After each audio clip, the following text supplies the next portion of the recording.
I clearly possess an immortal body. Any physical injury can be instantly healed. Yet I was told I wouldn't live past the age of 20. Because in this world, people awaken various beast-taming talents at the age of 18. Yet I awakened an SSS grade curse talent. This is a talent that consumes lifespan to unleash attacks. If the number of attacks becomes excessive, would instantly collapse and die. Just when everyone thought I didn't have long to live, I merely sneered coldly. What kind of bullshit waste of life is this? I'm practically immortal. A century ago, the world underwent a great catastrophe, leading to the mutation of all living creatures, able to evolve wildly, wantonly slaughtering humans. Thus, humanity ushered in the era of universal beast taming, only to defend the land beneath our feet. 3 years ago, China's borders are experiencing an unprecedented beast tide. Every household must send one person to the front lines to enlist in the army. Father was a major general in the Zhenma Army's Linen Theater of Operations. My name was submitted. I thought it was my father's test for me. Who would have expected the entire army to return victorious? Only upon returning home an hour ago did I find out. Just because my younger brother has exceptional beast-taming talent, has the potential to become a top-tier beast master. Father didn't want to see his younger brother get hurt. Let me go to the front lines in my brother's place to join the army. Even when I returned home with honors, my father forcibly took away all the honors I had earned. Pass it on to my twin brother. In this world, merit transcends the value of money. Access to countless resources. I narrowly escaped death at the border. Upon returning, he was stripped of all his honors. I gazed at the ledger of merits that should rightfully be mine. It was only then that I realized the name signed on it was actually my younger brother's. Good, very good. All these years, my efforts are nothing but a joke in your eyes. These 3 years of serving in the army in his stead weren't enough. Now we still have to pave the way for his future. I sneered, pointing at my younger brother Xu Feng. Mother Dongfang Ya frowned deeply beside them. She is the CEO of a royal beast gene company in Linen City. Assets worth billions. But in this world, money doesn't necessarily buy everything. But there are merits to be recognized. Sumo, do you even act like an older brother should? Do you know that your younger brother has an extraordinary talent for beast taming? Since childhood, I've taken countless gene potions. Tomorrow's awakening will grant me at least an S-grade talent. Now, Mom and Dad just wanted to use your merit points to exchange some resources for him. Wait for him to achieve great success in the future. As the elder brother, you're also benefiting from this. You can't even manage this little bit of dedication right now. Do you still have any respect for me as your mother? Bro, I just want your merits. It's not like we're asking for your life. You think you're all grown up now, let me tell you. The name signed on this record of merit is Xu Feng. Even if you're dissatisfied, it's already set in stone. What a sanctimonious General Xu. What a heartless and ungrateful trio of a family. I can see it now. I'm just a tool you're using to prop up that freeloader Xu Feng, aren't I? 3 years ago, I joined the army in Xu Feng's place. The debt of gratitude for raising you all these years has been repaid. Starting today, I have nothing to do with your Xu family anymore.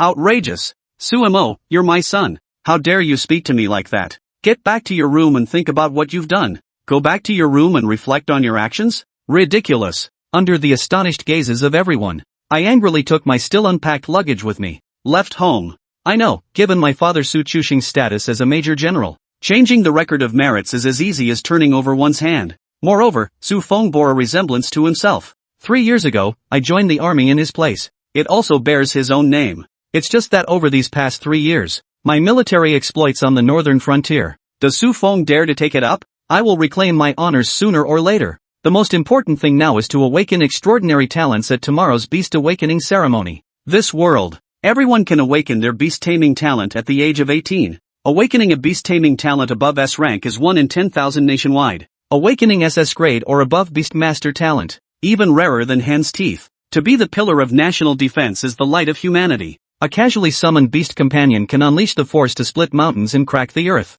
instantly traversing the beast tide. As for other talents, they either lead a mediocre life without achievement, or earn military honors on the battlefield through sheer physical prowess, to enjoy the rest of their days. When enlisting in the army 3 years ago, I unexpectedly discovered the secret of my body. That is my immortal body, undying and indestructible. Even if only a drop of blood remains, one can instantly revive. And over these 3 years of exploration, I discovered this immortal body has 2 passive effects. 1. With each resurrection, attributes like vitality and mental power will increase. 2. Immunity to all abnormal states such as pain and dizziness. This is my biggest secret. It's also the trump card for securing one's livelihood. It is also the reason why I was able to achieve remarkable feats on the border battlefield. I believe that with my unique constitution, tomorrow's awakening ceremony, I will surely obtain extraordinary talent. My phone rang, and it was Xu Feng calling. Bro, are you really so angry that you're running away from home? You're just an ordinary person with nothing now.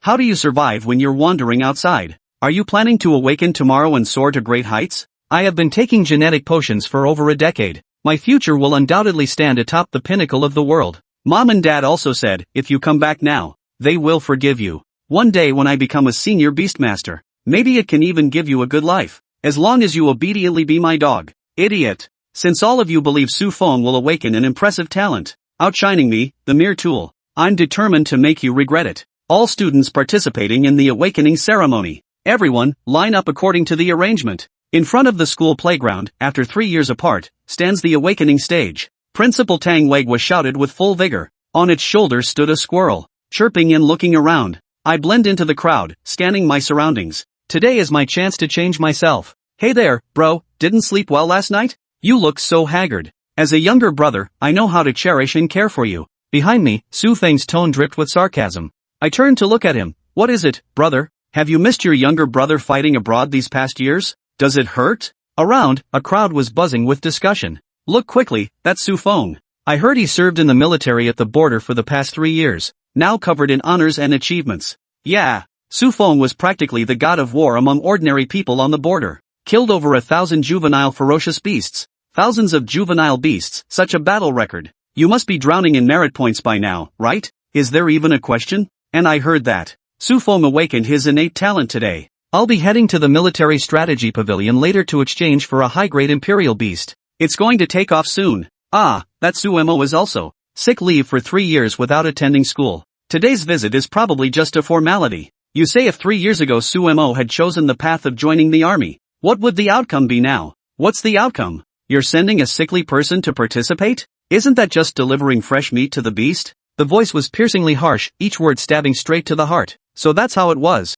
Over the past 3 years, Xu Feng has been impersonating himself and even fabricated a serious illness as an excuse. It seems that 3 years ago, when Xu Mo enlisted in the army in place of his brother, their parents had already been planning all of this. All for the sake of allowing Xu Feng to rise to greatness. Unfortunately, none of this will go as you planned. Xu Mo, you really came. At that moment, a sweet voice called out from beside Xu Mo. Chapter 2, The Genius Under the Medicine Pot. Please vote for gold. Upon hearing the voice, Xu Mo's body froze. He quickly turned around and saw a young girl standing there. The girl wore white high heels, her long, straight legs adorned with a deep gray pleated skirt and a white blouse, showcasing her striking features. Under her jet black, lustrous hair were delicate features, red lips, and bright eyes. Jiang Ya? What are you doing here? Xu Mo was slightly curious. In his memories, Jiang Ya had always been the little tagalong and crybaby from his childhood. Back then, he, his younger brother, and Jiang Ya would play together every day.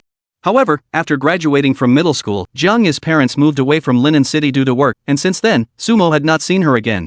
Jiang Ya smiled slightly, her hands fidgeting in front of her as she spoke softly. My parents said that leaves return to their roots, so we came back to Lin City. Now they've opened a pet supply store, and I just transferred back to school 3 days ago.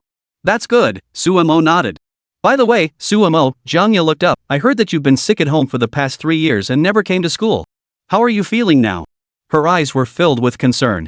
Xu Mo felt a warm surge in his heart and smiled. I'm fine. I'm in good health now. But he didn't notice that behind him, Xu Feng saw the two of them chatting happily, clenching his fists tightly and gritting his teeth. Only he knew that, from childhood to adulthood, Xu Feng had never been someone Jiang Ya found likable. He had tried so hard to prove himself, only to see Jiang Ya grow closer to Xu Mo time and time again. He liked Jiang Ya.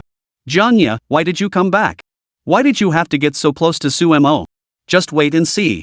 Soon, I'll show you that I, Xu Feng, am the most talented person in the Xu family. The one you like is nothing but a worthless.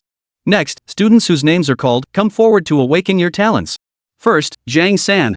Finally, the awakening ceremony began. The awakening ceremony was the first step for countless adults to embark on the path of becoming a beast tamer. Zhang San. F-rank talent Earth Affinity. Agricultural talent. Next. Li Si. F-rank talent Beast Hair Grooming. Beast Cleaning type talent. Next. Wang Matzi. One after another, the students took the stage for their awakening, while Principal Tang Wei was beside them. Sigh, this year's students have such poor talents. Beside him, the dean of students awkwardly smiled and said, however, Principal, there are 2 students worth paying attention to this year. One is a transfer student named Jiang Ya. It is said that she was known as the most talented student in another city, but unfortunately, she returned here with her parents and ended up at our school. As for the other one, it's naturally Xu Feng, the young master of the Xu family. He has been away for 3 years and has returned after a life of battles, earning the title of war god among mortals. I'm sure these two will surprise us today. Oh? Is that so? Tang Weigwa scanned the crowd below. He quickly zeroed in on the two and couldn't help but smile. Good, good. If either of them can awaken an A-rank talent, our school's funds for next year will be secure. If it's an S rank, that would be even better. Next, Jiang Ya. Sumo, I'll go first. Finally, it was Jiang Ya's turn. After greeting everyone, she nervously walked up to the stage and placed her hands on the awakening stone in front of her. Whispers filled the air as all eyes turned to her. That's Jiang Ya.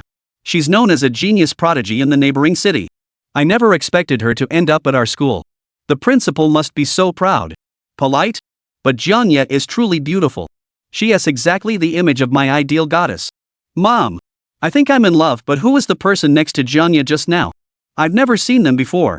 Sumo. He's been on sick leave for 3 years and hasn't come to school once. It's no wonder you haven't seen him. What? How could Jiang Ya know such a sickly kid? What a shame, a good thing going to a loser. Boom! In an instant, a burst of flames shot into the sky.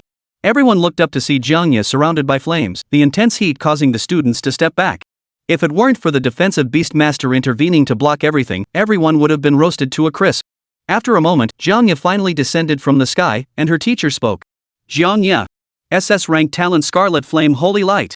It enhances your Beastmaster fire attribute attack power by 300%. What? SS rank. My goodness, it's been 5 years since the last S-rank awakener appeared in Linen City, and today we witness an SS rank? This genius girl is truly terrifying. Scarlet Flame Holy Light? This is the most suitable talent for fire attribute beast tamers. I never expected that Jiang Ya, who looks so quiet and reserved, would have such a fiery awakened talent. Tang Weigwa nodded approvingly beside her. Excellent. An SS rank talent. It seems our school will make a name for itself again this year. Congratulations, Jiang Ya. Jiang Ya blushed and nodded shyly before quickly stepping down from the stage. Sumo, big brother. I've awakened an SS rank talent. Sumo smiled slightly. Congratulations. As he spoke, he raised his hand and instinctively ruffled her hair. This unconscious gesture caused Xu Feng, who was watching from behind, to pause in surprise. Next. Xu Feng. Xu Feng took a step forward, but paused when he reached Sumo's side. Humph. Useless older brother, I advise you to stay away from Jiang Ya. She's a genius, you're not worthy of her. Oh? Sumo turned to look at Xu Feng, narrowing his eyes. What? My brother, who only knows how to take what he wants by force, is he worthy of you? You. Xu Feng hesitated, then stepped onto the awakening platform. As everyone discussed Xu Feng's battle achievements over the past 3 years, a blood-red aura emanated from his body, shooting skyward. Wow. Again? No way. Are we really going to have 2 prodigies from our school today? Looking at the extraordinary phenomena unfolding before him, Sumo narrowed his eyes. The younger brother raised by that meddlesome old man. Become a genius? Chapter 3, a once-in-a-century talent from a worthless background. Please vote for gold. Xu Feng's body was enveloped in a blood-red aura that shot into the sky, fading away after a moment. Amidst the astonished and envious gazes of his classmates, he slowly descended from the sky. As he opened his eyes, a brilliant light scattered in all directions, causing the clothes around him to flutter without wind, exuding an extraordinary aura. All the students turned their curious gazes toward him, waiting for the teacher to announce the results. Finally. Xu Feng. S-rank talent Berserk. Consumes mental energy and a small amount of blood, enhancing all attributes of beast taming by 50%. Duration, half an hour. Wow. Is that Berserk? Holy cow. It's Berserk. This Berserk can enhance the abilities of all beasts contracted to you. That's right. Don't underestimate the 50% enhancement first, it doesn't discriminate based on attributes. If it's a defensive type beast, it'll become an impenetrable wall.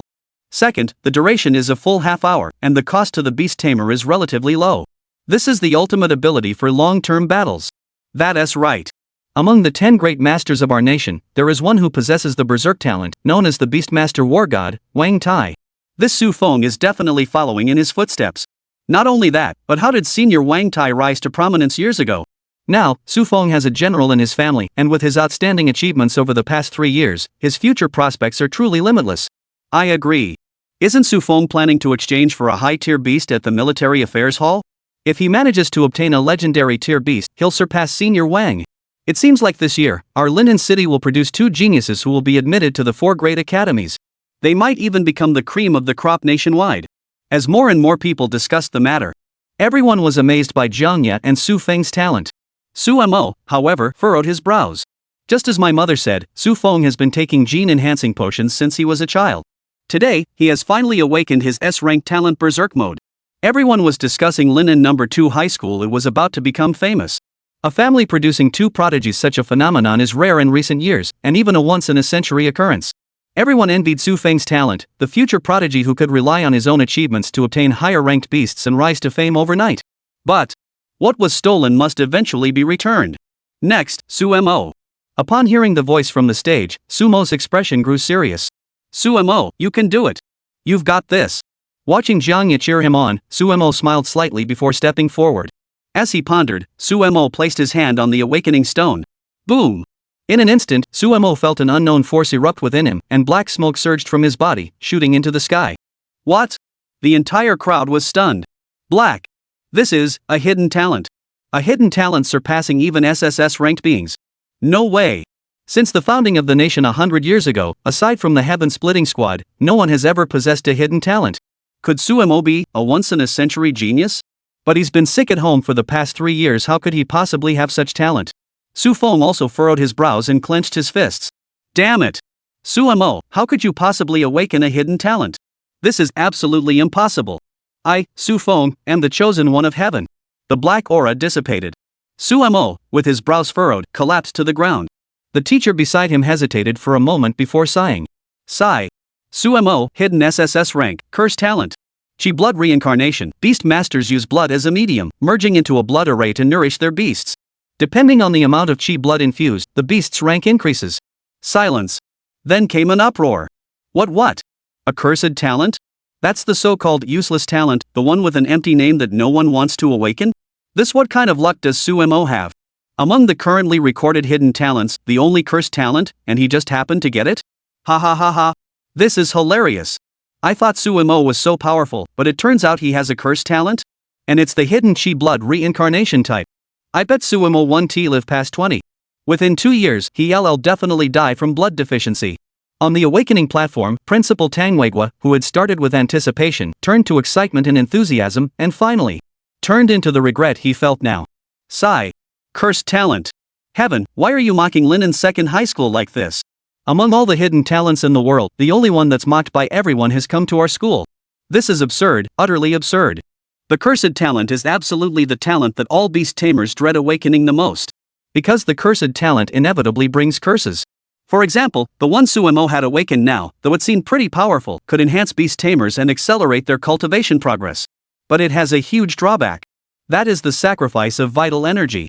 As a beast tamer, vital energy is limited. Sacrificing it too many times will damage the root, severely depleting one's vital energy, and ultimately drastically shortening one's lifespan. Moreover, the reincarnation of vital energy has a hidden restriction. The beasts bound by the contract will lose their ability to enhance themselves through combat or cultivation, and can only level up by absorbing vital energy from the blood array. In other words, when the beast tamer dies from depleted vital energy, the beast will also die alongside them. This is why, in the early stages, beasts under Qi blood reincarnation level up quickly, but later on, their progress stalls, all because the beastmaster's lifespan is nearing its end. Beast tamers with Qi blood reincarnation are also known as the shortest-lived beings in the world, without exception. Xu Feng narrowed his eyes and suddenly smiled. Humph. Brother, I thought you had awakened some extraordinary talent, but it's just a short-lived cursed talent. Great. Now you either have to spend your life force or just sit there and watch me take everything you have and climb to the pinnacle of China. But even if you do, how long can you keep it up? Ha ha ha ha. Everyone was mocking Xu Mo.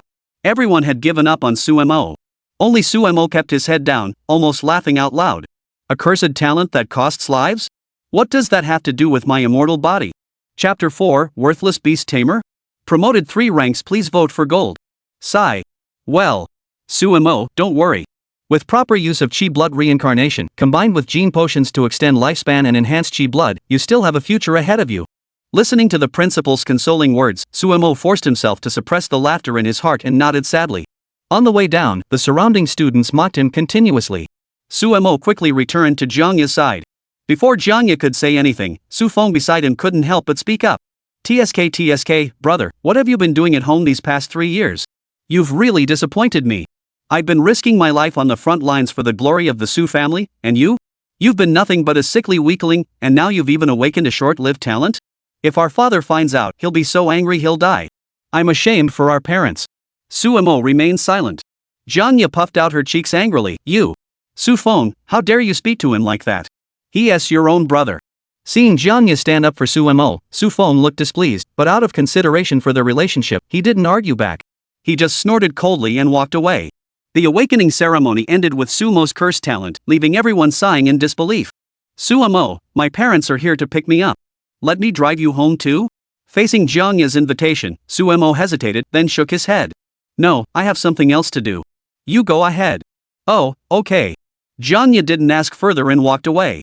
Xu Mo left the school amidst the murmurs of those around him.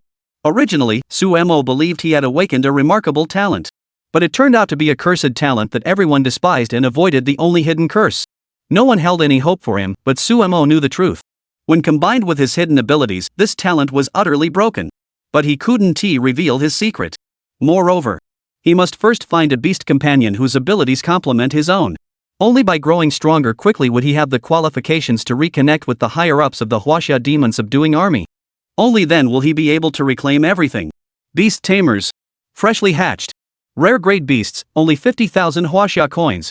Young lady, our shop has the only legendary grade beast tamer in all of Lin City. Under the Military Affairs Bureau, this is the best I can offer. Not expensive, just 300,000 Huaxia coins, hee. 2 yuan, 2 yuan. Beast tamer feed on sale. Everything starts at 2 yuan. You're using an 8-tail scale. I'm going to report you to the Beast Tamer Administration Bureau. Hey, miss, let's talk this out. Here, I'll give you another one for free. Free, that's fair, right? Beast Tamer Market.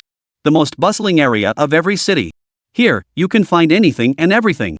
And anything you want related to beast tamers can be bought here as long as you have the money. Of course, if you need higher grade items, you must go to the official organization, the Military Affairs Bureau. However, there's a catch: you can't enter without merit points. Merit points can only be obtained by completing tasks, killing enemies on the battlefield, or entering academies in various organizations to carry out various missions. Xu Mo walked through the crowd, listening to the constant hawking of the surrounding shops. He looked around, searching for a beast that suited him. Damn it! Another failed incubation. It was supposed to be a high-tier beast egg blind box, but it turned out to be an ordinary beast. At a shop, a crowd gathered. When they saw the lowest-tier beast hatch from the incubation chamber, an ordinary beast, they sighed in disappointment and dispersed. Xu Mo stopped in his tracks, drawn to the beast in front of him. It was a newly born puppy, no bigger than an adult's palm, with gray fur and yellow lightning-shaped runes on its body. Thunder dog? Xu Mo narrowed his eyes. In this world, whether they are tamed beasts or magical beasts, all possess innate ranks. These ranks, from lowest to highest, are common, ordinary, rare, legendary, epic, overlord, mythical, ancient, primordial, and chaos. Even within the same rank, there may be bloodline suppression, resulting in significant differences in strength. The thunder dog, though classified as an ordinary grade beast, has gradually been phased out by the theory of evolution due to its unique characteristics. This is because its leveling efficiency is reduced by 50% under normal leveling methods. However, when fed with vital energy, its leveling efficiency increases by 30% compared to ordinary beasts. Ordinary beast tamers would never willingly use their own vital energy to nourish their beasts. Xu Mo smiled. Isn't this a stroke of luck? He approached the thunder dog, which had just been born into the world, its wide, innocent eyes scanning its surroundings. As if sensing the disgust of those around it, a flash of sadness crossed its eyes. Upon seeing Xu Mo, it forced itself to stand up and rubbed against his ankle. Xu Mo smiled gently, stroked its head, and said, "Little one, would you like to come with me?" Woof, woof. The little creature barked twice. Xu Mo picked it up and walked into the shop in front of him. "Sir, how much is this beast for sale?" "Oh, you want to buy this thunder dog? It's a money-losing beast. A real pain in the neck." The shopkeeper looked utterly shocked. Xu Mo chuckled, "No problem, name your price." The shopkeeper shook his head helplessly. "This blood-sucking trash of a beast is unsellable in our shop. Just take it at cost 300 yuan. Xu Mo reached into his pocket and pulled out 300 yuan to pay. Then, he raised his left hand, which had a bracelet on it. This was standard equipment for all beast tamers, with information visible only to the wearer. Xu Mo. Rank, Level 1 Beast Tamer. Mental Power, 159. Vitality, 188. Beast Taming, none. Talent, Vitality Reincarnation. Beast tamers use blood as a medium, merging into a blood array to nourish their beasts. Depending on the amount of vitality infused, the beast's level increases. This is the information displayed on the Beast Tamer's bracelet. Suemo silently recited the contract incantation. A golden light flickered in the palm of his hand and instantly vanished into the forehead of the Thunderdog in his embrace. Looking at the bracelet again, the beast taming section now displayed an additional piece of information. Thunderdog, rank, common, level, juvenile stage 1, skills, basic claw attack level 1 skills automatically awaken as level increases, traits, normal upgrade efficiency 50%, efficiency plus 30% while feeding on vital energy. From now on, you'll be called Lightning. I hope you won't disappoint me in the future. Woof woof. Suemo smiled and turned to leave. Suemo, how did you get here? A voice rang out from behind him. Suemo furrowed his brows slightly and turned to look, just in time to see Jiang Ya coming down the stairs. Isn't this your family's pet shop? Jiang Ya crossed her arms behind her back, swaying her body as she laughed. Yes, it's my parents' shop. It's called Dan Ya Go.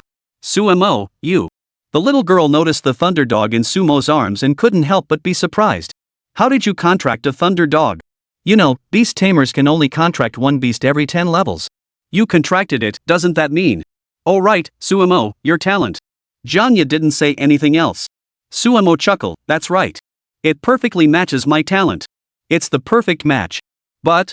Jiang Ya furrowed her brows. Suemo, wait for me. Soon, Jiang Ya returned with a bottle of potion in her hand. Suemo, this is a blood and chi potion. It can replenish a beast tamer's blood and chi. Take it. Thank you. Suemo didn't hesitate to accept it. Though he knew the potion cost over 10,000 yuan, he didn't want to refuse her kindness. After Jiang Ya comforted him for a moment, Suemo finally took a step forward and left. Suemo, keep going. Even though you awoke with a cursed talent, I believe that with the current state of technology, your future will definitely not disappoint me. Tian Dao Hall. One of the many beast taming halls in Lin City. Beast Tamers Academy, a facility specifically built for beast tamers, equipped with various holographic training devices that allow users to continuously train and enhance their beast taming skills. Suemo had rented the cheapest private room for a full 7 days. Sitting cross-legged in the center of the arena, Suemo smiled as he watched the Thunderdog named Lightning, who had just finished eating and was now wagging its tail. Lightning, starting today, I will use my chi and blood as fuel to enhance your level. In 7 days, during the National University Recruitment Day, don't disgrace me. Woof woof. Lightning barked joyfully. Sumo's expression turned serious. As he silently recited the incantation, a fierce wind erupted around him, and countless streams of blood energy surged forth. Before him, within a few breaths, a blood-red hexagram array formed, with obscure runes faintly visible on its surface. At the center of the array, Lightning was crouched down, his expression no longer playful. Use blood as the catalyst. Go! In an instant, countless streams of blood energy surged out of Sumo's body, flowing like a gentle stream into the forehead of the Thunderdog before him. The lightning soared into the air, nourished by the blood and chi, and its body suddenly grew larger by a full circle. In just a few seconds, Sumo's body swayed unsteadily and crashed to the ground with a thunderous crash. He had exhausted every last ounce of his blood and chi. But Suemo paid no heed. In the blink of an eye, Suemo opened his eyes. He had been revived.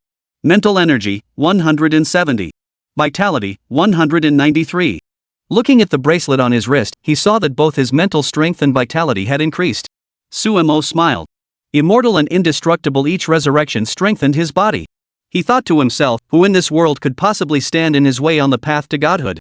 Looking ahead, the Thunderdog had also landed on the ground, wagging its tail as it approached. After the contract, the man and the dog developed a mental connection, and Suemo could sense that it had leveled up. He had now reached the second stage of the juvenile realm, just a half step away from the third stage. This, the combination of chi blood reincarnation and the Thunderdog's innate ability to feed on chi blood, is truly a perfect match. Let's go again. Suemo, relying on his immortal nature, continued to cast the chi blood array to nourish the Thunderdog. The second time, the Thunderdog upgraded again. Third stage of the juvenile realm. The third time, the Thunderdog's entire body was filled with surging winds, and its blood energy erupted in all directions. Juvenile realm. Stage 4. And Suemo? Rank, level 2 beast tamer. Mental power, 203. Vitality, 210. Indeed, through mutual reinforcement, Suemo has successfully advanced to level 2 beast tamer, meaning his mental strength has grown significantly.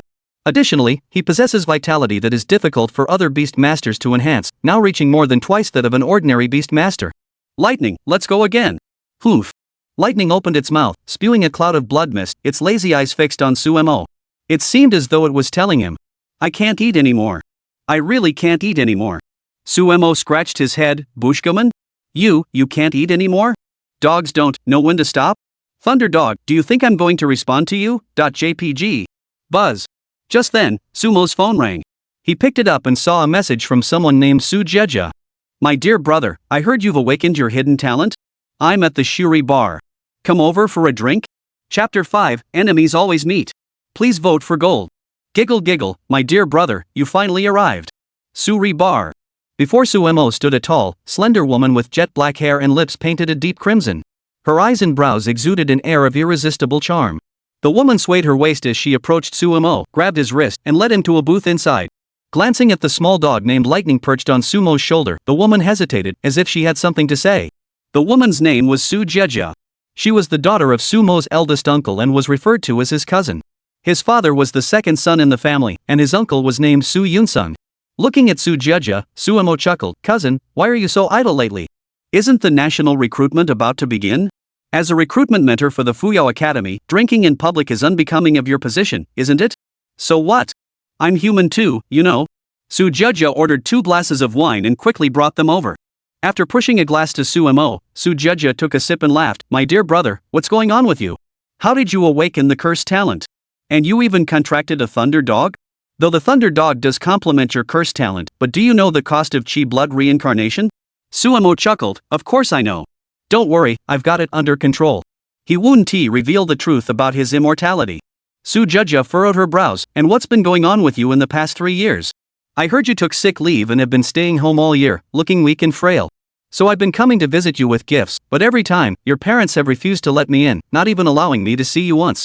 And now, looking at you like this, you don't even seem sick at all. Poof. Suemo suddenly smiled. Swaying the wine glass in his hand, Suemo recalled every scene from his past.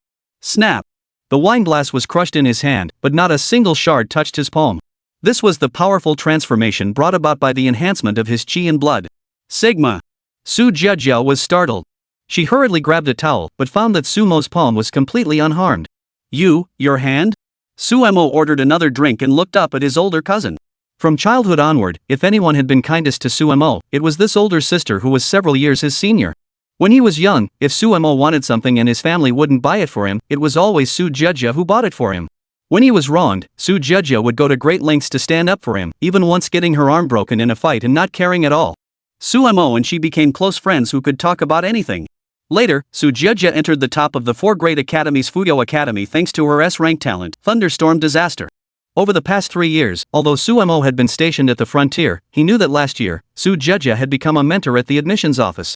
Su Jeja quickly noticed the unusual look in her brother's eyes and instinctively asked, what's going on? There must be something more to this, right? Suemo nodded. He too wanted to confide in someone about the frustration weighing on his heart.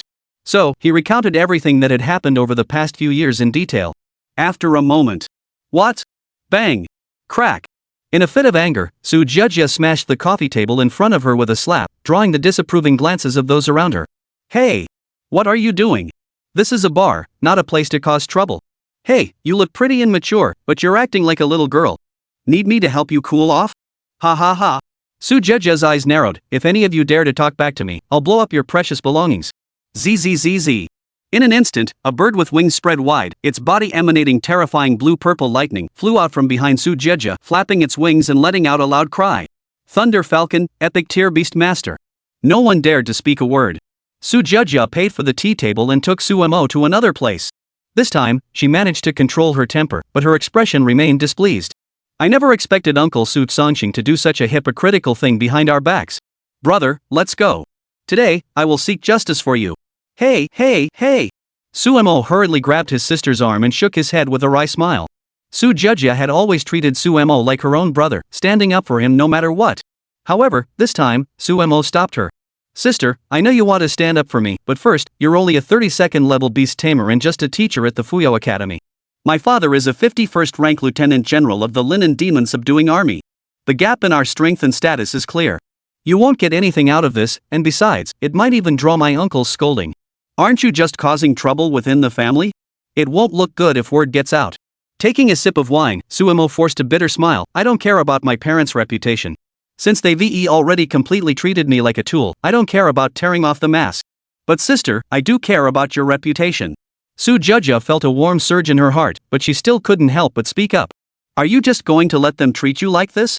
Of course not. Sumo chuckled. I will certainly reclaim everything that belongs to me. But right now? I have no status or claim, and the time isn't right. Besides, Xu Feng took all my achievements? He'd better be able to handle the consequences. Don't worry, it won't be long before I make everyone pay the price. Right, lightning? The lightning on Sumo's shoulder barked a few times. Su Jia hesitated and asked, You're not planning to go on a rampage with this thunder dog, are you? Sumo, you've lost your mind. Do you know that the thunder dog feeds on vital energy? What it eats is your lifespan. Sumo nodded. Don't worry, I know what I'm doing. You? Su Jia didn't know what to say to Sumo for a moment. After a moment, she took a sip of her drink and sighed. This time, the Feiyu Academy came to our city to recruit students. As a mentor from the admissions office, I specifically requested to come here, just to see you. I thought I had finally gotten news about you. Even though you awakened accursed talent, I believe in you, sister. You will definitely carve out a path different from everyone else in the future. Oh, right. Su Jia finished speaking and took out a nesting doll ring from her storage ring. Here, this is a gift from your older sister. Inside, there are also a few bottles of gene potions to boost your blood and chi. Looking at the storage ring, which was worth 30 million just for the ring itself, Sumo remained silent and made no move. What's wrong?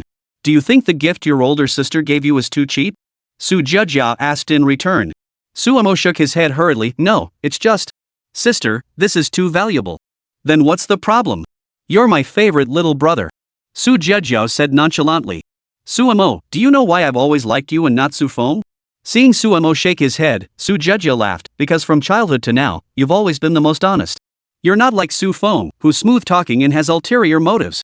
I thought that as he grew older, Xu Feng would change his temperament, but to my surprise, he's become even worse. And there's something you might not know. Sumo looked slightly puzzled. Su Jia continued, as you know, the top of the 4 prestigious academies nationwide, the Fuyou Academy, has always only admitted the cream of the crop, with fewer than 100 students admitted each year. This year, Fuyou Academy has only 2 spots available in Lin City, and coincidentally, only 2 people have applied. One is your girlfriend Jiang Ya, and the other is your own brother, Xu Feng. Sumo's lips twitched. Sis, Jiang Ya and I are just friends. How did she become my girlfriend? Is that the point? Su Jia slapped Sumo on the forehead. In this world, besides you, Sumo, who can't see the feelings Jiang Ya has for you? Moreover, the point of what I said was Xu Feng, okay? Sumo immediately realized what she meant.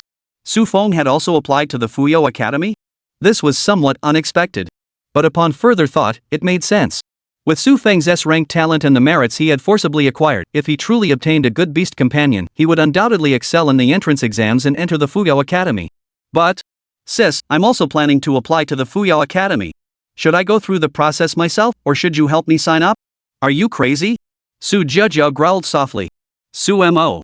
Do you know what the strict requirements for the Fuyou Academy are? The combat score in the Xuanji Tower must not be lower than 50,000 points. That means you have to pass the 5th layer at least. Do you have any idea what that means? Of course. Sumo smiled confidently. I believe in lightning. It will definitely get me into the Fuyou Academy. You? Su Jia was so angry she couldn't speak. But at that moment, whereas the boss? Boss. Clear the area. Today, the Southern Frontier War God, the S-rank talent holder, your brother Xu Feng, has reserved the entire place. Chapter 6. Did your mom ever teach you that? Please vote for me. Hearing the commotion coming from the bar entrance, Sumo and Su Jia both turned their heads. Both of them furrowed their brows. At the entrance of the bar, a group of people had gathered, and leading the way was none other than Sumo's younger brother, Xu Feng. At that moment, Xu Feng wore a smug smile on his face, surveying the surroundings with satisfaction. He was pleased with the environment and even more so with the group of sycophants behind him who were constantly flaunting his status and influence. Some customers nearby overheard the conversation and began to whisper among themselves. Hey, look! That's Xu Feng. He's the second son of Su Caixing, the deputy commander of the Linen Town Demon Army. Yeah, look at Xu Feng. He really does have an air of distinction. Look at that brown bear as tall as a person beside him. Could that be his contracted beast? Goodness gracious, I've heard of that brown bear. It's an epic tier beast only found within the military council, known as the Iron Armor Brown Bear. It's a dual-attribute beast with both physical strength and defense, and its power is unmatched, capable of moving mountains and filling seas. That's right. I've heard that when it reaches a higher level, it can even grow to over 10 meters tall. Its power is truly extraordinary. Let us get out of here quickly. Didn't you hear what Mr. Su said? He is here to book the place today. Staying here will only get us into trouble. Let us go, let us go. Within minutes, the bar was completely cleared out, leaving only Su Jia and Su Mo sitting in the booth. Su Jia took a sip of her drink and sneered, "Humph, Su Feng? He really does have a big ego, doesn't he? If Uncle Su Tsangxing knew how arrogant Su Feng is now, he'd probably be so angry he couldn't get out of bed." Su Mo coldly interjected, "Get out of bed? You're thinking too much. Do you really expect those hypocrites who act virtuous behind closed doors to do anything?" Su Jia said nothing. After paying for the private room, Su Feng led the iron armor brown bear slowly toward the interior. Suddenly, he stopped in his tracks and noticed Su Mo appearing nearby. Instantly, Su Feng furrowed his brows and couldn't help but sneer, "Oh? I wondered who it was. How dare you not recognize me? You know I, Su Feng, the war god of the southern frontier, have reserved the Shiri bar, yet you still dare to stay here so brazenly. Turns out, it's my good-for-nothing older brother who's been faking illness at home for 3 years. I haven't told you yet, have I? My twin brother never attended a single day of high school, spending all his time at home pretending to be sick. In the end, he awakened a hidden talent. I thought this hidden talent would lead him to great success, but it turned out to be a damn hidden curse blood and chi reincarnation." Ha ha ha. A group of Su Feng sycophants burst into laughter. That's right. Su Xiao was spot on. Who would have thought that Su Xiao's older brother not only awakened a hidden talent, but it's a cursed one? Blood reincarnation? That's the ability to use one's own blood to nourish beasts? Young Master Su, it won't be long before you become the only son in the family, will it? Su Xiao, you must stay strong and adapt to the situation. Su Feng sneered coldly, "My worthless older brother is just wasting resources by staying in this world. It's better if he dies sooner rather than later. In 100 years, only one beast tamer with chi blood reincarnation has ever existed. After obtaining the talent, he died within half a year due to depleted vital energy. Su Mo, you must not fall behind others. Why not die in 3 months? That would at least break the record, wouldn't it?" The mocking laughter echoed endlessly. Su Jia listened angrily, stood up, and was about to confront Su Feng. However, Su Mo suddenly raised his hand to stop her. Su Jia asked in confusion, "Su Mo, what are you doing? Why are you stopping me?" Su Mo shook his head and gave her a look. He didn't want Su Jia to escalate the situation, or rather, it wasn't the right time yet. His father, Su Tsangxing, was a 51st rank beast tamer and a colonel in the demon-suppressing army. Compared to Su Jia's current status and beast tamer rank, his own were insignificant. Moreover, it was far too early for him to reveal his true strength. Su Mo thought to himself, if he were to expose the family scandal, although it would give him the upper hand and make them the target of public criticism, desperate dogs will jump over walls, and cornered rabbits will bite. If Su Tsangxing were to go all in and burn his bridges, all his plans would be ruined. However, this did not prevent Su Mo from taking action at this moment. He stood up, walked over to Su Feng, glanced at the ironclad brown bear beside him, and said coldly, "Oh, I wondered who it was. It's my little brother, isn't it? Is this the ironclad brown bear you traded all your merits for?" Su Feng sneered, "None of your business. My brother, look at you, you've even contracted your own beast companion? It's just a low-tier thunder dog. It's just as useless as your so-called life-sacrificing talent. You two are a perfect match. Brother, don't wait until the thunder dog grows strong, you'll end up dying before it even has a chance." With a loud slap, before Su Feng could finish speaking, Su Mo instantly raised his hand and slapped Su Feng across the face. Sigma LLL. In an instant, Su Feng froze. He covered his stinging cheek, staring at Su Mo in shock. You dare hit me? I'm your older brother. Do you have a problem with that?" Su Mo lowered his head, glaring angrily, and the killing intent he had accumulated over the past 3 years surged forth, causing the air around him to seem to drop several degrees. Just that glance was enough to send Su Feng reeling, as if he had been plunged into a bottomless abyss. Su Mo coldly said, "Su Feng, did your mother ever teach you to be respectful to your elder brother? Since she didn't, I'll teach you." Smack! Another slap landed on his face, causing both cheeks to swell instantly. Su Mo said coldly, "Don't think that just because you took everything from me, you can act so arrogantly. I'll give you all my achievements, can you even handle them?" Su Feng furrowed his brows and coldly replied, "Aren't you afraid your parents will punish you?" Su Mo burst into laughter, then whispered, "Punish me? I don't even go home anymore. We've already come to this. Do you really think I'm afraid of you? Su Feng, if you have any sense, I advise you to keep a low profile. One day, you'll pay for what you've done today." "Oh, right, Mr. Su has reserved the entire place? Does that mean all our expenses here today will be covered by Mr. Su?" Su Mo looked at Su Jia, "Sis, someone's buying our bill. Let's go." After saying that, Su Mo walked away. Su Jia, seeing this, coldly glanced at Su Feng with a look of extreme mockery in her eyes, then quickly followed Su Mo out of the bar. Hearing the angry shouts coming from inside the bar, Su Mo shrugged his shoulders. Su Jia spoke up beside him, "How come I never saw you act so bold when we were kids? Today, you really didn't give your brother any face. Is this what 3 years in the southern frontier have done to you? Su Mo nodded. Maybe. If I hadn't been so ruthless, I might have ended up as food for those beasts. Alright, I'll treat you to dinner. After that, I need to go rest. Su Jiang said nothing, and the two of them had a simple meal nearby. Over the past few years, Su Mo had achieved countless merits, naturally earning him vast wealth and honor, ensuring he could live comfortably in Linen City for at least a decade. After eating their fill, Su Mo listened to Su Jiang's words of encouragement once more, but he remained resolute in his decision to apply to the Fuyao Academy. Su Jiang couldn't persuade him, so she sighed and left. Su Mo returned to the beast taming hall shortly after. At the same time, at the Su family villa, seeing his son's swollen cheeks, Su Tsangxing clenched his teeth tightly. What happened? Tell me immediately. Su Feng trembled all over and dared not hide anything, revealing everything that had happened. After a moment, Su Tsangxing raised his hand to slap Su Feng, but was stopped by his mother, Jiang Ya. Su Tsangxing said angrily, You! I've told you so many times. I transferred all your older brother Su Mo's achievements to you so you could live a life of luxury and indulgence. Do you even know what it means to attract trouble by being too prominent? Today, fortunately, not many people knew about it. If the truth were to come out, our Su family would be forever disgraced. Do you understand? Su Feng hurriedly said, I know I was wrong, but Su Mo shouldn't have hit me in front of my friends. You have to stand up for me. Su Tsangxing, furious at his lack of resolve, said, You have the nerve to say that to me? Get back to your room. Spend the remaining 6 days there practicing diligently and don't step foot outside. As for that Su Mo matter, I'll handle it myself. Jiang Ya, standing beside him, echoed Su Tsangxing's words, playing the role of the good cop while Su Tsangxing played the bad cop. After some consolation, Su Feng finally stood up angrily, carrying his iron-clad brown bear, and rushed toward his bedroom. Su Tsangxing picked up his phone and dialed a number, immediately. Find out where Su Mo is. Chapter 7, The Dominatrix? Jiang Hanying. Please vote for gold. Snap, snap, snap. As the applause echoed, Su Mo opened his eyes.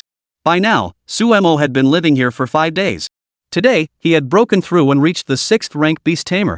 His spiritual power reached 633, and his vital energy reached 485. Additionally, his beast companion Thunderdog Lightning had broken through to the 8th stage of the juvenile realm, just half a step away from the 9th stage. He had also mastered his second skill Thunderbolt Flash. This ability significantly enhances his own speed while imparting lightning attributes to the Thunderdog's basic attack Claw Strikes.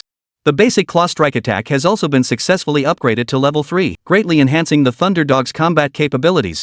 And just 10 minutes ago, the Thunderdog was once again fully nourished after Su Mo used his blood and chi reincarnation technique for the 3rd time today. Su Mo felt a pang of helplessness. He gradually came to understand that although the Thunderdog fed on vital energy, its daily intake seemed to have a fixed limit.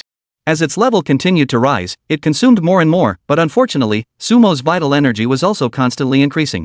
In direct proportion, reviving 3 times was likely the limit of how much vital energy the Thunderdog could absorb. According to Su Mo's estimation, there were only 2 days left. He believed that after 2 days, the Thunderdog might be able to reach the youth realm. This also gave Su Mo greater confidence in entering the Fuyao Academy. However, just then, the sound of clapping echoed, and he abruptly looked up. There, standing at the entrance to his room, was a woman. She was wearing a red cheongsam, her curves accentuated to perfection. Her curves were so striking that Su Mo couldn't help but react instinctively. Su Mo stood up and quickly rushed over to her side. It was worth noting that over the past 5 days, Flash had undergone constant upgrades, causing its body to grow several times larger. It was now nearly the same size as an adult dog and could no longer stand on Su Mo's shoulder. Looking at the woman in front of him, Su Mo furrowed his brows slightly, a sense of caution flashing through his mind. He instinctively asked, Who are you? The woman smiled faintly, Haha, hello, little brother. My name is Jiang Hanying, the owner of the Tiandao Dojo. I apologize for disturbing you. There are 2 matters I must inform you of. Su Mo searched his memory. Jiang Hanying was indeed the owner of the Tiandao Dojo. It was said that 10 years ago, she had founded this beast-taming academy in Linen City. Her husband had once been a renowned beast-tamer in Linen City, but he tragically died in a battle against demon beasts. Since then, she had become a widow.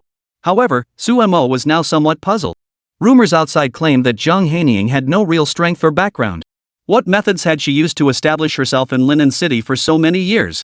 Years of combat experience told Su Mo that this woman was no ordinary person. As the woman approached, the Thunderhound by Su Mo's side let out a low, whining growl. Su Mo raised his hand and stroked its head, finally calming it down. Jiang Hanying giggled and said, Giggle giggle, little brother, looking at you like this, you don't seem like someone who spent 3 years sick in the Su family and has never seen the world. It seems. Those 3 years in the southern frontier have truly brought about a significant change in you. What? Suemo was startled and blurted out, "Who are you?" Jiang Hanying smiled and said, "Little brother, don't be nervous. I have no ill will toward you. As for who I am, you'll find out in time. Let's get down to business. First, the black iron heavy sword the Lord of the Underworld that you specifically had sent back from the southern frontier has already been delivered." As she spoke, Jiang Hanying moved her mind, and a heavy sword with a scabbard engraved with obscure, difficult-to-understand patterns appeared in her hand. She then tossed the sword out. Suemo caught it in his hand, feeling the familiar weight of the sword. The black iron heavy sword. The Lord of the Underworld. It had accompanied him in the southern frontier to fight against demon beasts for over 2 years, witnessing countless battles. Suemo drew the sword, and instantly, a bloodthirsty aura erupted from it. Soon, he sheathed the sword back into his storage ring. Looking at Jiang Hanying before him, Suemo couldn't help but furrow his brows slightly. He thought to himself, Jiang Hanying looks like a delicate woman. How could she possibly wield this 100-pound heavy sword? However, Jiang Hanying quickly looked down and smiled, "Little brother, this thunderdog is truly formidable. In just 5 days, it has advanced from the first stage of the juvenile realm to the 9th stage. Such a rapid improvement must be closely related to the blood and chi rebirth talent you possess, right? Don't misunderstand. I can tell you're surprised. Sister won't hide it from you, my talent is beast perception. Though it has no combat power, it can sense all information about beast tamers. Additionally, I'll tell you something else, I sensed an unusual aura in the bloodline of this thunder dog. I'm sure it will bring you surprises in the future." After speaking, Jiang Hanying added, "Oh, right, there's one more thing. Your parents have arrived and are currently waiting for you at the front desk of the Tiandao Hall. Do you plan to meet them?" Suemo furrowed his brows, pondered for a moment, then nodded and stepped toward the exit. Finally, he arrived at the front desk of the Tiandao Hall. He saw Sumo's parents sitting on the sofa nearby, with a staff member from the Tiandao Hall pouring tea for them. When they saw Suemo approaching with the lightning dog, Sutsang angrily slapped the table in front of him and shouted, "Suemo, I see you think you're all grown up now. I've raised you all these years, and you dare to run away from home. What's the matter? Did I give you too much face? Come back with me right now. Additionally, I've already enrolled you in a college in Linen City. You'll take the entrance exam in 2 days. Although you obtained the chi and blood rebirth ability, it's ultimately just a cursed talent. Compared to your younger brother, you're worlds apart. But I've already pulled some strings for you. As long as you go through the motions, you'll definitely get in. Once you graduate from the college, you'll go work at your mother's gene research group." Dongfang Ya nodded and said, "Son, your parents are only thinking of your best interests. This Qi Shuizhan Shang will eventually take your life, but once you graduate from the academy, you can work as a security guard at my company, which is more than enough. At least you'll never go hungry or thirsty in this lifetime." Watching his parents speak in unison, Suemo coldly laughed, "I never expected that the two of you came here today to arrange my future for me? I don't know whether to thank you both or feel sorry for myself. Security guard? What a great job. How dare you?" Su Tsangxing whispered, "You little bastard, how dare you speak to me like that? I'm your father." Suemo laughed sarcastically, "You're my father? Have you ever treated me like your son? Think about what you've done. Don't even mention going back. It's impossible. Make me give up the chance to attend a higher tier academy? I heard that Su Feng applied to the Fuyao Academy, right? In 2 days, I'll apply to the Fuyao Academy too. I'll show you who is stronger between me and Su Feng. He's just a genius born from a sickly family. He's no match for me. You. How could you possibly be better than Su Feng? Do you know how he was raised from childhood? Do you really think your meager abilities can surpass his?" Su Tsangxing furrowed his brows, but suddenly noticed the intense confidence in Sumo's eyes. For a moment, his heart skipped a beat. Su Tsangxing thought to himself, could it be that Suemo really has something to rely on? A sense of foreboding rose in Su Tsangxing's heart, but he still said, "Alright, I'll arrange for you to attend a prestigious academy. I'll spend some money and pull some strings to get you in. After that, I'll place you in the military as a civilian officer. Your future will be secure, and you'll have nothing to worry about. What do you say?" Suemo turned and walked away, leaving behind a derisive laugh. "Stop spouting such hypocritical nonsense. Instead of wasting your time, you'd be better off preparing Su Feng mentally so he doesn't end up crying in front of me and unable to speak." Chapter 8, Foolhardy in Pursuit of Success? Please vote for gold. 2 days later. Lingen City. Before the Mystic Tower. The Mystic Tower is a structure found in every city around the world, used to test and record the maximum abilities of every beast master. The tower has 100 floors, each guarded by different magical beasts, all constructed using holographic imagery and futuristic technology. Every year, on the National College Admission Day in Huaxia, recruitment exams are held in front of the Xuanji Tower. All beast tamers enter the Xuanji Tower to undergo a tower climbing test.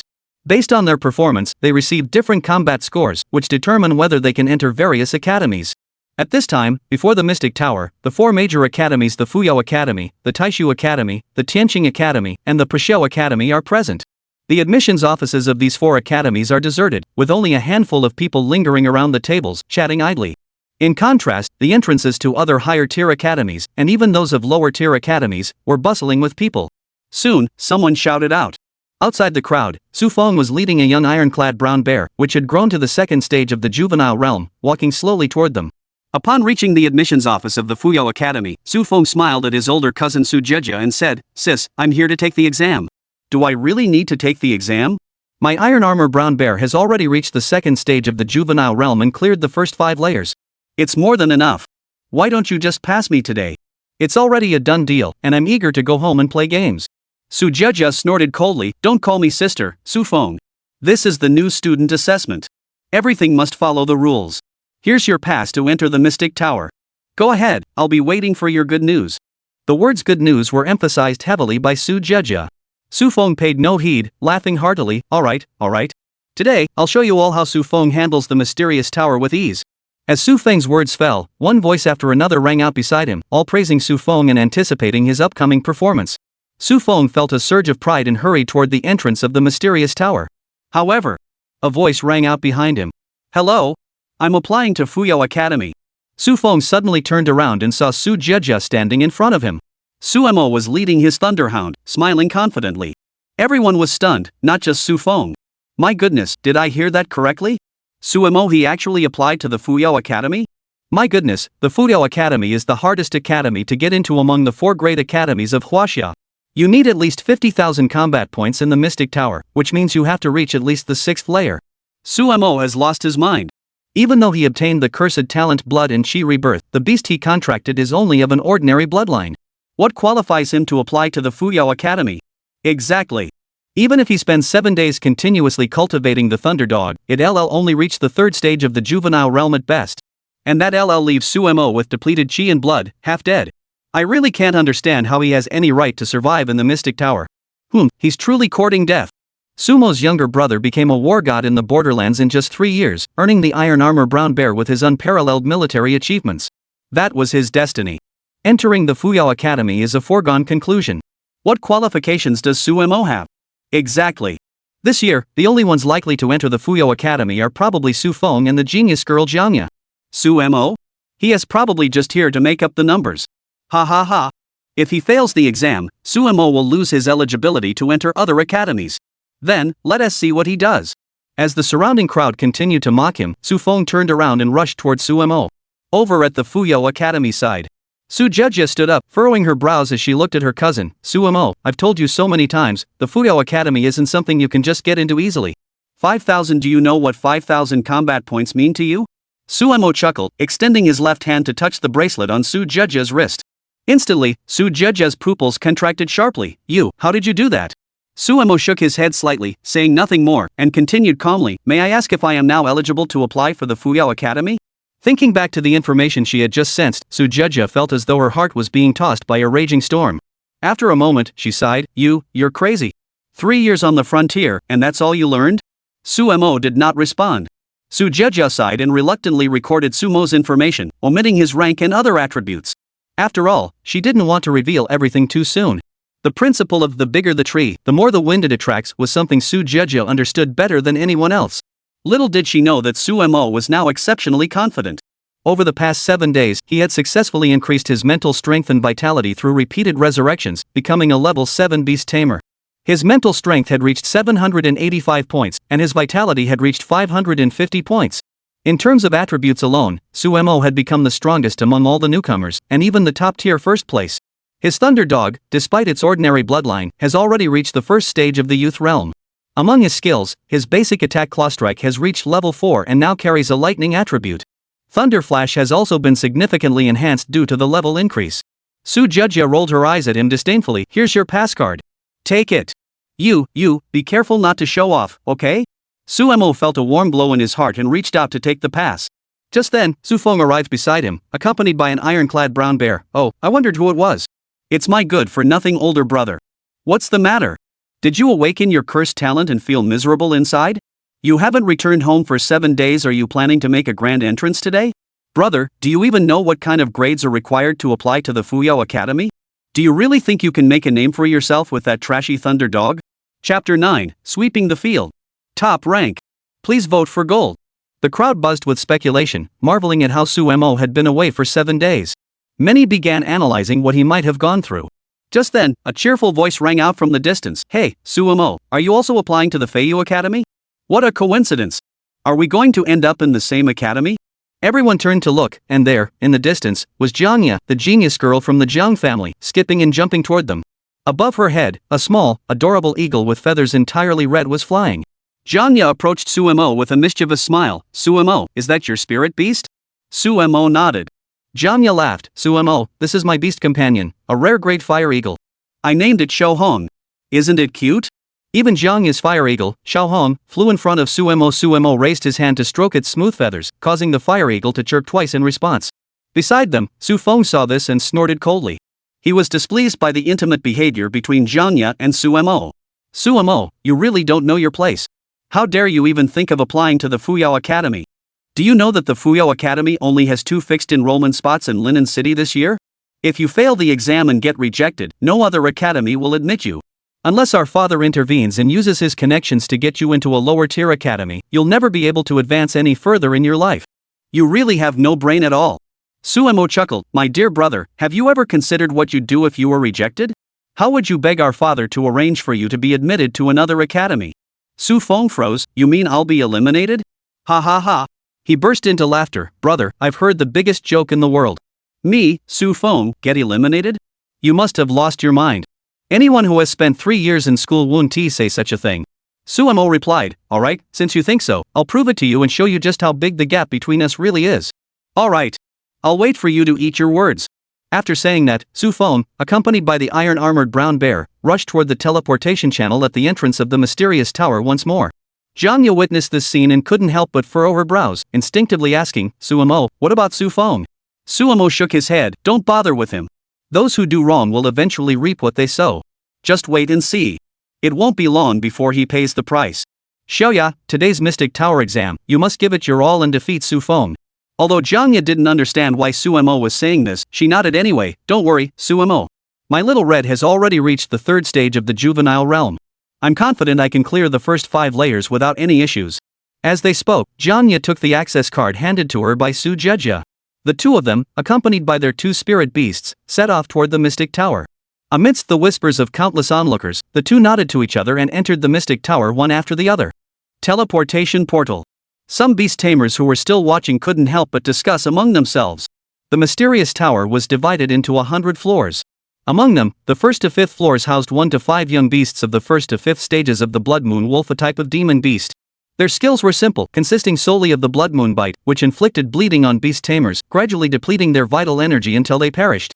From the 6th to the 10th floor, each floor houses a single agile-type demon beast in the 6th to 10th stages of the juvenile realm blood-sucking bees. Their skill is Poisonous Bee Sting, which inherently carries a poison attribute. It is worth noting that all beasts from the 1st to the 10th layer are of the ordinary rank and are subject to bloodline suppression. Therefore, many people are optimistic about the rare Great Fire Fierce Eagle and the epic Great Iron Armored Brown Bear achieving good results. Next, the 11th floor features 3 juvenile stage, 10th tier dragon scaled pythons, while the 12th floor has 5 of them, with the skilled dragon python Squeeze, possessing powerful defensive capabilities. As for the 13th floor, it is a young stage, 1st tier firebird with the skilled blazing inferno. As the surrounding people recounted the details, no one dared to continue. Because all beast tamers knew that in the annual freshman exam, there had always been an unbroken record for clearing the Mystic Tower. It was set 100 years ago by Long Sanhai, the foremost of the 10 great masters of Huaxia. He fought his way through the ranks, reaching the 13th layer, where he severely wounded the firebird and earned a score of 129,000. This record had remained unbroken for a century, and no novice beast tamer could match it. As everyone discussed, a massive light screen appeared before the Mystic Tower, displaying a real-time ranking list. Xu Feng had already successfully cleared the 5th floor and reached the 6th floor of the mysterious tower. At this moment, Xu Feng had already achieved a combat score of 50,000. The minimum score required to enter the Fuyao Academy was 50,000. Everyone was now certain that Xu Feng had already secured his ticket to the academy. Next, the second place contender appeared. Jiang Ya, with her SS-tier talent, had also cleared the 5th floor and overtaken the others in scoring. Although her beast taming rank was 2 tiers lower than Xu Feng's, she relied on her SS-tier talent and the superior performance of her higher-tiered Fire Eagle to reach the 6th floor. 10 minutes later, Xu Feng teleported out of the Mystic Tower, panting heavily and drenched in sweat. He turned to look at the rankings above him. Ultimately, Xu Feng had stopped at the 6th floor of the Mystic Tower, with a final combat score of 56,000. Seeing this result, Xu Feng coldly smiled. Although it's slightly worse than I expected, it's more than enough to enter the Fuyao Academy. However, Jiang Ya, you're really strong. You truly live up to your SS-tier talent, and you're definitely the woman I, Xu Feng, admire. On the rankings board, Jiang Ya had successfully overtaken Xu Feng and reached the top spot, with a final score of 60,000. She also teleported out of the Mystic Tower. Jiang Ya's delicate skin was covered in sweat, but she paid no heed to it, hurriedly glancing at the rankings. Many people know what Jiang Ya is interested in. Sumo. But, so far, on the rankings, Xu Feng and Jiang Ya have a clear lead in the top 2 spots. Third place, with only 20,000 points, has already established him as a prodigy among the ordinary beast tamers.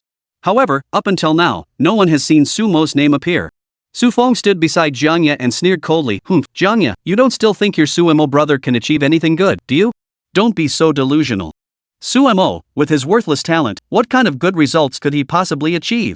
I really can't understand why he chose the Flying Dragon Academy. He's truly courting death. Jiang Ya frowned. Xu Feng, Sumo is your own brother. Not only do you not care about him, but you're mocking him here? Xu Feng snorted coldly, refusing to respond. Numerous beast tamers around them continued to discuss the matter.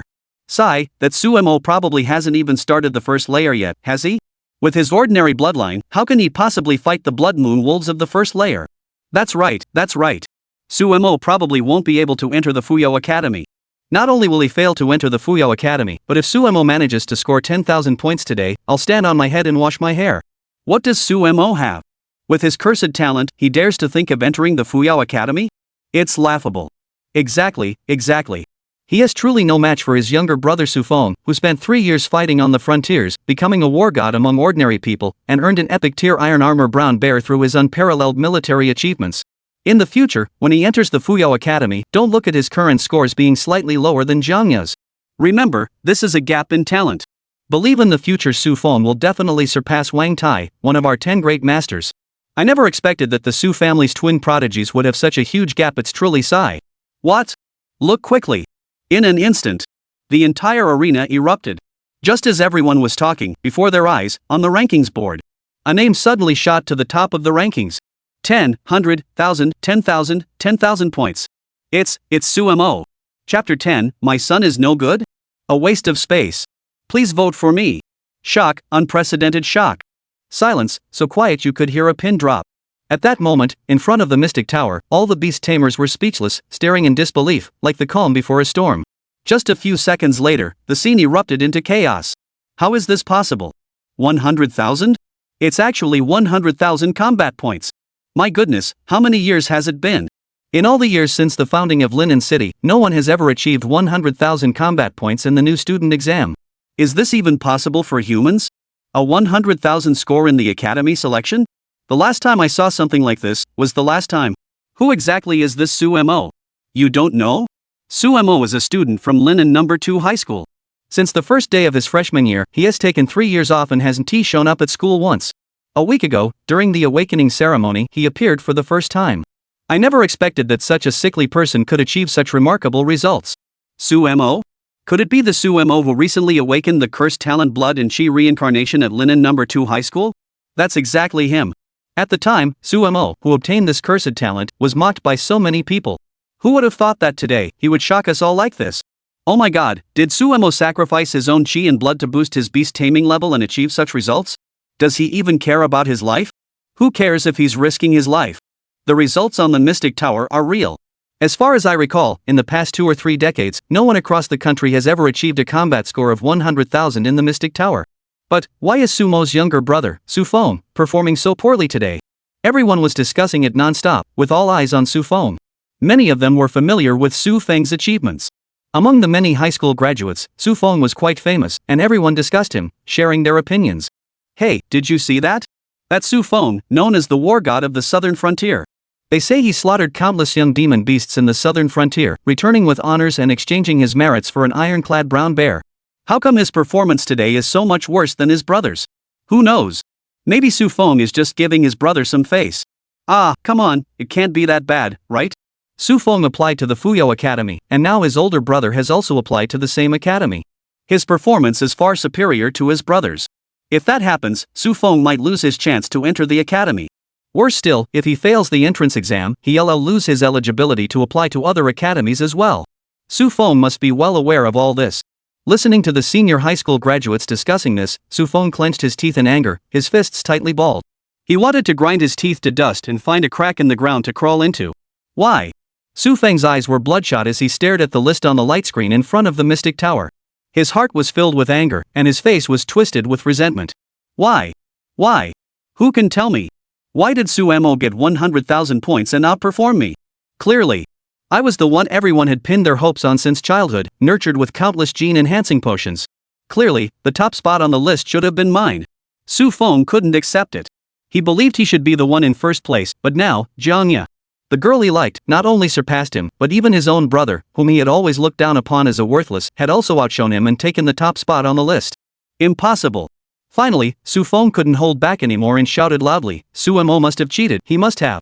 Over the past 3 years, he's been nothing but a sickly weakling who's never once trained. How could he possibly have earned this ranking? Poor Xu Feng. Even now, he still hadn't realized that it was he who had stolen Su Mo's achievements. He hadn't even considered what kind of growth Su Mo had undergone over the past 3 years on the frontier. He has gone mad. That's right. He must have used his cursed talent to drain away most of his lifespan to achieve such results. Xu Feng turned to look at Su Jia beside him. Sister, are you really going to let this Su Mo, who has little time left, enter your Fuyao Academy? Even if you cultivate him into a genius, his lifespan is at most a few years left. Your academy should seriously consider abandoning Su Mo and letting him leave. I am the one who should be admitted to the Fuyao Academy. Su Jia looked at him coldly. Then, she looked at Sumo's name on the screen, her eyes unfocused, lost in thought. Someone in the crowd shouted, and everyone turned to look. Look! Isn't that Xu Feng and Su Mo's father, General Su? Why is he here?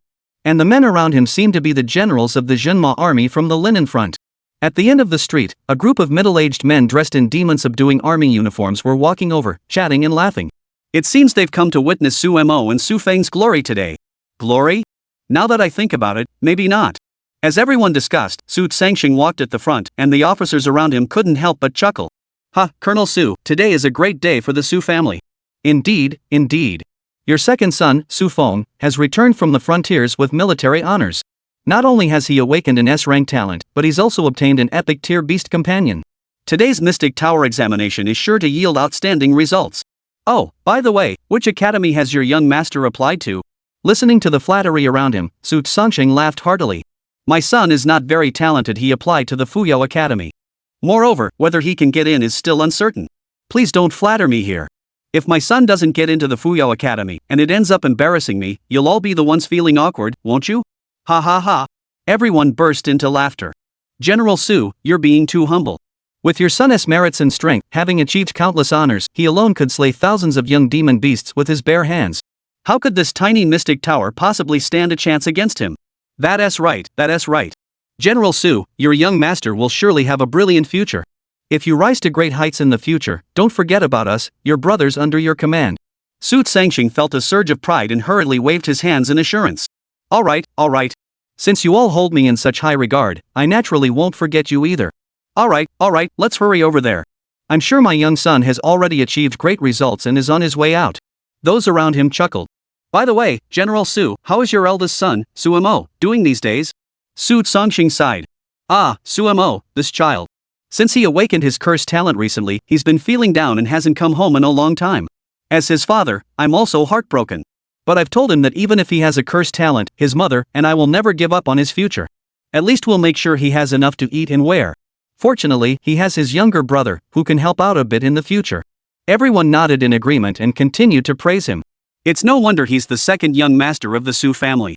He cares about the people, fights demons and monsters on the frontier, and even when he returns home, he still values his older brother so much. Su Tsangxing burst into laughter. Everyone walked up to the front of the Mystic Tower, greeting the countless people around them. Su Tsangxing responded with a smile on his face. But, when he looked up and saw his ranking on the list, he froze. What? Su Mo is first? How is that possible? Chapter 11, Never Seen Such a Storm, Please Vote for Gold. Su Songqing had always had a catchphrase, a lifetime of military service, decades of experience, what storms haven't I weathered? But this time, he truly hadn't seen anything like this before. Su Songqing was speechless. He had always expected his son to be among the top ranked. Even with the legendary tier beast he had obtained through countless merits, he should have easily secured the top spot on this year's newcomer rankings of the Mystic Tower. It should have been a piece of cake. Even if things went badly, he should at least have secured the second spot, right? But to his surprise, the first name on the list was Su Mo, the second was Jiang Ya, and the third was his own second son, Xu Feng, the second young master whom everyone around him admired. How could this be? In his impression, although Su Mo had obtained an SSS-tier hidden talent, it was a cursed talent that fed on vital energy and sacrificed lifespan. Even if Su Mo could become powerful enough to control beasts, what kind of storm could he possibly stir up?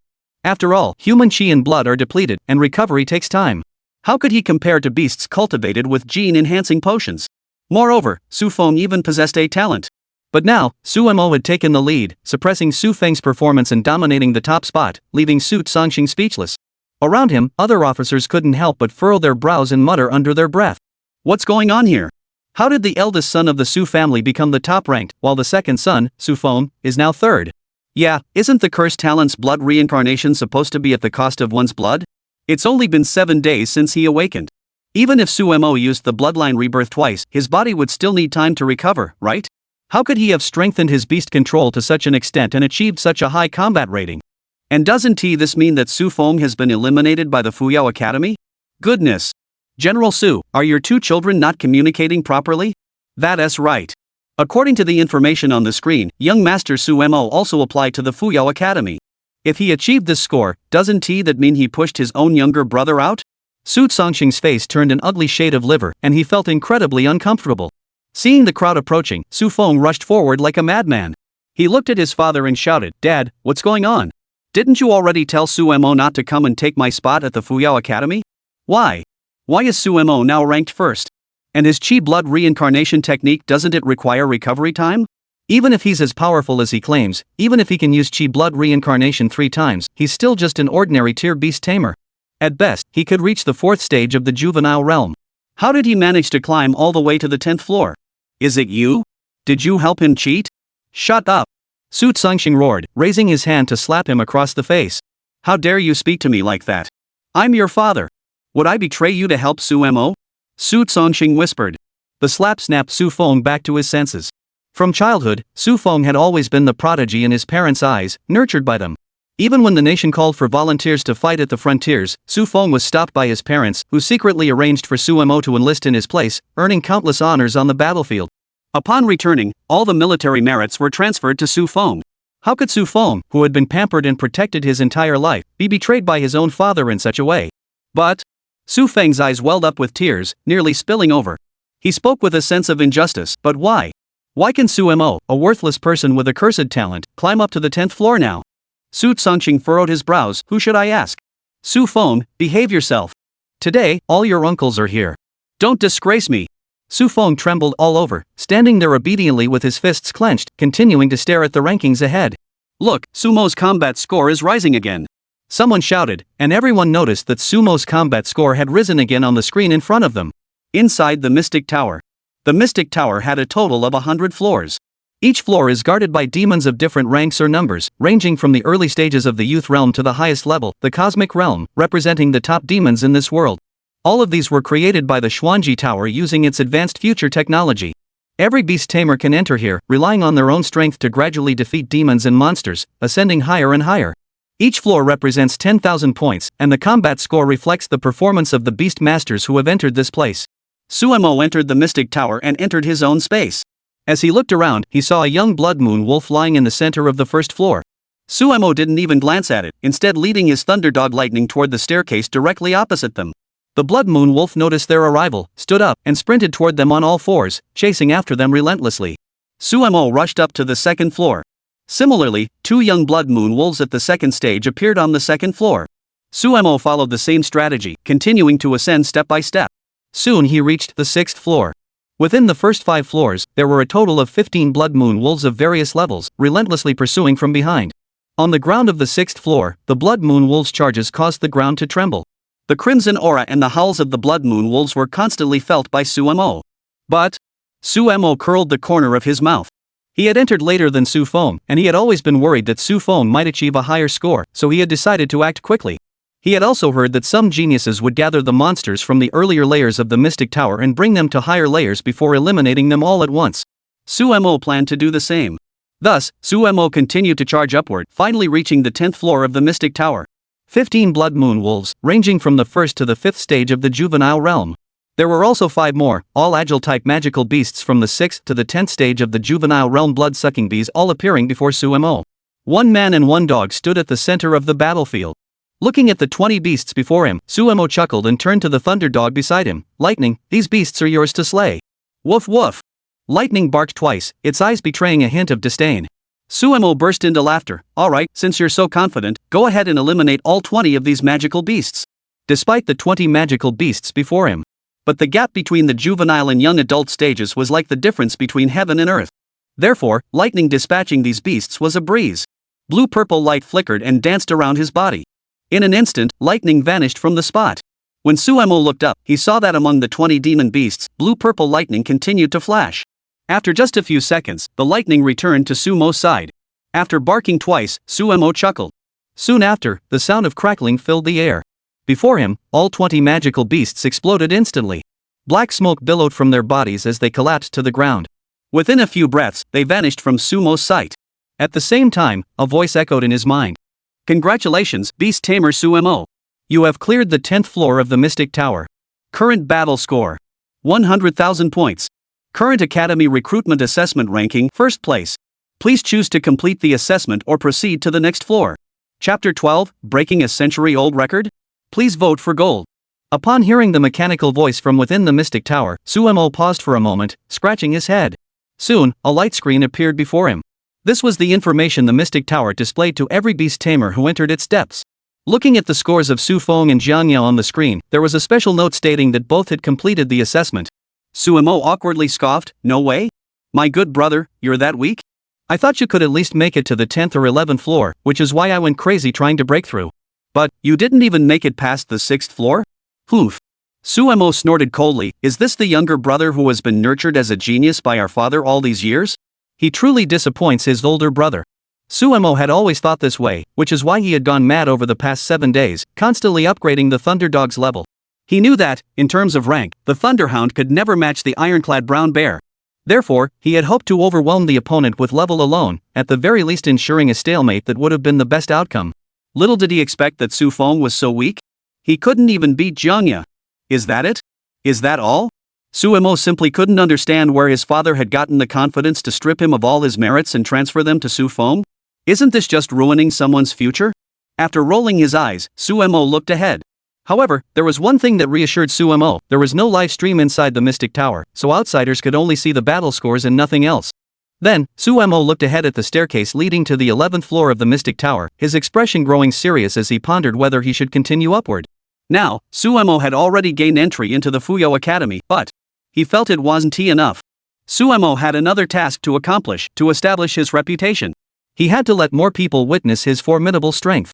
Although Sumo understood the principle that the bigger the tree, the more the wind, he also knew that in the current situation, if he didn't make a name for himself and attract more attention, the oppression he faced from his father and mother, who had transferred all his merits to his younger brother, would never be resolved. Even if Sumo were to contact the former leaders of the southern frontier, it would be of no use. The records would clearly state that the merits belonged to Xu Feng, and no amount of protest from Sumo would stir up any waves. Moreover, this was not the southern frontier but Linen City, where his father, Su Sangxing, served as a major general of the demon-subduing army, and his words carried significant weight. Sumo wouldn't gain much from this. Thus, Sumo decided to continue his high-profile approach. Recalling the records from the Newborn Academy's assessments over the past century, since the appearance of the Mystic Tower, the highest score was set by Long Sanhai, the first of the 10 great masters of Huaxia. 100 years ago, Long Sanhai had set the highest record in the Newcomer Academy's exams by breaking through the 13th layer and exhausting his spiritual energy, thereby achieving a combat score of exactly 130,000. Possessing the SSS-tier talent of all things have souls, the record he established remains unbroken to this day. Sumo's eyes narrowed as he thought to himself. If I were to break this record, I would surely attract a lot of attention, wouldn't I? Lowering his head, he stroked the head of his lightning dog and chuckled, "Lightning, let's continue. Our goal for today is to break through the 13th layer and surpass 130,000 combat points. Let the entire nation and the world witness the new record that belongs to me, Sumo. Woof woof. The lightning dog barked twice, its eyes brimming with excitement. Sumo chuckled and quickly led the lightning dog toward the stairs ahead. Half a minute later, after trampling the stairs, the man and the dog finally reached the upper floor. SSSS. Upon reaching the 11th floor, the sound of several pythons flickering their tongues echoed before them. Sumo narrowed his eyes and saw 3 pythons, each about 10 meters long, appearing ahead. Each python was covered in thick scales that shimmered with a purple-blue glow. Dragon scale python, possessing scales resembling dragon scales, it boasts formidable defensive capabilities. Its skill is Dragon Python Squeeze.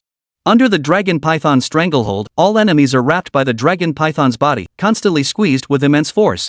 These tamers cannot break free and gradually lose their life force. However, Sumo chuckled, lightning, how about it? 3 young stage 10th ranked dragon-scaled pythons should be no problem, right? Lightning let out 2 more cries, its body erupting with blue-purple light before vanishing from its original position. Instantly, the 3 dragon-scaled pythons darted around, searching for Flash's whereabouts, attempting to crush him beneath their bodies. But Lightning's speed was too fast, and it also possessed powerful 4th-tier normal attacks claw strikes that carried lightning attributes. Sumo stood by, constantly channeling his mental energy to issue commands to Lightning. This was the coordination between a Beastmaster and their contracted beast, which also consumed the Beastmaster's mental energy. Under the Lightning's repeated attacks, each strike landed precisely on the dragon-scaled python's vital spot. After a few minutes, a dragon-scaled python, covered in wounds, flew out and disappeared into the 11th layer. On the light screen before Sumo's eyes, the battle score rose again by 3,333 points. He continued to break his own records. At the same time, he was challenging the record set by Long Sunhai, the first of the 10 great masters, a feat unmatched by all beast tamers across all of Huaxia. 1, 2, 3. All the dragon-scale pythons at the 10th stage of the juvenile realm in the 11th layer were slain. Sumo stroked Lightning's head and took out a piece of meat from his storage ring. Don't underestimate the thunder dogs, which normally feed on chi and blood. They also enjoy foods that many beast tamers love, such as meat. As the piece of meat flew through the air, the thunder dog leaped up, caught it in its mouth, chewed it a few times, and swallowed it whole. It even shook its tail and rubbed against Sumo's leg. Sumo chuckled, alright, stop rubbing. Let's hurry up and go. Today, once we break the record, I'll buy you lots of delicious food and let you eat your fill. Woof woof woof. The thunder dog barked happily 3 times, and the man and dog sprinted off again, heading toward the 12th floor. Outside the Mystic Tower, the crowd had already erupted into chaos. Goodness, Sumo is still breaking through. He's still trying to beat his own record. 110,000, it's already 110,000 points. Sumo hasn't come out yet. Does that mean he's going to keep breaking through? Could it be that Sumo is going to break the record set by General Long, the first Grandmaster of our nation in 100 years? Is he going to break through to the 14th floor? How is that possible?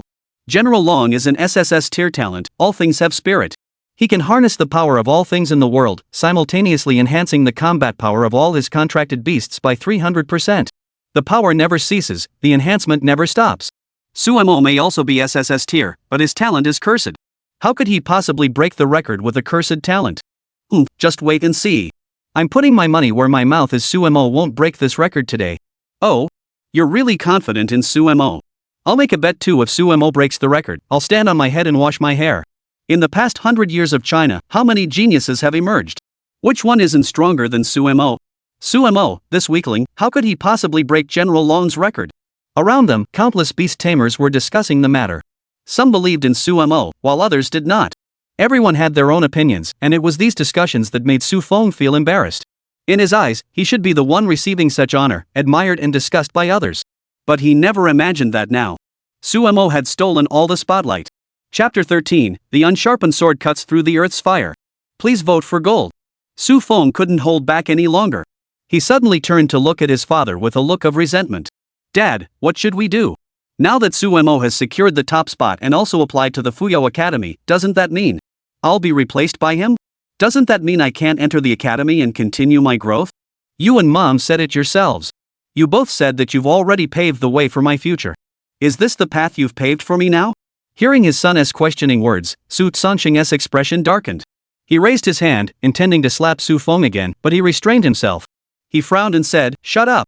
Xu Feng, I never want to hear those words from you again. Do you think I can't see the situation? Do you think I'm not surprised that Sumo has taken the top spot? Just wait. When Sumo comes out, I will definitely demand an explanation for you." Hearing this, Xu Feng's heart finally calmed down slightly, and he stopped complaining. However, the resentment in his heart never faded. Meanwhile, further away, Jiang Ya stood beside Su Jia and Jiang Hanying. Her hands kept crossing over each other, resting on her chest, her expression filled with tension. Jiang Ya kept praying in her heart. Suemo, please do your best. Perhaps you can truly break the record that has remained unbroken for a century, perhaps. You can prove to the entire world that the so-called cursed talent that everyone has mocked and ridiculed will eventually astonish everyone. Jiang Hanying chuckled beside her. I never expected Sumo's younger brother to be so talented. He really hasn't disappointed me. Upon hearing this, Jiang Ya's expression froze. A fleeting emotion flashed through her mind. She looked at Jiang Hanying, her eyes filled with caution. Perhaps it was a woman's intuition, but Jiang Hanying quickly noticed Jiang Ya's expression. She chuckled and said, "Little sister, judging by your expression, you must really like Suemo, don't you?" Jiang Ya was caught off guard by the question and didn't know how to respond. Jiang Hanying continued to giggle, reassuring her, "Relax, sister. I don't have those kinds of thoughts about this little brother, you know. But, he is indeed very important to me. He can help me with many things. But don't worry, it won't affect him in any way, and it won't affect your feelings for him either. Why are you telling me this? I didn't misunderstand you at all." Jiang Ya's face flushed red as she pouted and complained. Jiang Hanying giggled and didn't say anything else. Meanwhile, Su Jia watched the two girls talk, narrowing her eyes, lost in her own thoughts. Back inside the Mystic Tower, Suemo finally arrived at the 12th floor with his summoned beast, the Thunder Dog. As soon as he stepped inside, he saw 5 young dragon-scaled pythons, each at the 10th stage of the youth realm, appearing before him. The dragon-scaled pythons twisted their bodies and rushed toward the man and his dog at lightning speed. "Lightning, go!" Suemo shouted. Lightning nodded swiftly, let out a bark, and once again activated its active skill Thunderbolt Flash.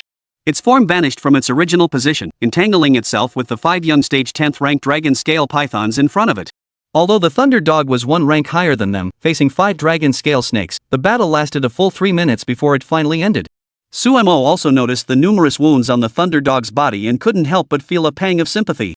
The Thunder Dog approached him, and he hurriedly reached out to stroke its head, saying, "Lightning, you've worked hard." Although the monsters and beasts within the Mystic Tower were projections created through future technology, their attacks could still cause some neurological damage to the beast tamers and their contracted beasts. Feeling the pain in its body, the Thunder Dog let out a whimper. Suemo focused his mind, and before him, the Chi Blood reincarnation array appeared. He channeled his own Chi and blood into the array, then transformed it and sent it flying toward the Thunder Dog's forehead. Suemo later discovered that his Chi Blood reincarnation talent could nourish beasts, not only enhancing their levels but also healing their injuries, though this effect was limited to the beasts he had contracted with. In just half a minute, the Thunder Dog's injuries had completely healed, and it bounded back to Sumo's feet, rubbing against his legs. Suemo moved his mind, instantly reviving the dog and restoring it to full health. He then chuckled and said, "Alright, next up, the 13th layer should be young stage demon beasts. After that, let me accompany you in battle." The Thunder Dog nodded, and the two rushed toward the 13th floor. Upon arriving at the 13th layer, they saw a bird with fiery red feathers all over its body, flapping its wings and floating in the air at the center of the arena. The Flame Bird. Youth Realm, Stage 1, Skill, Blazing Inferno. This was the first Youth Realm demon beast they had encountered since entering the first floor of the Mystic Tower, and its rank was also ordinary. It could be said that the strength between the Flame Bird and the Thunder Dog was evenly matched. Suemo chuckled, and with a flick of his thoughts, the black iron heavy sword that had accompanied him for 2.5 years, the Lord of the Underworld, appeared in his hand. This heavy sword was forged using meteorite iron from beyond the heavens. Though the sword appears blunt, its destructive power is extraordinary. Suemo had used this heavy sword to slay demons and monsters, killing thousands of beasts on the frontier, and had become a legendary warrior in the hearts of countless soldiers. San Lon. With a single cry, the sword left its scabbard, and the bloodthirsty energy within instantly filled the tower, causing the air around it to grow several degrees colder. Suemo felt the entire heavy sword trembling at that moment, as if it were yearning for battle. He chuckled, ran his hand along the blade of the Underworld King's sword, and said, "Old friend, it's been a long time. I'm sure. You must be eager for this battle, right? Come on, let's face them together. Come to think of it, this is also the first time the two of us have faced a young demon beast." As he spoke, Suemo looked at the Thunder Dog. The Thunder Dog barked twice, and blue-purple lightning swirled around its body before it vanished from the spot. Suemo exerted all his strength, and his vitality points, boosted by his recent revival, reached 562. His physical prowess now far surpassed that of an ordinary person by more than 5 times. In the next instant, he too vanished from the spot. Feeling the oncoming charge of the man and the dog, the Flame Bird let out a cry and soared into the air. Its wings flapped, unleashing countless flames as it charged toward the ground. In the blink of an eye, the Thunder Dog reappeared, soaring into the air. Its claws emitted blue-purple lightning, striking the flame bird's wings directly. It shattered 2 feathers, causing the flame bird to cry out twice and lose its balance, beginning to fall downward. Suemo appeared shortly after, holding a heavy sword, which he raised and struck the firebird's abdomen, causing it to emit a muffled groan. The intense pain caused it to lose its balance, but at the same time, it completely ignited the anger within its heart. Whether they were magical beasts or tamed beasts, they all had their own dignity. Being struck by an enemy would inevitably arouse their anger. Suemo saw that beneath the flame bird's wings, a sea of flames appeared. One after another, the flames rushed toward the ground in an instant. In just a few breaths, the entire 13th floor was engulfed in flames, leaving only the small area beneath his feet untouched. SSSS. The flame bird let out a deafening cry. Its voice was filled with resentment towards Suemo and the Thunder Dog. Suemo smiled and said, this is just the first encounter, and you're already so angry? But, glancing at the Thunder Dog, he said with a smile, Lightning, let's finish this quickly. Woof! The dog's bark faded away.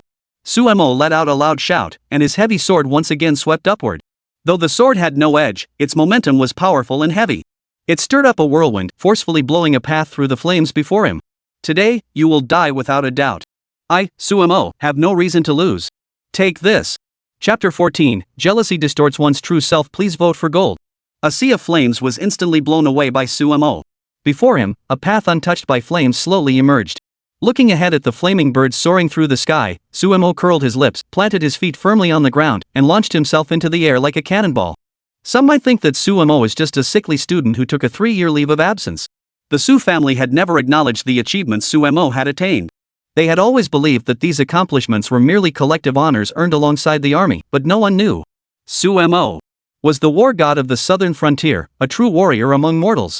The southern frontier and Linen City were vastly different, and to make matters worse, Sumo's father, Su Sangxing, though he had served as a brigadier general of the Linen District demon-subduing army for years, had gradually retired from the front lines in recent years. Apart from their current relationship, Su Sangxing rarely pays attention to military affairs, so naturally, he is unaware of Sumo's achievements. If he had known, he would have been utterly astonished, and would never have done such things as harming Suemo and shifting the credit to his second son, Su Feng. But it was precisely because of all this that every action Suemo took completely stunned everyone. Charging forward. Sumo's heavy sword, the Lord of the Underworld, slashed down from above with tremendous force. With his hips and waist aligned, it struck the flaming bird's wings with such force that they shattered. Feeling the immense impact, the feathers snapped one by one, scattering to the ground. The flame bird's body swayed unsteadily and could no longer sustain its flight, plummeting downward at an alarming speed. In the air, the Thunder Dog appeared instantly. His claws were wrapped in blue-purple lightning, and with a single strike, he pierced the flaming bird's body. In just 2 breaths, the flame bird completely vanished from the 13th floor of the Mystic Tower. The surrounding flames also dissipated, allowing Suemo to feel the temperature return to normal. He chuckled, raised his hand to pat the Thunder Dog's head, and said with a smile, Lightning, well done. You're gaining more and more combat experience. In the future, the two of us will definitely make a name for ourselves. The Thunder Dog barked twice, wagging its tail, its expression brimming with pride. It seemed to be telling Suemo that it had performed well and deserved a proper reward. Suemo, of course, wouldn't shortchange it. The Thunder Dog was the first beast he had contracted since arriving in this world and becoming a beastmaster. Every beast tamer regarded their beasts as partners, family, and the most important beings in their lives. How could Suemo possibly neglect this Thunder Dog? Congratulations, Beastmaster. At that moment, a mechanical voice rang out around Sumo's body. Congratulations to Beastmaster Suemo for successfully clearing the 13th floor of the Mystic Tower. Current battle score, 130,000. The Beastmaster has matched the record set by the SSS-ranked Beastmaster Long Sunhai 100 years ago during the Academy's freshman assessment. Shall you continue upward or give up now? Please choose. Suemo smiled slightly. Finally, he had succeeded. What he needed was to keep building his reputation, to get more people to notice him and know his name. Only then would he have the capital to take revenge on the Su family and avenge his brother. Lightning, let's go. You rest for now, I'll handle this. As he spoke, Suemo led the Thunder Dog toward the staircase leading to the 14th floor. Outside the Mystic Tower, everyone was speechless, their mouths wide open as if they could fit a tomato inside. Everyone stared intently at the front. On the virtual screen in front of the Mystic Tower, Sumo's score appeared 130,000 points. Suemo, he really did it? Goodness gracious, this is unbelievable. What kind of genius is this? But didn't everyone say that Sumo's talent was SSS ranked, but it was a hidden cursed talent? Why, with a cursed talent, could Suemo score 130,000 points? This score is the same as our dragon generals. Could it be that Sumo is about to break the century-old record that no one has been able to touch? I recall that the last record was set over a decade ago by Jiang Ya, the head of our Huaxia Military Affairs Bureau, who scored 110,000 points, but that was still 20,000 points short of General Long's record. Could it be that Sumo's performance today, and his future achievements, will surpass both of them? Wait, I thought someone just said that if Sumo breaks the record, he has to wash his hair upside down. Where is he? Where is he? He has already run off. Seeing things were going south, he slipped away. Don't pay attention to him anymore. Let us focus on Sumo instead. I wonder what kind of score Sumo will achieve today. It's truly exciting. As everyone continued to discuss, Xu Feng and Su Sangxing's faces turned as red as liver. The two of them couldn't say a word, their hearts aching. Su Sangxing's eyes narrowed in disbelief, unable to fathom what was happening. In his mind, Sumo was nothing but a worthless cultivator. Compared to his second son, Xu Feng, Sumo's talent was not just a little lacking, it was like night and day. He had never once believed or even considered the possibility that Sumo could achieve such remarkable results. Yet here he was, watching the score before him reach 130,000 points, just one step away from breaking the century-old record held by Long Songhai. Who was Long Songhai? As a fellow member of the demon-subduing army, how could Su Sangxing not know? He was a god in the hearts of all Chinese people. He is the spiritual totem of everyone and one of the guardian deities protecting Huaxia. And now, Sumo's score is about to break this record, which is unbearable for Su Sangxing. He couldn't help but think, could it be that I was really wrong? Could it be that? Did I really underestimate Sumo from the very beginning? What has he gone through in the past 3 years? Su Sangxing desperately wants to find someone to learn about Sumo's actions over the past 3 years, but he cannot bring himself to do so. Wouldn't that make people think that, as Sumo's father, he hasn't paid any attention to his own child? Moreover, in the information he had publicly released, the person who had gone to the southern frontier to enlist in the army and fight against the demon beasts was Xu Feng. The officers beside him looked slightly puzzled. General Su, what is going on? Your eldest son, Sumo, is so strong?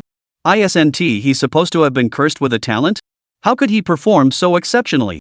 General Su, you wouldn't have spent the past 3 years training Sumo alongside your beloved wife, would you? Today, Sumo truly opened everyone's eyes. The Su family has 2 dragons soaring together, their future is boundless. The words of those around him were filled with sarcasm. To Xu Feng, they felt like 1,000 knives slicing through his body, or like blades being plunged into his heart. Xu Feng clenched his teeth, his eyes bloodshot. Damn it! Sumo! Why? Why are you so strong? Why could you break the century-old record? All this glory and attention should have been mine, Xu Feng's. You dared to take all this from me. Why? Why are you competing with me for this honor? Chapter 15, The Idiot Little Brother. Please vote for gold. Just as Xu Feng couldn't bear or accept all this, someone suddenly shouted, "Look, Sumo is coming out." In an instant, everyone looked up. Sure enough, there, at the entrance of the Mystic Tower, Sumo appeared. At the same time, all the Mystic Towers across the country simultaneously issued an announcement. Congratulations to Linen City of Huaxia. In the new student entrance exam, Beast Tamer Sumo has successfully broken the century-old record for passing the Mystic Tower in the new student exam, achieving a final combat score of 130,001 points. Boom! A single stone sent ripples across the pond, and the entire venue erupted in chaos. What? Sumo scored 1 point more than General Long. My goodness, is Sumo even human? He's really broken the record set by General Long over the past century. Goodness, I have a feeling that Dragon General will be surpassed by Sumo in the future. Impossible. Don't forget that Sumo has a cursed talent, he has a living sacrifice. Even if he spends his life enhancing his beast taming skills, let alone the fact that his beast is of an ordinary rank, how many lives does Sumo have to invest in it? I estimate that Sumo will only be in the spotlight for half a year at most. After that, he'll probably have to leave this world in a hurry. Oh well, but no matter what, Sumo really surprised us today. This doesn't look like someone who's been stuck at home for 3 years. This is a war god, right? A genius among beast tamers, right? Now, Sumo has truly become a sensation. Linyang City was also completely ablaze.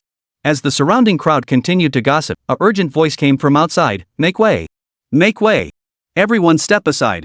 Everyone looked up to see Tang Weigua, the principal of Linen No. 2 High School, riding a giant squirrel charging in from outside. After the squirrel shrank back to normal size, Tang Weigua landed on the ground and rushed forward. Before Sumo could take a step forward, Tang Weigua grabbed his hand and said, "Sumo, you're truly amazing. You're incredible. I knew it. I've always had high hopes for you. I just knew you had an unlimited future ahead of you. Today, you truly haven't disappointed your teacher." Sumo scratched his head and looked at the principal, saying, "Principal, didn't you tell me not to give up before?" At least there's still some potential for the future. It doesn't seem to match what you said earlier, does it? Tang Weiguo scratched his head. It doesn't matter. How could you know what I was thinking? What do you call that? That's called speaking from the heart. Congratulations, Sumo. Congratulations on ranking first in the freshman college assessment and breaking the century-old record. By the way, I came here today for something. Would it be convenient for the school to use your exam results today for some publicity? Sumo couldn't help but laugh. How could he not know the principal's intentions? This was clearly because he had now made a name for himself, and it was likely that his fame would spread nationwide, making him truly renowned. As the principal of Linen No. 2 High School, Tang Weiguo had seen the school remain mediocre over the years. Now that a genius had emerged and achieved such remarkable results, how could he possibly let this opportunity slip away? Sumo chuckled and said, "Alright, principal, it's fine. If you want to." Before Sumo could finish, he saw the principal dancing with joy, swaying back and forth as he left. Sumo rolled his eyes. What a mess. This principal is way too career-driven. However, Sumo didn't have any other thoughts this time. Instead, he thought that under Principal Tang Weiguo's actions, he could continue to promote himself. Though others say that people fear fame as much as pigs fear fat, what Sumo needed now was fame. He needed everyone to recognize him and know who he was. Only then could he gain the upper hand in his upcoming counterattack against the Su family and control the public narrative. Sumo, a voice called out. Sumo turned to look and saw Jiang Ya skipping and jumping toward him. Jiang Ya approached and grabbed Sumo's sleeve, but then felt that her action was a bit inappropriate, so she quickly pulled her hand back. Sumo chuckled and instinctively ruffled Jiang Ya's hair. Jiang Ya's face flushed slightly as she said, "Sumo, congratulations. Congratulations on breaking General Long's century-old record. This year, you're likely to be the top freshman in the academy's entrance exams." Sumo scratched his head. But? Jiang Ya quickly asked curiously, "Sumo, why is your score only a little higher than General Long's?" Upon hearing this, Sumo felt a bit embarrassed. This wasn't really what he had expected. The main reason was that when he entered the 14th layer, he discovered that the creature that appeared was a flame bird at the second stage of the youth realm. The thunder dog and the flame bird differed by one minor realm, and within that minor realm, there was still a noticeable gap between them. Although Sumo's vital energy had reached 562, compared to the flame bird, if ranked by level, Sumo was still only at the 5th stage of the juvenile realm. How could he possibly inflict more damage on the flame bird? Even at the 13th level, when facing the flame bird of the young realm's first stage, Sumo could only rely on his extensive combat experience to inflict some damage on the flame bird and hinder its movements. Ultimately, it was the thunder dog that finished it off. However, when facing the second stage of the young realm's flame bird on the 14th layer, Sumo had no effective means to inflict significant damage or defeat it within a short time frame. However, this was more than enough to prove that Sumo had broken the century-old record and earned his spot in the Fuyao Academy. For Sumo, that was more than enough. His goal was to eliminate Xu Feng, preventing this arrogant upstart from entering the Fuyao Academy, even if he was his own younger brother. Su Jia crossed her arms and smiled slightly. "Congratulations, little brother. It seems you've secured your spot in the Feiyu Academy." Sumo chuckled and said, "You know why I'm so obsessed with getting such a high score?" Su Jia nodded beside him without saying much more. However, Jiang Hanying, standing nearby, smiled slightly and said, "Congratulations. I never expected you to achieve such excellent results. When will we celebrate? Why not treat your older sister to a meal?" Seeing Jiang Hanying say this, Sumo shook his head helplessly. Meanwhile, Jiang Ya glanced at Jiang Hanying and then looked down at herself. In an instant, Jiang Ya felt an unprecedented sense of inferiority. This is way too much. Could it be? Does Sumo like this type? She thought back to what Jiang Hanying had just told her, as if she had mentioned. She doesn't have any romantic feelings for Sumo at all? Then, why is she getting so close to him now? Why was she getting so close to Sumo? Impossible. This can't be happening. In an instant, a voice suddenly rang out. Upon hearing the voice, Sumo immediately recognized it as Xu Feng. He suddenly thought of something and looked at Jiang Ya, curiously asking, "When I was in the Mystic Tower just now, did my brainless younger brother do anything unusual?" "I'm sure he did." Chapter 16, Only Worthless People. Please vote for gold. Jiang Ya scratched her head awkwardly and nodded. "Yes, Xu Feng. From start to finish, he refused to acknowledge your achievements, insisting that you must have cheated. He even told Su's sister that you must have forcibly used your own lifespan to achieve such results, and that the Fuyao Academy shouldn't have admitted someone like you as a beast tamer." Sumo rolled his eyes. This Xu Feng, he is always into these flashy tricks and loves to question others. He has never once thought about why he is so weak himself. No one said anything else, everyone had their own thoughts. Xu Feng, however, stepped forward quickly. Pointing at Sumo, he shouted, "Sumo, I'm warning you now, better confess immediately what cheating methods you used to achieve such results." Don't wait until the academy comes to investigate the underhanded tricks you've been pulling behind the scenes and revokes your qualifications, which would bring shame upon the Xu family.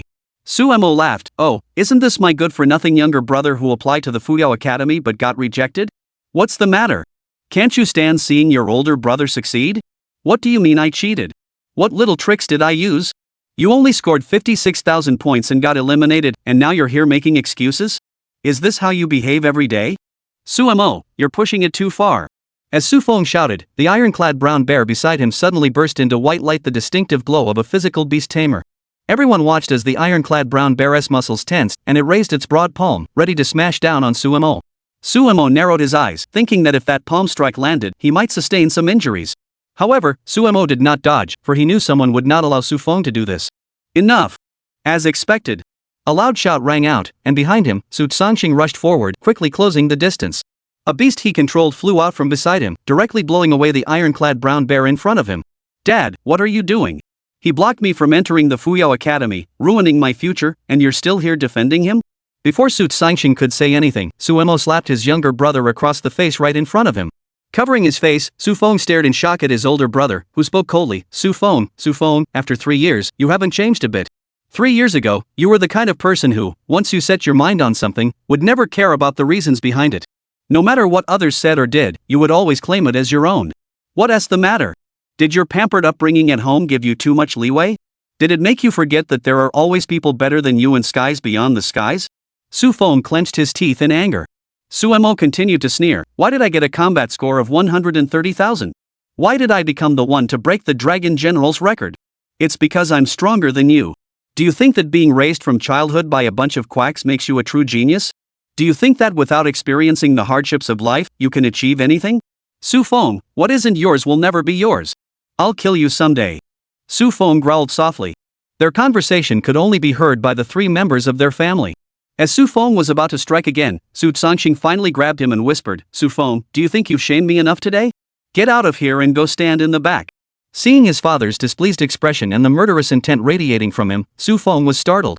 With a grudge in his heart, he glared at Su Mo before moving to the back of the crowd. Behind him, countless beast tamers were discussing the incident wildly. Every word they spoke felt like a knife stabbing into Su Feng's heart, filled with a strong sense of pride, leaving him at a loss for what to do. Looking at Su Sangxing, he raised his eyes to his eldest son, Su Mo. Su Sangxing blurted out, how did you do it? With your cursed talent? With that ordinary grade beast? It's impossible to break through to the 13th layer and get such a high combat score. Su Mo laughed coldly. Want to know? Then I'll tell you. In this world, there are no useless talents, and there are no useless beasts. There are only useless people. Before you asked that question, shouldn't you have considered who was so useless that they only scored over 50,000 points and were outshone by others? You, what did you say? Su Sangxing's expression darkened. To be mocked by his eldest son like this, calling Xu Feng a worthless person? That would mean that everything Su Sangxing and his wife had done for Xu Feng over the years was all in vain? Su Mo's words insulted all 3 of them, but he didn't care at all. You know exactly what I said. Do you really think that just because I let Xu Feng get his hands on a few things, he can gain an advantage over me? Do you really think that Xu Feng can truly accept that merit? Su Mo stepped forward confidently, glaring at Su Sangxing and said, Today, I'm merely reclaiming a small portion of what is owed to me. Do you think you can transfer all the merits I've earned onto Xu Feng? Have you considered whether Xu Feng can even handle it? Today, this is just a lesson for Su Mo. One day, I will make you all return everything you've ever taken from me. Su Sangxing's eyes narrowed, and he spoke coldly, Su Mo, don't you dare forget that you are my son. I am your father. How dare you defy my words? Su Mo burst into laughter, leaving many people around him confused.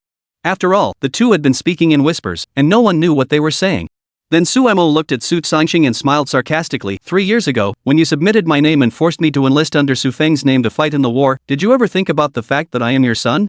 Now you dare to use your status as my father to pressure me? Do you even deserve it? Su Sangxing flew into a rage, raising his hand to slap Su Mo, but his hand was instantly grabbed by Su Mo. What? Su Sangxing was stunned to discover that Su Mo's strength. So great. What, so angry you want to hit me? Think about your current status. Even though you no longer hold much real power, you still care about your reputation, don't you? Be careful that others don't talk behind your back. Or do you want me to expose all the despicable things you've done in front of everyone right now? Su Mo, you're asking for death. Su Mo chuckled. Whether I'm asking for death depends on what you're doing. Is there anything else? If not, I need to rest. Don't disturb me here. Seeing Su Sangxing say nothing, Suemo bumped his shoulder and walked toward the back. Jiang Hanying and Jiang Ya hurriedly followed behind. Many beast tamers around them were constantly discussing what the two were talking about. What's going on? What are Suemo and his father, Su Xiaojun, talking about? I don't know. But it feels like there's some tension between them. Look at the anger in their eyes. I don't know. Could it be because Suemo took Xu Feng's spot at the Fuyou Academy? But I just can't figure it out. Didn't the two brothers communicate beforehand? Or did they never even consider the possibility that both of them would be eliminated? Everyone chatted among themselves, none of them able to clarify or analyze the true reason behind it all. Suemo. Jiang Ya followed Suemo. Jiang Ya lowered her head, her face slightly red, fiddling with the hem of her clothes, stammering, Suemo, congratulations again on becoming first place. I'm very happy for you, but I just don't know if. Beside her, Jiang Hanying giggled, Suemo, little brother, to celebrate you getting first place, would you like me to treat you to a meal? I recently discovered a sauna place with a great buffet. Let me take you there to try it out. We can take a shower, enjoy the sauna, and then have some food. How delightful that would be. Suemo furrowed his brows slightly. Up until now, he still didn't understand why Jiang Hanying was paying so much attention to him, even going so far as to put aside the management of the martial arts dojo to come here and accompany him to the freshman assessment. But he quickly shook his head. No, I'm not interested. As he spoke, Suemo glanced at Jiang Ya and smiled, you want to come with me to go shopping and grab something to eat? Chapter 17, The Blood-Sucking Family of Three. Please vote for gold. Is that really okay? Jiang Ya looked up at Suemo with a stunned expression, her eyes filled with tension.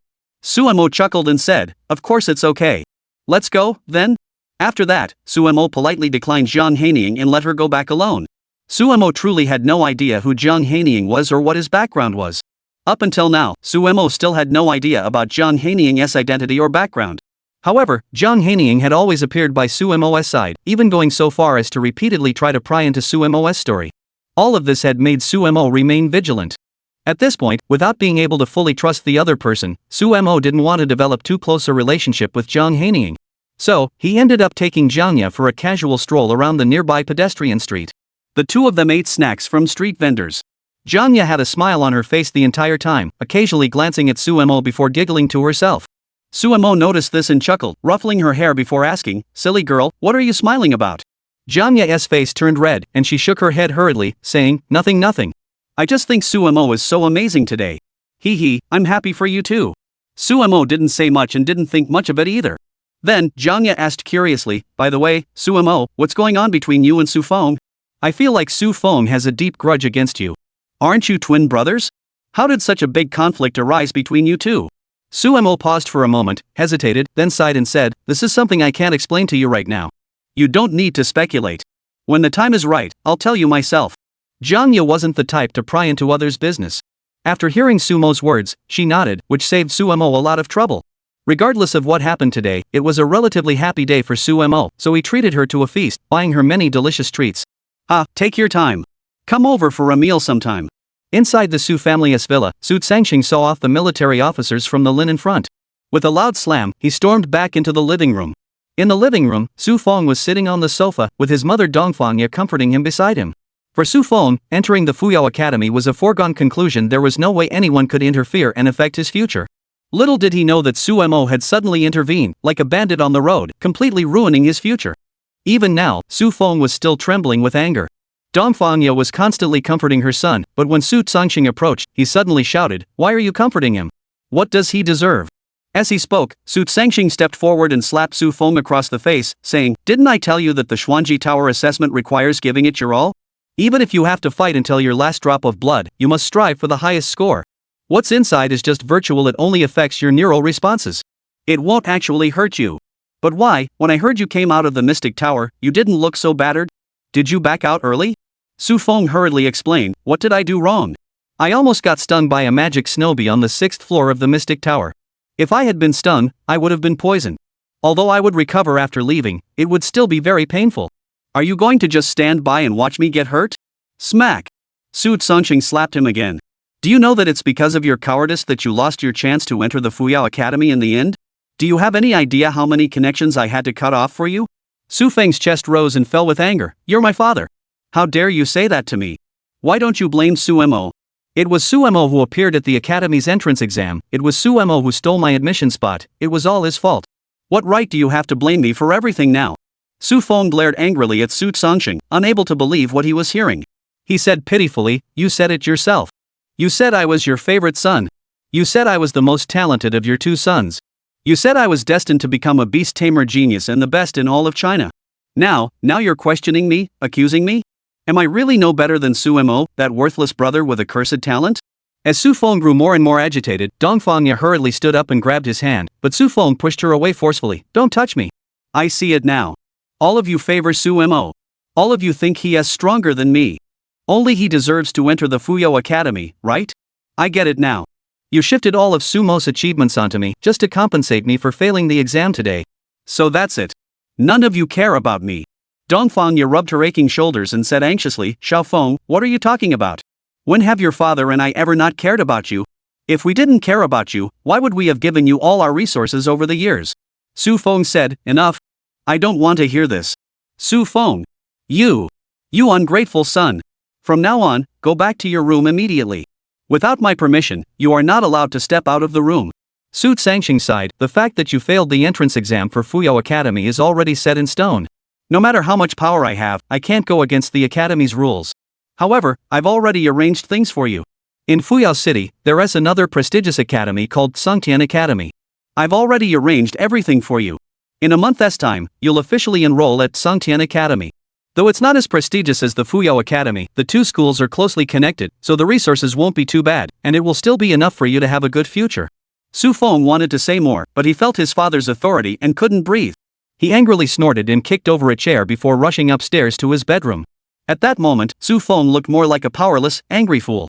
Beside him, Dongfang Ya paused for a moment before sighing, "Old Su, don't get so angry. Xiao Feng is just having a hard time accepting such a blow, so he's feeling overwhelmed." Su Zongxing erupted in anger, "Nonsense! Do you know what he did today in front of the Mystic Tower? He called me out by name in front of everyone, asking why I didn't arrange for him to enter the Fuyao Academy directly, and even kept insisting that Su Mo was cheating. No matter what happens at home, Su Mo is always his older brother Su Feng in public. How can he question others like that? Where does that leave my face?" Dongfang Ya laughed, I understand. Alright, don't get so upset. But what's going on with Su Mo? Isn't he just an ordinary warrior? The merits he's earned are all collective merits, right? How did he become so strong now?" Su Zangxing shook his head, "I don't know, but based on my estimation, he must have forcibly depleted his own vital energy, combined with some gene-enhancing potions that replenish vital energy, repeatedly injuring his core to the point of exhaustion, which allowed him to enhance his beast-taming abilities and achieve his current results. This kid is a madman. I only took a little of his merits. Is it worth it to ruin himself like this and try to snatch the qualification for the Fuyao Academy from Su Feng's hands?" Dongfang Ya asked from the side, "What are you going to do?" Su Zongxing fell silent for a moment, then crushed the cigarette between his fingers. His gaze hardened as he spoke, "In the next few days, find a way to locate Su Mo and mend our relationship with him. Every beast tamer who enters the Fuyao Academy will receive substantial resources before the start of the school year, which is crucial for them. Now that he's pushed his younger brother out of the academy, I'll make him apologize to his brother and compensate Su Feng with something. He has to agree, right? Chapter 18, The Beauty Innkeeper's Favor? Please vote for gold. Now, announcing the list of candidates for the Academy-S assessment. Su Mo and Jiang Ya walked along the streets of Linen City. The voice from the Mystic Tower echoed in everyone's ears. This was the annual announcement of the results for the Academy's freshman entrance exams. The 2 of them stopped in their tracks and listened silently. The mechanical voice of the Mystic Tower sounded again. The first to be admitted to the Fuyao Academy is Su Mo, with a score of 13,000.1, simultaneously breaking the century-old record for the highest score in the Academy entrance exam, previously set by Long Sanghai. The second person admitted to the Fuyao Academy is Jiang Ya. Those admitted to the Tai Su Academy. The rest of the words were no longer heard by Jiang Ya and Su Mo. Jiang Ya turned around excitedly, grabbed Su Mo's hand, and bounced up and down, saying, "Su Mo, congratulations to you, and congratulations to me too. We've finally made it. From now on, we'll be in the same school together. I'm so happy." Su Mo stood frozen in place, saying nothing. His face turned red at that moment. Before enlisting in the military, had he ever had such intimate contact with Jiang Ya? They were actually holding hands. Even before he had traveled through time, Su Mo had been a lifelong bachelor. At that moment, feeling the softness of Jiang Ya's palm and the warmth that made his heart race, Su Mo had completely forgotten to think. It was Jiang Ya who snapped out of it first. She looked down, quickly pulled her hand away, and her face turned as red as a monkey. "Yes, but, Su Mo, I just..." Jiang Ya stammered, and Suemo finally snapped out of it, chuckling. Oh, right, you just said you wanted to eat noodles, didn't you? Let's go, there's a noodle shop nearby that I've been going to for years. It's delicious. I'll treat you. Alright. Hee, then. I'm going to eat you out of house and home today, Suemo. Suemo burst into laughter. You. If you can eat me out of house and home, I'll give you credit. The two slowly walked into a store, ordered 2 bowls of noodles, and began eating happily. Not long after finishing their meal, Jiang Ya patted her slightly rounded belly and giggled, but soon asked, Suemo, I feel like there's some tension between you and Xu Feng. Even though you don't want to tell me why, I still want to ask, is that really okay? What if Uncle Su takes it out on you later? Suemo shook his head. Don't worry, I've got it under control. Oh, okay. So what are you planning to do next, Suemo? Jiang Ya asked. Suemo paused for a moment. His thoughts were simple. Before leaving Linen City and heading to the Fuyao Academy, he wanted Xu Feng to return everything that rightfully belonged to him, bit by bit. Xu Feng didn't deserve any of this. Everything was something Suemo had fought for with his life on the battlefield. What right did Xu Feng have to claim it as his own? Before Suemo could speak, Jiang Ya said, my parents told me that if I get into Fuyao Academy, they'll reward me with a trip around the country and then let me go to Fuyao City. I actually want Suemo to come with me. We can explore the local customs and culture together. Suemo shook his head and said, I know you really want me to go with you, but I'm afraid I can't. I have more important things to do. What's more important? Jiang Ya asked curiously. Suemo spoke slowly. You should also know that within the Mystic Tower, there are many records that have been broken by one extraordinary genius after another. And before entering the Fuyao Academy, there's one record I can break. Are you referring to the highest record for clearing the Mystic Tower within the month before entering the academy after the student assessment? Jiang Ya asked. Exactly, Suemo nodded. There's such a record in the Mystic Tower, the highest clearance record for all newly promoted beast masters before entering the academy. The record set by General Long in the academy exams is 13 floors, and the record before entering the academy is 23 floors with 230,000 combat points. I want to try breaking it. But, Suemo. Jiang Ya's expression was filled with tension. You're playing with people's lives. I have no idea how you managed to achieve all of this, or how you broke through the 13th layer and surpassed General Dragon by a single point to set a new record. But I think it must be related to your cursed talent, right? Don't you know that overusing a cursed talent can damage your core and greatly shorten your lifespan? Suemo smiled faintly. Alright, silly girl, how could I not know that? Don't worry, my rapid progress is due to other reasons. I had the help of a master, which is why I achieved this. You have nothing to worry about. Really? Jiang Ya asked worriedly. Seeing Suemo nod seriously, she didn't know what to say for a moment and could only sigh and say, alright, I'll believe you for now. But Suemo, I hope you know that you must take your life seriously. Don't ever treat this as a joke, because. As she spoke, Jiang Ya's voice grew softer and softer, and she lowered her head, fiddling with the chopsticks in front of her. Suemo curiously asked, because of what? Jiang Ya puckered her lips and didn't say anything else. Glancing at the time, Suemo decided it was about time to leave. Watching his departing figure, Jiang Ya finally murmured softly, do you know that someone cares deeply about your safety?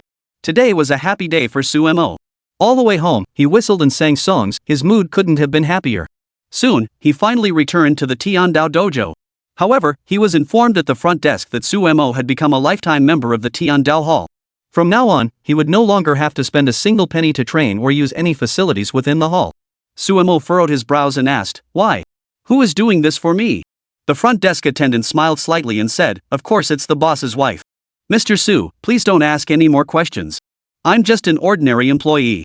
If you ask too much, I might say something I shouldn't. Jiang Hanying? Looking at the front desk attendant, Suemo thought to himself, this Jiang Hanying, what is she up to? Moreover, Suemo learned from the front desk clerk that Jiang Hanying had specially arranged the highest grade cultivation room for him. He made his way up to the top floor. As soon as he pushed open the door and stepped inside, he saw the layout of the room. The Tiandao Hall had over 20 floors, and on the top floor, there were large floor-to-ceiling windows, offering a panoramic view of the entire city of Linen. In the center, aside from the training platform, there were various high-end facilities and amenities. Sumo's gaze sharpened instantly, and the thunder dog by his side barked twice. There, on the sofa, Jiang Hanying was wearing a pair of tight yoga pants and a white t-shirt, sitting there sipping the tea in front of him. Upon seeing him, Suemo was about to speak, but Jiang Hanying beat him to it. Suemo, little brother, it seems you had a lot of fun playing outside with your little lover. Do you know how long your older sister has been waiting for you here? You really made your older sister wait so long. Suemo slowly walked over and took a cup of tea, drinking it without hesitation. Jiang Hanying giggled beside him. What? Aren't you afraid I've poisoned your tea? Suemo curled the corner of his mouth and said, "Someone who cares about me wouldn't harm me. Tell me, who are you, and what do you want from me?" As he spoke, Suemo moved his mind, and the heavy sword of the underworld appeared beside him. Chapter 19, One man and a dog both level up, please vote for gold. Silence. Jiang Hanying's expression was as still as a well, and his eyes showed no emotion whatsoever. He glanced at the black iron heavy sword beside him, then looked at Suemo in front of him. Jiang Hanying chuckled, and the assets on her chest rose and fell with her laughter. However, Suemo was not interested in observing any of this. He stared intently at Jiang Hanying. After a moment, Jiang Hanying finally spoke, "Sister, does it really matter who I am?" "Of course," Suemo replied without hesitation. "You know my background. In front of you, I have no secrets. Even you, an ordinary 22nd level beast tamer, can pick up this 100-pound black iron sword with one hand. Someone like you must be extraordinary. What's the matter? You already know everything about me. Why not be open with me and tell me about your past?" As soon as Suemo finished speaking, he noticed a fleeting expression of sorrow in Jiang Hanying's eyes, which only made him more curious about her background. Soon, Jiang Hanying chuckled, "Suemo, don't be curious about your sister's identity here.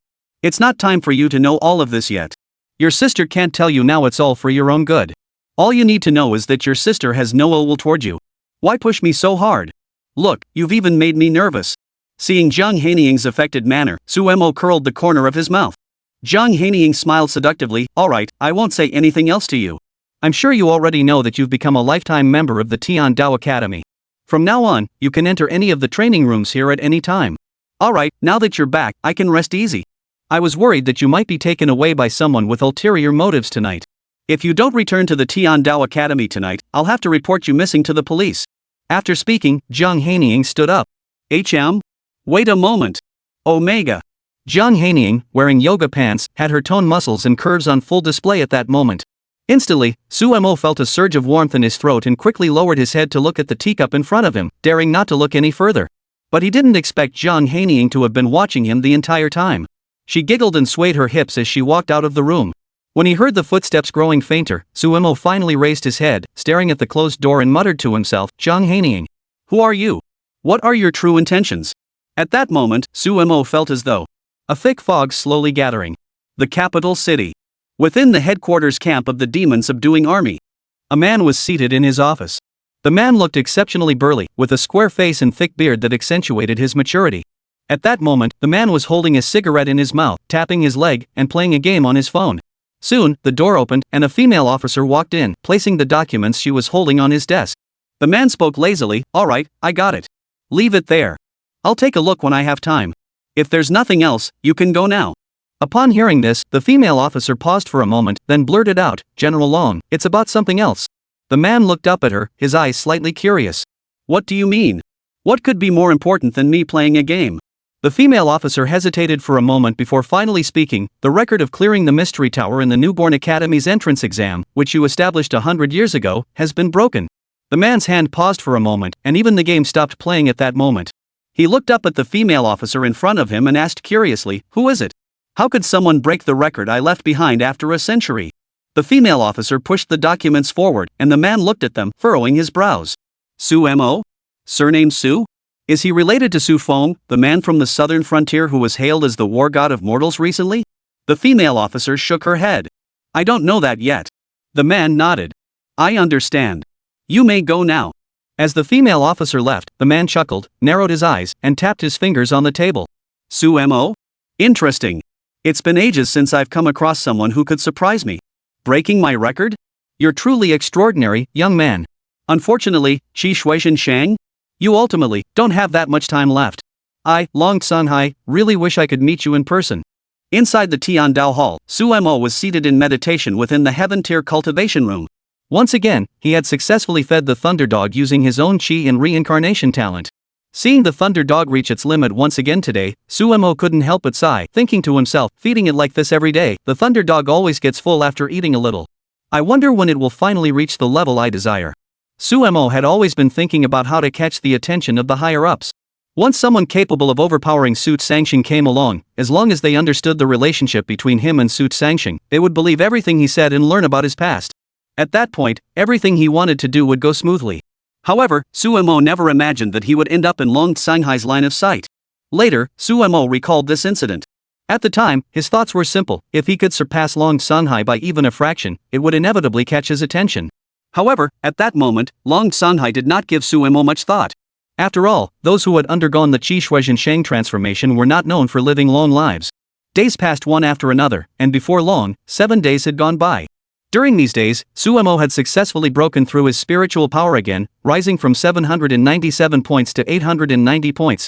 His Qi blood value also rose from 562 points to 622 points. Suemo had successfully advanced in rank, joining the ranks of an 8th-level beast tamer. Looking at the Thunder Dog, it had successfully broken through 2 stages in the past 7 days, reaching the 3rd stage of the Youth Realm. Its basic claw attack had also been upgraded to level 5. His active skill, Thunderbolt Flash, has once again enhanced its effects.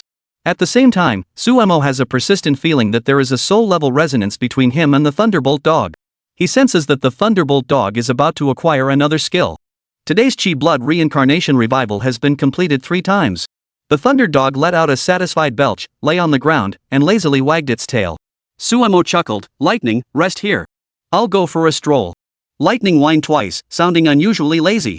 Suemo then stepped out and left the area. After leaving the heavenly grade cultivation room, Suemo took the elevator downwards. However, as soon as he stepped out of the elevator onto the 1st floor, he heard the sound of an unfriendly commotion coming from outside. Chapter 20, Jiang Ya is in trouble. Danger. Please vote for gold. Upon hearing the commotion outside, Suemo immediately recognized the voices as belonging to 1 man and 2 women. At the same time, he instantly analyzed who the 3 people were. None other than his father, Su Tsangxing, his mother, Dongfang Ya, and Jiang Hanying, the owner of the Tiandao Dojo. Suemo narrowed his eyes and leaned against the wall, listening to the conversation behind him. His father's voice spoke first. "Jiang Hanying, don't think that just because you have some connections, you can talk to me like that. Don't forget this is Linen City, not your home. Do you really think I wouldn't dare touch you?" Jiang Hanying sneered and said, "Su Xiaozhang, that is exactly what I think. If you have any grievances against me, feel free to attack me. I'll show you whether I'm truly fearless or just bluffing. If you're too cowardly to do that, I advise you to stop here today. There is no need to keep arguing with me and making yourself look foolish. Since you lack the courage, don't play these games in front of me." Su Tsangxing was struck to the core by Jiang Hanying's words. He snorted coldly and said, "Jiang Hanying, why are you so protective of my son? What benefit does he gain from it? What does he have that's worth protecting?" Jiang Hanying sneered, "It seems you really don't know much, Mr. Su." "What do you mean?" Su Tsangxing furrowed his brows and asked instinctively. Jiang Hanying didn't engage him further on that topic. Instead, his mother, Dongfang Ya, spoke softly from the side, "Mr. Jiang, we came here today simply to see our child. After all, he has been training at your Tiandao Academy for over 10 days now and hasn't returned home to see us once. As his parents, we must come to check on his safety." Jiang Hanying scoffed and said, "Enough with the excuses. You've seen him recently, haven't you? Last time you came to my Tiandao Hall and caused a commotion, shouting and screaming here, I didn't even bother to cause trouble for you. Even later, at the Xuanji Tower, Suemo, your younger brother, won 1st place, and it seemed like you weren't very happy about that either. What's the point of coming here now to talk about this with me?" Su Tsangxing furrowed his brows, completely unprepared for Jiang Hanying's words. After a moment, Jiang Hanying continued, "Gentlemen, my stance is clear. If you want to see Suemo, you'll have to contact him yourselves." Dongfang Ya sighed beside him. Suemo is such a headstrong child. He must have been deeply hurt by something to blot both of our phone numbers. We want to contact him too, but we can't reach him. Otherwise, we wouldn't have come all the way to the Tiandao Hall to look for him." Jiang Hanying sneered and said, "Why would Suemo refuse to see you? I think the 2 of you should be well aware of what you did. You know exactly what you did, yet you're asking as if you don't know. Don't try to play games with me. I, Jiang Hanying, won't fall for your tricks." The 2 looked grim, and eventually Su Tsangxing slammed the tea table angrily and stood up. He glared at Jiang Hanying coldly and said, "Jiang Hanying, you'd better not give me any leverage. Otherwise, I'll make you pay for this eventually." Jiang Hanying chuckled and said, "Is that so? Well, I'm actually quite looking forward to it. General Su, please don't let me down." With that, Jiang Hanying watched as Su Tsangxing and Dongfang Ya left the room. Hearing the footsteps of the 2 departing, Suemo furrowed his brows but still stepped out at that moment. Instantly, Suemo and Jiang Hanying's gazes locked. A hint of surprise flashed in Jiang Hanying's eyes, but he quickly forced a smile and walked over, saying, "Hey, isn't this my little brother Suemo? What's going on? Did you finish your cultivation up there and come down for some fresh air?" Sumo's expression was exceptionally cold. He slowly walked up to Jiang Hanying and asked again, his voice filled with doubt, "Who are you?" Jiang Hanying narrowed his eyes and chuckled, saying, "Suemo, why are you so curious about this? Who I am, now that you know, won't bring you any benefits. I've already told you, haven't I? Being so curious will only end up making you lose out in the end. Jiang Hanying paused for a moment before continuing, sister has no ill will toward you. Doesn't that prove my sincerity? Suemo shook his head. At this moment, he looked directly at Jiang Hanying and said, what was my father doing just now? Jiang Hanying smiled and said, oh, you mean Su Sansheng? He naturally came to see you. Even when I asked him what he wanted to talk to you about, he kept stammering and didn't say a single word. After that, I thought to myself, since you probably don't want to see your parents, I helped you refuse him. There's no need to thank your sister, it's what I should do. Suemo continued, Jiang Hanying, I heard everything you two said just now. You don't even respect my father, the deputy commander of the demon-subduing army of Linen City. He also mentioned that your background is quite extraordinary. You must have some secret that no one knows about. If you're not here today to explain what's really going on, or to tell me about your background and what you're planning, I'm afraid I'll have to leave. I don't want to have any further dealings with someone I can't trust implicitly. Jiang Hanying fell silent. At that moment, her eyes betrayed a mix of conflicting emotions. She realized that Su Moyuan was far more mature than she had imagined, and even when faced with many things, he always remained vigilant. Jiang Hanying's mind was racing with thoughts. After a moment, she chuckled and said, alright, since Xu Ma is so curious, I've been pushed to this point by you. Although I feel a little sad inside, I've decided to tell you anyway. Sumo's gaze sharpened as he sat down across from Jiang Hanying. Ever since he first met her, he had been filled with intense curiosity about Jiang Hanying and had always wanted to see and hear her story. Now that this moment had finally arrived, Suemo intended to get to know her properly. But just as he was about to speak, his phone rang. Suemo took out his phone to see that it was a call from Jiang Ya. After a moment's hesitation, he answered, hello, Yer, what's wrong? Suemo, save me. Someone is bullying me. What? With a thud, a surge of anger welled up in Sumo's heart. He urgently asked, Yer, tell me where you are. I'm currently at. Chapter 21, The Oppression of the Young Master of Fuyao City. Please vote for gold. Upon hearing the address Jiang Ya mentioned, Suemo left a message, Yer, wait for me. I'll be there soon. He then hurriedly hung up the phone and rushed out. Jiang Hanying noticed the unusual expression on Sumo's face. Though she didn't know why, she followed him without hesitation. Where are you going? Let me drive you. I have a car, and it'll be faster than you going on your own. Suemo hesitated for a moment before nodding and getting into Jiang Hanying's car. Jiang Hanying drove towards Sumo's destination. As they drove along, Jiang Hanying asked hesitantly, what happened? Suemo shook his head. I don't know. Yair called me and said she was in danger. I have to go there immediately. Suemo looked at Jiang Hanying, who seemed to have read his mind, and with a smile, said, I know you're still eager to know who I really am. It's okay. Since I've already decided to tell you, I will definitely tell you everything. I've never been the kind of person who breaks their word. Besides, we should prioritize handling Jiang Ya's situation first. You wouldn't want anything to happen to her, would you? Suemo fell silent. He knew that now wasn't the time to pry into Jiang Hanying's story or background, it would be pointless. Moreover, Sumo's mind was completely consumed by the crisis involving Jiang Ya. How could he possibly spare any thoughts for anything else? After about 10 minutes, Suemo finally arrived at a park, the place Jiang Ya had given him. Although Suemo didn't know why Jiang Ya had asked him to come here, he didn't hesitate for a moment. After getting out of the car, Suemo didn't plan to linger. He quickly walked toward the inner part of the park. At the center of the park, a group of men were surrounded by various beasts of different shapes and forms. The leader, wearing gold-rimmed glasses and dressed in luxurious robes, smiled at Jiang Ya before him. Jiang Ya furrowed her brows and said angrily, what do you want from me? I've told you I don't like you, and I have no interest in you at all. Sir, I advise you not to cause trouble unnecessarily. Is that clear? The man chuckled and said, Miss, you've misunderstood. I simply fell in love with you at first sight and wished to invite you to dine with me. Is that request so unreasonable? Is it really that embarrassing for you? Or is it that I haven't shown enough sincerity today? Jiang Ya snorted coldly, glancing at the man's entourage of henchmen and several beasts, each of which was at least of rare quality. Jiang Ya wasn't stupid, she could tell that this man's status was no ordinary one.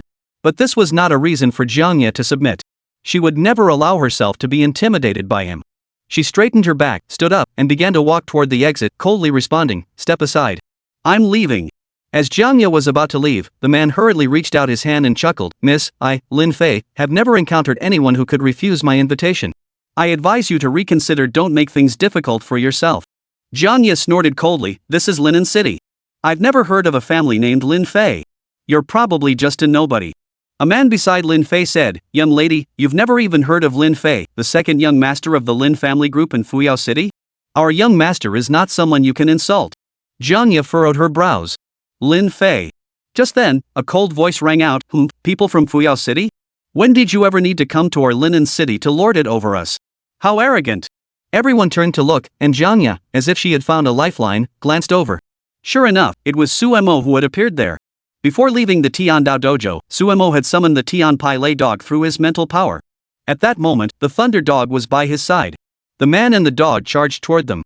Soon after, Jiang Hanying also arrived in time behind Suemo. Upon seeing Lin Fe appear ahead, Jiang Hanying whispered to Suemo, "Suemo, don't blame me for not warning you. The Lin family group that Lin Fe belongs to is the largest conglomerate in Fuyao City, a force that can be said to control everything.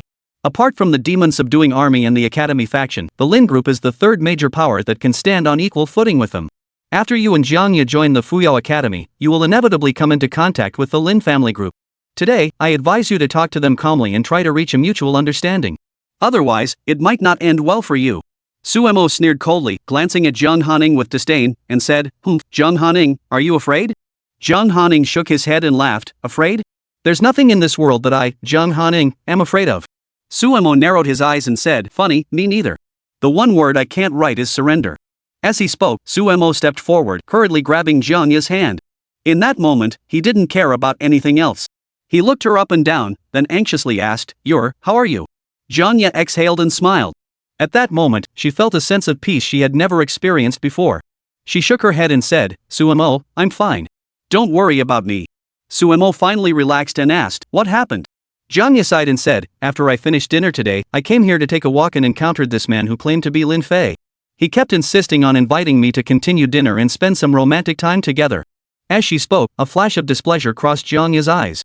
At the time, she had clearly refused him, but he wouldn't give up, following her all the way here and even calling his henchmen to surround her.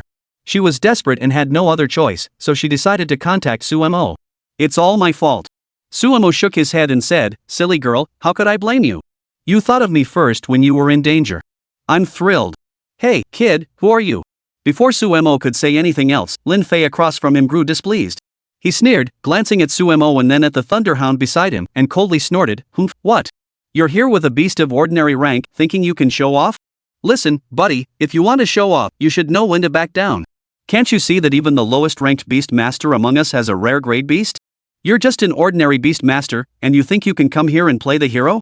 You'd better give up that idea." Chapter 22, The Boss Lady's Reminder. Please vote for gold. As Lin Fe finished speaking, the others around him burst into laughter. "That's right. Who would ve thought? Hero saving the damsel in distress? Kid, have you really assessed the situation? You dare provoke our young master Lin Fe? That's a bit too arrogant. Hey, buddy, I'm warning you. If you know what's good for you, you'd better leave now. Don't even think about getting anything out of this." Suemo finally turned to look at Lin Fe and sneered, the second young master of the Lin group, the first ranked group in Fuyao City, right? Lin Fe smiled and said, "That's right, I'm Lin Fe." Suemo snorted derisively and said, "Nothing special. I thought that as the first group, the young master of the Lin family would have some brains, but I never expected you to be so arrogant and look down on everyone. This is Linen City. Do you really think this is your Fuyao City?" Feeling mocked, Lin Fe felt his face burn with shame and angrily said, "Hey, you're being a bit too disrespectful." Suemo sneered, "What's the value of face?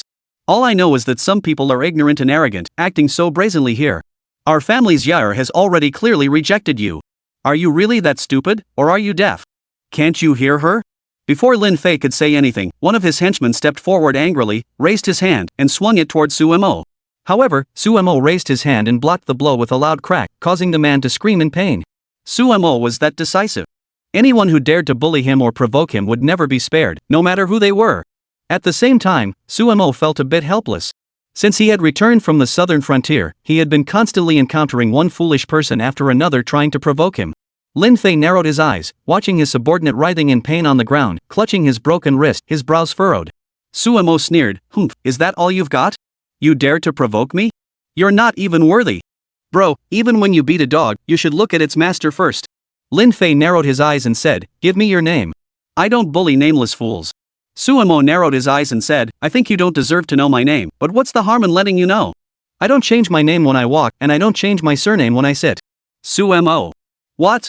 Suemo. Lin Fe's eyes narrowed as he said, "You're the Sumo who came in first place in the recent freshman entrance exam in Linen City, and even broke the record that hadn't been broken in 100 years in our country, the 13-layer, 13,000-point combat score record set by General Long Sanhai?" Sumo smiled faintly and said, "I didn't expect anyone to know my name. That's quite surprising." So what if you are?" Lin Fe said with a look of contempt, "Whatever I set my sights on, no one has ever been able to take it from me." Hearing Lin Fe's arrogant words, Sumo chuckled and said, "So what? I'm leaving here today with Yair. Who dares to stop me?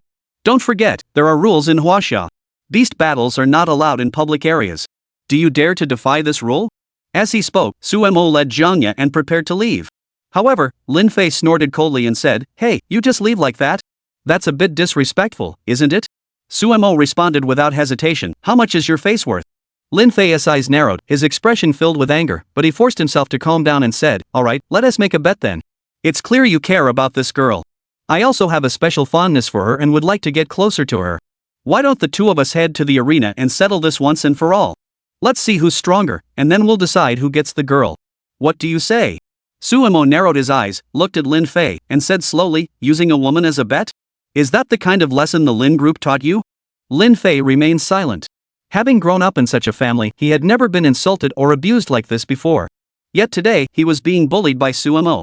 This filled Lin Fe's heart with resentment. After a moment, he spoke up, "Sumo, you're the first person to ever speak to me like this. However, even if you wanted to refuse, you wouldn't have the qualifications. The Lin Group is a shareholder of the Fuyo Academy. Today, if you agree to the bet between us, then it's settled. If you refuse, I guarantee that within 10 minutes, both of you will receive notices of expulsion from Fuyo Academy." Sumo, who had been about to leave, stopped in his tracks. He turned around and glared at Lin Fe, speaking coldly, "Are you threatening me?" Lin Fe sneered, "That's right, I am threatening you. Let me tell you, this is what those with money, power, and influence possess and can achieve. Even if you have all the grievances in the world, what can you do? Do you even have the right to resist?" By Sumo's side, Jiang Ya finally realized she had provoked the wrong person, and things were getting serious. She instinctively grabbed Sumo's hand and pleaded, "Sumo, let's just leave. I don't want you to lose your chance to enter the Fuyo Academy because of me. You must know that the Fuyo Academy is the dream institution for countless beast tamers across Huaxia. Among the 4 great academies, the Fuyo Academy is the strongest. Now that you've obtained the opportunity to enter the Fuyo Academy, if you were to give it up today because of the issues between us and miss out on entering the academy, I would be utterly heartbroken. I don't want to become a sinner. I don't want to be the person Sumo will hate for the rest of his life." Just then, Jiang Hanying approached Sumo and whispered, "Sumo, I didn't come here to pressure you, but I really need to tell you that what Lin Fe said isn't an empty threat. He is currently a second-year beast tamer at the Fuyo Academy and is known as a genius of Fuyo City. He has always been recognized as the prodigious young master of the Lin family, with an unimaginable future ahead of him. The dean of the Fuyo Academy also favors him greatly." The words he just spoke were not false. If you truly refuse him today, he might genuinely strip you of your eligibility to enter the Fuyo Academy. Sister, I urge you to think this through carefully. Setting aside the extent of the conflict between you and your father, even if there were no conflicts between you, your father, with his status as a colonel in the demon-subduing army, would have no standing to confront the Lin Group, let alone the current tensions between you. Even if you had countless achievements in the southern frontier, they would pale in comparison to the Lin Group. Chapter 23, One battle decides the outcome. Please vote for gold. At that moment, Sumo felt a flash of displeasure. What he hated most in his life was these powerful and influential individuals who abused their status and authority to act recklessly. He had even witnessed countless such individuals in the border regions, using their positions to oppress ordinary soldiers in the military. Sumo had never felt any sympathy for such people. Though his words had effectively insulted Sumo's family, Sumo had never once done anything to oppress others. Hearing Jiang Hanying's words, Sumo furrowed his brows. He turned his head to look at Lin Fe and saw the smug expression in his eyes. Lin Fe snorted coldly and said, What? Are you afraid? If you are, just admit your mistake and let this lady accompany me for dinner. I, of course, won't say another word. What do you say? Damn it! Sumo couldn't hold back anymore. He stepped forward, looked at Lin Fe in front of him, and said coldly, Lin Fe, right? I agree to your challenge. But, using a woman as the stakes? I'd rather die than do that. Let's play something else instead. Lin Fe narrowed his eyes, chuckled, and said, Oh, what should we play? Why not suggest something? I'll listen. Sumo spoke slowly, let's go to the arena. One match decides the winner. If I win, you must leave Linen City immediately and never interfere with my life with Yair again, including after we enter the Fuyo Academy. If you ever see us again, you'd better be polite. You really have some nerve. Do you really think you can win? Lin Fe chuckled. Suemo replied calmly, what's the matter? Afraid to accept the challenge? What's there to be afraid of? Lin Fe laughed arrogantly.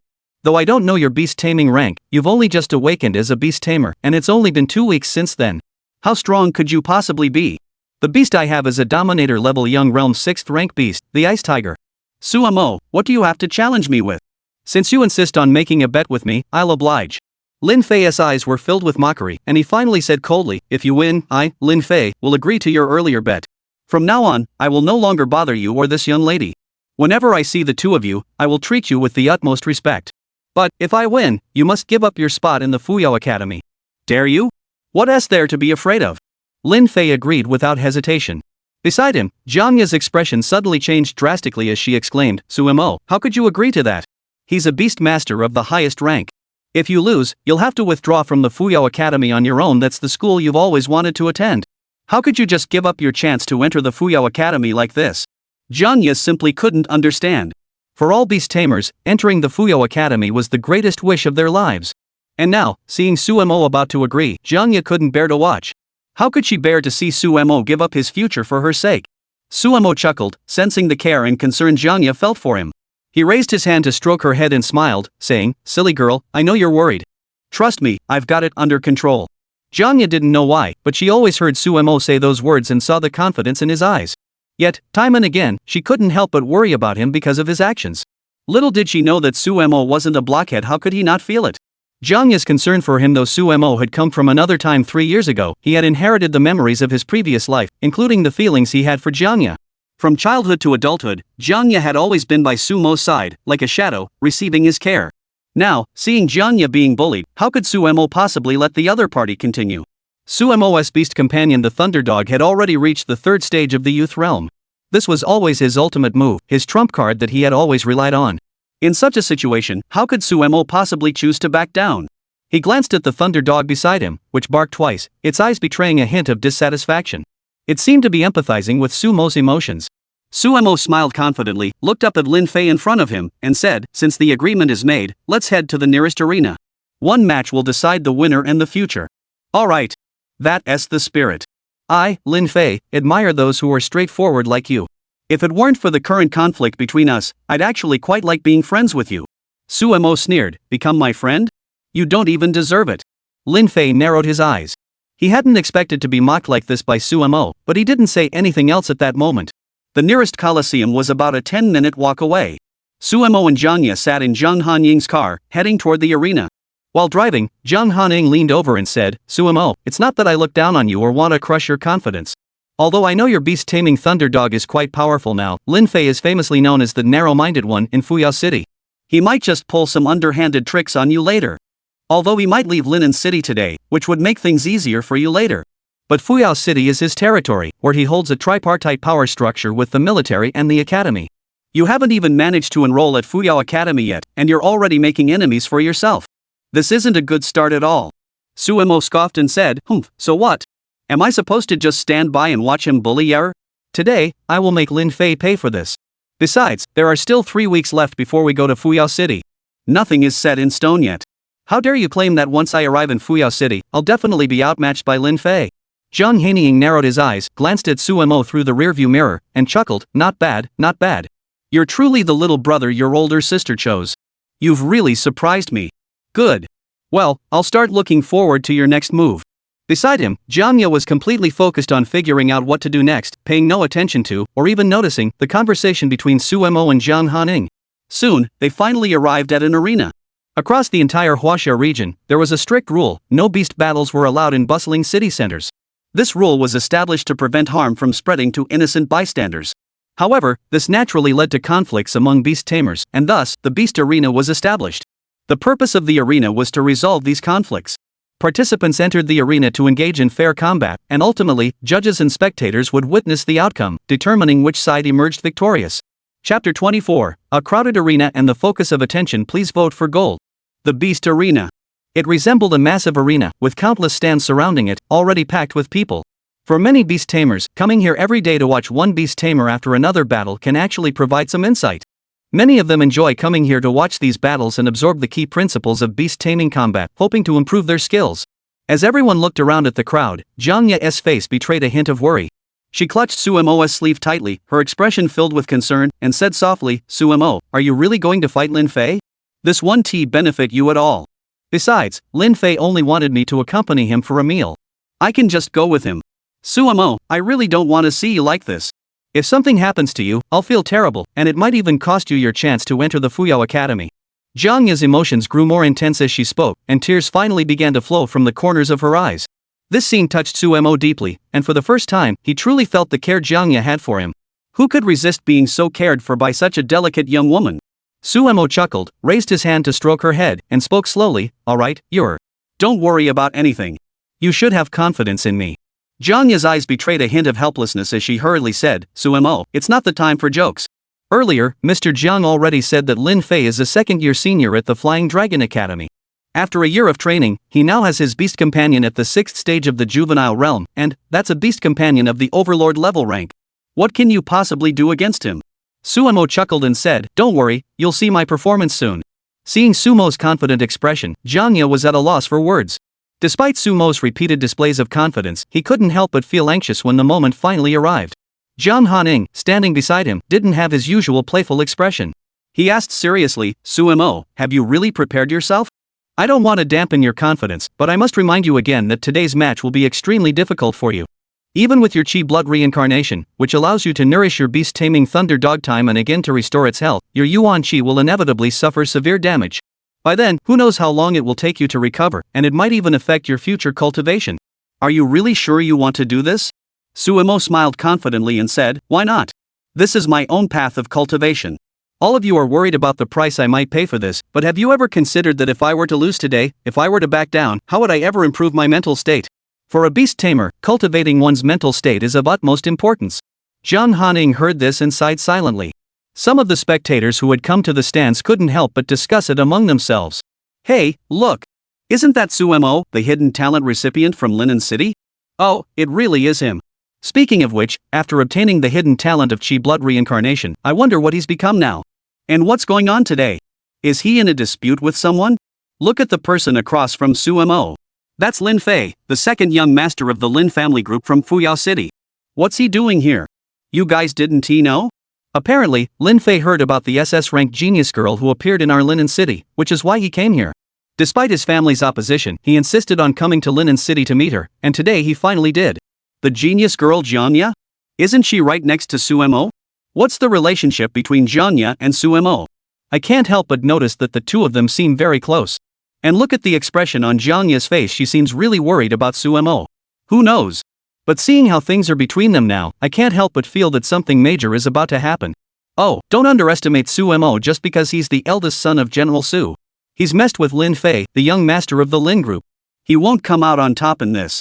That's right. The Lin group is on the same level as the military and the academy.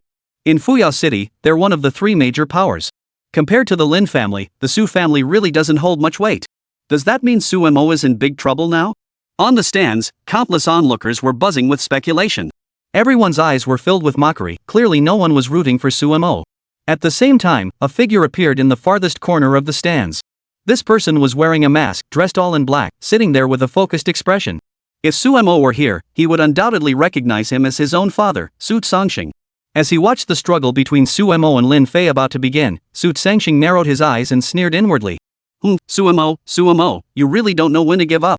Even your father has never dared to harbor any grievances toward the Lin family group in Fuyao City, yet you, of all people, have dared to directly clash with them today. I'll see just what you have to fight them with. Once you realize you've bitten off more than you can chew, you'll end up coming back to me, begging me to clean up your mess. Just wait and see. I'm actually looking forward to it. Finally, Suemo and Lin Fe arrived at the stage. Listening to the constant murmurs around them, Lin Fe chuckled and said, "Hey, you're Suemo, right? I should remember that correctly. Did you hear that? It seems like none of the onlookers here are supporting you. Everyone knows what kind of status I have in Fuyao City. No one dares to defy me or cause trouble for me at this moment. But you're truly ignorant of your place in the world. How dare you come looking for trouble with me, Lin Fe, today?" Suemo snorted coldly. So what? Just because you're the son of the Lin group, you can act however you want and bully the common folk? Jiang Ya has never been interested in you. It's likely that only you are here talking nonsense, unaware of your own mistakes. Does that mean I, Sumo, can't step in to help when I see injustice? Chapter 25, 30 seconds to end the battle. Please vote for gold. Lin Fe laughed arrogantly, the hero saving the damsel in distress act? I've seen it all before. But it's completely useless to me. Sumo, you're simply not qualified to compete with me. With just you? Even if you're the son of General Su from Linen City, you're still no match for me, Lin Fe. Moreover, Lin Fe stroked the beast beside him, which was as tall as he was the dominant level ice tiger. By now, I've already reached the 8th rank as a beast tamer, and my ice tiger has broken through to the 6th stage of the juvenile realm. Sumo, you're just an ordinary beast tamer who has only just awakened your innate talent. What do you have to fight me with? I advise you to use your brain. If you kneel before me now, admit your mistake, and call me Master Lin 3 times, perhaps I, Lin Fe, might be in a good mood and spare you. Put. Sumo spat on the ground, his eyes filled with contempt. Lin Fe, you're just like all the other aristocratic brats I've ever met. You're nothing but a spoiled brat. Make me apologize to you? You'd better think about how you'll leave Linen City after you lose. Lin Fe rolled his eyes. You're really arrogant. Alright, since you think so, I'll show you just how much of a difference there is between us. Finally, as the two continued their conversation, the official referee of the arena slowly made his way to the stage. This referee was from the Chinese side, specially hired at high salaries by each beast arena. Their strength far surpassed that of the participants on the stage of this beast arena. Additionally, nearly every referee was contracted to a defensive type beast. Under the referee's mental command, his beast summoned a barrier around the stage. The transparent barrier flickered with a faint glow, ensuring that the battle would not affect the beast tamers on the surrounding stands, protect the entire arena from damage, and allow everyone to watch the fight unimpeded. The referee stepped forward, gave the two a cold glance, and said slowly, "Have the two of you signed the liability waiver?" Upon seeing them nod, he continued, "Good evening to all the spectators present. We are delighted that you have come to our arena today to witness this showdown between Beast Masters Sumo and Lin Fe. There is no need for me to introduce their identities further. I am sure everyone is already familiar with these two rising stars. Without further ado, let the battle between Sumo and Lin Fe begin immediately." As soon as he finished speaking, the referee jumped back.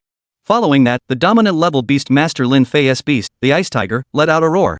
In an instant, as its roar echoed, Sumo sensed that the thunder dog by his side was exhibiting unusual behavior. Sumo furrowed his brows slightly, understanding immediately. It must be that the thunder dog had sensed the suppression coming from the ice tiger across the field, which originated from its superior bloodline rank. This was an instinctive reaction caused by bloodline suppression between beast tamers, a rule that had been established since the beginning of the beast taming era 100 years ago. However, Sumo had no time to dwell on this. He knew that despite the bloodline suppression, the thunderhound's rank was significantly higher than that of the ice tiger. This would maximize the reduction of the influence caused by the pressure between the two. Sumo stroked the thunder dog's head and chuckled, "Thunder, you can do it. You won't let me down, right?" The thunder dog barked twice and finally assumed its battle stance. Having reached the 3rd stage of the youth realm, the thunder dog's size was nearly identical to that of the ice tiger. Lin Fe looked at the thunder dog's stance and chuckled, "You really know how to put on a show. I bet your beast is already being suppressed by my ice tiger's bloodline and dares not move, yet you're still putting on a show here? What do you want to do?" Before Lin Fe could finish his mocking words, the thunder dog crouched slightly on the ground and charged forward in an instant. Sumo sneered coldly from across the field and said in a harsh voice, "I hate people who always make threats before a battle. Don't you think that's foolish? Lightning, teach him a lesson." With 2 loud barks, the thunder dog charged forward like a mad beast, straight toward the ice tiger. Lin Fe saw this, furrowed his brows, and instinctively took 2 steps back, trying to avoid any potential harm from the clash between the two beasts. Then, through the mental connection he shared with his beast, he issued commands to it through his thoughts. The ice tiger roared once in place before charging toward the thunder dog. A layer of frost enveloped the ice tiger's body. This was a beast with formidable strength and defensive attributes, and combined with its rank, it was virtually unstoppable in battle. It was precisely because of this that it had always been the cornerstone of Lin Fe's dominance in the academy and his family's recognition of him as a genius. At that moment, neither the ice tiger, Lin Fe, nor any of the spectators present could have anticipated what was about to happen. The ice tiger, having been trained to prioritize defensive and offensive capabilities, lacked agility. As the thunder dog's body flickered with blue-purple lightning, it instantly transformed into a blur and charged toward the ice tiger. The ice tiger could only awkwardly dodge left and right in place, trying to keep up with the thunder dog's speed. But the thunder dog wouldn't give it that chance. Additionally, Sumo continuously commands it through his mind, and with their minds and spirits united, the thunder dog strikes its claws time and again. Each ordinary claw strike landed on the ice tiger's body. Gradually, the ice tiger let out one muffled groan after another. After just a few rounds of combat, its body was already covered in wounds, with blood flowing freely. Damn it! Lin Fe furrowed his brows and gritted his teeth, shouting, "Don't back down! Charge forward! We must win this battle!" However, it was already too late. Just as Lin Fei's words had barely left his mouth, the Thunderdog extended its claws and struck the Ice Tiger's head with a single blow. With a loud thud, the Ice Tiger collapsed to the ground, its breath faint. Chapter 26, Lin Ershio in a Frenzy. Please vote for gold. A single stone sent ripples across the water, leaving everyone present speechless. Everyone stared in disbelief at what was happening, their minds reeling from the shock. What's going on? Did I see that correctly? The Ice Tiger, a dominant level beast, couldn't defeat the Thunderdog, a mere ordinary level beast? This isn't a fixed match, is it? My goodness, is this really the second young master of the Lin family, who has been hailed as a genius and the future pillar of the Lin group by everyone? This is truly eye-opening. He just lost like that? Unbelievable, unbelievable. How did the Thunderdog manage to do that? Is it just because of its speed? It's highly likely. Thunderdogs have always been renowned for their speed. They must have repeatedly attacked the Ice Tiger with their speed, and eventually, the Ice Tiger couldn't withstand the pressure and was completely defeated. But that's ridiculous. The Ice Tiger didn't even manage a single counterattack. It just ended like that. It was barely half a minute, maybe not even that long. Did any of you notice? The Thunderdog's body was glowing with blue-purple lightning. Isn't that supposed to be a passive ability that only randomly awakens after breaking through to the latter half of the juvenile stage or even reaching the young adult stage? Could it be that this Thunderdog has already reached the youth realm? No wonder the Thunderdog could repeatedly injure the Ice Tiger and ultimately knock it to the ground. It all makes sense now. The surrounding beast tamers and spectators were buzzing with discussion, all stunned by the battle that had ended so quickly. The originally thrilling showdown had been overshadowed by Lin Fei's defeat. Lin Fe looked at the Ice Tiger lying on the ground, constantly urging it to get back up while calling out to it. But the Ice Tiger showed no signs of responding. These moments made Lin Fei's heart race. He shouted loudly, "Ice Tiger, what are you doing? Get up!" The Ice Tiger let out a whimper, its eyes filled with guilt and distress.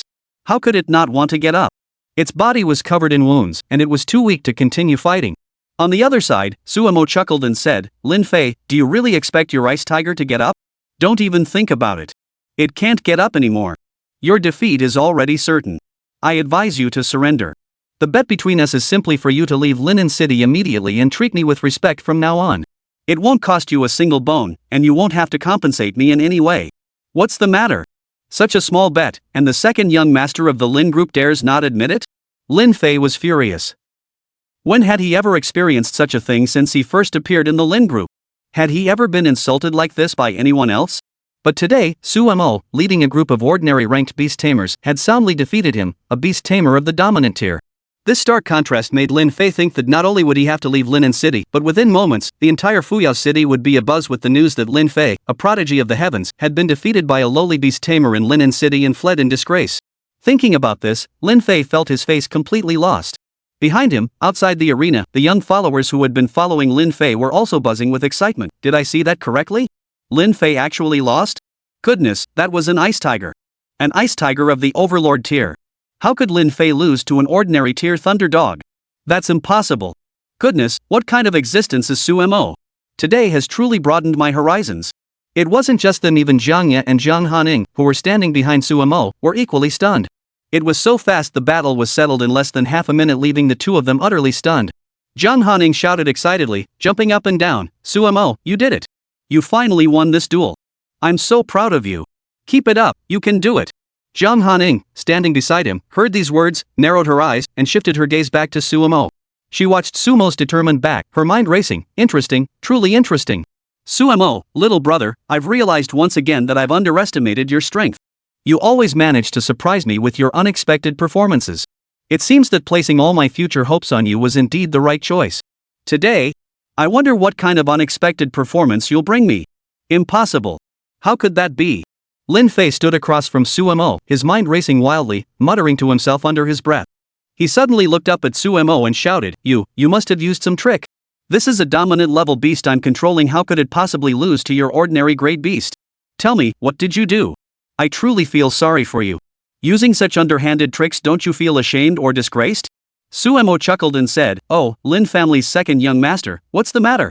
Have you been living in that well-liked place in the Lin family for so many years that you've never seen that there are always people better than you in skies beyond skies? You lost once today and can't accept it? Are you really that unable to face reality? You're really quite foolish. If your father were to find out about this, he'd probably be deeply saddened. Shut up. Lin Fe felt humiliated and shouted loudly. He charged forward like a madman, swinging his fists. Lin Fe was completely enraged, but he had underestimated Sumo. Sumo casually raised his hand and grabbed Lin Fe's fist. Lin Fe felt as though he were striking a piece of steel, unable to break through. Looking at Lin Fe's furious expression, Sumo chuckled and whispered, "What's the matter, Lin Fe? Already so angry? You're not an idiot, are you? At the very least, you should know that if you keep causing trouble for me like this, everyone around you will start resenting you. They'll keep talking about how you can't take a loss. I advise you to admit defeat now and accept this challenge. Otherwise, you won't be able to make a name for yourself among the beast tamers in the future. You don't want to be mocked by everyone, do you? You! Sumo, you're pushing it too far." Lin Fe roared angrily. Sumo laughed, "Am I bullying you, or are you, Lin Fe, bullying me because you think you're better?" Chapter 27, The Hypocritical General Su. Please vote for gold. Sumo had never admitted that he was the kind of person who bullied others, but seeing Lin Fe repeatedly oppress Jiang Ya was something he couldn't bear to watch, which was precisely why today's incident had occurred. Sumo had appeared to challenge Lin Fe's dignity, leaving him utterly humiliated. Sumo had no intention of giving Lin Fe any chance to retaliate. As he watched, Sumo gradually tightened his grip on Lin Fe's hand, causing Lin Fe to break out in a cold sweat.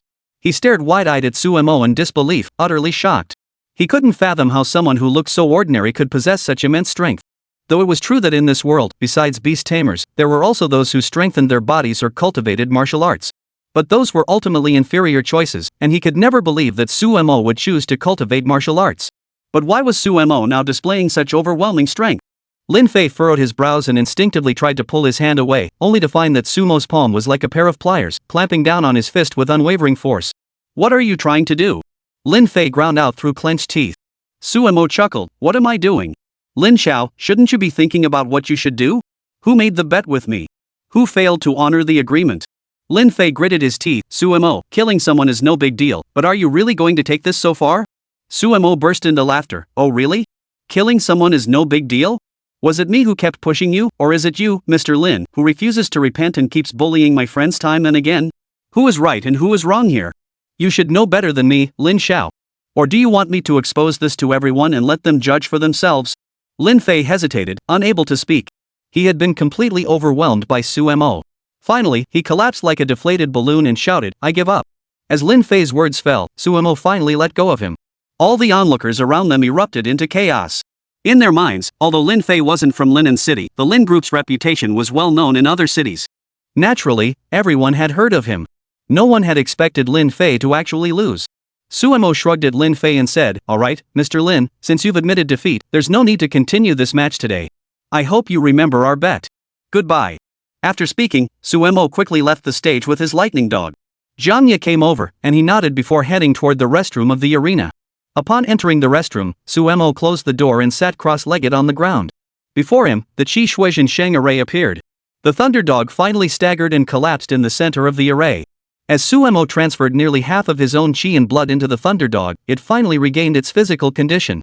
Everyone who had witnessed the previous battle believed the Thunderdog had emerged victorious. But only Sumo knew what the Thunderdog had truly endured. The layer of ice-like defense on the cold ice tiger's body was extremely difficult for the Thunderdog to break through. It had resorted to a desperate, all-out attack, inflicting heavy damage on itself while wounding its opponent, and it was only in the end that it managed to break through the opponent's defense and deal a fatal blow. Of course, the ice tiger would recover fully after resting for 10 days to 2 weeks. Sumo always had a limit. He wouldn't kill Lin Fe's beast in this arena, as that would only invite military investigation. Finally, Sumo relied on his blood and Qi rebirth technique to fully restore his condition, with his blood and Qi values and mental strength both seeing a slight increase. Now, he was only a hair's breadth away from breaking through to 900, entering the ranks of a 9th-grade beast tamer. Soon, the door to the restroom opened, and Sumo spoke slowly, I'm fine.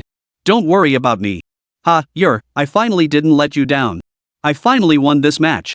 From now on, we don't have to worry about Lin Fe causing trouble for us anymore. Something's wrong. What are you doing here?" Sumo turned his head and looked up at the person who had appeared at the door, furrowing his brows. The person standing before Sumo was none other than his father, Su Sangxing. Just over an hour ago, Sumo had seen Su Sangxing enter the Tiandao Hall and even get into a heated argument with Jiang Hanying. At this moment, Sumo was slightly puzzled as to why Su Sangxing had come here and how he had found him. Seeing Su Mo's displeased expression, Su Sanxing finally took off his mask. His face bore a smile uglier than a cry, and he walked forward with a hollow laugh, saying, "Son, congratulations. You've successfully won your match against Lin Xiaoyu. Stop pretending to be kind." Su Mo didn't seem inclined to give Su Sanxing any face, coldly turning his head away and saying, "Don't bother with these empty words." "What? Did you come here today just to congratulate me? Don't think I don't know what you're up to. Just spit it out. What do you really want?" Su Sanxing paused for a moment, a flash of displeasure crossing his eyes, but he forced a smile and said, "What could I possibly want? I've truly realized my mistakes. I feel that the things I did to you before did indeed cause you some harm. That's why I came here to apologize to you." "Apologize?" Su Mo burst into laughter. "Did I hear that correctly? You're actually coming to apologize to me? Su Sanxing, don't you think that sounds ridiculous? Have you forgotten what you did to me before?" Su Mo glared at his father, showing no intention of sparing him any dignity. Every word he spoke was filled with displeasure towards Su Sanxing, even going so far as to address him by his given name. "You handed over all the merits and honors I had earned to that good-for-nothing Su Feng. You've always believed that Su Feng is a prodigy, the future hope of the Su family. I acknowledge your actions and beliefs, but you should never have dared to return here now and apologize to me with such shameless audacity. Don't you think you're being utterly foolish? What? Do you think I, Su Mo, am a 3-year-old child who can be forgiven with a few sweet words? Or do you have ulterior motives?" Chapter 28, I overestimated your character, please vote for gold. Su Mo's words stabbed Su Sanxing's heart like a knife. He never expected that at this moment, Su Mo would expose him so directly. But he could only force a smile on his face, unable to express his frustration. Su Mo narrowed his eyes, realizing that Su Sanxing truly had ulterior motives. A moment later, he chuckled and said, "It seems I guessed correctly. You indeed came here with ulterior motives, pretending to be so virtuous. Let me guess, what exactly do you want? Do you want me to give up entering the Fuyao Academy, or perhaps, do you want me to send more resources to your so-called genius second young master?" "Oh, I remember now." Su Mo suddenly snapped out of it and coldly said, "It seems that everyone who enters the Fuyao Academy is eligible to receive the Beast Tamer's gift pack that the Academy distributes to new students, right? You're probably thinking, why don't you just hand over this gift package? Give it to the highly promising young master Su Feng?" As expected. After saying this, Su Mo noticed a noticeable change in Su Sanxing's expression. In an instant, Su Mo's gaze sharpened, "So it's true. Su Sanxing, you really do love your good son, don't you? You're actually planning to act like a vampire and take something from me again. Don't you think you're being shameless?" Su Sanxing, exposed, felt his face lose all dignity. He gave a cold snort, glared at Su Mo with indifference, and said, "Su Mo, don't you dare forget that I'm your father. If I want something from you, what's the big deal? It's something you should have given me in the first place." "What a joke!" Su Mo retorted without mercy. "When the hell have you ever given me anything I wanted? Have you ever fulfilled your duties as a father? Su Sanxing, stop pretending to be virtuous here. Before I left Linen for the frontier at the age of 15, did you ever care about me from the time I was a child? I'm your son, Su Sanxing, and the older brother of Su Feng, but from childhood to adulthood, I never felt a single ounce of love from you. You gave all your love to Su Feng. Every time we developed a stable gene therapy at the research institute, you gave all the resources to Su Feng. And me? I didn't even get a single drop, not even a sip. Do you have the nerve to call yourself my father?" Su Mo's expression was filled with anger, and the thunder dogs by his side were barking furiously, filled with resentment. Su Sanxing was speechless at that moment. Su Mo continued, 3 years. Do you know what I was thinking 3 years ago? I thought you sent me to the frontier to bring honor to the Su family. I thought that when I returned from the frontier with countless merits and honors, you, Su Sanxing, would greet me with a smile, congratulate me, and even acknowledge my achievements and my status within the Su family. I was being naive. Su Mo shook his head and smiled. I ultimately overestimated your character, Su Sanxing, and I also overestimated my own status within the Su family. None of you acknowledge me, and none of you think I deserve to live in this family. All you know is to strip me of these merits and honors time and again. Now, Su Sanxing, you actually want me to sacrifice more, to bleed me dry? Don't you think you're being hypocritical?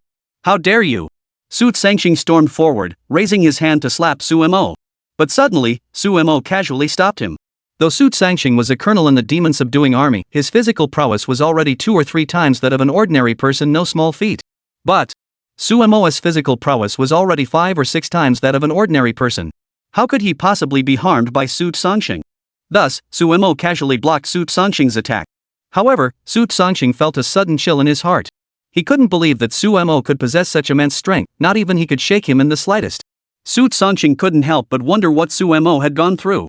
At that moment, he finally began to doubt himself, realizing that he had rarely paid attention to Sumo's growth over the years.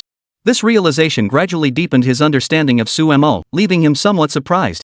Moments later, Sumo chuckled, "What's the matter? You can't argue with me and you can't beat me, so you're resorting to these tricks? Is there anything else? If not, please leave, Mr. Su. There is nothing left to discuss between us, and you don't need to make things difficult for yourself here. I'll say it again, Su Feng wants to take everything from me, but he has to earn the right to do so. And you and Su Feng will eventually have to spit it all out." Su Tsang stared intently at Sumo, showing no emotion on the surface, before finally snorting coldly, Sumo, you want Su Feng to give up everything? I think you're the one who's arrogant and self-important. Let me tell you, since I've already decided to cultivate Su Feng, he will eventually obtain all the resources I give him. You don't want to give up the newbie package, do you? Fine, one day I'll make you hand it over willingly. You're a worthless piece of trash. Sumo coldly smiled, is that so? If that's the case, then let's wait and see. I'll let everyone see who's stronger, me, Sumo, or your little brother who's been pampered with every resource since he was a child.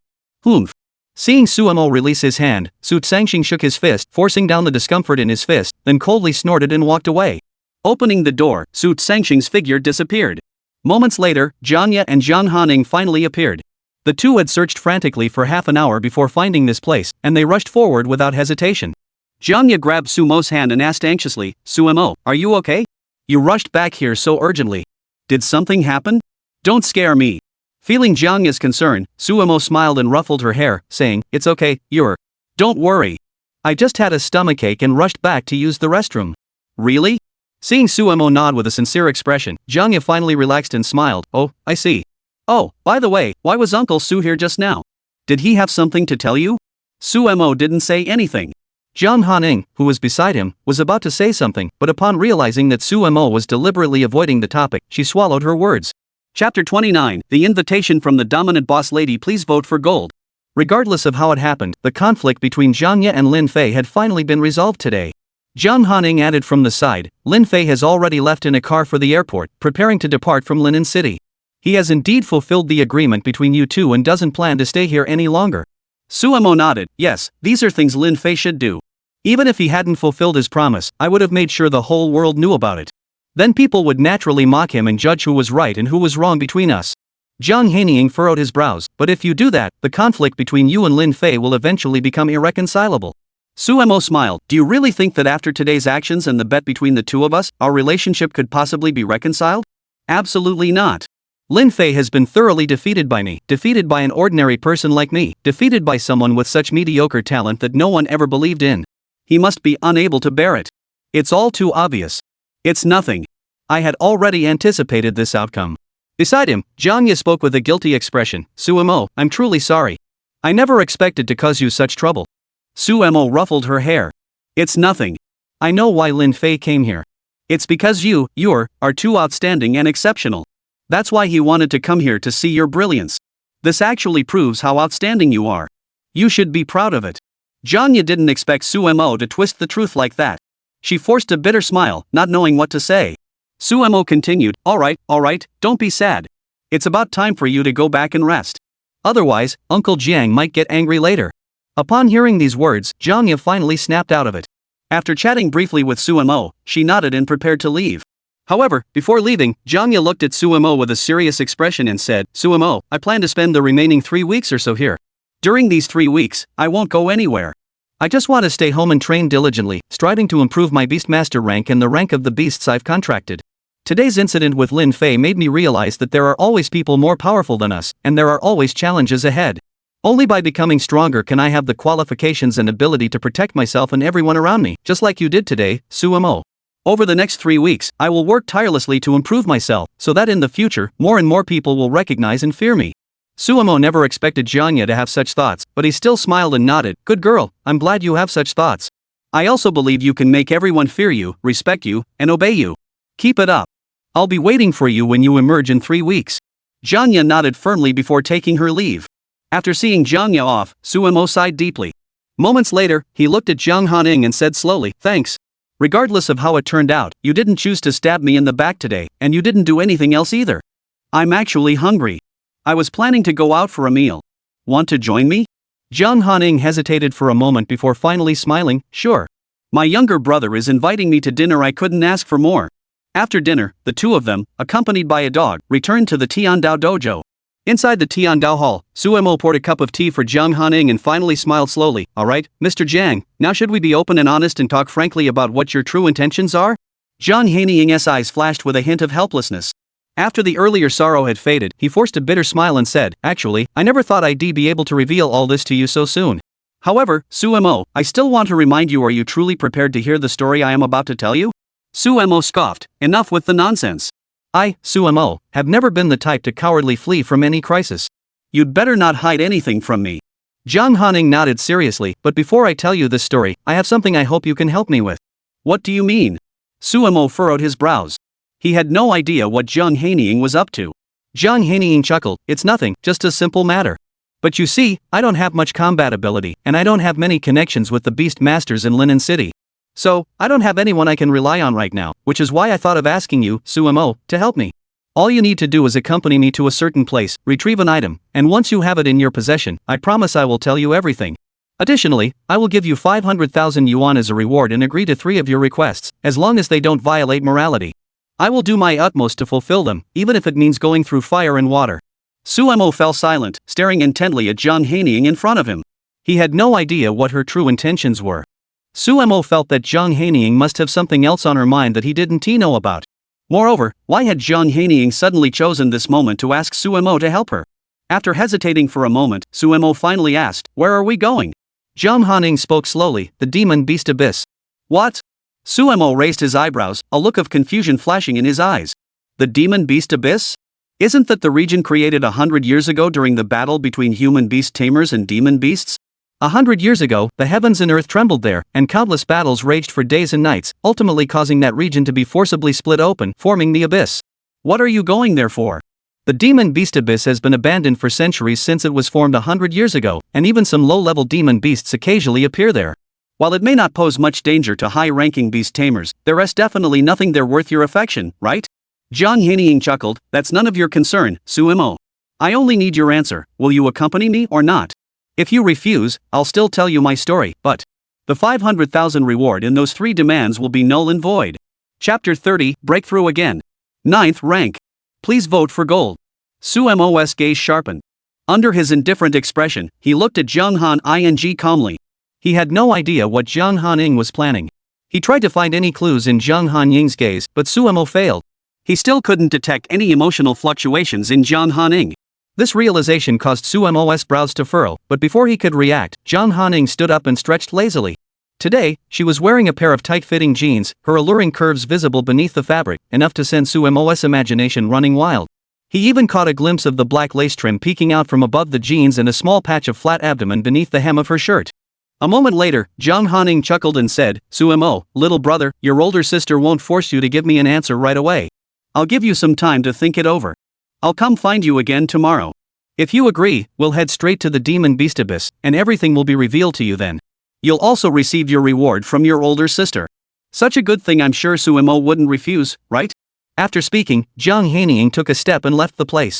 Watching her swaying waist in full curves disappear from his sight, Suemo finished the tea in his cup, leaned back on the sofa, and turned his head to gaze at the entire panoramic view of Linen City.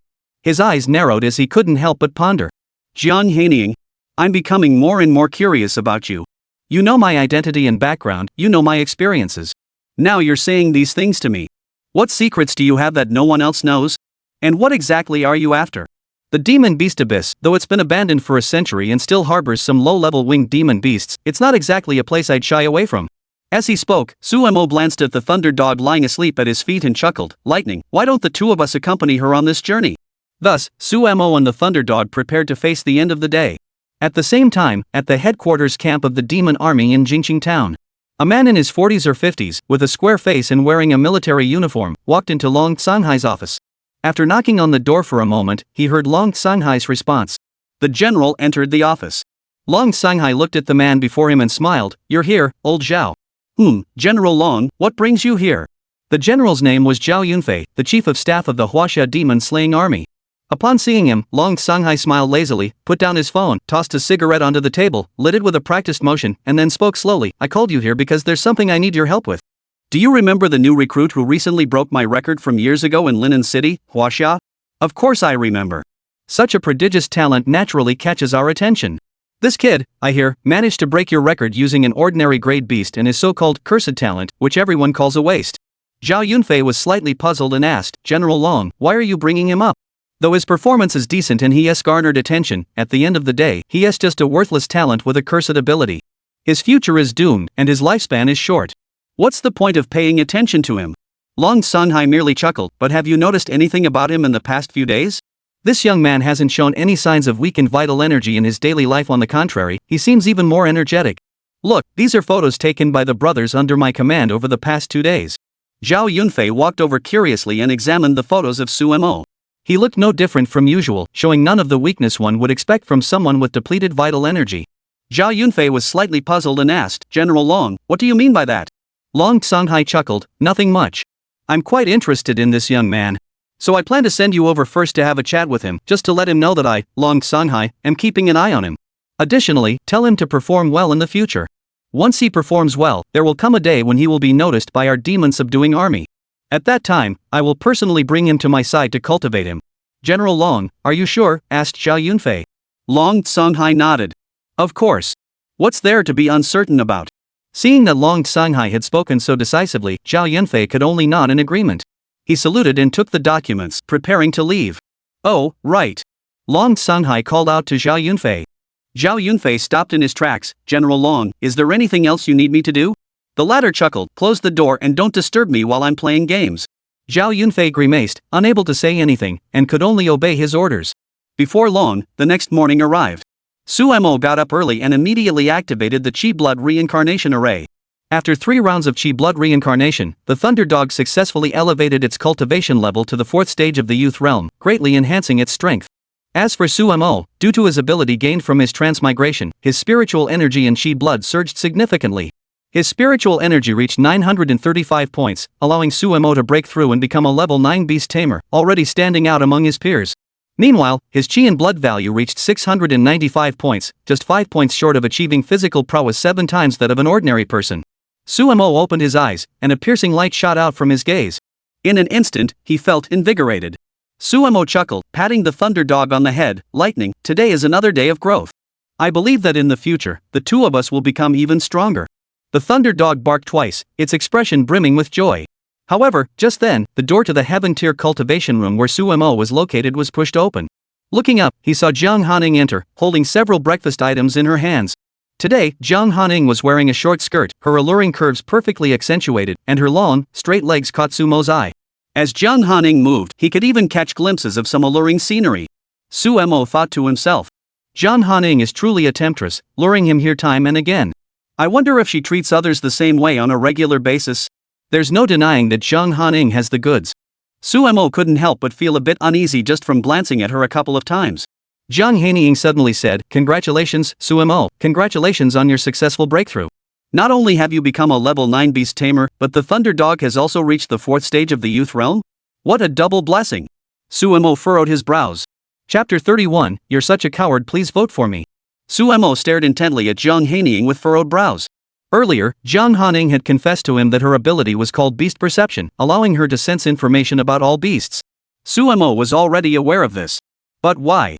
How did Jiang Hanying know that he had already reached the 9th rank beast tamer? After all, the ranks of beast tamers cannot be sensed by others. Even with powerful mental strength, this perception was limited to contracted beasts. There are also some innate talents that can help beast tamers perceive other things, but it was absolutely impossible for Jiang Hanying to sense them. After all, she lacks the ability to perceive others' innate talents. Unless. However, Jiang Hanying quickly noticed the confusion in Su Mo's eyes and laughed, saying, Alright, little brother, don't be so surprised. I too felt a presence emanating from you before I entered, which is why I made that guess. I never expected I would be right. It's truly surprising. Su Mo looked at Jiang Hanying, saying nothing. Though Jiang Hanying spoke lightly, her simple words carried a different meaning in Su Mo's ears. Su Mo couldn't shake the feeling that Jiang Hanying was still deceiving him, as if she was hiding something he didn't know. Jiang Hanying stepped forward, placed the breakfast on the coffee table in front of them, and gestured for Su Mo to join him. Jiang Hanying asked curiously, By the way, what do you think about what your sister and you talked about last night? Su Mo paused for a moment, then picked up the breakfast in front of him and put it into his mouth without hesitation. After taking a few bites, she nodded and said, "Alright, I agree. I'll go with you to the Demon Beast Abyss and help you get what you want. However, I hope you will keep your promise this time and not try to deceive me again. I don't have the patience to play these childish games with you, and I don't have the time either. Do you understand?" Jiang Hanying also nodded without hesitation and said, "Rest assured, this is the last promise I'll make to you. As long as you help me complete it, I will definitely reveal everything. Before that, didn't I already tell you? Even if you refuse, I will still reveal all my secrets to you. Between us, it's just an extra layer of cooperation." Seeing Jiang Hanying speak so casually, Suemo didn't say anything else. He nodded and began eating his breakfast. It must be said that Jiang Hanying was truly thoughtful, even going so far as to prepare a meal for the Pilai dog. The two of them and the dog ate with great enjoyment. After finishing their meal, Jiang Hanying informed Suemo that she would hurry to make preparations. They would depart for the Demon Beast Abyss at 9 a.m. the next morning. The journey from here to the Monster Abyss would take at least 4 or 5 hours by car. It was indeed necessary to plan ahead, otherwise, if they arrived at the Monster Abyss at night, it would be a paradise for all the monsters, their domain. Who knows what dangers might arise then? After agreeing to the plan, Suemo spent the day in the Heavenly Realm cultivation chamber. He also tried to call Jiang Ya, but it was her mother who answered. Jiang Ya's mother informed Suemo that Jiang Ya was currently in seclusion for her cultivation and would likely be unable to communicate with Suemo for at least 3 weeks. After hesitating for a while, Suemo could only give up and said nothing more. Before he knew it, the next morning arrived. After having breakfast with Jiang Hanying, Suemo tidied up. Accompanying them were Jiang Hanying's beast companion, a rare grade treasure-seeking weasel, and an ordinary grade earth bear, all preparing to head toward the Demon Beast Abyss. However, just as they arrived on the first floor, the two turned a corner and were about to head toward the entrance of the main hall when they saw. Before them, Sumo's parents were standing there. Beside them stood the one person Suemo least wanted to see. It was his twin brother Xu Feng. In front of the three of them, the receptionist from the Tiandao dojo was also blocking their way. "Mr. Su, Mrs. Dongfeng, and young Master Su, our Tiandao gym has strict rules. You absolutely cannot go in. If you go in and the boss finds out, he'll definitely blame me. I'm just an ordinary employee, why make things difficult for me?" Hearing this, Su Sanqing's expression darkened. He snorted coldly and said, "What is that supposed to mean? Is my name not big enough? Or don't you recognize me?" The front desk girl hurriedly smiled apologetically. "General Su, you're the general of the demon subduing army in Linen City. Who wouldn't recognize you? You're just joking, aren't you?" Su Sanqing snorted again. "Since you know my name, why are you still blocking my way? Get out of the way and let me in. This has nothing to do with you. Don't meddle in other people's business and cause trouble for yourself. It won't benefit you in any way. This absolutely not." The front desk girl continued to insist on her actions as before. Su Feng, standing beside her, sneered, "Can't you hear me? Ha? Do you know who my father is? Did you not hear me? My father told you to let us in. Don't make things difficult for yourself. Let me tell you, even the owner of your Tiandao gym would have to treat my dad with respect. Do you really think you, a mere front desk clerk, can make decisions for your boss?" The front desk girl flashed a look of annoyance in her eyes, but her face remained forced into a smile the entire time. "Hey, Mr. Su, why are you making things difficult for us too?" Su Feng said, "Get out of my way. I don't have time to chat with you." Su Feng stepped forward, about to push the front desk girl aside. Just then, Jiang Hanying couldn't hold back anymore. Her cold voice slowly rang out, "Mr. Su, you really have a temper, don't you? How? When did the Tiandao Hall start falling under the jurisdiction of your Jinmo army? We are an independent group within the country. Mr. Su, aren't you overstepping your bounds a bit?" Upon hearing the voice, Su Sanqing hurriedly turned his head and, at that moment, immediately spotted Suemo standing beside Jiang Hanying. Before Su Sanqing could say anything, Su Feng couldn't hold back any longer.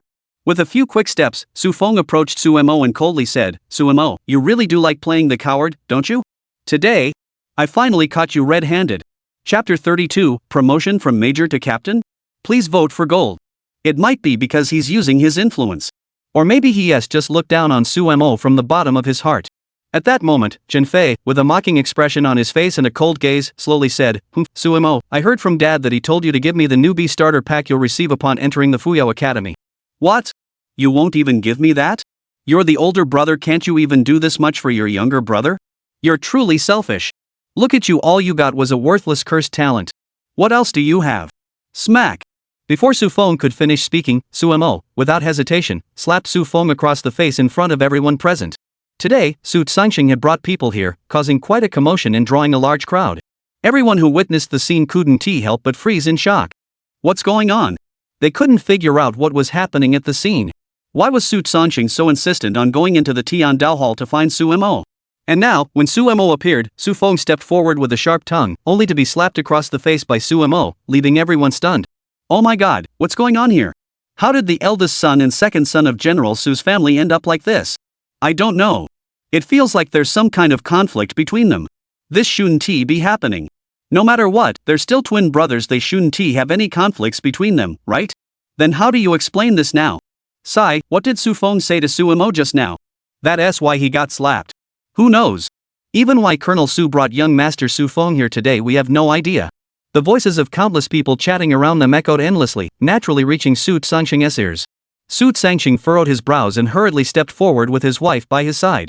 As he watched Su Feng go berserk, raising his hand to strike Su Mo in front of him, Su Sanxing quickly reached out to stop him. Are you kidding me? If things were to escalate here today, Su Sanxing wouldn't be able to stay in Linen City anymore. By then, these beast tamers around us would probably be able to tear him to shreds with just a few words each. Dad, why are you stopping me? Su Feng shouted in despair, his voice filled with anger. Su Sanxing growled, behave yourself. As he spoke, he turned to look at Su Mo, his eyes brimming with displeasure. Su Mo, are you not giving me, Su Sanxing, any face? Su Mo shrugged. Face? How much is your face worth? What's the matter? Was it because I was too lenient with all of you before, or did you not hear a single word I said to you, Su Sanxing? Su Sanxing was left speechless. This was his own son, yet he was treating him this way. How could he bear it? Moreover, as a colonel in the Linen district, his status and influence were no small matter. Sumo's mother, Dongfangya, frowned and spoke slowly. Su Mo, what are you saying? He's your father. How dare you address him by his first name here? And you even hit your younger brother just now. Is that something an older brother, a child, should do? Su Mo glanced at Dongfangya, who also froze in place. She suddenly sensed a hint of bloodthirsty intent in Su Mo's eyes. This was something she had rarely felt in all these years. She couldn't shake the feeling that there was something about Su Mo that she didn't know. After a moment, Su Mo coldly snorted again, umph. Stop pretending to be virtuous and using your power to intimidate others. All these years, what have you people done to me, Su Mo? Do I really need to recount every single thing to you? You all do these hypocritical things, then use your family ties to pressure me and morally blackmail me? Do you want me to submit? It really makes me feel sick. Su Sanxing wanted to raise his hand to slap Su Mo, but suddenly stopped himself. He hadn't gained anything from Su Mo before, and his hands were still throbbing from the previous encounter. After hesitating for a moment, Su Sanxing lowered his hand and looked at Su Mo coldly. Su Mo, I don't want to argue with you right now. Today, I came here with your mother and your younger brother to discuss something important with you. Su Mo narrowed his eyes. Oh? Is it to discuss, or to inform? Hasn't Tisu Xiaojiang always been the one to act on his own whims and force others to follow his will? Today, he actually uses the word discuss? This truly leaves me, Su Mo, speechless with astonishment. Su Sanxing never expected Su Mo to be so quick-witted. He was left speechless, unable to utter a single word in response. Su Feng, who had been slapped and stopped by his father, felt an intense sense of resentment and dissatisfaction. Before he could say anything else, Dongfangya slowly walked forward again, sighed, and looked at Su Mo, saying, Su Mo, Mom knows you might feel wronged or dissatisfied, but we came here today to talk to you calmly. After all, you are our child, and we know that there were some actions earlier that were hard to understand. Your father and mother didn't explain things clearly to you at the time. This time, we came to talk to you in advance and clarify everything thoroughly. Su Mo looked at Dongfangya with a hint of sarcasm in his eyes, waiting for her response. Dongfangya continued, earlier, your father and I were too impatient. The things we arranged for you and the experiences you went through were probably hard for you to accept. So this time, we've come to make it up to you. Ha! Su Mo laughed, feeling a pang of sadness in his heart. Compensation? It's probably just a fox paying a New Year's visit with no good intentions, right? Su Sanxing's expression grew serious, his face filled with displeasure.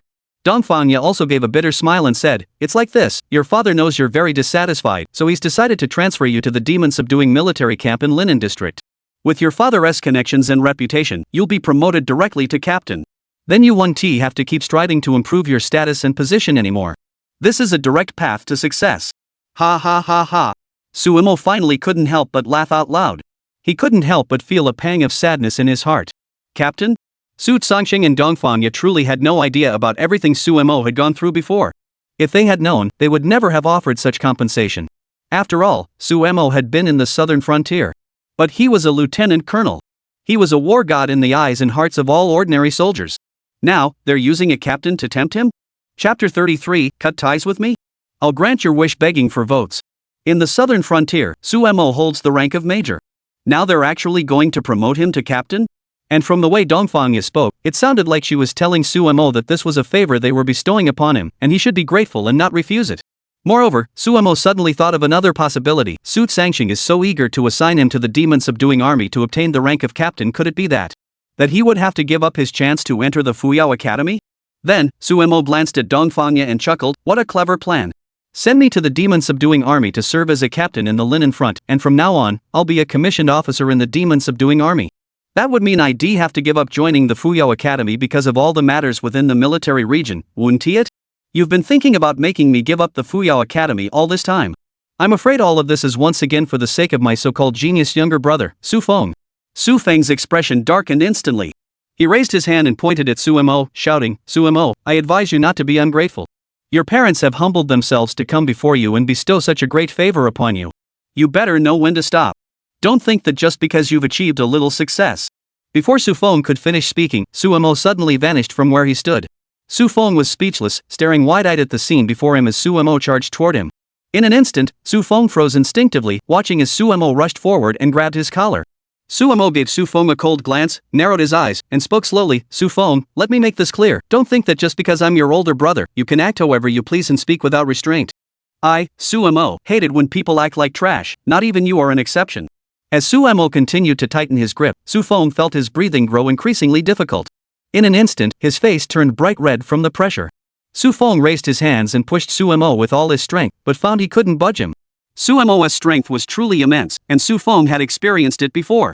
Beside them, Su Sangxing rushed forward, pushed Su Mo away, and checked on Su Feng's condition. Seeing that he had finally calmed down, Su Sangxing suddenly looked up, his face displeased, and shouted, Su Mo, have you lost your mind? He's your younger brother. Are you trying to make others laugh at the Su family? Haha, laugh at the Su family? Su Mo laughed loudly. General Su, why don't you think about how others will laugh at you instead? You've spent your entire life using all the family's resources to nurture this so-called genius, and now he's facing the possibility of being rejected by the Fuyao Academy. Moreover, who knows which academy will even accept him next? Such news will surely spread throughout the military and other cities in no time. What will you, as a major general, face then? How, do you still have the time to meddle in my affairs? Su Sangxing gritted his teeth, Su Mo, you really are asking for trouble. Do you believe me or not? I'll use my connections to contact the Feiyue Academy and have them dismiss you. Dismiss me? Su Mo laughed again. Su Xiaojun, do you have the qualifications to do that? Don't forget, I'm the top-ranked freshman in the national entrance exam. What qualifies you to fire me? Do you think the Fuyao Academy values you, a mere Colonel Su, or me, the future genius? Su Feng shouted angrily, Su Mo, what you've obtained is nothing but the curse of a worthless talent. And it's a talent that costs lives. How long do you think you'll live? Do you really think everyone will treat you like a genius? Su Sangxing also spoke up angrily, Su Mo, don't think that just because you've achieved a little success, you can act however you please and bully others. I'm telling you, sooner or later you'll pay the price for this. Get over here and apologize to your brother right now, or else I'll disown you as my son. Is that so? Hearing Su Sangxing's words, Su Mo froze for a moment before his expression changed. He was overjoyed. This scene left Su Sangxing speechless. You, what do you mean? Su Mo chuckled, I never expected you would actually cut off our father-son relationship. This is like a gift from heaven. Over the past 3 years on the frontier, Su Mo had initially retained some filial affection for Su Sangxing. However, upon his victorious return, he had completely lost all emotional connection to Su Sangxing. This man, who had always claimed to regard him as his son, who had given him life and raised him, not only failed to respect the glory Su Mo had achieved but instead deprived him of everything. Having come from another world, Su Mo would have severed all ties with this family long ago if it weren't for his lingering attachment to the previous incarnations longing for this family. At this moment, Su Mo felt nothing for this family. As he watched Su Feng's expression, which seemed to suggest he had everything under control, Su Mo suddenly smiled. Very well, since General Su intends to sever our father-son relationship, I no longer need to hold back. Su Sangxing felt an ominous premonition rise in his heart. Dongfang Ya, standing beside him, also furrowed her brows. Some of the beast tamers around them began to whisper among themselves. Oh my goodness, it feels like there's some irreconcilable conflict between Mr. Su Mo and General Su. Yeah, it looks like they're about to cut off all ties as father and son. What's gotten into Mr. Su Mo? Did he do something wrong to upset General Su and his family? Sigh, no matter what, Mr. Su Mo is still the eldest son of the Su family. If it weren't for the training he received from General Su, he wouldn't have achieved all this. In my opinion, this is probably because Suemo is too young and hasn't fully understood the situation. I truly feel it's not worth it for General Su. Who says otherwise? Su Songxing is well known for being good to his children. I even specifically listened to Major General Su speak about his parenting experiences during a speech. I never imagined there could be such a deep conflict between him and Suemo. Those around him were completely oblivious, even using such distorted information to freely judge everything Suemo had gone through. Suemo let out a cold laugh. He had no intention of giving these hypocritical people any more face. To be honest, Suemo had been a bit worried before, worried that Su Sangxing might resort to desperate measures, like a cornered rabbit biting back, and cause some trouble for him. But now, he no longer needed to worry. Suemo had already established his reputation and had grown stronger. As long as everything proceeds smoothly, he would achieve his goal within the next 3 weeks. Then, Suemo looked around at the people present and spoke slowly. Everyone, do you truly believe that Su Sangxing is nothing but a hypocrite? Have any of you ever considered why I hold such deep resentment toward him? Don't you all think that all of this is because Suemo achieved countless military merits on the frontier? I truly feel sorry for you all. Let me tell you this, the one who went to the frontier was me, Suemo, not him, Xu Feng. Not my younger brother Xu Feng, who was raised on medicine since childhood. What? The crowd fell into stunned silence.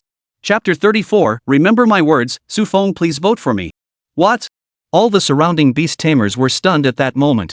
Everyone couldn't believe it, staring at Suemo in disbelief, then glancing at Su Sangxing and the other two in front of him. Previously, Su Sangxing had been publicly proclaiming that Xu Feng had returned from the border wars with countless honors and achievements, and had even obtained an S-rank talent, with an unimaginable future ahead of him. Even Xu Feng himself had indeed, as Su Sangxing had claimed, exchanged his countless merits for the iron armor brown bear, an exceptionally powerful beast companion. Everyone believed that Xu Feng would indeed follow Su Sangxing's words, with a bright future ahead, and might even stand at the pinnacle of all beast tamers, becoming an object of envy for countless people. But what about Suemo? He disappeared for 3 years, looking sickly, and never showed his face, becoming the focus of everyone's mockery and gossip. No one believed Suemo would achieve anything remarkable, nor did anyone think he could accomplish anything significant in the future. This was everyone's lack of confidence in Suemo, and it had always been their mockery and contempt toward him. What happened? On the day of his awakening, Suemo obtained the cursed talent that everyone scoffed at Qi Shuizhen Shang. It was precisely through these events that Sumo's reputation plummeted, while everyone's attention and expectations for Xu Feng grew increasingly higher. Who could have imagined? Over the past period, Suemo, relying on his formidable strength, successfully achieved the highest score in the Academy's freshman assessment, becoming the national top scholar, and even broke the record set by Long Sunhai 100 years ago.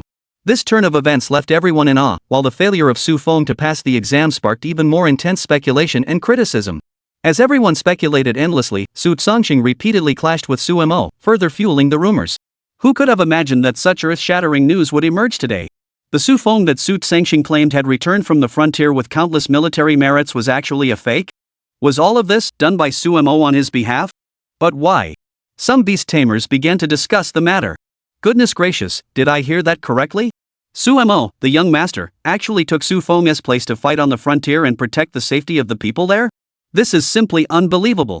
And, from the way he speaks, it seems like Xu Feng was raised from childhood as a sickly invalid, but wasn't he had always said that Suemo was the one who was frail and had to take medicine every day at home? Wait a minute, think about it.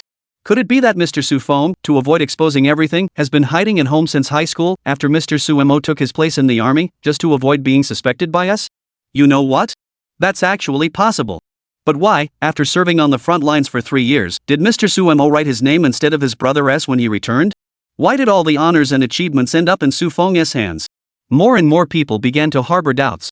They noticed numerous inconsistencies in the matter, and through their constant speculation and analysis, the truth remained elusive. On the other hand, Su Sangxing, upon hearing Suemo's words, was speechless. He glared at Suemo with eyes wide open and growled, "Suemo, shut your mouth. Do you know what you're doing?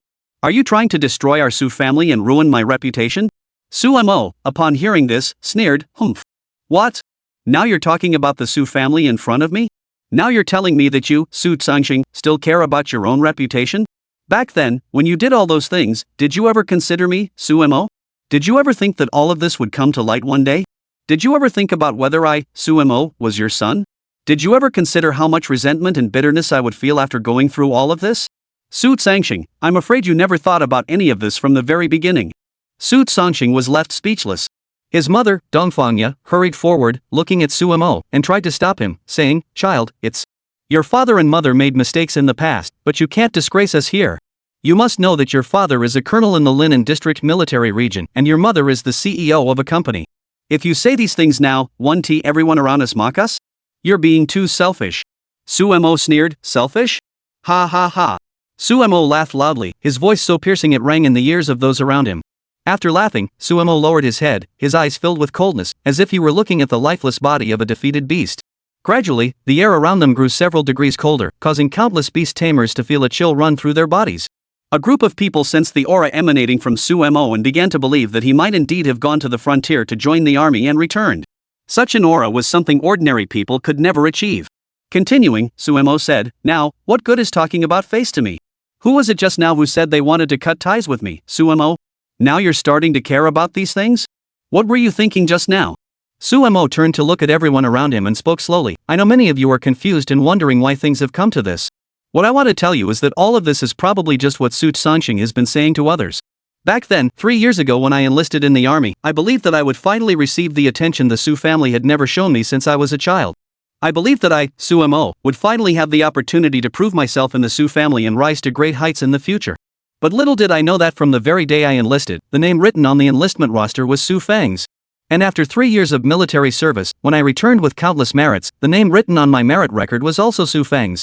Everyone believed that Su Feng was the one who had served on the front lines for 3 years and returned with honors. Everyone also believed that Su Feng was the pride of the Su family, the most favored child of the Su family. But no one knew that all of this was being silently endured by me, Suemo.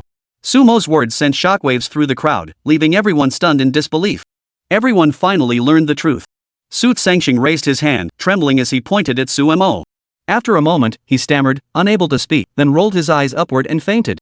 As the scene descended into chaos, Suemo turned to look at his younger brother Su Feng with a cold expression, then suddenly burst into a cold laugh. "Su Feng, remember what I said? My achievements, I dare to give them to you. Do you dare to accept them? But don't worry, these are merely the first installment of what I, Suemo, will take from you. From now on, I'll make you tear off every last shred of your dignity and make you spit out every single thing that once belonged to me, Suemo." Chapter 35, Why ask a question you already know the answer to? Please vote for gold. Finally, as Su Sanxing fainted, everyone realized that things were indeed as Suemo had said. It seemed that the last shred of dignity Su Sanxing had left was completely stripped away in that moment. Su Sanxing remained silent throughout, so does that mean he tacitly agreed to everything Suemo said? Does that mean Su Sanxing had already acknowledged that everything Su Feng had obtained was fake? Could it be that Su Sanxing had indeed committed such heinous, despicable acts in the past? Watching her husband faint, Dongfang turned her head, her eyes red with tears, and glared at Suemo. Her teeth clenched tightly, making a grinding sound. "Suemo, are you really going to push this so far? What benefit does this bring you? Do you have any sense of filial piety left? Do you still consider your father your own father?" Suemo burst into laughter. "Haha, my father? You stopped considering me your child 3 years ago, didn't you? I doubt you ever considered me your child from the moment I was born, especially after discovering that Su Feng's talent surpassed mine. In your hearts, I, Suemo, am nothing more than a tool for Su Feng to climb the ranks and stand on the stage of glory for the Su family. Have you ever treated me like a child? Even when we went to the frontier, all of you saw me as nothing more than a recipient on Su Feng's list of achievements, nothing more than a tool for Su Feng. Did you ever consider that? Did you ever consider my life or death?" Sumo's voice was firm and resolute, each word piercing Dongfang's heart. The latter hurriedly said, "But my father and I have already admitted our mistakes. Why are you bringing this up today? Aren't you just trying to make the Su family look disgraced?" Suemo curled his lips into a cold smile. "Now you realize your mistakes? You're not truly sorry. You've only seen that the truth has been exposed and there's no way to turn back, so you're resorting to these self-deceptive lies. Do you really think I, Suemo, would listen to your words? As I said earlier, everything I did today was merely paying back the interest. Is there anything else? If not, I'm leaving." Sumo's expression was exceptionally cold, showing no concern for the fainted Su Sanxing. Jiang Hanying, who had witnessed the entire scene, narrowed her eyes and observed Suemo closely.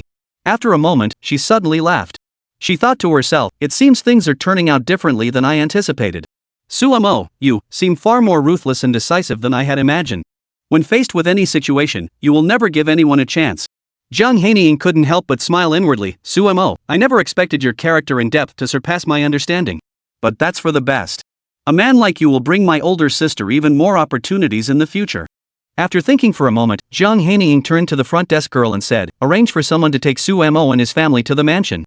I don't want our Tian Dao Academy to be associated with a murder case." Remember, make sure you return only after confirming that Su Xiaojun has entered his villa." The front desk girl hurriedly nodded. After being bullied by Su Sangxing earlier, she had already felt resentful inside. Now, seeing Su Sangxing fade on the spot under Su Mo's relentless verbal assault, she found the dramatic turn of events thrilling and hurried off to make arrangements. Amidst the constant whispers and speculation of those around them, Su Mo slowly stood up and left with Jiang Hanying. Sitting in the car heading toward the demon beast abyss, Jiang Hanying asked, "Aren't you afraid that your actions today will make Colonel Su dissatisfied with you? That he'll take revenge on you later? Don't you think your behavior is too childish?" Su Mo smiled faintly. "It's just a small trick. You simply haven't seen Su Sangxing's true colors before. Besides, you claim to know my past so well, and you're so intelligent. Mr. Jiang, why ask such obvious questions now? My previous actions were precisely to enhance my reputation. As long as people know about me and keep discussing me, Su Sangxing wouldn't dare to do anything reckless to me. In this way, I can gradually usher in my own moment of glory. Today is the first step I've taken. Previously, I won the top prize in the National Freshman Assessment. Now, when Su Sangxing tries to do anything to me, he will inevitably have some reservations. He wouldn't dare to act recklessly toward me, and with everything exposed today, many people will begin to see Su Sangxing in a different light. By then, Su Sangxing will be too busy trying to clear his name and prove himself he won't have the time or energy to bother with me. By the time he realizes what is happening, it will likely be too late." "Oh?" Jiang Hanying narrowed his eyes. "It seems you truly have no intention of treating Su Sangxing as your father." Su Mo shook his head helplessly. He thought to himself. Ever since he returned covered in glory and learned the truth, he was no longer Su Moshen's father. When he returned from the southern frontier, Su Mo had still hoped that Su Sangxing might recognize him as his son, allowing him to rise swiftly through the ranks. But when he saw that the name written on the merit list was Su Feng's, and when he understood everything, Su Mo had already lost all feelings for Su Sangxing. Moreover, Su Mo had come from another world, and he had long felt unjust toward the original body's previous experiences. What he was doing now was merely avenging the original body. Jiang Hanying giggled. Good. It's clear that Su Mo is truly ruthless and decisive. Sister won't say anything else. Rest assured, I think the same as you. By the time Su Sangxing realizes what's happening, it will be too late. As for Su Feng, even if he wants to claim all your achievements, the title of Southern Frontier Peasant War God is something he could never possibly deserve. Sooner or later, Su Feng will have to pay the price for this. Su Mo turned his head and looked at Jiang Hanying with a calm expression, his eyes drifting away. Southern Frontier Peasant War God. This title, aside from himself, no one else would ever think it belonged to Su Mo. But Jiang Hanying had known all along, and this only made Su Mo more curious about Jiang Hanying's true identity. Moments later, Jiang Hanying felt Su Mo's gaze and couldn't help but ask curiously, "What's wrong? Is there something on my face, or did you suddenly fall in love with my beauty?" Su Mo's lips twitched slightly as he replied, "I'm just curious how much of my secrets you still know." Jiang Hanying, don't think that just because I've decided to help you complete the task in the Demon Beast Abyss, I won't expect you to be completely honest with me in the future. I, Su Mo, have never shown any mercy to enemies who dare to covet me or scheme against me, even if you're a woman. Jiang Hanying giggled. All right, Su Mo, you can say whatever you want. How could I possibly harm you? I'm so worried about you, you shouldn't overthink things. Su Mo remained silent, saying nothing more. He couldn't shake the feeling that Jiang Hanying was no ordinary woman. Chapter 36, Is that nobleman still alive? Please vote for gold. China. Since a mysterious mutation occurred 100 years ago, the world has been facing the rampant destruction caused by monsters. In the shortest possible time, Huaxia established countless safe zones, which later gradually transformed into cities where ordinary citizens could live normal lives. Thanks to these safe zones, countless citizens were able to continue enjoying the lives they had nearly lost. In Huaxia, there is a city called Fuyao City. Fuyao City is a place that countless people across China dream of entering, all because it houses one of the 4 great academies of China, as well as a prestigious higher education institution. Here, one can receive the finest education and eventually become a genius beast tamer. Within Fuyao City, there are 3 major organizations. The first is the Demon Suppressing Army, the second is the Academy Faction, and the third is the Lin Group, which controls all commercial transactions and the economic lifeline of Fuyao City. The Lin Group has almost monopolized 90% of the commercial transactions in Fuyao City, making it the wealthiest and most powerful group in the city without a doubt. At that moment, within the Lin family estate, Lin Fe was seated in the living room. With a crack, he crushed the cup in his hand. The rim of the cup pierced his skin, and blood trickled down. "Master!" The butler rushed forward, intending to bandage Lin Fe's wound, but he ignored him completely and pushed the butler aside. The butler stood by helplessly, unsure of what to do. Tap tap tap. Footsteps echoed slowly. Lin Fe looked up and saw his father, dressed in a suit and tie, wearing a monocle, holding a thick book, slowly descending the stairs. Upon seeing his father, Lin Jingyu, Lin Fe hurriedly stood up. Despite the mix of emotions he felt, he could only bow respectfully and greet him. Dad, why did you come down so early? Humph. Lin Jingyu snorted coldly, what's the matter? If I come down, do you have a problem with that? Lin Fe hurriedly replied, of course not. I just didn't expect you to come down so early today. You said you were going to rest. Lin Jingyu snorted again, then slowly walked over to the sofa and sat down. He raised his hand, and the butler beside him immediately handed him a cigar, placing it in his hand. After lighting the cigar and taking a puff, Lin Jingyu raised his head, gave Lin Fe a cold glance, and spoke slowly, I hear you've gotten pretty bold lately? You went to Linen City during the summer vacation just for a girl, right? Lin Fe's face turned red with embarrassment. He lowered his head, hesitated for a moment, and couldn't think of what to say. Seeing his son's demeanor, Lin Jingyu snorted coldly again, umph. My son, Lin Jingyu, is now famous in Linen City and Fuyao City. All the business associates in Fuyao City are talking about how I, Lin Jingyu's son, got into a fight with someone over a girl? In the arena, despite having a dominant tier beast, you were defeated by an ordinary tier beast. Oh my, Lin Fe, you're really getting better and better. With a thud, Lin Fe knelt down on the ground, lowered his head, and muttered, Dad, I know I was wrong. I acted on impulse without investigating the other party first.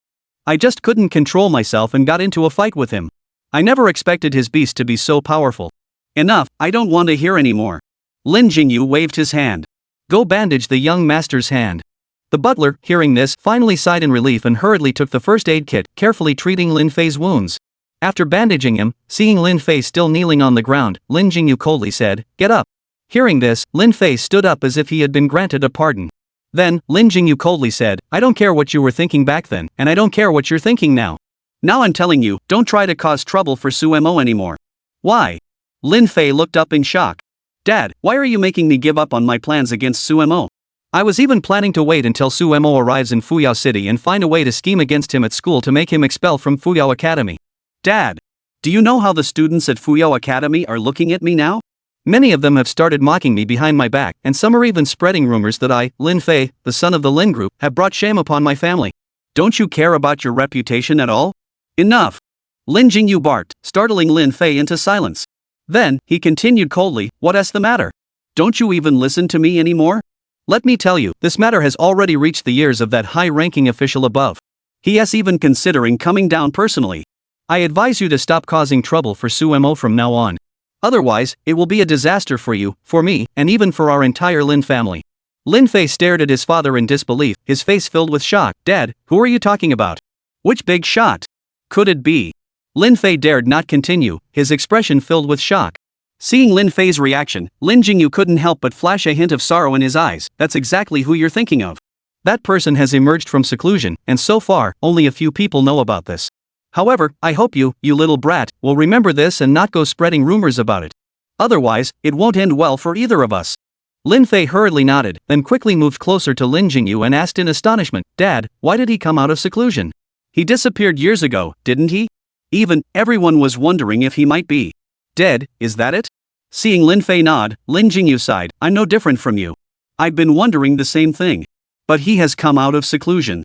It is said that he disappeared after decades of seclusion, and this time, he has even enhanced his abilities, reaching the 93rd rank beast tamer, 2 ranks higher than our nation's first war god, Long Songhai.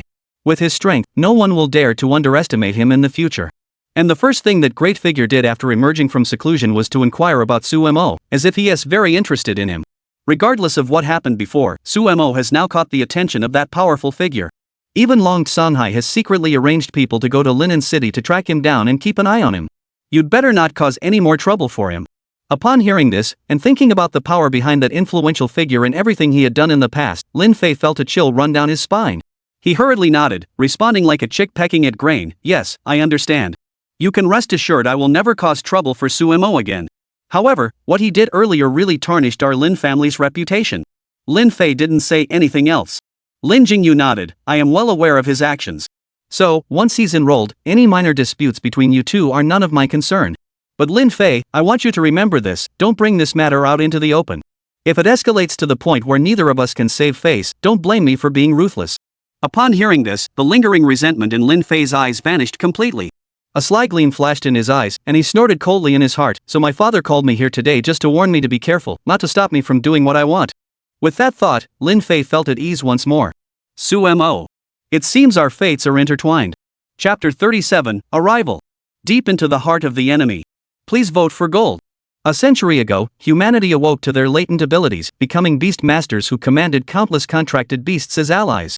They fought for humanity, striving to protect the land beneath their feet and rebuild the light of humanity, constructing one human settlement after another.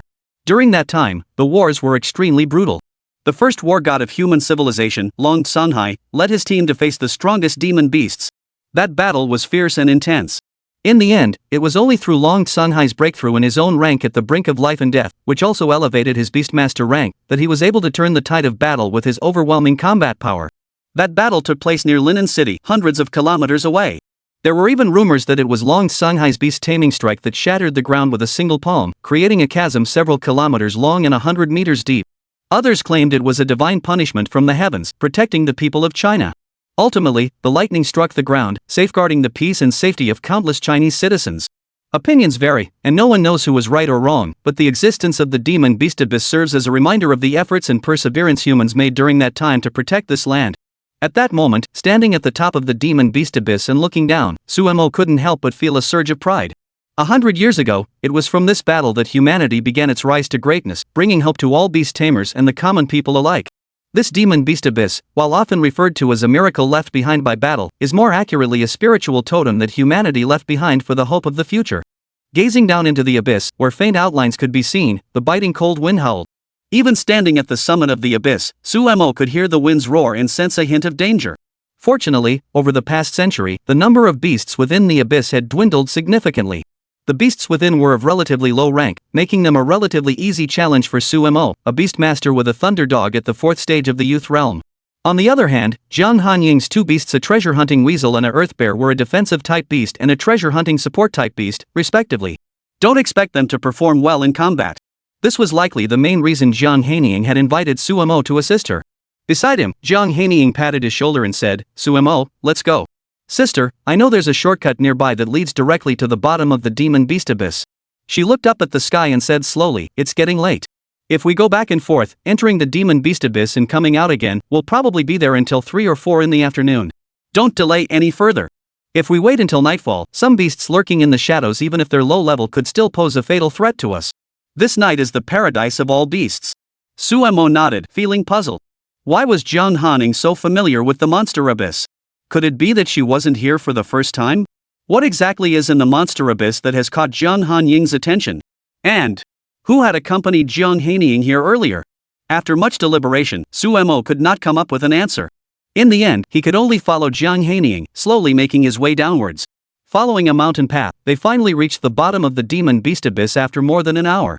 Standing there, feeling the biting cold wind howling around him, even Suemo could sense a chill. On the other hand, Jiang Hanying seemed completely unaffected, as if he hadn't felt a thing. Suemo's expression changed.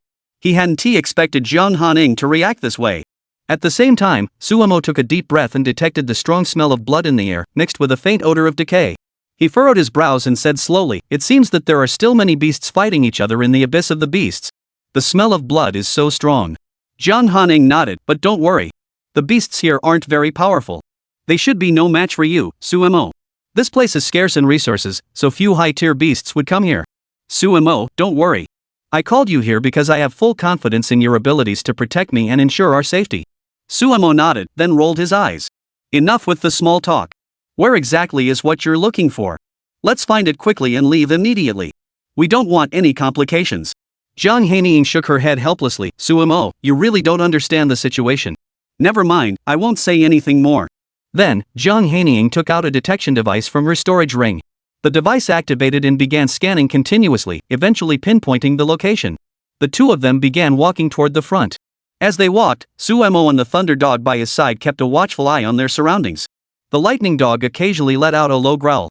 Suemo stroked its head and said softly, "Lightning, you feel it too, don't you?" The lightning dog let out a whimper. Sumo's heart sank. Indeed, Lightning was sensing the same thing as him. Both man and dog sensed a faint yet dangerous aura in the air around them, and this dangerous aura filled Suemo with an unprecedented sense of crisis. A sense of foreboding surged in his heart at that moment. But why was there such a dangerous aura in the demon beast abyss? Wasn't it said that the demon beast abyss had been abandoned for a century, with scarce resources, making it impossible for any demon beasts to grow there? Sumo, who had spent 3 years fighting on the frontier, had a keen sense of danger. He had always trusted his instincts, but at this moment he would rather not believe them. Sumo's concerns began to surface, causing him to glance at Jiang Hanying beside him. It seemed as though she wasn't affected by it at all, which only deepened Sumo's confusion. What kind of hidden cards did she have up her sleeve to be so confident? The two of them slowly made their way along the rugged path below the demon beast abyss. The further they went, the narrower the path became. The area illuminated by sunlight was minimal, casting the surroundings into utter darkness. Overgrown weeds obstructed their vision and hindered their progress. As they continued forward, Jiang Hanying suddenly stopped in her tracks. Sumo turned his head to look at her. She parted the grass beside her, and before her appeared a narrow cave, 2 meters tall and gradually widening to 1 meter. Jiang Hanying said, "It's right here, Sumo. The thing I want is inside. Wait for me outside. I'll be right back." Chapter 38, The Plaque of Powerful Mental Strength. Please vote for gold. Listening to Jiang Hanying's words, Sumo hesitated slightly. However, after sensing the area, he also felt that there didn't seem to be anything overly dangerous inside. Sumo had always trusted his sixth sense. From start to finish, he had not sensed any trace of danger within. After thinking it over, he finally nodded. He gestured for Jiang Hanying to walk inside. Jiang Hanying took out a flashlight from his storage ring and illuminated the surroundings. As he stepped inside, Sumo sat at the entrance of the cave, waiting patiently. China. In the southern frontier, there was a barren plain dotted with small hills. However, those with keen eyes could discern that at the border between China and its neighboring country, there stood a massive wall resembling an eastern dragon, towering majestically over the landscape. Within the walls lay countless encampments. At this moment, within all the camps, groups of soldiers are constantly preparing meals. Their expressions were solemn, and one warrior sighed, "Ah, the demon beasts have erupted again on the southern frontier. What are we to do now?" Yes, the high-ranking beast tamers have all gone to fight the demon beast leaders and various high-tier demon beasts. Now, we ordinary soldiers must face wave after wave of young demon beasts. With ammunition running low and food supplies cut off, we can't hold on much longer. Sumo has left us, and it feels like we've lost our backbone, lost the protection of our war god, lost the war god charging to the front lines. It seems like we're all struggling to cope. I wonder how Sumo is faring back in Linen City now. Every warrior's eyes betrayed their sorrow. It had been some time since they had last seen Sumo, whom they had trusted and respected. They had hoped that the war in the southern frontier would enter a period of relative calm, but they never imagined that the beasts would erupt once again, devastating their walls and camps time and again, leaving both warriors and civilians alike feeling an unprecedented sense of pressure. What could they do now? They could only pray that the high-ranking beast tamers fighting on the front lines would return victorious soon, which might ensure their safety moving forward. But whether all of this will come to pass remains unknown. It is an uncertain future. In a tent near the camp, a general with a square face and the rank of major general sat there, staring at the sand table in front of him, which was covered with flags from all directions, feeling a pang of sorrow in his heart. Soon, an officer entered, saluted, and reported, "General, the high-ranking beast tamers on the front lines are currently engaged in battle with high-tier magical beasts. The front lines may be stretched indefinitely, and we have no idea when they will return. Meanwhile, our rear supply lines are on the verge of being cut off. I have already made arrangements to contact our demon-suppressing army, but under the constant demand for resources at the front lines, they may also struggle to sustain our operations in the long term. These beasts are too ferocious." The officer clenched his teeth in anger and said, "If it weren't for this world crisis, how could we possibly be facing such a dire situation?" The general furrowed his brows and finally spoke slowly. "Immediately, arrange for someone to take my personal letter to the capital of Huaxia and find General Long to inform him that we must recruit one more person to join the ranks and fight." The officer asked curiously, "You mean Sumo?" The general nodded and said, "That's correct, it's Sumo. What I am thinking now is to bring Sumo back. Only he can turn the current situation around. He is a war god among our mortal soldiers. With him, the soldiers will have faith and something to strive for. It can be said that it is precisely because of his existence that the warriors are so full of fighting spirit and morale. Moreover, he has single-handedly slain thousands of young stage demon beasts over the past 3 years, so his strength is beyond imagination. With his help, we might just be able to withstand this sudden attack." "But," the officer hesitated slightly. "General, hasn't Sumo already retired and returned home? And he said he wanted to go back to study at the academy to become a beast tamer in the future. Now that he's about to start school, wouldn't it be inappropriate to summon him back on short notice?" The general said, "I will contact the demon-suppressing army and have them communicate with the academy Sumo is planning to attend in advance. Once Sumo arrives here, I will handle everything. Go immediately, there's no time to delay. If we delay any further, I fear that if the southern frontier falls, the countless cities behind us and all the innocent civilians will face the onslaught of demon beasts. The casualties would be counted in the millions." I believe Sumo understands all of this. The officer, upon hearing this, hurriedly nodded and quickly picked up a letter on the table to make arrangements. The general looked at the documents on the table and frowned, saying, "How could this be? Why isn't Sumo's name among the list of officers retiring this year? And who is this Xu Feng, and what is his connection to him?" Sumo, accompanied by his lightning dog, stood at the entrance of the cave, both man and dog vigilantly scanning their surroundings. At that moment, the ominous premonition that had been lingering in Sumo's mind grew even stronger. For some reason, despite the fact that countless people had said that within the demon beast abyss, due to the scarcity of resources over the years, there were likely not many demon beasts remaining, Sumo couldn't shake the feeling that danger was closing in. However, he couldn't pinpoint its source. Sumo desperately wanted to urge Jiang Hanying to hurry up inside. Just then, Jiang Hanying finally stepped out, holding a plaque in her hands that emitted a heavy, ancient metallic glow. Just seeing it was enough to inspire awe. However, Sumo quickly furrowed his brows. As a beast tamer, his perception was exceptionally keen, and he could sense intense mental energy fluctuations emanating from the palm-sized plaque. For a moment, Sumo had no idea what this plaque was. He instinctively looked at Jiang Hanying and asked, "What is this?" Jiang Hanying shook her head and smiled, saying, "Sumo, this is something I recently obtained. It doesn't belong to my past, nor does it belong to my story." "I don't." "Wait." Before Jiang Hanying could finish, Sumo grabbed her and pulled her beside him. Chapter 39, Let's Die Together. Please vote for gold. In an instant, Jiang Hanying felt Sumo's touch. Sumo gripped her tightly, the warmth from his palm and the overwhelming sense of strength leaving Jiang Hanying speechless. She froze, looking up at Sumo in shock. Jiang Hanying narrowed her eyes, and her face flushed slightly. How many years had it been? How many years since a man had touched her hand? And especially now, so close to Sumo, Jiang Hanying could smell a faint scent emanating from his body. It was like sweat, yet also like the natural masculine aroma of Sumo's body. She didn't know why, but as she inhaled deeply, she felt her breathing grow slightly rapid. However, at that moment, Sumo furrowed his brows. He didn't even notice Jiang Hanying's words or her reaction. His gaze was fixed on the path ahead, and he instinctively said, "There's danger." Jiang Hanying finally snapped out of it and hurriedly looked ahead, but saw nothing unusual in the grass ahead. It seemed unusually calm, with only the cold wind rustling the grass from side to side. Where could there be any danger? Sumo shook his head and said, "It seems you didn't sense it." "I trust my instincts, and I trust the judgment I've honed over 3 years of life and death trials in the southern frontier." "Hey, is there any way to leave the monster abyss on the path ahead?" Upon hearing this, Jiang Hanying couldn't help but pause for a moment. After a moment of thought, he said awkwardly, "I don't know either. I've only been here twice before, and I came alone. Both times, I encountered some beasts here. Though they were low level, I'm not a combat-type beast tamer, so I had to retreat without success. This time is my first time here, and I only know the path we came down. It can take us back the way we came, but I have no idea if there are any other paths further ahead." Sumo turned to look at Jiang Hanying in astonishment and blurted out, "Mr. Jiang, is this your confidence? You haven't even scouted this place properly, you don't know the terrain or any escape routes, and you dared to bring me here alone? Do you really not value our lives?" Jiang Hanying said awkwardly, "I didn't expect this either. According to the records, and based on the feedback from all the beast tamers who came here before, there shouldn't be any dangerous beasts here, so I..." Sumo cut him off abruptly, covering Jiang Hanying's mouth with his hand. His brows furrowed, and he glared intently ahead. "Run!" Without hesitation, Sumo grabbed Jiang Hanying and sprinted down the overgrown path toward the depths of the demon beast abyss. Finally, behind the two of them and their 3 beast tamers, they heard the urgent rustling of leaves and the hissing sound of a python extending its tongue. In an instant, Sumo was drenched in cold sweat. As he ran, he glanced back and his eyes widened in shock. Dragon-scaled python.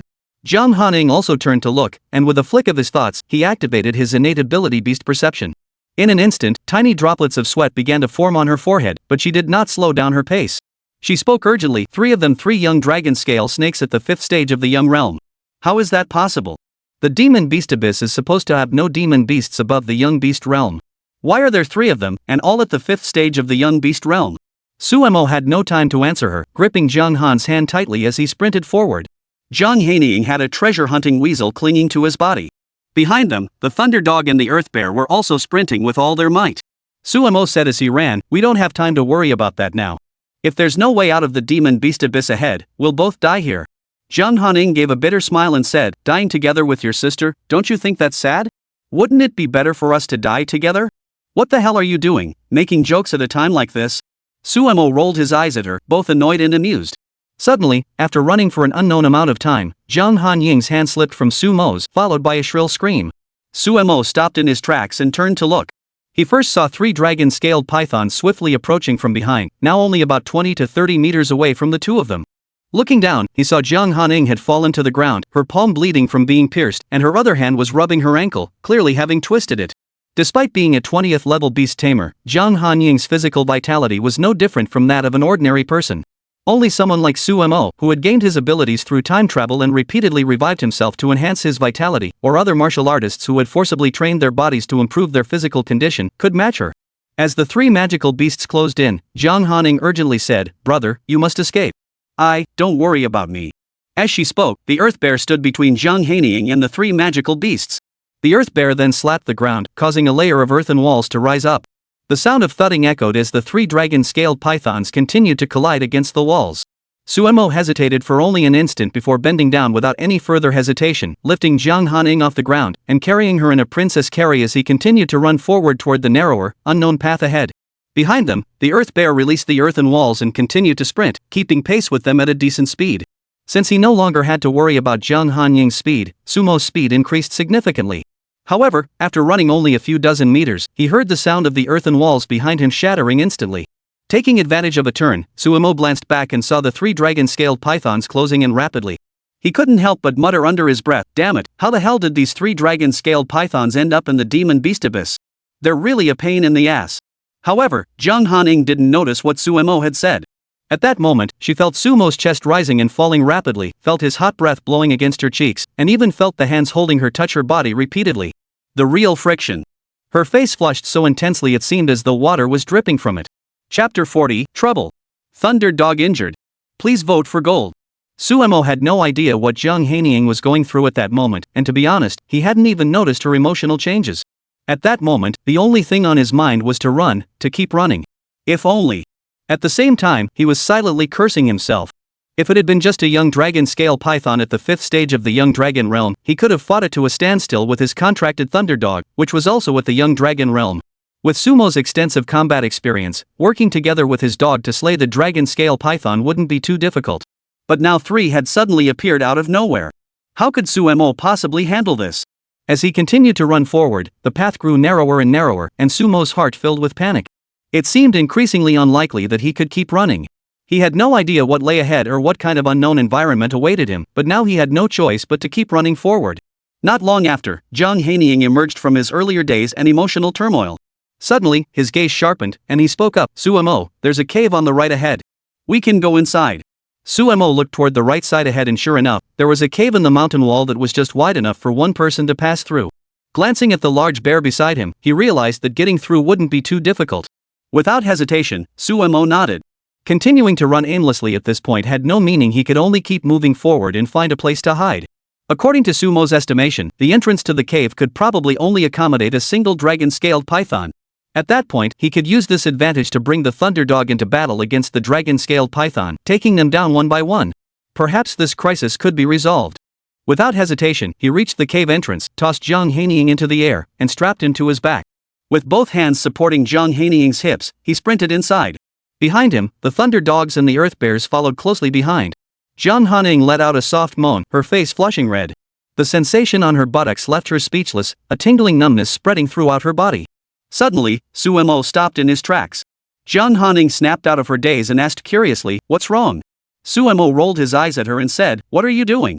It's so dark, why don't you use the flashlight?" "I don't have any hands free." Jiang Hanying finally realized what Su Mo was doing. In fact, Su Mo had even lifted her up slightly because her body had slipped down a bit, and his 2 hands were. He squeezed them tightly. Squeezed. Once. Jiang Hanying let out a playful moan, and the sound caused Su Mo's heart to race. But soon, Jiang Hanying turned on her flashlight, saw a narrow passage ahead, and continued running forward. The hissing sounds of the dragon-scaled python echoed behind her. Su Mo didn't have time to think about it. After moving forward for several meters, he finally saw a small platform ahead. Su Mo arrived there, placed Jiang Hanying on the ground, and leaned against the nearby stone wall. He then turned his head abruptly and saw that, sure enough, a dragon-scaled python was swiftly approaching from the narrow passage ahead. SSSS. After hesitating for a moment, Su Mo let out a loud shout and charged forward like a bolt of lightning. As the dragon-scaled python charged into the platform ahead, heading straight for Su Mo and Jiang Hanying, Su Mo charged forward without hesitation. In his hand, the heavy sword that had accompanied him for the past 2.5 years, the Lord of the Underworld, appeared simultaneously. Lightning! Let's go!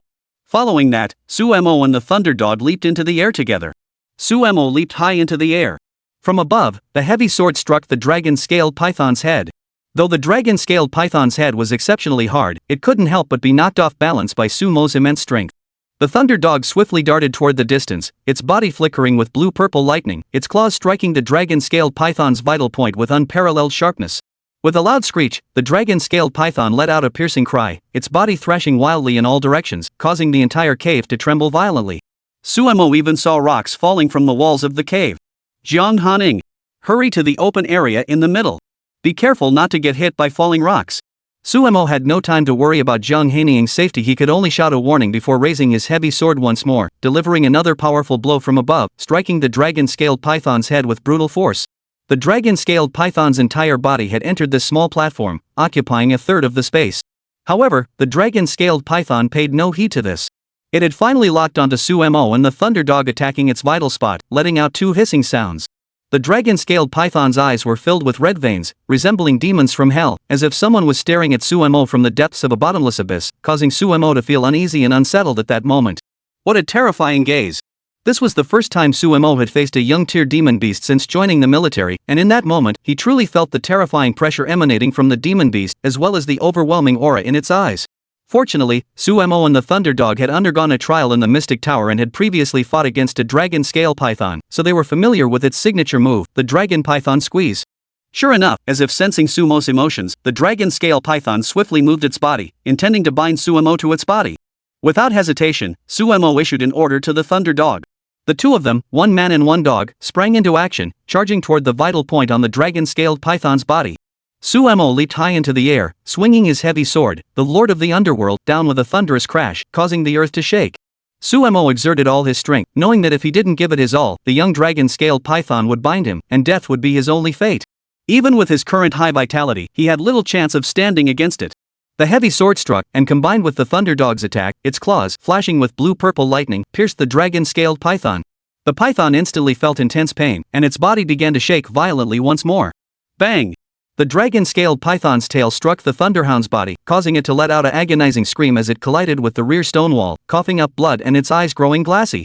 Trouble! It was clearly severely injured. Chapter 41, Jiang Hanying's jade pendant on his chest. Please vote for gold. No! Sumo's heart tightened, and he shouted, "Lightning, how are you?" Lightning raised his eyes, looked at Suemo weakly, and shook his head slowly. Suemo, who was also bound by the contract, felt through their shared connection that Lightning's current mental state was indeed poor. However, there was no time for Suemo to think about anything else. As he watched the dragon-scaled python before him, its life force slowly fading away, Suemo continuously swung his heavy sword, striking it again and again. Under the intense attacks, the dragon-scaled python finally lost all signs of life. Suemo, exhausted from the battle, felt utterly weakened. He exhaled deeply and stored the dragon-scaled python's corpse into his storage ring. All the corpses of magical beasts could be sold to relevant institutions upon return. Their bones, skin, flesh, and other parts could be used as valuable medicinal ingredients, served as food on people's tables, or sent to gene research companies for further study, all of which held significant value. A dragon-scale python at the 5th stage of the youth realm, according to Sumo's estimation, could fetch at least 100,000 per piece. 3 of them would be 300,000, plus the 500,000 reward Jiang Hanying had promised Suemo earlier. That's 800,000 coming, and Suemo was about to make a tidy profit. But now Suemo had no time to think about it.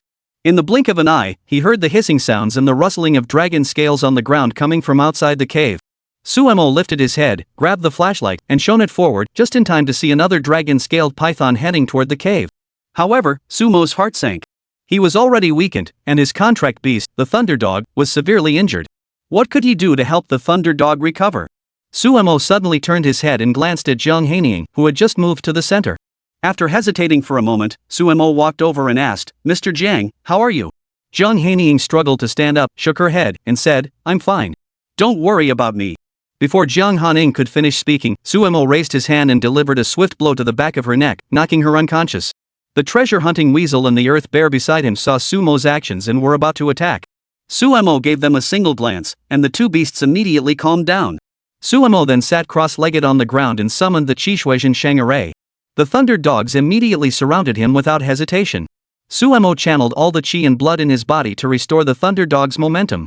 With a flick of his thoughts, his body trembled slightly on the ground, a bright light shone from his body, and he returned to his original state, with his chi and blood values and mental strength once again rising. Suemo felt that his chi and blood value had reached 701 points, and he couldn't help but smile. At this moment, Suemo had elevated his vital energy to 7 times that of an ordinary person. Feeling the intense surge of power within him, he smiled confidently. He was confident that he could defeat the dragon-scaled python before him time and time again by working together with the Thunder Dog. Moreover, with each resurrection, Sumo's physical prowess grew stronger. If necessary, Suemo would rely on resurrection to fight the dragon-scale python. He didn't believe it could resurrect either. If it came to it, after dying a few times, the dragon-scaled python would eventually be completely defeated and die before him. As the dragon-scaled python slid toward him on the ground, Suemo gripped his heavy sword, the Lord of the Underworld, tightly, preparing to engage in battle. But he didn't notice that behind him, Jiang Hanying, who had fainted, had a jade pendant hidden under her t-shirt at her chest. The jade pendant emitted a gentle glow, merging into her body from her chest. Jiang Hanying slowly opened her eyes. She lay on the ground, watching Sumo's body emit a glow. The once weak Suemo had fully recovered. Jiang Hanying widened her eyes, struggling not to make a sound, even using her mind to signal the two beasts not to make a sound either. Then, Jiang Hanying's mind raced. Suemo, how much more do you have that I don't know about? You've really surprised me. I never expected to discover such a secret about you today. Jiang Hanying desperately wanted to stand up and fight alongside Suemo, but upon second thought, she realized that doing so would reveal to Suemo that she knew about his secret. Jiang Hanying knew full well why Suemo had just struck her. It was clearly to hide the secret. After much hesitation, Jiang Hanying decided that revealing it would inevitably arouse Sumo's suspicion and might even put her at his mercy. Jiang Hanying had a thought: she would never harbor any ill will toward Suemo. In fact, she even planned to help him grow and develop. But clearly, at this moment, she could only choose to endure everything in silence. As the dragon-scaled python charged toward them, Suemo and the Thunder Dog had regained their peak condition. The two of them, one human and one dog, charged forward once more, engaging the dragon-scaled python in a fierce struggle. The surrounding caves trembled violently, giving the impression that they were about to collapse at any moment. But Suemo had no time to spare. After swiftly dispatching the dragon-scaled python, he immediately revived himself, healed the Thunder Dog's injuries, and stored the dragon-scaled python's corpse into his storage ring. Suemo and the Thunder Dog exchanged a glance, then swiftly followed the pitch-black passage toward the exit. Suemo thought to himself, we can't continue fighting here. Who knows when the cave might collapse? He feared that if it collapsed, even with his immense abilities, the 100-meter-high mountain would be more than enough to crush him, Jiang Hanying, and the three beasts into dust. As the footsteps grew fainter, Jiang Hanying slowly sat up, let out a groan, and instinctively touched his ankle, which had already swollen up. Jiang Hanying scowled. Why is it swollen there instead of there? Jiang Hanying fixed her gaze on the narrow passage ahead and whispered, Suemo, I'm getting more and more curious about you. I wonder what kind of story will unfold between the two of us in the future. Jiang Hanying had already regained consciousness, but Suemo was completely unaware. Suemo was confident in his hand technique, believing it could knock Jiang Hanying unconscious every time. This was a skill he had mastered over 3 years in the southern frontier, and it had never failed him. How could he possibly know that Jiang Hanying had a jade pendant on her chest, one with a secret and useful purpose? Chapter 42, Even Sisters Feel Pain. Please vote for gold. Jiang Hanying dared not follow Suemo anymore. She could only sit on the platform inside the cave, silently listening to the sounds coming from outside. After just half a minute, the sounds outside finally ceased, and Jiang Hanying exhaled deeply. She knew that Suemo must have successfully defeated the last dragon-scale python at that moment. Even Jiang Hanying couldn't fathom why such powerful beasts, 3 of them at once, all at the 5th stage of the youth realm, had appeared in the demon beast abyss. Such an occurrence had never been recorded in any of the historical records over the past century. Jiang Hanying couldn't shake the feeling that recently, in the vicinity of Lin City or perhaps other places as well, the various demon beasts seemed stronger and more ferocious than before. She couldn't shake the feeling that an invisible hand was manipulating everything. Thinking about this, Jiang Hanying felt a mix of emotions. She was tense and uneasy. Could it be that she was truly about to face all of this? Jiang Hanying did not know what the world would become when she faced everything she was thinking about, nor did she know what kind of fate humanity would ultimately face. But she told herself that she had to do something. Especially when she recalled the plaque she had found in the storage ring, a sense of determination grew stronger within her. Looking back at the cave entrance, Suemo had finally defeated the last dragon-scaled python in front of him. Wiping the blood from the corner of his mouth, Suemo had already recovered completely. Spitting out a mouthful of blood, Suemo muttered under his breath, "Damn it, the dragon-scale python's defense is too strong. Its skin is as hard as steel. Lucky for me, I can revive, and I don't even feel pain. Otherwise, I would have been finished here today." Earlier, Sumo and the Thunderdog had worked together, and the Thunderdog hadn't suffered a third injury. However, Sumo lost his footing and his body became unstable, allowing the dragon scale python to seize the opportunity and strike his chest with its tail. He nearly lost consciousness on the spot. Fortunately, with his ability to resurrect, he was fully restored. Sumo spoke as he stored the corpse of the dragon scale python into his storage ring. The storage ring had ample space, enough to hold 3 dragon scale pythons. Sumo turned to pat the head of the Thunderdog, chuckled, and said, "Lightning, good job. Today, the two of us took down 3 young stage 5th ranked dragon-scaled pythons. This will be worth at least 300,000 yuan when we return." 300,000 yuan, plus the 500,000 yuan commission from Jiang boss, that's a total of 800,000 yuan more than the bonus and severance pay I received when I was discharged from the military. The lightning dog barked happily by his side. "Oh, right." Sumo slapped his head, finally realizing, "We forgot Mr. Jiang is still inside. Let's hurry in." As he spoke, Sumo stepped forward and entered the passageway, turning on his flashlight and heading inside. Jiang Hanying heard Sumo's voice and carefully lay down on the ground, continuing to pretend to be unconscious. Sumo approached, scratched his head awkwardly, and whispered, "I'm truly sorry, Mr. Jiang. I had no choice. After all, up until now, I have no idea what your true identity is or what your motives are, so there are certain things I cannot reveal to you. Not even the entire world knows the secrets I hold." As he spoke, Sumo knelt down, patted Jiang Hanying, and called out to him a few times. Jiang Hanying slowly opened his eyes and looked at Sumo with a confused expression. Sumo took out a charging lamp from his storage ring and placed it nearby, instantly illuminating the area. Earlier, due to the collision with the dragon-scaled python, the surrounding walls were in shambles, with pieces of stone scattered on the ground, creating a desolate scene. Jiang Hanying looked around in confusion, then turned to Sumo and asked with a puzzled expression, "Sumo, what happened to me? And why does my neck hurt so much?" Sumo chuckled and said, "It's all my fault for not protecting you properly. A piece of rock fell from above and hit your neck, knocking you unconscious. I was busy fighting those 3 dragon-scaled pythons, so I didn't notice until now." Jiang Hanying nodded hurriedly, her eyes filled with emotion. But in his heart, he was thinking, "You little brat, you were the one who knocked me unconscious just now. You're lying through your teeth." Soon, Jiang Hanying asked worriedly, "Sumo, what about those 3 dragon-scaled pythons?" Sumo chuckled and said, "They're all taken care of. However, my body is still weak, but drinking the gene-enhancing potion has helped a lot. But you know, Mr. Jiang, I went through all this trouble to come here with you, faced such a huge challenge, and nearly lost my life. If you're only going to give me 500,000, doesn't that seem a bit too little?" Seeing Sumo's annoying expression, Jiang Hanying silently cursed Sumo's family in his heart. Since Sumo didn't have much regard for his family, Jiang Hanying felt no qualms about cursing them. But she quickly put on a smile and said with a laugh, "Alright, I'll give you an extra 100,000 yuan when we get back." Sumo finally grinned, baring his teeth. But soon, Jiang Hanying instinctively let out a scream and hurriedly covered her twisted ankle. Sumo finally came to his senses, quickly crossed his legs and sat down on the ground, whispering, "Don't move around. My ankle is sprained. If you get it treated promptly, it should be fine. But if you don't, you might be limping for a long time." Upon hearing Sumo's words, Jiang Hanying instinctively froze. "Really?" Seeing Sumo nod, Jiang Hanying also grew tense. Despite being the owner of the Tiandao dojo, Jiang Hanying was still under 30 years old. Since arriving in Lin City, she had never encountered any danger and naturally lacked basic knowledge about such matters. However, Jiang Hanying froze in shock, only to see Sumo reach out and remove Jiang Hanying's shoe, revealing a delicate foot before him. Sumo, completely oblivious to Jiang Hanying's reaction, reached out and instinctively touched the top of her foot. In an instant, the intense sensation made Jiang Hanying feel as though he had been struck by lightning, leaving him frozen in place. Chapter 43, "Brother, you're really a dog, please vote for gold." Jiang Hanying let out a soft a playful complaint, tinged with other tones. At that moment, the sound reached Sumo's ears, causing him to freeze in place. He lifted his head and looked at Jiang Hanying in shock, suddenly noticing that her face was so red it seemed like it could drip water. As a man, Sumo knew exactly what he had done and why Jiang Hanying had reacted this way. But he quickly scratched his head and said, Sorry. I might have been a bit exhausted from the battle earlier, so my hands were a bit unsteady, and I accidentally touched your foot." You're not that sensitive, are you?" Jiang Hanying's face was so red it could have dripped water. She shot him a disapproving glance before saying seductively, "What do you think? As a local from Lin City, don't you know? My husband left 10 years ago, so for the past 10 years. The rest of her words, Jiang Hanying blushed too much to continue. Upon hearing this, Sumo realized what she meant. 10 years enough time for a woman to change in some way.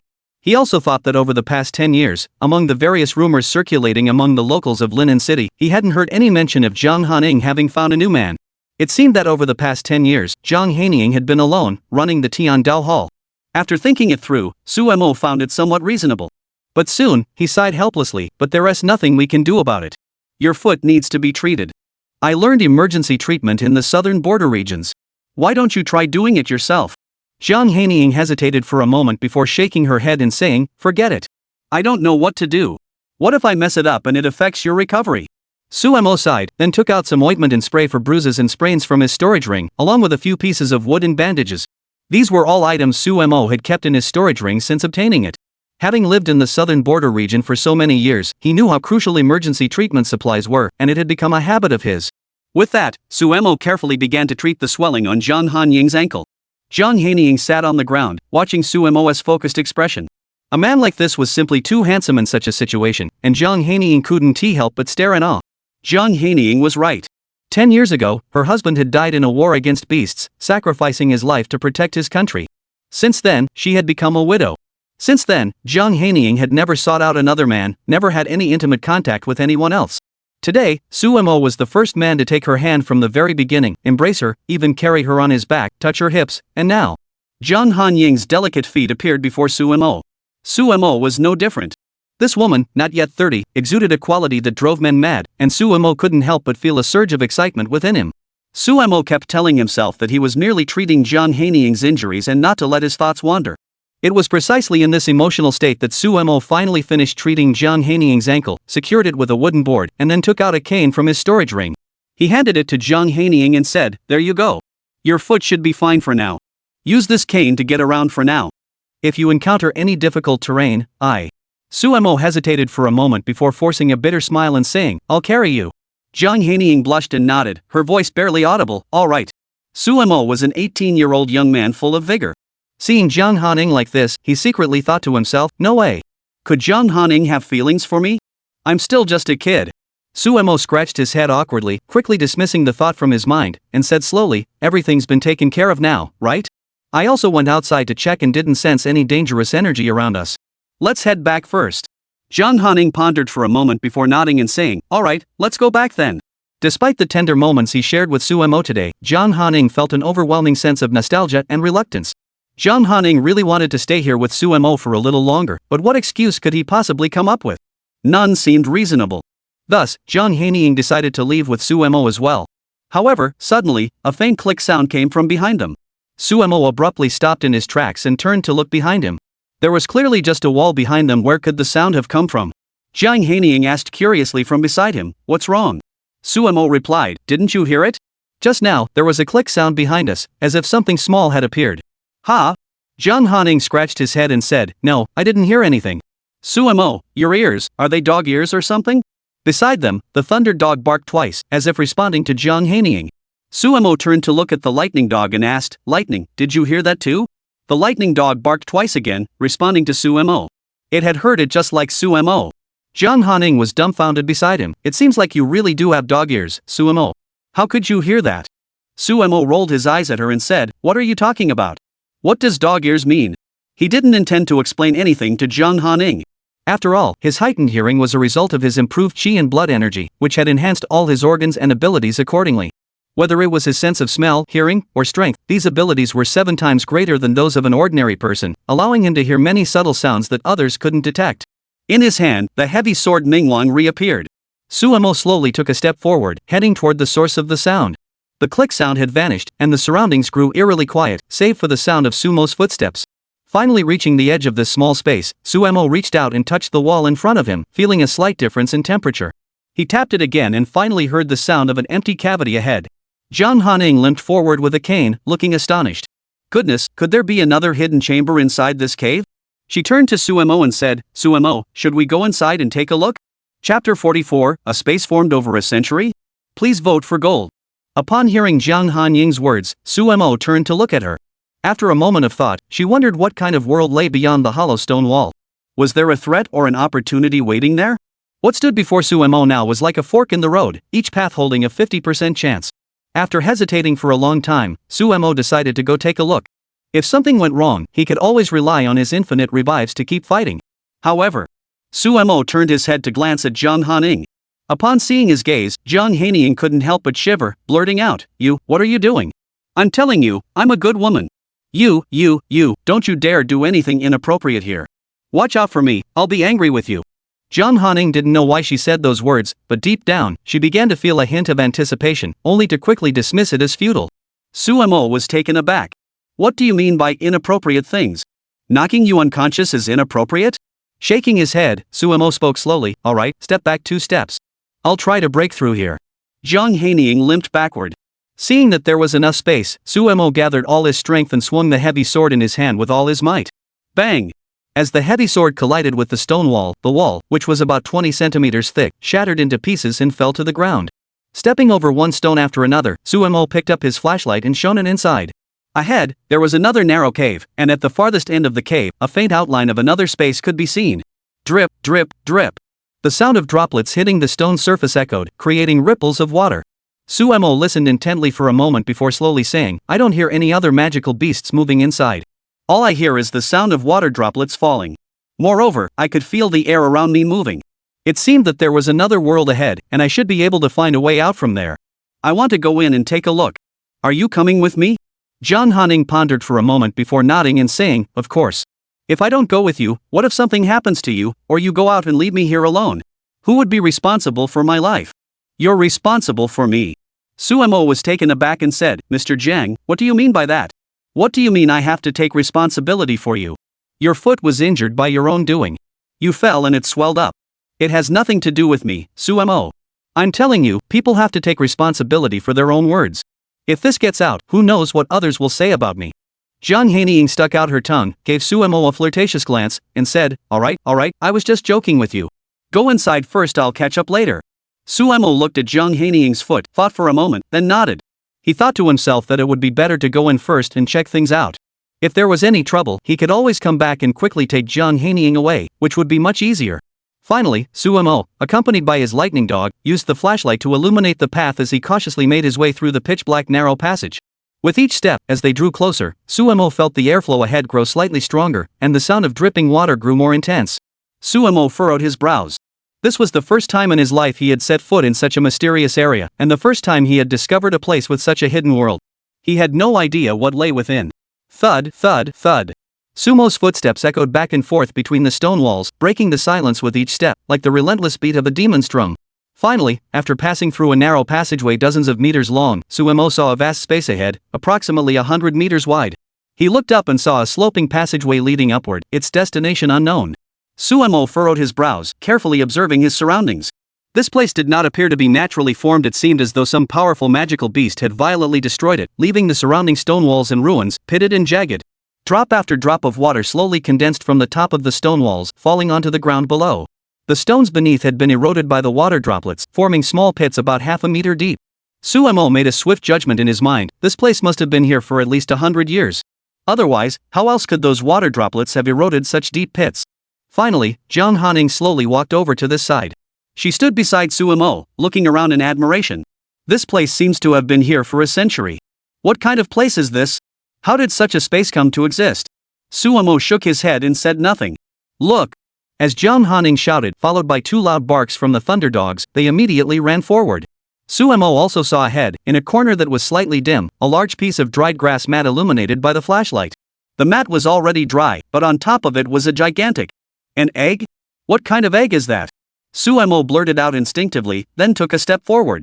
Jiang Hanying rolled her eyes at Suemo from behind, thinking to herself, little brother really doesn't know how to appreciate a woman. I've been working so hard, and you don't even bother to show some concern for your older sister? What's wrong? Is my body not tempting enough for you? Jiang Hanying muttered to herself, but there was nothing she could do. She could only lean on her cane and head towards Suemo. Finally arriving close to it, Suemo scratched his head as he looked at the massive, entirely green egg before him. In this world, many beast tamers were born through incubation and came into this world in this way. However, Suemo had no information about the green egg in front of him, and he couldn't figure out what could possibly be inside it. Quickly glancing around, Suemo noticed that the space surrounding the egg had been completely destroyed. He immediately concluded that this space had likely been created by the egg's parents specifically for this purpose. Such destructive power. Could it be that the parents of this egg must be incredibly powerful? Ordinary beast tamers couldn't possibly cause such destruction. Soon, upon hearing Jiang Hanying approach, Suemo asked, "Do you know what kind of beast this egg belongs to?" Jiang Hanying rolled her eyes at him and retorted, "Do you think I'm from the incubation facility? My talent is just beast taming perception, not an expert on beast eggs." Suemo scratched his head awkwardly and chuckled, Forgot. He quickly looked around, then leaped into the air and landed on a hole in the stone wall ahead, which was over 2 meters off the ground. The opening appeared to be at least 10 meters in diameter. Beneath such a wide opening, Suemo shone his flashlight forward but found that the path ahead twisted in turn, and beyond a distance of several dozen meters, nothing could be seen. At the same time, Suemo looked around. After 3 years of combat in the southern frontier, Suemo had developed a formidable reconnaissance instinct, with observational skills and attention to detail that were truly remarkable. He noticed that the surrounding walls were unusually smooth, as if the parents of that egg had forcibly carved out a path within the mountain using their own bodies, with no rocks visible in the surrounding area. At the same time, Suemo looked down at the ground, which was covered in dust. It must have been a very long time since anyone had set foot here, or perhaps no living creature had ever come this way. The dust was at least 2 or 3 inches thick. Suemo stirred up a cloud of dust around him, so he jumped backward along the same path, performed a backflip, and landed back on the ground. Jiang Hanying curiously asked, "What did you see?" Suemo shook his head and said, "I saw an incredibly smooth, tube-shaped passageway. I have no idea where it leads. Additionally, there's a thick layer of dust accumulated at the bottom of the passage. I estimate that no living creature has set foot here for a very long time." Jiang Hanying looked down at the egg in front of him, tugged at the corner of his mouth, and continued, "This egg is truly enormous. How did it appear here? Without any living creatures stepping on it for an extended period of time, it couldn't have appeared here on its own." Suemo nodded awkwardly, shrugged his shoulders, and said, "How should I know? Maybe this egg has been stored here for many years and hasn't hatched yet. It might already be dead." Crack! Just as Suemo finished speaking, a sound echoed from the eggshell before them. A crackling sound echoed, and a tiny crack appeared on the surface of the eggshell. Chapter 45, The Bloodline of the Azure Dragon? Please vote for gold. Suemo froze awkwardly in place, turned to look at Jiang Hanying, pointed at the egg, and blurted out, "Did this egg hear me say it was dead just now and respond to me?" Jiang Hanying chuckled and said, "Maybe that's the case. However, regardless of that, based on your judgment, it has indeed been alive here for a very long time. It was likely left here by its parents, who never returned to protect it. Little did they know that today would be the day it hatched. I wonder what kind of creature is inside." Jiang Hanying searched her memory for a moment before shaking her head and saying, "Sister, since I've studied the knowledge and history of beast taming, I've never heard of an egg like this with a diameter of 50 or 60 centimeters and a height of nearly a meter belonging to any known beast. It's likely a completely new species." Suemo remained silent. Once again, a faint cracking sound echoed from the eggshell before him. Suemo suddenly snapped out of his thoughts, picked up his phone, and saw that it was already 1:30 p.m. He sighed deeply. "I wonder how long it will take for this egg to hatch. Should we wait here, or take it with us?" Jiang Hanying shook her head and said, "I've researched the incubation process for beast eggs. It requires careful handling. Moving them could harm the young beast inside. Besides, this place is pretty secluded. There shouldn't be any dangerous beasts around here for a while. Plus, you just said there's no danger nearby. Why don't the two of us stay here and keep it company until it hatches? Let's see what kind of beast it is. If we're truly meant to be, we might even be able to take it with us." Listening to Jiang Han's words, Suemo nodded. In this world, there are many ways to obtain beasts. However, the reproduction methods of beast tamers are not too different from most other creatures. Some hatch from eggs, while others are born directly. Additionally, some are bred through genetic engineering. All beast tamers obtain their beasts in one of 3 ways, either by purchasing them directly from a beast shop using money, or by spending merit points or credits at places like the Military Affairs Bureau, or by venturing into the wild and taking their chances. If one manages to encounter a beast of higher rank and successfully form a contract with it, their future prospects would undoubtedly be limitless. However, there is one crucial point to note. If a beast truly develops a strong affinity for a beast master and actively seeks them out to form a contract, the level of the contract between the beast tamer and the beast, their coordination, affinity, and even the speed and efficiency of the beast's growth in the future would all be higher than those of ordinary contracts. Jiang Hanying's words clearly implied to Suemo that if the beast that emerges from the massive egg before them were to develop an affinity with either Jiang Hanying or Suemo, it would be a stroke of luck. At that point, the two of them might very well end up with a beast that is 100% compatible with them. In the future, whether it be upgrading the beast, battling, or anything else, they would be able to control it at will. Jiang Hanying chuckled again and said, "And look at the enormous egg in front of us. The beast it contains must be incredibly powerful. I don't know why, but even though it's wrapped in this eggshell, I can still sense that the beast inside must be incredibly powerful." Suemo nodded in agreement. He shared the same feelings as Jiang Hanying. The eggshell before him, though it had only cracked open slightly, still emitted a strong spiritual energy that Suemo could sense. After thinking for a moment, a strong sense of anticipation arose in Sumo's heart. Of course, he didn't have any expectations about it. Regardless of whether this beast chose to follow Sumo or Jiang Hanying, it would ultimately find its place. At the very least, he could sell it and get some money in return. Of course, all of this was contingent on the beast being completely incompatible with Sumo and Jiang Hanying, in which case they could decide its future. With no other choice, Sumo took out 2 pieces of leg meat from his storage ring, threw one directly to the thunderdog, and held the other in his hand, biting into it greedily. Jiang Hanying, watching this scene, couldn't help but feel her stomach growl. She then swallowed involuntarily, sniffed twice, and her eyes nearly sparkled with excitement. Sumo finally noticed something was off and turned to look at Jiang Hanying, curiously asking, "What? You want some too?" Jiang Hanying rolled her eyes and said, "Of course I want some. I'm human too. Do you think I'm some kind of creature that came out of a rock and can go without eating or drinking my whole life?" Sumo scratched his head and said, "Aren't girls supposed to keep their figures? You're already big enough, why do you need to eat more?" "Ha? Big enough?" Jiang Hanying blushed, walked up, snatched the meat from Sumo's hand, and started eating without caring about anything else. Sumo looked helpless. However, just then, the sound of cracking echoed continuously. Sumo stood up and turned to look ahead. Before him, a completely green eggshell shattered instantly, and from within, a dazzling golden light burst forth in all directions. The brilliance was so intense that Sumo instinctively raised his hand to shield his eyes. After half a minute, the light gradually faded, and Sumo lowered his hand before looking forward again. Inside the shattered eggshell, egg liquid flowed everywhere, soaking the straw mats completely. Suddenly, amidst the egg liquid, the eggshells continued to cover the area, and with a thunderous roar, a beast soared into the sky. Then, it crashed onto the straw mats. "Ah!" Sumo scratched his head awkwardly. At that moment, he finally managed to make out the small creature before him in the dim light. It was a beast with emerald green feathers, round and plump like a watermelon, with a pointed head and tiny wings no larger than Sumo's palm. It looked up blankly, its eyes the size of green plums, observing the world around it. Finally, upon seeing Sumo, it opened its mouth slightly, emitted a sound that could not be identified as belonging to any known creature, and flapped its tiny wings, flying toward Sumo. Splat! All right. Sumo admitted that this little creature probably couldn't fly properly yet. Its body was sticky and slimy, but it still hopped around on the ground, finally making its way to Sumo's feet and rubbing against his pant legs. Jiang Hanying, watching this scene from the side, felt her heart melt and exclaimed, "Oh my gosh, this little guy is just too cute." She continued, "Such a cute little thing. Since I first learned about the history of beast taming, I've never heard of such an odd form before.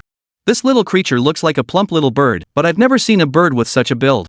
However, its eyes seem deep and majestic. What on earth is this creature?" Sumo shook his head awkwardly beside her. "You're asking me? Who should I ask?" As the little creature rubbed against his pant legs, a lot of egg liquid came up. Sumo shook his head awkwardly and quickly took out a few bottles of water from his storage ring. Sighing, he used the water to rinse the little creature's body, then took out a towel to wipe it dry. After a while, the little creature shook its head, its body now completely dry, and suddenly flew up, landing on Sumo's shoulder. It chirped something unintelligible before stepping onto Sumo's shoulder. Sumo was taken aback and said, "Could it be, this little creature already wants to form a contract with me as its master? Me? I'm so charming?" Jiang Hanying rolled her eyes and said, "Oh well, it seems like I'm not meant to have this kind of connection. Probably because the little guy just got born, he might have mistaken you for its parents. So, it's understandable that it's close to you. Of course, if the contract is successful in the future, the two of you will definitely achieve 100% compatibility and harmony. After that, its leveling up won't be a problem either. But what kind of creature is this little thing? I've never heard of such a species before. Let me investigate." Jiang Hanying possessed the innate ability of beast perception, allowing her to sense information about all beasts in the world. She then extended her hand, and a gentle glow emanated from her palm, instantly entering the small creature on Sumo's shoulder. However, after just a few seconds, when Jiang Hanying opened her eyes, she stepped back in shock and froze in place. Sumo, standing nearby, looked slightly puzzled and asked, "Ms. Jiang, what are you doing? It feels like you're so surprised? Is this little creature weak?" Jiang Hanying replied, "Weak? It's incredibly powerful. Sumo, do you know what kind of beast it is?" Seeing Sumo shake his head, Jiang Hanying slowly said, "An ancient grade, the sole heir of the Qinglong lineage." Chapter 46, A weak name makes it easy to raise. Please vote for gold. A single stone sent ripples across the water, leaving Sumo speechless. He stared at Jiang Hanying in disbelief and asked, "Mr. Jiang, are you sure you're not joking with me? The sole heir of the Qinglong lineage? Do you know how the Qinglong lineage has been recorded in all the ancient texts of our nation?" Jiang Hanying nodded, his expression solemn. "Sumo, I am well aware of the true nature of the Qinglong lineage. It is said that 100 years ago, during the Great Cataclysm, the 4 divine beasts of China, the azure dragon, the black tortoise, the vermilion bird, and the white tiger, each guarded the earth's veins across China. However, throughout history, the 4 divine beasts have only existed in name, and no one has ever witnessed their appearance. It is precisely for this reason that the 4 divine beasts have become the spiritual totems of all the people of China and all the beast tamers. I've even heard that even the foremost of the 10 great masters of China, General Long Songhai, has never had the opportunity to meet any of the 4 divine beasts. If he had, General Long would likely be protected by the 4 divine beasts by now. I never would have thought it, never. Jiang Hanying looked at the small creature on Sumo's shoulder, which resembled a bird, and couldn't help but smile bitterly. I never would have thought that this little creature would be the last surviving heir of the Qinglong lineage. Just now, I sensed all its information, and a fragment of memory flashed through my mind. It seemed to be the parents of this little creature, who had already left this world completely. Now, it is the last heir of the Qinglong lineage. In the future, there will be no more Qinglong lineage beast tamers except for it. As she spoke, she raised her hand and gently stroked the little creature's head. Sumo even noticed a hint of sadness in the little creature's flickering eyes. Then, the little creature suddenly seemed to be pampered, emitting some sounds of enjoyment. Sumo chuckled, "You little rascal knows how to enjoy yourself. From now on, won't I have to massage you every day, petting you like a cat?" The little creature spread its wings and flapped them gently. But soon, Sumo suddenly thought of a problem. He turned to look at Jiang Hanying and said, "Mr. Jiang, what should we do with this little one?" Jiang Hanying shrugged, "Didn't your sister just say? Everything is up to fate. Since the little guy likes you so much, why not keep him with you? When the time is right, you'll naturally be able to contract it. After all, you've already reached level 9 beast tamer, right? Once you break through to level 11, you'll naturally be able to contract a second beast. At that point, why not just contract it? You two have such a strong connection, and the little guy is actively seeking to contract with you and be close to you. Once the contract is successful, your affinity will reach 100%. With your cultivation, the little one's leveling speed will skyrocket. Additionally, it possesses 3 unique traits: shapeshifting, flight, and bloodline pressure.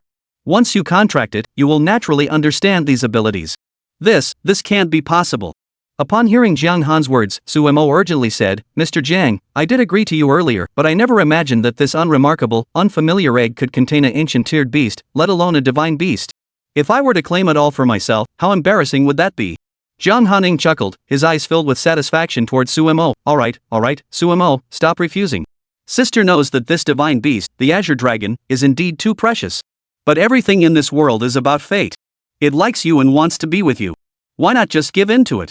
At this point, Jiang Hanying lowered her head and smiled, "Sister, I have already obtained the only heirloom my husband left me. It is more important to me than anything else, even more precious than my own life. This is enough for me. Moreover, if it weren't for you, Sumo, risking your life to fight 3 young dragon-scale pythons at the 5th stage of the dragon realm, I would have already perished in this demonic abyss. You are my savior. This little green dragon is yours." Hearing Jiang Hanying's words, Sumo hesitated, torn for a moment before finally agreeing. In truth, Sumo also desperately wanted to possess a powerful beast companion.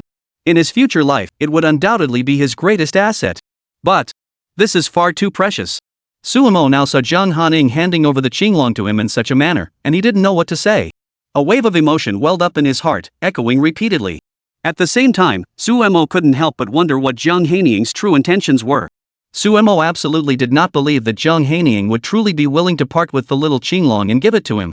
He couldn't help but recall how Jiang Hanying had appeared by his side time and again over the past few days, repeatedly trying to probe into his affairs. Could it be that Jiang Hanying had been scheming to obtain something from him all along? Could it be his body? At that thought, Sumo couldn't help but tense up, glancing warily at Jiang Hanying. Whoa woo! Just then, the little green dragon on his shoulder let out a whimper, raised its tiny wings, and tapped Sumo on the head. Sumo rolled his eyes, glaring at it angrily. "What are you doing? Little brat, why are you hitting me?" The little creature puffed out its cheeks in a pout, making its already round body look even cuter. Jiang Hanying chuckled from the side, "You haven't given it a name yet.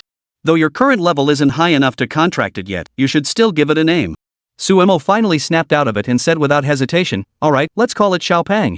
The little green dragon let out a "ya" sound, flapping its wings even faster, and even jumped directly onto Sumo's head, its claws wildly trampling his hair, causing Sumo to cry out in pain and beg for mercy.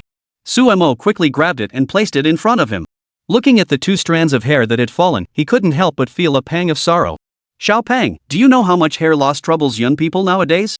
You even took so much of my hair. Besides, the name I gave you is so nice. As the old saying goes, a good name makes a good life, you know?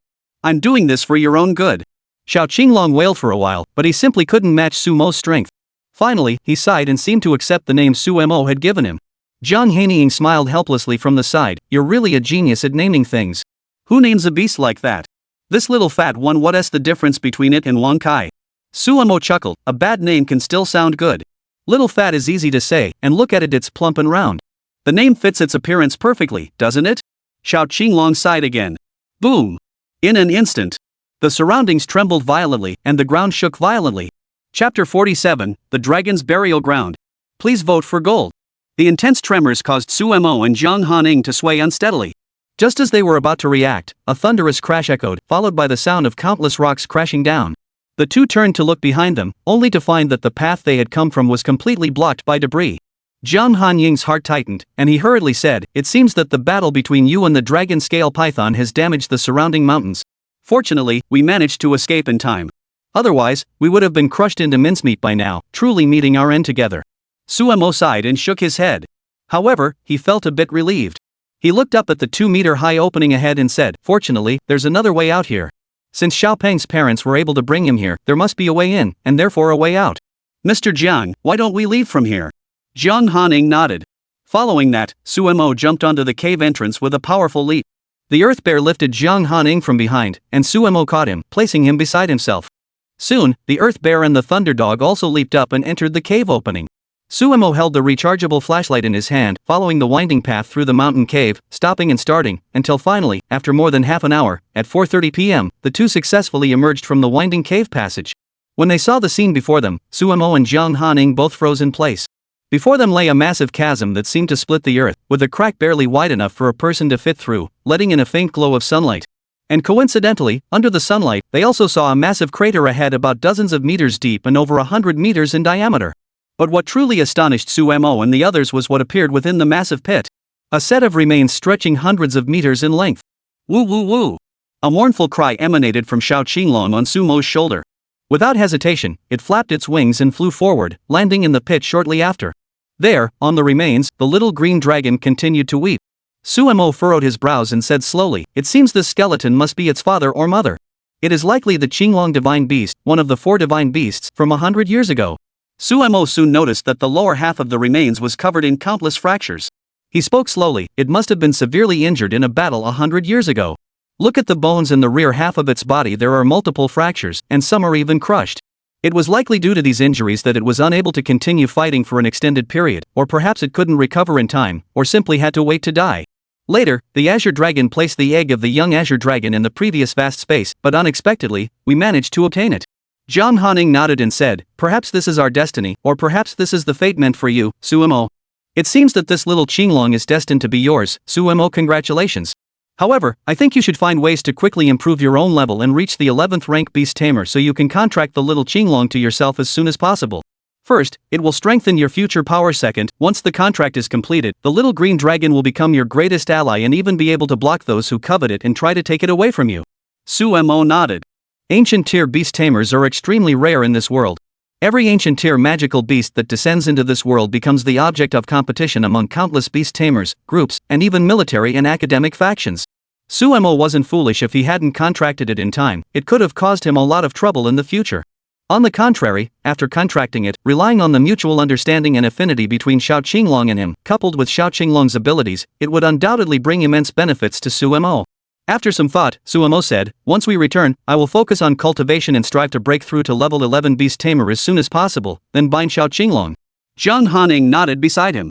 Her eyes narrowed as she thought to herself, "Su Mo, little brother, I'm really curious. How did you manage to emit that glow from your body and recover instantly after each chi blood reincarnation, even in such a weakened state? Sister, I'm truly so curious about you."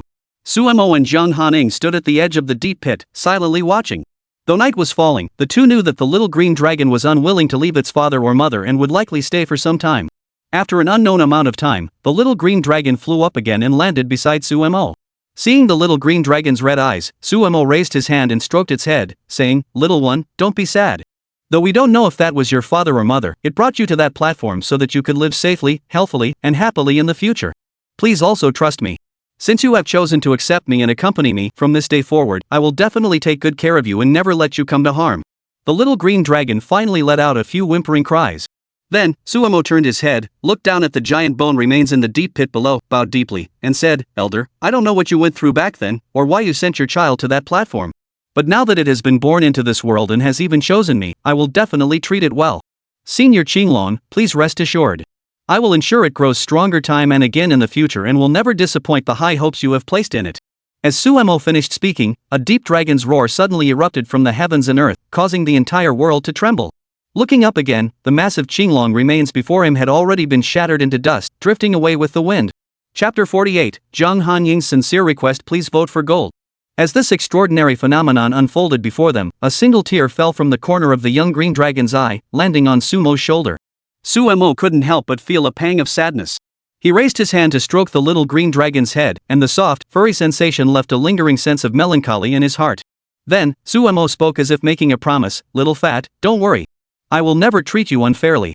From now on, as long as you follow me, as long as I, Suemo, am still alive in this world, I will never let you suffer the slightest injustice.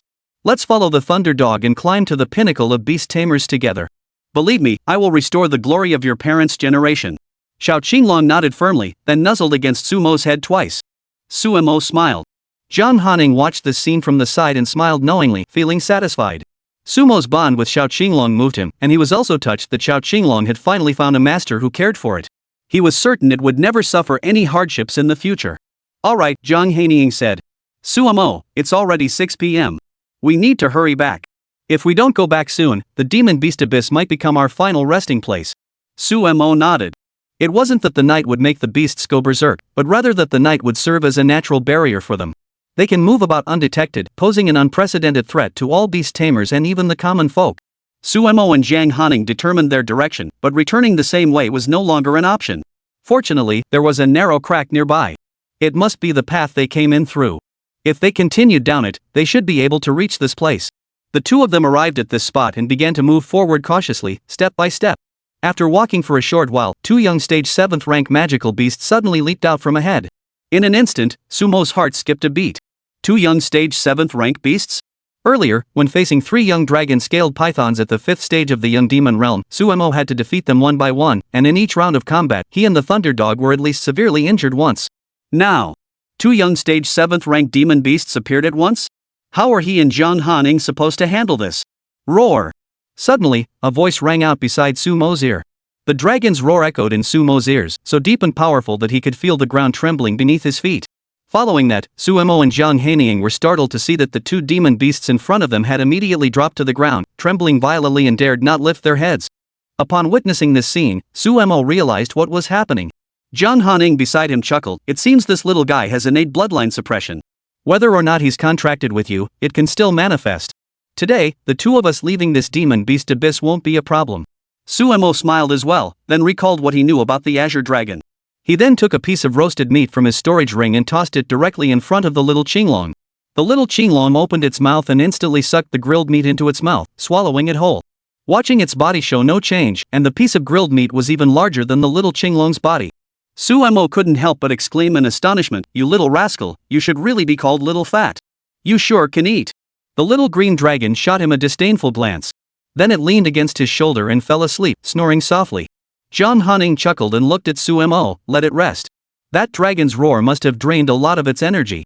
We don't need to worry about anything else now." The two of them carefully passed by the two young stage 7th rank demon beasts.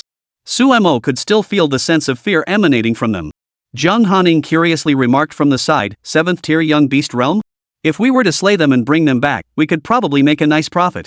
Suemo shook his head and said, "Forget it. A cornered dog will bite, and even a rabbit will fight when cornered. If we push them into a corner, they might fight back desperately, and we won't get anything out of it." Jiang Hanying shrugged his shoulders. With the little green dragon helping them clear the way and its dragon's roar from earlier, the two no longer had anything to worry about. After walking for a short while, Jiang Hanying suddenly thought of something and said slowly, "I finally understand why the demon beast abyss has been so chaotic lately, even to the point of young stage demon beasts appearing. They must have sensed that the little green dragon is about to emerge from its shell, which is why they've come here seeking this once-in-a-lifetime opportunity. Don't underestimate these beasts, they may be monsters, but their bloodline connection is far stronger than ours. At the same time, they have never dared to approach the deepest part of the demon beast abyss or the platform where the little green dragon is located. They must have sensed the overwhelming pressure emanating from the little green dragon's father or mother, which is why all the demon beasts dare not make a move. I never thought we'd stumble upon such a great opportunity. Suemo chuckled, but regardless, this is ultimately a good thing. Jiang Hanying nodded.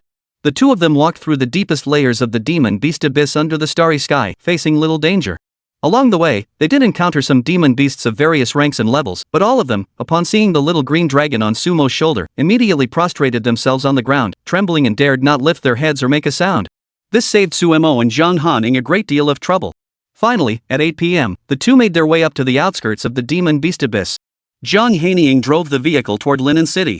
Along the way, Suemo kept observing his new companion, the little green dragon. Seeing the little green dragon lying on his legs, belly up, mouth slightly open, and even emitting a faint snore, Suemo couldn't help but chuckle. "You little rascal, you really trust me, don't you? Aren't you afraid I'll sell you off?" Whether or not he heard Sumo's words, the little green dragon rolled over on his lap. Jiang Hanying, standing nearby, giggled, "Suemo, it seems like this little Qinglong really likes you. In the future, the two of you are bound to have some interesting stories to share." After saying that, she continued, "All right, let's hurry back." Suemo nodded. Soon, the two of them finally returned to Lin City. The sky was dotted with stars, and the gentle breeze brought a refreshing coolness to Suemo. After getting out of the car, they walked into the Tiandao Hall and headed upstairs. Upon reaching the entrance of the Tianji training hall on the top floor, Jiang Hanying stopped in her tracks. She glanced at Suemo and smiled. "Suemo, you should rest early as well. I promised you earlier that once you completed this task, I would tell you everything about myself. But now I have something more important to do." Suddenly, Jiang Hanying's expression turned serious. "Today, I found my husband's belongings. Among them is an item that holds immense significance for my future, my life, and the lives of many others. I must study it immediately.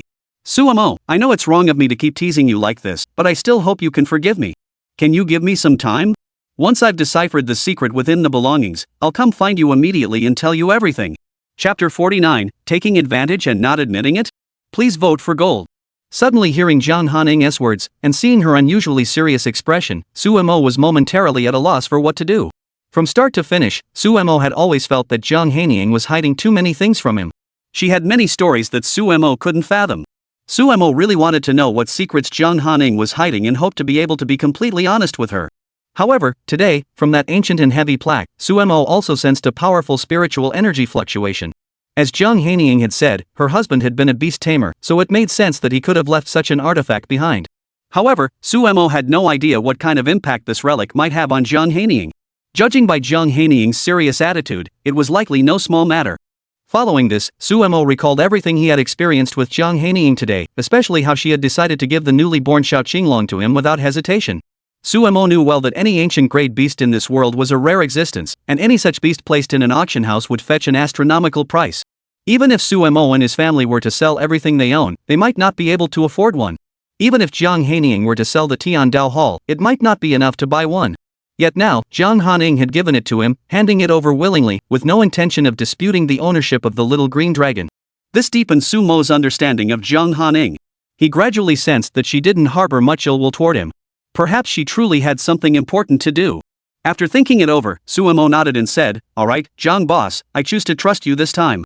It is precisely because of what you did for me today, and because you did not choose to compete with me for Xiao Pang when faced with him.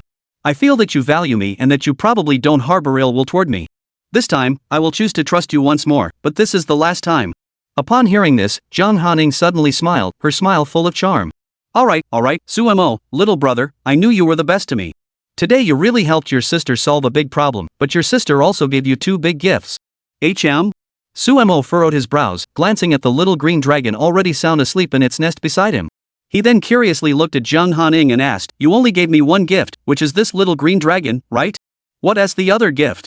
Jiang Hanying blushed upon hearing this, lowered her head, and fiddled with the hem of her clothes, whispering, "The other big gift is me, your older sister." "Little brother, didn't you take enough advantage of your older sister today in the demon beast abyss? This is the first time in 10 years that I've been touched by another man." "What? Are you going to deny me now that you've pulled up your pants?" Suemo was left speechless. Moments later, Jiang Hanying giggled, swaying her hips, and disappeared from Sumo's sight, leaning on her cane. Watching Jiang Hanying leave, Suemo felt a mix of emotions, sighed, and returned to his bed. Turning his head, he looked at the small green dragon in the distance, his heart filled with countless emotions. "Little guy, I never imagined that I would have such an opportunity to meet you today. An ancient great beast tamer. Since this is the opportunity granted to me, rest assured that from now on, I will treat you well. Starting tomorrow, I will definitely work hard to improve my level and strive to reach level 11 as soon as possible. By then, I will be able to contract with you. Suemo looked forward to a deeper connection with the little green dragon in his heart, but he had no idea what challenges lay ahead for him. However, no matter what, today was still a good day for Suemo. Just then, Sumo's phone rang. He picked it up and saw a text message notifying him that 600,000 yuan had been deposited into his bank account. Suemo immediately realized it was Jiang Hanying who had sent it. Even now, Jiang Hanying still remembered his matter and the reward she had promised him. In truth, for Suemo, obtaining the ancient great beast companion known as the little green dragon, a treasure coveted by countless people worldwide, was already an immense opportunity. Its value far exceeded the compensation Jiang Hanying had promised him. How could Suemo possibly ask for more money now? But now, seeing that Jiang Hanying had already transferred the money, Suemo could only accept it, even if he wanted to say something. After sighing, Suemo prepared to drift off to sleep. Meanwhile, within the Tiandao Hall, in a nearby room, Jiang Hanying had returned, stripped off his clothes, and taken a shower. Drops of water clung to Jiang Hanying's skin as he limped back to the bed. Looking at his slightly swollen ankle, Jiang Hanying smiled. Suemo, you really are so gentle, such a charming young man. Sister doesn't know what the future holds for us, but rest assured, I've noticed that Jiang Ya, that little girl, seems to like you. Sister isn't the type to be a homewrecker or steal someone else's man. But, our story is just beginning. The night passed without a word. The next morning, Suemo woke up early. There was no way around it. The little green dragon flapped its wings, repeatedly slapping Suemo's face, forcing him awake. What a mess! Suemo opened his eyes, looked at it helplessly, and complained, "What are you doing?" The little green dragon pointed at its own belly with its wing. Unfortunately, its wings were too short to reach its stomach, so it could only point. Suemo immediately understood that the little green dragon was hungry. He sighed exasperatedly, "You little rascal, you're only 2 days old, and you already have such a big appetite? I gave you a big piece of meat yesterday. Isn't that enough?" However, upon further thought, as an orphan of a divine beast lineage, it was only natural that it would possess some extraordinary traits. A large appetite was hardly surprising. He then took out several pieces of meat from his storage ring, giving the majority to the little green dragon and the remaining portion to the thunder dog beside him. The dragon and the dog ate with great delight, leaving Suemo feeling a bit helpless. Dong dong dong. Just then, the sound of knocking came from the door. Suemo responded with a nod, and the door opened. A young woman walked in slowly, carrying breakfast. She looked at Suemo, bowed slightly, and said respectfully, "Mr. Suemo, good morning." "Mr. Suemo, good morning. Ms. Jiang has important matters to attend to and will likely not be able to come for some time." Suemo nodded and said, "I understand. Jiang boss mentioned it to me yesterday. Alright, leave the breakfast here. Thank you for your trouble." The girl quickly placed the breakfast down, smiled slightly, and stepped back, leaving the area. Chapter 50, An Unwelcome Guest at the Xu Family? Please vote for gold. In Linen City, at the Xu family villa, early in the morning, while everyone was having breakfast, Su Sangxing suddenly heard knocking at the door. Originally, Su Sangxing was chatting with his wife, Dongfang, about recent events involving Suemo. Currently, Suemo had successfully been admitted to the Feiyu Academy. Su Sangxing had even begun scheming to connect with someone from the Fuyao Academy, hoping to send Su Feng there and then find a way to expel Suemo from the academy. At that point, Suemo would undoubtedly come begging Su Sangxing for forgiveness and mercy. At that point, whatever Su Sangxing wanted to do would be as easy as picking something off a tree. In the past few days, every time he met Suemo, Su Sangxing would even be struck by Suemo. Under these repeated humiliations, Su Sangxing felt that he had lost all face. As Sumo's father, how could he possibly tolerate such humiliation? At this point, Su Sangxing had gradually lost his rationality. He only wanted to see Suemo pay the price for his actions. However, just then, there was a knock on the door. Su Sangxing furrowed his brows and looked at Dongfang in front of him, asking, "Did you arrange for someone to come to our house?" Dongfang shook her head. "Of course not. How could I arrange for someone to come to our house? At this critical time, coming to our house would only cause trouble. Are they here to cause trouble for you?" Su Sangxing frowned, then nodded slightly and said, "Go check it out." Dongfang stood up and walked to the door. However, when she opened the door, she froze in place. There stood a group of people, one of whom was a general with a military rank on his shoulder, accompanied by numerous officers. In an instant, Dongfang was so frightened that the bowl in her hands dropped to the ground. Who are you?" The man in front of her also paused for a moment before smiling and saying, "Hello, you must be Mrs. Dongfang, the wife of Colonel Su, right? We're truly sorry for startling you. Are you all right?" After speaking, the Major General turned to the officers behind him, waved his hand, and said, "Help Mrs. Dongfang clean up the floor." 2 officers stepped forward and quickly cleaned up the remaining debris and leftover food on the ground. Meanwhile, Su Sangxing heard the commotion at the door and hurried over. Upon seeing the group of people in front of him, Su Sangxing also noticed the general standing at the center. Instantly, Su Sangxing hurriedly spoke up, "General Zhao, the chief of staff, how did you come here?" Indeed, the person who had appeared at the door was none other than the chief of the general staff of the demon-subduing army. Although Su Sangxing had not been actively involved in military affairs over the years and rarely paid attention to such matters, he was well informed about the ranks and leadership at the demon-subduing army headquarters. He naturally recognized Zhao Yunfei, the trusted aide of General Long Sanhai. Zhao Yunfei smiled and walked forward, saluting first before extending his hand and saying with a smile, "Su Colonel, I apologize for dropping by without notice. Did I disturb you?" No, not at all. How could that be?" Su Sangxing, though filled with doubts, forced a smile and turned to introduce his wife. "Wife, let me introduce you. This is Zhao Yunfei, the chief of staff of the demon-subduing army headquarters." Dongfang Ya finally realized who he was and hurriedly greeted him. The couple then hurriedly invited Zhao Yunfei and his entourage into the room to sit down. As they watched the two of them eating breakfast, Zhao Yunfei said awkwardly, "I didn't expect that I would rush over here as soon as I landed, and end up interrupting your breakfast with your wife." Su Sangxing waved his hands dismissively. "It's nothing, Zhao Zhangjiang. You're always welcome whenever you come.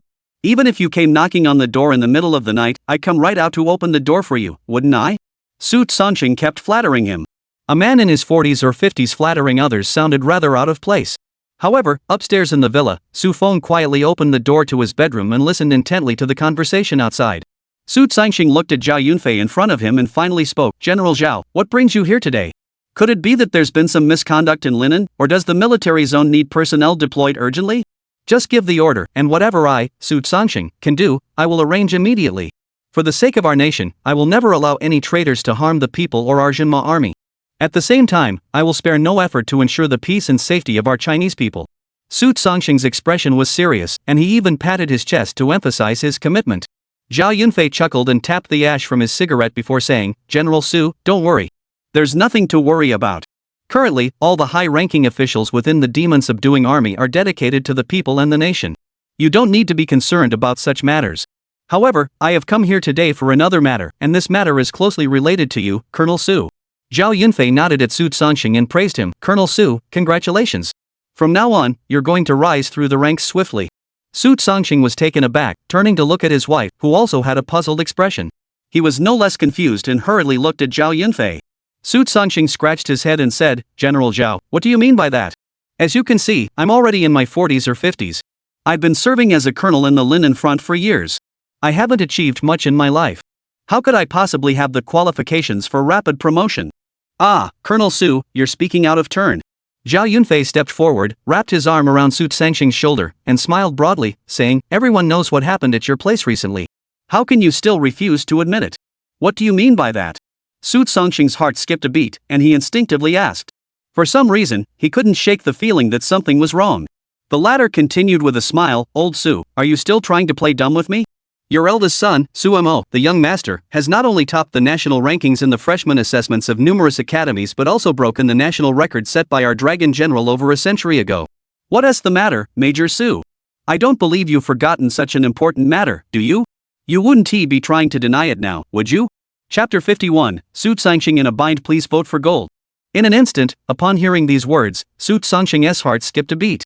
A sense of foreboding grew intensely within him.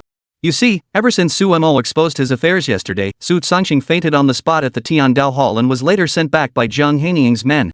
From yesterday afternoon until now, Su Sangxing had been feeling exceptionally distressed and angry.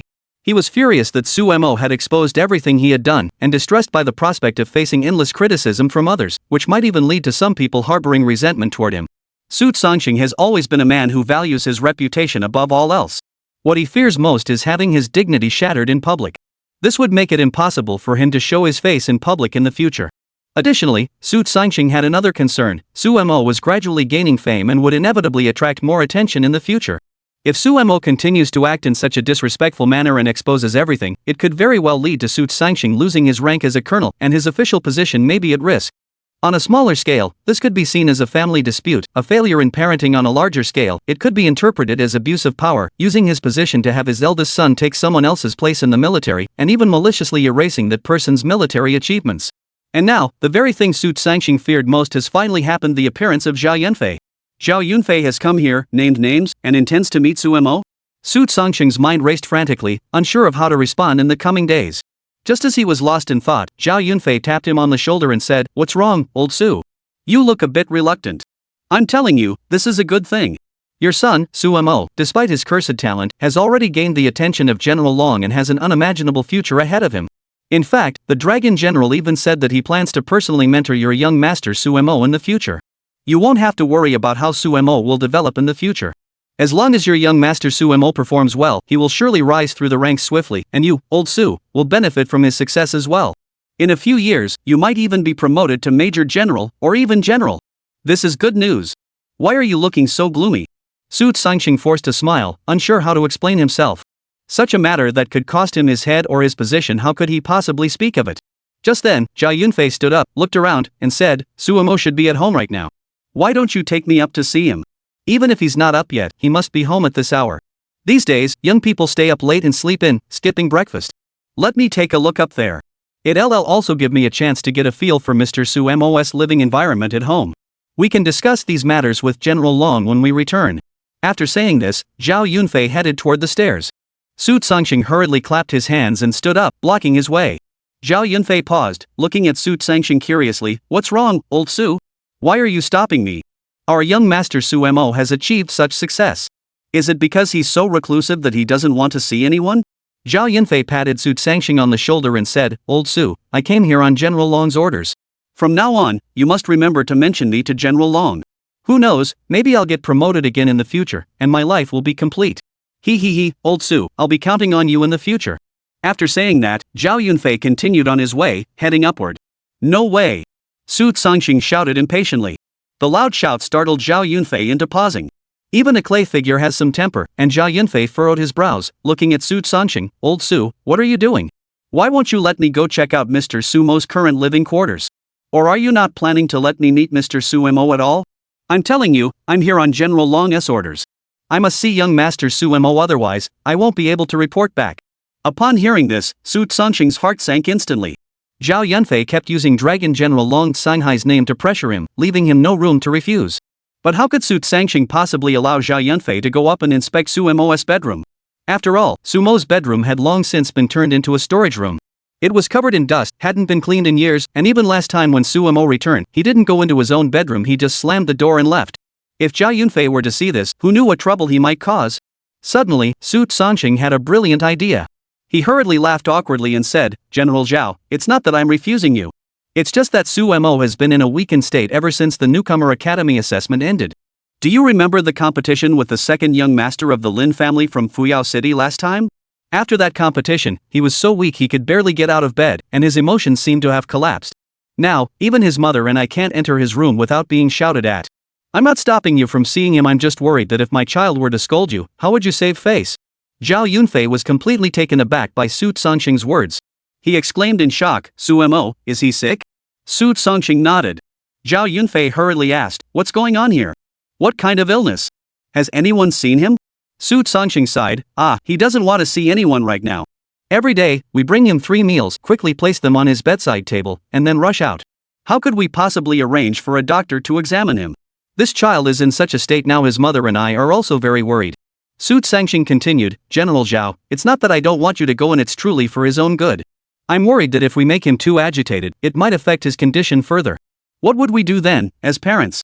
Zhao Yunfei nodded, You're right. A patient's emotions really shouldn't fluctuate too much.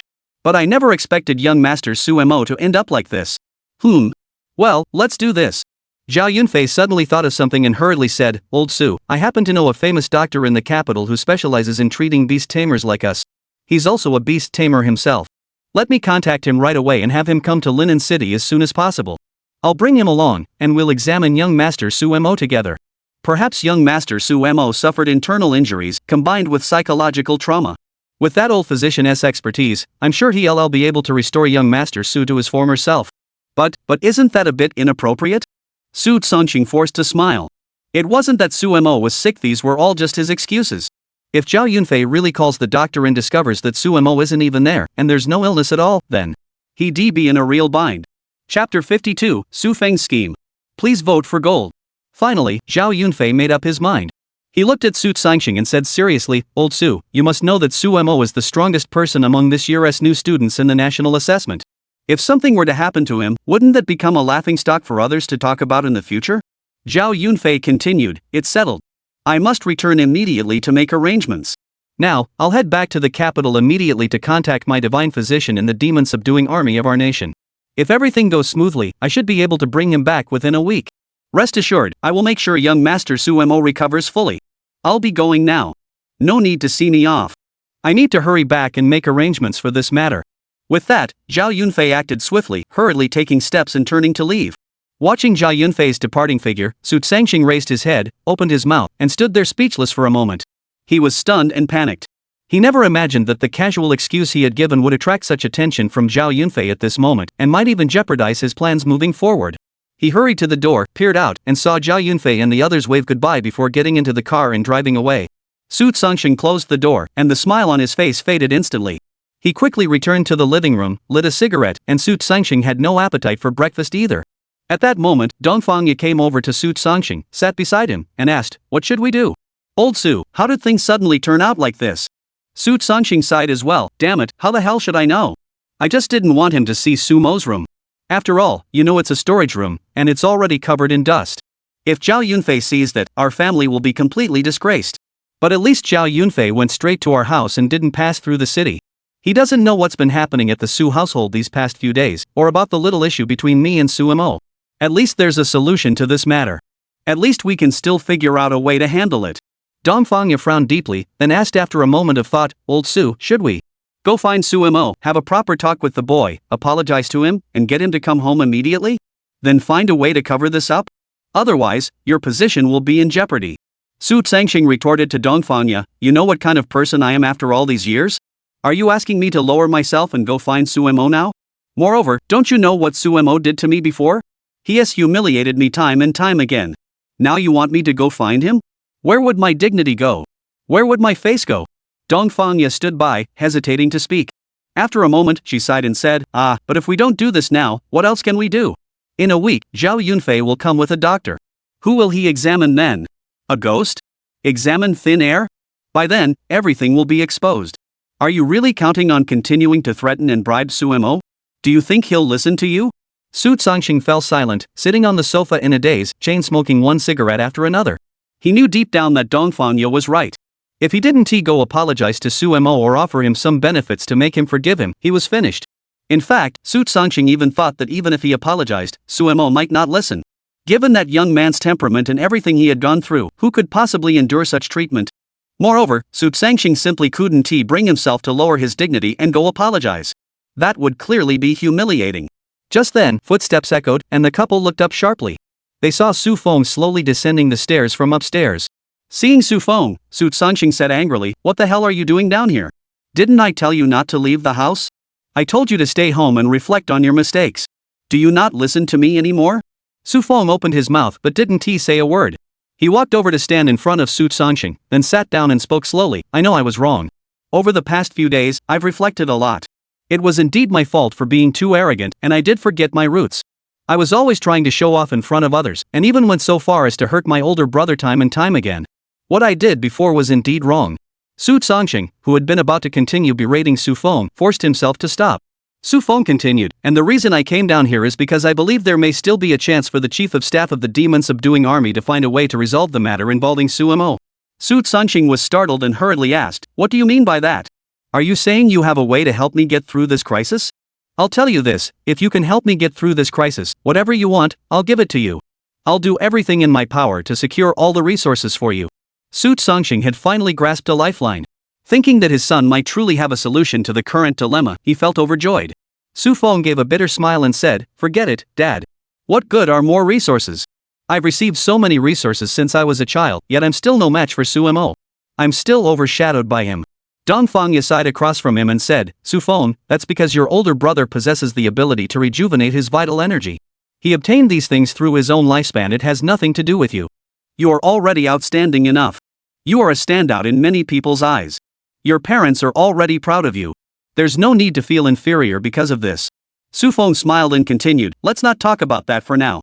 Dad and Mom, weren't you two just talking about it earlier?" Suemo is definitely not coming back, so why not let me take his place? Upon hearing this, Su Sangxing immediately realized what he meant and blurted out, "Are you saying you want to pretend to be sick, impersonate Suemo, and let the doctor examine you?" Su Feng nodded and said, "Yes, since we're identical twin brothers and look exactly alike, why don't I go pretend to be Suemo and wait in the room for the doctor to examine me? Anyway, I can use a mental illness as an excuse and keep fooling them. They won't notice anything. This way, your face won't be saved? And later, I can recover quickly and help you talk to them." Su Sangxing slapped his thigh and exclaimed with admiration, "Su Feng, that's an excellent plan. If you can really pull this off and fool everyone, your old man won't have to worry about anything. Alright, let's do it. I'll follow your lead." Hearing this, Su Feng finally smiled happily. Dong Ya also stood up and said, "Come on, let's go have breakfast together. This time, Mom wants to thank you properly with your father." Su Feng chuckled, and a tear finally fell from the corner of his eye. But at the same time, no one knew what Su Feng was truly thinking. He silently thought to himself, "Suemo? From now on, the Su family no longer needs you. I can live your life, I can deceive everyone in your place, and you? Just wait to die again and again under the cycle of reincarnation." Su Sangxing watched Su Feng eat his meal, feeling deeply saddened. Ah, what a pity. All beast tamers have special bracelets bound to a person's DNA information, making it impossible for Su Feng to completely impersonate Suemo, otherwise, I would have found a way to have him take his place. But don't worry, son. Your father will give you everything you desire. I will ensure you live a life of luxury and enjoy everything you've ever wanted. Chapter 53, Breakthrough. Level 11. Please vote for gold. Suemo, of course, knew nothing about what had happened to the Su family and had no idea that members of the Demon Sealing Army had come here specifically to visit him. If he had known, Suemo would have rushed straight to the Su family to expose everything, which would have been much faster than his previous plan to take everything from the Su family and Su Feng as quickly as possible. However, it never happened. 3 days passed in the blink of an eye. With a loud boom, within the heaven-tier cultivation chamber, a beam of light shot up from Sumo's body, causing the air around him to stir without any wind. His clothes fluttered rapidly. However, a protective barrier instantly formed around Sumo's body, successfully absorbing everything and protecting the surroundings from damage. This was the automatic defense system of the Beast Taming Hall, developed by defense-type beast tamers. Its purpose was to ensure that the energy waves generated during breakthroughs by both beast tamers and their beasts within the hall did not damage the surroundings. Suddenly, Suemo opened his eyes, and a golden light emanated from them. Suemo curled the corner of his mouth and smiled confidently. Finally! After 3 days, he had finally succeeded in reaching the 11th level beast tamer rank through repeated resurrections. Suemo now brimmed with confidence, having become the strongest beast tamer in his age group. Across the entire country, no one had ever broken through multiple ranks in a single year at the age of 18, let alone Sumo's 11th rank beast tamer. As a result, Suemo felt two completely different voices in his mind. One voice told Suemo that he could now contract his second beast. The other voice, mechanical in tone, informed Suemo, "Congratulations, host, you have successfully broken through. You may now awaken your second talent." Ha! Suemo suddenly furrowed his brows. The system's voice had not sounded for 3 years up until now. Ever since 3 years ago, when Suemo first died and was reborn, the system had appeared once, informing him that he possessed 3 great talents: immortality, indestructibility, and infallibility, and had not appeared again since. And now, it had sounded again? Additionally, the system informed him that he could awaken his second talent. What did this mean? In this world, beast masters with 2 talents were already as rare as feathers on a phoenix. Among them, Long Songhai, the first of the 10 great masters of Huaxia, awakened his second talent at the age of 20, and is one of only 3 individuals in the world to possess 3 talents. It is said that Long Songhai awakened his second talent, called Berserk Power, an SS-rank talent, during a mission outside the academy when he was 20 years old. Later, through a series of fortunate events, he awakened his third talent, making him one of the 3 individuals in the world with 3 talents.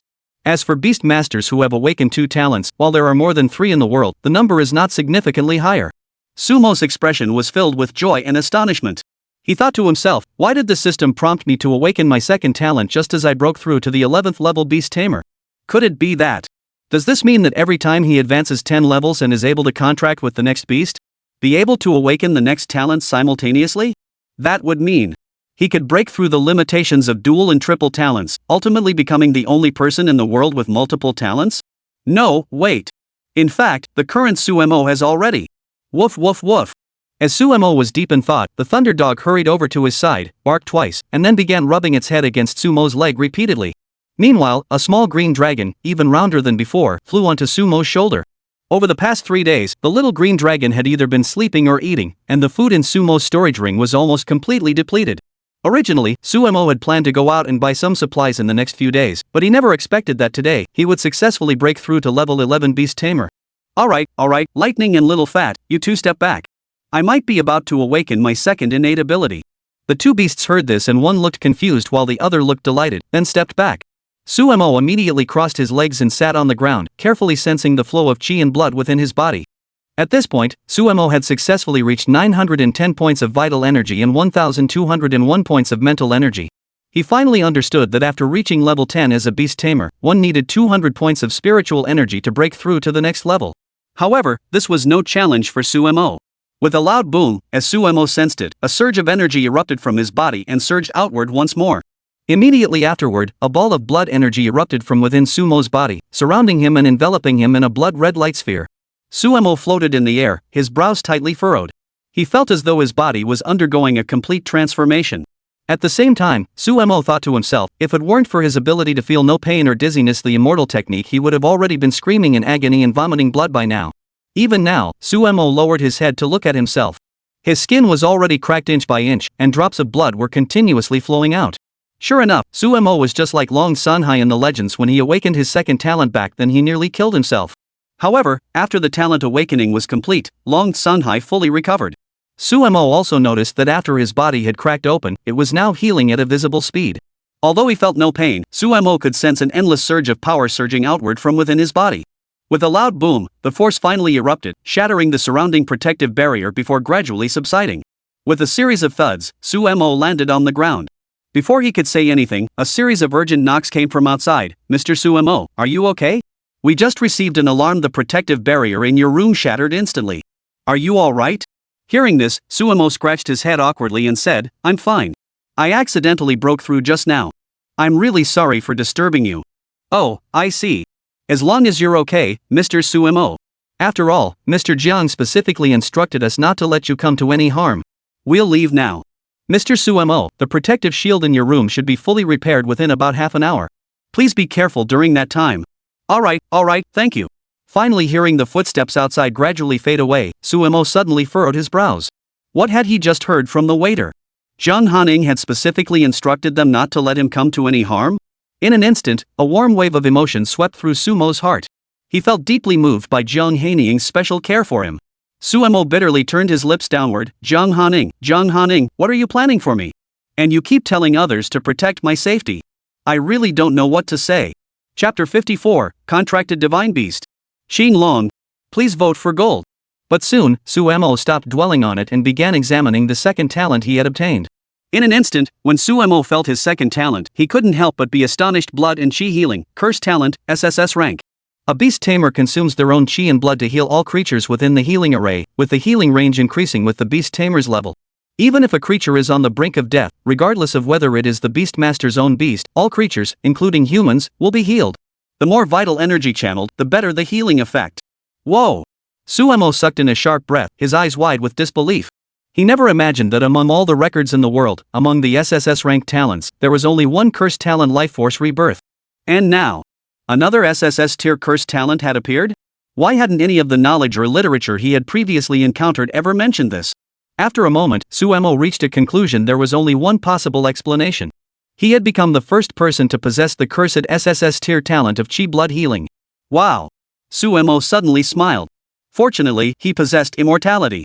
Otherwise, obtaining another cursed talent might have driven him to despair and death. He might have become the first beast tamer in the world to die from depression. Woo-woo! Just then, the little green dragon jumped back onto Sumo's shoulder.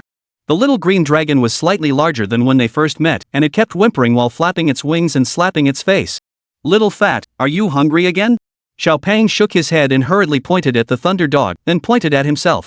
Its little wings fluttered constantly, making it incredibly adorable. However, at that moment, Suemo finally realized what was happening. You mean you're offering to form a contract with me, right? Seeing the little green dragon nod its adorable head up and down, Suemo sighed helplessly. Alright, I'll contract you. In fact, Suemo had been eagerly striving to improve his cultivation level all along, with the sole purpose of contracting the little green dragon. At the same time, Suemo had another lingering doubt. Why did the little green dragon, as a descendant of the Qinglong lineage, look so much like an angry bird with feathers on its body? However, since there was very little knowledge in this world about the Qinglong lineage, Su Mo could only assume that it was likely a tactic the Qinglong lineage had employed before he became powerful, a way to hide their true nature, protect themselves, and confuse others. Finally, the little green dragon flew to Su Mo's side and landed on the ground. Su Mo slowly extended his hand and murmured the incantation. A gentle glow appeared in the palm of his hand, condensing into an array the size of a palm before him. He took out a needle from his storage ring and pricked his finger. The blood shot forward toward the array, emitting a dazzling light before disappearing into the brow of the young Qinglong. All right. Su Mo admitted that finding the exact location of the little green dragon's forehead was indeed quite challenging. Ultimately, the light imprint completely covered the little green dragon and merged into its body. Watching the little green dragon soar into the air, a beam of light shot out from its body and connected to Su Mo's forehead. Su Mo felt that a bridge of connection had formed between him and the little green dragon. There were no obstacles on this bridge. This was the absolute harmony and sense of connection brought by 100% intimacy. Just half a minute later, Su Mo finally successfully contracted the little green dragon before him. However, just as Su Mo raised his wrist to check the information on the beast taming bracelet, he was startled to discover that there was no information about the little green dragon displayed. After a moment, Su Mo finally realized. After all, to this day, no one in the world had ever managed to contract with a Qinglong. It must be because of this that there was no corresponding information on the beast taming bracelet. After some editing, Su Mo added the information about the little green dragon to the ring. He then checked all the information displayed on the beast taming bracelet. Su Mo. Rank, 11th grade beast tamer. Mental power, 1201. Vitality, 910. Talents. Vitality reincarnation. Beast masters use their blood as a medium to merge into a blood array, nourishing their beasts. Depending on the amount of vitality injected, the beast's level is enhanced. Life force healing. Beast masters consume their own life force to heal all creatures within the healing array. The range of the healing array increases with the beast master's level. Even if creatures are on the brink of death, regardless of whether they are the beast master's own beasts, all creatures, including humans, will be healed. The more life force infused, the better the healing effect. Beast summoning. Thunder Dog, Lightning, Common Grade. Rank, Youth Realm, 6th tier. Skills, Basic Claw Attack 6++, with Lightning attribute. Thunderbolt Flash, enhances own speed. Skill automatically awakens upon leveling up. Traits, Normal upgrade. Efficiency reduced by 50%, efficiency increased by 30% while in a state of consuming health. Qinglong, Xiaopang, Rank, Ancient. Level, Juvenile Realm, 1st Dan. Skills. Bloodline Roar. Level 1, Normal attack, releases a pressure wave.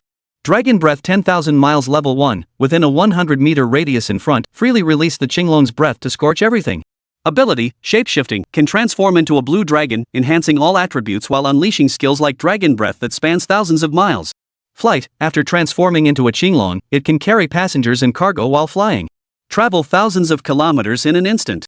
Bloodline Pressure, even if of the same rank, opponents will be subjected to pressure equivalent to one major realm higher than that of a Qinglong. Looking at the various information displayed on the beast taming bracelet before him, Su Mo finally exhaled deeply. For him, today was truly a day of good fortune. Not only had he successfully broken through to level 11 beast tamer, with his vital energy and spiritual power significantly increased, but his physical prowess had also reached 9 times that of an ordinary person.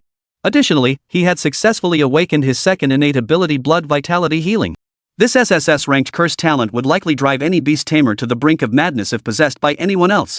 But Su Mo didn't care. He even looked forward to possessing more abilities that consumed vitality. With each resurrection, Su Mo would gain a massive boost to both of his attributes. This was absolutely beneficial in every way for him. At the same time, he successfully bound the azure dragon Xiaopang. This little Qinglong, who resembles an angry bird, now finally possesses his own abilities, Bloodline Roar and Dragon Breath. 10,000 miles. In the future, as his level increases, he will likely gain even more powerful abilities and the ability to transform. Su Mo looked at the little green dragon in front of him and chuckled. Xiaopang, transform yourself so I can see. The little green dragon nodded, flew to Su Mo's side, let out a deep dragon's roar, and instantly transformed. A green dragon about 20 to 30 meters long appeared before Su Mo, constantly circling around his body. The dragon's scales shimmered with a cold glow, and its massive claws radiated immense power. The claws looked incredibly sharp, and the green dragon's eyes emitted a powerful aura of dominance, making anyone who looked at it feel intimidated. Chapter 55, If it benefits the nation, I will risk my life. Please vote for gold. Good, good, good. Su Mo burst into laughter. This was the first time he had seen the true form of the Qinglong lineage in this world, or rather, the first time in his 2 lifetimes after being reincarnated. Though he had seen the skeletal remains of the azure dragon lineage and the demon beast abyss, those were merely bones. When the true form of the little azure dragon appeared, though it was only about 20 or 30 meters in size, the divine beast aura and pressure emanating from its body were absolutely the strongest Suemo had ever encountered. Suemo felt exceptionally joyful. This was his first time contracting a higher-tier divine beast, the young Qinglong with ancient bloodlines. He believed it would bring him countless benefits in the future. Clap, clap, clap. However, at that moment, the sound of clapping echoed through the air. Suemo suddenly turned his head and saw Jiang Hanying standing at the entrance of the cultivation room ahead. The little green dragon transformed back into its previous form and landed on his shoulder. Suemo took a step forward. Upon approaching, he scrutinized Jiang Hanying from head to toe and instinctively asked first, "How is the injury on your foot?" Upon hearing Sumo's words, Jiang Hanying's mouth opened slightly, but the words he had been about to say were instantly swallowed back. A warm wave swept through her heart, and she couldn't help but think, "Suemo, you're so kind. If I didn't know that Jiang Ya likes you, I would have thrown myself into your arms right now. But alas, how could I possibly take someone else's love?" After a moment, Jiang Hanying smiled slightly. "It's okay, don't worry. It's already healed. Congratulations, Suemo, congratulations on reaching level 11 Beast Tamer. This little green dragon is a descendant of the ancient divine beast lineage. It seems that all of Xiaopang's abilities have been unlocked now. In the future, as he continues to level up, he will learn even more abilities. Suemo, you must never neglect it." Suemo also chuckled, "Of course. However, we must still thank Mr. Jiang. If you hadn't given me the little green dragon, we might not have had this kind of connection." Jiang Hanying shook his head and smiled, "Enough with the praise for your sister. Let's not engage in mutual flattery. To me, I'm just a beast tamer with auxiliary abilities. A combat-type beast like Xiao Qinglong isn't particularly useful to me, it's actually meaningless. It's better to give it to someone who needs it more, like you, who possesses the immortal body." In an instant, Sumo's brows furrowed tightly. He took 2 steps back, and the heavy sword Ming Wang appeared in his hand. At that moment, Suemo could no longer contain himself. He glared intently at Jiang Hanying before him and coldly declared, "Who are you?" "Jiang Hanying, if you don't give me a proper explanation today, even if you once helped me, I will ensure you have no place to be buried." Suemo, who possessed the trait of immortality, had never revealed this secret to anyone. This was the very foundation and trump card that allowed him to survive in this world. To his surprise, Jiang Hanying had exposed it in one sentence, causing Sumo's heart to skip a beat and a strong sense of danger to creep in. Looking at Jiang Hanying, she remained calm despite the heavy sword aimed at her, even laughing lightly. "Come on, Suemo, don't be so surprised. I already told you, didn't I? Once I've fully understood an important matter, I'll naturally come find you. The reason I brought you here this time is twofold. First, to reveal everything about myself to you, and second, to present you with a gift. Additionally, I know you have some reservations about me." Suddenly, Jiang Hanying's expression grew exceptionally serious. She looked at Suemo and spoke each word slowly. "If it benefits the nation, I will risk my life even if it means breaking my body into pieces. I will never look back." In an instant, Suemo was stunned. He stared at Jiang Hanying in front of him, not even noticing that the heavy sword in his hand had fallen to the ground. Then, Suemo furrowed his brows and asked instinctively, "Who are you? What's your relationship with Zhou Nantian?" Sumo's pupils contracted sharply. The first part of the sentence was a quote from the first half of a couplet, while the latter half was a phrase rarely uttered by ordinary people. Combined, they formed the most important words in Suemo's mind. These words were something Suemo had only ever heard from one person, and each time, they were spoken in private, never to be heard by others. Suemo stared intently at Jiang Hanying, his eyes filled with confusion. Zhou Nantian was Sumo's master. Since entering the southern frontier, the first senior comrade Suemo had met was Zhou Nantian, who was already in his 50s at the time. Yet, despite never having stepped foot into the ranks of beast tamers, this man in his 50s had single-handedly withstood countless demonic beast attacks using only his own chi and physical strength. It was by his side that Suemo learned the techniques of combat, how to slay demons and protect the lives of the people behind him. It was Zhou Nantian who led Suemo down the path of combat, who imparted countless self-defense techniques to him, and who provided him with essential supplies and support during the countless hardships he faced in the southern frontier. Suemo never imagined that the words Zhou Nantian often whispered to him in private could also be spoken by Jiang Hanying. Looking at Jiang Hanying, he suddenly smiled, a bitter expression flashing in his eyes, and spoke slowly, indeed, just as the old man said. He said that as long as I mentioned these words to you, you would definitely trust me." Suemo finally sheathed his heavy sword, the Demon King, and took 2 steps back, glaring at Jiang Hanying and demanded, "You call him the old man? What exactly is your relationship with him?" Jiang Hanying's expression grew somber as he said, "He is my foster father." "Suemo, now that your sister has opened her heart to you, what about me? Aren't you going to invite your sister inside? Are you really going to make your sister confess everything to you at the door of this training room? You really don't know how to treat a woman." Seeing Jiang Hanying return to her previous flirtatious demeanor, Suemo finally snapped out of it, nodded, and invited Jiang Hanying into the room to sit down. The two sat down on either side of the coffee table. After taking a sip of tea, Jiang Hanying sighed and said slowly, "Sister, I am the adopted daughter of Zhou Nantian. 28 years ago, when I was just born, my life was in danger, and I was unlikely to survive more than a few days. My family might even have to spend a fortune on medical expenses. As a result, my parents abandoned me in a trash bin. Later, they too passed away shortly after leaving, killed by beasts. It was during that time that Zhou Nantian found me and brought me home. From then on, I have lived in Zhou Nantian's home, becoming his adopted daughter, and have been living with his biological son, Zhou Xingtong." "Who are you talking about? Zhou Xingtong?" Suemo interrupted. Chapter 56, The Old Man Didn't Have to Die. Please vote for gold. Suemo believed that after 3 years of training on the frontier, his temperament had become sufficiently calm and composed. He believed that he would not react like an ordinary person of his age when faced with any situation. But now, Suemo still felt shocked. After all, the names he had heard today, the stories he had heard, and all the people involved were all closely connected to his life. Zhou Nantian had been like a second father to Suemo during his first 2.5 years in the southern frontier.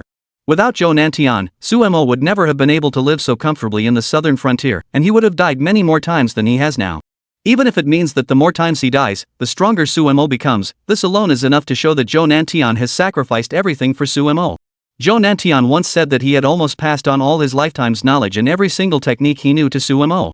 He even told Suemo that he had always kept some things hidden even from his own son and daughter, but Suemo was the only one who had fully absorbed everything.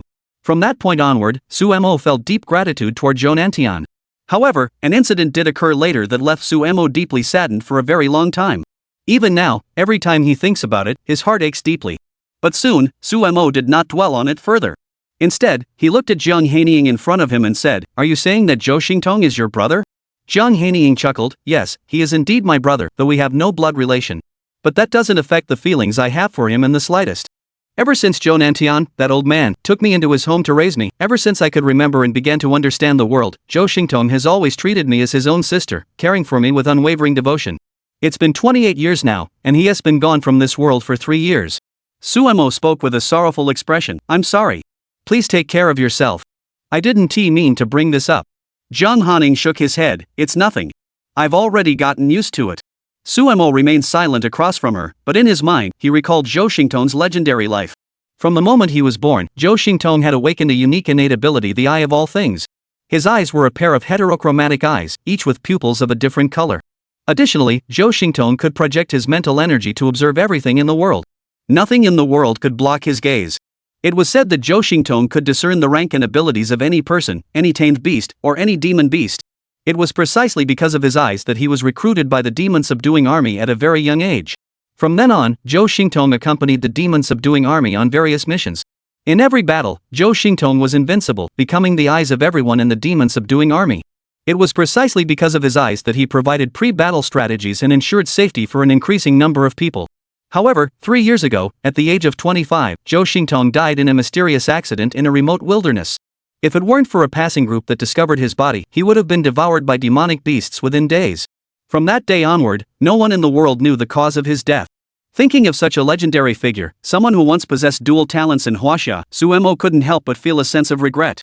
However, what he never could have imagined was that Zhou Xingtong's father was that old man, the very same person who had taught Suemo his skills, imparted life-saving techniques to him, and raised him as his own son.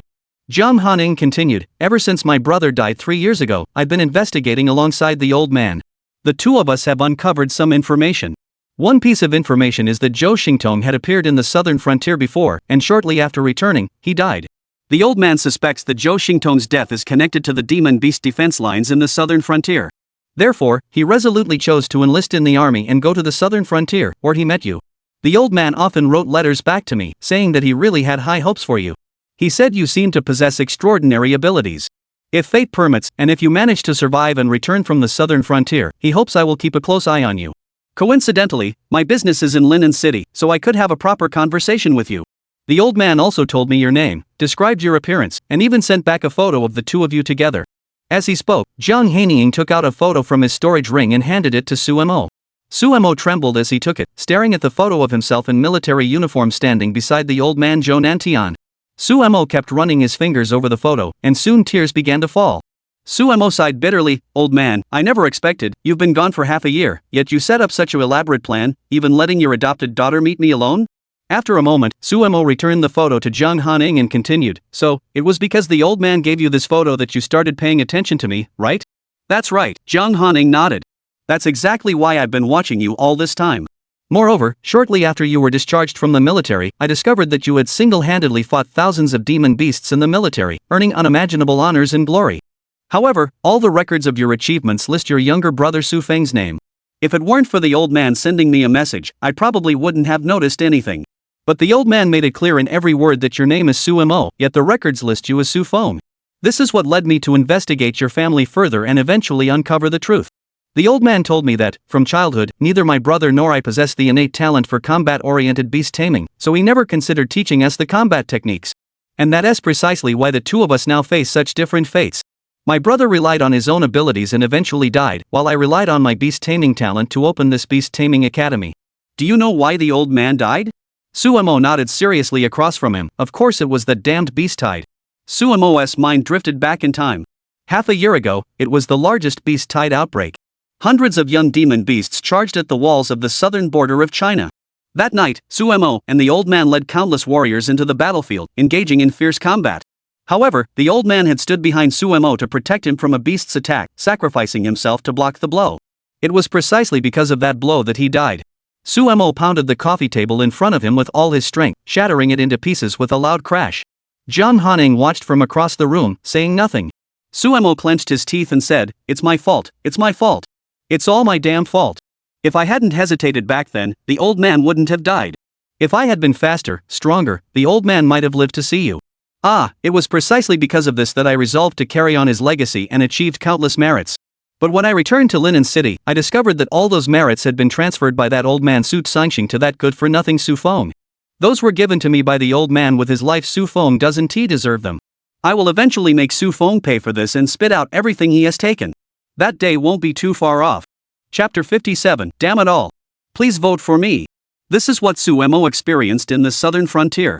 After finishing his words, Suemo suddenly looked up at Jiang Hanying and said, "I don't know what your attitude is toward the merits I've earned, but I want to tell you that I will make Su Sangxing and Xu Feng pay for this. That was given to me by the old man, and I will not allow anyone to take it away from me." Jiang Hanying nodded seriously. "Actually, I found out about this later as well, and I have no other thoughts on the matter. Because the old man told me at the time that he had passed on all his life's teachings to you, and he also said that you possess an energy that even he finds somewhat intimidating. Later, the old man also told me that on one occasion, while searching for you deep within the beast tide, he found you severely injured, bleeding profusely, and on the brink of death. Yet you suddenly revived and charged back into the beast tide. From that moment on, the old man realized there was a secret within you and thus instructed me to keep a close eye on you." Suemo nodded and then asked, "So, you confirmed that I possess the ability of immortality through the messages the old man sent you?" Jiang Hanying chuckled and said, "Sort of, but not exactly. Because just now, I saw all the abilities you possess." Suemo furrowed his brows in confusion and asked, "What do you mean?" Jiang Hanying moved his mind, and a plaque appeared in his hand.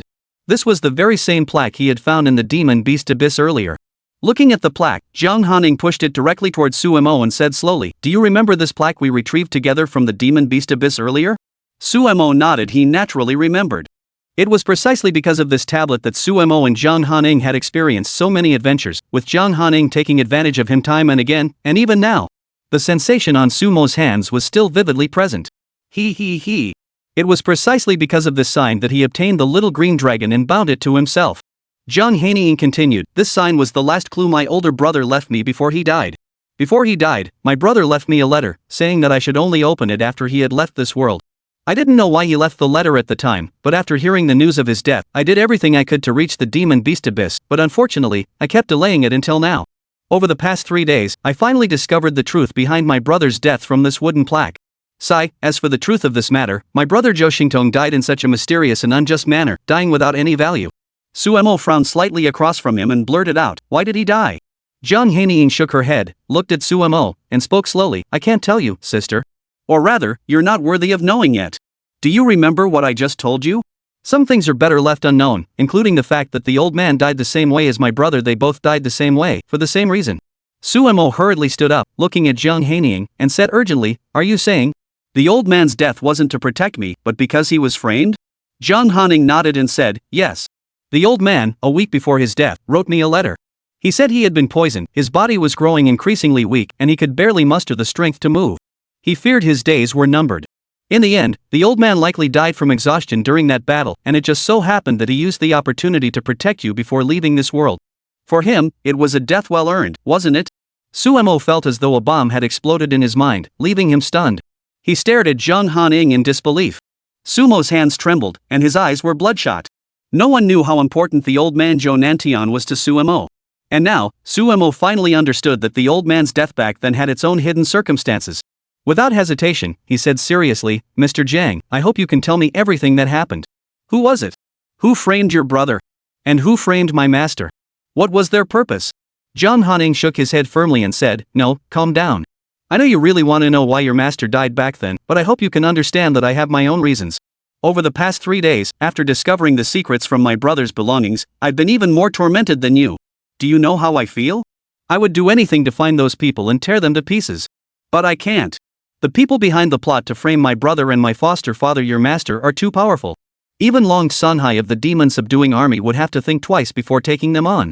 Suemo sat down dejectedly.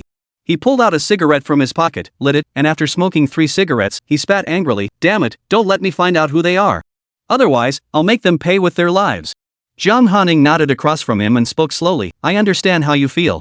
In fact, the old man who raised and cared for me for so many years has passed away, and I feel just as heartbroken as you do. But I know better than you do that we don't have the strength to go up against them right now. Therefore, Suemo, you must hurry up and grow stronger. Jiang Hanying looked at Suemo seriously and said, From what I've learned about your abilities, and from the old man's repeated praise of you, I knew that one day, we would eventually meet. But I never imagined that your arrival would be the one to carry my entire burden. Now, there is no one left by my side whom I can trust. Only you, Suemo, who has been praised by the old man and whom I know inside out, am I telling all this to? I hope you can help me. Suemo asked, How can I help you? Jiang Hanying said, Suemo, over the past 3 days, I've thought a lot. I believe that, besides you with your unique ability of immortality and your dual cultivation in martial arts and beast taming, no one else can fulfill my wish. I hope you can grow stronger quickly, help me find the mastermind behind this, and help me avenge myself. Jiang Hanying continued, Oh, right. Actually, at first, I didn't know about your talent. I was just curious about you. It wasn't until I obtained my second talent, the Eye of All Things, that I realized you possessed such a talent. Suemo couldn't sit still anymore. Your second talent? The Eye of All Things? Chapter 58, The 7 Gifted Ones. Please vote for gold. He looked at Jiang Hanying and frowned, saying, You mean, you've obtained your older brother Zhou Xingtong's Eye of All Things? How did you do it? Jiang Hanying gave a bitter smile, It's right here, on the broken tea table. Because that sign contains all of my brother's life essence. My brother knew he was being targeted by a powerful force behind the scenes, so he chose to die voluntarily. Before his death, he used a replication ability he had once mastered to transfer all his abilities, including the all-seeing eye, onto this plaque. In his final moments, he used his last ounce of strength to escape the demonic abyss and make his way to this place, 100 miles away, where he now lies on the brink of death. This plaque has been hidden in that cave all this time, and I finally discovered it. And now, I am handing this plaque over to you. Looking at Jiang Hanying's serious expression, Suemo grew confused. What do you mean? Hand this plaque over to me? Jiang Hanying spoke each word with utmost seriousness. This plaque contains all the abilities of my brother's Eye of All Things, and it can be absorbed by 2 people. One part has been absorbed by me, and the other part. Suemo, my younger brother, I want to give it to you. This is absolutely out of the question. Suemo said without hesitation. How can this be? This is your brother's legacy, his abilities. Why would you give it to me? We're not even related. Jiang Hanying spoke slowly, But my brother and I aren't related by blood either. We're not even related by marriage. But he gave it to me because he believed in my kindness and my character. And I believe in you. You've lived by the old man's side for 2.5 years. Over those 2.5 years, the old man taught you all his techniques and even handed you that heavy sword, the king of the underworld. Do you know why I recognized you immediately? Because the heavy sword, the king of the underworld, was what the old man used to train my brother and me in physical strength and endurance when we were children. We had to carry it on our backs every day. That is also why you were amazed that I could pick it up so effortlessly. I'm too familiar with it. The old man entrusting the heavy sword to you means he trusts you completely. And I, after learning everything you've gone through in the southern frontier over the past few days, risking your life and disregarding your own safety for the sake of the people of Huaxia, combined with the old man's trust in your character, I've also begun to trust you completely. Jiang Hanying looked at Suemo and continued, Sister, I know this might sound like I'm morally blackmailing you, but I truly hope you'll accept it. Only with the eye of all things can you grow faster in the future. The forces behind us have given us little time left. And now, besides you, I have no one else I can trust. Even in the future, I believe you are our greatest hope to confront that force. You possess a talent that no one else has, immortality, and 2 cursed talents that are perfectly suited to you, yet deemed worthless by others. These will all become your trump cards to defeat this force in the future. Jiang Hanying stood up, bowed deeply, and said earnestly, Sumo, I won't force you. You can agree to take it on and grow quickly to avenge the old man and my brother. You can also choose to abandon it and continue living your own life from now on. Rest assured, I, Jiang Hanying, will keep your secret and never reveal it. From now on, we will go our separate ways, minding our own business, and I will never bother you again. Watching Jiang Hanying rise slowly once more, Sumo furrowed his brows. He saw the determination in Jiang Hanying's eyes, and he also saw the plea in her gaze. Jiang Hanying had not forced him to make a decision. Sumo fell silent. He took out another cigarette, lit it, and took a deep drag. In that moment, his mind finally cleared a bit. He had believed that coming into this world with immortality had become his only trump card. But he never imagined that Jiang Hanying, with her eye of all things, had uncovered everything. At the same time, he never imagined that Jiang Hanying would have such a close relationship with his mentor, who was so important to him, treating him as both a teacher and a friend.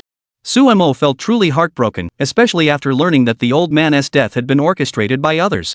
Sumo could no longer contain his emotions. Finally, after an unknown amount of time, Sumo picked up the tablet in front of him and said earnestly, I agree. However, Jiang Hanying, once I become a level 50 beast tamer, I hope you will tell me all the secrets. Though I now understand the power of the forces behind you, I hope we can face them together. He was your foster father, but he was also my mentor whom I regarded as my second father. Jiang Hanying nodded firmly. She collapsed onto the sofa as if she had no strength left, letting out a long sigh. A sense of relief flickered in her eyes. Watching Sumo hold the token in his hand and infuse it with his spiritual energy, he discovered, as expected, the ability of the eye of all things within it. The ability then surged into Sumo's body like a stream of memories. It also caused a significant transformation in Sumo's eyes. Sumo felt a chill run through his eyes, and when he focused his mind, he could clearly see the information floating above Jiang Hanying's head. At that moment, Sumo realized that Jiang Hanying had finally become a dual-talented individual. And now, what about him? Had become a 7-talented individual. 7 divine abilities. Chi and blood rebirth, chi and blood healing, eye of all things, immortality, indestructibility, eternal clarity, and endless power. At that moment, Sumo realized that he possessed so many extraordinary abilities, even. This shouldn't be standard equipment for a time traveler, right? Jiang Hanying suddenly smiled across the room, 7 talents. In this world, those with 3 heavenly talents are already few and far between, and 4 heavenly talents are unheard of, unseen in history. Sumo, little brother, I'm truly eager to see what kind of astonishing talents you'll possess in the future. Perhaps no, not perhaps. Sumo, you will definitely become the one to confront the forces behind the scenes, and you will also become the savior of this world. Sumo stared coldly at Jiang Hanying, remaining silent for a long time. After an unknown amount of time, he sat down again and pointed at the coffee table in front of him, saying, Do I have to pay for this coffee table? Jiang Hanying scratched his head and teased, I never expected it, little brother. Your way of thinking still surprises your older sister. Never mind, how could I possibly make you pay for this? It's not worth much anyway. As he spoke, Jiang Hanying picked up his phone and sent a message. Before long, 2 people walked in through the door, carrying a brand new coffee table. The plaque that held all of Zhou Xingtong's memories and 2 abilities, Jiang Hanying put away. She intended to keep it with her at all times. Perhaps when she missed her brother, it might serve as a small reminder. Soon, it was noon. While eating in the room, Jiang Hanying casually remarked, I know you want to use your abilities to gain more attention and expose Su Sanxing and what he did to you in the past. Sister, I admit you've succeeded. 3 days ago, on the morning after the 2 of us returned from the Demon Beast Abyss, Zhao Yunfei, the chief of staff of the Demon Suppression Army, came to Lin City. Sumo was taken aback. How come I didn't know? Chapter 59, Sumo's scheme against the Su family. Please vote for gold. Sumo suddenly turned around and looked up at Jiang Hanying. His expression was filled with confusion. After all, in recent days, what Sumo had been most eager to see was the constant expansion of his own fame, and the arrival of more and more people capable of outshining Su Sanxing in Lin City. At that point, as long as he met the other party, he would undoubtedly make them understand the immense injustices and oppression he had endured over the past period. Only then could Sumo expose everything completely, forcing Su Sanxing and Su Feng to surrender everything they held in their hands. Sumo's thoughts were straightforward, anything that didn't belong to them, not a single one of them deserved to have. Moreover, could Su Feng even handle all those merits? Sumo absolutely does not believe it. However, the chief of staff of the Demon Suppressing Army headquarters, Zhao Yunfei, had personally come here, which left him somewhat puzzled. Upon hearing Sumo's words, Jiang Hanying smiled bitterly beside him. You've been constantly cultivating within the heavenly Dao Hall, continuously enhancing your own strength and beast taming abilities. How could you possibly know all of this? But don't worry, Zhao Yunfei will return here in 4 days. Speaking of which, this matter is truly frustrating. As he spoke, Jiang Hanying chuckled and slowly explained to Sumo the purpose of Zhao Yunfei's sudden visit to Linen City and his direct journey to the Su family. It was to meet Sumo. I heard that General Long Sanhai has taken notice of you. You broke the record for clearing the Mystic Tower in the new student assessment at the academy, which piqued his curiosity. That is why he arranged for Zhao Yunfei to come here urgently to try to negotiate with you, and also to convey General Long Sanhai's intention to cultivate you in the future, to help you grow quickly, and eventually join his side to continue your training under his guidance. Sumo scratched his head. He did indeed hope to catch the attention of a powerful figure, but he never imagined it would be General Long Sanhai who noticed him. After a moment, Sumo smiled bitterly. Didn't I make a big deal out of a small thing? It was just breaking a record, after all. Is that really worth General Long Sanhai taking such an interest? And shouldn't everyone already know that I possess the blood curse, a talent that makes me a laughingstock in a worthless life? It's not like I'm someone worth cultivating and paying attention to, is it? Jiang Hanying shook his head and said, do you think everyone is an idiot? Even I can tell there's something secret about you. How could General Long not notice? I'm sure General Long has conducted a covert investigation on you, discovering that despite your formidable strength, you don't exhibit any unusual traits or signs of qi and blood depletion. Therefore, he must have concluded that you must have some hidden trump cards yet to be revealed. Upon hearing this, Sumo immediately realized what was going on, and his heart sank. He thought to himself that he had indeed overlooked this point earlier. Sumo had only been focused on breaking through his limits time and again, ultimately achieving remarkable results in the Mystic Tower. He never imagined that his changes would attract so much attention from others. But upon further reflection, it made sense.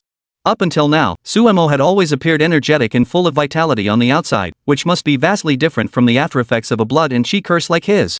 Being suspected by Long Sanhai was, in a way, understandable. Sumo continued to ask her, what happened next? Why did you say he would return to Linen City in 4 days? Jiang Hanying continued, Zhao Yunfei went to the Su family, met with your father, and then wanted to find you. However, Su Sangxing kept blocking him, refusing to let him go upstairs. After Zhao Yunfei persistently pressed and questioned him, he finally learned that you were ill. Su Sangxing said you had fallen ill at home, in your own room, and had not seen anyone from start to finish. Upon hearing this, Zhao Yunfei panicked and decided to rush back to the demon army headquarters in Jingqing town to invite a powerful beast tamer with the innate ability to heal both beasts and humans, hoping they could arrive promptly to treat you and help you recover as soon as possible. According to his information, he will arrive in Linen City 4 days from now and appear at the Su family residence where you are staying. Sumo nodded slowly, finally processing the information Jiang Hanying had just shared. Afterward, he thought to himself that this was finally his chance. Zhao Yunfei, the chief of staff of the demon army in Jingqing town? With his military rank and strength, he far surpasses Su Sangxing. At that time, Su Sangxing would definitely not be able to gain any advantage in front of him. Sumo thought to himself that he might just be able to find a way to meet Zhao Yunfei before then. However, Sumo narrowed his eyes and had other ideas. Jiang Hanying, noticing this across the table, asked curiously, what's wrong? Sumo, I notice your expression seems a bit calculating. Based on my understanding of you, you should probably meet with Zhao Yunfei 4 days from now, right? To his surprise, Sumo shook his head and said slowly, Mr. Jiang, I have a better plan. At that time, not only will I be able to reveal my true identity in front of Zhao Yunfei, but I will also make him trust me even more, and ultimately lose all hope in Su Sangxing. Oh? What's the plan? Jiang Hanying leaned in closer. Sumo looked down and froze for a moment. Wow. Is that someone else's wife? After a moment, he finally whispered his plan to Jiang Hanying. After listening, Jiang Hanying raised his thumb and said, Great. Great. Great. Sumo, you really didn't expect to have such a cunning plan. It seems that the 3 years of battle in the southern frontier not only honed your combat skills but also made your nature more cunning and treacherous. Sumo chuckled in response, if I weren't cunning, I might have already died at the hands of those beasts. However, Mr. Jiang, there's something else I'm even more curious about. How did you know that Zhao Yunfei had come here? And earlier, when you faced Su Sangxing, why did his eyes betray such fear and caution toward you? It seemed like he knew your background was extraordinary and dared not do anything reckless toward you. Would you be willing to share that with me? Chapter 60, Heaven S Injustice, Fate S Cruelty. Please vote for gold. Sumo finally asked the question that had been on his mind all along. He had had such thoughts before. He always felt that Jiang Hanying harbored too many secrets that no one knew about. Even Jiang Hanying's identity and status had always piqued Sumo's curiosity. There was nothing he could do about it. Over the past 3 years, Suemo had been stationed in the southern frontier, and he knew very little about the affairs of Linen City. In fact, before enlisting in the military, Suemo was just an ordinary student who was not well regarded at home and had no one to tell him such unrelated stories. That's why Suemo wanted to learn all of this from Jiang Hanying himself. Of course. Suemo smiled again and said, if Mr. Jiang doesn't want to mention it, and if it's not something you're comfortable sharing with me, I won't say anything either. This is Mr. Jiang's private matter. Now that Mr. Jiang has confirmed his relationship with my master Joan Antion, and you've even gone to such lengths to pass down the eye of all things to me, I have no reason to be wary of you anymore. I trust you completely now. Even if you don't mention these things, it's fine. However, Jiang Hanying unexpectedly shook her head. She looked at Suemo with a serious expression and said slowly, Suemo, I can tell you everything. Seeing the intense sorrow in Jiang Hanying's eyes, Suemo couldn't help but furrow his brows in empathy. He knew that Jiang Hanying must be hiding something from him. Jiang Hanying likely had some unknown, heartbreaking past that had left her devastated. He opened his mouth, hesitated for a moment, then decided to try to persuade Jiang Hanying. In truth, he no longer cared about her background. However, just then, Jiang Hanying sighed, reached out her hand, and said, Can I borrow a cigarette? Suemo was taken aback but nodded silently and handed her a cigarette. After lighting the cigarette and taking a puff, Jiang Hanying coughed twice before speaking slowly, My husband, many people in Linen City probably know him. 10 years ago, he left me. Actually, the day before I arrived in Linen City, it was the day of my wedding with my husband. As she spoke, Jiang Hanying took out a photo from her storage ring. In the photo was a man in military uniform, wearing the rank of brigadier general, and a woman in a wedding dress. The woman was Jiang Hanying. Both of their faces were filled with happiness and an indescribable smile. Upon seeing the man's face, Suemo couldn't help but furrow his brows slowly. Why does he feel so familiar to me? Could he be Xia Hai, the war god Xie? The legendary swordsman who conquered the world with his sword skills and mastered both martial arts and beast taming, the sword emperor Xia Hai? Jiang Hanying lifted her head, looking at Suemo with a hint of surprise. After a moment, she sighed and nodded. That's right, he is Xia Hai, the first genius of the martial arts and beast taming dual cultivation school, and also the brigadier general of the Huaxia demon slaying army 10 years ago. He was referred to by General Long as a war god within the demon slaying army. Although his strength is 20 ranks below General Long, thanks to his dual cultivation of martial arts, his strength is no less than General Long's. The two of them have sparred countless times, and each time ended in a draw, with neither able to determine a winner. And he is my husband. What? Suemo furrowed his brows and blurted out, How could the two of you possibly know each other? Jiang Hanying chuckled, rolled her eyes at him, and teased, What's wrong? Can't you see my charm? It's only natural that someone like Xia Hai would be attracted to me. Jiang Hanying stroked the photo in front of her, her eyes lost in memory, and spoke slowly, That was when I was 15 years old. I went to the outskirts of Linen City to collect a medicinal herb. While on the way, I was attacked by a demon beast. Fortunately, Xia Hai, who was returning from a mission, discovered me and saved my life. From that moment on, we fell in love with each other. For 3 whole years, Xia Hai promised me that once I came of age, he would return with a body covered in battle honors to marry me. However, due to the influence of the forces behind us, Xia Hai couldn't hold a grand wedding with me. He could only invite close friends and family to share the news, and even they couldn't attend the ceremony. I agreed without hesitation. It wasn't until I turned 18, after waiting countless days and nights, that Xia Hai finally appeared. He and I took this photo at the empty wedding venue, and we became husband and wife from that moment on. But, Jiang Hanying's voice trembled slightly, tears welling up in her eyes, when I thought I had found my Prince Charming, my hero, my true love, and that he would be the one I would pursue for the rest of my life. As she spoke, Jiang Hanying sighed, finished the cigarette in her hand, and continued, But on the night of the wedding, just as we were returning to our new home, Xia Hai received an urgent assignment. The mission was urgent, and he had to go, even though it was our wedding night. Xia Hai changed into his combat gear and left without delay. I waited for him in the room for a very long time that night. He had told me it would only take a few hours, but it wasn't until 4 a.m. the next morning that I received a call from an unfamiliar number. It was Long Sanghai. He informed me that Xia Hai had been killed in action, with no remains found. The team that had followed Xia Hai into the mission included 3 beast masters above level 60. All members were killed in the mission, with no survivors and no remains found. I was completely stunned when I heard the news. At the same time, when I turned on the TV, I saw an emergency report. In the northern part of the city where I was staying, a massive explosion had occurred, reducing the surrounding area within dozens of miles to rubble in an instant. Long Sanghai told me that the location of Xia Hai's mission was exactly there. Suemo heard this account and didn't know what to say. His expression grew somber. Xia Hai's story was not unfamiliar to him. Before enlisting, he had already heard about him, and during his time fighting in the southern frontier, he had often heard his comrades recount his exploits time and again. Since joining the demon-subduing army, Xia Hai had become renowned for his dual cultivation of martial arts and beast taming, as well as his formidable sword techniques, earning him the title of swordmaster and the reputation as the strongest warrior under Long Songhai in all of China. He had never failed a mission and always returned victorious. If one were to say that Su Mo was a war god among ordinary soldiers in the southern frontier, then Xia Hai was the supreme existence in the hearts of all beast tamers and martial artists. Fate is cruel. In that mission, amidst the chaos and explosions spanning tens of miles, he vanished from the world forever. Chapter 61, the youngest 14th ranked. Please vote for gold. Su Mo looked up at Jiang Hanying and said apologetically, "I'm sorry, Mr. Jiang. I never expected to once again touch upon your painful past." Su Mo truly felt sorrow for Jiang Hanying. Her foster father Zhou Nantian, her brother Zhou Xingtong, and her husband Xia Hai. Each and every one of them had left Jiang Hanying's entire world, one after another. The departure of each person, Su Mo thought, must have been a devastating blow to Jiang Hanying at the time. But now Jiang Hanying was still here, able to tell him all this. How strong must she be inside?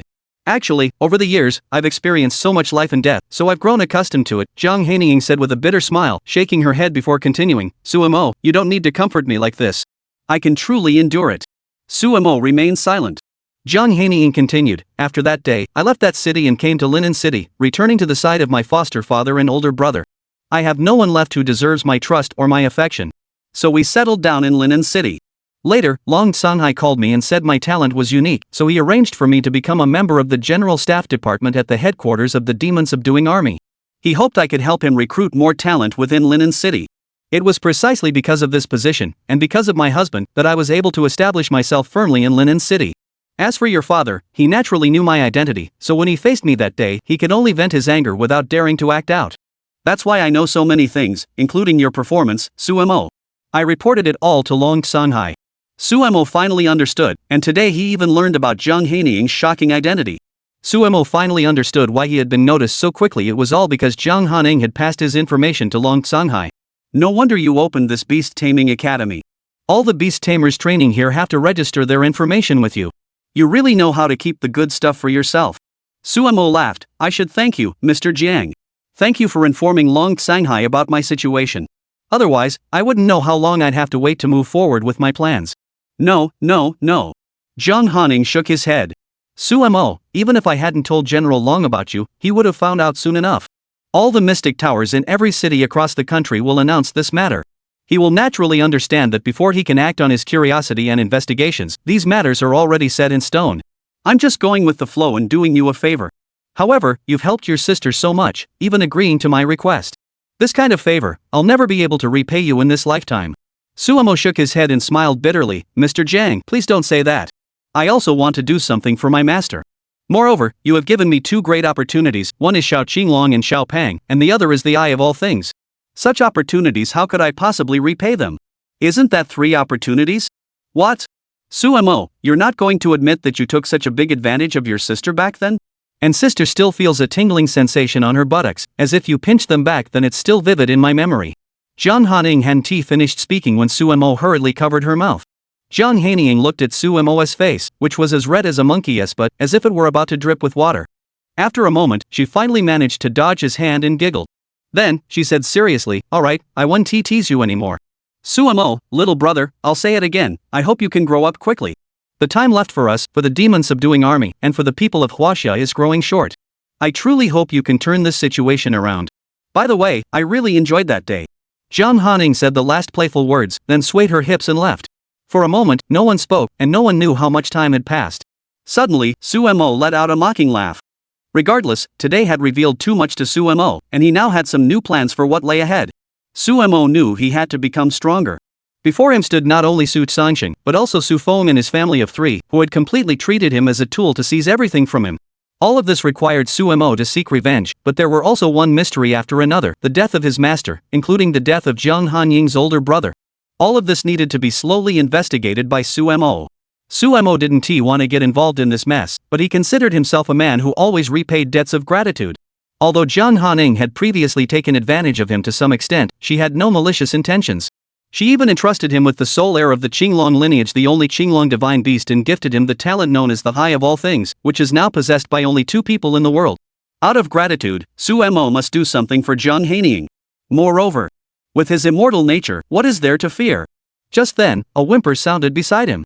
Suemo turned to look and saw that it was the little green dragon flying to his feet, rubbing against his ankles and flapping its wings, tapping at his pant legs. Suemo chuckled, patted its head, and said, "Little fat, let's carve out a place for ourselves in this world together. Alright, since we've successfully formed our contract today, I'll officially use the Qi Shui reincarnation array to enhance you for the entire day." The little green dragon let out a joyful cry. Thus, Suemo continued his cultivation journey within the Tiandao Hall. Every day here, Suemo was like a madman, waking up and immediately enhancing the strength of the Thunder Dog and Little Green Dragon, while also improving his own abilities through repeated resurrections. Meanwhile, he spent the remaining time practicing the various combat techniques his master Zhou Nantian had taught him. Over the past few days, Sumo's combat prowess had become increasingly refined, and his personal strength had grown even more formidable. Before long, the fourth day arrived. Boom! Boom! Boom! 3 deafening explosions rang out one after another. Suemo opened his eyes to find that the furnishings in the surrounding room had been shattered by the impact, reduced to nothing but debris. But Suemo suddenly smiled. That's right. Over the past 4 days, Suemo had made significant progress.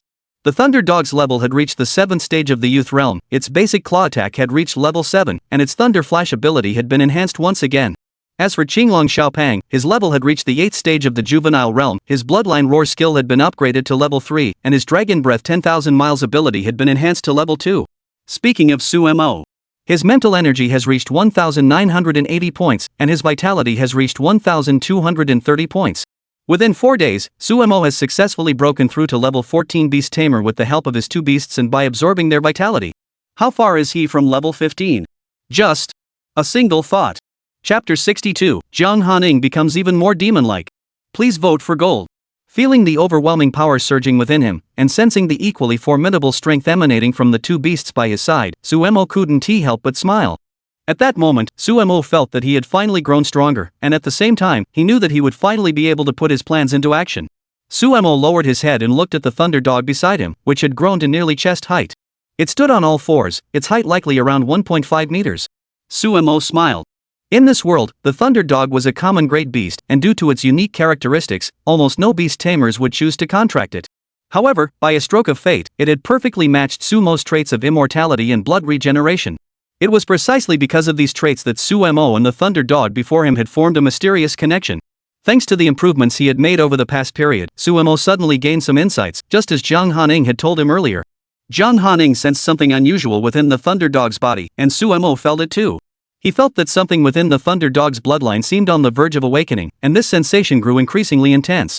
However, Suemo had no idea when or how this awakening would occur.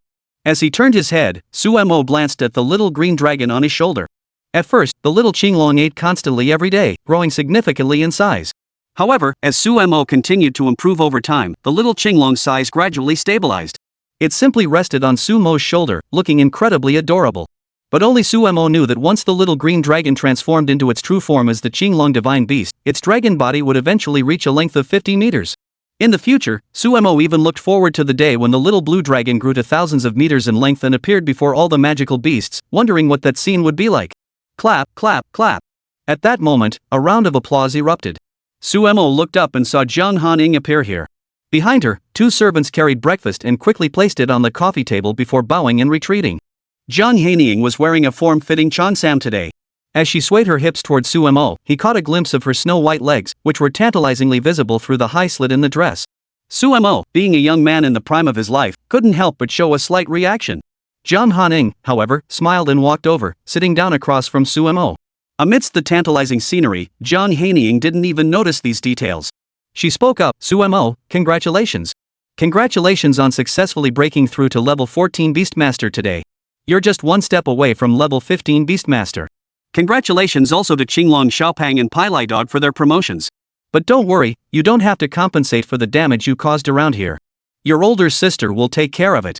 Hearing Jiang Hanying's teasing, Suemo finally snapped out of it, rolled his eyes at her, and complained, "I never expected my strength to break through, including my Beastmaster strength, to be so powerful.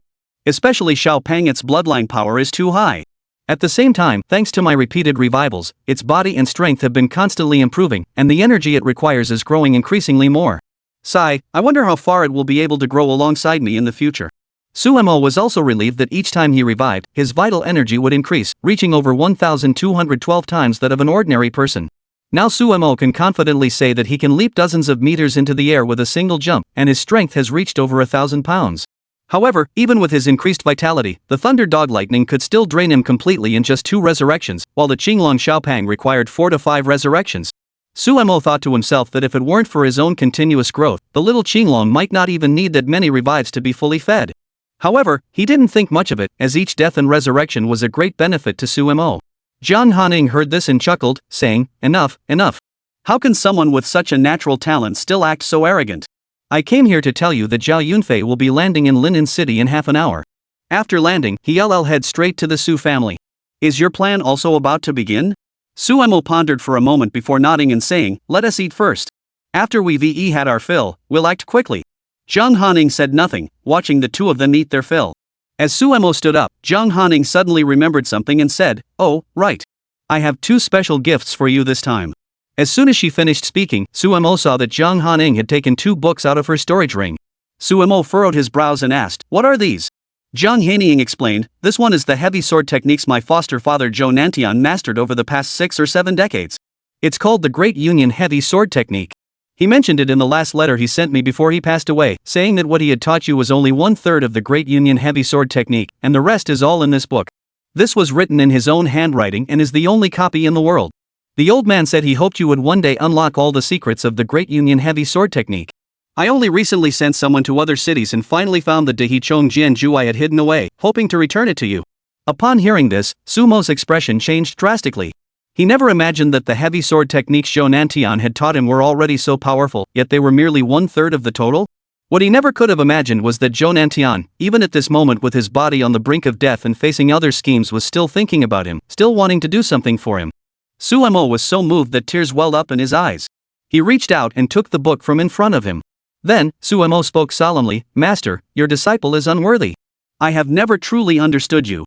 Now that I know the truth, please rest assured. In the future, I will not disappoint everyone's expectations. I will definitely let your spirit in heaven. Rest in peace." Chapter 63, Are You Going to Die? Great. Please vote for gold. However, Suemo quickly shifted his gaze to the book in Jiang Hanying's hand. Seeing the book, which bore the 4 characters sword technique of slaying demons, Suemo immediately understood. He hurriedly looked at Jiang Hanying and said, "This demon-slaying sword technique. Could it be the demon-slaying sword technique mastered by your husband, Xia Hai?" Jiang Hanying nodded and said, "That's correct. It's the demon-slaying sword technique. My husband, after dedicating his entire life to cultivating both martial arts and demon-subduing techniques, has become a genius unmatched in the world. But what many people don't know is that the very skill he was most proud of and relied on for his life was this demon-slaying sword technique. He gave this to me years ago and told me that one day, if he were to die on the battlefield, he hoped this technique would be passed on to someone more capable and suitable. The demon-slaying sword technique requires immense physical strength and vitality. It takes countless years of relentless training before one can begin to see results. Over the years, I have never found the right person, but today, I have finally found him." Jiang Hanying looked at Suemo with a serious expression and said, "Suemo, I don't know what your thoughts are, but my thoughts are that you are very suitable for it. Your strength, your hidden talents, and your resolve to protect your homeland all align with this demon-slaying sword technique. Additionally, there is this: it is the second gift I am giving you." As she spoke, a large sword appeared in Jiang Hanying's hand. The sword was over a meter long, with an incredibly wide blade that glinted coldly in the light. Even just being drawn, Suemo felt the bloodthirsty aura in the air around him instantly condense, and the temperature seemed to drop by several degrees. The 2 beasts by his side, the thunder dog and the little green dragon, immediately took a few steps back upon seeing the sword, their eyes filled with fear and caution. Suemo instinctively exclaimed, "What a powerful blood slaughter aura!" Jiang Hanying nodded and said, "Of course. My husband, Xia Hai, wielded this demon-slaying sword to slay hundreds of thousands of demon beasts. It was precisely because of these achievements that everyone in the demon-suppressing army regarded him as a war god. The souls that have fallen under this demon-slaying sword are too numerous to count. Suemo, my younger brother, I wonder if you dare to accept this demon-slaying sword today. Dare you accept this demon-slaying sword technique? I must warn you beforehand, those who cultivate the demon-slaying sword technique may be killed by its backlash." Suemo paused for a moment and said, "Mr. Jiang, I might be afraid of other things you mentioned, but you say it could backfire and kill me. Do I fear death?" As he spoke, Suemo stepped forward and grabbed the demon-slaying sword. Hum! The demon-slaying sword emitted a sharp ring, and Suemo froze in place. In his mind, he saw flashes of swords and blades, mountains of corpses and rivers of blood, and the screams of beast tamers and demon-slaying soldiers echoed endlessly. Then, Xia Hai appeared, holding the over-meter-long broad-bladed sword, charging into the tide of demonic beasts. Using his swift and precise demon-slaying sword technique, Xia Hai slew countless demonic beasts, saving the cities and the lives of countless people behind him. With a whoosh, Su Mo returned to his normal state. He lowered his head, raised the demon-slaying sword, and ran his fingers along its blade, saying, "What a powerful sword. It has accompanied Senior Xia Hai through countless battles on the battlefield and ultimately achieved such glorious feats. Excellent, excellent. This aura of battle is exactly what I love." Sumo's lips curled into a confident smile as he said, "Senior, your wife has entrusted the demon-slaying sword and the demon-slaying sword technique to me. Rest assured. I, Sumo, will become the second genius to master both martial arts and beast taming, and I will make all the demons and beasts across all of China, and even the entire world, tremble in fear time and time again." But there was one thing Sumo didn't say. "I will take good care of my sister-in-law as well." Watching Sumo take both manuals and the demon-slaying sword, Jiang Hanying finally exhaled in relief. She said, "Sumo, my younger brother, I have now revealed all my secrets to you. Whether it's the demon-slaying sword or the two manuals, they are the last secrets I possess, and now they are all in your hands. Sister hopes you won't let me down, won't let me down. You must fulfill my dying wish and avenge my foster father, your master, and everyone else." Sumo nodded firmly, his expression serious, and said, "Jiang boss, rest assured. I will succeed." Jiang Hanying smiled and said, "Sumo, don't call me Mr. Jiang anymore." Sumo paused, feeling awkward, and scratched his head, saying, "Then what should I call you?" Jiang Hanying laughed and said, "You can call me Hanying, or dear." Sumo's lips twitched. Call her dear? The more he heard it, the more awkward it felt, and even as he spoke, Jiang Hanying's face grew slightly red. But soon, Sumo also realized that he really couldn't keep calling her Ms. Jiang anymore. Jiang Hanying had done so much for him and trusted him so much. Calling her Ms. Jiang would feel too formal. So Sumo chuckled and said, "Why don't I just call you Hanying?" Jiang Hanying nodded and said, "All right." Sumo continued, "Hanying sister, thank you for telling me everything, thank you for accompanying me through all this. In the future, I will definitely not let you down." A hint of sadness flashed in Jiang Hanying's eyes, but she smiled and said, "Sumo, calling me Hanying sister makes me truly happy. All right, we've eaten our fill. Shouldn't we leave now?" Sumo's brows furrowed instantly. He knew the plan was finally about to begin. Thus, the two of them, accompanied by Sumo's two spirit beasts, left the spirit beast pavilion, got into Jiang Hanying's car, and headed toward the distant Mystic Tower. At the same time, at the Su family villa, 10 minutes later, Su Sangxing and Dongfangya had already finished their breakfast. The two sat in the living room, waiting anxiously. At that moment, the sound of a car engine roared outside. Su Sangxing turned his head to look outside. Upon seeing the arrival of numerous specialized vehicles belonging to the demon-subduing army, he stood up without hesitation. He suddenly looked at his wife, Dongfangya. The two exchanged a knowing smile and nodded in unison before rushing to the villa's entrance and opening the door. Sure enough, on the road ahead, Zhao Yunfei and a group of officers from the demon-slaying army headquarters in Beijing were getting out of their vehicles. Following closely behind Zhao Yunfei was an elderly man in his 60s or 70s, with snow-white hair but piercing eyes, walking with a confident stride. Upon seeing this, Su Sangxing's eyes lit up, and his heart tightened. He thought to himself, "Finally, they've arrived.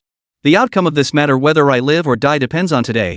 After a moment's thought, he quickly changed his expression, put on a flattering smile, and hurried forward. Chapter 64, The Substitute Strategy? Please vote for gold. Hurrying to the front of Zhao Yunfei and the others, Su Sangxing and Dongfangya nodded slightly. Su Sangxing smiled and said, "Welcome, General Zhao, and welcome to all the leaders from headquarters. You didn't even give me a heads up beforehand, so I could have arranged someone to come and greet you. At the very least, I should have hosted a welcome banquet to show my respect." Zhao Yunfei chuckled and said, "No need, old Su. You know why we're here. Sumo's condition is critical and requires immediate treatment." Zhao Yunfei continued, "Sumo is about to arrive at the Fuyao Academy for the start of the semester. At this critical moment, we can't afford any mishaps." After I rushed back to inform General Long about this matter, General Long immediately arranged for this level 55 healing beast master, Sun Shixian, also known as Old Master Sun, to accompany me. Sun Lao possesses the innate ability to heal others through beast taming, and he also has the beast-taming beast known as the Tianshan Snow Toad. It can absorb toxins from any patient's body, effectively curing illnesses. In numerous battles across our demon-slaying army, it has brought new hope to all the generals and soldiers of the demon-slaying army. Upon hearing this, Su Sangxing was taken aback and cursed inwardly, "Damn it, I never expected that Sumo's matter would reach Long Sunhai's ears at this moment." Su Sangxing had been on edge for the past few days, even going so far as to simulate the possible scenarios of today's events with Su Feng multiple times, all to ensure Su Feng wouldn't reveal any flaws. He had even considered every possible outcome, all to ensure Su Feng could pull off this deception today. Yet, to his surprise, the matter had still been discovered by Long Sunhai, who had even arranged for a man named Sun Jixian to come to Linan City. Xiao Feng. Today, you must not let me down. Su Songxing sighed inwardly. He truly did not want Long Sanhai to discover that Xu Feng was actually Su Mo. If it were to be discovered, Su Songxing would undoubtedly pay with his life. But after thinking it over, Su Songxing forced a smile. He was confident that Xu Feng could help him pull this off and that he himself could keep everything hidden. Thus, Su Songxing hurriedly stepped aside and said, "Welcome, welcome. I never expected that Sun Lao would also be here. You must know that in the hearts of all the generals and soldiers of the demon-subduing army, you are our very own god. You are the master healer in our hearts. Now that you have come here today, I am certain that my eldest son, Su Mo, will overcome his illness and recover fully. As his parents, we can finally rest easy." Sun Jixian chuckled, stroked his beard, and waved his hand, saying, "No need to mention it, no need to mention it. As a healer, it is our duty to save all living beings. It is something we cannot refuse. Moreover, I have heard about young Master Su Mo. He is the one whom General Long has taken under his wing, and he may very well become a prodigy among countless beast tamers in the future. I will certainly take good care of him and ensure he comes to no harm." Su Songxing hurriedly nodded and said, "That's good, that's good. Let's go over there quickly." Su Songxing turned around and invited Zhao Yunfei and the others toward the villa. During this process, he subconsciously glanced sideways and raised his eyes to look at a window on the second floor, where the curtains were gently swaying. Su Songxing finally felt a little more at ease. Soon, Zhao Yunfei, Su Songxing, and his wife, along with Sun Ji, made their way upstairs to the room where Su Mo was staying. Over the past week, Su Mo's room had been clean spotless, with all the furnishings neatly arranged and not a speck of dust in sight. Upon entering the room, they immediately saw Su Feng lying on the bed ahead. Su Feng bore an almost identical resemblance to Su Mo, only someone very close to them would notice the difference. Su Feng lifted his head, looked at the four people in front of him, and suddenly shouted angrily, "Get out! All of you get out! Who are you? I don't want to see any of you. Get out of here!" As he spoke, Su Feng pretended to cough painfully twice. Seeing Su Feng in such a pitiful state, Dongfang Ya's eyes turned red. She gripped the hem of her clothes and said sorrowfully, "I'm so sorry, General Zhao, Dr. Sunday. We caused you trouble. Our child is like this now, often shouting at us, but his physical condition is also deteriorating rapidly. As his parents, we're worried he might not be able to hold on much longer." Sun Zixian sighed beside them and said, "Don't be so upset. I also learned a bit on the way here, and it seems that it was precisely because of Sumo's cursed talent reincarnation through the transformation of chi and blood that he repeatedly drained his own body. Though he appears no different from an ordinary person in his daily life, once this accumulation reaches a certain point, Master Sumo's body can no longer bear the strain. Rest assured, I will do my utmost today to help Mr. Sumo recover his health." Su Songxing nodded seriously beside him and said, "All right, Mr. Sun, we'll leave it to you." As he spoke, Sun Jixian nodded and slowly walked over to Su Feng. As Su Feng continued to scream wildly, even grabbing objects from the bedside table and throwing them, Sun Jixian merely chuckled, walked over to Su Feng's side, sat down, and firmly grasped Su Feng's wrist, speaking slowly, "Child, do not be afraid. I am here to save you. I possess the Tianshan Snow Toad, which can absorb all toxins in the world. It will definitely save you today." At the same time, in the Mystic Tower, as an important part of the Academy's new student assessment, it was also open to all beast tamers on a daily basis. Beast tamers would gather here to hone their combat skills, some targeting specific beasts for training. Of course, some come simply to feel the progress they've made over the past period, as a way to validate the efforts they've put into their training. Finally, the car came to a stop, and Su Mo and Jiang Hanying got out. However, as soon as they stepped out, they heard a voice nearby, "Hey, little brother, what are you doing here?"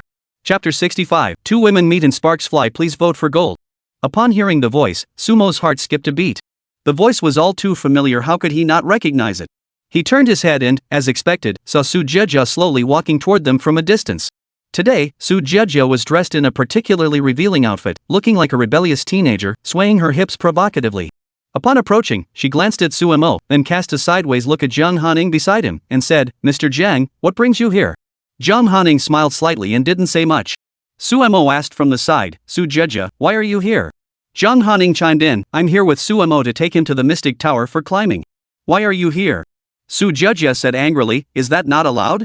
Do I have to report to you, Mr. Jiang, every time I go somewhere?" Su Jiejia looked at Su Moyan and said, "Su Moyan, what are you doing? You didn't use your chi and blood to forcibly enhance your strength again, did you? I've told you before, chi blood rebirth is extremely dangerous.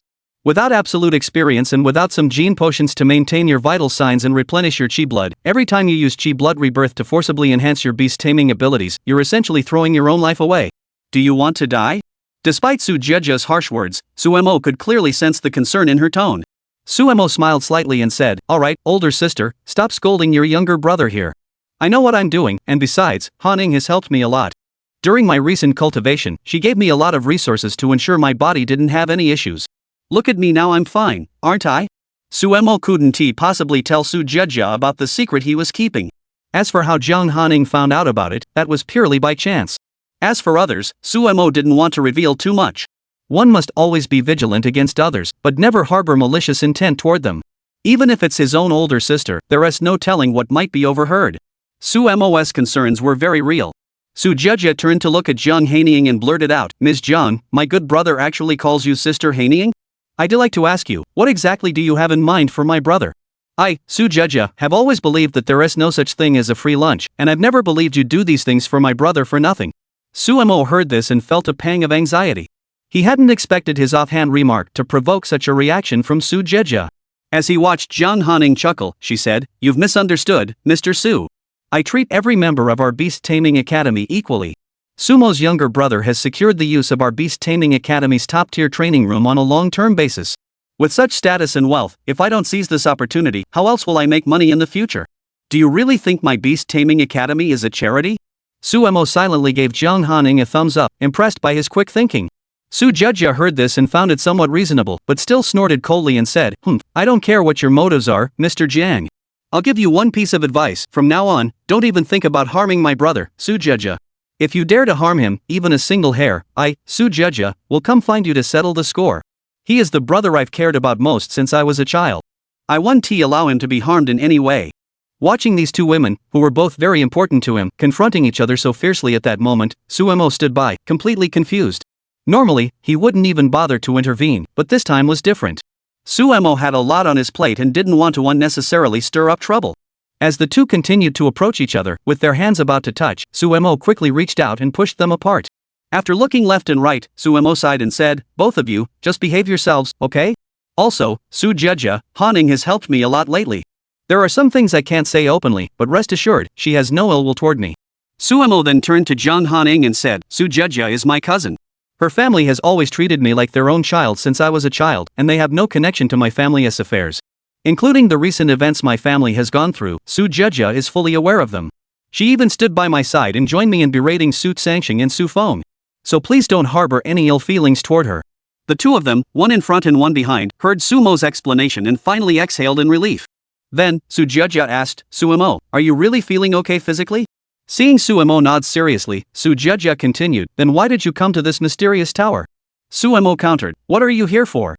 Su Jia rolled her eyes and said, "I just came to test the results of my cultivation over the past half-month and say goodbye to this place.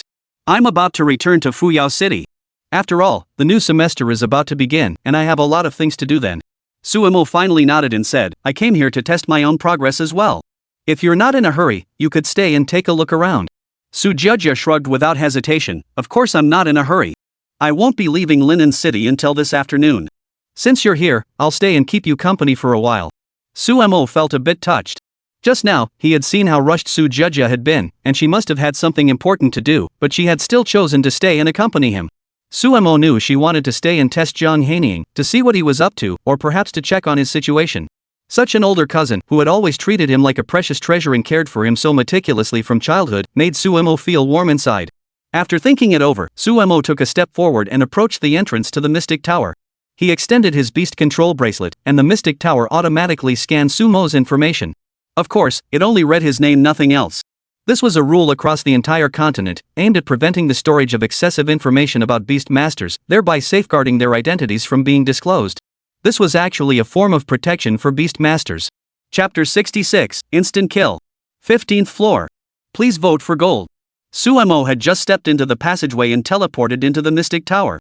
Outside, Su Jia turned to look at Jiang Hanying, her brows furrowed, and asked warily, "Mr. Jiang, what are your intentions toward my brother? I'm telling you, don't have any improper intentions toward him. I, Su Jia, am not someone to be messed with. Anyone who harms my brother will not get off lightly. Even if you're from the headquarters of the Demon Sealing Army, I won't let you off the hook." Hearing Su Jia's words, Jiang Hanying's eyes narrowed. He turned to look at her, then laughed lightly. "I never expected it, Ms. Su. You're so concerned about me, Jiang Hanying, and even went so far as to find out my identity. That's truly surprising." Su Jia snorted coldly, "Humph, stop with the nonsense. Let me tell you, Suemo has grown up under my care and attention since he was a child. I even regard him as my own younger brother. I absolutely will not allow anyone to harm him in my presence. Don't think that just because I'm about to return to Fuyao City, I won't keep an eye on you. If you do anything to my brother, I'll make sure someone keeps an eye on you. If I find out you've harmed him in any way, watch out, I'll come straight from Fuyao City to make you pay the price. Jiang Hanying smiled faintly and replied calmly, alright, then Mr. Su can wait and see. By the way, Suemo came here today to climb the tower and break the record. I don't want the two of us to argue here. Let's focus our attention on Suemo instead. What do you think? What? What did you say? Climbing the tower to break the record? What record could there possibly be now? Could it be? Suddenly, Su Jiajia snapped out of it. She finally realized why Suemo had come here. She stared intently at Jiang Hanying and asked, are you saying that Suemo is going to break the century-old record in the Mystic Tower? The record for clearing the Mystic Tower before new students enter the academy? The more she spoke, the more frightened Su Jiajia became. Jiang Hanying remained expressionless, responding with a faint smile. She turned to rush toward the Mystic Tower but froze in her tracks. Behind her, Jiang Hanying said, that's right. You guessed correctly. But now, even if you want to stop him, you can't. Once he enters the mysterious tower, he will never come out unless he himself chooses to leave with a strong will. You're crazy. Su Jiajia rushed to Jiang Han's side and shouted, Jiang Han. Do you have any idea how extraordinary Sumo's talent is? His talent is a curse that comes at the cost of his lifespan. Within the mysterious tower, while it's impossible to inflict actual harm on beast masters or their beasts, once he loses, Suemo will definitely use his life force to reincarnate and repeatedly enhance the strength of his contracted beast, restoring its condition. By then, the physical damage Suemo will have endured will be real. Does he not value his life anymore? Jiang Hanying chuckled, alright, Mr. Su, I know you care about Suemo, but all of this is Sumo's own decision. Moreover, Suemo has the determination and reasons to break this record, and he also has enough resources to ensure he won't be harmed. Don't worry about it here. What do you mean? Su Jiajia furrowed her brows. Jiang Hanying continued, haven't you noticed? Sumo's younger brother seems to have become more reserved in demeanor lately, his abilities have grown stronger, and his physical condition doesn't appear as weak as before. Sumo's younger brother is far more formidable than what the two of us have come to understand. Don't worry about it here, okay? Su Jiajia glared at Jiang Hanying with clenched teeth and sighed. She knew Suemo was a stubborn person, especially after returning from 3 years in the military. Su Jiajia noticed Suemo had changed completely, no longer the little brother who used to follow her around and rely on her protection. Suemo had changed so much that if it weren't for his appearance and the fact that he knew everything they had gone through, Su Jiajia would have even suspected that he had been possessed by someone else. However, none of this affected Su Jiajia's concern and care for Suemo. However, just as she had discussed earlier with Jiang Hanying, once a beast tamer enters the Mystic Tower, no one can force them out unless they choose to leave on their own. For ordinary beast masters, Su Jiajia wouldn't worry at all, because everything experienced in the Mystic Tower only caused harm to the beast masters and their beasts on a neural and sensory level, without causing any physical damage. But Suemo is different. He possesses a curse-based talent that consumes his vital energy. If he encounters a crisis within the mysterious tower and needs the Chi blood reincarnation array to forcibly enhance his strength and restore his beast's body, the damage he will suffer will be real and tangible. Su Jiajia naturally didn't want to see Suemo end up like that, but now it was too late to back out. Looking up at the light screen ahead, Sumo's name had not appeared for a long time, and Su Jiajia couldn't help but feel anxious and worried. Little brother, you mustn't come to harm. If something happens to you today, I won't let Jiang Hanying off the hook. Jiang Hanying never expected that simply accompanying Suemo here would lead to such an unforeseen disaster. Meanwhile, a group of beast tamers quickly gathered around. Normally, the Mystic Tower was a place where beast tamers often gathered. They would constantly climb the tower to improve their scores and see how much they had grown over the past period. When Suemo first appeared here, many people had already noticed his presence. As they approached, they couldn't help but discuss it among themselves. Isn't that Suemo, the national champion from the Academy's freshman assessment? What's he doing here today? Could he be here to check on his training progress? Maybe. I just have a feeling that Suemo might be here to break the record again. What? What record could he possibly break? Could it be the highest pass rate record set by new students before entering the academy? That record was set by General Long. Could Suemo really do it? Oh my gosh, is Suemo going to break another record today? If word gets out, the entire country will be buzzing and shocked because of Suemo. Look! Suemo, he just cleared 15 levels in an instant. Someone shouted, and everyone turned their heads in a frenzy. On the light screen ahead, on today's daily rankings, Sumo's name suddenly shot up from the back and landed at the top of the list. Behind it, the battle score read, 150,000. In just the half minute it took everyone to exchange a few words, Suemo had already completed the kill and charged up to the 15th floor. Chapter 67, Facing the 16th tier Golden Turtle. Please vote for gold. Before the Mystic Tower, the beast tamers were all discussing the matter. My goodness, is Suemo really going to break that record? Wow. Unbelievable. Could it be that Suemo is about to create another legend for Linen City, another myth for Linen City? He's already become the national champion of the Newcomer Academy's exams. Isn't that enough? Wait, everyone, Suemo has the cursed talent of Chi blood reincarnation. How could he have improved so much in such a short time? Is he depleting his own Chi and blood over and over again? Doesn't he value his life? Even if he can keep breaking records now, what is the point? Eventually, his Chi and blood will be depleted, and Suemo's lifespan will keep decreasing. More and more people noticed something was off with Suemo. Everyone was speculating and making judgments. If Suemo was truly doing this, depleting his own Chi and blood to forcefully enhance himself, then the fate awaiting Suemo would not be so perfect. Everyone couldn't help but sigh inwardly, feeling sorry for Suemo. More and more people were talking about it. Even if Suemo manages to break the record and astonish everyone once again, what's the point? A genius who doesn't live long isn't truly a genius. At that moment, Jiang Hanying and Su Jia had heard the entire conversation from start to finish. Jiang Hanying furrowed her brows slightly before relaxing them, smiling to herself. It seems that Suemo, my younger brother, you really managed to surprise your older sister today. Perhaps the achievements you want to demonstrate today, the attention you seek, will eventually come to pass as you wish. Keep it up, Suemo. Your older sister believes you will astonish everyone. On the other side, Su Jia's brows were tightly furrowed, and her delicate hands were clenched tightly. Su Jia felt exceptionally tense. She was truly worried that Suemo might encounter problems. After all, Su Jia had no idea what kind of backing or abilities Suemo had. All she knew was that Suemo possessed the ability to transform his vital energy, repeatedly sacrificing his own lifespan to deplete his vital energy and continuously enhance himself. She knew nothing else. Watching Suemo now, he had improved by 20,000 combat points compared to when he first took the newcomer assessment. This meant that Suemo had successfully broken through the 15th layer. This was a record that countless new beast tamers found nearly impossible to break, and the 8 layers Suemo needed to break through next were as difficult as climbing to the heavens. Jiang Hanying, standing beside her, noticed Su Jia's tense expression and chuckled. Alright, Su teacher, no matter what, Suemo is the youngster I've taken under my wing, and he's also your cousin. I won't stir up any trouble with you. I just want to tell you not to be too nervous. Sumo's strength is far beyond what you and I could ever imagine. 100 years ago, Long Songhai set the highest record for passing the entrance exam, 23 layers and 230,000 combat points. At that time, it was because General Long was exceptionally talented, and shortly after awakening his beast summoning ability, he was recruited by the demon suppressing army. Through countless missions where he fought relentlessly, enduring countless life and death trials, he honed his strength and even contracted a second beast. That is what made him the standout among the crowd. And Suemo is no different. Didn't you just see it? Suemo now has his second contracted beast by his side. Upon hearing this, Su Jia immediately understood. Right, she had just remembered that Suemo had contracted a second beast. But Su Jia suddenly turned to look at Jiang Hanying. Where did he get that beast? Did he buy it? Even if Suemo returned from the southern frontier with his discharge pay and various bonuses, he wouldn't have enough money to buy a high-grade beast, would he?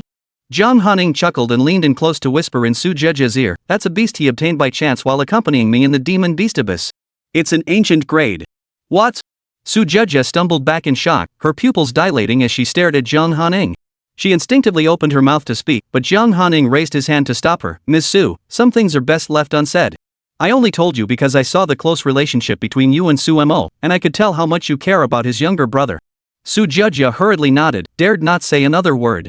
What followed was a surge of intense joy on her face. Looking at the rankings on the screen in front of her, she thought to herself, perhaps today, Suemo will truly create another miracle. Break the record that hasn't been broken in over a century. At the same time, don't forget that Suemo still has half a month left before the new semester begins. In other words, compared to Long Songhai, who broke the record at the same age, Suemo did it half a month faster. Such achievements are undeniably remarkable. Inside the Mystic Tower, Suemo shrugged his shoulders and finally stepped onto the last staircase, reaching the 16th floor of the Mystic Tower. Looking at the golden turtle that appeared before him, Suemo chuckled. A golden turtle, a defensive type creature. However, the higher your defense, the more vulnerabilities you'll expose elsewhere today. Earlier, Suemo had brought along his 2 beasts, the Thunder Dog and the Little Green Dragon, and had rushed upward at breakneck speed. From the moment they entered the 16th floor of the mysterious tower, they faced the Blood Moon Wolves on the first floor. With one person and two beasts, they charged straight toward the staircase leading upward without hesitation, continuing their ascent without pause. In the blink of an eye, they had reached the 15th floor. Suemo looked down at the 15th floor, where all the magical beasts were following closely behind them: blood moon wolves, blood-sucking bees, dragon scale pythons, and flame birds. These creatures had once been his foes just over half a month ago, and the battles had been exceptionally arduous. But today, he would no longer have to worry about them. Sumo's strength had grown immeasurably, and the Thunderdogs and Little Qinglong had become his greatest assets. Suemo smiled slightly, looking at the dozens of magical beasts before him. He stroked the head of the Thunderdog beside him and chuckled, "Lightning, it's up to you." Lightning vanished instantly from his original position. Though his rank was ordinary, at the 7th stage of the youth realm, he was an absolute force to be reckoned with against these demon beasts. As he looked around at all the demon beasts, flashes of lightning flickered, and in the blink of an eye, all the demon beasts lay defeated on the ground. Soon after, the voice of the Mystic Tower echoed around them. "Congratulations to Beast Tamer Suemo for successfully clearing the 15th floor and earning a combat score of 150,000 points. Suemo also saw the small light screen on the Mystic Tower in front of him, which displayed the remaining number of floors needed to break Long Sanghai's record. Only 8 floors remained. Suemo continued upward once more, finally reaching his current location, the 16th floor of the Mystic Tower. A golden turtle with a body length of over a meter appeared ahead. Its massive form rose from the ground, and with each step it took on the floor of the Mystic Tower, Suemo felt a slight tremor. This golden turtle, though only over a meter long, weighed over 1,000 pounds. Suemo chuckled, glancing at the Thunderdog, and said slowly, "Lightning, how about it? With your youth realm, 7th stage strength, facing this youth realm, 4th stage golden turtle, it shouldn't be a problem, right?" Woof woof woof. The Thunderdog barked happily twice, then instantly vanished from the spot. After half a month of training, the Thunderdog. Finally, it was time to show its true power. Chapter 68, How Come This Kid Isn't Sick? Please vote for gold. Inside the Su family villa. At that moment, Su Sangxing and his wife stood together at the door of Sumo's bedroom. They watched Sun Jixian, who was using traditional Chinese medical techniques to examine Su Feng's various ailments. Su Feng, pretending to be Suemo, became increasingly agitated, even attempting to push Sun Jixian away repeatedly. However, he was startled to discover that Sun Jixian's hands were like clamps, firmly gripping his arms, leaving him unable to move at that moment. Su Feng's heart skipped a beat. After all, for Su Feng, his primary task today was to feign illness, to act out the symptoms of madness, while ensuring that Sun Jixian did not discern that he was actually healthy. At that point, he wouldn't have to worry about anything else. But if Sun Jixian were to catch even the slightest hint of something amiss, Su Feng would have to come up with all sorts of excuses and deceptive tactics to fool everyone present. But right now, Su Feng couldn't do any of that. He couldn't even move. Just then, Sun Jixian furrowed his brows, raised his hand, and tapped a finger directly on a pressure point on Su Feng's body. In an instant, Su Feng froze. He lay motionless on the hospital bed, unable to move a muscle. By his side, Lin Fe, standing next to Su Sangxing, chuckled and said, "No wonder they call him Old Sunday. With his masterful acupuncture techniques, he's finally managed to control young master Su Feng." As Lin Fe spoke, he glanced at Su Sangxing and added with a smile, "Old Su, rest assured. With Sun Jixian here, no matter what issues Suemo may have, they will likely be resolved. We have nothing to worry about." Su Sangxing stood frozen in place. He never imagined that Su Feng could be controlled by acupuncture techniques. He felt an intense pang of sorrow. After all, the last thing he wanted was for the truth about Su Feng impersonating Suemo to be exposed. At that point, everything would be ruined. Now that Su Feng was under acupuncture control, wouldn't he be the next one to be sacrificed? After some thought, Su Sangxing considered whether he should do something to stop Sun Ji's actions. However, Dongfang Ya grabbed his hand and gave him a reassuring glance. Seeing this look, Su Sangxing felt a mix of emotions he couldn't express, but eventually calmed down a bit. He forced a smile and said, "Ha, of course. As long as Dr. Sun steps in, I'm sure Suemo won't have any problems today." Lin Fe nodded and said, "Of course. We trust Dr. Sun's abilities.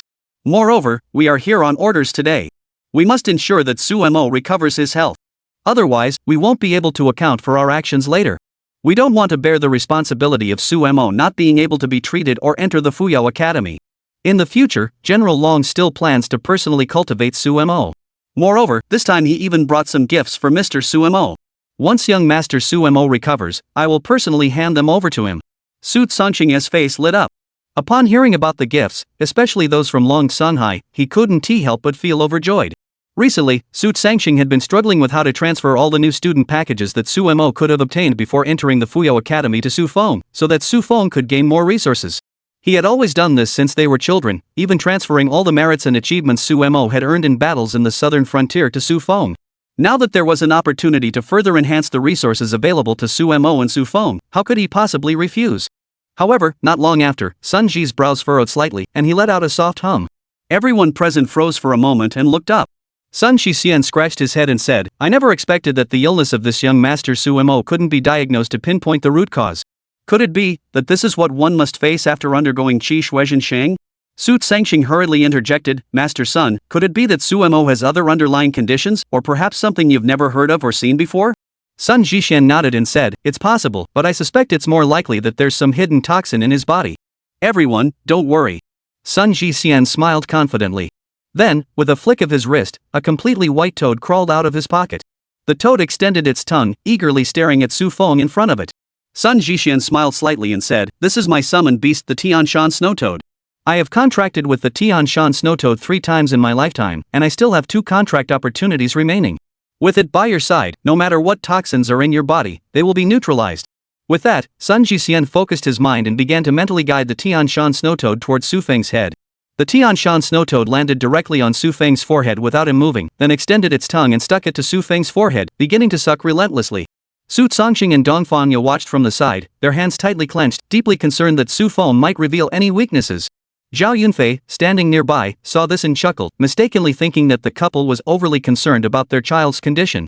He hurriedly comforted them, saying, all right, old Su, Mrs. Dongfang, the 2 of you needn't worry so much. With Sun Lao here, young Master Su Mo will definitely recover. Su Tsangxing couldn't help but smile wryly. He wasn't worried about Sun Lao being there, he was completely worried that Xu Feng might give himself away. The thunder dog vanished instantly from its original spot and charged toward the golden turtle ahead. The golden turtle also sensed the thunder dog's attack, quickly retracting its neck and hiding inside its shell. The golden turtle relied on its incredibly hard defensive armor to withstand attack after attack from all enemies. The thunder dog's body flickered with blue-purple light, and one after another, lightning bolts struck the golden turtle's shell like sharp blades. As the attacks continued, the golden turtle managed to hold on for a while, but suddenly it felt the lightning's power piercing through its shell and striking its body. Chapter 69, Breakthrough. Level 15. Please vote for gold. Bang bang bang. The ground of the 16th floor of the Mystic Tower trembled violently at that moment. The golden turtle finally extended its head, blaring furiously at the thunder dog before it. Its eyes were filled with anger, for today was a day of utter humiliation for it. Its prideful defensive strength was completely useless at this moment. The thunder dog barked twice beside it, its expression brimming with arrogance. However, in an instant, the situation took a dramatic turn. The golden turtle stomped its foot on the ground, radiating golden light from head to toe. In the next instant, its entire shell transformed into a weapon, charging straight toward the thunder dog ahead. Su Mo shouted anxiously from the side, lightning, be careful. The thunder dog barked twice and easily dodged the golden turtle's charge. Su Mo let out a sigh of relief, thinking to himself, the golden turtle may be of a lower rank, but its destructive power is immense. Under the impact of its golden armor, any beast of comparable rank would likely sustain some damage. Fortunately, the thunder dog was renowned for its speed, with lightning and thunder flashing all over its body. Its speed far surpassed that of beasts or monsters of the same level. This was its pride and joy. After easily dodging the golden turtle's attack, the thunder dog continued to extend its claws, releasing bolts of lightning, and relentlessly attacking the golden turtle in front of it. The golden turtle repeatedly poked its head out, finally giving the thunder dog an opening. Without hesitation, it plunged its claw downward, severing the golden turtle's neck cleanly. This battle, which had lasted approximately half a minute, ended with the golden turtle's body and head separated, marking its complete demise. Woof woof! The thunder dog barked twice, then swiftly flew to Su Mo's side, rubbing against his waist. Looking at the thunder dog, now as tall as a person, Su Mo chuckled, feeling exceptionally satisfied. This was the companion that had grown alongside him time and again. For the thunder dog to reach such strength was no small feat. Su Mo was also certain that the thunder dog would not disappoint him in the future. He stroked the dog's head and then took a piece of meat from his storage ring, feeding it directly into its mouth. Eating meat could restore the thunder dog's stamina, just like the Qi and blood reincarnation technique and the healing array he had just mastered. After swallowing the piece of meat whole, the thunder dog felt its energy replenished and happily wagged its tail. Su Mo patted its head and continued, alright, lightning, let's keep moving forward. The thunder dog barked twice. The small green dragon that had been lying on his shoulder even yawned at this moment, looking rather lazy. Su Mo sighed and patted its fluffy head, chuckling, alright, little fat, stop looking so lazy and even yawning. There'll be a time for you to shine. The little green dragon whimpered twice, then the 2 men and their beasts lifted their heads and rushed toward the staircase leading to the 17th floor. Soon, they arrived at the 17th floor. Seeing another golden turtle appear ahead, it was of the same type but had advanced to the 6th rank of the youth realm. Suemo smiled confidently, but before he could say anything, the thunder dog, which was 1 rank higher than the golden turtle, charged forward instantly.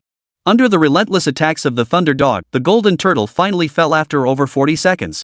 Suemo turned to look at the small screen on the mystic tower beside him. The combat score he had obtained today had already reached 170,000. But for Suemo, this was still insufficient. His goal was to break the battle record left by Long Sunhai 100 years ago, a combat score of 230,000. There were still 6 more layers to go before reaching that goal. Suemo threw another piece of meat to the thunder dog and continued rushing toward the 18th floor. He quickly reached the 18th floor of the Mystic Tower, only to find a golden tiger at the 7th stage of the youth realm standing before him. Seeing a golden tiger of the same rank as the thunder dog, and with speed as its specialty, Suemo couldn't help but furrow his brows. He began to worry whether the thunder dog had the strength to match the golden tiger. As if sensing Sumo's emotions, the thunder dog barked twice, its expression brimming with confidence, and instantly vanished from the spot. Suemo and Xiao Qinglong watched on together. The golden tiger, equally skilled in speed, had already left a trail of afterimages on the ground. It was nearly impossible for ordinary people to discern its speed. Additionally, it possessed the skilled golden tiger bite, with teeth as sharp as knives and immense biting force. Meanwhile, the thunder dog refused to be outdone. Blue lightning flickered across its body as it repeatedly attacked the golden tiger leopard ahead. As the beast and the demon beast continued their relentless attacks and bites, Sumo's heart tightened. He heard the thunder dog emit a whimper. Looking closely, he saw the thunder dog step back, then stumble. A massive wound had appeared on the thunder dog's abdomen, caused by the golden leopard's bite. Seeing this, Sumo's heart sank, and he hurriedly asked, "Lightning, are you okay?" Fortunately, at that moment, Flash turned its head, baring its teeth, which were covered in blood, yet it smiled happily. Then Flash turned its head, and Suemo saw that the golden tiger had finally collapsed to the ground with a loud thud. Its body had suffered fatal injuries, far more severe than those of the thunder dog. Suemo rushed forward quickly, his heart tightening as he examined the thunder dog's injuries. He could already feel that the thunder dog was on the brink of death. Suemo looked guilty and sat down cross-legged on the ground without hesitation. The Qi Shuizhen Shang array appeared before him. The thunder dog quickly lay down within it. Suemo poured all his energy into it, finally successfully restoring the thunder dog's injuries. Feeling his own body was equally weakened, Suemo focused his mind, and with a loud boom, a powerful aura erupted outward. After an unknown amount of time, Suemo finally opened his eyes, and a sharp gleam flashed in his eyes. Spiritual power, 2001 points, vitality, 1258 points. That's right. Just now, Suemo had successfully broken through to level 15 Beastmaster by relying on his own resurrection once again. Once again, Suemo had broken the record for the highest level of beast tamer among those of his age. However, few in the world bother to keep such records. Chapter 70, Breaking the Record. Please vote for gold. Outside the Mystic Tower, Su Jiajia and the countless beast tamers around her all watched the changes on the screen before them with bated breath. Su Jiajia felt particularly anxious. Although she had gained some understanding of Sumo's extraordinary abilities through her conversation with Jiang Hanying, she still couldn't fathom the true extent of his power. It was likely that Sumo's repeated astonishing performances were a result of this very mystery. But what exactly was it? Su Jiajia did not know, and this uncertainty only deepened her anxiety, constantly worrying that Suemo might encounter some sort of mishap. Meanwhile, the surrounding beast tamers seemed to be watching the spectacle with curiosity, fixated on the events unfolding on the screen. Hey, did you notice? Suemo has already broken through to the 17th layer. The monster at the 18th layer is a golden tiger, right? And it's a golden tiger at the 7th stage of the youth realm. Yeah, can Suemo really succeed? I say, this is just Sumo's last desperate effort. Even if Suemo is as powerful as he is, could he possibly match the strength of our Dragon General Long Sanhai from 100 years ago? Dragon General had an SSS-tier talent, and while Suemo also has an SSS-tier talent, his is a cursed talent. I'm sure Dragon General's strength is far superior. I estimate that Suemo will already find it difficult to reach the 18th layer. Moreover, the golden tiger at the 18th layer is at the 7th stage of the youth realm and is renowned for its speed, just like the thunder dog. Both are speed-type beasts and demons. I absolutely do not believe the thunder dog can win against it. Since his awakening, it's only been half a month. How much progress could Suemo have made? Could he even have his thunder dog successfully advance to the youth realm? That's laughable. No one was optimistic about Sumo's performance today. However, at that very moment, everyone suddenly widened their eyes, their mouths gaping wide enough to fit a tomato. Everyone froze in disbelief as the score on the screen in front of them updated once again. Earlier, the battle score had remained unchanged for over a minute, standing at 170,000 points. Now, it had surged to 180,000. Goodness gracious. The entire venue erupted once more, and Su Jiajia's expression betrayed her excitement. You did it, little brother. You actually did it. Su Jiajia had been deeply concerned about Sumo's strength and performance, but now she finally breathed a sigh of relief. However, she also knew that Sumo would face at least 5 more layers of the mysterious tower ahead. Whether Sumo could continue to succeed in these 5 layers was unknown. My goodness, what am I seeing? All around, countless beast tamers were stunned beyond belief. No one had expected Sumo to actually break through to the 18th layer. Some began to anticipate the outcome, while others started issuing final ultimatums to Sumo. Some believed that Sumo might break Long Xinhai's record next, but more and more people were amazed at whether Sumo could even continue to break through to the 19th layer. It seemed highly unlikely. Sure enough, after everyone waited for about 5 minutes, when they saw that nothing had changed in front of them, and the battle score remained unchanged, some beast tamers began to laugh out loud. It seems. Sumo is indeed, as we said, the 18th floor of the Mystic Tower is an insurmountable barrier. Yeah, I actually thought Sumo might break through to a higher level of the mysterious tower today, but now it seems I was overthinking it. Sigh, what a pity. The record set by General Long Xinhai will never be broken. Sigh, in my opinion, Sumo is just teasing us here. Besides, think about it carefully. With Sumo's abilities, could he possibly break such a record? Absolutely not. He only possesses Qi blood reincarnation, which allows him to enhance his beast taming abilities by sacrificing his lifespan. How much lifespan does Sumo have left to enhance his beast taming abilities and break these records? Exactly. It seems that today's events will eventually come to a conclusion. Let's call it a day. After some discussion, people began to leave, many beast tamers intending to return home. However, at that very moment, someone suddenly shouted out. Look, his rating has gone up. What? Hearing this, everyone turned their heads in astonishment. On the screen in front of them, Sumo's score was rapidly rising from its original 180,000 points. 190,000. 200,000. It didn't stop there. The score above continued to rise by 1 point at a time, as if breathing. In the blink of an eye, after just a few seconds, when Sumo's score stabilized at 230,000, everyone present was stunned. They felt their worldview had been completely shattered. How is that possible? Sumo, he actually broke through 230,000 points? Does that mean? That's right. One person's hands were trembling. This means Sumo has tied General Long Xinhai's record set 100 years ago. How is that possible? Is there something wrong with the Mystic Tower? A malfunction? Have you ever seen the Mystic Tower malfunction in the past 100 years? This is the Mystic Tower that appeared when the world entered the post-apocalyptic era and the age of beast tamers. Has it ever had any issues in the past 100 years?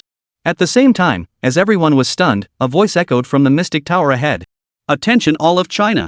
Congratulations to Linen City's beast tamer, Sumo, for matching the record set by Long Xinhai a century ago. Before the new semester begins, the highest clearance record in the Mystic Tower is now 23 floors and 230,000 combat points. The announcement from the Mystic Tower was like a bombshell, completely shocking everyone present.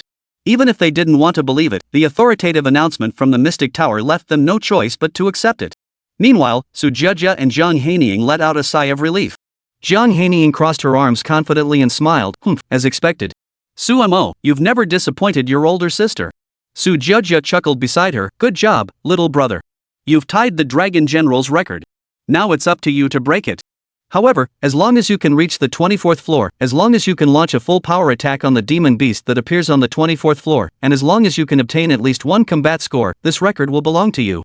Before the Mystic Tower, some rejoiced while others grieved, and the crowd buzzed with discussion. Some looked stunned, their expressions shocked, unable to believe or accept what had happened. Others were overjoyed, happy for Sumo's achievement. However, inside the Su family villa, Su Cangxing and the others stood there in stunned silence. Chapter 71, The Overwhelming Pressure of the Qinglong Lineage. Please vote for gold. 5 minutes earlier. Sumo looked at the thunder dog beside him, who had already recovered and just swallowed 2 large pieces of meat, and couldn't help but feel a pang of sympathy. After all, this was Sumo's battle companion. In the future, the thunder dog would accompany Sumo through countless days and nights of battle, becoming one of his best companions. Seeing his battle companion, his friend, suffer such injuries in this battle, Sumo knew that the damage sustained within the Mystic Tower was merely neurological in nature. What Sumo saw was nothing more than an illusion. However, if Sumo did not restore the thunder dog, it would remain in this false state and be unable to stand up and fight with all its strength in the battles ahead. All of this required Sumo to release his Qi blood reincarnation to assist the thunder dogs. Fortunately, under the Qi blood reincarnation technique, the thunder dogs instantly returned to their original state, allowing Sumo to breathe a sigh of relief. Looking at the staircase leading to the 19th floor ahead, Suemo curled his lips and coldly smiled, saying, "Alright, it's time to get serious now. Lightning, you've gained enough combat experience. It's time for Little Fat to shine." Finally, the little green dragon perched on Sumo's shoulder opened its adorable, cute little mouth and yawned, looking utterly adorable. Suemo chuckled, then took swift steps forward, dashing toward the staircase leading to the 19th floor. Soon, the two of them, accompanied by their two beasts, arrived at the 19th floor of the Mystic Tower. Looking ahead, they saw another golden leopard, but this time there were two of them. Suemo gave a cold laugh, and the golden leopard also lay down on the ground at that moment. Originally enjoying their peaceful sleep, the two golden tigers suddenly noticed enemies at the staircase entrance. They quickly sprang to their feet, their eyes fixed on Suemo and the two beasts, then emitted a series of low growls from their throats. Suemo snorted coldly. Beside him, Xiao Qinglong lazily raised his head from Sumo's shoulder, showing no intention of paying attention to the golden leopards in front of him. Seeing Xiao Qinglong's lazy demeanor, Suemo sighed helplessly, "What's wrong? Even two golden tiger leopards at the 7th stage of the youth realm can't pique your interest?" Xiao Pang impatiently flapped his wings, and Suemo naturally understood its meaning. He patted the thunder dog's head and said, "Alright, let's head upward." As he spoke, Suemo crouched slightly, and his entire body shot forward like a cannonball. Don't underestimate Suemo just because he's an ordinary person. His overall strength far surpasses that of an ordinary person by more than 12 times. With over 1,200 health points, Suemo possessed thousands of pounds of strength, and with a single burst of power from his legs, he soared into the air. By the time he reappeared, he had already reached the staircase entrance on the opposite side. Behind him, the thunder dogs followed closely. Two golden leopards finally reacted at that moment, letting out two loud roars on the ground before charging toward Suemo without hesitation. Suemo paid no heed to any of this, continuing to ascend the staircase. Soon, Suemo arrived at the next floor of the Mystic Tower. Seeing three golden leopards appear ahead, Suemo followed suit, continuing upward, running swiftly toward the staircase ahead. Without hesitation, he sprinted forward, and in an instant, Suemo had reached the 23rd floor of the Mystic Tower. Finally, Suemo came to a stop. Looking ahead and behind him, he saw a total of 5 golden tiger leopards at the 7th stage of the youth realm and 6 black frost horses at the 8th stage of the youth realm. The Wushuangju stood 3 meters tall, towering like a dark cloud, their mere presence instilling fear in anyone who looked at them. Their heads were pitch black, and their 4 legs were pure white. Their skill was earth trample, which was why they were named Wushuangju. Every time they stomped the ground, countless cracks would form, making it difficult to stand and even risk falling into an bottomless abyss. This is the formidable ability of the Black Frost Steed. Seeing the 11 beasts appear, the little green dragon finally perked up and lazily flew into the air. After surveying the 11 beasts around him, he yawned slightly. Suemo stood by helplessly, but he knew this was the confidence possessed by ancient tier beast tamers. The golden tiger and the Black Frost Steed let out furious roars, charging toward Suemo and the thunder dog. Finally, a dragon's roar echoed through the sky. In the sky, the little green dragon suddenly activated its shape-shifting ability. In an instant, a massive green dragon, over 50 meters long, appeared before all the beasts. The Qinglong was entirely greenish-blue, its scales shimmering with a cold glow. It moved without wind, emanating a powerful aura. This was the first time Suemo had seen the young green dragon reveal its true form since it had reached the 8th stage of the juvenile realm. Looking at the Qinglong's true form, which was now longer and thicker than before, Suemo couldn't help but think that even at this level, the Qinglong divine beast already exerted an overwhelming pressure. If it were to grow even stronger in the future, when it possessed increasingly powerful abilities, what would it become then? Who could say for sure? Immediately afterward, the young Qinglong let out another deep dragon's roar. This sound was even more majestic and terrifying than before. As the dragon's roar echoed, Suemo looked up and saw that the 11 demon beasts surrounding him had all collapsed to the ground. Even the 3-meter-tall Wu Shuangju was lying on the ground, trembling in fear, dared not move an inch. Following that, the thunder dog barked twice and charged forward. As the thunder hound continued its movements, all the demon beasts before it remained completely motionless in the midst of the dragon's roar. The thunder dogs then attacked swiftly without hesitation, unleashing their standard claw strikes. With each successive attack, whether it was the Black Frost Steed or the Golden Tiger, they were all ruthlessly cut down. Woo! Suemo, witnessing this scene, couldn't help but think with a twisted sense of humor, does this count as a dog taking advantage of a dragon's power? In the blink of an eye, all the demon beasts before him had been slain. Immediately afterward, the mechanical voice of the Mystic Tower echoed beside Suemo. Congratulations to Suemo, the beast tamer of Lin City. You have successfully matched the record set by Long Sunhai 100 years ago, the highest Mystic Tower clearance record before entering the academy. Congratulations to Beastmaster Suemo for successfully clearing the 23rd floor of the Mystic Tower. Current combat score, 230,000. Chapter 72, Sun Jixian's perplexing question. Please vote for gold. Hearing this voice, Suemo finally laughed out loud. This was the very reason Sumo had done everything today. He wanted to make himself famous. Whether it was through the Mystic Tower's announcement or others' discussions, as long as his name was spread far and wide, that was enough. Zhao Yunfei was currently at the Su family's residence. Zhao Yunfei had always believed that Su Feng was Sumo, relying on the lie that Su Sangxing had given him. At that time, Zhao Yunfei would likely direct all the benefits and attention toward Su Feng. But Sumo isn't stupid. How could he possibly let that happen? Therefore, taking advantage of the fact that the Mystic Tower was issuing a nationwide announcement, and while Zhao Yunfei was at the Su family's residence, Sumo decided to break this record that belonged to Long Sanghai. In fact, even if Zhao Yunfei hadn't come, Sumo would have broken this record anyway. Only by doing so could he attract more and more attention to himself. However, he had not planned to do this today. He might wait until the last day before the entrance exam for the newborn academy. However, now, he had no choice but to act sooner. Fortunately, Xiao Qinglong did not disappoint him. Having successfully broken through to the 8th stage of the juvenile realm, it relied on the suppression of its ancient grade bloodline and the unique trait of bloodline pressure. Even if they were the same rank and level of magical beasts, they would all be subjected to a pressure equivalent to one major realm below the Qinglongs. This is also why Sumo is confident that he can successfully ascend within the mysterious tower today. As the little green dragon let out a roar of Qinglong's bloodline pressure, all the demon beasts before and around him prostrated themselves on the ground, unable to move, left to be slaughtered at will. The thunder dogs, taking advantage of the dragon's might, used their claw strikes, enhanced by the power of lightning, to repeatedly send all the demon beasts to their silent deaths. Finally, Sumo successfully broke and matched Long Sanghai's previous record. As for whether he could break it, Sumo smiled confidently. From now on, even if he were to reach the 24th floor, as long as he could land a single simple attack on the beasts before him, the record would be broken with ease. However, Sumo chuckled. He also wanted to take a peek at Xiao Qinglong's strength and see where his own limits truly lay. He was no longer the same person who had once sought to remain low-key time and again. Sumo only wanted everyone to see his boldness, to witness his growth, and to either fear him or admire him. What were those beast tamers saying? That he was nothing but a worthless with a useless talent for transforming blood and qi, doomed to achieve nothing in life. Sumo, on the other hand, was determined to make those people shut their mouths for good. And there was one thing even more important than that. Today was the day Sumo was confident he could make the Su family Su Sangxing, Su Feng, and Dongfang pay the ultimate price for everything they had done. Over the past 3 years, the injustices he endured as a reincarnated soul, and the various hardships and unfair treatment he suffered in the Su family over the past 18 years, all of it will be repaid today, one by one. Sumo looked at the thunder dog beside him, then at the little green dragon, and spoke seriously, "Little fat, lightning, let the entire nation of China be shocked by us.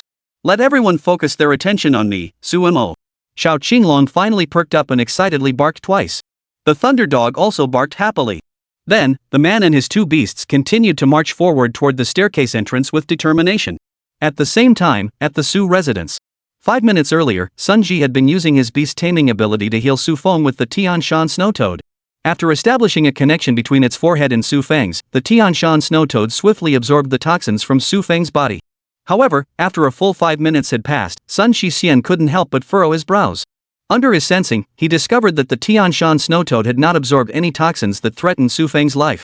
Instead, it had absorbed some toxins that had accumulated over the years due to the constant supplementation of gene-enhancing potions, whether from nutrient excess or other forms of waste. Even when Sun Jixian took Su Feng's pulse, he detected no signs of weakness or vulnerability in his body. It was as if Su Feng's qi and blood were extremely abundant. For a moment, this left Sun Jixian hesitant. As Sun Jixian furrowed his brows, everyone present froze in shock. Su Sangxing's heart skipped a beat. He knew that he was probably about to be exposed. But Su Sangxing confidently thought to himself that, with all the various excuses and reasons he had come up with over the past few days during his daily conversations with Su Feng, he was certain he could pull it off. Zhao Yunfei also hesitated slightly and blurted out, "What's wrong? Old son, is something wrong?" Sun Jixian finally sighed and let out a puzzled hum before speaking slowly, "Something's wrong. It shouldn't be like this. Before you arrived, everyone was telling me that Sumo, the young master, was ill, possibly poisoned, and also in a bad mood.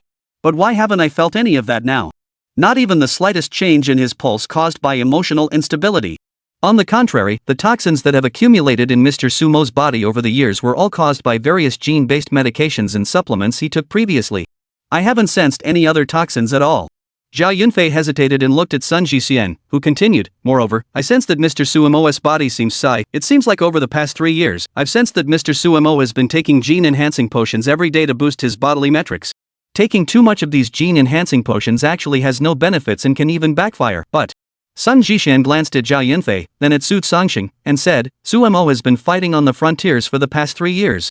How could he have taken so many gene-enhancing potions? Zhao Yunfei heard this and couldn't help but furrow his brows. Su Songxing beside him felt a chill run down his spine. Oh no! He thought to himself, I've calculated everything and thought of every possible reason and excuse, but I never considered this possibility. Su Songxing felt a surge of distress, and for a moment, he didn't know what to do. Zhao Yunfei furrowed his brows and finally spoke, Su Colonel, what's going on here?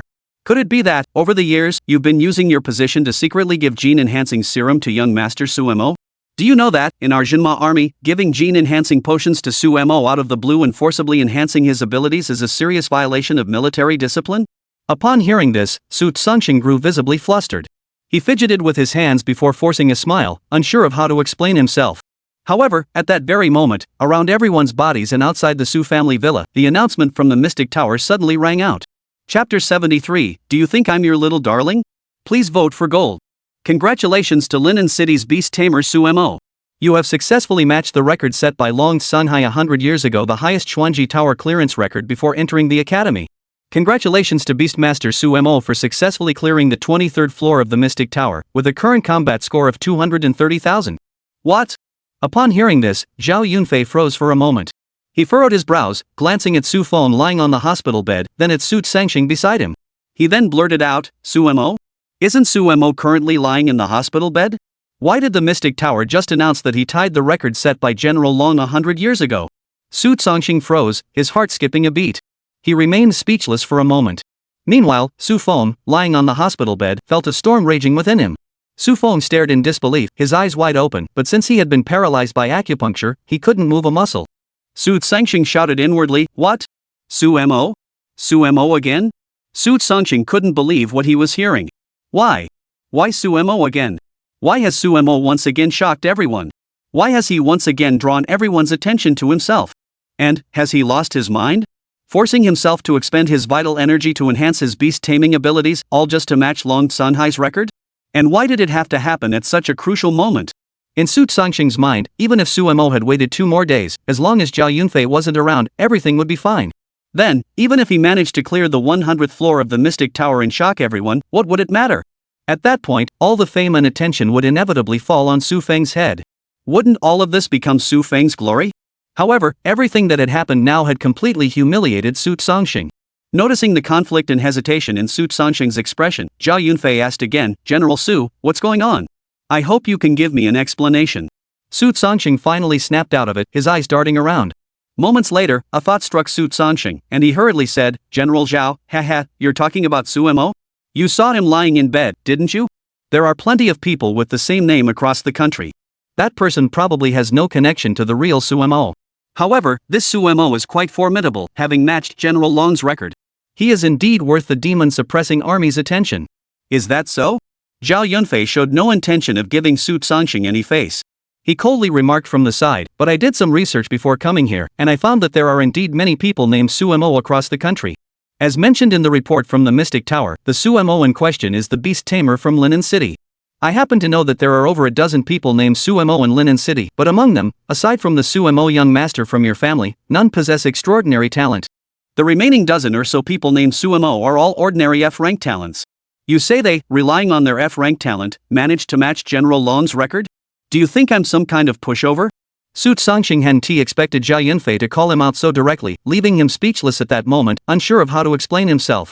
Zhao Yunfei finally snapped out of it and spoke slowly, I knew it. That's why whenever I came to your Su family, I only ever saw one of the twin brothers, Su Mo or Su Feng. And the person standing before you, whom you've always referred to as Su Mo, I'd like to ask which one of them is the real Su Mo? Zhao Yunfei turned to look at Su Feng, and a powerful aura suddenly emanated from his eyes. Su Feng's body stiffened, unable to move, but he still felt a strong sense of fear wash over him, making his breathing grow heavy. Soon, cold sweat began to trickle down Su Feng's forehead, and he finally managed to utter a cold snort. Zhao Yunfei spoke up, Sun Lao, restore his body first. I need to have a proper talk with him. Sun Ji, who had also noticed something was amiss, quickly lifted the immobilization spell on Su Feng. Once his body had recovered, Su Feng hurriedly said, This must be a coincidence. I am truly Su Mo. That Su Mo must be someone with the same name. I am Su Mo. I am the Su Mo with the cursed talent. Enough. Zhao Yunfei snorted coldly, then noticed the beast control bracelet lying on the windowsill nearby. He walked over, picked up the bracelet, and returned to Xu Feng, who was struggling.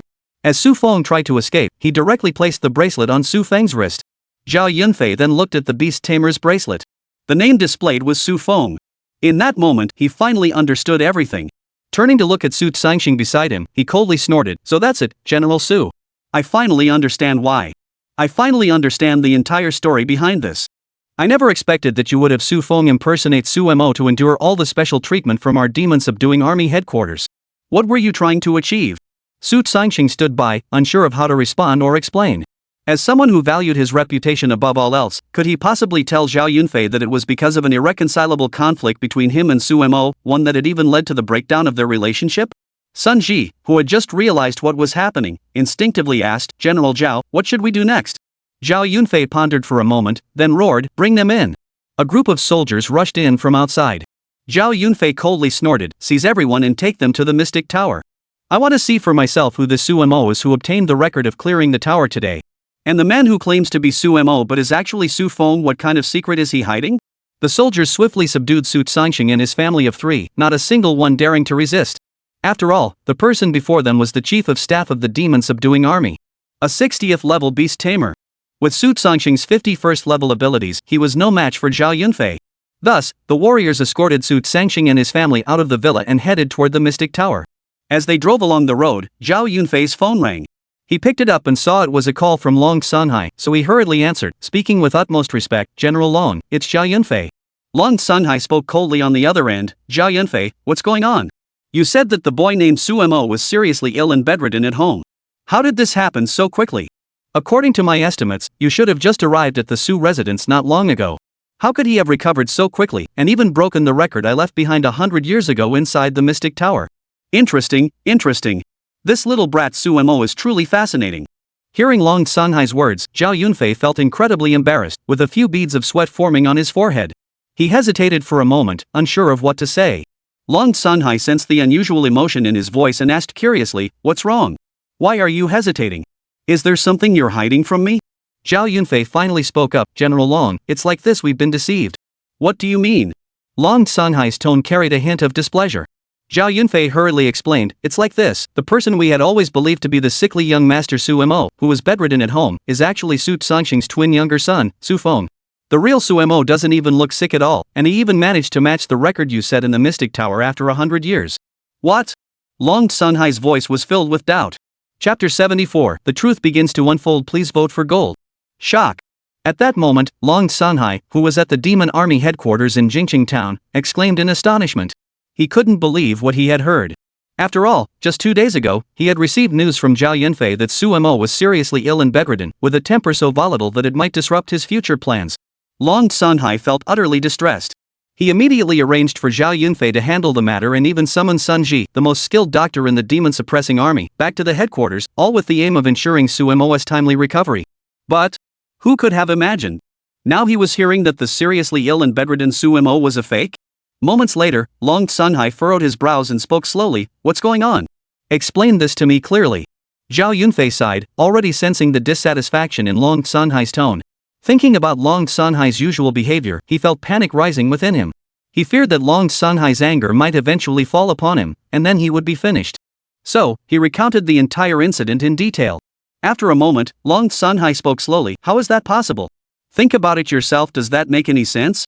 Su Mo is, after all, a member of the Su family, and Su Tsangxing is his biological father. Su Mo's future status and influence will only rise, and Su Tsangxing will benefit as well. Why would he have any reason to deceive us in such a matter? Could it be that there's some kind of conflict between them?" Zhao Yunfei pondered for a moment but couldn't come up with a coherent explanation. Long Sunhai finally spoke slowly, "Zhao Yunfei, regardless of who is right or wrong in this matter, I need you to immediately investigate and find out the truth. Report back to me as soon as possible." Zhao Yunfei hurriedly replied, "I am currently leading the Su family to the Mystic Tower. Once we arrive and meet Su Mo, who was reported by the Mystic Tower, we will naturally know who is at fault." Long Sunhai merely hummed in response before hanging up the phone. Zhao Yunfei felt cold sweat break out on his forehead. At that moment, he still feared Long Sunhai's authority. That was just how Long Sunhai was. Although Zhao Yunfei wasn't seeing him for the first time and hadn't spoken to him before, he still couldn't help but feel a hint of fear. He was too powerful. The formidable aura and overwhelming pressure he exuded from years of battle on the battlefield were not something an ordinary person could match. Even as a 60th level beast tamer, he found it difficult to withstand. Finally hanging up the phone, Zhao Yunfei sneered coldly to himself, Su Sangsheng. I'll see how you dare to deceive me, Zhao Yunfei, from now on. How many years have passed? I've never seen anyone like you before. You're truly a flower girl getting into a wedding carriage, it's your first time. Soon, they arrived at the front of the Mystic Tower. Su Sangsheng was being escorted by a group of warriors to this location. All the beast masters present were stunned by the scene, and whispers spread among them. Goodness, what's going on? How did General Su and his entire family get captured? Yes, what's going on here? And look at the man beside him, carrying the rank of Major General on his shoulder. He seems to be quite powerful. What's going on here? Goodness, look at General Su's expression, it seems off. Could something be wrong? What's going on here? According to logic, the Su family shouldn't be in this situation now. That's right. Su Mo, the young master, has already achieved such an astonishing feat, matching General Long's previous record. He shouldn't have ended up like this, causing General Su to endure such suffering. You guys don't know, do you? Before this, Su Mo was exposed for being bullied by General Su time and time again, which is why he ended up like this. What? What does that mean? For a moment, everyone was stunned. Zhao Yunfei, standing nearby, suddenly furrowed his brows. He looked at the Beastmaster who had just spoken and cautiously asked, what did you mean by the incident involving Su Mo and the Su Sangsheng family? Ha? The beast tamer was taken aback for a moment but replied honestly, Sir, I'm not entirely sure of the details. I'm not entirely sure. I only know that young Master Su Mo mentioned earlier that it had something to do with General Su's family. Shut up. Before the beast tamer could say anything else, Su Sangsheng suddenly shouted from the side, cutting him off. Upon hearing this, the beast tamer immediately shut his mouth and dared not speak further. He was afraid that he might say something wrong and incur Su Sangsheng's wrath. He certainly didn't plan to stay in Linen. After all, as the leader of the demon-suppressing army, Su Sangsheng's strength was beyond question. Zhao Yunfei, standing nearby, snorted coldly, humph. What? Su Sangsheng, are you using your authority to bully others? Su Sangsheng laughed it off, saying, how could that be? I'm not worried that they might say something wrong. What if they insult my reputation or cause you to misunderstand? If that happens, I'll be doomed. Zhao Yunfei snorted coldly, do you really think there's anything about you that we should acknowledge now? Alright, since you don't want him to speak, I'll think about it. I'm sure Su Mo will be out soon. Why don't we let him explain what really happened? What do you think? Upon hearing this, Su Sangsheng's heart sank. He desperately wanted to stop Zhao Yunfei from acting this way, but he didn't know what to do. After much internal conflict, Su Sangsheng's mind was screaming wildly, think faster, you idiot. But no matter how much he thought, there wouldn't be any good outcome. Back inside the Mystic Tower, Su Mo had no idea about the interesting events unfolding outside. At that moment, he was leading Xiao Qinglong and Pai Lai Dog to the 24th floor of the Xuanji Tower. He had just successfully broken through the 23rd floor, matching Long Xanhai's record. All of this was already within Su Mo's expectations. He was confident in himself and would never stop here. This wasn't over yet. Su Mo still wanted to see just how far he could ultimately go. Of course, for everyone, including Su Mo himself, he knew deep down that if he were to stop here and simply attack the demons on the 24th floor, even if he only gained a little combat score and broke Long Xanhai's record set a century ago, it would be an easy feat. But Su Mo felt he couldn't leave. Although Su Mo had always believed that big trees attract the wind, and people fear fame as much as pigs fear fat, what he needed now was precisely popularity.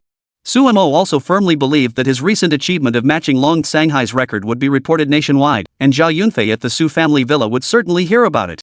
There was even a possibility that they were already on their way. These were all Su Mo's speculations, but he still wanted to test his ultimate limits. Thus, Su Mo arrived at the 24th floor, gazing at the demon beast that appeared before him, the young realm 9th rank Thunder Windfire Deer. Chapter 75, Visitors from the Southern Frontier, Conflict. Please vote for gold. Seeing the appearance of the Thunder Windfire Deer, and that it was at the 9th rank of the youth realm, Su Mo couldn't help but feel a sense of worry. To be honest, he didn't know if he had the strength to fight it. Although the little green dragon had bloodline suppression, he wasn't sure if it could suppress the Thunder Windfire Deer. Soon, he glanced at the little Qinglong on his shoulder, which had already returned to its fluffy form, and cautiously spoke up, Little Fat, what about this Leifeng Hulu? Can you suppress it? The little green dragon let out a sharp cry, as if asking Su Mo, what do you mean by capable? Drop the question mark. Seeing its confident demeanor, Su Mo burst into laughter, feeling exceptionally satisfied. Once again, the little green dragon flew into the air, using its shape-shifting ability to transform into a green dragon before them. The Thunder Windfire Deer knelt on all fours, its expression filled with fear. Seeing this, Suemo chuckled, patted the Thunderdog's head, and the Thunderdog also released its active skill. Blue-purple lightning flickered all over its body as it charged forward. Upon reaching the Thunder Wind Fire Deer, the Thunderdog extended its claws, attacking repeatedly. Each strike left the Thunder Wind Fire Deer covered in wounds, as if it were determined to kill it completely. At the same time, with each of the Thunderdog's movements, Suemo noticed that the battle score displayed on the light screen beside him was rising rapidly, and this was also being constantly updated outside. More and more beast tamers witnessed Sumo's battle score continuing to rise rapidly, leaving them utterly astonished. Goodness, can Suemo continue to break his own record? Oh my god, I thought matching General Long's record was already an incredible feat. Could Sumo's current strength be even stronger than General Long's? Is Suemo still not satisfied with all of this? Oh my gosh, Suemo has the blood and chi rebirth curse talent. How strong is he really? How many more secrets are there that we don't know about? Could it be that today, Suemo will once again create a legend for our nation, for the beast tamers of Linen City? Could it be that Suemo will once again break a record that countless people across all of China would find nearly impossible to surpass? Goodness, I apologize to Suemo for underestimating him before. I was so wrong to think he had a worthless talent. But now I see how amazing his talent truly is. But I've always been worried about Suemo. Now that he keeps achieving such remarkable results, doesn't that mean he's relying on his repeated blood transfusions to forcibly enhance his beast-taming abilities? If that's the case, can Sumo's lifespan and physical condition really withstand it? Who knows? I just hope that the achievements Suemo has created so far, all his current performances and honors, aren't just fleeting. I want to see Suemo create more of his own legends in the future. Amidst the crowd, Zhao Yunfei heard these words and couldn't help but furrow his brows in deep thought. How could he not share the same thoughts as the other beast tamers? When he first heard about Suemo's emergence, Zhao Yunfei had the same thoughts. He believed that even with such abilities, Suemo probably wouldn't amount to much. But now he realized he had been too hasty. He had also looked into the records of the previous beast tamer who had undergone chi blood reincarnation. Though the information was scarce, he knew that the beast tamer's lifespan had been far too short. Even his beast tamer Han Ti demonstrated particularly formidable strength, and its rank Han Ti improved much before it left this world. But now, everything Suemo possessed, his beast tamer's strength and the various abilities he had displayed, was clearly far more glorious than that of the previous beast tamer. Doesn't that mean Suemo either has a long life or possesses a hidden ace up his sleeve that no one knows about? Thinking back to what Long Sanhai had said to him in the office earlier. Despite Suemo's current possession of chi blood reincarnation, it seemed that in recent observations, Long Sanhai had noticed Suemo acting no different from usual. Perhaps Suemo really has some unknown side to him? But all of this will likely remain a mystery until Suemo emerges. Just then, behind Su Sangxing, military vehicles were speeding toward them, coming to a sudden stop beside the group. Everyone witnessed this scene and couldn't help but feel puzzled, wondering what exactly had happened. Several soldiers and officers from the Linen District demon-subduing army stepped forward, approaching Su Sangxing. Upon seeing his pitiful state, they were at a loss for what to do. However, Zhao Yunfei, standing beside him, coldly said, "What business do you have here?" At present, General Su is temporarily under the control of the Zhenma Army headquarters. The Linden City Zhenma Army sector is now under our command. If you have any matters to discuss, you may speak to me first. I believe I can make the necessary arrangements. An officer hesitated for a moment before speaking up. "It's like this, General. We received a message from the demon-subduing army in the southern frontier. They specifically requested to see Suemo, the young master." As he spoke, the officer turned to look at Su Feng beside him, thinking to himself, "This must be Mr. Suemo, right?" After all, he had seen Sumo's appearance before, so he looked at Su Feng and hurriedly said, "Mr. Suemo, the Southern Frontier Demon-Subduing Army has specifically requested to see you by name. They should have arrived by now." Upon hearing this, Su Feng's expression was beyond awkward. At this moment, he had no idea whether he should agree or refuse. Just as he finished speaking, several military vehicles arrived from the distance, and a group of fully armed officers and soldiers rushed toward them. As each of them approached, they saw Su Feng being held by other soldiers. The leader's expression turned displeased. A man with the rank of colonel turned to look at Zhao Yunfei beside him and coldly said, "Zhao Yunfei, what are you doing here? Why did you arbitrarily detain Suemo?" Before Zhao Yunfei could finish speaking, Lu Mingsheng raised his hand without hesitation and shouted, "Everyone, go and rescue Suemo." As he spoke, his hand raised, and a group of soldiers charged forward, fully armed, raising their weapons and aiming them at the group of people Zhao Yunfei had brought with him. This sudden turn of events left everyone stunned. Battle was about to erupt. Chapter 76, Breaking a Century-Old Record. Please vote for gold. As Zhao Yunfei stood by in silence, the group of soldiers led by Lu Mingsheng rushed forward to rescue Su Feng. Su Feng rubbed his slightly sore wrist, his eyes darting around, seemingly lost in thought. He spoke urgently, "That's right, I'm Suemo. You're taking me to the southern frontier, aren't you? Let's go. Upon hearing this, Lu Mingsheng looked at Xu Feng and nodded, then turned to Zhao Yunfei and coldly snorted, General Zhao, I have come here with orders. This Colonel Su Mo must be taken back to the southern frontier today. General Long must have already received word of this. Do you really intend to block us here? What? Su Mo. Colonel? Zhao Yunfei furrowed his brows and blurted out instinctively.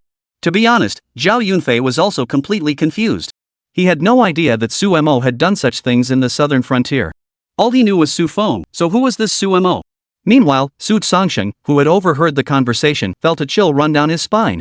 He and Xu Feng were both stunned, their expressions betraying their shock. Xu Feng's pupils dilated in disbelief, unable to utter a word. Finally, Lu Mingsheng snapped out of it, nodded, and said slowly, that's right, it's Colonel Su Mo. Colonel Su Mo is of the same rank as me. In the southern frontier, he has become a war god among mortals, earning countless military honors and slaying thousands of demon beasts in their juvenile stages. He has been awarded numerous medals and honors by our military. By all accounts, General Zhao, you should be well aware of this. Why are you acting as if you know nothing about it now? Zhao Yunfei furrowed his brows. He realized that things were not going as he had expected. It seemed to be getting more and more complicated. After thinking for a moment, Zhao Yunfei realized that perhaps all of this was another one of Su Zongsheng's schemes. Before Zhao Yunfei could continue questioning Su Zongsheng, a beast tamer nearby shouted again, look, Su Mo's score is rising again. Could he be about to break through the 24th layer? What? Everyone turned to look at the holographic screen beside them, where Su Mo's combat score was still rising rapidly. It was almost reaching 240,000. This meant that Su Mo was likely to continue breaking through the 24th layer, and the record set by Long Sunhai 100 years ago was being constantly broken. Lu Mingsheng, upon seeing this scene, couldn't help but freeze for a moment. The name displayed on the light screen was Su Mo. He had come here today specifically to find Su Mo. Then, who was the person standing before him, claiming to be Su Mo, who looked exactly like Su Mo? Lu Mingsheng turned to Xu Feng, furrowing his brows and asked, who are you? Xu Feng was at a loss, unsure of what to do. However, Zhao Yunfei, standing beside him, spoke coldly, I know you have many questions right now, but my mind is also in chaos. This matter is quite complicated. Let's just watch for now. Once the real Su Mo emerges from the Mystic Tower, you will understand everything. Lu Mingsheng hesitated for a moment before nodding. Before him, on the light screen, Su Mo had successfully broken through the 24th layer. Under the relentless attacks of the Thunder Dogs and the overwhelming pressure of the little green dragon, the Thunder Wind Fire Deer were completely cowering on the ground, dared not move an inch. The Thunder Dogs launched attack after attack. However, it must be noted that even though the Thunder Wind Fire Deer was lying on the ground, it was still a genuine young realm 9th tier cultivator, with a 2-tier cultivation gap between it and the Thunder Dogs. Even when the Thunder Dogs gave it their all, they struggled to break through its various defensive layers. Fortunately, perseverance paid off, and the Thunder Dog finally succeeded in slaying Lei Fenghuolu. Su Mo also successfully cleared the 24th floor of the Mystic Tower, with his battle score reaching exactly 240,000. Su Mo patted the Thunder Dog beside him, seeing how exhausted it was, and gave it a piece of raw meat, which the dog happily devoured. Then, the two of them, accompanied by their two beasts, set off toward the 25th floor. On the 25th floor, two mature stage Thunder Wind Fire Deer appeared before them. Upon seeing the two Thunder Wind Fire Deer appear, the small green dragon on Su Mo's shoulder let out a mournful cry. Su Mo immediately realized what was happening and asked, what's wrong, little fat? Could it be that the first stage mature stage demon beasts have reached the highest level of bloodline suppression? Although Su Mo's little Qinglong possessed the bloodline suppression trait, its strength was still relatively low.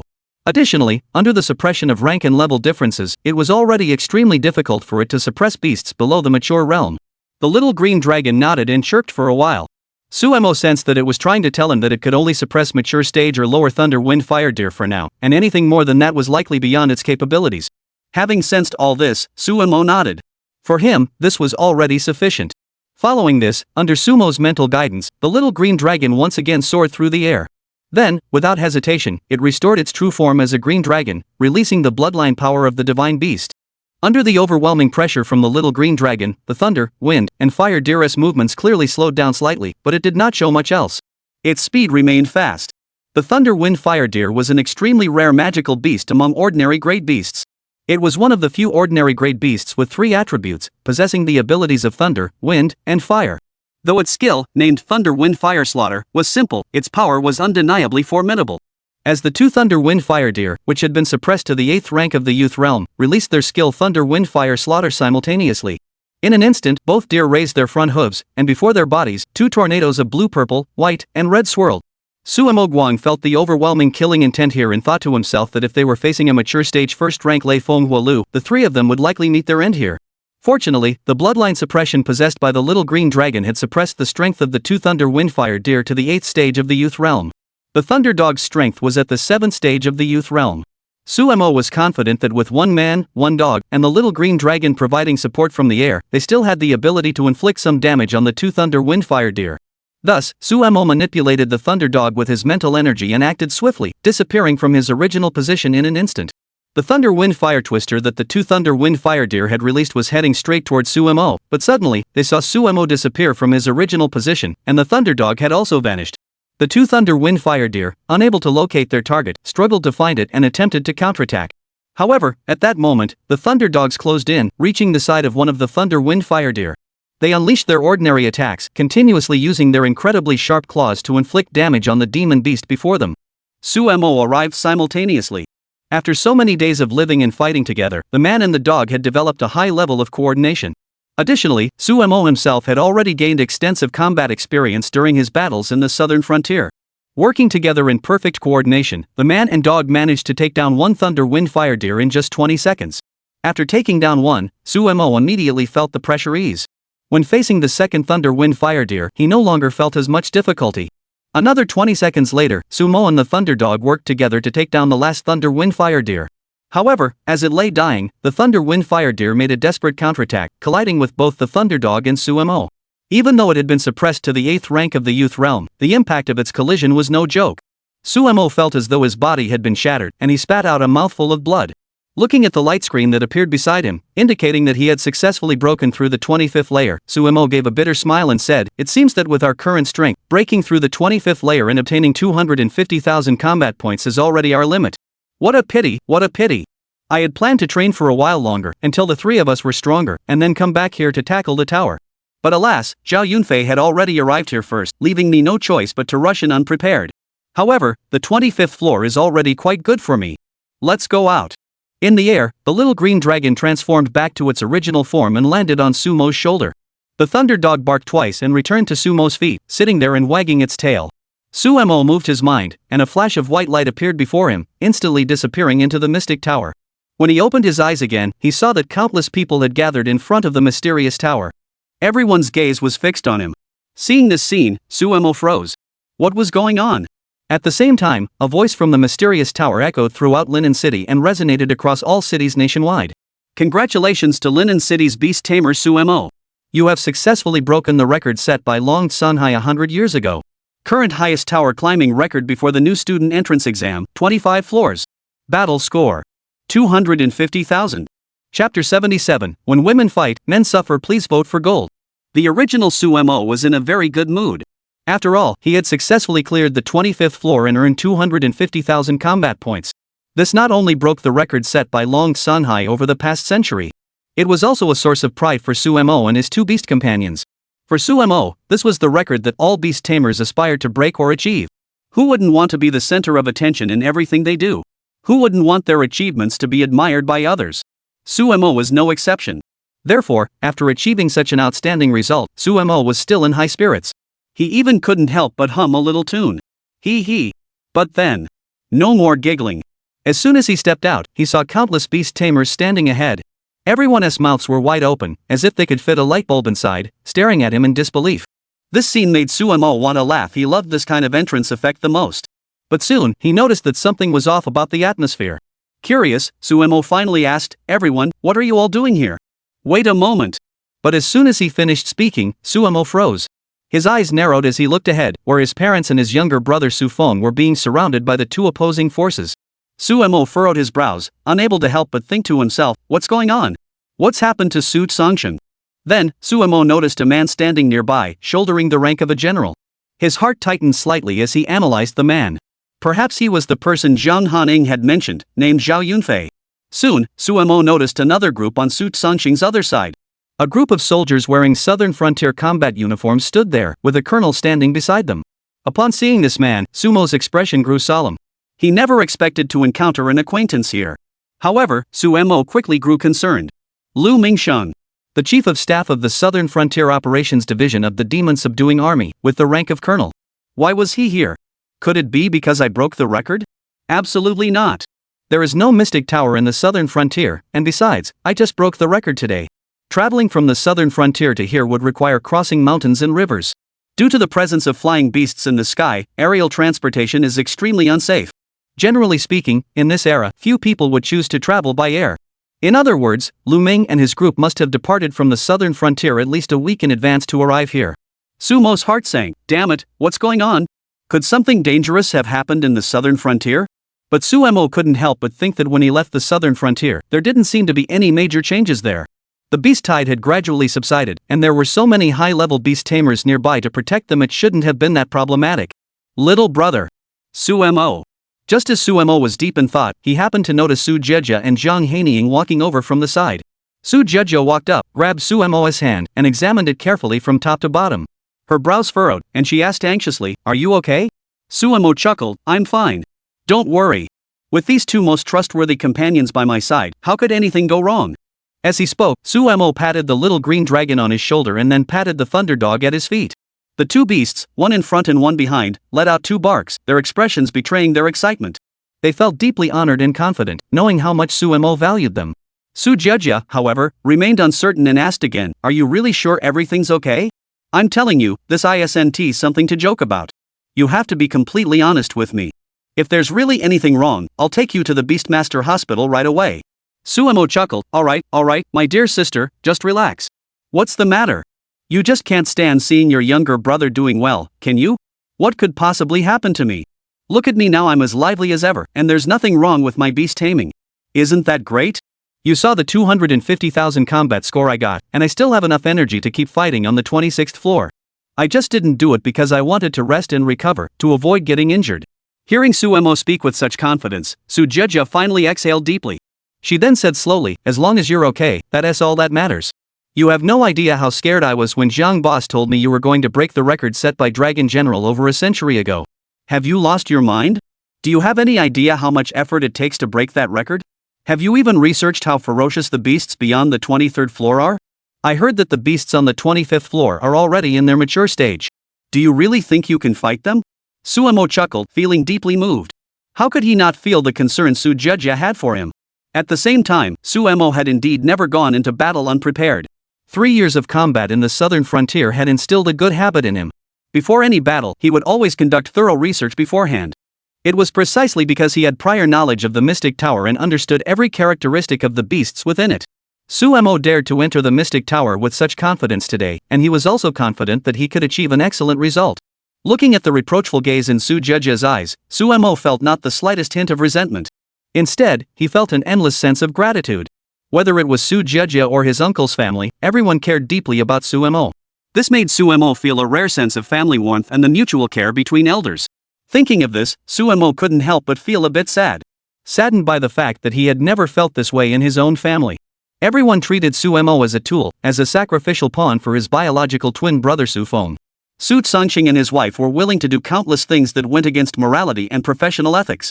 All for the sake of securing endless resources for Xu Feng. On the other hand, Su Jejia's family, who had little connection to Sumo. His eldest uncle and his eldest aunt, a family of 3, showed Sumo unwavering care and concern. Just thinking about this, just thinking about the stark contrast between the two, Sumo felt a surge of resentment in his heart. Meanwhile, Jiang Hanying chuckled beside him. "What do you think, Mr. Su? I was right, wasn't I? You're just too concerned. Why worry so much about Sumo's safety? I've already told you, Sumo has his own resources and strength to rely on." Su Jejia rolled her eyes at him and said slowly, I guess you didn't lie to me. If Sumo were to come to any harm because of this, Mr. Jiang, I won't let you off the hook. Jiang Hanying giggled. Sumo, curious, asked from the side, "Hey, what is going on between the two of you? Are you about to start a fight?" He couldn't help but recall what his master had once told him. When women fight, men suffer. Sumo couldn't help but feel worried, while also wondering which side he should take if they did fight. Chapter 78, Xu Feng's Unearned Fortune. Please vote for gold.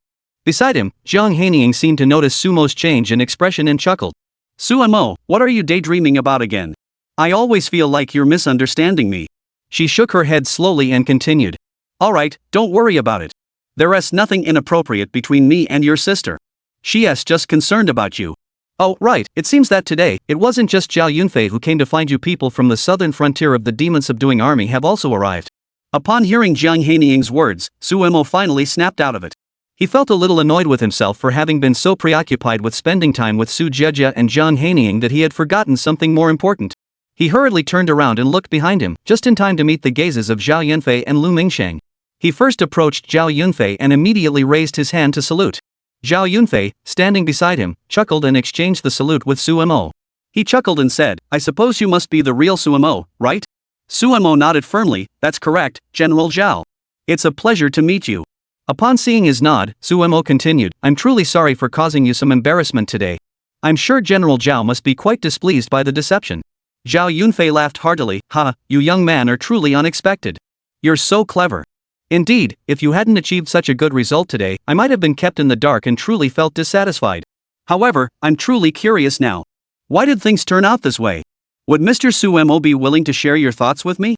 Suemo said bitterly, "General Zhao, you're too kind. I'm no master. I'm just a discarded son of the Su family, nothing but a worthless piece of trash in Su Tsangxing's eyes." "Shut up." Suemo was about to continue speaking when Su Tsangxing interrupted him with a loud shout from the side. The latter's heart sank, filled with endless bitterness. Finally, the thing Su Tsangxing feared most had happened. The last thing he wanted was for Suemo to reveal everything. At that point, Su Tsangxing would be finished. That was why Su Tsangxing had spoken up to stop Suemo. Suemo suddenly let out a cold laugh. "What? Su Tsangxing? Now that things have gone wrong, now that you're about to be exposed and lose everything, are you starting to regret it? Why didn't you say anything when we were doing these things back then?" Zhao Yunfei overheard their conversation, narrowing his eyes. He thought to himself, so it was as I suspected.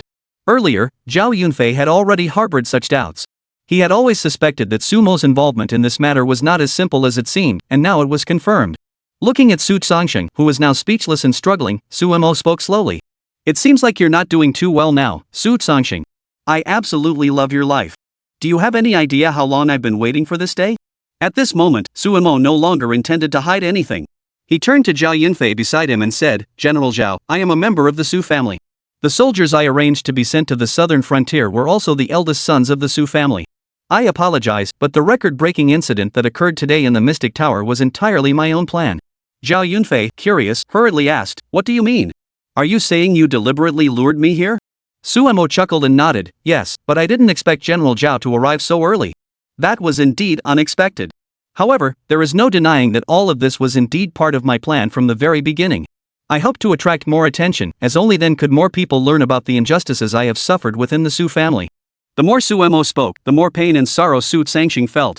He had already regretted his decision long ago. At that moment, Su Tsangxing desperately wanted to stop Suemo from continuing. However, how could Suemo possibly give him this opportunity? Noticing the hesitation in Zhao Yunfei's eyes, Suemo continued, "Back then, under Su Tsangxing's orders, I left home and went to the southern frontier to enlist in the army. From childhood to adulthood, I was never treated with respect in the Su family.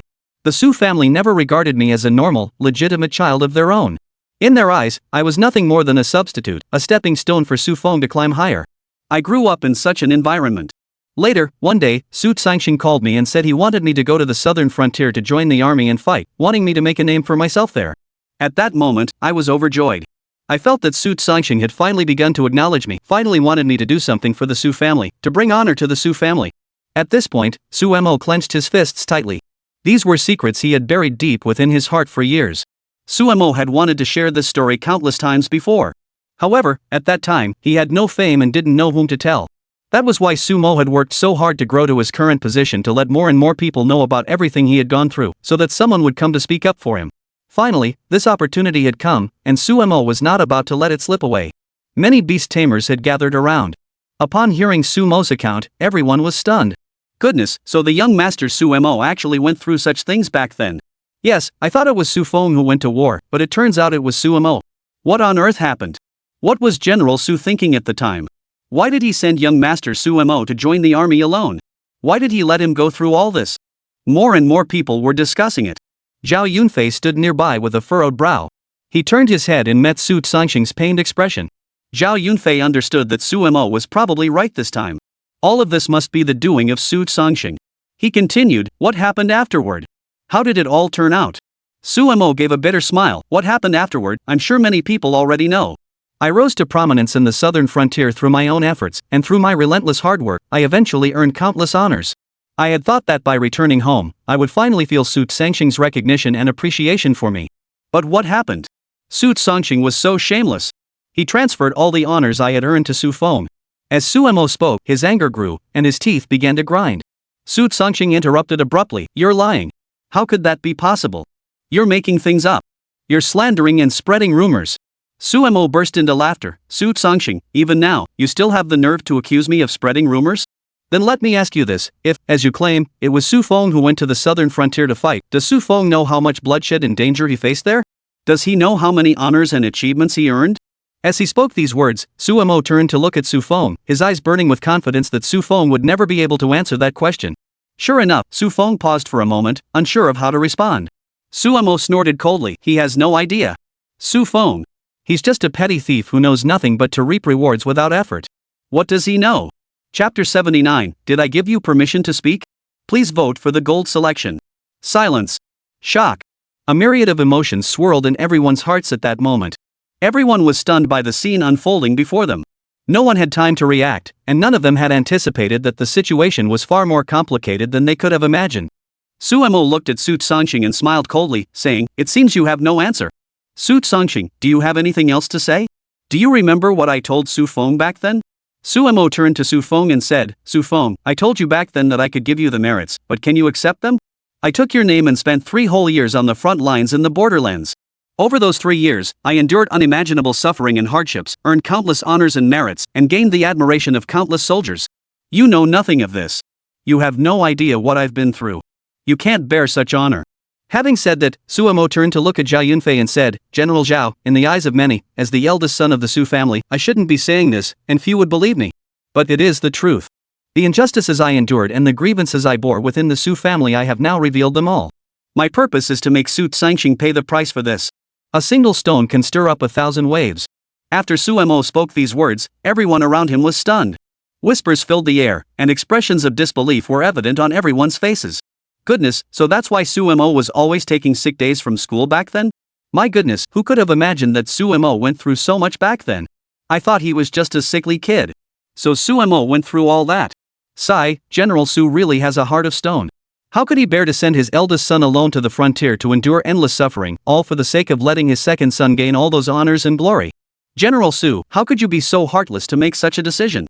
As everyone came to understand the truth, Su Sangxing instantly became the target of everyone's criticism.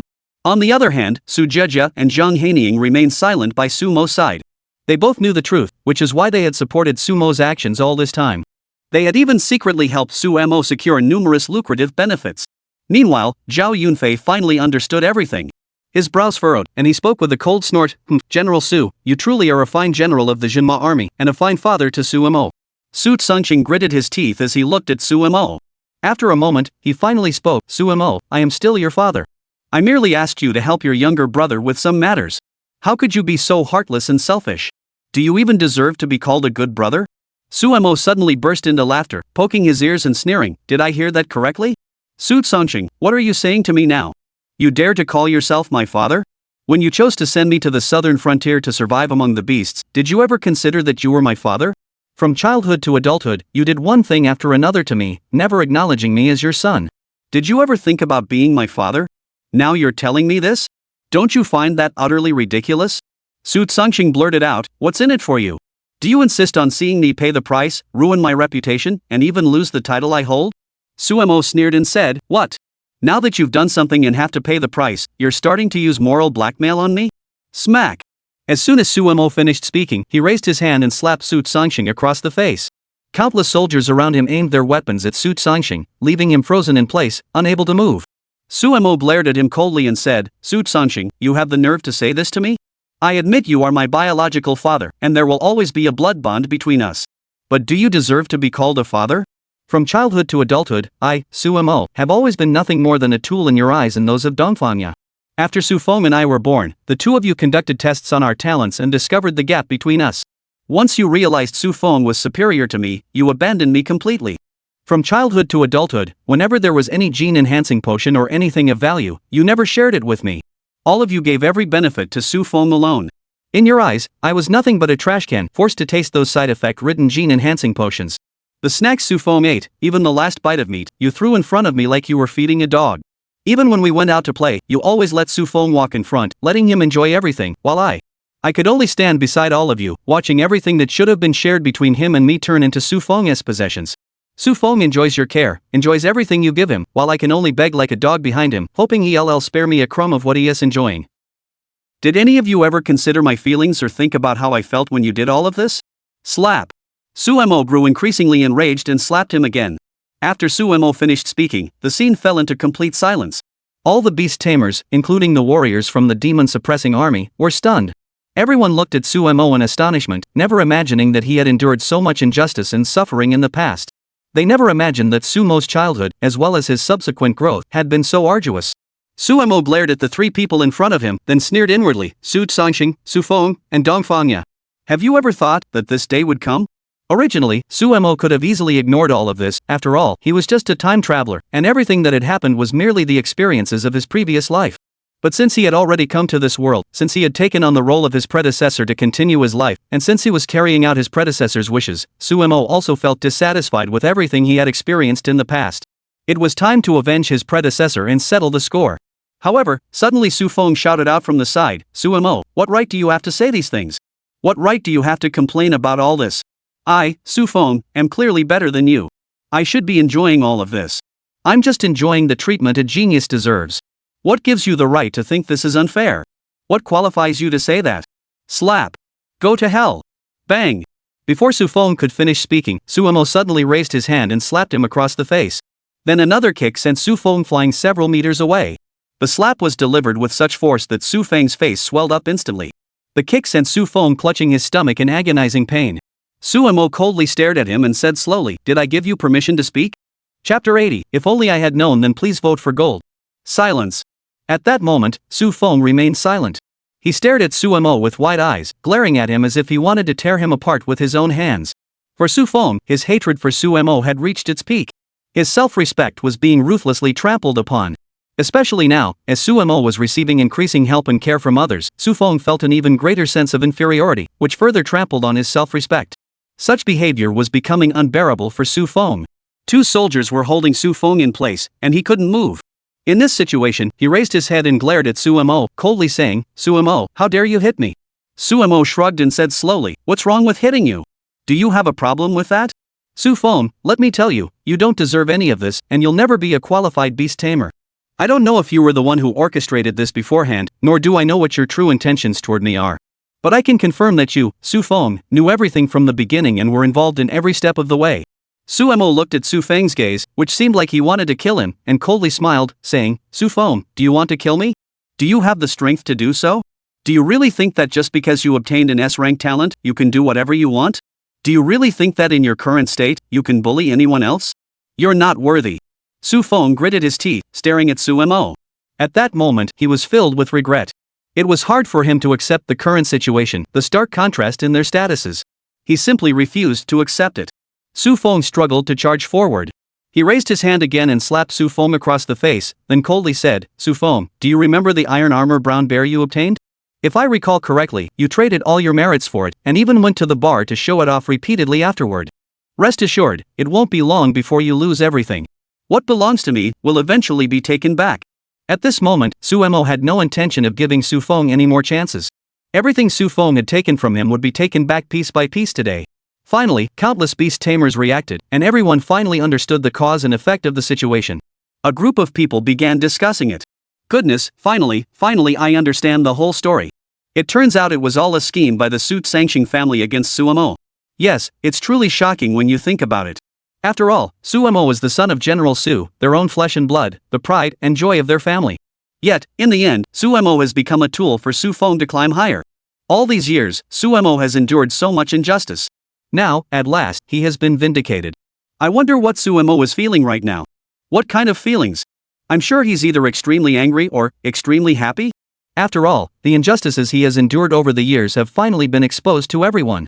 I believe that General Su and his associates will inevitably pay the price for their actions. Paying the price is inevitable. What Su General did is so infuriating, and he even abused his position to carry out these actions. It's something that would be hard for anyone to accept, isn't it? Sigh, I never expected this. General Su, after all, is the deputy commander of the demon-subduing army in Linen City. How could he do such a thing? Isn't this abuse of power? And he even harmed his own son. How heartless must he be to do such a thing? The crowd around them buzzed with speculation. Su Songqing finally looked as pale as death. He knew that no matter what he said now, it would be meaningless. He, Su Songqing, had become a criminal, a figure despised by everyone. He would inevitably face increasing criticism from more and more people.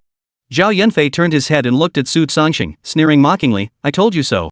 Why did you keep avoiding me and trying to deceive me whenever I went to your house?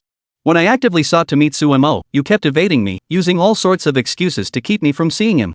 It turns out all of this was your scheme, Su Songqing." Zhao Yunfei looked at Su Songqing and sneered, "Su Songqing, as a general of the demon-subduing army, you have truly disappointed me. The most important principle is that you must not harm your family, must not betray the organization, and must not violate your duty as a soldier. Chinese soldiers are always here to serve the country and its people, and we must always strive for the stability and well-being of the masses. Yet you, doing such heinous acts, don't you feel you've lost your conscience?" As soon as Zhao Yunfei finished speaking, he saw Su Songqing collapse onto the ground. At that moment, Su Songqing had lost all his former composure, looking utterly disheveled. He sat on the ground, his face pale, his expression filled with regret. He raised his hand and slapped himself hard across the face. Su Songqing said guiltily, "It's all my fault. I'm the one who caused Suemo to never get to live the life he deserved. It's my fault. I failed to fulfill my duties as a father." As he spoke, he looked up at Suemo and said with a guilty expression, "Child, I'm sorry. I know I was wrong. I have realized the mistakes I made in the past. Please forgive me. Give me a chance to make up for all the wrongs I have done to you over the past 18 years. Will you?" Seeing the sincerity in Su Songqing's expression, Suemo coldly laughed and said, "What? Now you're starting to regret it? If you knew this would happen, why did you do it in the first place? As the old saying goes, if you don't do anything wrong, you have nothing to fear. Su Songqing, you're not regretting it. You're just realizing that you might lose your position because of this, that you might lose the life you're living now, so you're trying to beg for my forgiveness. What, you're starting to regret it now? Why didn't you think of that before?" At that moment, Suemo had no intention of giving Su Songqing any chance, and it was precisely because of those words that he completely shattered Su Songqing's hopes. Chapter 81, finished? Then shut up, please vote for me. The beast tamers around them witnessed this scene unfold. At this point, Suemo definitely had no intention of giving Su Songqing any chance. At this moment, what Suemo likely wanted to see most was Su Songqing paying a heavy price for his actions. As for the rest, it doesn't matter. The beast tamers began to discuss among themselves. Goodness! I never expected that Master Suemo would act with such ruthlessness and decisiveness. It seems he has no intention of giving Su Songqing another chance. Of course not. If you were in Sumo's shoes, if you were the one who suffered all those injustices over the years, do you think you could forgive him? Master Suemo probably understands all of this. It's precisely because he's endured so much that he's become this way in the end. Su Feng, however, was rubbing his cheeks again, feeling dizzy. This extreme pain was tormenting his heart and completely trampling his dignity. Yet it was precisely this situation that made Su Feng unable to accept any of it at that moment. He raised his head to look at Suemo, clenching his teeth, and said, "It's just that you were a bit luckier. What gives you the right to take everything away from me? You're a worthless piece of trash. You've never been as good as me since you were a child. You were meant to be the stepping stone under my feet, to assist me, Su Feng, in my rise to greatness. What's the matter? Now you refuse to accept this? Let me tell you, you're just lucky. You only became what you are because of some stroke of luck. You'll never be as good as many other Su Fengs. Suemo, what goes around comes around. Don't think that after today, you can still crush me. I advise you to let me go. Suemo, you're my older brother. Doing such selfish things, don't you find that disgusting?" Dongfang couldn't accept it and chimed in from the side, "Child, from the day you were born, everything you've gone through, your mother acknowledges it. Your mother and father did make some mistakes, but we did it all for the sake of the two of you. Your younger brother Su Feng has always been more talented. He deserved more attention. This was simply about maximizing resources. Even if you have so many grievances in your heart, as the older brother, shouldn't you at least act this way? Look at our family now. Your father and your brother are at odds, and we've lost all face. Is this the outcome you wanted to see? Your father and I can apologize to you and make up for what you've lost in the past. As long as you can let this go, today's matter will be put behind us, okay? The injustices you suffered in the past, your father and I will do everything in our power to help you make up for them in the future. Are you done?" Before Dongfang could say anything else, Suemo coldly interrupted, "If you're done, shut your mouth. Do you really think I, Suemo, am still a 3-year-old child who can't tell right from wrong? Dongfang, Su Songqing, Su Feng, do you think I, Suemo, don't know what you've done to me all these years? After speaking, Suemo glared at the three people in front of him and continued to expose them. I vaguely remember that I was 3 years old at the time. That day, I was filled with joy, eager to go to your room to show off the first character I had just learned to write. But as I passed by your room, do you know what I heard? Jiang Ya furrowed his brows, a sense of foreboding creeping into his heart. Suemo spoke slowly. I heard you say that Xu Feng has better talent than me, but there are impurities in his blood. Although it could be gradually improved with gene-enhancing potions, it might hinder Xu Feng's future development. Therefore, you decided to use my blood to nourish Xu Feng, so that his blood can be improved. At the time, I had no idea what was going on. I was simply lured to the hospital by the snacks you offered me. Watching the blood being drawn tube after tube, it took a full 7 days. You drew my blood for 7 straight days. I had no idea why this was happening. You kept deceiving me with all sorts of excuses. I wonder if Xu Feng's body still contains half of my blood now? What is more, Xu Feng is such a worthless, having only awakened an S-rank talent. That S really trash. Xu Feng, upon hearing these words, spat out a mouthful of blood and said, Suemo, so what? My S-rank talent is still stronger than your cursed talent, isn't it? Do you think having an SSS rank talent makes you superior to everyone else? Let me tell you, better face the truth. No matter how arrogant you are, no matter how many merits you have, no matter how you are now, you're still cursed talent, a worthless talent that only knows how to fight to the death. You. Before Xu Feng could finish speaking, he suddenly let out a loud scream, crying out in pain. Suemo had already approached him, lifting his foot and stomping down on his chest. The intense pain overwhelmed Xu Feng, making it difficult for him to breathe. Suemo looked down at Xu Feng with a cold smile. It seems that Master Xu Feng still thinks he's better than everyone else. In your eyes, I, Suemo, am just a worthless with a cursed talent, the very you speak of. It seems that you, Mr. Xu Feng, are truly trash. You can't even compare to the worthless trash you speak of. From childhood to adulthood, you have enjoyed all the resources and received care and assistance from everyone. I vaguely remember when I was young, I once heard Su Sangxing and Dongfang Ya discussing in the living room that it was a newly developed gene-enhancing potion, but it had severe side effects and couldn't be administered to you yet. In the end, they just gave that potion to me to drink? Do you have any idea how long that gene-enhancing potion caused my entire body to writhe in agony? Those side effects are something I will never forget in my lifetime. Although Suemo had come from another time and taken over this body, the memories of the previous life, especially the memories of the pain, still lingered in Sumo's mind at that moment. As he spoke, Sumo's teeth began to grind together. Chapter 82, What if Xu Feng is dead? Please vote for gold.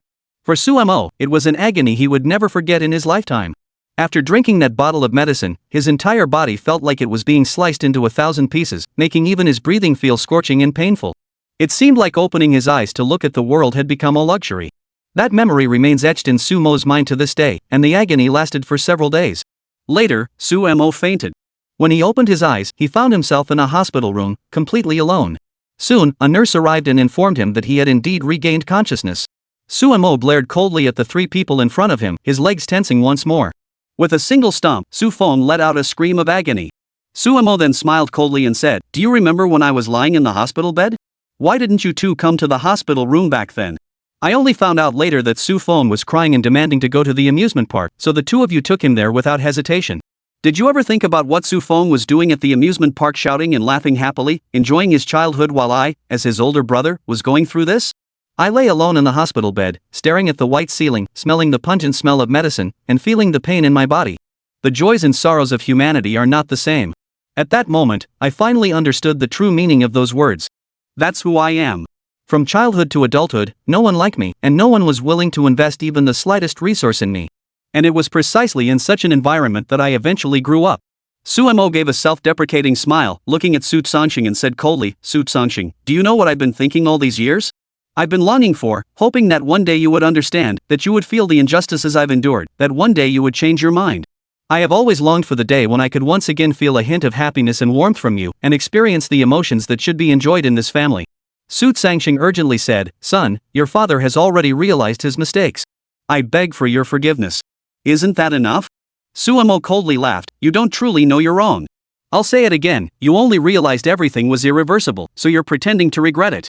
Su Sangxing, there's no need to be so hypocritical. I am not a 3-year-old child. What are your true intentions toward me? Do you think I can't see through you? Moreover, I gave you a chance last time. When you wanted to fill my merit ledger with Xu Feng's name, I clearly told you. Can Xu Feng even deserve those merits? What saddens me most is that, Su Sangxing, you've never once cared about what I've gone through, what I've done, or what I've achieved in the past 3 years in the southern frontier. If you had bothered to pay any attention, you would have known. But you didn't care at all. Su Songqing's heart trembled. At that moment, he finally understood the meaning behind Su Mo's words. Su Songqing thought sadly to himself, he had indeed never paid any attention to any of this. He thought to himself, if he had truly paid attention, he would have already known the honors Su Mo had achieved in the southern frontier and how he had brought glory to the Su family. Such honors, once they became known, would undoubtedly boost Su Songqing's prestige. In the future, after achieving success and fame, how many people would look up to him with admiration?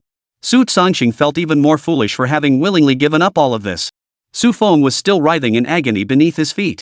Su Mo chuckled and said, "Good brother, you claim to be the pride of heaven, you claim to be a genius.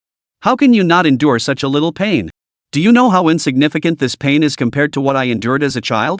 When we were children, you enjoyed the attention of countless people, you enjoyed every resource available, while all the suffering and torment were borne by your older brother, me, who endured them for you.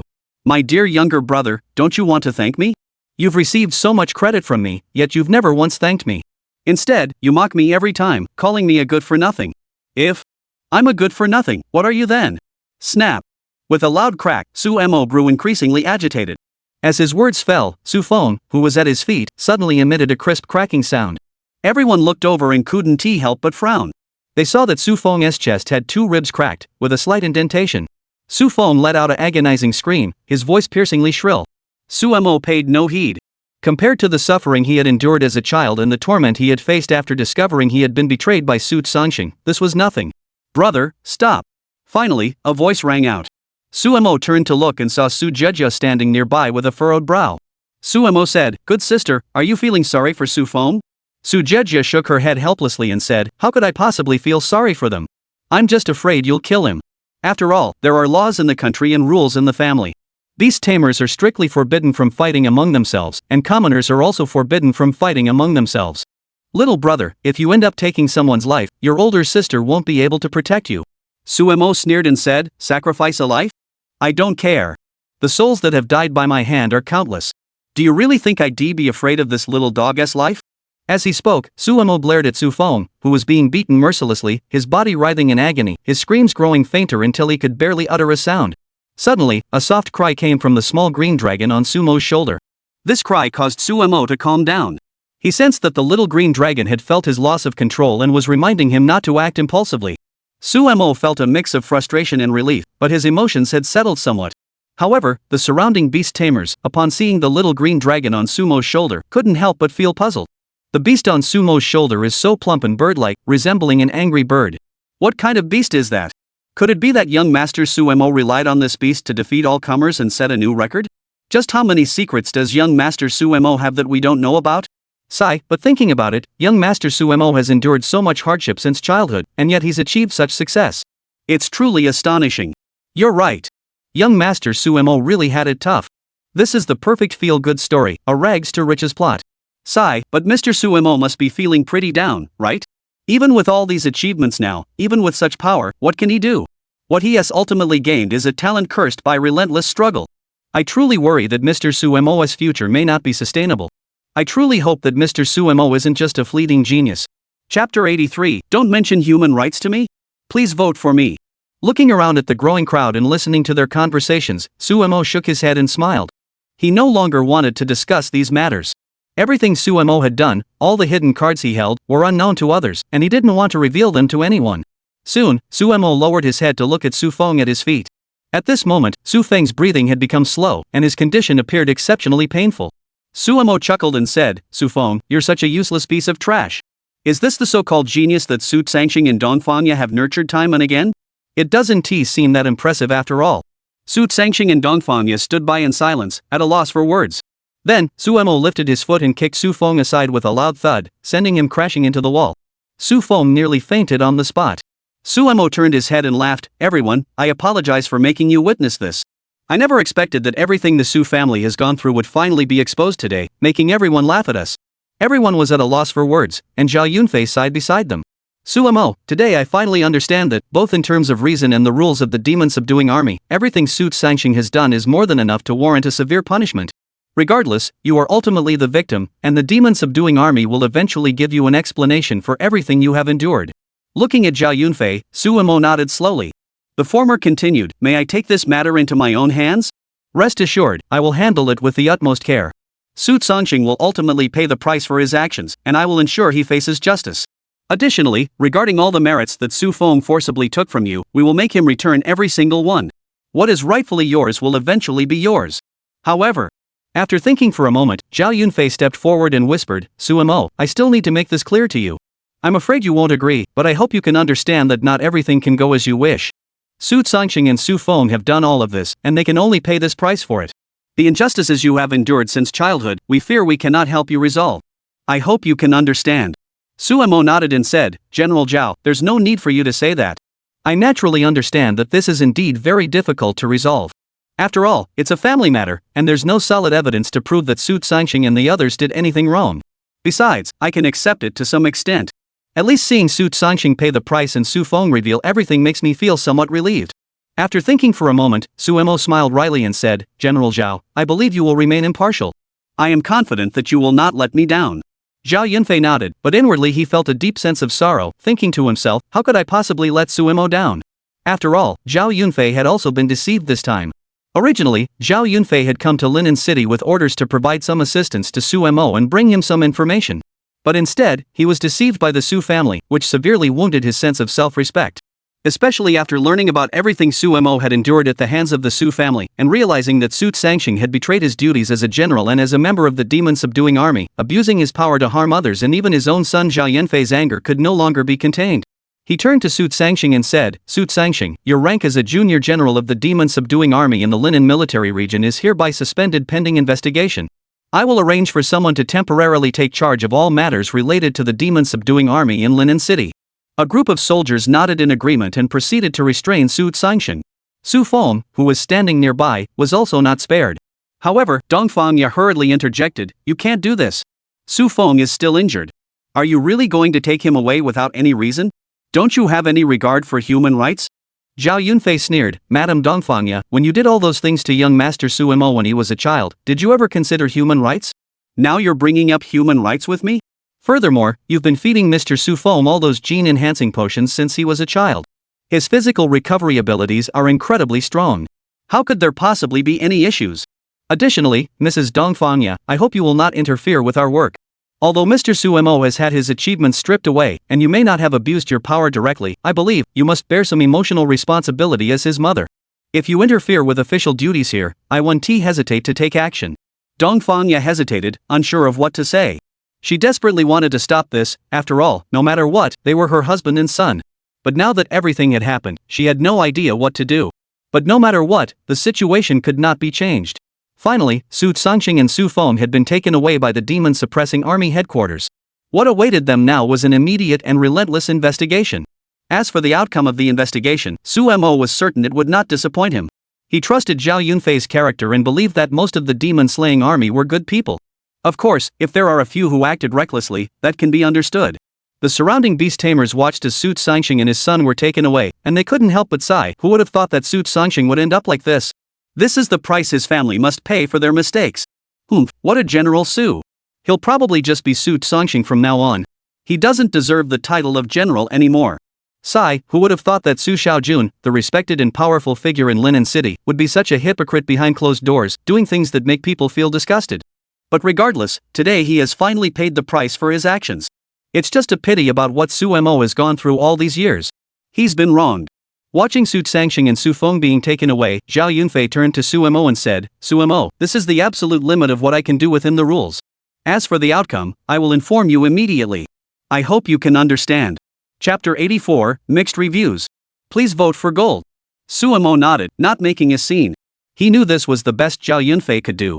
Considering that he needed to rush to make arrangements, Zhao Yunfei was about to leave when he suddenly said, I almost forgot to mention that the primary purpose of our visit to Linen City was to meet you and bring you something. Zhao Yunfei looked at Sumo and said, you have awakened an SSS-tier talent, though it is a cursed talent, it is undoubtedly a true SSS-tier talent. At the same time, you broke the highest record set by General Long in the Newborn Academy's assessment 100 years ago. Therefore, General Long has sent me to Linen City to meet with you, hoping that you will understand that you have now caught his attention. Additionally, General Long has asked me to bring you a gift. Zhao Yunfei raised his hand, and a ring flew out instantly, landing in his palm. Presenting the ring, Zhao Yunfei smiled and said, this is a special gift prepared by the demon-subduing army for you. It contains 100,000 merit points, which can be exchanged for various items in the military affairs hall, as well as 1 million huaxia coins. This money is also a small reward from the demon subduing army for you. We hope you can use it to purchase some necessary items and improve your various conditions. Of course, before you arrived, General Long also didn't expect you to break another of his records that hadn't been broken in over a century. That was quite a surprise for him. If you had broken this record before I departed, I would have had to give you an extra gift. It seems, this time we've saved a bit for the demon-slaying army. Ha ha ha. Zhao Yunfei chuckled, feeling a mix of surprise and awe. He was amazed by Su Mo's repeated stunning performances. Su Mo, of course, was well aware of this. He knew that the demon-subduing army had already taken notice of him and was actively seeking ways to get closer to him. What Su Mo hadn't anticipated was that the demon-subduing army placed such a high value on him, even going so far as to send various resources, 100,000 merit points and 1 million huaxia coins. Though 1 million huaxia coins weren't much for Su Mo's family.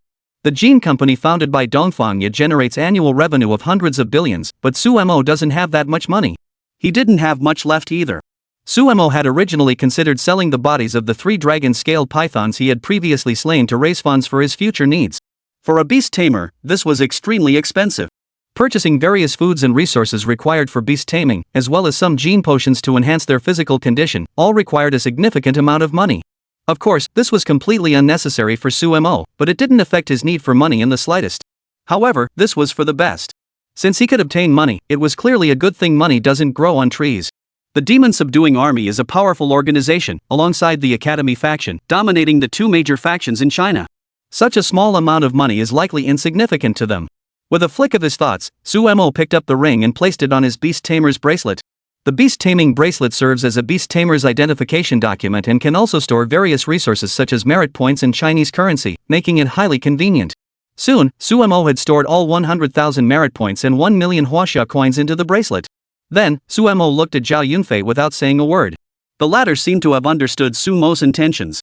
Zhao Yunfei said bitterly, additionally, all the merit points you have consumed from the numerous honors you previously obtained will be recovered by us in the coming days. Additionally, the ironclad brown bear contracted by Xu Feng will also be reclaimed at that time.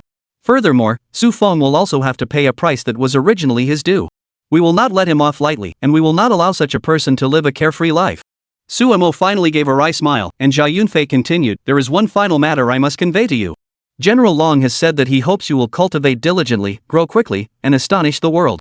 At that time, General Long intends to take you under his wing and train you personally. You're truly lucky to have such favor from General Long.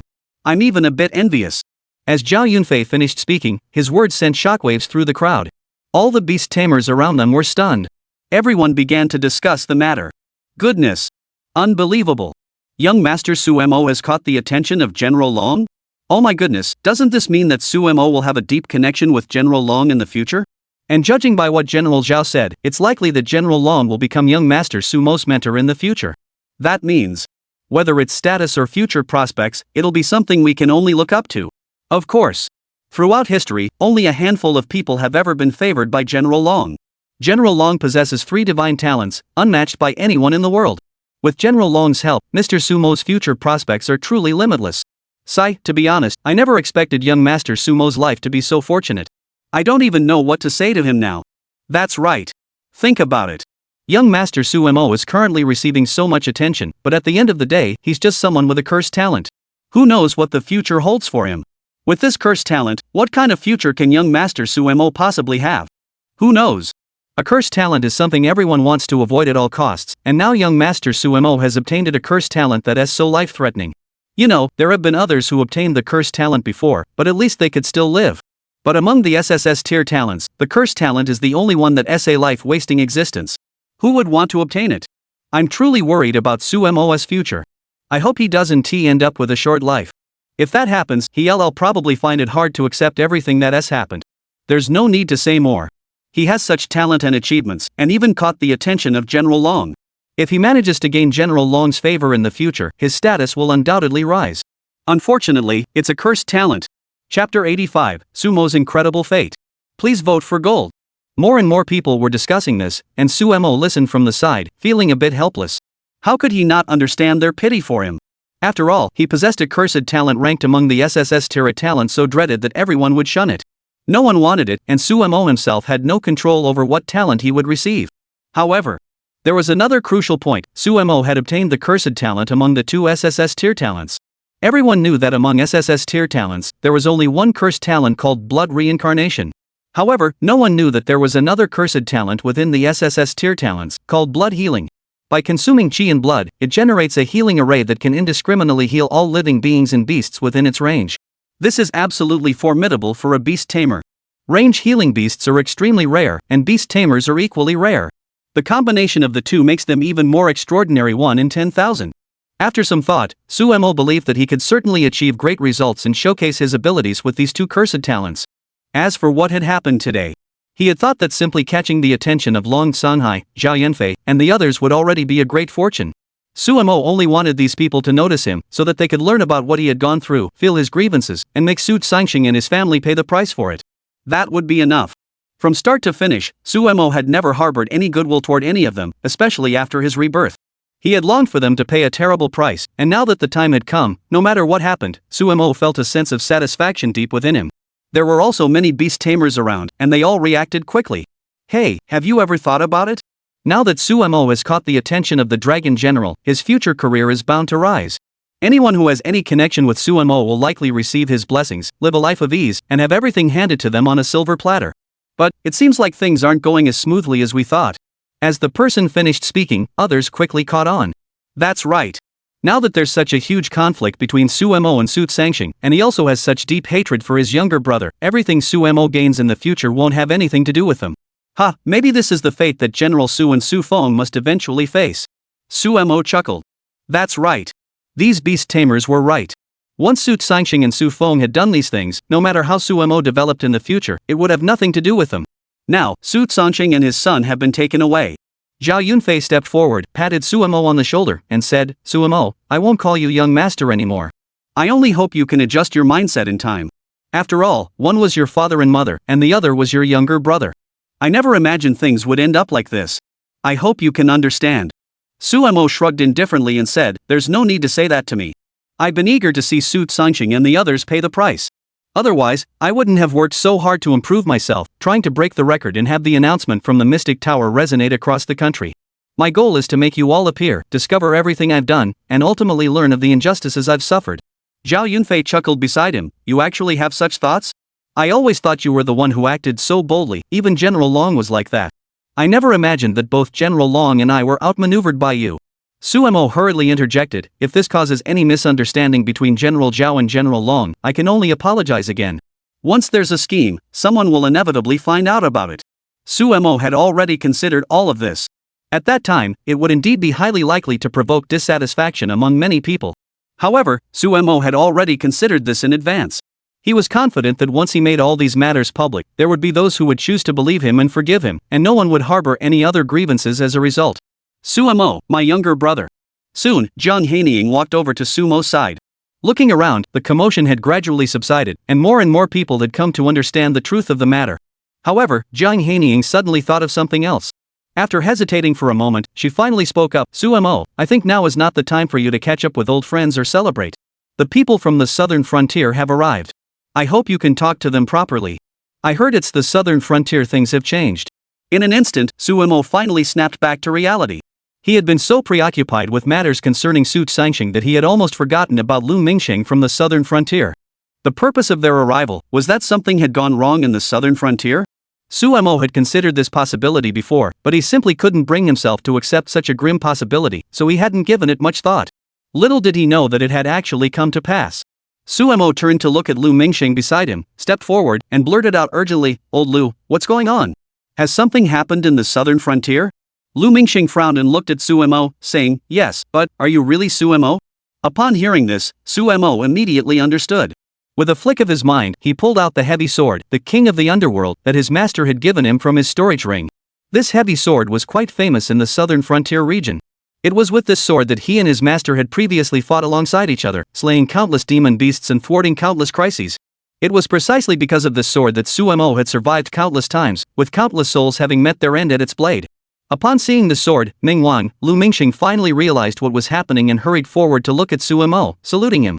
After Sumo returned the salute, Lu Mingxing spoke urgently, Sumo, the southern frontier has been thrown into chaos. After you and most of the warrior officers retired, we thought the southern frontier would finally find peace. We believed the southern frontier would no longer face any issues, at least the demon beasts would remain calm for a while. But alas, the beast tide has erupted once again. The beast taming squads we left behind have already ventured deep into dangerous territory, engaging in fierce battles with countless demon beasts. Meanwhile, the ordinary soldiers defending the city gates are gradually struggling to hold their ground. Suemo furrowed his brows in tension, muttering, "How could that be?" Chapter 86, The Mystery Deepens. Please vote for gold. Suemo looked at Lu Mingsheng, his brows furrowed. Before I left, didn't we conduct a thorough reconnaissance? We said there were no high-frequency magical beast activities in the vicinity, no high-level magical beasts appeared, and there were no signs of a magical beast outbreak.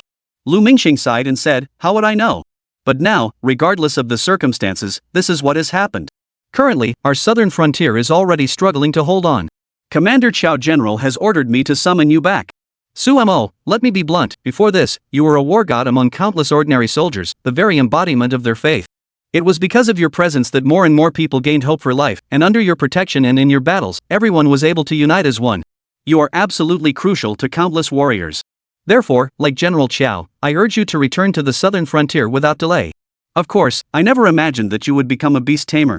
I believe this new role will allow you to lead all the warriors even more effectively against the endless waves of young beasts. Suemo, please return to your post." As Lu Mingsheng's words fell, all the southern frontier warriors beside him shouted in unison, "Please return to the ranks, War God Suemo. Please return to the ranks, War God Suemo.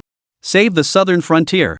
Seeing all the warriors before him shouting so fiercely, a wave of tenderness welled up in Sumo's heart. He recalled the past 3 years he had spent with countless warriors, enduring hardships together, and the immense suffering all the warriors had endured in the southern frontier during this time. At the same time, Suemo felt a lingering doubt. Before he had retired, he had indeed undergone thorough searches and inspections by the demon-suppressing army, which had confirmed that there were no issues. They had made a decisive judgment that the beast tide would not undergo significant changes in the next 10 years. Now, however, things had turned out this way. Could it be that the beast tide could still change? At the same time, Sumo's heart also began to soften slightly in response to the calls of these soldiers.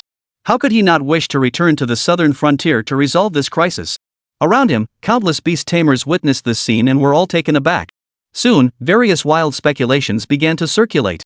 Goodness, I never expected that young Master Suemo would have such immense influence in the southern frontier, earning the admiration of so many people. Yes, who could have imagined it? Over the past 3 years, Suemo has gone through so much, yet he managed to lead countless southern frontier warriors, slay countless demon beasts, and protect the peace of this region. Hearing Colonel Lu speak like this, I truly feel that the situation in the southern frontier has become very serious. But why, after all these years, have we never felt any of this while living in Linen City? Need I say more? It is precisely because countless soldiers of the Chinese nation have been sacrificing their lives in youth to defend our homeland that our country is now so stable and peaceful. This is all thanks to the Chinese demon-subduing army. Sigh, thinking back to all those years, how many revolutionary martyrs and heroic predecessors of China sacrificed their lives to protect our national territory. It's truly moving. This is the demon-subduing army of China, the faith and belief of countless soldiers in China. I wonder what Mr. Suemo plans to do. Will he go or not? Yes, for Mr. Suemo, there's only half a month left before he enters the Fuyao Academy. Now, the southern frontier has suddenly summoned him to go there for support. If this delays his entry into the Fuyao Academy, what will Mr. Suemo do then? This will definitely affect his future prospects. Sigh, every family has its own troubles. I wonder how young Master Suemo will make his decision. The more I think about everything Suemo has done, the more I feel that Su Sangxing's actions toward him were truly infuriating. We no longer need to call him Su Shaojiang anymore. I believe he will eventually pay the price for his actions. This is all his own doing. Beside him, Lin Fe, who had been listening to Lu Mingsheng's words, furrowed his brows. The corners of his mouth twitched slightly, but his eyes were filled with hesitation. However, Jiang Hanying was standing nearby, swaying her waist as she slowly walked forward. He approached Suemo and said, "Suemo, little brother, I have something I want to talk to you about. Would it be convenient for us to step aside and talk privately?" Upon hearing this, Suemo hesitated for a moment before nodding in agreement. Thus, Suemo and Jiang Hanying went together to a corner nearby. Suemo looked at Jiang Hanying, his brows furrowed, and said, "Sister Hanying, what's wrong? Is something the matter?" Jiang Hanying paused for a moment before speaking coldly, "Brother, do you remember what I told you about your master, who is also my adoptive father, Zhou Nanshan's death, and the death of my older brother, Zhou Xingtong?" Sumo's heart sank. How could he not understand this matter? This story had left an indelible mark on Sumo's heart. Suemo had always wanted to know the true reason behind it all. Seeing Suemo nod, Jiang Hanying continued, over the years, I haven't been idle either. Through constant investigation, I have indeed discovered a few clues, including information obtained from the headquarters of the demon-subduing army. What I can tell you now is that I can roughly determine the identity of the organization behind it all. However, I must warn you now that the enemy's strength is far too powerful, and their capabilities are not something you can currently match. What I can tell you is that they possess a tremendous ability. They have a device in their possession. This device can regenerate endlessly, and its primary function is to use its own mental energy to control countless demon beasts. In other words, what you saw in Linen City was that beast tamers could use their mental energy to lead beasts to fight alongside you. But those people can use this device to control hundreds, thousands, or even tens of thousands of magical beasts at their command. Do you understand what I mean? Chapter 87, My Older Sister's Rejection and Concerns. Please vote for gold. Upon hearing these words, Suemo furrowed his brows and instinctively asked, Are you saying that all the magical beasts that have appeared in the southern frontier since 3 years ago have been deliberately manipulated by someone to carry out destructive actions? Sumo's mind was in turmoil. Such a thing was beyond his comprehension of the world.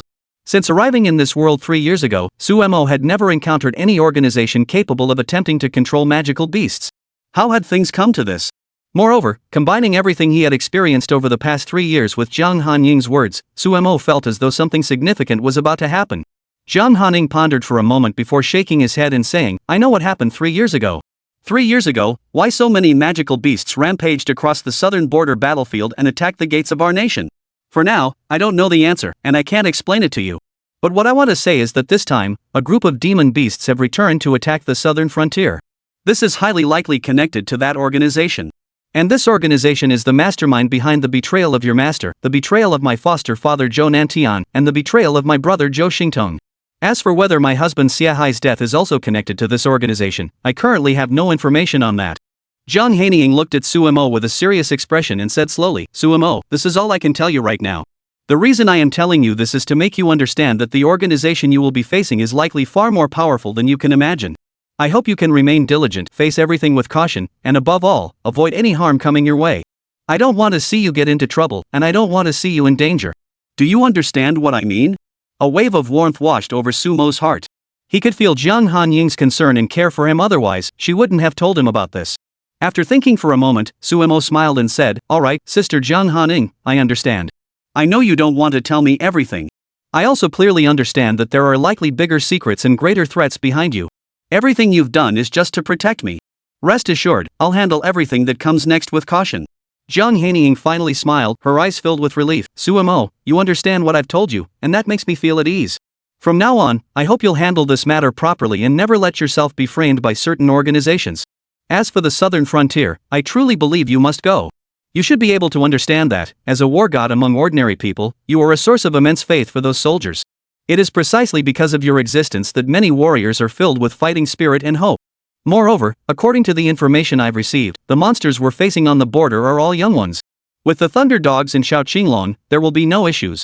Suemo exhaled deeply, feeling more confident about the upcoming journey. However, Su Jia, standing beside him, soon asked with a worried expression, Little brother, you're not going to the southern frontier, are you? The southern frontier is so dangerous, are you really going? What about your enrollment at the Fuyo Academy once you go there? You're about to join the academy and become a member of the academy.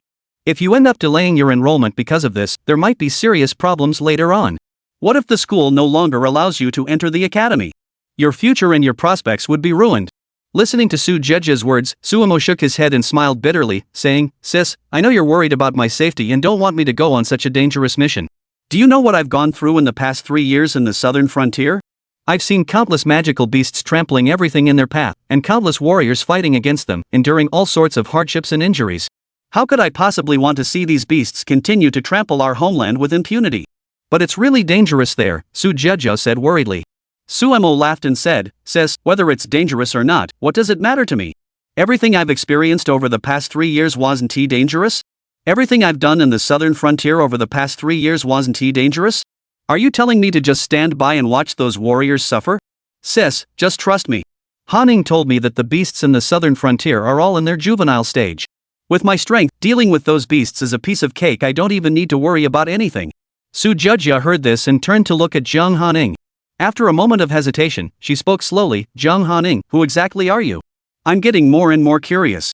What is your purpose in approaching my brother? And how do you know so much information? Your identity must be no ordinary one. I think you should be more honest with us and reveal your secrets to us. Jiang Hanying chuckled and said, "What's the matter, Mr. Su? Are you worried about your brother? As for your curiosity about my identity, I can assure you there's no need to worry. I've already told your brother Suemo everything. He knows me inside out now. If he isn't worried, why should you be? Don't worry so much." Suemo chimed in from the side, "That's right, older sister.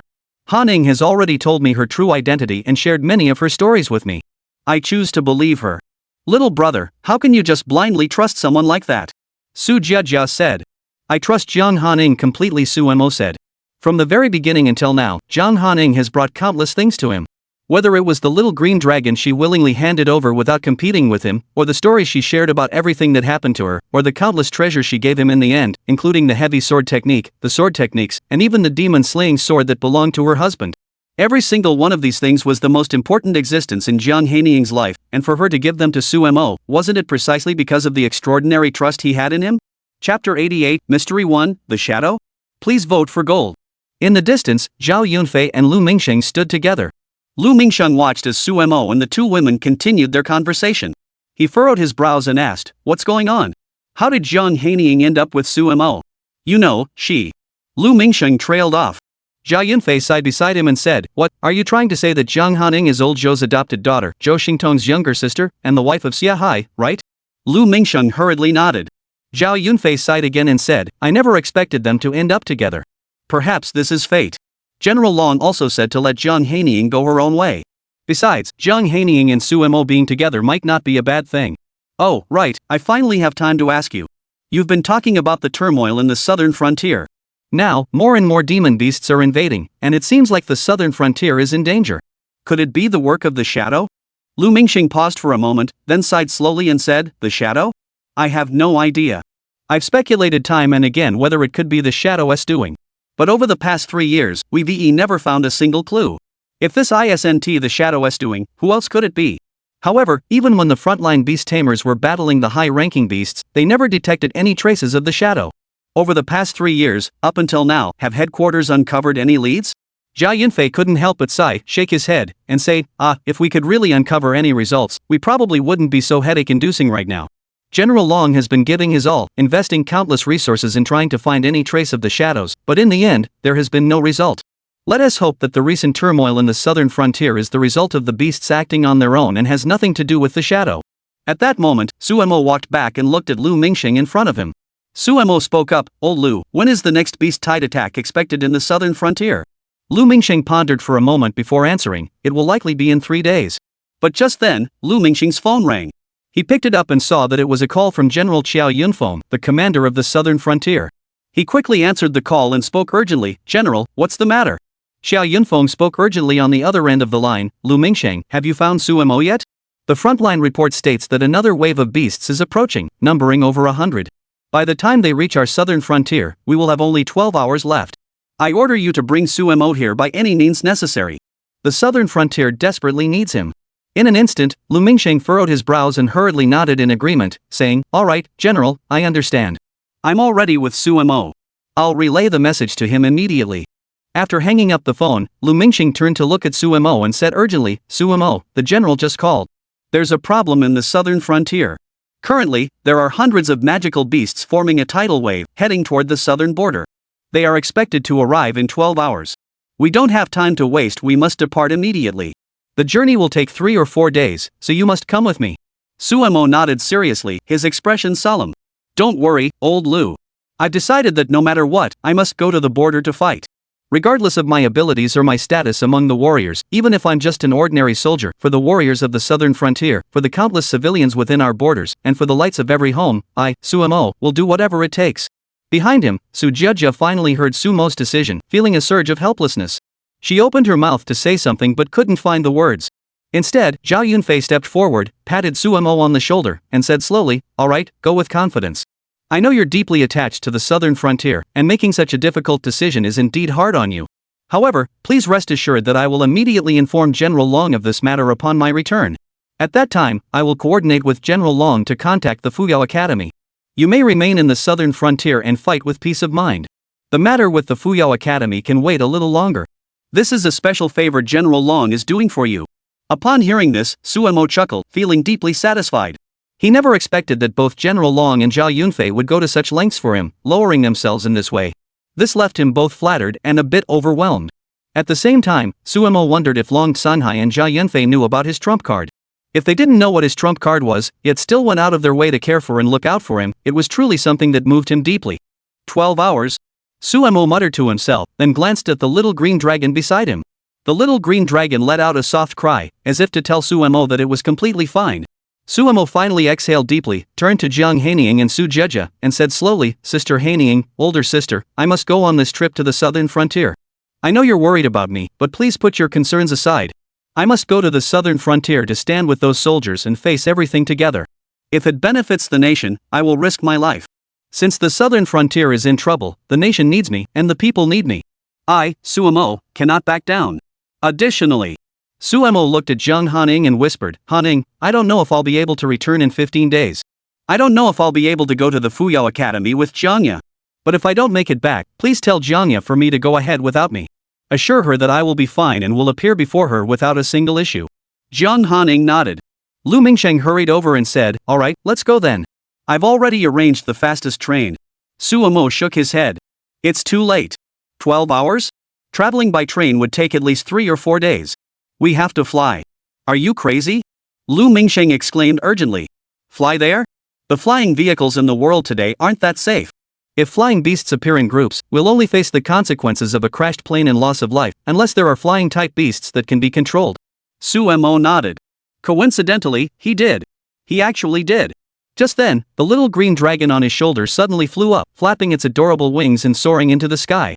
Under the gaze of countless onlookers, a flash of light suddenly appeared, and everyone around them was left speechless. Chapter 89, Identity Jiang Xiaojun? Please vote for gold. Goodness gracious, what on earth is that in the sky? Is it a dragon? A green dragon? Goodness, could this be Sumo's beast companion? But why can't I sense any rank on it at all? What kind of beast companion is this? Exactly. And why, after all these years of reading countless books about beast tamers, have I never encountered such a beast before? It can change its size and even alter its appearance. What kind of beast is this? More and more people gathered around in shock, but Suemo showed no hesitation. He patted the thunder dog on the head.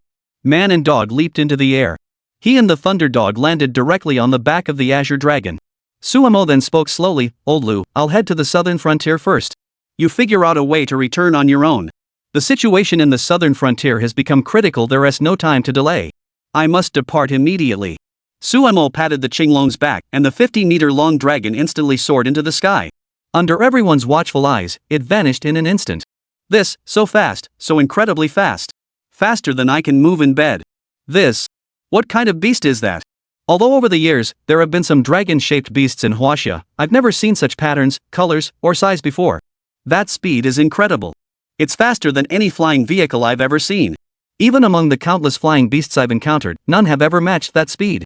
Young Master Suemo might actually make it to the southern frontier within 12 hours.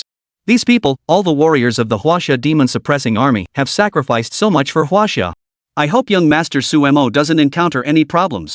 Yes, they're using their own bodies to block the demon beasts' attacks and protect the homes of countless people behind them. We, the countless commoners and beast tamers, are all hoping for their safe return. Before the Mystic Tower, the beast tamers chatted animatedly before gradually leaving the area. Lu Mingsheng, however, was startled to see Suemo leave so swiftly. After a moment of stunned silence, he sighed, "Goodness, what on earth has Suemo gone through in such a short time? I had always thought he was just an ordinary officer, an ordinary war god. But not only has he become a beast tamer, now he's so powerful that he's even broken General Long's record? That's terrifying. What kind of performance will he put on in the future?" Zhao Yunfei shook his head silently beside him. Lu Mingsheng finally snapped out of it and hurriedly said, "Alright, it's getting late. I need to hurry to the southern frontier. My mission here is complete. Everyone, I'll be leaving first." Everyone nodded and bid farewell as Lu Mingsheng departed. Su Jeja stood aside, clenching her fists tightly. Finally, she sighed and muttered under her breath, "Little brother, you really? Why are you risking your life like this?" Jiang Hanying spoke solemnly from the side, "Perhaps this is the faith of the Huaxia demon-subduing army, perhaps this is the deep-seated affection that countless Huaxia people feel in their hearts. Huaxia has endured thousands of years of hardships, and now faces the beast-taming era. Yet what has never changed throughout history is the faith in our hearts. Mr. Su, I know you must be very worried about Sumo's safety. But please rest assured, he will be fine. Trust him. Su Jieja hesitated, then sighed and said, never mind. I need to go back and tell the academy's principal about this. Coincidentally, I'm also leaving Linen City for Fuyao City. I hope the principal will take the initiative to inquire about this matter in advance, so that my younger brother doesn't get into any trouble. Zhao Yunfei chuckled beside her and said, don't worry. I'll also mention this to General Long when I return. Suemo will definitely not be affected by this when it comes to enrollment. Everyone nodded in agreement. Su Jieja took a call and then left without delay. Jiang Hanying was about to leave as well, but was suddenly stopped by Zhao Yunfei. Jiang Hanying turned to look at him and asked, General Zhao, is there something you need? Zhao Yunfei stepped forward with a smile and said, General Jiang, it's been a long time since we last met. How have you been in Linen City all these years? Hearing this title he hadn't heard in ages, Jiang Hanying frowned and said bitterly, Humph, Lieutenant Colonel? That title. It's been ages since I heard that. But as you say, I've been living quite well in Linen City. Zhao Yunfei sighed and said, as long as you're doing well, General Long will feel at ease. Additionally, if I'm not mistaken, you just mentioned the shadow organization to Suemo, didn't you? To his surprise, Jiang Hanying shook his head and said, it's both yes and no. I told him that someone might be manipulating these beasts, but I never mentioned the word shadow or revealed too much information to him. Rest assured, Suemo is still young. I wouldn't let him know about these things prematurely. The sooner he knows, the greater the danger to his life in the future. Jiang Hanying changed the subject and asked, I'm curious, has Long Sunhai investigated anything about the shadow organization? Could it be? He just keeps getting played like a puppet by his younger brother time and time again? Zhao Yunfei paused for a moment before saying bitterly, only you dare to address General Long like that. If it were anyone else, I would have arrested them long ago. As for what you mentioned, whether it's about the shadow or his brother's affairs, there are currently no leads. You know as well as I do that the two sides have been at odds for so many years. A century has passed, how could such a matter be resolved so easily? Jiang Hanying sneered and said, go back and tell Long Sunhai to hurry up and investigate this matter.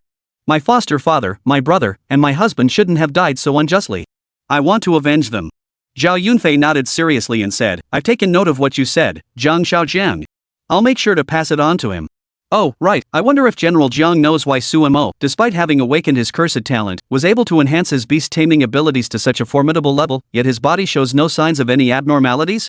I heard that General Jiang has been in contact with Suemo for quite some time. I suppose Suemo must have told you the reason behind it, right? Chapter 90, The Belated Beast Tamer. Please vote for gold. Jiang Hanying narrowed his eyes slightly and shook his head. Do you think I'm a god who knows everything? Or do you think Suemo trusts me so much that he'd tell me all his proudest secrets? Zhao Yunfei stared intently at Jiang Hanying, trying to discern any hint of unusualness in her eyes. Clearly, he was overthinking it. Jiang Hanying's expression was so calm that he couldn't detect anything. Jiang Hanying shrugged and said, what's the matter? If there's nothing else, I'm leaving. My beast-taming pavilion still needs me to manage it. I don't want to waste my time here. Zhao Yunfei smiled slightly and said, alright, Jiang Shao, take your time. Additionally, if there's anything else that comes up or any news, please be sure to let us know promptly. After Jiang Hanying nodded, Zhao Yunfei finally let her leave. A military officer approached Zhao Yunfei and asked him seriously, General, what should we do next? Zhao Yunfei's brows furrowed instantly, and his aura suddenly radiated outward, causing the temperature in the surrounding area to drop sharply. His gaze sharpened as he coldly said, what's next? It's time for Su Songxing and Su Feng to pay the price. Su Songxing. You dared to collude with your younger son to scheme against everyone, even me. Do you really think I, Zhao Yunfei, am someone with a gentle temperament? Then, Zhao Yunfei coldly asked, where is Su Songxing and his family now? The officer beside him hurriedly replied, reporting to the general, Su Songxing and his family have already been sent to the Linen War Zone. They are currently under the control of our brothers. He should not be able to stir up much trouble for now. Shall I take you there to see for yourself, General?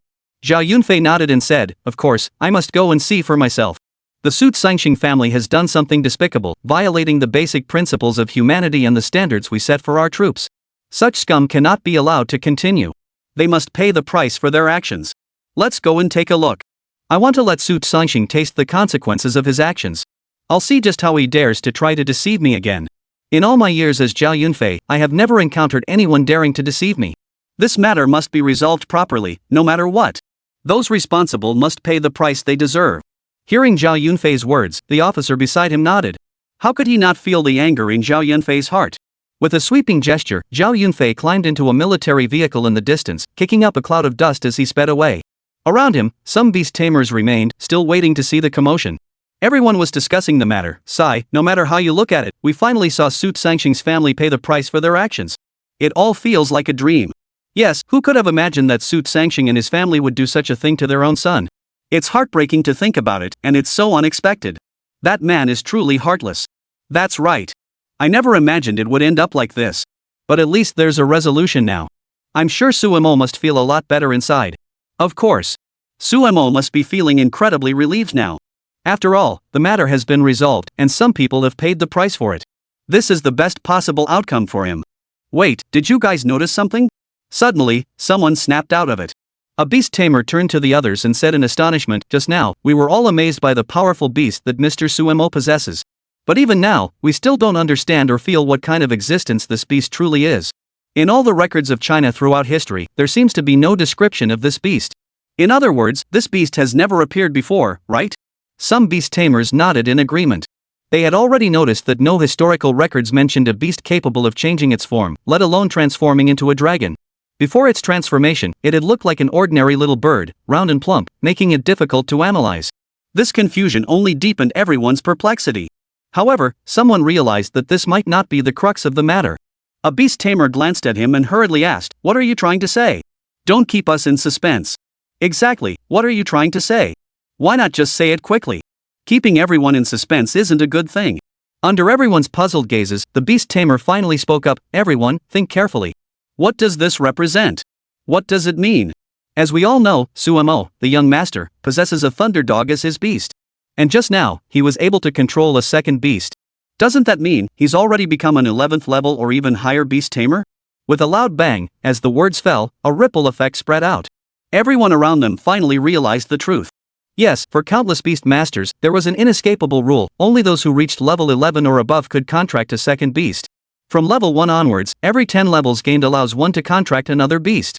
And since Suemo had just successfully contracted his second beast, it proved that his cultivation level had already reached 11th rank or higher. As this fact became clear to everyone and was analyzed, everyone finally reacted. A group of people were astonished. How did Suemo do it? How could he break through to level 11 or above in such a short time? This is simply unbelievable. He only awakened his talent 3 weeks ago, and in just 3 weeks, he's already become a beast tamer above level 11? Unbelievable. What kind of breakthrough speed is that? Chapter 91, Jiang Ya appears with hostility. Please vote for gold. More and more people began to realize what was happening. They were amazed by Sumo's talent and the strength he had attained, but they were also shocked by how he had managed to break through to level 11 in such a short time. Based on their experience and understanding of beast masters, they had never heard of anyone breaking through so quickly.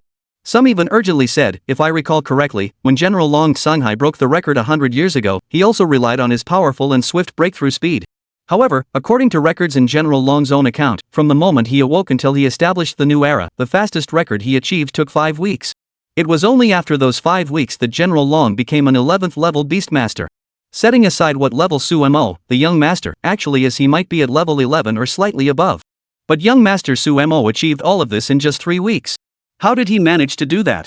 Even if he possesses Qi blood reincarnation, it might not be possible to achieve that. That's right. Qi blood reincarnation comes at the cost of one's lifespan, damaging the body's vital energy to achieve breakthroughs. It's likely that, when Suemo faces the challenges ahead, his body will grow increasingly weak, and his future prospects may be ruined.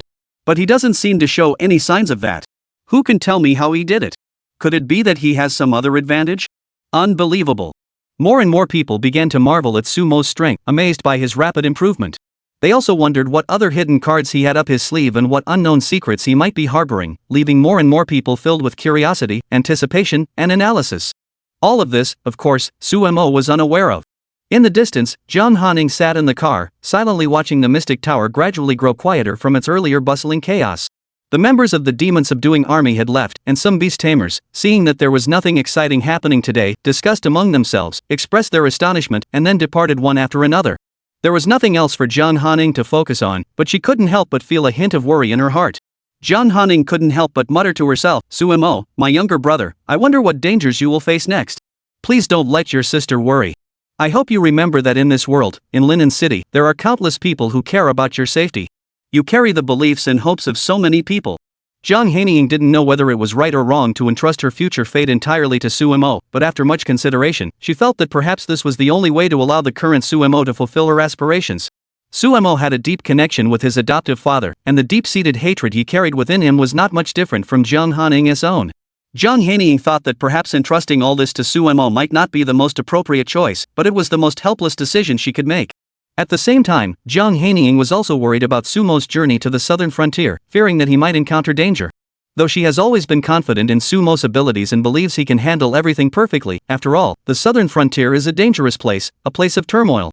Who can guarantee he won't face danger there? Jiang Hanying clenched her fists, and droplets of sweat mingled with worry gathered in the palms of her hands. Suddenly, she caught sight of a dazzling figure in the distance. Seeing her appear, seeing the excited and expectant expression on her face, Jiang Hanying was startled for a moment. She quickly got out of the car and ran toward the front. Jiang Ya. Watching the person pace back and forth in front of the mystic tower, looking around, Jiang Hanying hurriedly called out. Indeed, the person who had appeared was none other than Jiang Ya. Today, Jiang Ya was wearing a cute dress, dressing herself up exceptionally beautifully. But none of this could hide her joy. Jiang Hanying hadn't expected Jiang Ya to be here. She was the little sweetheart in Sumo's heart and his childhood sweetheart. According to Sumo's account, Jiang Ya should have been in seclusion somewhere, cultivating her beast-taming skills and enhancing her own strength. Why had she suddenly appeared here today? After some thought, Jiang Hanying speculated that perhaps it was precisely because Sumo had broken the record, and the Mystic Tower had announced it nationwide. Not only had he tied the record, but he had also broken it. After these two consecutive announcements, all the beast tamers across the country had heard about it. It was only natural that Jiang Ya would have heard about it as well. However, suddenly, Jiang Ya heard Jiang Hanying's voice behind her and quickly turned around. She looked at Jiang Hanying, paused for a moment, and said, "Mr. Jiang, what are you doing here?" As she spoke, Jiang Ya felt a strange emotion welling up inside her. After all, up until now, Jiang Ya had always been pretending to view Jiang Hanying as her rival in love, so over time, her guard against her feelings toward Jiang Hanying had grown quite strong. How could Jiang Hanying not notice the emotions in Jiang Ya's eyes at that moment? She sighed helplessly and said, "Alright, Jiang Ya, I understand why you harbor such hostility toward me. But I want to tell you that I don't feel the way you imagine toward Sumo. I would never end up with him. I can tell you like him. In fact, Sumo often tells me that he thinks you're a good person and likes you very much. So, since the two of you have feelings for each other, why harbor such hostility toward me here?" Really? Jiang Ya had barely finished speaking when she suddenly lowered her head, her face flushing bright red, as if it could drip with sweat. She hurriedly fiddled with the hem of her dress and said, "What are you talking about? I have nothing to do with Sumo." Jiang Hanying noticed Jiang Ya's behavior and giggled, alright, Jiang Ya, don't act like this. I can see right through you. Why pretend like you have nothing to do with this? You, don't call me Jiang boss either. Your relationship with Sumo is out in the open. Sumo calls me Hanying's sister. Why don't you call me Hanying's sister too?" Chapter 92, The Belatedly Aware Jiang Ya. Please vote for gold. Lifting her head to look at Jiang Hanying, Jiang Ya's eyes darted around nervously. By now, her heart was in turmoil. At this moment, perhaps it was a woman's intuition, but Jiang Ya began to choose to believe Jiang Hanying's words. She believed that Jiang Hanying had no ill will toward her and that she might not compete with her for Sumo's attention. Wait a moment. But she quickly snapped back to reality. What had Jiang Hanying just said? She said Sumo had told her that he also liked her? Jiang Ya's face flushed red again. She lowered her head and said shyly, "Sumo, did he really say that to you?" Jiang Hanying, seeing Jiang Ya's reaction, burst into laughter. She hadn't expected her offhand remark to cause such a strong reaction from Jiang Ya. However, Jiang Hanying hadn't lied either, though she might have embellished her words slightly. Earlier, when Jiang Hanying and Sumo were together, they had a casual conversation, and Jiang Hanying had mentioned the relationship between Sumo and Jiang Ya. Sumo would always look helpless and roll his eyes at her, but at the same time, he had also told Jiang Hanying that he did indeed find Jiang Ya's emotions toward him quite appealing. After all, who wouldn't like a girl who had been by Sumo's side since childhood, such a cute and adorable young lady? Sumo felt the same way.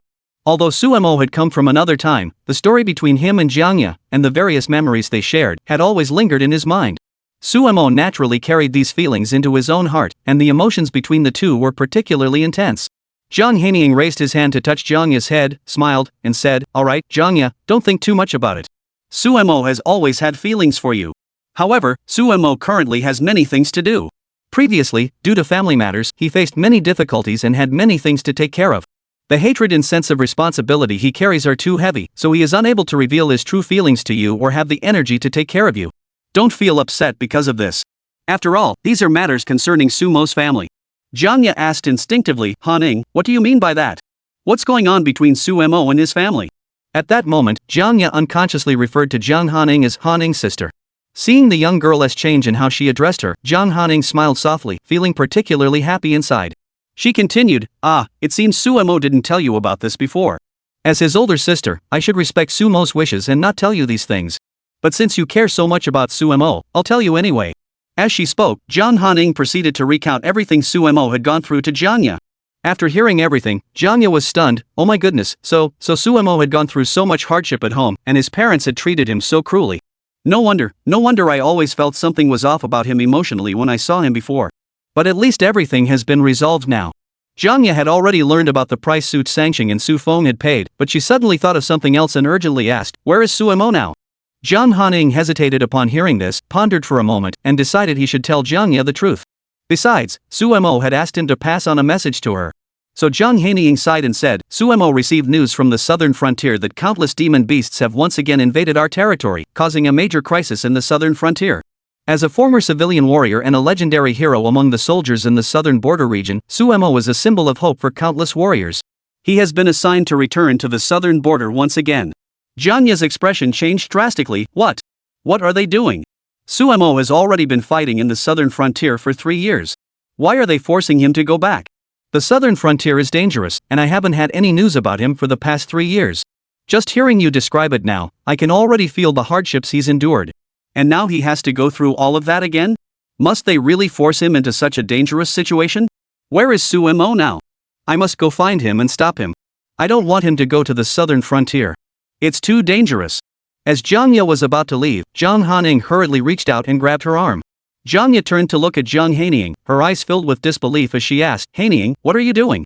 Why are you stopping me? Are you on the same side as those people in the southern frontier? Don't you know how dangerous it is there now? Sending Sumo alone to the southern frontier is like pushing him into a fire pit.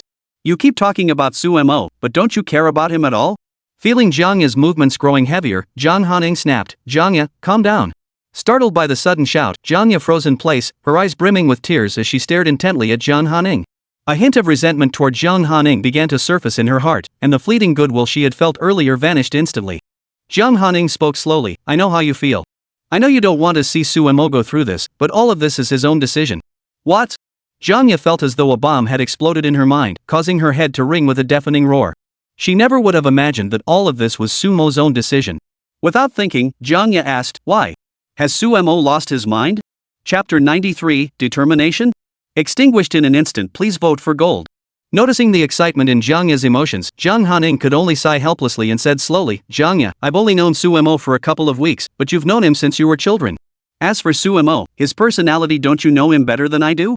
I believe you understand all of this more than I do. Sumo is just like that. He always acts impulsively when faced with anything. He charges ahead, and that's just how stubborn he is, isn't it? Jiang Ya paused, finally coming to her senses. Yes, hadn't Sumo always been like this since he was a child? At that moment, she had witnessed Sumo's changes time and time again, and she had also witnessed his stubborn personality. He was just like that. For the sake of a fleeting thought in his heart, for the sake of protecting those around him, he was willing to sacrifice everything. Even knowing that the future was filled with dangers, even with the path ahead shrouded in uncertainty and the outcome unknown, he remained stubbornly the same. Jiang Ya had said these words countless times before, but Sumo seemed to pay no heed. Moments later, Jiang Hanying sighed, finally realizing that Jiang Ya had come to terms with it. She spoke softly from the side, I know you must be heartbroken and don't want him to venture into such danger, but all of this is Sumo's own choice and decision. He cannot bear to see his comrades from the southern frontier, with whom he spent 3 years fighting side by side, in such peril. At the same time, he is now an indispensable figure in this battle, and he is the spiritual pillar of countless warriors. Therefore, Sumo must go, and he has his own reasons for doing so. Additionally, Sumo asked me to pass on a message to you. Jiang Ya hurriedly looked up and asked, what message? Hanying, please tell me. Jiang Hanying smiled deeply and said, Sumo said that if you know he is heading to the southern frontier, please do not worry or feel sad. He hopes you will grow up quickly and cultivate yourself well. If he hasn't returned by the time you enter the Fuyao Academy, he hopes you will go to Fuyao City on your own first. He will definitely come to Fuyao City to find you then. Jiang Hanying sighed as she spoke, looking at Jiang Ya with a serious expression and said, Jiang Ya, I can tell you really like Sumo and are very worried about him. Sumo, on the other hand, also has some feelings for you. But the two of you ultimately have your own paths to walk. He cannot spend every day with you in this romantic affair, enjoying the life you share. Remember, you are both beast masters.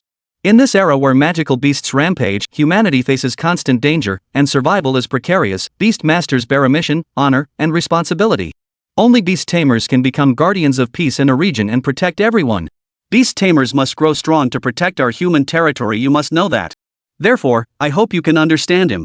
At the same time, you should strive to grow stronger yourself. In the future, follow in the footsteps of Su Mo, your younger brother. That is what you should be doing, not worrying about him every day. It has no meaning, does it? Upon hearing these words, Jiang Ya suddenly realized. Jiang Hanying was right. Why should she worry so much? It would be meaningless. Only by growing alongside Su Mo and eventually accompanying him by his side could she have more stories with him, rather than following him around every day, worrying about his life and whether he would encounter any dangers. That would just make her seem overly sentimental. After coming to this realization, Jiang Ya looked up at Jiang Hanying with determination and said earnestly, Sister Hanying, I understand now. I'm sorry for being so indecisive and overly sentimental before. Hearing you say that, I finally understand.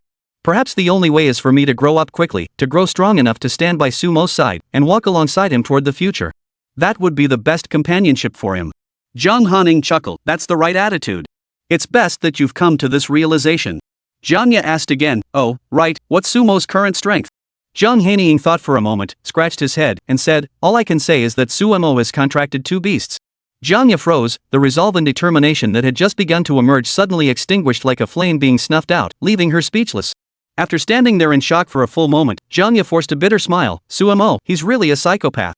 I never thought that in such a short time, Su Mo could have grown to this extent. It's terrifying, but never mind. It's no wonder Su Mo can break General Lon's record time and time again, and even set new records. Never mind, never mind. Jiang Ya forced a bitter smile. No matter what, I must become stronger. As she spoke, Jiang Ya looked at Jiang Hanying and said, Hanying sister, thank you for talking to me so much today and for guiding me so much. Please rest assured that I will work hard to grow stronger. I will not let Su Mo worry about me, and I will not become a burden to him. I will definitely become his right-hand person in the future, accompanying him as we face the challenges ahead together. Jiang Hanying giggled, reached out her arms, and hugged Jiang Ya tightly. She spoke earnestly, Jiang Ya, I'm so glad you have such thoughts. That's wonderful. I believe in you. You will definitely succeed. She said instinctively, speaking of which, I was just like you back then. I also believed in someone and always trusted that by becoming strong enough, I could eventually live a good life with that person. What happened to you two in the end? Jiang Hanying felt a pang of sadness in her heart and forced a bitter smile. Later? Later, he sacrificed himself. He was very powerful, so powerful that he was betrayed by others and ultimately sacrificed himself, leaving this world completely. Our story ended there. Jiang Ya couldn't say a word. After a moment, she sighed and said with a repentant expression, I'm sorry, Sister Hanying. I didn't mean to bring up your painful past. Jiang Hanying gave a wry smile and shook her head. It's nothing. I've gotten used to it long ago. It was precisely because of these repeated incidents that I discovered your emotions today and realized the determination you have shown for Su Mo. I believe even more now that in the future, the two of you will definitely have a happy ending. Alright, I won't keep you any longer. I have something to attend to. Do you need me to walk you home? Chapter 94, I like a boy, please vote for me. Jiang Ya thought for a moment, then smiled and shook her head, politely declining Jiang Hanying's invitation. Jiang Hanying chuckled and didn't press the matter further, turning to leave. Soon, he returned to the car, rolled down the window, and waved at Jiang Ya in the distance. After receiving her response, he started the car and drove away. As he passed a traffic light, Jiang Hanying murmured to himself, Su Mo, you must come back safely. Now it's not just your older sister who's worried about your safety. Your future girlfriend is also very concerned, and she's even decided to work hard alongside you in the future, becoming your right-hand person to help you face everything that lies ahead. If something were to happen to you, who knows how many people would be heartbroken. Jiang Hanying drove away. Jiang Ya frowned deeply, her heart filled with worry. Su Mo, you're so foolish. Why do you keep putting yourself in such dangerous situations? Perhaps only by doing so can you be called yourself. Sigh. You're still the man I know, unchanged. You must come back alive. I remember everything you told me. If you can't make it back before enrollment at Fuyao Academy, I'll go there first and wait for you. After saying that, Jiang Ya left without hesitation. Soon, she returned home and saw her parents sitting in the pet supplies store. Her father, Jiang Zhixing, and her mother, Li Ke, saw her arrive, and Jiang Ya could no longer contain her emotions. She rushed forward like a madwoman, throwing herself into her mother's arms, tears falling one after another. Her mother, Li Ke, sensing her daughter's urgent emotions, couldn't help but feel puzzled. She hurriedly asked, "What's wrong, Yor? What happened? Don't scare your father and mother. Why are you suddenly crying? Did something happen?" "It's nothing. Don't worry. No matter what happened, you must believe that your father and mother will help you resolve it. We will never let you face any danger." Her father, Jiang Hanying, also hurriedly added from the side, "Daughter, no matter what happened, even if the sky falls, your father and mother will be here to support you. Tell us what's really going on." Jiang Ya finally lifted her head and said painfully, "Mom and Dad, I've fallen in love with a boy." Upon hearing this, Jiang Hanying froze for a moment before saying, "Does he not like you? Who is he? Tell me, and I'll tie him up and bring him to you myself. My daughter is known as a genius girl. She was the strongest presence at this year's awakening ceremony at school. Who's blind not to like you? Don't worry, I'll definitely get justice for you." "No, no, no." Jiang Ya shook her head urgently. "Mom and Dad, actually, I just found out today that he likes me too." Jiang Hanying and Li Xiruo exchanged glances, then turned to look at their daughter, both looking puzzled. Li Qiren hurriedly stroked her daughter's head, ran her fingers through her hair, and said, "Yair, since he also likes you and you like him, isn't that mutual? Why are you crying? Isn't this something to be happy about?" Her father nodded in agreement beside her. Jiang Ya paused for a moment before saying, "Do you know who he is?" Jiang Hanying paused, then shook his head along with his wife, Li Xiruo. Then Jiang Ya slowly said, "He's Sumo." "What?" The parents heard this and froze for a moment before standing up. Jiang Hanying hurriedly interjected, "You mean, the person you like is Sumo, the eldest son of General Su? The Sumo who awakened the cursed talent blood transformation? The Sumo who hasn't appeared at school in the past 3 years, who has been lying sick at home every day, and who grew up with you since childhood?"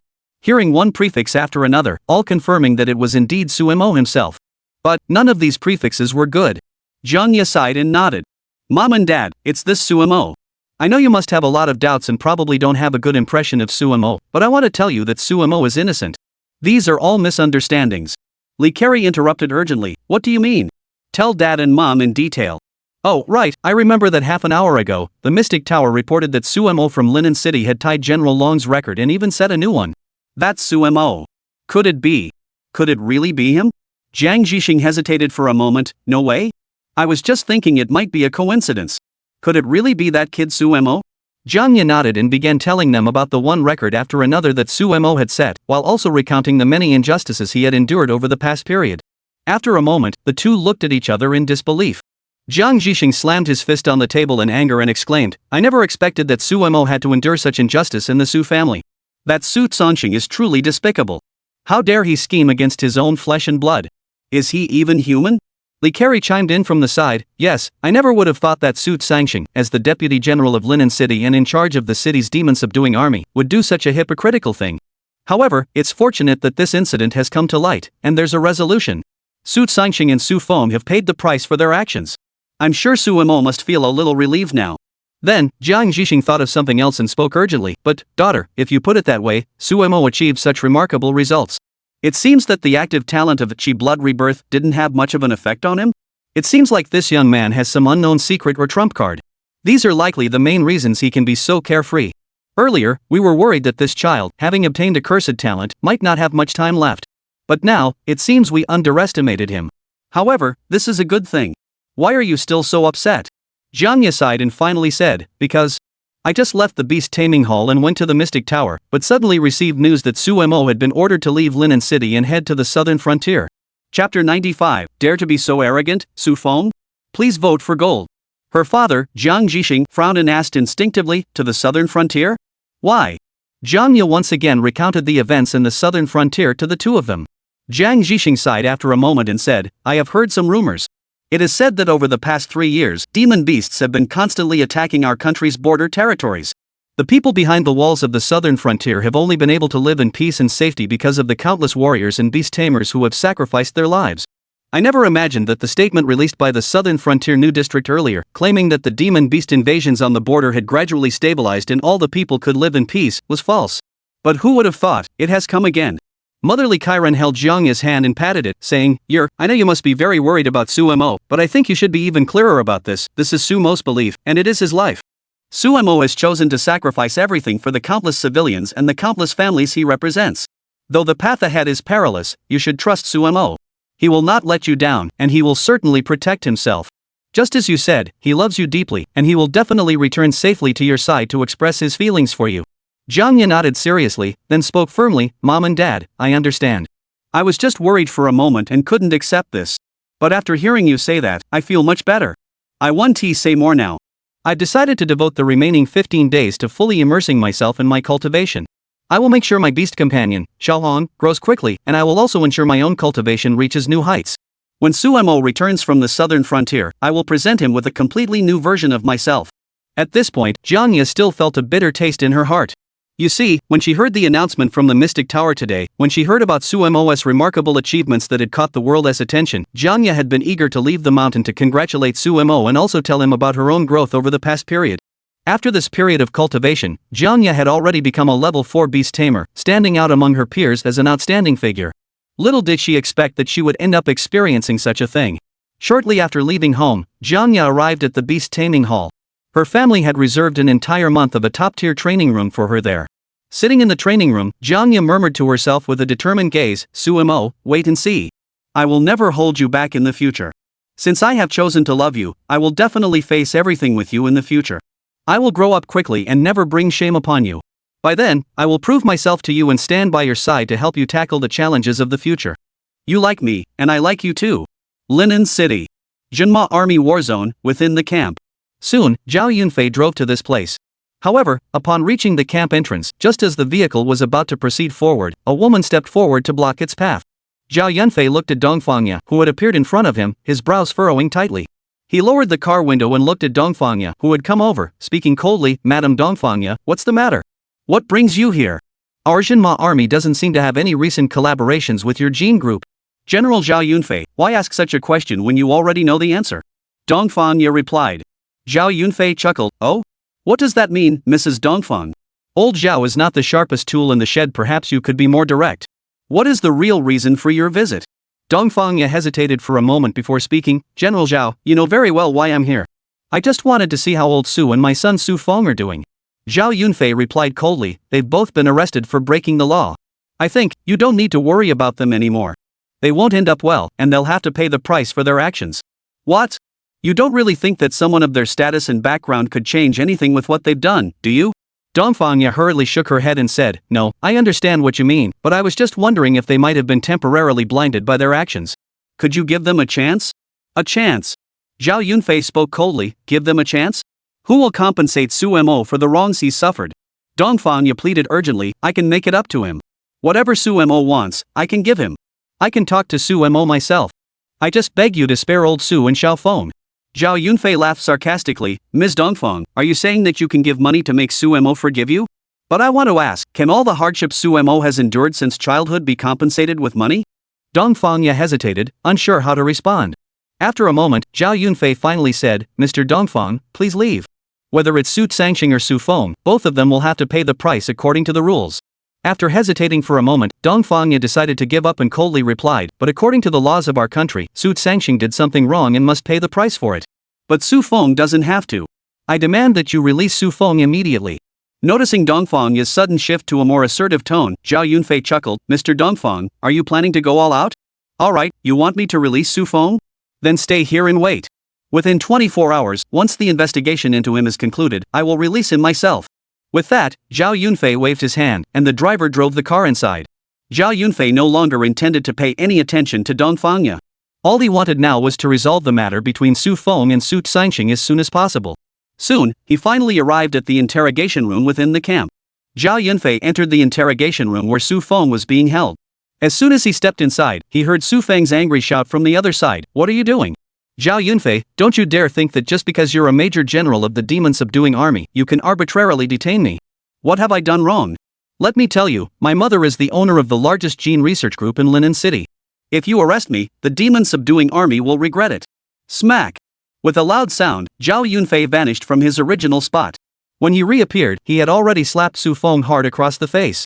Chapter 96, Who the hell do you think you are? Please vote for gold.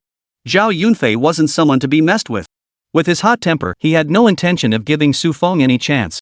With a single slap, he managed to swell Su Feng's face. Looking at Su Feng's expression, Zhao Yunfei sneered, Su Feng, you can't even save yourself, so where do you get the nerve?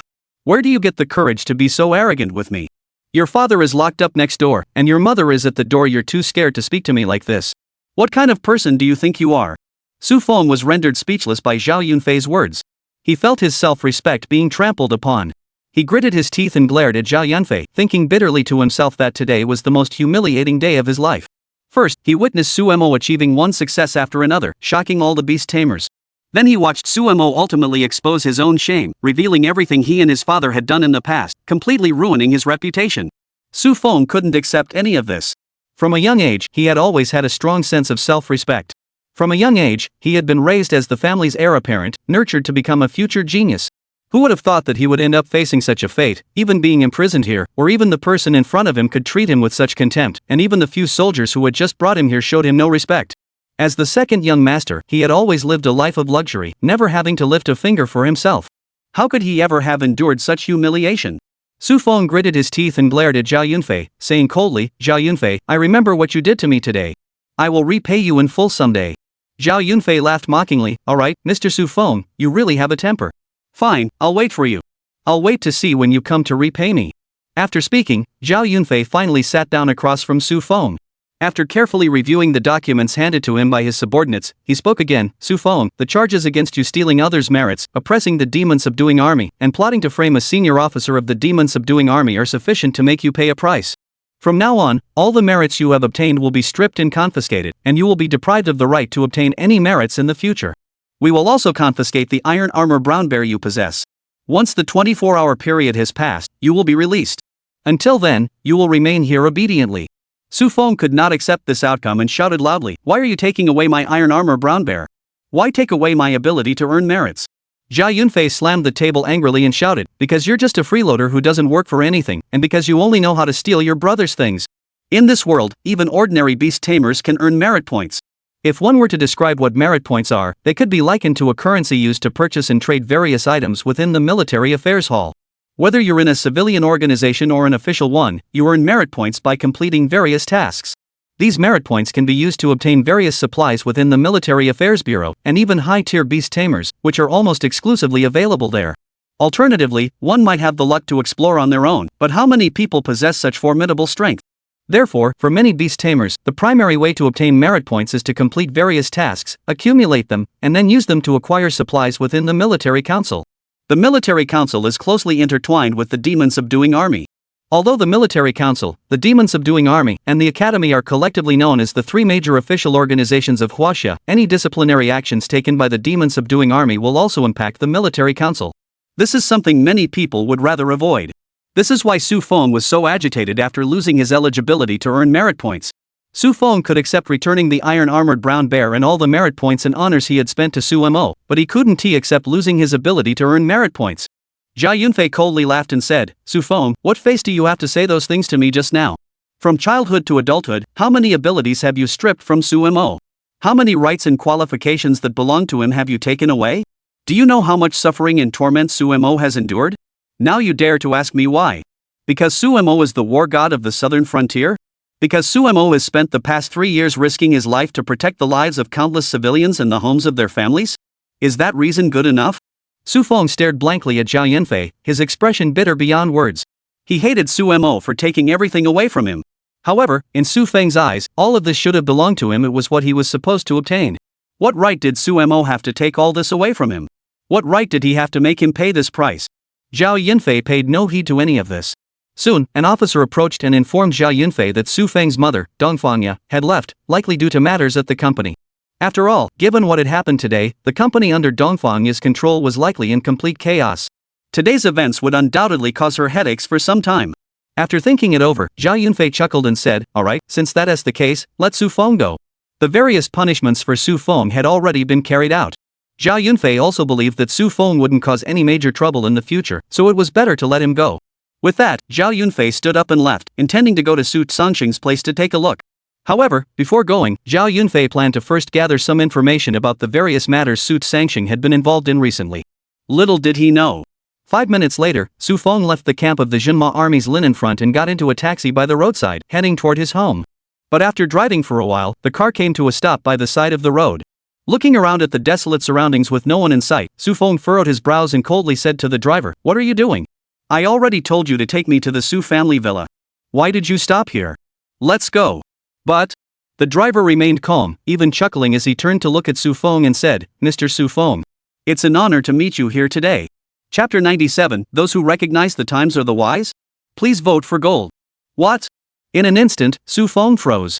Looking at the driver who had appeared before him, he wore a pure white mask, revealing nothing about himself except his eyes. The pure white mask seemed to instill a sense of fear in Xu Feng. At the same time, the driver's eyes betrayed a hint of cunning and ruthlessness. Xu Feng furrowed his brows and instinctively asked, Who are you? How do you know I'm Xu Feng? And why won't you show your true face? What? Do you usually enjoy hiding like a coward? Upon hearing Xu Feng's words, the other person not only showed no anger but instead chuckled, Xu Feng, you really are sharp-tongued. You've probably been pampered at home all these years, which is why you're so arrogant. Xu Feng urgently asked, Who are you? He never expected this person to be able to directly mention the various things he had experienced at home, let alone know that he had been living a life of luxury all these years. Who was this man? Instinctively, Xu Feng reached out and gripped the doorknob, ready to retreat at any moment. The masked man smiled and said, Mr. Xu Feng, there's no need to worry so much or panic. I am not a bad person. I have come today to offer you an opportunity. Opportunity? What do you mean? Xu Feng asked instinctively, his hands pausing slightly. The man continued, I heard that Mr. Xu Feng was apparently betrayed by your older brother, Xu Mo. I also heard that you were stripped of your ability to earn merit points by the demon-subduing army. Additionally, all the merit points you spent in the past, as well as the ironclad brown bear you purchased, have all been returned to Xu Mo? Xu Feng's eyes narrowed, and he exclaimed, Who are you? How do you know all this? This wasn't the first time he had asked. Xu Feng felt panicked inside. He couldn't shake the feeling that things weren't that simple. The man chuckled, Xu Feng, young master, look at your memory. I've told you over and over again that I'm your friend, not your enemy. Why are you so concerned about my identity? Of course, I didn't come here to deceive you, Mr. Xu Feng. Let me get straight to the point, I can change your current situation. Without the ability to obtain merit points, you will likely find it extremely difficult to obtain higher tier beast tamers in the future. But I can help you. I can give you countless powerful beast tamers. Do you know why? Xu Mo was able to break Long Sunhai's record because he obtained a high-grade beast tamer. It was precisely because of this beast tamer that Xu Mo gained all that honor and attention. And I can give you the same, while also rapidly advancing your cultivation level. Don't think that your mother's gene company, which has nurtured you from childhood, can make you grow rapidly. But if I tell you that by becoming my friend, your growth rate in the future will be several times faster than it has been over the years, and I can even help you surpass Xu Mo in a short period of time.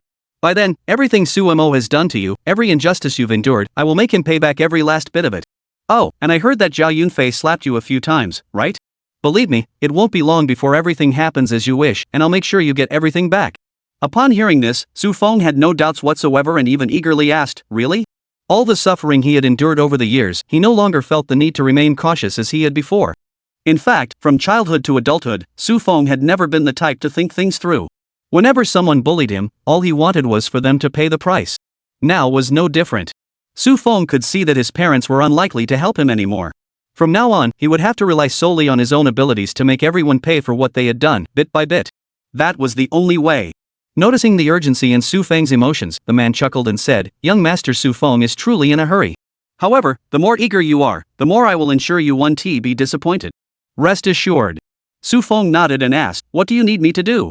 The man replied, Xu Feng, you need to follow us out of Linen City.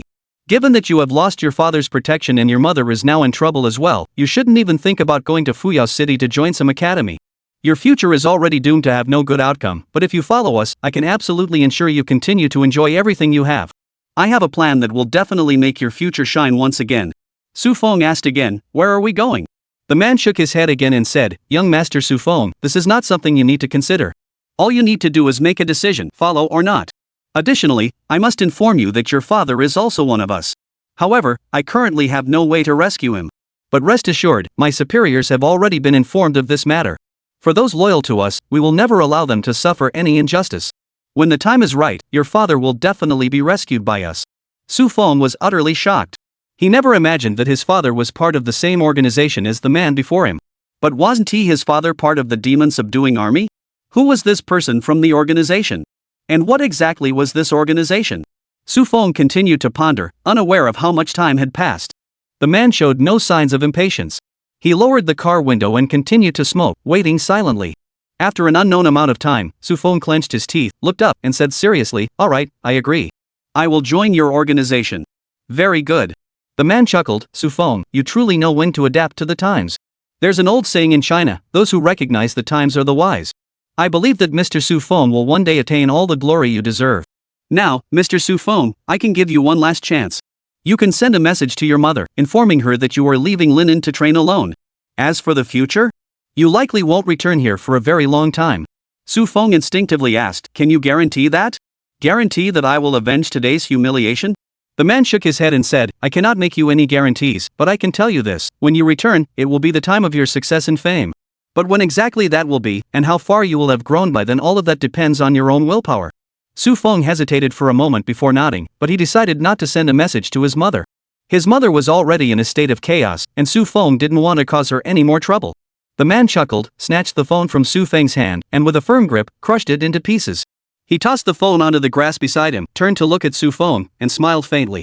Xu Feng, welcome to officially join Shadow. Chapter 98, Is there someone behind Su Sanqing? Please vote for gold. Linyang City. The camp office of the Demon Subduing Army's battle zone. At that moment, Zhao Yunfei was sitting here, holding his phone and dialing a number to Beijing. On the other end of the line was Long Sanhai, the current commander-in-chief of the Demon Subduing Army. A century ago, following the great cataclysm that struck the world, countless individuals awoke to their innate abilities and began appearing across the nation, safeguarding peace in their respective regions. To better manage the situation and ensure that these individuals could be effectively constrained, the people naturally chose the strongest among them, Long Sanhai, to lead the Zhenma army. It was precisely because of the demon-suppressing army's involvement and emergence that the Central Plains became more stable and orderly. However, at this moment, Long Sanhai couldn't help but furrow his brows tightly at the demon-suppressing army headquarters. After a moment of contemplation, he spoke slowly into the phone. Are you saying that Su Mo has already reached beyond level 11? That's an incredibly fast breakthrough. It's only been 3 weeks, right? As he spoke, Long Sanhai couldn't help but drift into recollection, saying, I'm thinking about how, 100 years ago, after China established academies across the country, it took me about 5 weeks to break through to level 12. Su Mo has reached level 11 in just 3 weeks? And he might even be higher. He must have some secret we don't know about, and he must have some hidden cards up his sleeve to achieve such remarkable results. Zhao Yunfei nodded silently, pondered for a moment, then continued to ask, General Long, do you think we should interrogate Su Mo to uncover his trump card? There's no need, Long Sanhai shook his head. We don't need to pry into such details. All we need to know is that he will never do anything excessive against China, nor will he harm Chinese citizens without cause. As for the rest, there's no need to delve into it further. Zhao Yunfei nodded and said nothing. Then, Long Sanhai continued, oh, right, I didn't get a chance to ask earlier what's his second beast? I'm really curious about which 2 beasts this kid used to successfully challenge me and even set a new record. His first beast is the Thunder Dog, which I know about, but it's just an ordinary grade beast. What about the second one? Zhao Yunfei hesitated for a moment, unsure how to respond, as he had another thought in mind. Long Sanhai rolled his eyes and said, enough with the hesitation. What is it? What's the matter? Are you too shy to say it? No, Zhao Yunfei hurriedly said, General Long, it's not that I'm embarrassed to say it. It's just that this second beast actually has a pretty big connection to you. Oh? Long Sanhai asked curiously, what do you mean? Explain in detail. Zhao Yunfei said, Sumo's second beast is the last heir of the Qinglong lineage, the Qinglong divine beast. What? Long Sanhai froze, furrowing his brows. His words also betrayed a hint of surprise as he said, are you saying that the beast this young man possesses is the last heir of the Qinglong lineage? Zhao Yunfei nodded and said, that's correct. He continued, General Long, to be honest, when I heard this news, I was just as surprised as you are. Of course, all of this was told to me by Jiang Hanying. Long Sanhai chuckled and said, what? You don't think I'm jealous of him, do you? What are you thinking? I've lived 100 years, what storms haven't I weathered? Although the Qinglong lineage is something I've long desired as a beastmaster, it was ultimately not meant for me. That Su Mo was able to obtain the inheritance of the Qinglong lineage and form a contract with the last beast of the Qinglong lineage is also a stroke of luck for him. As he spoke, Long Sanhai fell into deep thought and reminiscence. Long ago, Long Sanhai traveled the world endlessly. He hoped that through his relentless search, he could find the strongest beast companion. In China, ever since the great cataclysm struck 100 years ago, there had been legends of the 4 divine beasts. It was said that many beast tamers had seen the traces of the 4 divine beasts, but no one had ever witnessed their true forms. Long Sanhai had always known that whoever truly possessed the 4 divine beasts would possess unmatched power in the future. Yet, to his surprise, he had heard the legend of the 4 divine beasts today, and what was even more shocking was that one of the 4 divine beasts, the azure dragon, had been contracted by Su Mo. Long Sanhai curiously asked, how did Su Mo contract this Qinglong divine beast, and where did he obtain it? Zhao Yunfei scratched his head and laughed. General Long, I'm not sure about that. However, I speculate that the origin of this beast must have been obtained by Su Mo and Jiang Hanying together. If you're really curious, why not go ask her yourself? Additionally, I have something to discuss with you regarding Su Cangxing. Zhao Yunfei continued. The reason is as follows. Zhao Yunfei recounted the entire story of Su Cangxing and Su Mo to Long Xinghai. Regarding everything that had happened between the two of them, Zhao Yunfei had always harbored anger in his heart. Therefore, he hoped that Long Xinghai could provide a clear decision on how to handle the matter. Although Su Cangxing's military rank was one rank higher than Zhao Yunfei's, at the end of the day, Su Cangxing was also a brigadier general in the demon-subduing army. As fellow generals, the final decision on his punishment still needed to be reported to Long Xinghai. After listening to Zhao Yunfei's account, Long Xinghai snorted coldly and said, Su Cangxing, Su Cangxing. I never expected him to be so arrogant, even going so far as to harm his own son. He's truly lost all sense of shame. I'm genuinely curious where he got the audacity to do such a thing. Could it be because of the organization he's affiliated with? What? Zhao Yunfei froze upon hearing this, his heart skipping a beat. In his mind, a few unusual thoughts began to form. After hesitating for a moment, Zhao Yunfei finally asked, General Long, what do you mean by that? Could it be that Su Cangxing has another organization backing him? Could it be? Chapter 99, Long Xinghai, you have no right. Please vote for gold. At this point, Zhao Yunfei's heart skipped a beat. While he was filled with great doubt, he also began to feel a sense of worry. If it were truly as he suspected, there was a high likelihood that things were getting complicated. Sure enough, Long Xinghai sighed and replied, I know you're surprised by this, and I also know you probably don't want to see this happen. However, after you left, my men discovered a trace of evidence indicating that Su Cangxing had indeed made contact with members of a certain organization in Linen City. Yes, it's the Shadow. The Shadow? The Shadow again. Zhao Yunfei began to feel uneasy. The Shadow. Just like the name of his organization, like a shadow. Up until now, none of us have found any trace of it. General Long, your brother, how did he become so skilled at hiding? Long Xinghai sighed and said, what can I do? The conflict between my brother and me has grown so intense, and now there's even the Shadow Organization involved. Now, it's not just in China, the Shadow Organization's agents are all over the world. We are all caught up in this headache and trouble, and can only wait for further investigations to uncover any clues. However, one thing is certain, Su Cangxing is indeed in contact with the Shadow Organization's agents. I will send you the evidence immediately. As for Su Cangxing's life or death, it's up to you to decide. However, personally, I think we should spare his life. Zhao Yunfei nodded in agreement and hurriedly said, General Long, since you say that Su Cangxing is in collusion with the Shadow Organization, should we try to control Dongfangya? I'm worried that if Dongfangya is also connected to the Shadow Organization, they might work together from the inside and outside, causing significant problems for us. Long Xinghai heard this and remained silent for a moment before shaking his head on the other end of the phone and saying, in my opinion, we shouldn't act rashly for now. If Su Cangxing has made contact with the Shadow Organization, there's a high probability that Dongfangya may also have some connection with them. However, if we act too hastily, we might not be able to uncover many members of the Shadow Organization. Let's proceed with this plan for now. Make sure to assign someone to monitor Dongfangya around the clock. If she shows any signs of trouble, take immediate action. I am confident you will handle this matter effectively. Yes, General Long, rest assured. I will resolve this matter perfectly. Long Xinghai heard these words and finally exhaled deeply, then spoke slowly, Old Zhao, you've been with me for many years.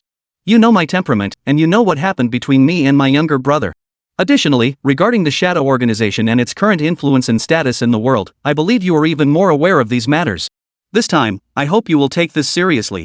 Su Cangxing is very likely the most important lead we can uncover regarding the Shadow Organization. Under no circumstances can there be any mistakes. Zhao Yunfei replied solemnly, rest assured, General Long. I will not let you down. I will handle this matter properly. All right. Long Xinghai replied, with your assurance, I can rest easy. Let's hang up. Finally hanging up the phone, Zhao Yunfei sighed deeply. In his view, he never imagined that this matter would turn out to be so complicated. The Shadow Organization? It was the Chinese demon-slaying army, an entity that had been the subject of investigation by countless official organizations worldwide. However, just as its name suggests, the Shadow Organization has remained elusive, with few ever discovering its true location. Only some unusual activities and connections between certain individuals have been observed.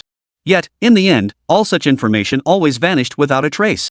Thinking of this, Zhao Yunfei sighed and said slowly, the Shadow Organization is truly everywhere.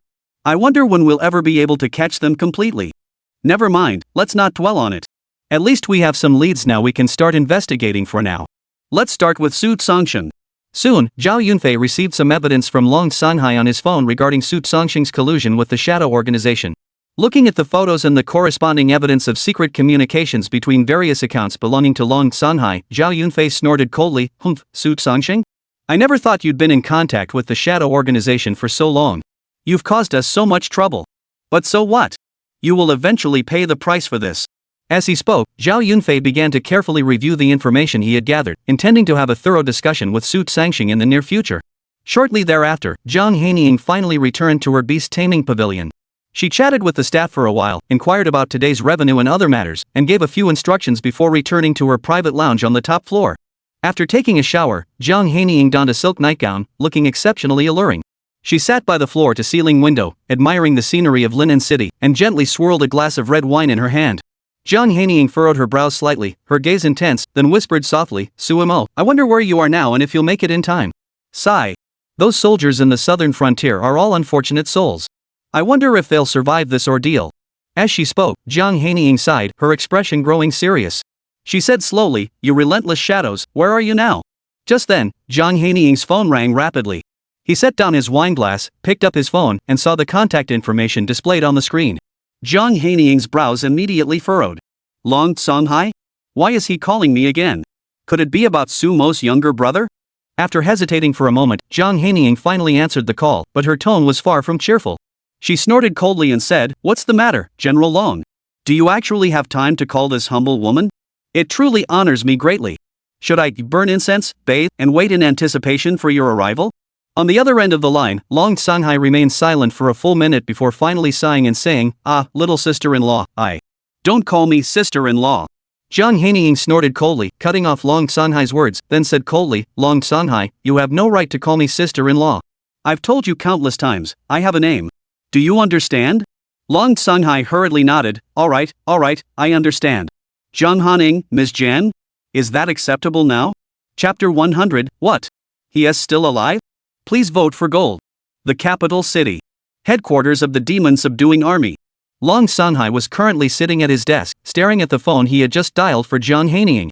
His mouth remained slightly open for a moment before finally closing with a sigh. At that moment, Long Sanhai felt particularly helpless.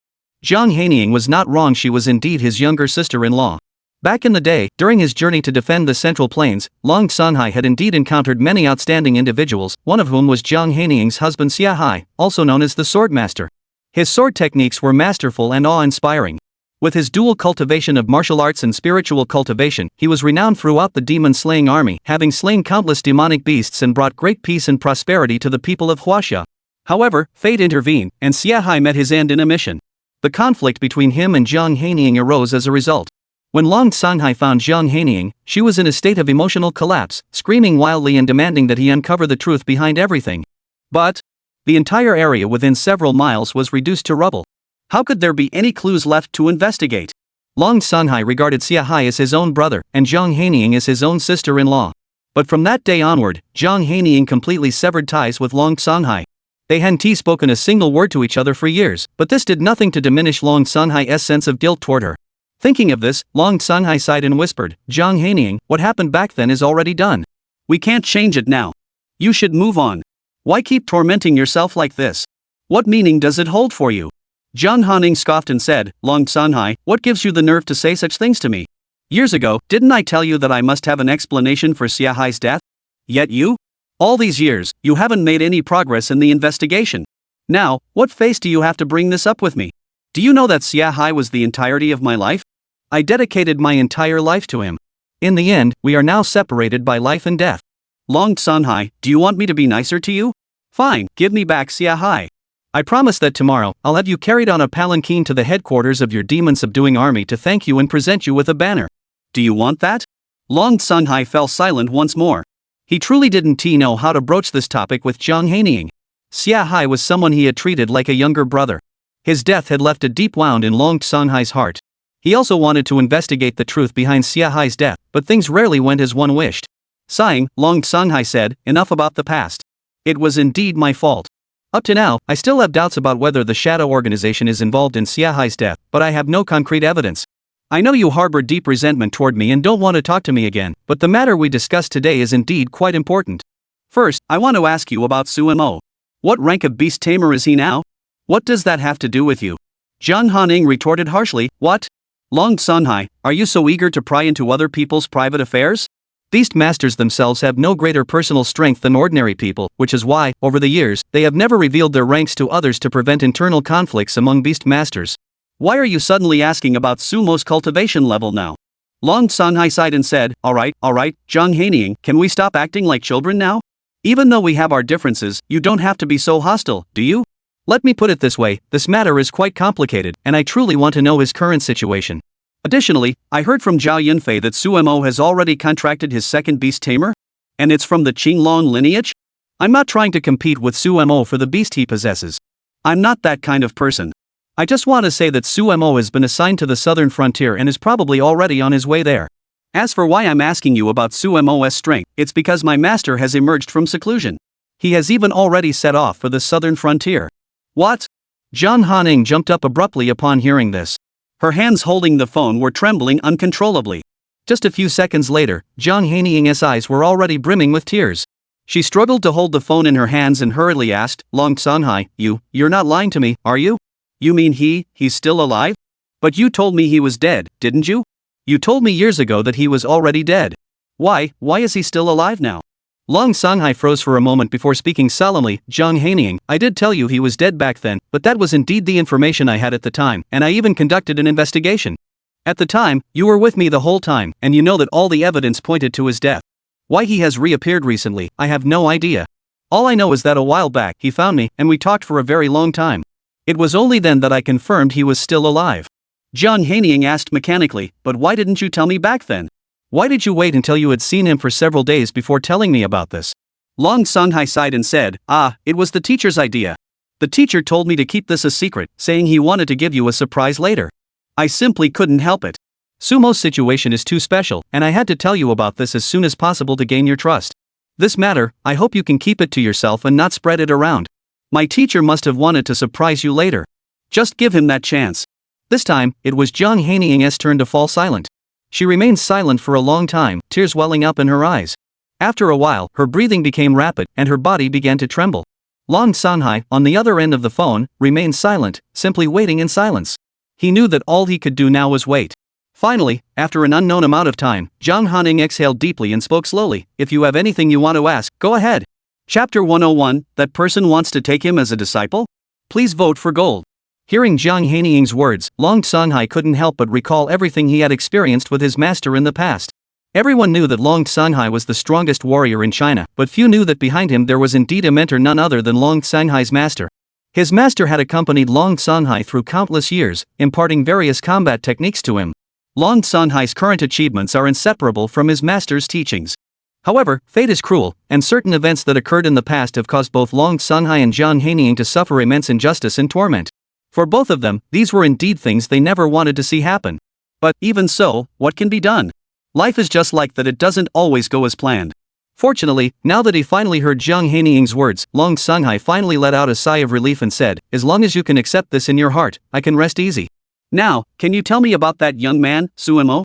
Rest assured, I, Long Sunhai, am a man of my word. Besides, after all these years, don't you know my character? I would never covet the Qinglong beast he possesses. Though it's true that the 4 divine beasts of Huaxia have been something I've always desired to obtain over the years to strengthen my power. But I'm already this age, and I no longer have that competitive spirit. I don't want to be too flashy either. However, Sumo is different. He possesses abilities I cannot comprehend. A beast tamer with a curse-based talent and the ability to transform his vital energy, yet he has managed to advance so quickly without affecting his body or his overall condition. I'm truly curious to know what's behind it. Sitting by the floor-to-ceiling window, Jiang Hanying's expression grew serious as he fell into deep thought. After hesitating for a long time, he sighed and said, Long Sunhai, since you told me about this today, I'll tell you. Sumo's younger brother has indeed contracted the Azure Dragon Divine Beast, the Azure Dragon Beast Tamer. Additionally, he has now reached the 15th level as a Beastmaster. The reason he achieved such an outstanding result in the Mystic Tower today is precisely because of this. As for why his body hasn't been affected, I don't wish to discuss that. It's Sumo's personal matter. Is this information satisfactory to you? Long Sunhai narrowed his eyes slightly, then after a moment said, no wonder that kid could perform so impressively. However, for a 15th level beast tamer to break through to the 25th floor of the Mystic Tower, it's clear he possesses extraordinary strength. Alright, now that I understand, I see. By the way, my teacher told me that his purpose for going to the southern frontier was for this boy, Sumo. What does that mean? Jiang Hanying furrowed his brows and asked. Long Songhai spoke slowly. I saw him on the very night I received news of the southern frontier incident. My master then came to my room and had a lengthy conversation with me. He inquired about your current situation, the current state of Huaxia, and also learned about the circumstances of this young man named Sumo. He became very curious about this young man, just like I am now. Both of us are curious about why, despite possessing the ability to transform his chi and blood, he can still maintain such a formidable level of strength in such a good condition. That's why both of us are very curious about him. However, my teacher went ahead of me. He said he wanted to investigate this young man's circumstances and, if possible, take him as a disciple. Aha! Jiang Hanying seemed to be in a good mood because of what Long Songhai had told her. Upon hearing Long Songhai mention this, she blurted out in surprise, you mean, he wants to take Sumo as his disciple? That means you two will become master and disciple in the future? Long Songhai gave a bitter smile. You really have such an odd focus. But you're right. If that kid really becomes his disciple, we'll truly become master and disciple brothers. But never mind, let things take their natural course. If this kid truly gains his master's favor and is truly favored by him, wouldn't that be a good thing? That's why I was curious and asked you earlier what the situation was. Jiang Hanying nodded in understanding, finally realizing why Long Songhai was so fixated on Sumo. At the same time, although Jiang Hanying had many grievances against Long Songhai, she still trusted his character. Long Songhai had never been the type to take advantage of others or bully the weak. Once he said he wouldn't harm Sumo, he naturally wouldn't do so. Moreover, with someone currently paying such close attention to Sumo, Long Songhai would certainly not do anything inappropriate to him in the future. Moreover, both of them were soldiers of the Chinese nation. Such acts of fratricide? Long Songhai would never do such a thing. However, thinking about how Long Songhai had revealed so many secrets to him today, and considering the numerous conflicts between them, Jiang Hanying felt a mix of emotions. After a moment, she said impatiently, alright, is there anything else? If not, let's hang up. Yes, of course there is. Long Songhai hurriedly said, there's another matter I want to tell you. It's possible that Xia Lao Hai's death, as well as the deaths of your foster father and your older brother, there's been some progress. What do you mean? Jiang Hanying asked urgently. This was the answer she had been longing to hear, and now that Long Songhai had brought it up on his own, Jiang Hanying couldn't wait to ask. Long Songhai spoke slowly. I recently received information that we've finally uncovered an important lead regarding the Shadow Organization. I discovered that Sumo's father, Su Songxing, has connections with the Shadow Organization. Currently, Zhao Yunfei has begun actively investigating and questioning. Once we manage to uncover anything, you may no longer have to wait. If we can get any information, there's a good chance we'll be able to uncover some leads on the Shadow Organization. As you know, over the years, we've investigated extensively. The deaths of your father, your brother, and your husband all seem connected to the Shadow Organization, but we've been unable to uncover more clues about them. That's why I've never been able to give you an answer. Chapter 102, you actually said thank you? Please vote for gold. Long Songhai wasn't wrong, and all of this was also what Jiang Hanying had told Sumo. Indeed, back then, after Long Songhai and his team conducted extensive investigations, they discovered that the deaths of Jiang Hanying's adoptive father, her brother, and her husband all pointed to the Shadow Organization. However, to this day, where exactly does the Shadow Organization exist? What kind of massive organization is it? All of this remains a mystery. But this does not deter Long Songhai and his team from continuing their relentless investigation into the Shadow Organization. The Shadow Organization has become the most wanted target for the Huaxia demon-slaying army and countless official organizations around the world. It is precisely for this reason that Long Songhai has been unable to provide Jiang Hanying with the most accurate clues or sources of information, leading Jiang Hanying to harbor deep resentment toward him. However, now that Jiang Hanying has obtained a single clue about the Shadow Organization, he couldn't help but exclaim in shock, "Are you saying the Shadow Organization is connected to Su Songxing?" As he spoke, Jiang Hanying quickly picked up the clothes nearby, placed his phone aside, and began dressing.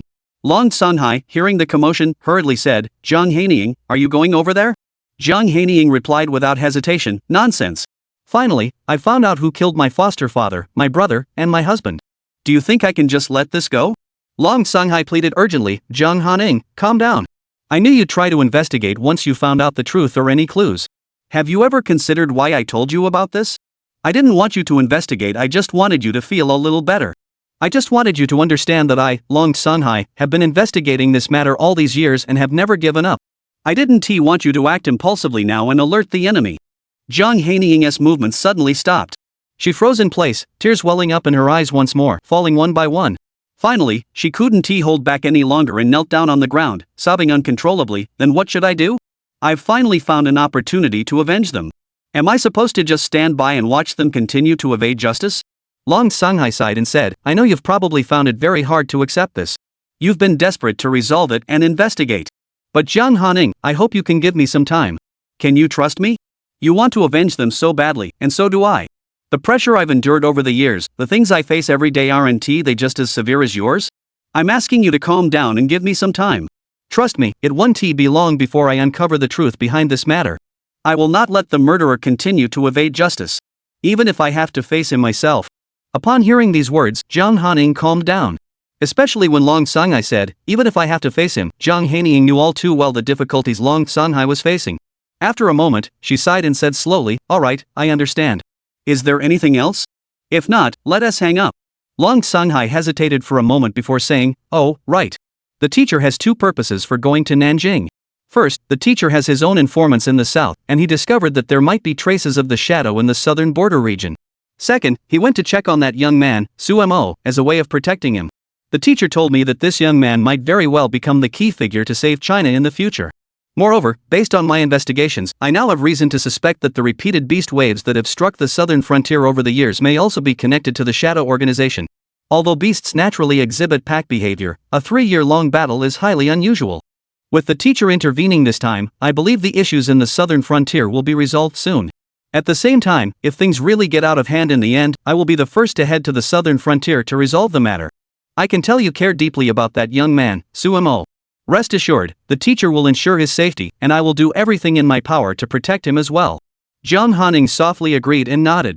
Before hanging up, she suddenly said, thank you. Long Songhai, who was about to hang up, suddenly paused. He instinctively asked, what did you say? Jiang Hanying rolled her eyes impatiently and said, I said thank you. Long Songhai, you insist on making me spell it out clearly, don't you? You have to make me lose face, don't you? Ha ha ha ha. Long Songhai finally heard Jiang Hanying's words clearly and burst into laughter, saying, Jiang Hanying, I never thought you'd ever say thank you to me. Ha, it's been so many years since I last heard you say those words. Jiang Hanying retorted without hesitation, I'm thanking you for caring so much about Su Mo's younger brother. I'm thanking you for never giving up on investigating the truth behind their deaths all these years. I'm thanking you for telling me he is still alive. That's all. Long Songhai, stop flattering yourself here. As for the rest, I don't have any special feelings for you. Alright, say whatever you want. As long as you're happy. Long Songhai laughed, alright, there's really nothing else to discuss. Let's hang up. Jiang Hanying hung up the phone without hesitation. A faint blush appeared on her face, whether from being too excited or feeling a bit embarrassed after saying thank you. After a moment, Jiang Hanying put on her pajamas again, walked to the floor-to-ceiling window, and looked out at the panoramic view of Linen City. She sighed softly and said, old man, brother, dear. I can finally begin to avenge you all. Though I can't fight personally due to my limited strength, rest assured that Su Mo will help me accomplish this. I don't know if entrusting everything to him, handing over all our destinies to him, is the right or wrong choice. But I believe he won't let me down. Chapter 103, Su Songxing's Arrogant Indifference. Please vote for gold. Finally, after hanging up the call with Jiang Hanying, Long Songhai looked at the black screen of his phone and suddenly laughed out loud, saying, interesting. Truly interesting. Jiang Hanying, I never imagined that the two of us would end up like this. I had always thought that in this lifetime, I would only be able to return to our former relationship after fulfilling your greatest lifelong wish. But here I am, receiving your gratitude ahead of time. In all my years, this is the first time I've ever felt this happy. After speaking, Long Songhai turned his gaze to the side and whispered, Shadow. Things are getting more and more interesting. I wonder where you are right now. Linyang City. At that moment, Zhao Yunfei had finally completed his investigation of all the clues. Holding a document, he walked slowly into another interrogation room. Inside the interrogation room, Su Songxing sat there looking dejected, his eyes vacant and his face pale, as if he were preparing to face his own fate. Upon seeing Zhao Yunfei enter, Su Songxing instinctively tried to stand up, only to suddenly realize that he had already been restrained to the chair. With both hands clenched tightly on the table, Su Songxing glared at Zhao Yunfei and said, Zhao Yunfei, I only made one mistake. I hurt my eldest son. But no matter what, this is still our family's business. What right do you have to detain me? As for Su Mo, I will admit my mistakes to him and make amends. I hope you will release me immediately so that I can go with my wife to confess our actions to him and seek his forgiveness. Zhao Yunfei snorted coldly and said, Su Songxing, you abused your power to harm others, violating the laws and regulations of the Jinma army. Do you really think the Jinma army will let you off? Su Sangxing hurriedly said, even if I violated the regulations, the name signed on the enlistment roster back then was Xu Feng's. What evidence do you have to prove that the person who went to the southern frontier was Su Mo and not Xu Feng? Therefore, without any evidence, you have no right to detain me. I believe General Zhao should be even more aware of this matter than I am. Zhao Yunfei chuckled and said, you're right, Su Sangxing. I've already investigated. The person who signed the enlistment roster back then was indeed Xu Feng. I also compared the handwriting with Xu Feng's, and it matches perfectly. Even after returning, the person who signed the merit register was Xu Feng. However, after 3 years of combat in the southern frontier, Xu Mo was promoted to colonel. Do you think the name signed on the award certificate was Xu Feng or Xu Mo? All the soldiers and officers who served in the southern frontier know Xu Mo. Do you think, in the end, whose word will be followed? Su Sangxing hurriedly said, so what? That means Xu Feng deliberately imitated Xu Mo's handwriting and pretended to be Xu Mo in the southwestern frontier. You can't just believe Xu Mo's one-sided account and assume that the person who went to the southern frontier was definitely Xu Mo, can you? By this point, Su Sangxing's heart gradually calmed down. This was precisely what he had considered at the time, and it was also why he wasn't worried about Xu Mo's situation. Even after Xu Mo's scheme was exposed, he remained so calm and could even converse with Zhao Yunfei. He had already considered this when he arranged for Xu Mo to replace Xu Feng in going to the southern frontier, and had made contingency plans. He believed that everything would ultimately unfold as he had planned, perfectly under his control. Ha ha ha. However, suddenly Zhao Yunfei burst into laughter. This laugh made Su Sangxing furrow his brows and ask instinctively, what are you laughing at? You wouldn't be planning to torture me for a confession, would you? Zhao Yunfei shook his head and said, how could that be? What do you take me for? I, old Zhao, have never been the kind of person who resorts to brutal torture or underhanded tactics. I'm just laughing at how foolish you are, Su Sangxing.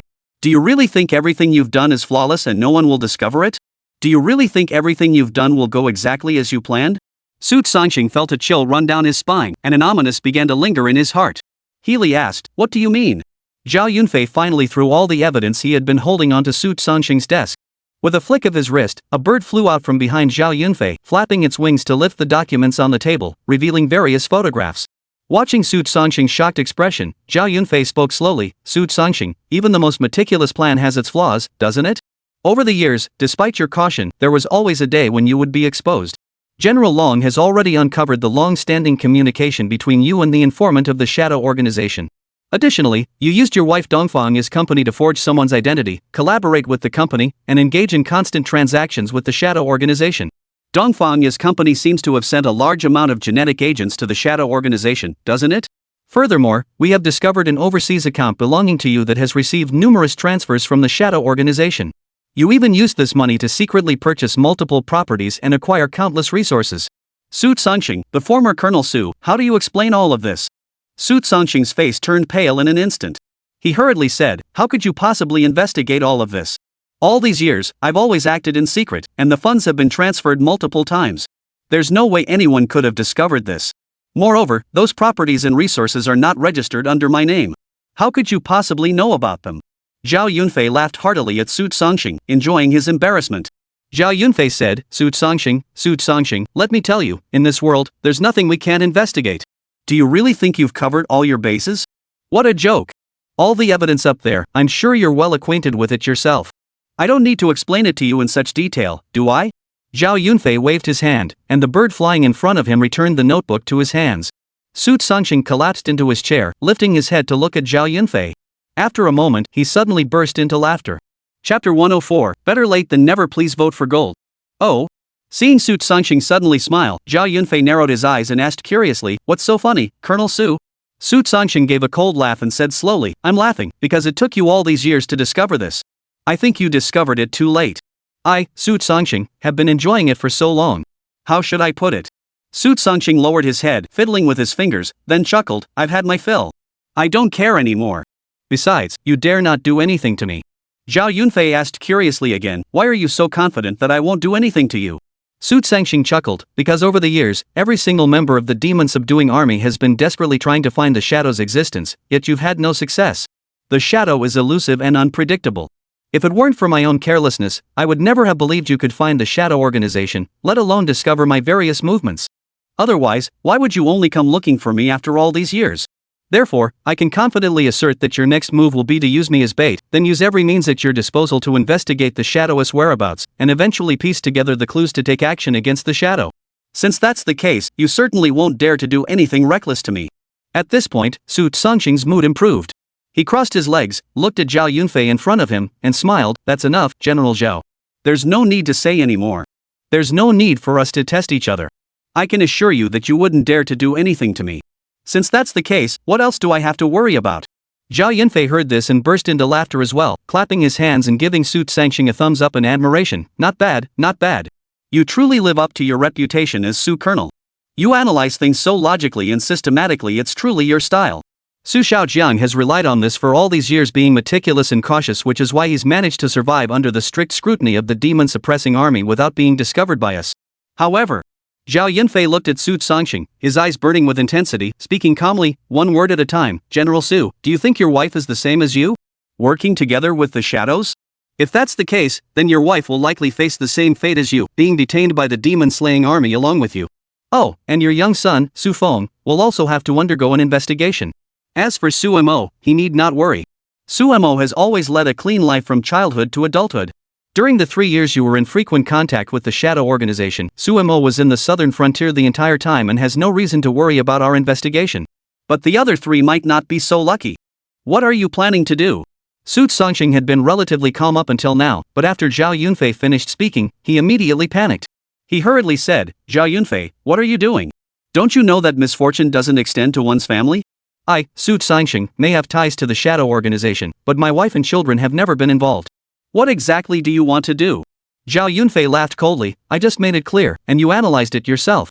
What do you think I'm going to do? Since General Su is so confident that we won't harm you, we'll have to approach this from a different angle. I will personally go and investigate what your wife and son have been up to. Oh, and by the way, we may have to detain them for a very long time. On our side, there are often people who forget to bring food to the detained suspects, and sometimes, there might even be mixed-gender housing. What your wife and son will go through then, I can't guarantee. Of course, Colonel Su wouldn't care about such things, would he? You bastard! Su Songqing shouted angrily, Zhao Yunfei, this has nothing to do with my wife and children. Why are you constantly hurting them? If you have a problem, take it out on me. Do whatever you want to me. Are you even a man? Zhao Yunfei burst into laughter, ha ha ha. What? Su Songqing, what does this have to do with me? I'm just following orders. Besides, your wife is about to arrive. I want to wait until then. Once it's made public in Linen City that Dongfang Zong is suspected of colluding with the Shadow Organization and that her husband Su Songqing is the current liaison for the Shadow Organization, her fun company will be finished for good. Just thinking about it is amusing. Zhao Yunfei, you wait. Once the Shadow Organization rescues me, I'll make you pay dearly. Su Songqing shouted angrily. Zhao Yunfei smiled, then we'll just wait and see. But you'd better think it through carefully. Will it be your wife and children who can't hold on any longer, or will the Shadow rescue you first? Dong dong dong. Just then, the sound of knocking came from the door. Zhao Yunfei called out, come in. A military officer stepped inside, saluted beside Zhao Yunfei, and reported, General, Dongfang Ya, the chairman of Dongfang Group, has arrived. Oh? Upon hearing this, Zhao Yunfei responded calmly on the surface, but deep down, he was utterly shocked and confused. What's going on? Zhao Yunfei wondered why Dongfang Ya had come here when he hadn't called for her. Could it be because of Su Songqing's matter? However, he hadn't expected Dongfang Ya to come. This was perfect timing for the tactics he had just used to pressure Su Songqing. Zhao Yunfei decided to go with the flow, chuckling, alright, let's send her to the interrogation room first. The officer looked slightly puzzled, unsure why Zhao Yunfei insisted on sending her to the interrogation room. But when he saw Zhao Yunfei blink his eyes, he seemed to understand, and quickly nodded in agreement. The officer then left. Su Songqing panicked, watching Zhao Yunfei get up to leave. He hurriedly called out, wait. Zhao Yunfei chuckled. Though he didn't know why Dongfang Ya had chosen to come here today, it was indeed a stroke of luck it had played right into his hands. He then thought to himself that he would use this opportunity to probe further and see what secret Su Songqing still held. Chapter 105, Trouble. Su Feng goes missing? Please vote for gold. Su Songqing collapsed onto the chair like a deflated balloon, his eyes vacant and his face pale. Even his hands were trembling at that moment.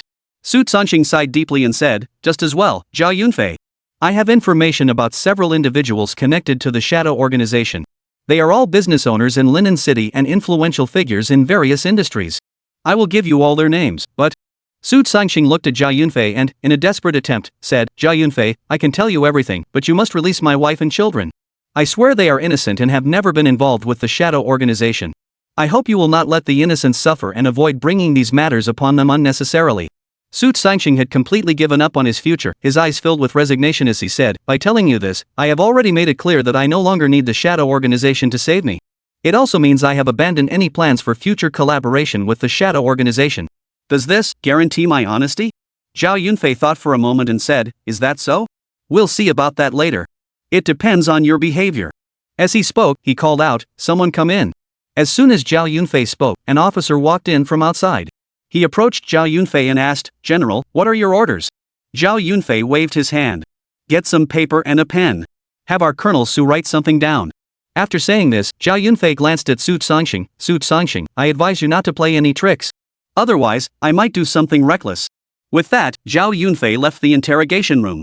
Zhao Yunfei stood outside the interrogation room, lit a cigarette, and furrowed his brows in deep thought. He had previously learned some basic information about Su Sangxing. Su Sangxing appeared very family-oriented on the surface. However, the shadow organization was composed of ruthless individuals, yet Su Sangxing was unusually family-oriented. In many people's comments, they mentioned that Su Sangxing was particularly attentive to his wife and children. That was why Zhao Yunfei had decided to use this opportunity to try and extract some secrets from Su Sangxing. To his surprise, he actually succeeded. But what puzzled him even more was why Dongfang Ya, the wife of Su Sangxing and the head of the Dongfang group, had also come here. Taking a drag on his cigarette, Zhao Yunfei decided that instead of overthinking it, he should go and take a closer look.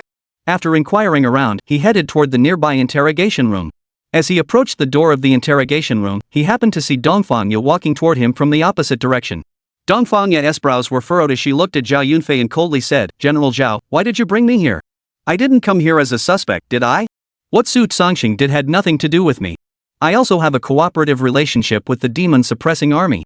Even if you want to pin the blame on me out of thin air, it's a bit excessive, isn't it? Zhao Yunfei hurriedly smiled and said, nothing. I just happened to be here, so I asked Dongfang General to come along. May I ask what brings Mr. Dongfang here today? Shall we go inside for a cup of tea? Dongfang Ya shook her head, no need. I'm not in the mood for this right now. General Zhao, I came here today with my lawyer. I need to bail my son Su Feng out. What? Hearing this, even Zhao Yunfei, who was usually calm and calculating, couldn't help but hesitate. He furrowed his brows slightly before asking, Mr. Dongfang, what do you mean by that? Su Feng left here an hour ago. Why bother coming here to find me? I'm sure he's already returned home. Back home? Dongfang Ya furrowed her brows and blurted out instinctively, you told me Su Feng had already gone back. How could that be? I just left home and didn't see him at all. With such a big incident happening, where else could he have gone besides home? These words left even Zhao Yunfei feeling puzzled. He simply couldn't figure out where Su Feng could have gone. Dongfang Ya spoke coldly, Zhao Yunfei, this joke isn't funny. I advise you to release Su Feng immediately. I came here with my lawyer. If you don't release him, you'd better watch out for trouble. Zhao Yunfei spoke slowly, Ms. Dongfang, I have no reason to deceive you in this matter. In fact, it's exactly as I said. Su Feng was indeed released an hour ago. If you don't believe me, you're welcome to check the surveillance footage. Dongfang Ya hesitated for a moment before nodding. She simply couldn't fully trust Zhao Yunfei's explanation. However, when the two arrived at the surveillance room and reviewed the footage, they indeed found that Su Feng had been released an hour earlier. Dongfang Ya furrowed her brows, took out her phone, and muttered, that's impossible. Su Feng must have gone home. Why haven't we seen him yet? After saying that, she called Su Feng, but the call went straight to voicemail. This discovery made Dongfang Ya's heart skip a beat, and she began to worry that things were not going as she had expected. At that moment, Zhao Yunfei also noticed something was amiss. He spoke slowly, Ms. Dongfang, I've already explained everything clearly. I did indeed release Su Feng long ago. I don't think you need to keep harping on this anymore, do you? Dongfang Ya pondered for a moment before finally nodding. She decided to investigate further before making any decisions and hurriedly left the scene. As she departed, Zhao Yunfei called over an officer and urgently said, go immediately and help me gather surveillance footage from the surrounding area. For some reason, Zhao Yunfei couldn't shake the feeling that things weren't as simple as he had imagined. He had a strong premonition that Su Feng was acting suspiciously. Half an hour later, after the surveillance footage was retrieved, Zhao Yunfei finally noticed that after Su Feng got into a taxi, his phone was thrown out. Following that, there was another item in the surveillance footage, a card, which was also thrown out. Zhao Yunfei instinctively said, go get that card and the phone right away. Half an hour later, when he looked at the card in his hand, it showed a moonlit landscape. However, in the corner of the card, under the moonlight, a shadow was stretched out long and thin. Zhao Yunfei's brows furrowed deeply. Chapter 106, Southern Frontier, Fight to the Death. Please vote for gold. Boom. Boom. Boom. At that moment, in the southern frontier of Huaxia. 6 o'clock in the evening. In the southern frontier, they had already received an early warning from scouts ahead, reporting that another group of young stage demon beasts was heading toward the southern frontier. Throughout the day, all the warriors had been on high alert, waiting for the arrival of these beasts. Standing atop the city walls, Xiao Yunfeng furrowed his brows, feeling the earth tremble more violently. This was the scene before the arrival of the demon beast army. They had experienced this scene many times before, but this time, there was an indescribable bitterness in their hearts. Up until now, for some unknown reason, the beasts had conducted a reconnaissance earlier and had not detected any further signs of the beast army continuing its advance. However, this morning, the entire army suddenly sounded the alarm, informing all warriors that tonight, a beast tide would strike. By now, night had already fallen, and a full moon hung high in the sky. On the city walls, searchlights were scanning the distance, but so far, not a single beast had been spotted. However, the ground was already trembling violently. All the soldiers' expressions were solemn, their hands tightly gripping various firearms, preparing to face the unknown threat ahead. General Xiao Yunfeng of the Southern Frontier War Zone stands atop the city walls. In the Southern Frontier War Zone, there were two generals, one was a beastmaster, and the other was an ordinary person. Xiao Yunfeng was the latter. He was just an ordinary man. He was known for his tactical prowess, and as he stood there, his brows were furrowed, and a sense of foreboding weighed heavily on his heart. Unexpectedly, the South Frontier battlefield, which had already been pacified, had once again received reports from scouts that hundreds of young stage demon beasts were heading toward the South Frontier. This news left Xiao Yunfeng feeling utterly exasperated. However, as the general of the Southern Frontier, he had no choice but to lead countless soldiers into battle. However, the current combat readiness of the Southern Frontier region had been reduced by 2/3 compared to before. Xiao Yunfeng did not know if the Southern Frontier could withstand the onslaught, but he could not retreat, nor dare he retreat. Standing on the city walls, the trembling of the earth grew increasingly intense. Finally, under the moonlight, everyone saw a dark figure several kilometers away rushing toward them at breakneck speed. "They're here!" Xiao Yunfeng's heart tightened, and he immediately ordered, "All soldiers, be on high alert. Prepare for battle. We will not retreat, no matter the cost." The soldiers shouted the 4 words, "We will not retreat," in unison, then swiftly moved into action, wielding various long-range weapons and firing toward the enemy. Some soldiers quickly left the city walls, boarding various armored vehicles and rushing toward the distant beasts to engage them in battle. This was what all the warriors did every time they faced the endless waves of beasts from the southern frontier. The barren land ahead had already been reduced to a wasteland by countless battles. The ground once again erupted with deafening explosions, flames shooting into the sky, illuminating the entire night with a blinding light. However, for these ordinary warriors, such an attack method was unlikely to inflict significant damage on the beasts. But there was no other choice, they had to continue. Dozens of kilometers ahead, near the southern frontier, countless beast tamers were deep within enemy territory, repeatedly scouting the environment while eliminating high-level beasts. This was also the reason for the shortage of troops in the southern frontier. Otherwise, the southern frontier would not be facing such a dire situation at present. Xiao Yunfeng sighed, gazing at the constant roar ahead, his mind racing. How much longer will Suemo take to arrive? Earlier that morning, he had received a call from Lu Mingshang, who informed him that Suemo was currently making every effort to board a flying beast and was rushing toward this location at top speed. This undoubtedly brought a glimmer of hope to Xiao Yunfeng, but he had no idea when the other party would arrive. The earth continued to tremble violently at that moment. Xiao Yunfeng had long since grown accustomed to all of this. Every time the southern frontier faced the onslaught of various beast waves and engaged in combat, Xiao Yunfeng was always there in the thick of it. In the past, he had been aided by Suemo, a war god among commoners, whose personal combat prowess and tactical acumen were beyond question. Especially Suemo, in the hearts of the ordinary soldiers, he had become their unwavering belief. Time and again, Suemo had relied on his formidable strength and his assistance to others to gradually earn the respect of all the warriors. This was the first time in 3 years that Suemo had not participated in a battlefield facing the beast tide. At the same time, Xiao Yunfeng recalled another name, Zhou Nantian. 3 years ago, Zhou Nantian had been in the southern frontier, where he had been a legendary warrior among the ordinary soldiers, leading them into battle against countless demon beasts. It was only later that Suemo began to stand out. At first, no one believed that Suemo could achieve such greatness and earn the faith of so many people.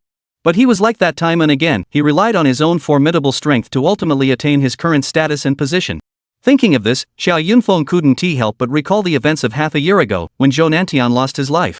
Recalling those events, Xiao Yunfeng couldn't help but feel a sense of sorrow. But perhaps this was fate, the capricious ways of the heavens. The battle ahead continued unabated. Xiao Yunfeng picked up the specially made sniper rifle beside him and instantly aimed at a massive demon beast in the distance. Several bullets were fired in quick succession, and finally one bullet struck the monster's head, exploding upon impact. Covered in blood, the massive beast died instantly. However, the demon beast was ferocious beyond belief. Even though it was only a juvenile stage demon beast, it was no ordinary creature that could be easily defeated. As a group of small juvenile stage beasts launched an assault, they broke through the frontline tank and heavy armor defenses in no time, thanks to their agile bodies. The bombardment erupted instantly. Xiao Yunfeng furrowed his brows, watching helplessly as one soldier after another fled in all directions.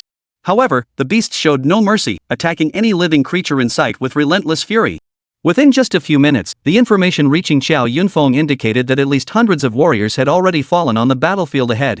Xiao Yunfeng's heart tightened, and he shouted urgently, "All soldiers, fight to the death! Don't retreat! Kill them!" As he spoke, he dropped a rope from above and rushed down. He had only one unwavering belief at all costs: he must prevent these beasts from reaching the city walls.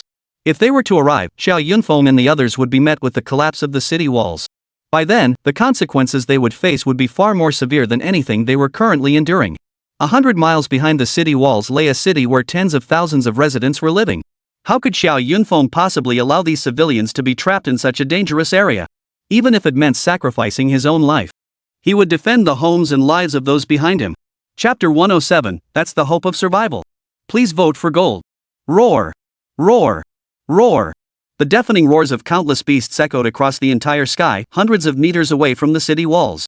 Ordinary soldiers, these common folk, were engaged in a fierce battle with the beasts, wielding various hot weapons and explosive devices, all aimed at the beasts charging toward them. However, apart from specialized weapons, few others could inflict fatal wounds on the beasts. The battle grew increasingly fierce. Even Xiao Yunfeng was already wounded, his left arm hanging limply after being torn by a monster, rendering him completely unable to fight. Xiao Yunfeng now felt a tingling sensation throughout his body, likely a sign of poisoning.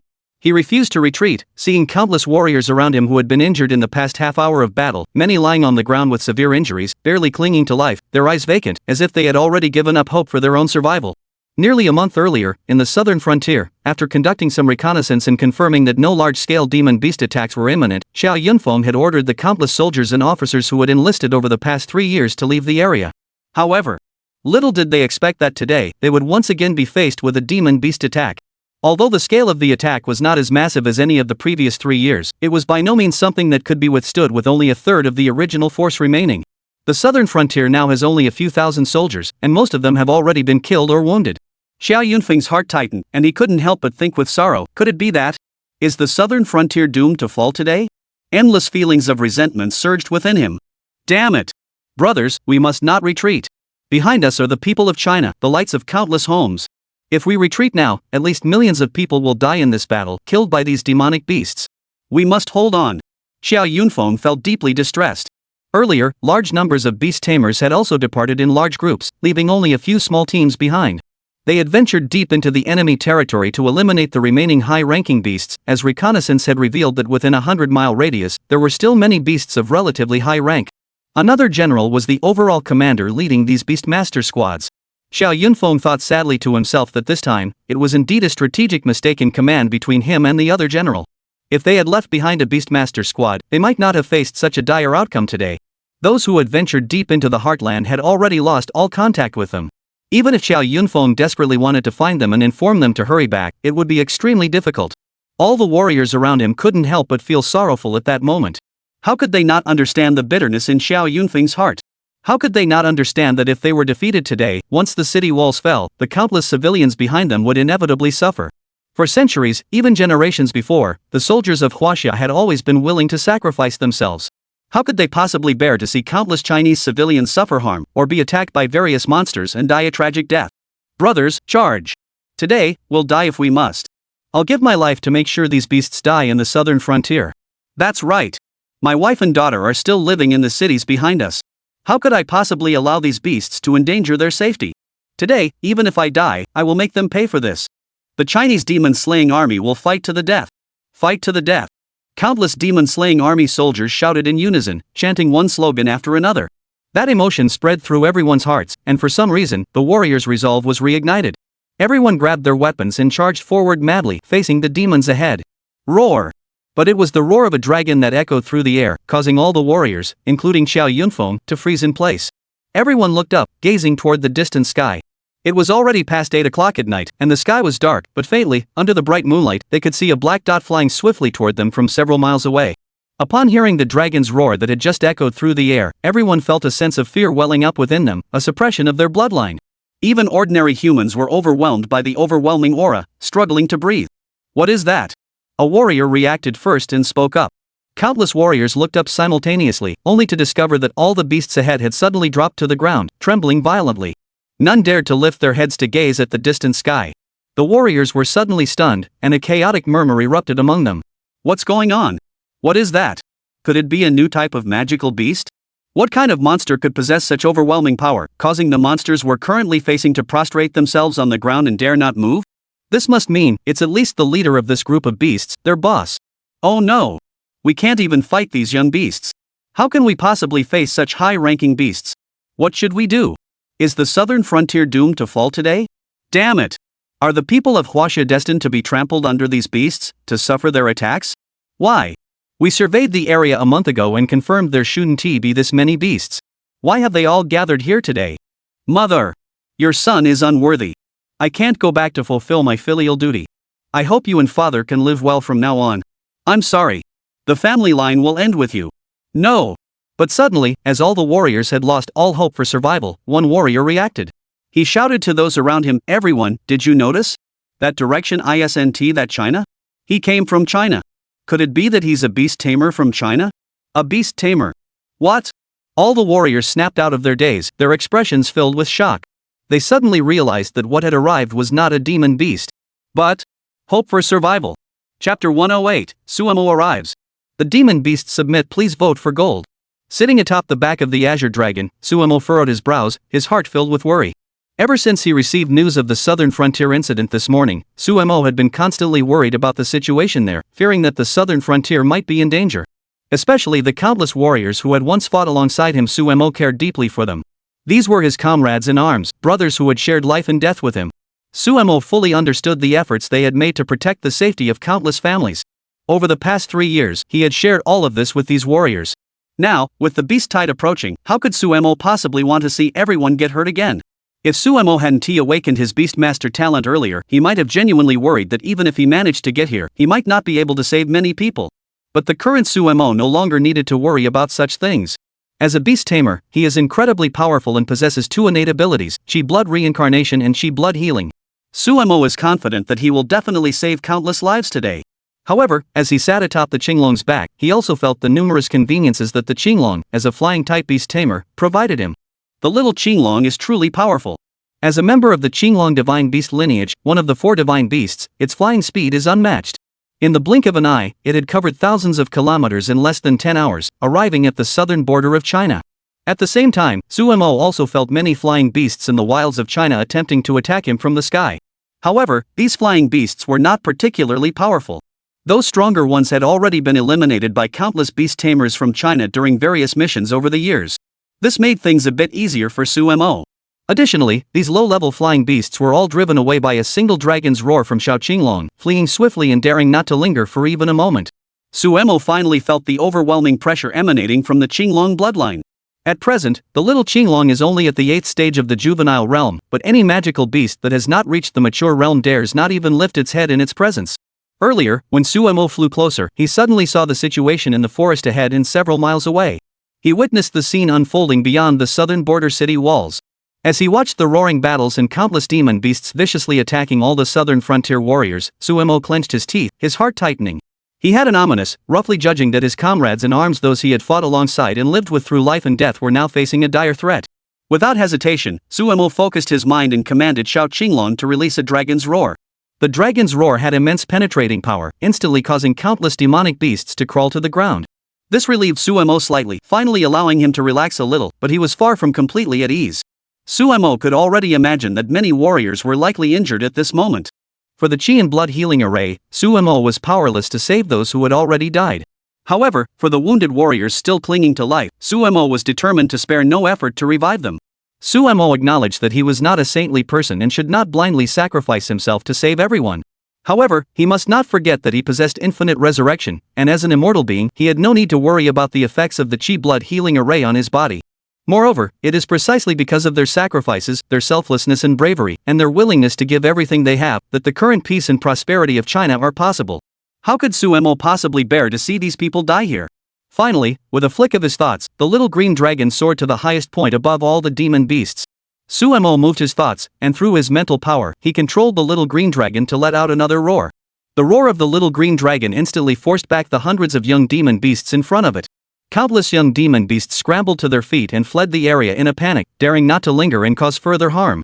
However, they had only fled hundreds of meters away when, under the little green dragon's roar once more, they once again crawled to the ground, motionless. Those warriors who were still able to stand and had any strength left quickly covered their heads. They never imagined that such a powerful beastmaster would appear at this very moment. Some warriors hurriedly spoke up. "Who are you? Are you here to save us? Oh my god, finally! The headquarters of the demon-subduing army has sent reinforcements. We're saved. Family members, comrades, we won't have to die here today. The people in the city behind us will finally be able to continue living. This is wonderful, truly wonderful. What a pity the other comrades. They're probably already beyond saving by now, aren't they? Old Zhang. Hold on. The demon-subduing army headquarters has sent people to rescue us. Hold on a little longer. I'll take you to the camp as soon as possible. You'll definitely survive. Squad leader, wake up, don't fall asleep. The soldiers shouted in various voices. Some were overjoyed that the demon-slaying army headquarters had finally sent new beast masters to the area, instantly resolving the situation and causing the countless demons to retreat in fear, daring not to stir up any more trouble. Others looked at their severely injured, barely clinging to life comrades and felt a pang of sorrow in their hearts. Suemo heard all of this clearly in the air. As the little green dragon successfully landed, Suemo repeatedly boosted his vital energy, causing his sensory perception throughout his body to grow increasingly powerful. Every word spoken by everyone was clearly heard by him. Without hesitation, Suemo leaped into the air, landing on the ground in an instant, despite still being several meters above the ground. Without time to greet his comrades, Suemo sat cross-legged on the ground. With a thought, in an instant. Centered on his body, within a radius of 100 meters, a crimson gold array. Rising into the sky in an instant. Chapter 109, The Healing Array displays its divine might. Please vote for gold. This crimson gold array was exceptionally majestic, inspiring awe even at first glance. Such a vast array, spanning 100 meters in diameter, instantly enveloped countless warriors in the surrounding area. All the warriors felt the array appear around them, enveloping them within its embrace. They sensed that within the array, a gentle light and soothing energy were now radiating outward in all directions. All the energy merged into their bodies, causing them to feel a warm current flowing through their bodies. Everyone was astonished and exclaimed, "What is this? Could this be the innate ability of a beast tamer? It's unlike anything we've ever seen before. Yes, we have a few beastmaster squads in the southern frontier, but we've never seen such a talent before. A formation with a diameter of 100 meters? That's way too powerful. Look at the array, all those obscure, incomprehensible runes. What are they? What do they do? Why do I feel so much better now? It feels like my injuries have been healed. Goodness, I can stand up. Just moments ago, my legs were crushed by a magical beast, yet here I am standing once more. Can anyone tell me is this really happening?" At that moment, Xiao Yunfeng was standing at the edge of the array. Within the array, he heard the voices of countless warriors around him, and he was just as astonished as they were. At the same time, Xiao Yunfeng froze, staring in astonishment at his left arm. Just moments ago, his left arm had been torn apart by a demonic beast, leaving his entire arm numb and throbbing with pain, unable to muster even the slightest strength. Years of combat experience told Xiao Yunfeng that his arm was likely already completely destroyed. Even if it could be saved, whether he would ever be able to move it freely again was uncertain. However, at that moment, Xiao Yunfeng suddenly realized that all the unusual pain in his arm had vanished. He then raised his left hand in astonishment and found that his arm was completely normal. Xiao Yunfeng was stunned, thinking to himself in disbelief, "What on earth is this?" Over the years, I've experienced countless hardships and witnessed many of the innate abilities of beast tamers.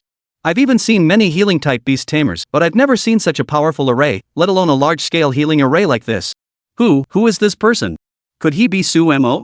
Xiao Yunfeng knew that there had been some communication between him and the headquarters of the demon-suppressing army recently. He also knew that Suemo had departed this morning aboard a flying beast and was rushing toward the southern frontier at breakneck speed. However, Xiao Yunfeng simply couldn't fathom it. Could this really be Suemo? That's impossible. Just a month ago, Suemo was still an ordinary soldier. Although he had the rank of colonel, he was still an ordinary person.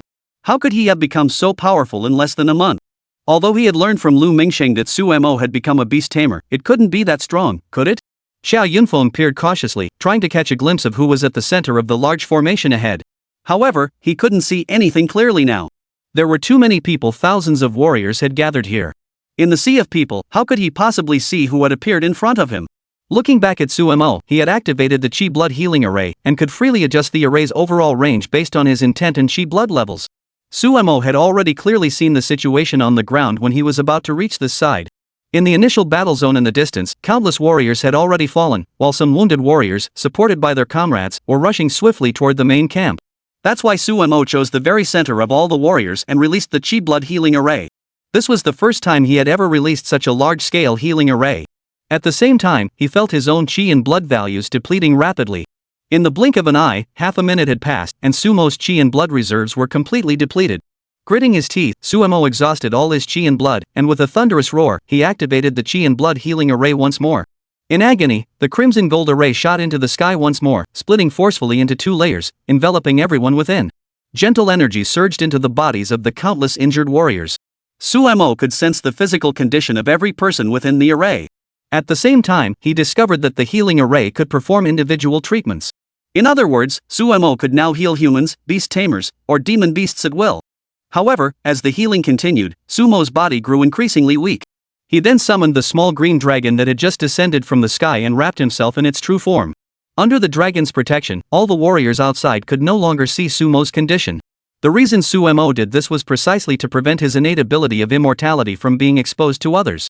Apart from Jiang Hanying, Suemo did not want anyone else to discover his secret and trump card, as that would be absolutely detrimental to him. Once the small green dragon had completely enveloped him, preventing anyone from observing his surroundings, Suemo finally felt how weak his body had become, nearly to the point of unconsciousness. In an instant, he recovered completely, feeling his vital energy rise once more. Without hesitation, he activated the vital energy healing array again. The crimson golden light was even more powerful than before. Under the healing effects of the Qi Blood Restoration Array, more and more warriors began to recover their bodies. Even those who had been critically injured and were on the brink of death found themselves able to stand once more. Countless warriors exclaimed in disbelief, looking around in shock. Having just narrowly escaped death, they were all in a daze. Is this real or fake? I was just on the brink of death, wasn't I? Who can tell me if this is heaven? Why? Why am I still alive? Sergeant, have you gone to heaven too? Go to hell. Look around you. All our comrades have been healed by the array beneath our feet. No matter how severe the injuries, we're all recovering now. Heaven? Are you just hoping to die? Don't you care about your wife and children? I've actually been healed. This must be an incredibly powerful healing beastmaster. A beastmaster who can heal humans. That's way too powerful. That's right. Doesn't that mean I don't have to die today? I can go back, and in a while, I might even be able to continue spending time with my wife and children? Enough with that. It's not the time to be thinking about your wife and children. Focus on the situation on the battlefield first. Chapter 110, Kill. Leave none alive. Please vote for gold. Shock, astonishment, joy. A myriad of complex emotions erupted within Xiao Yunfeng's heart. He could now sense the countless former comrades in arms around him, those soldiers and officers who had once been on the brink of death now reviving after absorbing the energy of the Crimson Golden Formation. Xiao Yunfeng's heart was filled with joy. Just as he watched, the Crimson Golden Array slowly faded away. Suemo revived once more, finally opening his eyes with a serene expression. A flash of golden light erupted from his eyes. He chuckled, unsure of what to say or whether this was a blessing or a curse for him. Looking at the many soldiers who had perished in the battle, he was relieved that most had been saved by Suemo. Earlier, Suemo had revived 5 times to heal the injured warriors. After these 5 resurrections, Suemo had successfully increased his mental energy to 2,218 points and his vital energy to 1,389 points. That's right, Suemo had broken through again. His physical prowess was now nearly 14 times that of an ordinary person, and his mental power had surpassed 2,200 points. He has become a level 16 beast tamer. Just this morning, Suemo was still a level 14 beast tamer. After being revived during the battle in the Mystic Tower, he advanced 1 level, and now he has become a level 16 beast tamer. Such an astonishingly rapid improvement has never been heard of by anyone before. Suemo still feels very happy. The faster he improved, the sooner he could reach the 50th level of Beastmaster, and the sooner he could uncover the mysterious secrets hidden behind the scenes. Finally, under Sumo's mental control, the little green dragon soared into the air and began to circle endlessly. As Suemo slowly stood up, the countless warriors surrounding him finally recognized the person before them, Suemo. All the warriors shouted in unison. Suemo! It's Sumo. Xiao Yunfeng, upon hearing the name Sumo, also became instantly excited. It was really Sumo. Originally, Xiao Yunfeng had some doubts and found it hard to believe that Sumo had come here. But now that it was truly Sumo who had appeared, he felt exceptionally happy. This man, known as the war god of the southern frontier, was the faith of countless ordinary soldiers. Today, he had finally arrived in the southern frontier to come to their aid. Xiao Yunfeng was overjoyed. For the ordinary soldiers, this meant something truly extraordinary. Sumo. It's really Sumo, the soldiers shouted wildly. I never thought the war god Sumo would return. Oh my god, has Sumo the war god become a beast tamer? He's so strong. I thought he wouldn't come back after retiring, but here he is again. With Sumo the war god here, we don't have to worry anymore, do we? Yes, but I wonder why he came to support us today. Is he returning to our ranks, or is he just here to help out for a while? Who knows? But either way, it's a good thing for us. Could it be that Sumo, the war god, has awakened as a healing-type beast tamer? But why does a healing-type beast tamer have such formidable combat power? And what exactly is that giant dragon circling in the sky? Who cares what it is?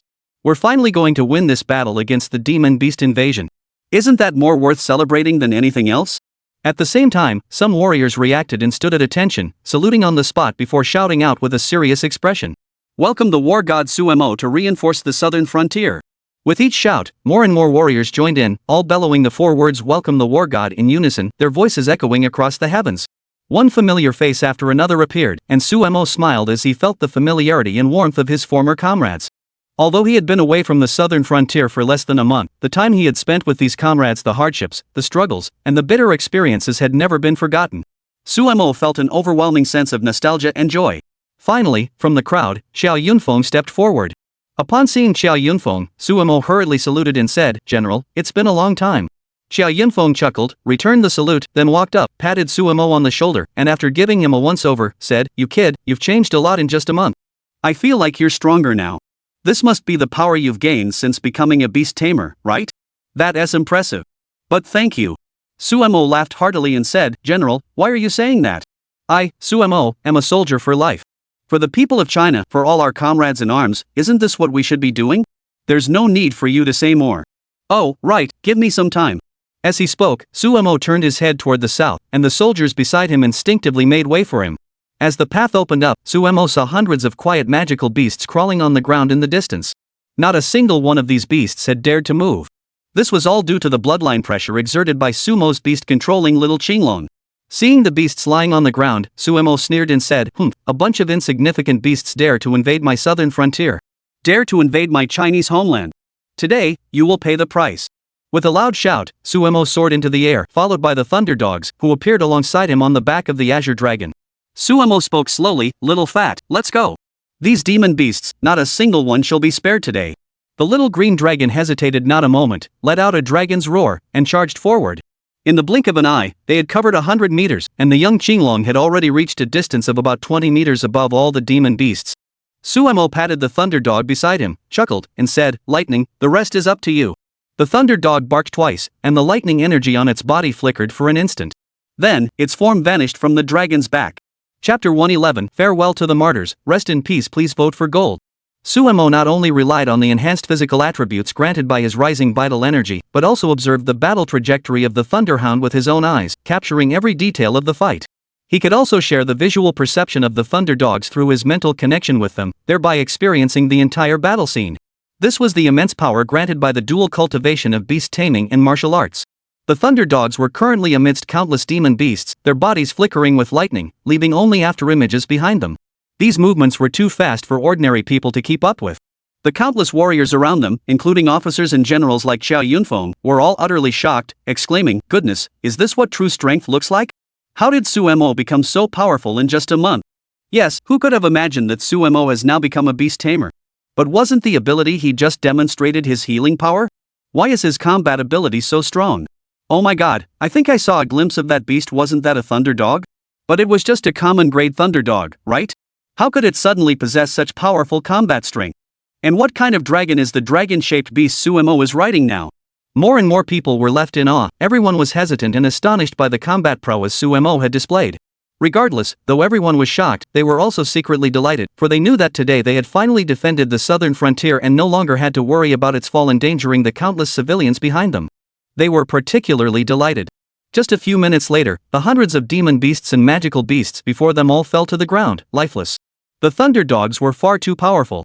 As beasts renowned for their speed, though their ranks were not high, they easily devoured the demon beasts that had been immobilized by the bloodline suppression of the little green dragon's roar. As all the demon beasts were dealt with, the thunder dogs carried a small demon beast in their mouths and approached, wagging their tails as they looked up at Suemo in the sky. Suemo chuckled and said, "Eat up, eat up. Eat whatever you want. There are more than enough demon beasts for you to eat your fill." The thunderhound opened its mouth and swallowed the beast whole, then let out 2 joyful barks. There were several ways to dispose of the monster's corpse. First, leave the corpse behind to sell for a fortune. Second, it could be handed over to the official genetic research organization of the demon-slaying army to develop various genetic potions, which would be distributed to countless warriors and sent to countless battlefields for use. Third, after special processing, the monster's corpse can be used as food for everyone. Don't underestimate these beasts after all, they were once just animals, and their meat is edible. Finally, as he watched all the demon beasts before him being completely eradicated, Suemo chuckled, turned around, and looked at the countless warriors in the distance, shouting, "South Frontier Battle Zone, heed my command. This demon beast tide has been completely eliminated." Boom! At those words, all the warriors grew excited, their expressions brimming with joy. They shouted the words War God in unison, their voices growing louder and more resonant with each cry. This all represented the warriors' recognition and gratitude toward Suemo. However, Suemo couldn't help but sigh as he rode the small green dragon back to the front lines of the warriors, landing in the camp. Looking at Xiao Yunfeng standing at the front, Suemo stepped forward, saluted, and sighed, "I'm sorry, General Xiao. I arrived too late. Many of our comrades and brothers died in this beast-tide attack. I'm truly sorry." Xiao Yunfeng hurriedly shook his head, patted Suemo on the shoulder, and sighed, "There's no need to blame yourself like that. Your arrival today has saved the lives of thousands of soldiers, bringing them back from the brink of death. This is already a tremendous blessing. Why torment yourself with such self-reproach at this moment?" Many of the surrounding warriors echoed his words. "That's right, there's no need for that. Your arrival here to save us and resolve this beast-tide attack is already a great honor. Why dwell on it now? We are already deeply grateful to you for saving our lives." Facing this battle, countless warriors had already decided to risk their lives and sacrifice everything. To be alive now is already a tremendous feat. Thank you for saving us today. We're truly happy. You don't need to blame yourself like this." Watching countless people comfort themselves time and again, Suemo sighed. After a moment, he couldn't think of what to say. After much internal struggle, he finally shook his head and said, "Regardless, this battle is finally over." Seeing that Suemo's mood had eased slightly, Xiao Yunfeng waved his hand and shouted, "All warriors, count the casualties and collect all the hundreds of beasts. 2/3 of the beasts are to be sent to the Southern Frontier Research Center of the demon-suppressing army. The remaining beasts they'll be extra rations for the next few days." As soon as Xiao Yunfeng finished speaking, everyone burst into laughter, shouting loudly. Everyone was exceptionally happy. A group of soldiers quickly sprang into action, charging forward without hesitation. Some went to count the casualties, while others collected the countless corpses of the demon beasts. Despite this, all the warriors felt a mix of emotions in their hearts. While they were overjoyed, they also felt deeply saddened. After all, today had been a day of great loss for them. Many of their comrades in arms, who had fought alongside them through thick and thin, trained tirelessly every day, and shared countless battles, had now left this world. That evening, around 9 o'clock, Suemo and the others arrived at an open area within the southern city walls. Everyone busied themselves, burying the bodies of their fallen comrades in the cemetery ahead. Their expressions were solemn, and their hearts were heavy as they bid farewell to their comrades. Suemo stepped forward, removed his hat, saluted, then bowed deeply and spoke slowly, "Brothers, comrades, I'm sorry I came too late. I couldn't stop you from leaving this world. Rest assured, I will carry out your final wishes and continue to defend the southern frontier, protecting the homes and families behind us. Farewell. Soldiers of the demon-subduing army. Rest in peace." Chapter 112, First Encounter, Long Sanhai. Please vote for gold. Suemo felt deeply saddened. He only later learned that if he had arrived here half an hour earlier in the morning, these brothers and comrades might not have had to die. But there are no such things as what-ifs in this world, no room for regret. Suemo had ultimately arrived too late. At the same time, Suemo also knew that this was already the fastest speed Xinglong Xiaopeng could achieve. What Suemo had achieved saving these people was already no small feat. Xiao Yunfeng was also by his side, constantly comforting Suemo. At the same time, everyone finally got a moment to catch their breath. No further reports of beast swarms gathering were detected at this time. The remaining 2,000 or so soldiers in the battle zone, after eating and drinking their fill, returned to their respective rooms to rest. Suemo followed Xiao Yunfeng to his office. The two sat down. Xiao Yunfeng poured a cup of tea and pushed it over. Suemo reached out to take it. They then lit cigarettes and took deep puffs. After finishing a cigarette, Suemo sighed and said, "Sigh, I'm truly heartbroken, but I have no choice but to accept this outcome." Sumo's beast companion, the little green dragon, was perched on his shoulder, letting out a low growl. It seemed as though the little green dragon could sense Sumo's sorrow and understood that if it had arrived sooner, it might have been able to save more people. Feeling the disappointment in the little green dragon's emotions, Suemo hurriedly spoke, "Little fat, don't blame yourself like this. I'm just feeling sorry for all the fallen comrades. Hundreds of comrades died in today's battle, and I don't blame you at all. You rushed here from Linen City as quickly as you could. That was no easy feat. You've done your best." After speaking, Suemo took out a large piece of meat from his storage ring and tossed it directly to Xiao Qinglong's mouth. Xiao Qinglong hesitated slightly, looking a bit sad, but eventually opened his mouth and swallowed the meat into his stomach. Suemo stroked the smooth fur of the little green dragon, forcing a faint smile. Beside him, Xiao Yunfeng asked curiously, "Suemo, I heard from Lu Mingsheng that you've become a beast tamer and now have a flying mount. But I had no idea you were so powerful. Lu Mingsheng also told me that you broke the century-old record set by General Long in the mysterious tower in Linen City. Is that true?" With the topic shifted by Xiao Yunfeng, Suemo finally calmed down a bit and laughed. "That's right, you heard correctly. I did break General Long's record, but it was just a stroke of luck. I broke through 2 more layers than General Long, so I set a new record. It was just luck." Xiao Yunfeng shook his head helplessly and said, "What luck? Luck is also part of one's ability. Still, I must thank you. Thank you for appearing in time today. It was because of your presence that we were able to minimize casualties. I know you're feeling terrible, especially since hundreds of your comrades died because of this. But regardless, we managed to handle today's beast tide thanks to you.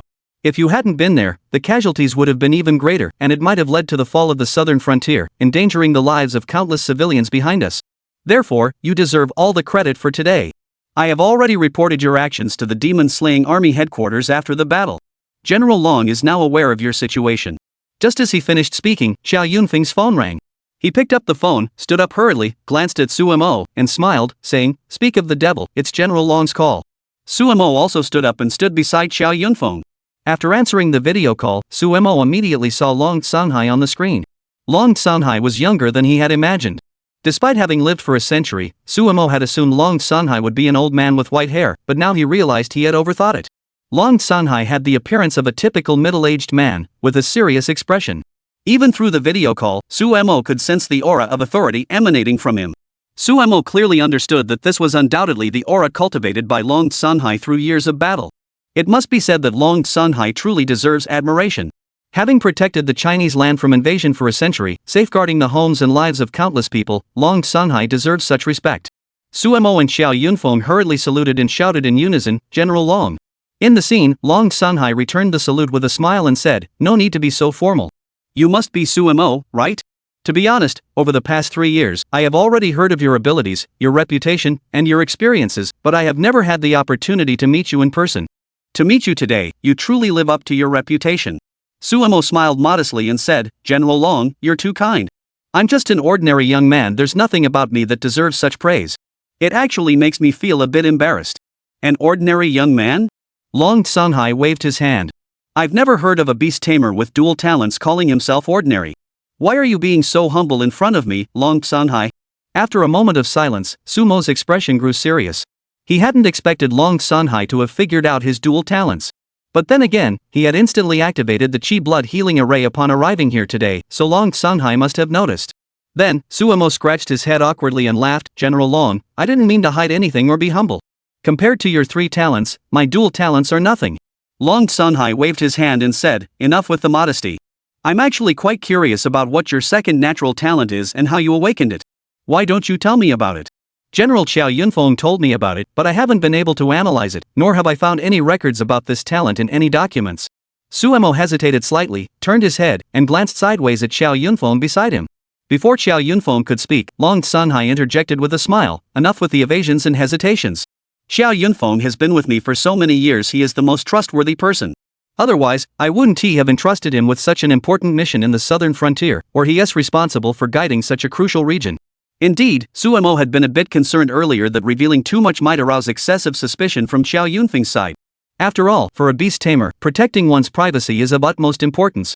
Now that he heard Long Sanhai say that, Suemo finally felt at ease, though he was still a bit embarrassed. Chapter 113, Promoting Suemo to Brigadier General? Please vote for gold. Suemo looked at Xiao Yunfeng and scratched his head awkwardly. He then spoke up, General Qiao, I sincerely apologize. I didn't mean to hide anything from you. I just... Before Suemo could finish, Xiao Yunfeng burst into laughter and said, no need to apologize. You don't have to be so formal.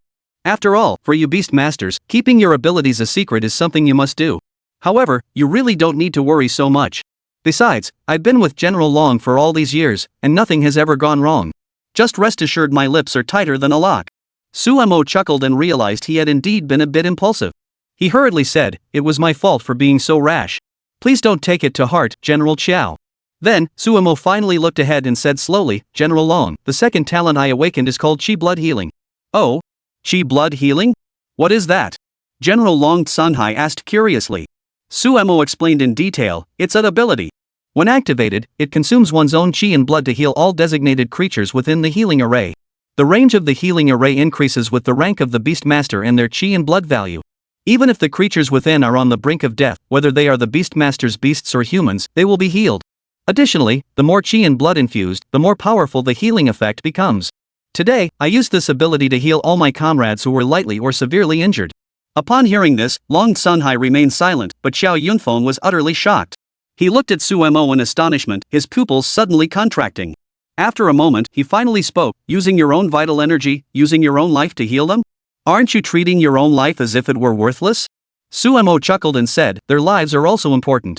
The soldiers of Huaxia, the warriors of Huaxia, fear neither life nor death. They sacrifice everything they have to protect the homes and families behind them. What I'm doing is nothing compared to that. Moreover, Suemo turned to glance at Long Sanhai beside him and continued, I'm sure General Long has already noticed that I have some hidden cards up my sleeve, right? But you haven't exposed them, which must mean you know I have something to rely on. That's why you can remain so calm now, without any unexpected reactions, isn't that right? Long Sanhai burst into laughter and said, you're right, you young man. I did indeed suspect that you have some hidden cards that no one knows about. But rest assured, I, Long Sanhai, am not the kind of person who pry into others' affairs. I have no need to know everything about you. From the moment you rushed to the southern frontier without hesitation to fight and protect countless soldiers and your comrades, I have already chosen to trust you in my heart. You care about the people, you care about the common folk, and you're willing to rush to the front lines to protect the lights of countless homes. With such belief, faith, and integrity, what more could I possibly doubt about you? Suemo smiled wryly, moved to tears, and said, thank you, General Long, for your trust. General Long, please rest assured. I, Suemo, will never betray the Jinma army in this lifetime. Should the demon-slaying army ever need me, even if I have already retired, I will remain a soldier for life. Long Sanhai burst into laughter and said, excellent. You're a fine young man, very likable. Oh, by the way, I wanted to ask you something. Although we are only communicating via video, I can still sense that your vital energy is quite vigorous. Are you of the dual cultivation physique in martial arts and beast taming? Although Xiao Yunfeng had already tested him earlier, Long Sanhai still needed to confirm it. Suemo nodded and said, that's correct, General Long. I am indeed a practitioner of both martial arts and beast taming. However, my combat abilities may not be that strong yet. I accidentally obtained 2 combat techniques, but I haven't had the chance to study them in depth. Long Sanhai nodded silently and said, I see. Those 2 techniques must have been given to you by Jiang Hanying, right? As far as I know, Jiang Hanying does indeed possess 2 combat techniques, the Great Union Heavy Sword Technique and the Demon Slaying Sword Technique. What? Upon hearing this, Suemo furrowed his brows, staring at Long Sanhai on the screen, remaining silent for a long time. Long Sanhai noticed his expression, chuckled, and said, what's the matter?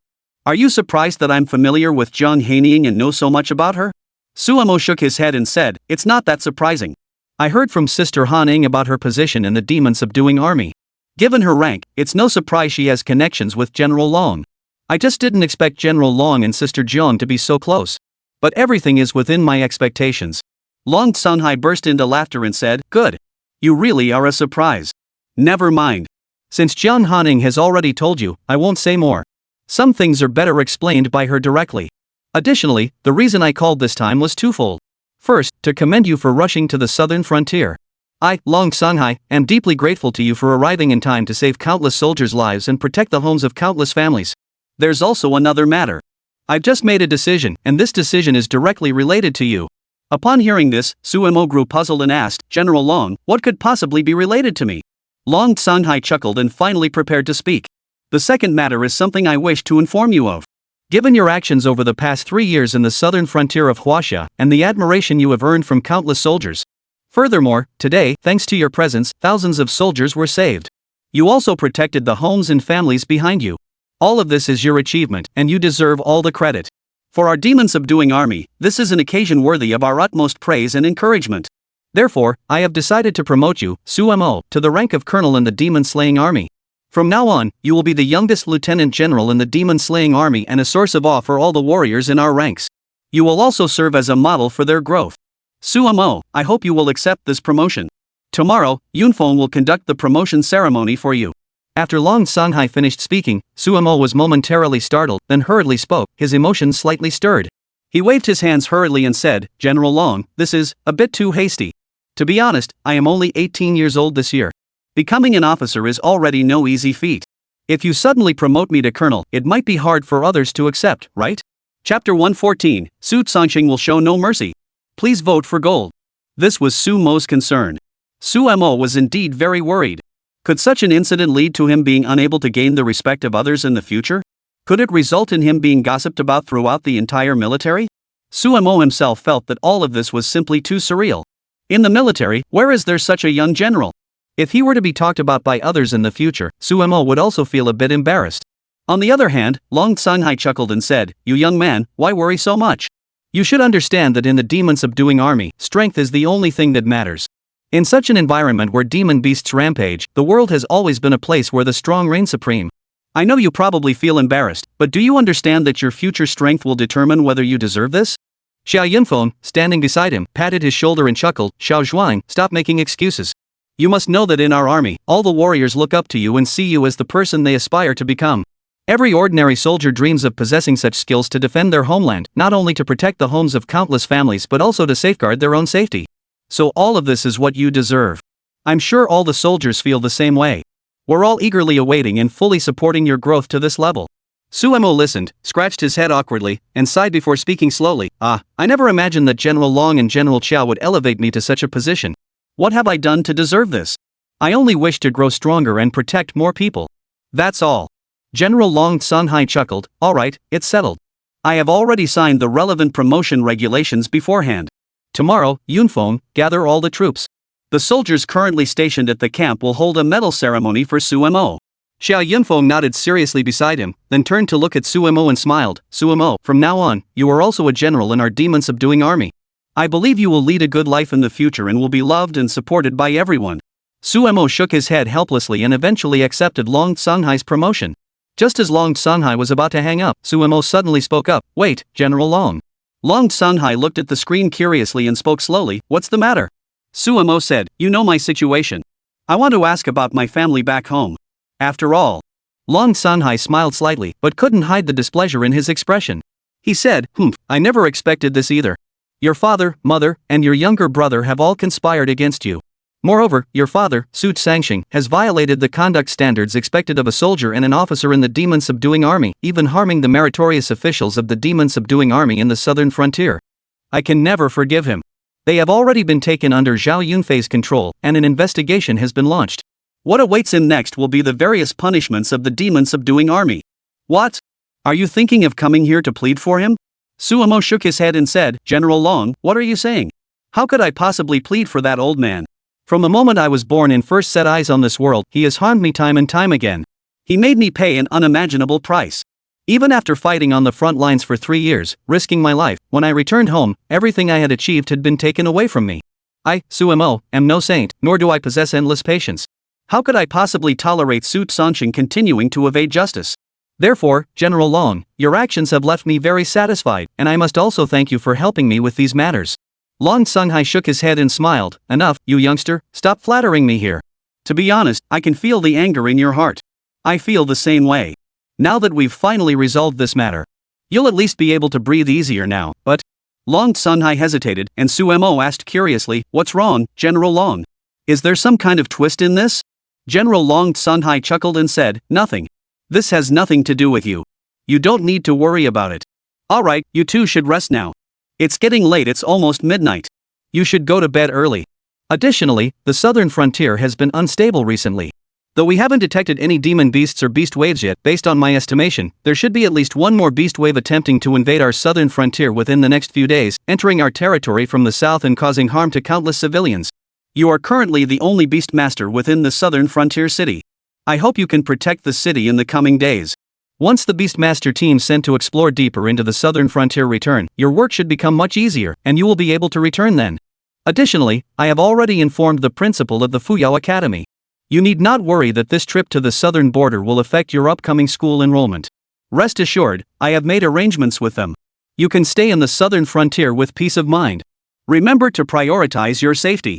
Currently in Linen City, although your parents and younger brother have received the punishment and consequences they deserved, there are still many people who care about you, especially your girlfriend Jiang Ya. That young lady truly has great talent, and I'm sure she will be well taken care of at the Fuyao Academy. I've also spoken with the Fuyao Academy. You needn't worry about anything. The principal of the Fuyao Academy will naturally take special care of her. Upon hearing this, Suemo's face flushed red in an instant. He lowered his head, his cheeks slightly red, unsure of what to say. After a moment, he finally spoke slowly, General Long, Jiang Ya and I haven't even started dating yet. Long Sunhai retorted without mercy, do you really think I can't see the feelings between the two of you? After speaking, Long Sunhai continued, alright, I've already arranged everything for you. You can rest assured and stay in the southern frontier to protect the homes of the people. This time, consider it a favor I owe you. Asking you to leave Linen City immediately and head to the southern frontier is indeed a bit of a hardship for you. Suemo shook his head and said, General Long is too kind. Long Sunhai laughed, when you come to the capital someday, I'll treat you to a drink. Chapter 115, Long Sunhai Sai? Please vote for gold. Long Sunhai didn't linger on small talk and hung up the phone. Suemo couldn't help but feel a bit overwhelmed by the honor. To receive such attention and care from Long Sunhai was not a privilege everyone could claim. Even Long Sunhai had gone out of his way to contact the Fuyao Academy on his behalf. In Huaxia, where the Military Affairs Bureau, the demon-subduing army, and the Academy faction stood as three pillars of power, such gestures of mutual respect were rare indeed.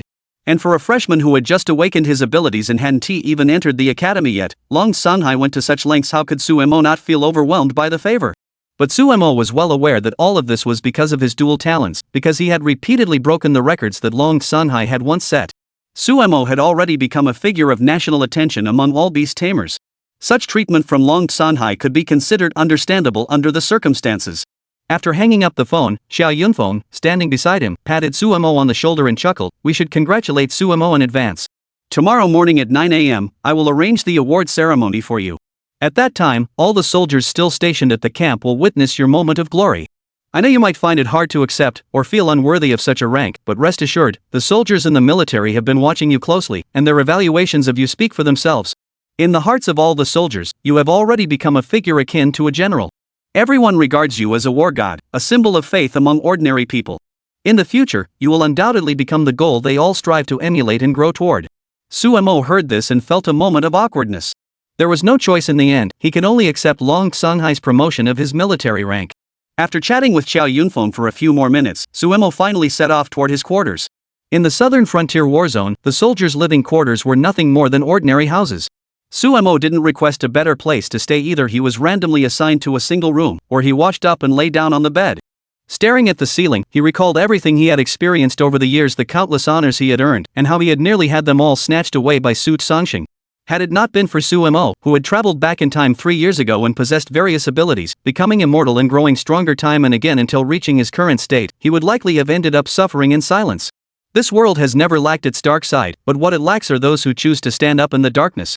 Suemo was grateful to have become one of them, grateful to have gained more and more attention through his abilities, and at the same time, to have achieved such honor. He felt it was no easy feat. When it came to Su Songxing, Suemo had long since ceased to regard them as family.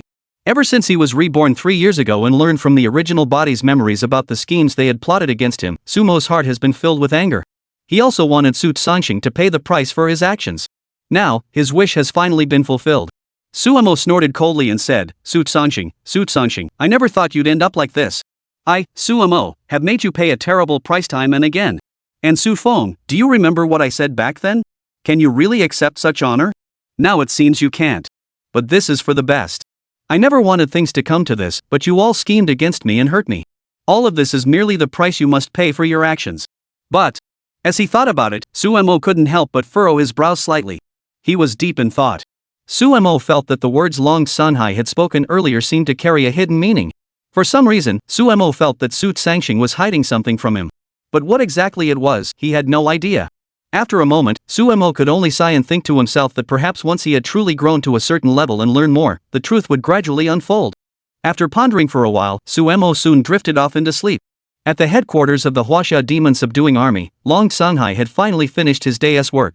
Now, he no longer had to rush around fighting battles every day like he used to.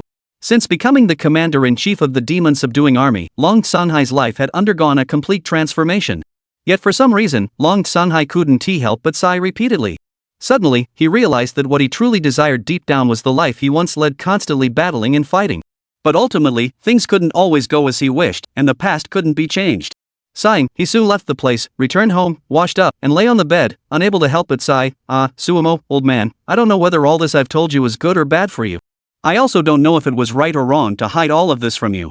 What I didn't tell you is that your father is connected to the shadow, your younger brother has been absorbed by the shadow, and your mother, though she is still unaware of it.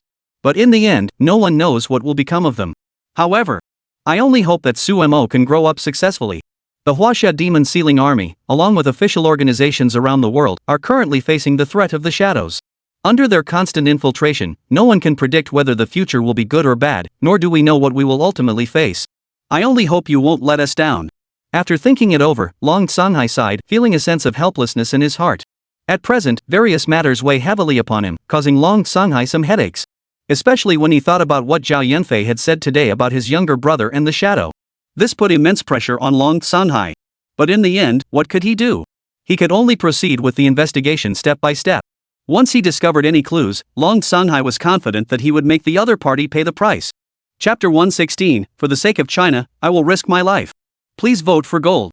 Dong dong dong. In the blink of an eye, the next morning arrived. Suemo rubbed his head, waking up instantly at the sound. He opened his eyes and looked toward the distance. The door was being knocked on. Suemo responded with a nod and hurriedly got up. He dressed quickly, rushed to the door, and opened it just in time to see Xiao Yunfeng. At that moment, Xiao Yunfeng was standing there, holding 2 breakfasts in his hands. He chuckled and said, "You're still sleeping in? Alright, get up quickly, breakfast is ready. Have some breakfast first. By the way, I've already informed everyone that we'll be gathering at the large drill ground in the rear in 3 hours, where you'll be awarded your medal." Suemo glanced at the time. It was only 6 in the morning. But upon further thought, he shrugged it off. In the southern frontier, this was the norm. The warriors of the demon-subduing army rise early every day to tidy their quarters and train. They constantly improve their physical fitness and strengthen their physical abilities. All of this was to ensure their survival against the attacks of the demon beasts. No one finds this arduous staying alive is the most important thing. Suemo chuckled and said, "Well, it's mainly because of the daily training and other tasks, constantly pushing myself to improve, which has disrupted my routine. But it's okay, the habits ingrained in my bones haven't changed too much." He invited Xiao Yunfeng inside, quickly washed up, and the two had breakfast together. After eating their fill, Suemo also made his way to the training ground. He chatted with a group of soldiers for a while, then they trained together. Before they knew it, it was 9 o'clock in the morning, and all the soldiers gathered in the center of the field and stood at attention. After organizing the ranks, everyone stood silently in place, gazing at the stands ahead. Soon, Suemo followed Xiao Yunfeng and several other officers to the front and took their positions. Xiao Yunfeng held the documents issued by the headquarters of the Jinma army in his hand and stepped forward, shouting loudly, "All soldiers, listen up. I hereby announce that in accordance with the orders from the headquarters of the Jiangma army, Suemo is hereby promoted to the rank of Major General." With a loud roar, the crowd erupted into chaos. The soldiers erupted into a chorus of murmurs, but soon fell silent. Xiao Yunfeng smiled and said, "Comrades in arms, you are all veterans. Over the past 3 years, Suemo has achieved remarkable accomplishments in the military, leading countless ordinary soldiers into battle time and again. Even yesterday, he traveled thousands of miles from Linen City to the southern frontier to rescue all the soldiers from their suffering. Regarding Sumo's actions, I believe there is no need for me to say more." The soldiers nodded slightly. How could they not understand all of this? Xiao Yunfeng continued, "What Suemo has done has already reached the ears of General Long Sanhai at the Jinma army headquarters. He naturally understands Sumo's sacrifices and efforts, so the demon-subduing army headquarters has decided to confer the rank of lieutenant colonel upon Suemo. In the future, we hope Suemo will continue to strive forward, leading our Huaxia demon-slaying army to defeat all demon beasts and safeguard the peace of this land. Now, let us proceed with the award ceremony." Amidst the solemn music and various ceremonial rituals, Suemo finally completed his award ceremony. Then, under the envious and admiring gazes of all the warriors, he raised his right hand on the podium and solemnly swore, "I, Suemo, swear that from this day forward, I will lead the Huaxia demon-slaying army to slay demons and monsters and protect the homes of all." As long as I draw my last breath, any battle I participate in the southern frontier, and any place I stand, shall never be troubled by demons. For the safety of every household in Huaxia, I will dedicate my life. All the soldiers echoed Sumo's words, shouting in unison, "We will dedicate our lives for the safety of every household in Huaxia." Everyone was filled with passion at that moment, their hearts deeply moved. For many, becoming a member of the Huaxia demon-slaying army meant sacrificing one's life, facing all dangers without fear, and fighting bravely. But the faith in their hearts had been passed down for hundreds, even thousands of years, never broken, never wavering. Sumo heard these loud shouts and felt the determination in everyone's voices to sacrifice everything for China. Various emotions swirled in Sumo's heart. This is the main reason why the Huaxia demon-subduing army has stood firm for a century. Everyone has a faith in their hearts, a faith to sacrifice their own families for the greater good. Finally, the award ceremony came to an end. Sumo became a brigadier general, the youngest brigadier general in the history of the Huaxia demon-subduing army since its establishment. No one felt envious at that moment, nor did anyone think Sumo was unworthy of his rank.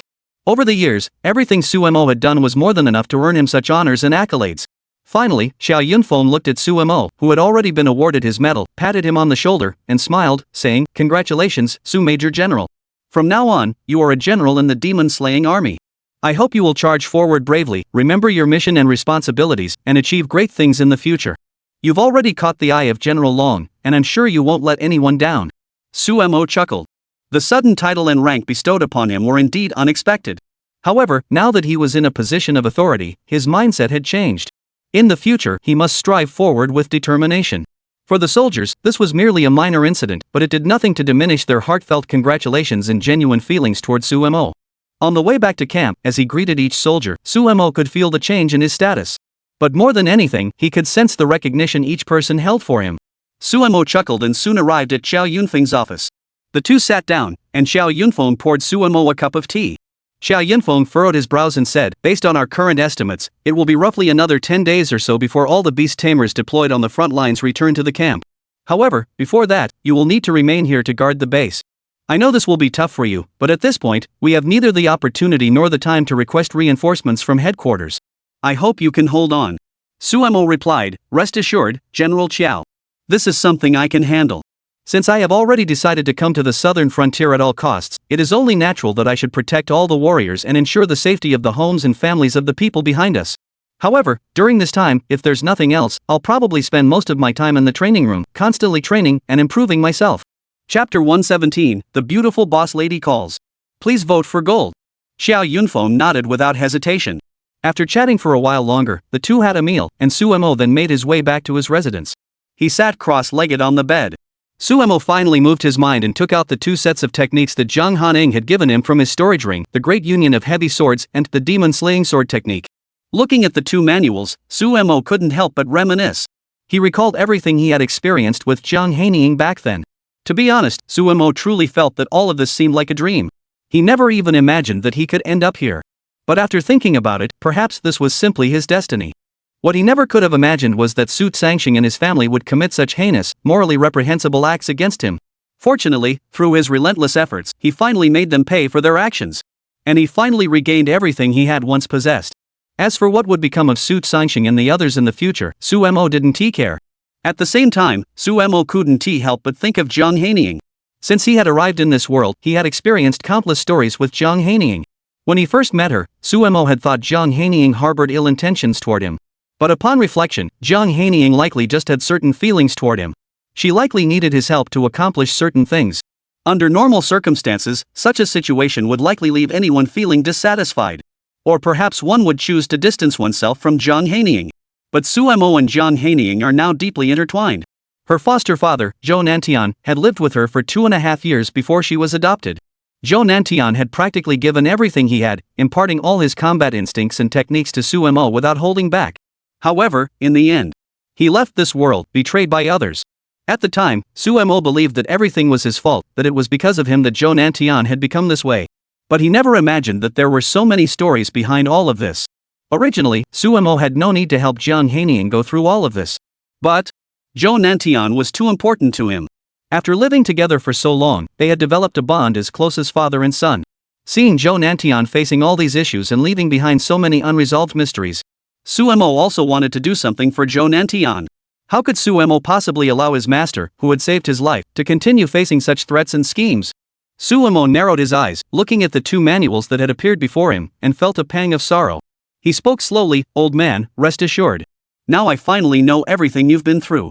I will not let you die in vain. I will ensure that the injustices of the past are cleared, and those who harmed you will pay the price." At the same time, Suemo thought of Jiang Hanying.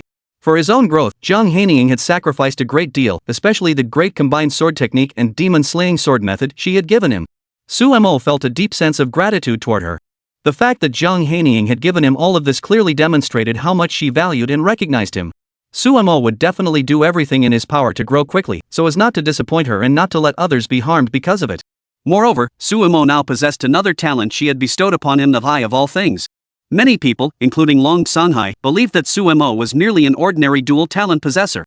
However, no one knows that Suemo also possesses a third talent, the eye of all things. Of course, if we include the four innate talents immortality, indestructibility, invincibility, and limitlessness that were bestowed upon him upon his arrival from another world. Suemo is now likely considered a seven-gifted individual. This is unique in the world and has never been possessed by anyone else. Suemo does not acknowledge himself as a sage, and he has no need to become powerful for everyone else and protect them all. Isn't that just using his own life to obtain all of this? But alas, whether before or after his transmigration, Suemo has always aspired to become a soldier. Especially since joining the demon-suppressing army, he has come to understand and feel the deep bond between fellow soldiers. One after another, these soldiers sacrifice everything for their country, for the safety of their homes and the well-being of countless civilians. Suemo has integrated into this collective, naturally sharing the same beliefs and heritage as them. This is the emotion that has been stirred within Sumo's heart through 2 lifetimes, and it has never wavered in the slightest. Buzz, buzz, buzz. At that moment, Sumo's phone rang. He picked it up to see that it was a call from Jiang Hanying.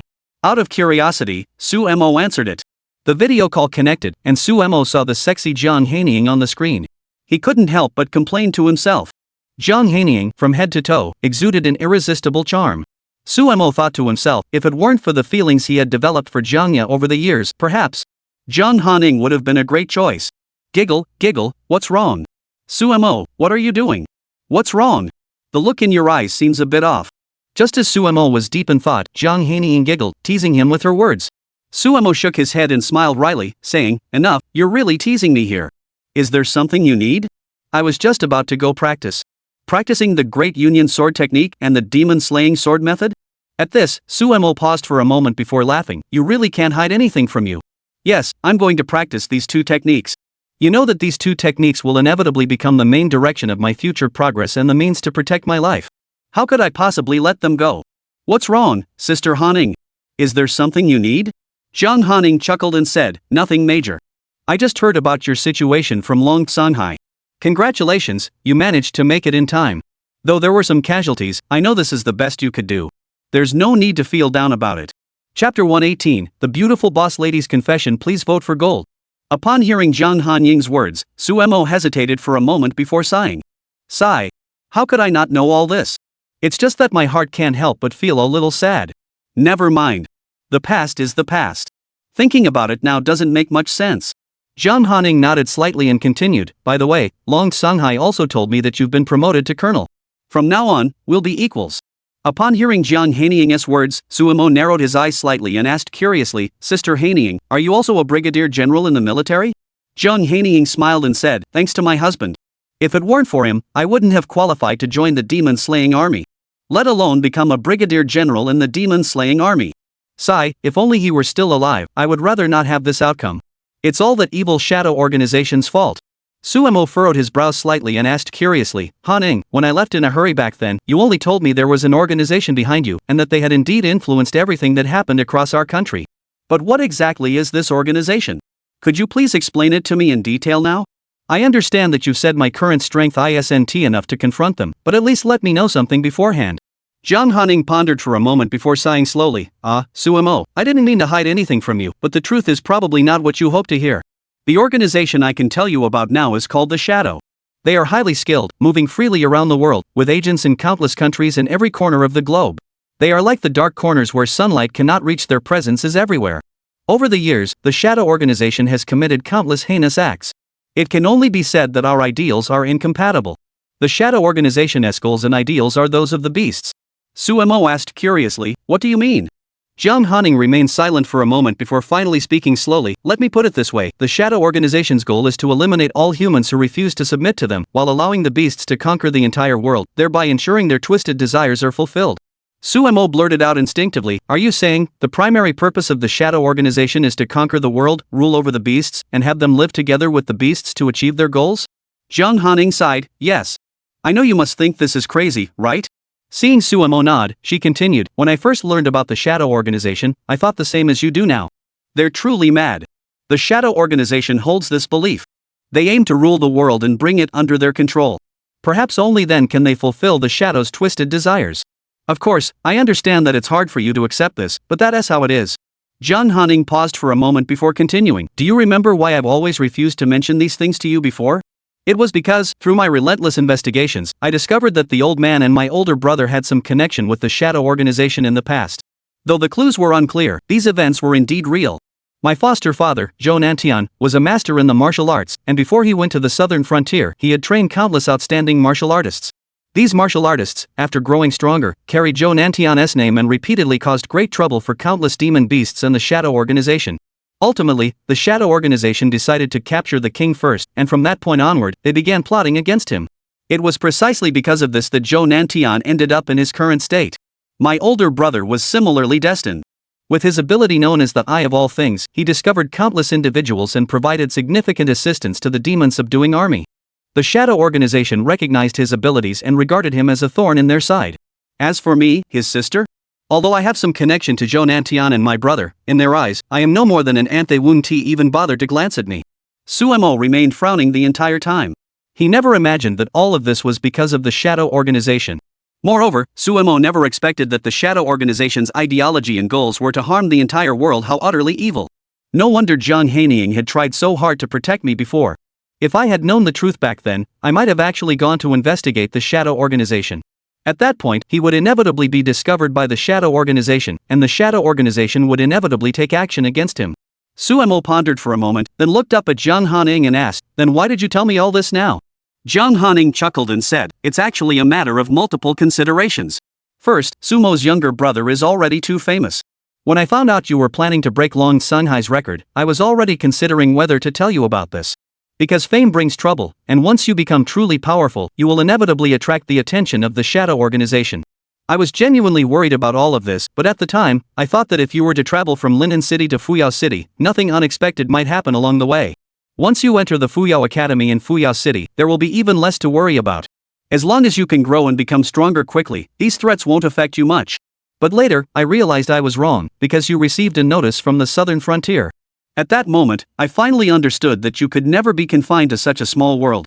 Chapter 119, The Old Man Who Doesn't Seem Quite Right? Please vote for gold. Jiang Hanying spoke earnestly, because you left Linan City and went to the southern frontier. From now on, you will face the fact that, Suemo, you will inevitably attract more and more attention because of this. By then, the Shadow Organization will find you with ease. That's when I thought it would be better to tell you about all this in advance. Perhaps this will give you some warning. The Shadow Organization's ability to survive in this world lies in their most prideful possession, a weapon capable of taking on different forms. This equipment can control magical beasts, allowing them to use them at will, whether it's a beast type or anything else. It can break through the restriction that beast masters can only contract one beast or magical beast every 10 levels. For example, the hundreds of beasts you encountered last night could have been easily handled by a single person. Suemo furrowed his brows. At this moment, he finally understood the true strength of the Shadow Organization. One person controlling thousands of troops. Plus, the Shadow Organization has been around for so many years, and no one knows how many members they have.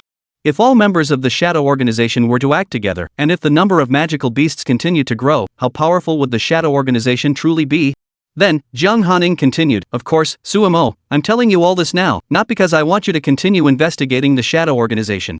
I just want you to understand that the organization you are facing now is extremely powerful, and in the future, it could destroy everything you have.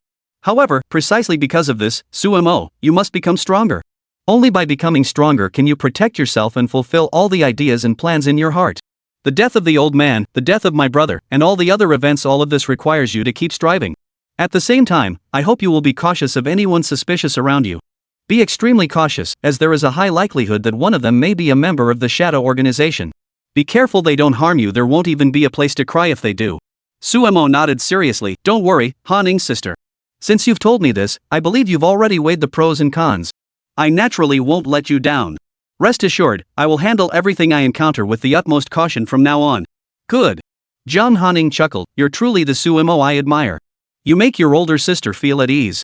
Oh, and one more thing. Has Suemo encountered any strange people since arriving in the southern frontier? Ha? What do you mean? Could it be that the shadow organization has already infiltrated so quickly? Jiang Hanying shook her head. Never mind, let us not talk about that now. Suemo couldn't help but feel puzzled, wondering why she was being so evasive about these matters. Then, Jiang Hanying said, what you need to know is that Jiang Ya already knows. Shortly after you left, Jiang Ya came here. She was in seclusion practicing her cultivation when she suddenly heard the announcement from the Mystic Tower that you had broken a new record. She then decided to come here to celebrate with you, only to find out that you had already left. Jiang Ya is also feeling a bit sad inside. She also asked me to tell you to grow stronger as soon as possible and to be extremely careful of your safety in the southern frontier, Suemo. Sister, what I wanted to tell you is the same. Please be careful and stay safe. Although you are now very powerful and have many hidden cards up your sleeve, and both you and I know your abilities. But ultimately, these will all become reasons for others to want to eliminate you, or even imprison you.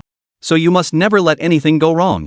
In Linen City, the future Fuyao City, and the Jinma army you're joining, there are countless people watching you, and many are hoping for your safe return. Suemo nodded seriously. Alright, don't worry, Hanying. I understand. Alright, since that's the case, let's hang up. Jiang Hanying hurriedly hung up the phone. Suemo had originally wanted to ask Jiang Hanying why she had spoken so evasively earlier, but he never expected her to hang up the phone so abruptly. After thinking it over carefully, Suemo sighed and thought to himself, perhaps Jiang Hanying didn't want to say it, or perhaps the time wasn't right yet. However, regardless of the reason, Suemo was indeed feeling a great deal of pressure at the moment. His eyes narrowed, and he murmured to himself, I never would have thought that such an organization exists in this world. The Shadow Organization likely rarely takes action against ordinary people. Their goal is to dominate the world and eliminate anyone who stands in their way. As for ordinary people, once the Shadow Organization has conquered the world, everything will be resolved. That is probably why the Shadow Organization didn't harm me back then. Suemo smiled faintly, but now he could finally understand the reason behind it all. It must be that within the Shadow Organization, they gradually realize that they are growing increasingly powerful and that their future success might eventually threaten the organization's expansion, potentially leading them to take action against me. Given that, Suemo must make plans in advance to ensure his own safety in the future. At the same time, Suemo also thought about Jiang Ya. Thinking of that adorable girl, the person who had been connected to him in countless ways from the very beginning, a warm wave washed over his heart. He thought to himself, I must not let her down. I must strive to grow stronger. Only then can I ensure that I will be able to live the life I desire in the future. With that, Suemo sighed, put his thoughts aside, stood up, and prepared to walk out. He took out 2 manuals from his storage ring and stood up to walk out. However, as soon as he stepped out, he paused in surprise. There, at the door, stood an old man pretending to look around casually, as if deliberately avoiding something. Suemo frowned slightly upon seeing the old man and couldn't help but wonder, who is this person? Why is he standing in front of my room? Hello, have we met before? Suemo asked curiously. The old man looked slightly embarrassed and shook his head hurriedly. Young man, how could we have met before? Is there something you need? Suemo shook his head and said, nothing, I must be overthinking it. As he spoke, Suemo focused his mind and activated the eye of all things to scan the old man's information. However, Suemo discovered that he couldn't see any information about the old man at all. He couldn't help but think to himself, maybe I was wrong. He's just an ordinary person working odd jobs in the camp. Seeing that he had become a colonel, he might have become curious, right? After thinking it over, Suemo shook his head, dismissing the absurd notion, and paid no further attention to it. He then set off toward the training room within the camp reserved for beast tamers. Chapter 120, Breakthrough. Beast Horde approaching. Please vote for gold.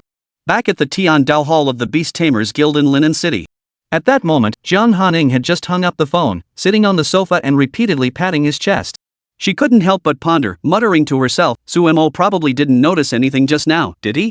Fortunately, I managed to keep my mouth shut and didn't reveal anything important. However, if Suemo were to investigate further, he might become suspicious because of this. But since I mentioned the Shadow Organization to him today, Suemo should be on guard now.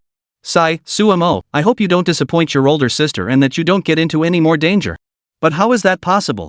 The Shadow Organization won't just let you go. But despite that, we can only leave it to fate. Soon, Suemo finally arrived at the cultivation room where the beast tamer was located. She intended to practice the 2 martial arts techniques she had obtained from Jiang Hanying here, while also enhancing her own strength. In the coming days, if there were no major incidents or sudden beast waves, she would continue her cultivation here. Looking at the two martial arts techniques, sword technique for slaying demons and great combined sword decision, Suemo briefly pondered them and immediately sensed the immense power within. He couldn't help but marvel inwardly, no wonder the sword technique for slaying demons and the great combined heavy sword decision could unleash such formidable power in the hands of Xiahai and Zhonantian. As he grew more familiar with them, Suemo increasingly sensed the mysterious abilities within the two techniques. She firmly believed that once she could master these two techniques, it would undoubtedly bring significant changes in the future. However, this would undoubtedly require a great deal of time. In this world, there is no such thing as instant success in martial arts or techniques. Fortunately, for Suemo, he believed he was still young enough and had ample time to work toward this goal. At the same time, Suemo was beginning to feel a sense of crisis approaching. Originally, Suemo hadn't thought much of it. He believed that as long as he improved quickly, it would be enough. However, today, after hearing Jiang Han's words about the Shadow Organization, Suemo finally realized that as his status and influence grew, and as more people began to pay attention to him, the Shadow Organization would also keep a close eye on him. At that point, he would face numerous dangerous situations. Suemo did not want to endure all of this and could only strive to grow stronger as quickly as possible. Although he possessed immortality and no longer had to worry about the safety of his life, there was still a major issue. Even with immortality, the enemy could still imprison Suemo. By then, Suemo would be as good as trapped, with no freedom for the rest of his life. Only by demonstrating overwhelming strength and driving all demons and enemies far from one's world can one live longer and avoid being restricted in one's personal freedom. Following this, Suemo began to cultivate the demon-slaying sword technique and the great combined sword decision. At the same time, by his side, the two beasts, the thunder dog and the little green dragon, remained by his side, constantly accompanying him. This morning, after waking up, Suemo had already enhanced these two beasts through chi and blood reincarnation. Both beasts had reached their maximum enhancement state for the day. Now, all Suemo needed to do was focus on his own cultivation. However, he did not notice that outside the training room where he was located, the elderly man he had seen earlier was now sitting there. The old man narrowed his eyes, sensing the various situations inside, then chuckled softly, muttering to himself, "How interesting. Young man, I never expected that you would possess so many secrets I was unaware of. These will all become the immense driving force for your future growth. I am eagerly awaiting your growth. Just don't let me down." Suemo was naturally unaware of what was happening outside. He had been cultivating here for an entire day, and it wasn't until nightfall that he returned to his room. This day had truly been a day of immense growth for Suemo. He had sensed some unique mysteries within the sword technique of slaying demons and the great combined sword decision. All of this would become the foundation for his continued growth and also his primary trump card for self-protection. Though he didn't know when such trump cards would be needed, it was always better to have more skills. Having a skill to rely on, the ability to protect one's own safety, is always a good thing. Thus, Suemo spent a full 7 days in the southern frontier. Over the past 7 days, Suemo had been training relentlessly every day while also keeping a close eye on the others. Jiang Ya was particularly important to him. Up until now, Suemo still had no idea how she was faring. Suemo had also gone to chat with Jiang Hanying. Jiang Hanying said that Jiang Ya was currently growing and cultivating in a beast taming academy, and no one knew how far she had progressed in her cultivation. Jiang Hanying also told Suemo not to worry so much. When the time is right, everything will become clear. He also believed that Jiang Ya would never disappoint Suemo. That evening, Suemo was in his room, having just finished a day of cultivation. He was preparing to rest and constantly reflecting on the information he had learned from Jiang Hanying over the past few days. Xu Feng's disappearance was most likely due to his joining the Shadow Organization. Zhao Yunfei was also in Lin City, investigating any clues related to Xu Feng, and had discovered a photograph left behind by the Shadow Organization. That photo was uniquely associated with the Shadow Organization. Therefore, it can now be reasonably concluded that Xu Feng is likely connected to the Shadow Organization. This matter had also come to the attention of Long Sanhai, but he was unable to take any action. What can be done? The Shadow Organization is already extremely difficult to track down, and even if one were to follow the clues now, it would likely be too late. Long Sanhai could only worry in secret that in the future, Xu Feng, his own younger brother, might have many stories with Suemo. He can only hope that it won't cause any trouble for Suemo. Meanwhile, according to information from Xiao Yunfeng, the team of beast tamers sent to investigate deeper into the heartland should return in another 3 or 5 days. However, this severely delayed Sumo's progress in returning to the Fuyao Academy. Despite this, Suemo could only accept it. After all, the matters here were more important, and he must stay to protect the safety of countless households. In the past few days, aside from a few scattered low-level magical beasts that have appeared here, there have been no beast swarms. This has greatly facilitated Sumo's work and made things much easier for him. However, Suemo couldn't help but worry about what Long Sanhai had mentioned earlier, the next wave of beasts that might appear in the southern frontier. Additionally, after discussing matters with Jiang Hanying earlier, Sumo had gained a deeper understanding of the existence of the shadow. Sumo suspected that this beast horde was likely closely connected to the shadow. The shadow. This organization, which Sumo had never heard of before, had unexpectedly brought him so much trouble after he learned about it. He wondered what kind of confrontation he would face with this organization in the future. Just then, the entire ground suddenly began to tremble. Sumo furrowed his brows, feeling the tremors beneath his feet.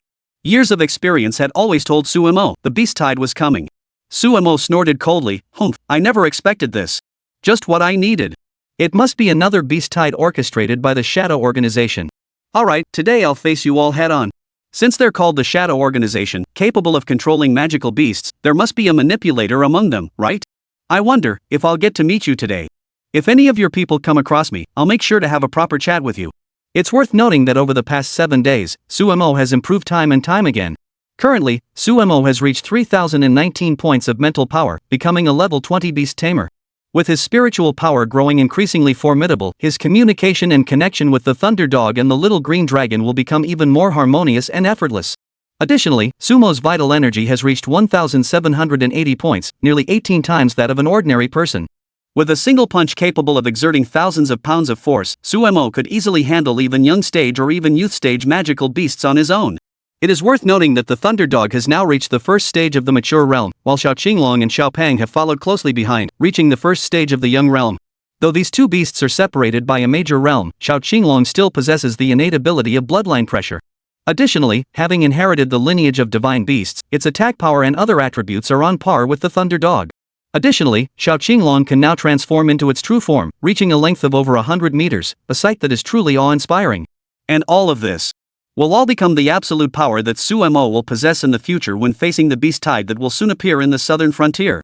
Sumo pondered for a moment before coldly snorting, "Humph, let me see the results of my training over the past 7 days. In an instant, Sumo moved his mind, and in the blink of an eye, he appeared at the door. These are all manifestations of his newfound strength. However, as soon as he pushed open the door, Sumo froze in place. Chapter 121, Sumo's vigilance toward the old man. Please vote for gold. At that moment, Sumo's brows were furrowed. Looking at the person who had appeared near the entrance of the room, he couldn't help but frown. Originally, Sumo had hoped to witness the beast horde attacking and continuing to invade the southern borders of China. He had finally hoped that he would have the opportunity to do something about it, to showcase the improvements he had made through his constant training and growth over the past period. He also hoped that he might finally encounter someone from the Shadow Organization, which is why he had rushed to the southern border walls without delay. Moreover, under such a beast tide, what would all the people of the southern frontier do? The warriors of the southern frontier, everything they had done for so long, the purpose of everyone's efforts, whether it was the relentless training or anything else, what was it all for? Is it not to protect the peace of the southern frontier and safeguard the homes and families behind them? Meanwhile, around Sumo, various alarm devices began to sound one after another at that very moment. The alarms were particularly urgent. For all the warriors, what they needed to do was quickly prepare themselves, fully arm themselves, and head to the city walls to prepare for the oncoming beast tide. However, when Sumo stepped out of the room and saw the old man before him, he couldn't help but furrow his brows. Sumo instinctively asked, "Who are you?" This wasn't the first time Sumo had seen this old man. He had already seen him before. It was 7 days earlier when he first met the old man in front of him. At that time, Sumo had already felt a great deal of suspicion toward him, wondering who this man was and why he kept appearing before him time and again. At first, Sumo had assumed the old man might be a janitor working in the military zone, simply curious about him and drawn to his presence, which is why he kept appearing at his door. However, over the next few days, Sumo saw him multiple times and realized that the old man wasn't there for that reason. Whether it was in the mess hall or during training, Sumo could always spot him standing in one hidden corner after another, watching him with curiosity. Sumo could sense the curiosity in his eyes, as if he had some kind of emotion toward him. Each discovery deepened Sumo's doubts and made him even more suspicious of the old man's identity. Especially when he recalled what Jiang Hanying had told him earlier, that members of the Shadow Organization might have secretly planted people in the southern frontier to harm him. The current Sumo was no longer the same as before. He had already become renowned in the military of the southern frontier, a war god among ordinary people, respected by countless others. But in the end, Sumo was still just an ordinary person. No matter how powerful one may be, what kind of storm could they possibly stir up? Therefore, at that time, Sumo, as an ordinary person, could never have garnered much attention from the Shadow Organization. To put it bluntly, the Shadow Organization could have easily harmed or even killed Sumo at that time. It wouldn't have caused them any concern. But the current Sumo is different. As a beast tamer, she must now begin to consider her own safety, as the shadow organization will inevitably keep a close eye on her. When that time comes, one after another, people who appear harmless on the surface will come into contact with Su Mo, ultimately exposing her to numerous threats from unknown sources. At that point, Su Mo would inevitably have to pay the price. This made Su Mo grow increasingly cautious. At this moment, he began to harbor his first doubts about the person before him. Su Mo began to wonder about the true identity of the old man before him and the nature of their relationship. What is he planning? Su Mo had never considered himself the type to be overly suspicious of everything, but the old man had appeared before him and by his side far too many times, forcing Su Mo to become cautious. Su Mo looked at the old man in front of him, paused for a moment, furrowed his brows, and spoke up, "Old gentleman, what are you laughing at? I'm actually quite curious, who are you?" The old man paused for a moment but soon laughed again, saying, "What's the matter, young man? Are you really that curious about me? Is my identity really that important to you?" Su Mo replied without hesitation, "Over the past 7 days, this isn't the first time we've met. I've seen you try to pay attention to me time and time again. So, old gentleman, I'm truly curious about you now. What kind of person are you, and what do you want from me?" As he spoke, Su Mo's hands produced the heavy sword, the king of the underworld. With effortless ease, he raised the heavy sword before the old man standing before him. His expression grew serious as he coldly said, "Old man, I think we should be honest with each other. You'd better tell me the truth. What are you, and what do you want from me? If I don't get a satisfactory answer, you'll have to pay the price today." The old man burst into laughter and replied, "Young man, I am just an ordinary person within the military zone. Why are you fixating your attention on me? Think about it. What harm could I possibly cause you? I doubt there is any. Why should you care about me? I'm just curious about you, curious about your abilities and the status you've attained. In your young people's terms, what do you call that? A fanboy. Ha, why not just consider this old man your fanboy? That's not so bad, is it?" Su Mo stared intently at the old man in front of him. He never would have imagined that the old man would speak to him in such a manner. He had thought he could obtain some information from him, or perhaps force him to reveal something under pressure, but he realized he had overestimated himself. Once again, Su Mo activated the all-seeing eye and summoned all his innate abilities. During his interactions with Jiang Hanying, Su Mo had also learned a key principle of the all-seeing eye. Its ability to probe the levels of others was directly linked to the user's own strength as a beast tamer. For example, the previous Su Mo, who was only a 16th level beast tamer, could only detect beast tamers of level 26 or below. Now that he had reached the 20th level of beast master, the level he could detect had risen to below 30. Any beast tamer below level 30 cannot escape Su Mo's all-seeing eye and will be detected by him. However, when he once again activated the all-seeing eye, Su Mo discovered the old man in front of him remains unchanged, with no flaws whatsoever. Chapter 122, Let Su Mo Escape Unharmed? Please vote for gold. Such a discovery had once led Su Mo to seek clarification from Jiang Hanying. At the time, Jiang Hanying told him that such a discovery could only have two possibilities. Either this person was far more powerful than Su Mo, making it impossible for him to probe their true nature. Or this person is just an ordinary individual, incapable of being probed at all. Su Mo furrowed his brows, carefully considering which possibility was more likely. Because Jiang Hanying had told him that those who had manipulated these ordinary demons, which were only at the juvenile stage, to invade the southern frontier in the early stages, could not possibly be a powerful individual. Those with true strength possess a proud and arrogant sense of self-worth. If they truly intended to do something, they would never come to the southern frontier to manipulate these low-level beasts. Additionally, if their intention was to target Su Mo, they would never send someone with such overwhelming power. This was the absolute pride of the shadow organization. They would strategically look down upon such things. Thinking about this, Su Mo couldn't help but begin to doubt whether he had misjudged the situation. He began to ponder whether the old man before him was just an ordinary person. After pondering for a moment, however, seeing how calm the old man remained, Su Mo couldn't help but feel even more suspicious. Someone facing a weapon pointed at them should not be able to remain so calm. That was not something an ordinary person could do. Who was this man? Su Mo couldn't help but ask himself again. Could it really be, as he had claimed, that he was just an ordinary military personnel, or perhaps merely a janitor as Su Mo had assumed? Su Mo pondered for a moment, but the alarm bells grew louder around him. Su Mo snorted coldly, his body suddenly shifted, and he vanished from his original spot, heading toward the city walls outside the camp. At this moment, he had no time to spare for the old man. He had to deal with the beast horde outside first. Watching Su Mo leave, the old man smiled slightly and said, "Not bad, young man. You have the vigilance you should have, and you've always been suspicious of me. It seems I no longer need to go out of my way to prove myself. Your performance has been satisfactory. From now on, I'll just keep an eye on your safety." "Oh, Hanying. Sun Hai, the two of you are both so concerned about this youngster's safety, aren't you? You don't want to see him get hurt either." Rest assured, old man, I will protect him. You too care so much about him, and so do I. I also want to see how far this kid can go in the end. I hope he doesn't disappoint me." After speaking, the old man smiled slightly. As his toes touched the ground, his figure vanished instantly. His speed was several times faster than Sumo's earlier. Dong dong dong dong. The footsteps sounded like a heavy hammer striking countless hearts, as if announcing the tense atmosphere that now prevailed. Everyone sprang into action. The remaining 2,000-plus soldiers in the military zone moved without hesitation, fully armed and wielding various weapons, rushing toward the southern city walls. Sumo soon arrived as well. Taking 3 steps at a time, he quickly reached the top of the city walls. At that moment, Xiao Yunfeng had already been standing there, his brows furrowed as he looked out at the distant horizon several kilometers away. Under the cover of night, a hint of worry lingered in everyone's hearts. Upon seeing Xiao Yunfeng, Sumo hurried over. At that moment, Sumo really wanted to ask Xiao Yunfeng if he recognized the old man. But he quickly dismissed the thought. After all, his own judgment of the old man was that he was just an ordinary laborer. As a general in the military region, Xiao Yunfeng would naturally not pay attention to such a person. After all, he couldn't possibly know everyone. Especially someone as ordinary as this man. Sumo hurriedly spoke up, "General, how far is the beast horde from here?" Xiao Yunfeng furrowed his brows and coldly replied, "According to our estimates, based on the recent drone reconnaissance, this wave of beasts is now only about 6 kilometers away from us. If everything goes as planned, they should appear within our line of sight in about 10 minutes. "Alright, General Xiao, is there anything else you need?" Sumo asked. Xiao Yunfeng shook his head and said slowly, "There are no issues. However, among the beasts in the horde, the strongest and most formidable one is." Sumo frowned and asked, "What?"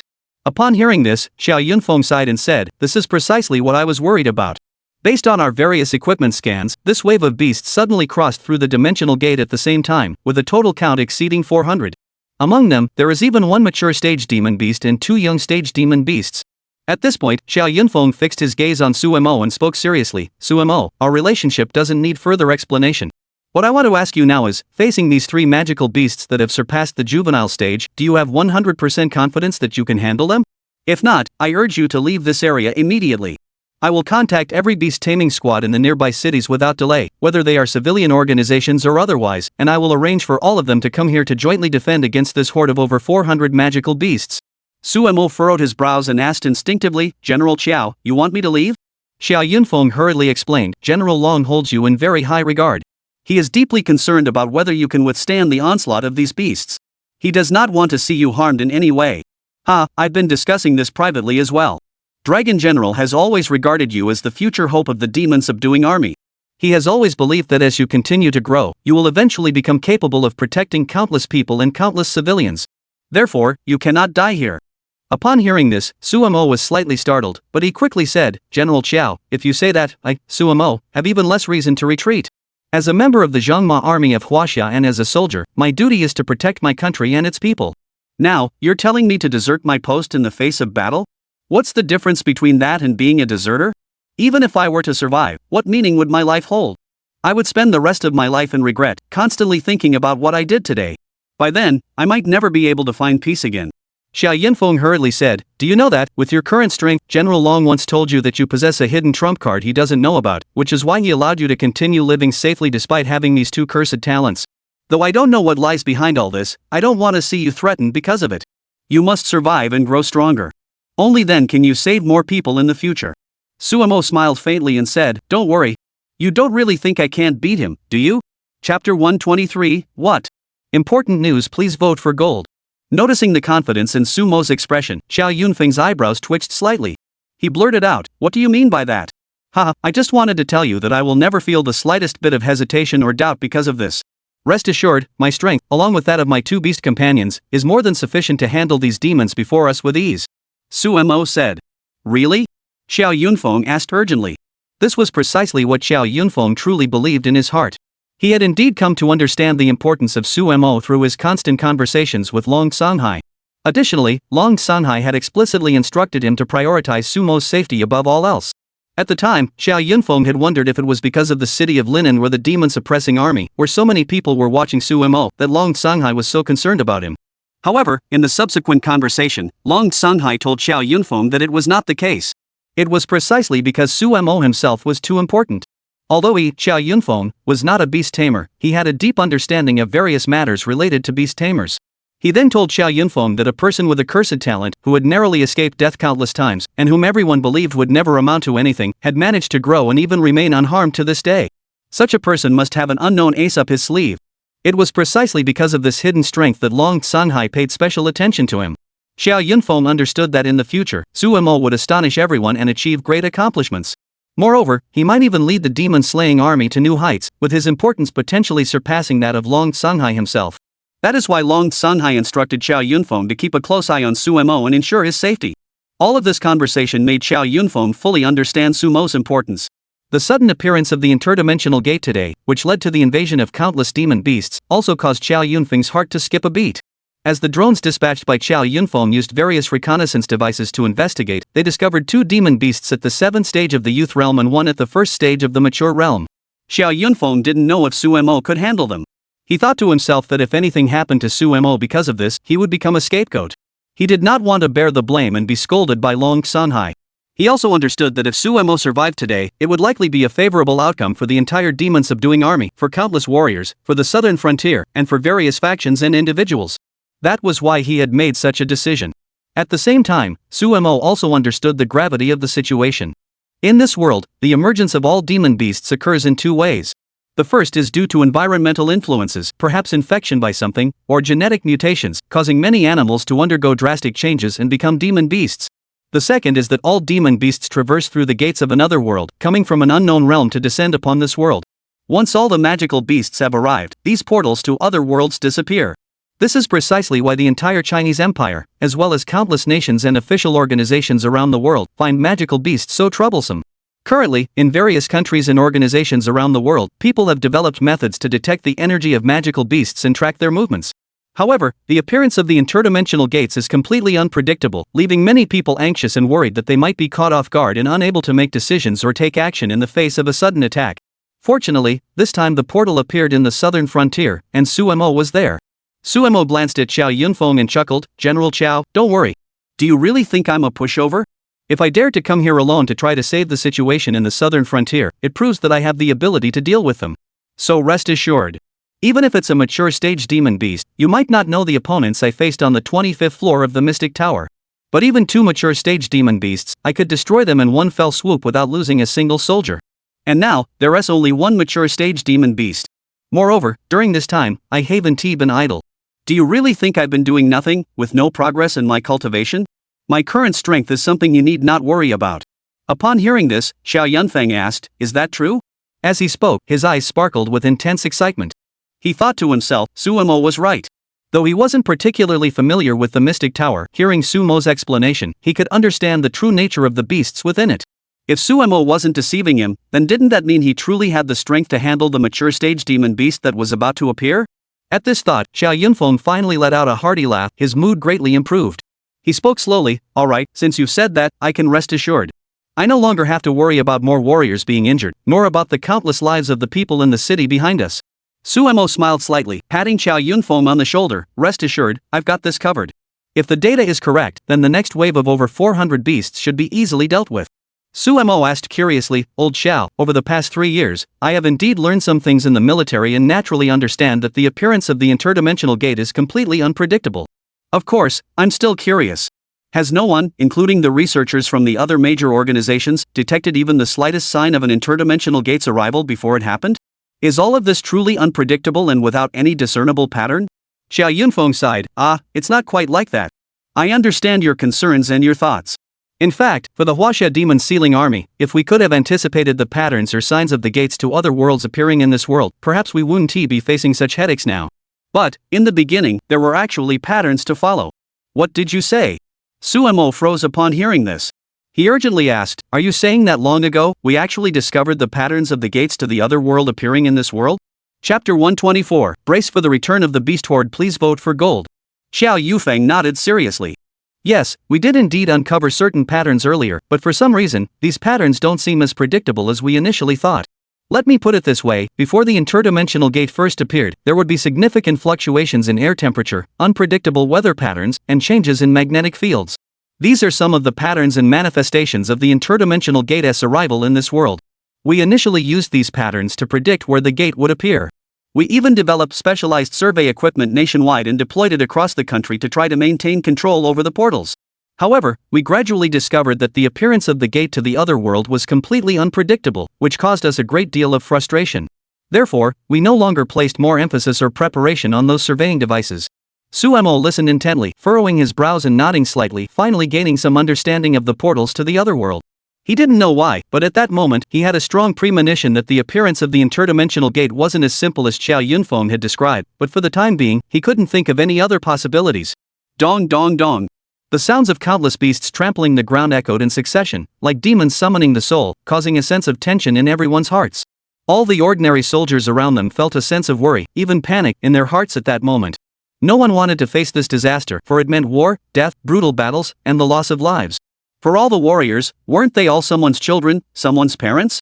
Among them, young and old, men and women, each had their own families, their own stories, and their own worlds to protect. But at this moment, to protect China, to protect the southern frontier, to protect the countless homes and people behind them, they chose to sacrifice everything. All the Jinma army warriors fear neither life nor death, striving to repel the demon beasts' attacks and defend their homes and country. Living in such an environment, Suemo truly felt exceptionally fortunate. In the China he had come from before his journey, countless soldiers were also striving tirelessly to sacrifice everything for this cause.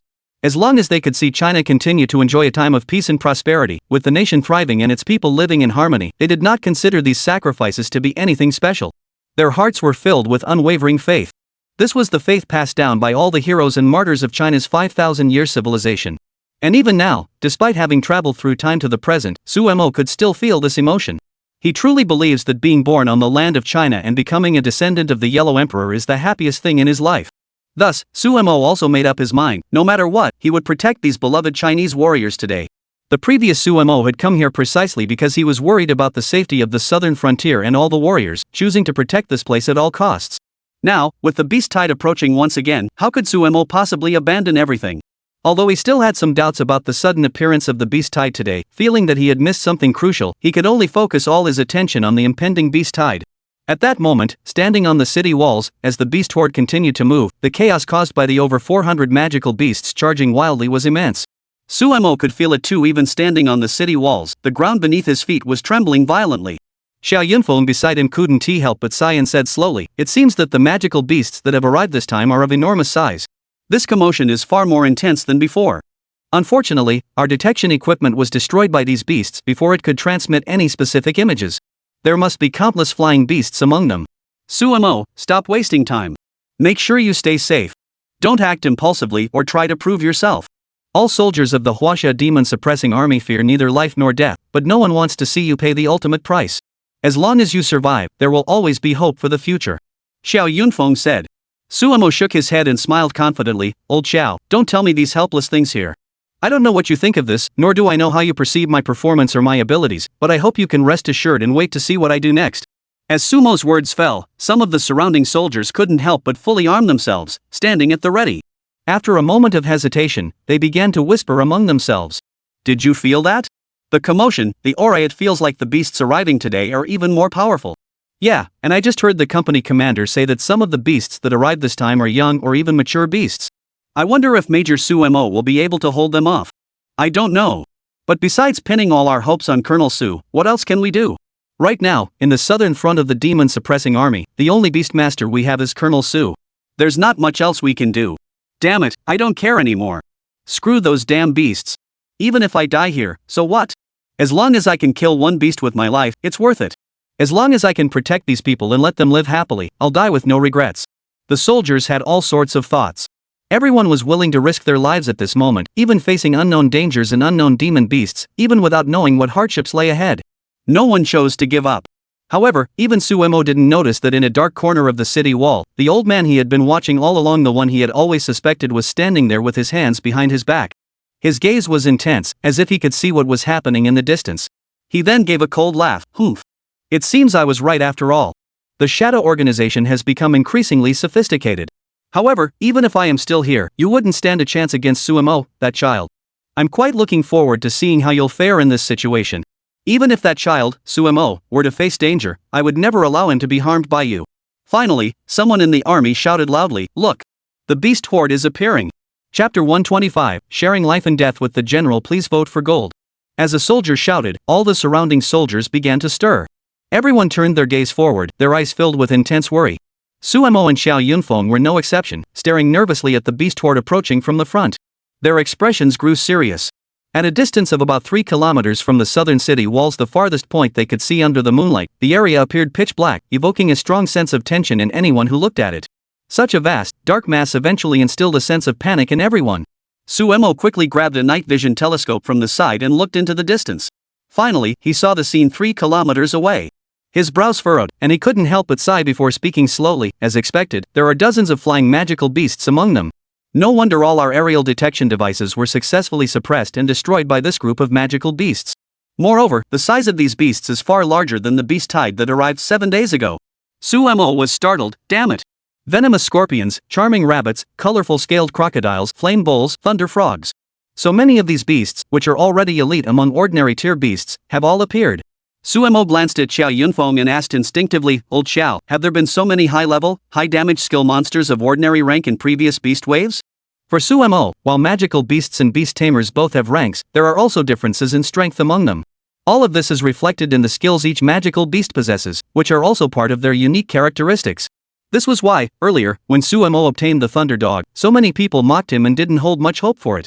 This is because, even among beasts and beast tamers of the same rank, there are still differences in strength, which can be seen as a sort of food chain within the world of beasts and beast tamers.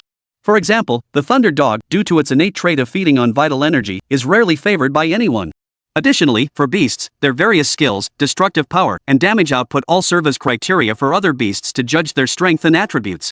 Upon hearing Sumo's words, Xiao Yunfeng also furrowed his brows. Having fought in the southern frontier for so many years, he had seen it all and naturally understood the strength of magical beasts. Regarding the classifications of demon beasts, there are hundreds of ordinary grade species, and he was well aware of their strength distribution. Upon hearing the 5 types of magical beasts Suemo had just mentioned, Xiao Yunfeng also furrowed his brows and blurted out, "What? So many ordinary tier beasts with high tier skills have arrived. This has never been heard of in any previous beast tide in the southern frontier. It seems things are getting more and more unexpected. These beasts ultimately possess their own unique characteristics, and under their group attacks, we may truly be unable to withstand them." Suemo nodded silently. He shared the same thoughts as Xiao Yunfeng. After all, over the past 3 years, Suemo had also experienced numerous battles of varying scales in the southern frontier and had naturally endured countless beast waves. Under such beast tide assaults, Suemo and Xiao Yunfeng had always shared the same view. Every time a beast tide appeared with 2 high-level magical beasts of ordinary rank, it was already enough to cause headaches for everyone, and this was referred to as a major beast tide. Sometimes, the definition of a beast tide wasn't solely based on the number of beasts. The strength of their combat power, the grades of the various beasts, and other abilities were also major factors in determining the rating of a beast tide. Suemo never expected so many high-grade magical beasts to appear. Xiao Yunfeng asked worriedly from the side, "Suemo, do you think you can handle this?" Suemo smiled confidently. "No matter how powerful these magical beasts are, no matter what their ranks are, they will ultimately be no match for me today. Rest assured. Today, I will do whatever it takes to ensure that all these magical beasts remain in the southern frontier. This is my promise to the countless lives behind me, and it is also a testament to my own strength." Suemo chuckled and shouted loudly, "All soldiers, heed my command." In an instant, as Sumo's words fell, the thousands of soldiers standing on the city walls behind him were all startled by the sound emitted from Sumo's high blood energy. They never expected Suemo to be able to produce such a penetrating voice without any amplification devices. After a moment of stunned silence, all the soldiers shouted in unison, "Please give your orders, Colonel Su." Beside him, Xiao Yunfeng also glanced at Suemo with curiosity. Suemo sneered coldly before speaking, "All soldiers in the southern frontier war zone, heed my orders. Follow me into battle." With a loud crash, it was like a stone had been thrown into a pond, causing ripples to spread out in all directions. All the soldiers were stunned, their eyes filled with astonishment as they looked at Suemo. They knew full well that this wasn't a clear signal for everyone to stand idle and watch Sumo's every move. But the soldiers murmured among themselves, "What? Did I hear that correctly? Colonel Su is telling us to support him? He's gone mad. This is a high-level beast tide." Though they're all young beasts, there are still some young and mature ones among them. How could General Su possibly handle them? Yeah, I never expected General Su to have us stay here and support him. If anything goes wrong and he gets injured, what will we do then? You're right. General Su traveled all the way from Linen City 7 days ago to be here with us, risking his life to protect our safety. Are we really going to stand by and watch General Su put himself in danger? As some soldiers realized what was happening, they shouted toward Suemo, "General Su, please don't. You must not risk your life like this." Let us fight alongside you. That's right, General Su. 7 days ago, you risked everything to come here and save us, which has already made all of us very happy. Old Zhao's life was saved by you, General Su. Now you want me to abandon you and fight alongside you, and stay here to cover your back? I couldn't possibly do that. General Su, my life is yours. Even if I die here today, I will never let you face this alone. Fight alongside General Su to the death, defend the southern frontier. More and more soldiers were shocked by Sumo's idea of having them hold the rear guard. As their feelings grew more intense, they found it increasingly difficult to accept the idea of Sumo leaving them behind alone. Even the most disciplined soldiers began to express their respect for Sumo and their desire to fight alongside him in this war. Chapter 126, The Entire Army. Flank the general, please vote for gold. To be honest, Sumo was truly moved. The fact that these soldiers possessed such selfless determination moved him deeply. They were willing to accompany him to face everything together. Over the 3 years before Sumo was discharged, he had fought side by side with all the soldiers of the southern frontier. Though those days were tough, they had indeed fostered an unforgettable bond in everyone's hearts. It was precisely because of these bonds that no one wanted to see Sumo face such a threat alone. Everyone wanted to stand by his side through thick and thin. Even though they were about to face a fierce wave of beasts ahead, Sumo simply laughed, for he had his own confidence. Xiao Yunfeng couldn't help but smile slightly. Hearing Sumo's words, he blurted out without thinking, "Brother, have you lost your mind? You're having all the soldiers in the army come to your aid, yet you want to face the beast tide alone? Have you lost your mind? Do you have any idea how dangerous the beast tide ahead is? It can only be defeated through the combined efforts of all the soldiers. If you persist in this stubbornness, I will report you to General Long. I'd rather bear the blame and endure your insults than see you come to harm. What will I do if General Long points his finger at me then?" Sumo chuckled. This laughter caught Xiao Yunfeng off guard. He instinctively asked, "Why did you suddenly laugh?" Sumo smiled and said, "All right, old Xiao, how could I not know what you're thinking? How could I not understand how worried you are about my safety? But what I want to tell you is, don't worry. I fully understand your thoughts and know that you don't want to see me in danger. But I have confidence in myself, which is why I made this decision. And it was precisely during my last visit that I saw so many warriors who fear neither life nor death and are willing to sacrifice everything they have. This time, I will fight for their future. Rest assured, these beasts are no match for me. Dealing with them will be a piece of cake." Xiao Yunfeng asked curiously, "Are you lying to me?" Sumo nodded, and Xiao Yunfeng's inner conflict grew even stronger. Just then, Xiao Yunfeng's phone rang. The beasts were closing in, advancing toward the southern border city at a speed of 1 kilometer per minute. Xiao Yunfeng sighed inwardly, cursing under his breath, "Damn it, who the hell is calling me now?" When he pulled out his phone, he froze. The caller ID displayed was none other than Long Sanghai. Xiao Yunfeng was so startled he nearly dropped the phone, quickly answering it and stammering, "General Long, why are you calling?" In response, Long Sanghai spoke slowly, "I have already received reports of the beast tide attacking the southern border. How is the situation there? Are you able to withstand this beast tide?" Xiao Yunfeng spoke urgently, "General Long, I was just about to tell you about this. You may not know that Sumo, the young general, has ordered the entire army to support him, and he intends to face the beast tide alone. I can't convince him anymore. General Long, why don't you talk to him?" As the phone appeared in front of him, Sumo paused for a moment, waved his hand, and shook his head helplessly, thinking to himself, Xiao Yunfeng is such a grown man, yet he still likes to tattle. Sumo smiled, took the phone, and spoke slowly, "Hello, General Long, it's me." General Long Sanghai's voice came through the phone, "Sumo, have you lost your mind? Choosing to face the beast horde alone? Do you know that going it alone is the greatest taboo in the demon-slaying army? There has always been a strict rule within the demon-subduing army that such a situation must never be allowed to occur." Sumo smiled slightly, "Of course I know. That's why, General Long, if I didn't have absolute confidence and strength, how could I dare to make such a decision?" Long Sanghai asked curiously, "So you're confident you can take on all the demon beasts?" Sumo spoke arrogantly, "Of course. Without the right tools, how could I dare to take on such a task?" General Long Sanghai fell into hesitation, but after a moment, he couldn't help but ask again, "Tell me the truth, how confident are you in dealing with all the demon beasts in front of us?" Sumo didn't even hesitate, responding immediately, "Of course, 100%. Long Sanghai didn't say another word. He handed his phone to Xiao Yunfeng and said, "Xiao Yunfeng, agree to what Sumo is asking today. Let him showcase his abilities in front of all the soldiers. Let the entire demon-subduing army see for themselves the true strength of the figure they worship as a war god. At the same time, let Sumo, the young general, establish himself as a role model and a standard in the hearts of all the soldiers so that they can strive towards such a goal in the future. Agree to Sumo's request today." Xiao Yunfeng urgently replied, "General Long, you clearly said earlier that Sumo is too important and that I should protect his safety. That's why I stopped him from facing the beast horde alone. And now you're actually accompanying him in this reckless endeavor.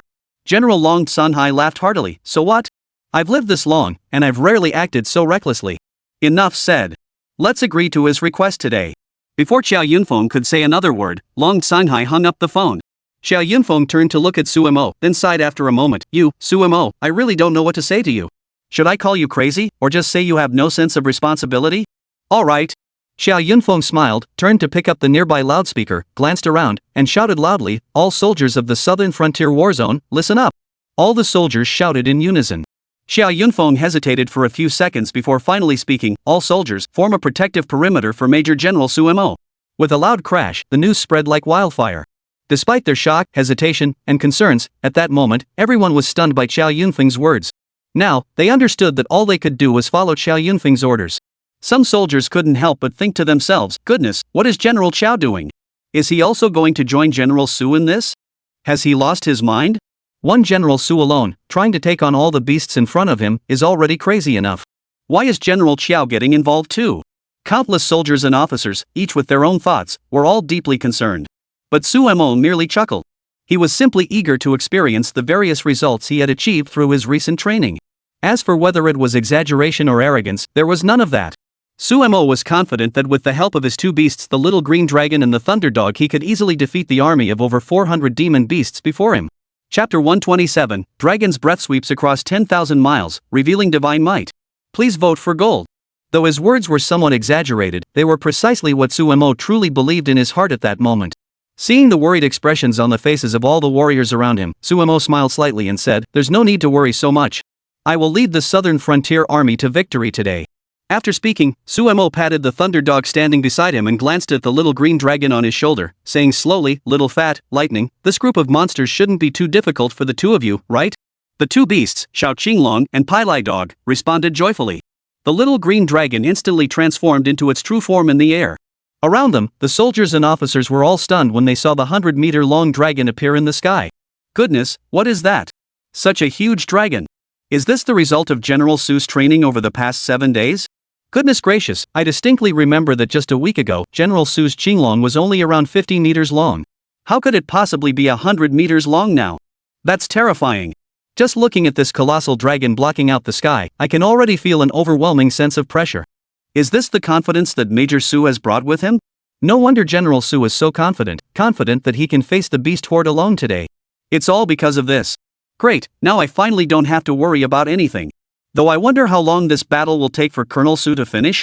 As the warriors continued to discuss, Suemo chuckled, then soared into the sky alongside the thunder dogs, landing directly on the back of the little green dragon. He even wondered if calling it the little Qinglong was still appropriate. After all, the Qinglong lineage had already grown to over 100 meters in length, and such a size could hardly be called small. However, standing on the back of a little Qinglong that had grown to such a size was indeed exceptionally comfortable. Suemo stroked the scales on the little green dragon's body, causing it to wriggle its body repeatedly, as if it were being playful. Suemo chuckled and looked ahead at the demon beasts just a kilometer away from the southern city walls, saying slowly, little fat, let's go. Today, let these beasts taste the formidable power of the Qinglong lineage. The young green dragon let out a dragon's roar, soared into the sky, and vanished in an instant. When the warriors looked around, they realized that the little green dragon had already brought Suemo and the thunder dog to the highest point above the group of demon beasts. The young Qinglong's dragon's roar instantly caused over 400 beasts to freeze in place. They stood frozen in place, hesitating to move. The little green dragon positioned itself directly above them, opened its mouth, and from its wide maw, a ball of blue-green flame instantly, eventually forming a fiery orb emanating scorching heat. With a slight nod from the little green dragon, the fireball plummeted downward in an instant. In just a few seconds, with a loud boom, the fireball struck the ground, hitting the very center of the beast horde. The earth trembled violently in its wake. All the warriors on the southern city walls nearly lost their footing, barely managing to steady themselves. When they turned their gaze forward, they were left speechless. Goodness, what kind of power is this? So powerful. Truly powerful. Look, blue-green flames are rising from beneath the feet of all the beasts. Even though we're about a kilometer away, why can I still feel the scorching heat? Oh my god, this is terrifying. Is this the overwhelming power of General Su's beast controlling abilities? This is way too strong. Look at those demon beasts. They're all being roasted by the flames and scattering in all directions. Some lower-level demons barely escaped the flames before collapsing to the ground, lifeless. Wow, that's so strong, really strong. I was wondering where General Suemo got his confidence from, and I was worried about his safety, fearing he might get hurt. Now it seems I was overthinking everything. With the beast General Su Mo as under his command, what else do we have to worry about? All our previous worries were completely unnecessary. Watching the scene unfold before them, all the warriors finally understood. Su Mo truly has something to rely on. The skill released by Sumo's beast, the little Qinglong, was its second ability, Dragon Breath 10,000 miles. Under the dragon's breath, within a 100-meter radius, the Qinglong's breath could be released at will, scorching everything in its path. Originally, the Shao Qinglong's dragon's breath had a range of 100 meters in diameter. However, after Su Mo continuously enhanced it, and the little Qinglong reached the early stage of the youth realm, it was worth noting that its skills had upgraded rapidly. The bloodline roar had reached level 4, and its dragon's breath had also reached level 3, expanding its range from 100 meters to 200 meters. The over 400 demon beasts before him were roughly within the same range, completely covered by all the Qinglong's breath. It is important to note that the Qinglong lineage is an unparalleled force among all demon beast tamers. These beasts lack both the qualifications and the ability to confront the Qinglong lineage on equal footing, let alone these young beasts still in their juvenile stage. Su Mo could still see 3 of the beasts swiftly escaping the flame array and retreating to the farthest point, where they were now on high alert, watching Su Mo in the sky above. Sumo's gaze sharpened instantly, and with a flick of his thoughts, he activated the all-seeing eye. Finally, he discerned the overall strength and various information of these 3 beasts. He chuckled, "Humph, no wonder. No wonder these 3 beasts could escape Xiaopong's dragon breath over 10,000 miles. These 3, they were actually the young and mature stage beasts. Woo!" Just as Su Mo was deep in thought, the small green dragon at his feet let out a weak whimper, and its body began to sway. Chapter 128, Su Xiaojun is truly powerful. Please vote for gold. Hearing the sound, Su Mo looked down. He noticed that the little green dragon's body was currently in mid-air, swaying constantly, on the verge of falling, its body growing increasingly exhausted. After sensing the situation, Su Mo's heart skipped a beat, worried that something had gone wrong. However, he soon realized it was because Shao Qinglong, the little fat dragon, was simply exhausted. After all, releasing dragon breath over such a vast distance had nearly depleted all the energy in his body. Such exhaustion was understandable, and Su Mo exhaled in relief. Fortunately, Shao Qinglong was fine. Although Su Mo could use the Qi and Blood reincarnation array to restore Shao Qinglong's body, just as he was about to do so, Shao Qinglong suddenly changed his form in mid-air and was about to fall to the ground. Su Mo and the Thunder Dog had already swiftly landed on the ground at that moment. Shao Qinglong's dragon breath had completely burned out, and the ground was now indistinguishable from its usual state, except for the countless corpses of demon beasts emitting a burnt smell. After landing, Su Mo hurriedly embraced the little green dragon in his arms and asked softly, "Little fat, how are you? Can your body still hold on?" Xiao Pang nodded urgently and let out a muffled cry, as if using his mind to tell Su Mo that he could still hold on. This finally allowed Su Mo to breathe a sigh of relief. What worried him most was that the little green dragon might have suffered some injury, which would break his heart. Fortunately, no matter what problems the little green dragon might encounter, Su Mo was confident that with his 2 cursed type innate skills blood reincarnation and blood healing he could naturally cure it by consuming his own blood essence. Su Mo had this confidence, but unfortunately, the current Su Mo faced a problem. Although he possessed the ability of immortality within his body, he was unable to manifest this ability. If he were to use the Qi Shuizhen Sheng array to repair Shao Qinglong, he would inevitably fall into a weakened state, and others would inevitably sense the abnormality in his body. Su Mo isn't foolish, how could he possibly reveal himself like that? Everyone is watching him right now. Fortunately, the little green dragon can recover on its own while resting. Therefore, Su Mo said softly, "Little fat, hold on a little longer. Once I've dealt with the other demon beasts, I'll come to restore you." After speaking, Su Mo took out a meal from his storage ring and placed it near the little green dragon's mouth. Shao Qinglong opened his mouth and gulped it down, his eyes flickering with a faint glimmer of vitality. Watching the little green dragon's body slowly recover, Su Mo finally exhaled deeply. Thud, thud, thud. At that moment, a series of chaotic footsteps echoed in the air. Su Mo turned his head to look and saw that in the distance, a color-scaled crocodile at the 7th stage of the youth realm, a flame bull at the 7th stage of the youth realm, and a thunder frog at the 1st stage of the mature realm were rushing toward the depths of the southern forest.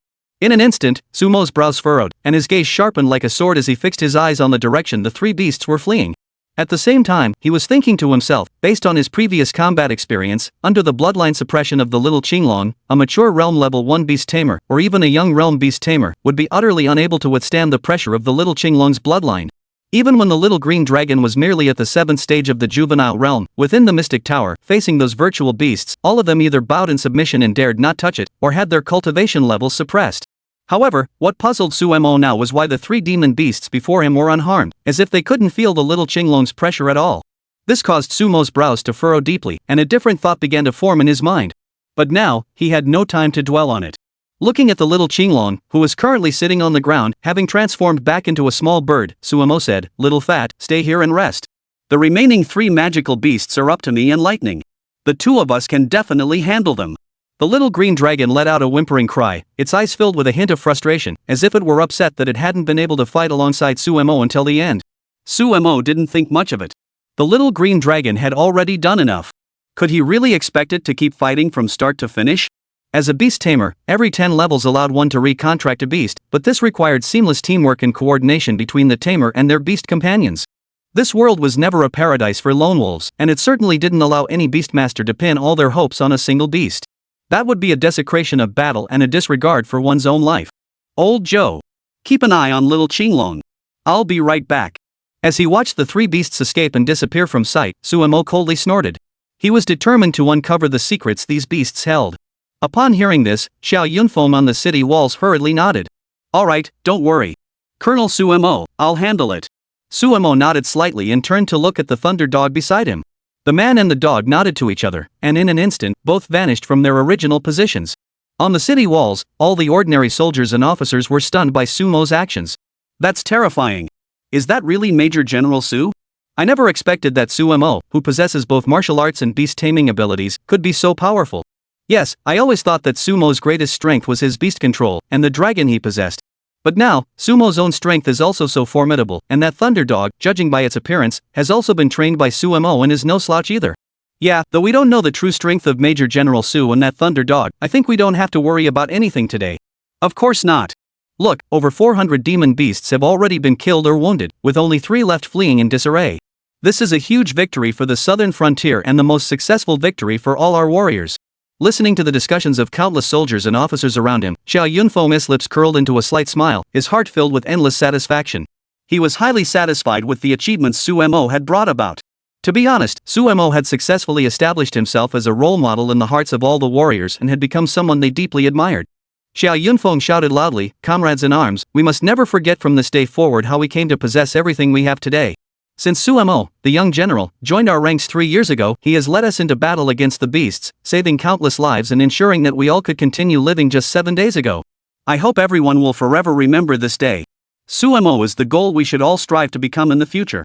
Even if we cannot become beast tamers, we must rely on our own combat strength, our courage to charge forward without fear of death, and do something for this world, for the countless families and people behind us." Upon hearing these words, all the warriors' expressions grew solemn, and they nodded in agreement with Xiao Yunfeng's words. Chapter 129, The Heavy Sword Emerges. Prepare for battle. Please vote for gold. Following closely behind, Xiao Yunfeng descended from the city walls, leading a fully armed squad. They charged forward, and soon arrived at the location where Xiao Qinglong was. Seeing Xiao Qinglong's weakened state, Xiao Yunfeng stepped forward and gently picked him up. Xiao Qinglong's body resisted fiercely, struggling in his arms before finally breaking free. For a moment, Xiao Yunfeng froze, unsure why Xiao Qinglong was in such a state. He stood there, his expression filled with confusion. Finally, he muttered to himself, "What's going on? Could there be a specific way to hold a beast? Did I do something wrong just now? That shouldn't be possible. What's happening?" Just then, the little green dragon forced itself to gather its strength, leaped into the air, and flew past Xiao Yunfeng, heading straight for his back. Upon seeing this, Xiao Yunfeng froze for a moment, as if he had suddenly understood something. Sure enough, the little green dragon dived into the arms of a female officer behind him. Then, Xiao Qinglong's eyes grew glassy, and he lay there with an expression of pure enjoyment in her arms. "Ah, this." Xiao Yunfeng was dumbfounded. He wasn't stupid. How could he not notice that Xiao Qinglong's expression didn't look like there was anything wrong? He finally understood that the other soldiers and officers who had followed them were all standing there dumbfounded. Especially the female officer, who was holding Xiao Qinglong in her arms. She felt the soft fur on his body and noticed that there seemed to be nothing unusual about his physique. After lifting her head, she looked at Xiao Yunfeng with an embarrassed expression and scratched her head. Xiao Yunfeng chuckled helplessly, never mind. Since this adorable little beast likes you, you should take care of it. I don't know how to take care of beasts either." The female officer froze in place. Anyway, Xiao Qinglong let out a soft whine, as if telling the female military officer, "You don't need to take care of me. I just need to lie here with you, and I'll recover on my own." Everyone burst into laughter. Who would have thought that the beast companion owned by Colonel Su would be like this, acting like a little pervert? In the midst of their rush, Suemo sneezed. After sensing it in his mind, he finally figured out what the little green dragon was doing. With a helpless expression, Suemo muttered under his breath, "Damn it, you can't even walk past a woman, can you?" With no choice, Suemo had neither the mood nor the energy to deal with this now. As he watched ahead, the colorful scaled crocodile, flame bull, and thunder frog were about to disappear from sight, with only around 200 meters remaining between them and Suemo and the thunder dog. Suemo spat out a curse and said in a low voice, "Lightning, speed up. These three magical beasts must be left in the southern frontier today." As he spoke, his figure vanished from the spot. At that moment, he decided to give it his all to give chase. After a few seconds, Suemo stood directly in front of the three magical beasts, who had also stopped in their tracks. They paced back and forth on the ground, their eyes filled with anger as they glared at Suemo. Sumo's gaze sharpened, his expression stern. He then whispered, "I wonder what's wrong with the three of you. How can you still be unharmed under the bloodline suppression of the little green dragon? You show no reaction and even move about freely. But it doesn't matter. No matter what secrets you three beasts hold, I will eventually uncover them." The three beasts continued to dig at the ground, emitting low growls one after another. After activating the all-seeing eye, Suemo confirmed the three beasts' strength and began to ponder in his mind. Currently, his vital energy was at 1,788, equivalent to the 7th stage of the youth realm. Suemo thought to himself that with what he possessed, along with the great combined heavy sword technique and demon-slaying sword technique he had mastered over the past 7 days, facing two demon beasts at the 7th stage of the youth realm should not be a problem. The remaining mature stage beast and the thunder dog lightning were both at the same cultivation level. Suemo also believed that Lightning would be able to handle the demon beast Thunder Frog effectively. Suemo spoke slowly, "Lightning, that frog is yours. Don't underestimate that frog just because it's huge. It's over a meter tall and it's the same as you, both belonging to the lightning element. Be extremely cautious, do not linger too long in its vicinity. The lightning it releases is highly toxic. If you are struck too many times, you will suffer severe consequences." The thunder dog barked twice seriously, indicating to Suemo that he need not worry, it would take this task seriously. Suemo finally relaxed and patted its head. In an instant, the blue-purple lightning on its body flickered.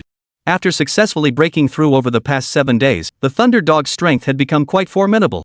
Its basic claw attack had reached level 8, and its ability to enhance its speed with a lightning flash had also reached a terrifying level. At the same time, Suemo felt the same as before, a stronger premonition. He increasingly sensed that the thunder dog's lightning seemed to harbor a latent power growing more intense within it. Although he lacks Jiang Han's beast-controlling perception, Suemo can still sense that the thunder dog's power is gradually being unleashed. However, he does not know when exactly it will be unleashed, but he firmly believes that day is not far off. As he looked ahead, Suemo saw two other young stage 7th rank creatures, a colorful scaled crocodile and a flame-breathing bull. One was a crocodile with 7 colored scales, its scales emitting a strong glow. Though it looked quite beautiful, the danger lurking within was evident. The toxicity contained within its scales caused Suemo to grow cautious. The other flame-covered ox, with its entirely crimson fur, was also emitting a scorching heat at that moment. Even when the flame bull breathes in and out, it can spew scorching flames from its nostrils, causing Suemo to take it seriously. The two young stage 7th rank magical beasts, though evenly matched in strength with Suemo, each possessed their own formidable abilities. Suemo didn't know if he could gain any advantage against them, but regardless, he would face these two beasts today. He would either defeat them himself or wait for the thunder dog to eliminate the lightning frog before coming to his aid. In any case, this battle was inevitable. As Sumo's heavy sword, the Lord of the Underworld, appeared in his hand and he charged forward with the sword in hand, all the soldiers and officers on the city walls behind him couldn't help but freeze in place. Chapter 130, General Su. Survive. Please vote for gold. In the rear ranks, everyone, including Xiao Yunfeng, couldn't help but look toward Suemo. Watching Suemo charge forward with his two beasts, clashing with all the demons before him. Xiao Yunfeng had always been deeply concerned, as he had previously received special instructions from Long Sanhai. Long Sanhai had explicitly instructed him to protect Suemo and ensure he suffered no harm under any circumstances. Thinking of this, Xiao Yunfeng felt a headache coming on. In the southern frontier, how could anyone possibly have things go so smoothly? Ultimately, one would inevitably face various crises time and again. In the southern frontier, life and death were the most ordinary things, yet this was precisely what the warriors cared least about. However, this did not diminish the fear that welled up in their hearts. No one wanted to die in this battle, and no one wanted to leave this world, separated from their loved ones. Therefore, when faced with the arrival of the demon beasts in this world, all the warriors, including Xiao Yunfeng himself, desperately hoped that someone would step forward to confront the demon beasts so that more warriors could survive. However, despite this, Xiao Yunfeng knew that these hopes were likely to remain unfulfilled. Then, especially 7 days ago, before Suemo had arrived, Xiao Yunfeng's heart was filled with unbearable pain. He truly did not want to see himself and all his comrades leave this world, nor did he want to see the countless homes and people behind him disappear from this world. However, Suemo suddenly appeared. His arrival seemed to bring hope of survival to the world and to everyone present. In Sumo's battle, everyone finally succeeded in winning, securing this victory, and successfully protecting their lives, the land beneath their feet, and the countless homes behind them. However, the more this happened, the more Xiao Yunfeng learned about some of Sumo's unknown secrets. Though he didn't fully understand many things, Sumo's strength and his extraordinary nature left a deep impression on Xiao Yunfeng's heart. It also made Xiao Yunfeng realize that everything Sumo currently possessed had drawn the attention of many people, and it was precisely because of this that Xiao Yunfeng was absolutely unwilling to see Sumo suffer even the slightest harm. At that time, not only would his image in the eyes of all the warriors be shattered, but it might also lead to Long Sunhai blaming all the mistakes on him. After all, as Long Sunhai had said, Sumo now represented the future of the entire Jinma army. Although he doesn't know what it is about Sumo that makes Long Sunhai value him so highly, Xiao Yunfeng is well aware that all of this is likely a secret that Sumo has buried deep within his heart. As a beast tamer, their combat abilities are inherently weak, so many beast tamers choose to bury their secrets deep within their hearts, never revealing them to anyone in their lifetime. This is precisely why so many people remain unaware of the true capabilities of beast tamers. Therefore, Xiao Yunfeng had no idea what Sumo's true abilities were, and even Long Sunhai himself was unaware of them. As he watched at that moment, seeing the two beasts Sumo possessed display such formidable signature abilities, Xiao Yunfeng couldn't help but be momentarily stunned. Goodness! Is this really the kind of power a beast tamer possesses? He's only 18 years old, yet he can demonstrate such formidable abilities and control such powerful beasts to protect the peace of the southern frontier. This young man's future is undoubtedly limitless. What I don't understand is what kind of strength he truly possesses. How can he maintain such overwhelming power, lead so many beasts, and continue to improve time and again while still keeping his body as strong as ever? Xiao Yunfeng knew about Sumo's ability, which was nothing more than his cursed talent of Qi blood reincarnation. This was something that everyone else would mock and look down upon. However, what he couldn't fathom was why Sumo, despite having such a talent, could still perform so strongly when everyone believed he was doomed to die soon and couldn't live much longer. In fact, his physical condition seemed completely flawless. In fact, Xiao Yunfeng had even researched some beast tamers, particularly the thunder dogs that Sumo possessed. This creature, which was mocked by countless beast tamers, feeds on human blood and qi. Under normal circumstances, its cultivation speed would be significantly reduced. However, the thunder dog was now so terrifying that it did not even flinch when facing a mature stage demon beast from afar. This left Xiao Yunfeng utterly baffled. How had the thunder dog managed to improve so much? Could it really have been through the blood reincarnation war, consuming Sumo's vital energy to become what it was now? If that's the case, it only makes things even more confusing. But for now, he had no idea how to explain it. Regardless, for the southern frontier, today's battle against the beast tide must be handled with the utmost care. At the same time, he believed that Sumo would not let everyone down. Meanwhile, all the warriors around him furrowed their brows, their eyes filled with concern. Goodness, did I see that correctly? Is General Sumo really going to face the three beasts alone? Goodness, what is General Sumo planning to do? The dragon-shaped beast he commands has already dealt with most of the beasts. But look at the remaining three beasts they're about to leave. In this situation, General Sumo doesn't need to take such a risky move. And his remaining beast-taming thunderdog, even under the most dire circumstances, it wouldn't stand a chance against these three young and mature stage demon beasts, would it? Yes, has General Sumo lost his mind? Doesn't he care at all about his own safety? This is a very dangerous situation. Some warriors watched Sumo shouting loudly ahead, unconcerned whether he could hear them or not. General Sumo, please come back. Don't pursue the enemy when they're already defeated. Since these three demon beasts want to escape, let them go. Why risk your own life? Yes, General Sumo, you really don't need to do this. You've already done enough to protect the southern frontier and keep us safe from the hardships of war. You really don't need to risk your life like this. Heavens, can't we do anything for General Sumo? 7 days ago, General Sumo came here to save all of us, to save the southern frontier, and to protect the homes and lives of the people behind us. Now he is risking his life again to face these three powerful beasts. This is madness. That's right. 3 years ago, when General Sumo first appeared in our southern frontier, none of us ever imagined he would become so powerful. And now, seeing him charge forward so recklessly, my heart is filled with sorrow. Chapter 131, Everyone's Focus on Sumo. Please vote for gold. At this moment, for all the warriors, it was truly unbearable to accept and unwilling to witness Sumo risking his life. For these warriors, their hearts were filled with worry and they did not want to see Sumo endure such hardships. Just a week ago, Sumo's presence here, protecting their safety, resolving that most brutal battle, and saving countless warriors, was already a tremendous blessing for them. Yet now, Sumo is still charging forward without regard for his own safety, leaving everyone speechless. Tears well up in everyone's eyes. Everyone was deeply moved by Sumo's actions. Sumo was that kind of person, always disregarding danger, enduring all suffering and torment, and in such situations, climbing higher and higher time and time again, leading countless warriors to successfully repel the demon beast invasion. In the past, everything Sumo had done had already earned him the admiration and respect of countless warriors. What he did brought the warriors an unprecedented sense of joy and security. It was precisely because of this that Sumo gradually came to be known as the war god, a figure of unwavering faith in everyone's hearts, and gradually occupied an exceptionally important position in the eyes and hearts of all. And it was precisely this situation that led to the current state where Sumo, no matter what he does, receives care and concern from many people. Concern and worry for Sumo have made him the focal point of everyone's attention. Watching Sumo, holding the familiar heavy sword of the underworld king in his hands, as he faced off against 2 or 3 beasts, some people clenched their fists tightly, and others even had tears in their eyes. Some even wanted to rush forward and join Sumo on the battlefield. Just as this was happening, Xiao Yunfeng shouted loudly, "Everyone, stop right there." All the warriors froze in place, turning to look at Xiao Yunfeng. The warriors shouted even louder. "General Qiao, what are you doing? Lieutenant General Sumo is fighting so bravely on the front lines, risking his life. Are we supposed to just stand here and watch?" "Yes, General Qiao. How can we bear to let General Sumo fight alone against all this? How can we accept this? General Qiao, let us go. We truly want to fight alongside General Sumo. Even if the enemy is a young realm or a mature realm demon beast, we are willing to die. General Su is willing to risk his life like this. At just 18 years old, he has such a broad-mindedness and makes such sacrifices. What is there for us to fear?" Looking at everyone's words, Xiao Yunfeng sighed but remained stern, saying coldly, "Enough. How could I not know your thoughts now? How could I not understand the status and position Sumo holds in all of your hearts? Do you think I don't want to charge forward? Do you think I don't want to stand beside Sumo? But think about it. Since Sumo, the young general, joined the strategic campaign in the southern frontier 3 years ago, has he ever fought a battle without proper preparation?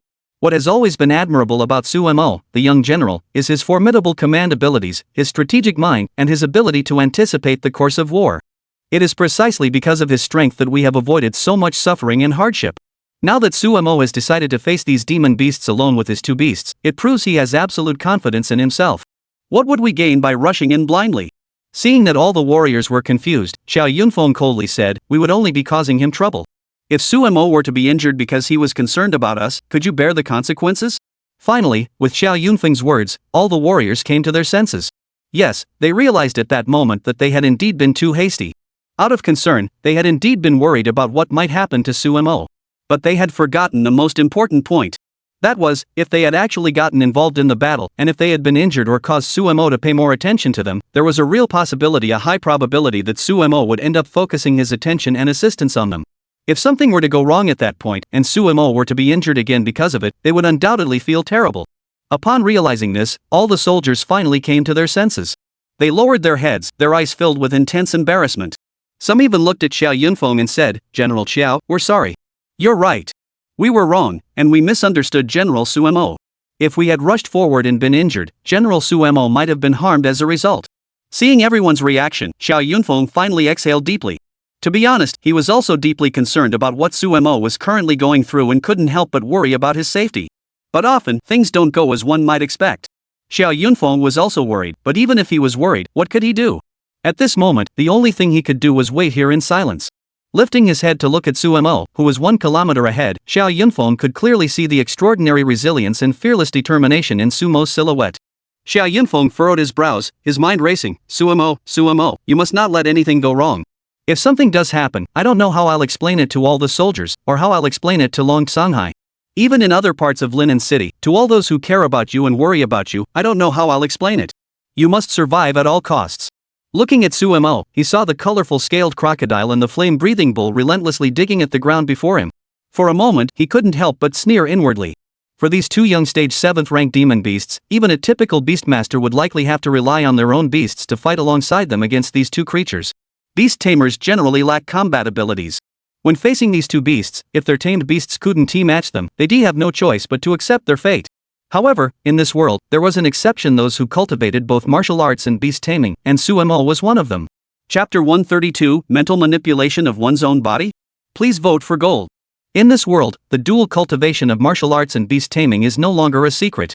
However, for many beast tamers, it has long been clear that when facing magical beasts, no beast tamer possesses the ability to fight or confront them. Therefore, an increasing number of beast tamers hope to enhance their personal strength by cultivating martial arts. However, for many beast tamers, their physical condition is no different from that of ordinary people. In fact, due to years of cultivating their spiritual energy, while their spiritual power has indeed improved, their physical condition has not become particularly strong. Therefore, throughout the entire country, there has been a strong emphasis on encouraging beast masters to continuously improve their physical fitness. In combat, this can provide additional self-defense capabilities. At the very least, if the Beast 1 commands encounters issues, the Beast Master can at least have a better chance of escaping. Though fleeing may seem disrespectful to Beast Tamers, this has been the reality in battles over the years. Beast Masters are far too fierce and brutal. They care about nothing and their combat techniques are exceptionally savage. Such malevolent beasts, once they face human settlements, will attempt to destroy everything and anything associated with humans by any means necessary. It is precisely because of this that, under the constant attacks of the beasts, the entire human homeland has been pushed to the brink of collapse, leaving humanity clinging to survival with great difficulty. Who wouldn't want to enjoy a peaceful era? But this is extremely difficult to achieve. It is precisely the brutality of the beasts that has led to the suffering of all beast tamers. Once their beasts lose their combat ability or even their lives, the tamers themselves face nothing but death and destruction. This is why the great nation of Huaxia has vigorously promoted and encouraged beast tamers to train themselves, cultivate martial arts, and develop the ability to face the apocalyptic crisis and the devastation caused by beasts, with the primary goal of ensuring they have the means to protect themselves. But ultimately, these are all ordinary people. All warriors and beast tamers have so much to do. Warriors are somewhat better off, as they need to enhance their physical hosts. But beast tamers face a much greater challenge. This is also why beast tamers and martial artists who practice both disciplines are inherently difficult to coexist. Beast tamers are too busy, their daily intense training already consumes too much time, and those who can spare time to train their bodies are extremely rare. Additionally, factors like talent, comprehension ability, and willpower are all qualities that beast tamers find extremely difficult to possess, making them truly one in a million. Fortunately, Xu Mo is one of the few who possesses these qualities. After joining the Southern Frontier War Zone, Xu Mo was an ordinary person who had not yet awakened his innate abilities. It was precisely because of this that he was able to learn many combat techniques under Zhou Nanshan's guidance. Through repeated trials and tribulations, Xu Mo's willpower was forged. Witnessing life and death countless times only strengthened his confidence in driving away demon beasts and delivering fatal blows to them. This confidence has always driven him to believe that he will make all the beasts pay the price. Xu Mo has always acted in accordance with this belief. Fortunately, hard work pays off, and after 3 years of arduous training, Xu Mo finally succeeded in improving himself, becoming a prodigy of martial arts. He mastered the Great Union heavy sword technique. Upon returning to Linen City, he also awakened his innate talent as a beast tamer, ultimately becoming a prodigy in both martial arts and beast taming, earning the admiration and envy of countless people. However, there was one thing that surprised Xu Mo. He had believed that the Great Union heavy sword technique he had learned under Zhou Nantian was the most complete version, and he had assumed that Zhou Nantian had imparted everything to him.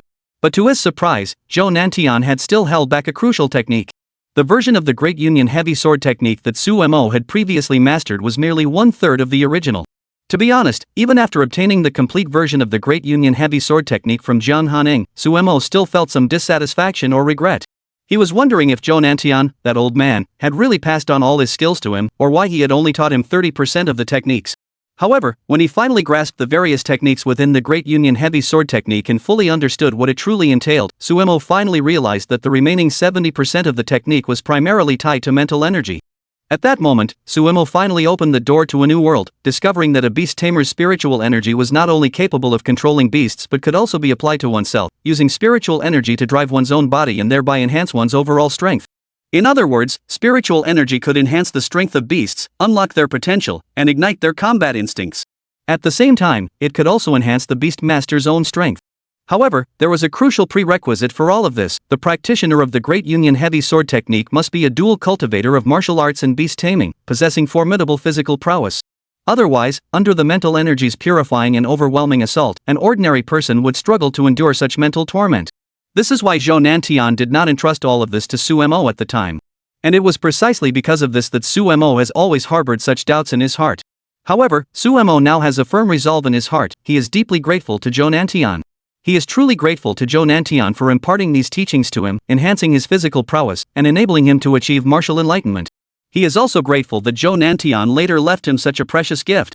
Although his physical vitality is currently 17 times that of an ordinary person, when combined with the power of his mental energy, Xu Mo's true strength far surpasses what he currently demonstrates. However, whether he could easily defeat the two magical beasts before him, Sumo was still unsure. The colorful scaled crocodile and the flame bull are both demon beasts renowned for their defensive capabilities and unique traits. They are exceptionally powerful even among ordinary tier demon beasts, nearly invincible among their peers. The colorful scaled crocodile is covered in thick scales that emit a rainbow-colored glow, but these scales are coated in a toxic mucus secreted by its body. This mucus is highly toxic even with the current state of scientific research. It is absolutely impossible to neutralize it. As for the flame bull, it already has thick, rugged skin and a massive body, with flames emanating from every part of its body. Ordinary people find it extremely difficult to approach it, and even beast tamers who have not cultivated martial arts would find it nearly impossible to get close to the flame bull. Chapter 133, A Deeper Understanding of Sword Techniques. Please vote for gold. Fortunately, Sumo had cultivated martial arts, and his physical toughness and enhancement capabilities were far beyond those of ordinary people. Therefore, today, Sumo felt confident in facing the two demon beasts before him. He then patted the head of the thunder dog beside him, and the dog barked twice. Instantly, lightning flickered all over its body as it charged toward the lightning frog in the distance. The lightning frog opened its mouth, with lightning swirling around its tongue. As it extended its tongue forward, the lightning struck the spot where the thunder dog had just landed. The thunder dog reacted swiftly, using its skill Thunder Flash to enhance its speed, and in an instant, it escaped from where it had been standing. It then moved to the side of the lightning frog and engaged it in a fierce battle. This magical beast and the beast tamer both share the same lightning attribute. Both had unleashed the potential within their bodies, enhancing their speed, which naturally made their speeds evenly matched. Who would emerge victorious in this battle was something Sumo truly did not know. However, Sumo was acutely aware of one thing: his only option now was to find a way to confront the enemy head-on. At the very least, he couldn't let the thunder dog fight alone. Sumo's plan was to focus on his battle with the colorful scaled crocodile and the flame bull, at least defeating one of them or severely injuring both, rendering them unable to fight effectively. That way, he could join the battlefield to support the thunder dogs. Thus, Sumo swung his heavy sword, the Demon King, in his hand. The massive blade sliced through the air, unleashing a whirlwind of wind and waves. This was the result of Sumo channeling his mental energy into his body, unleashing a formidable force. Under this force, the heavy sword in his hand felt as light as a feather, dancing in his hands and creating a series of sword winds. As Sumo raised his heavy sword, pointing it at the colorful scaled crocodile and the flaming bull ahead, he lifted his face and coldly laughed. "Come on, today Sumo, will see just how powerful the two of you truly are." In fact, Sumo had already heard the countless warriors behind him, each of them deeply worried for him. Upon hearing this, Sumo felt an overwhelming sense of joy and gratitude. He was moved that, in the eyes of all the soldiers and officers in the army, he could put on such a performance. Sumo was exceptionally happy. Who wouldn't be happy to be so valued by others?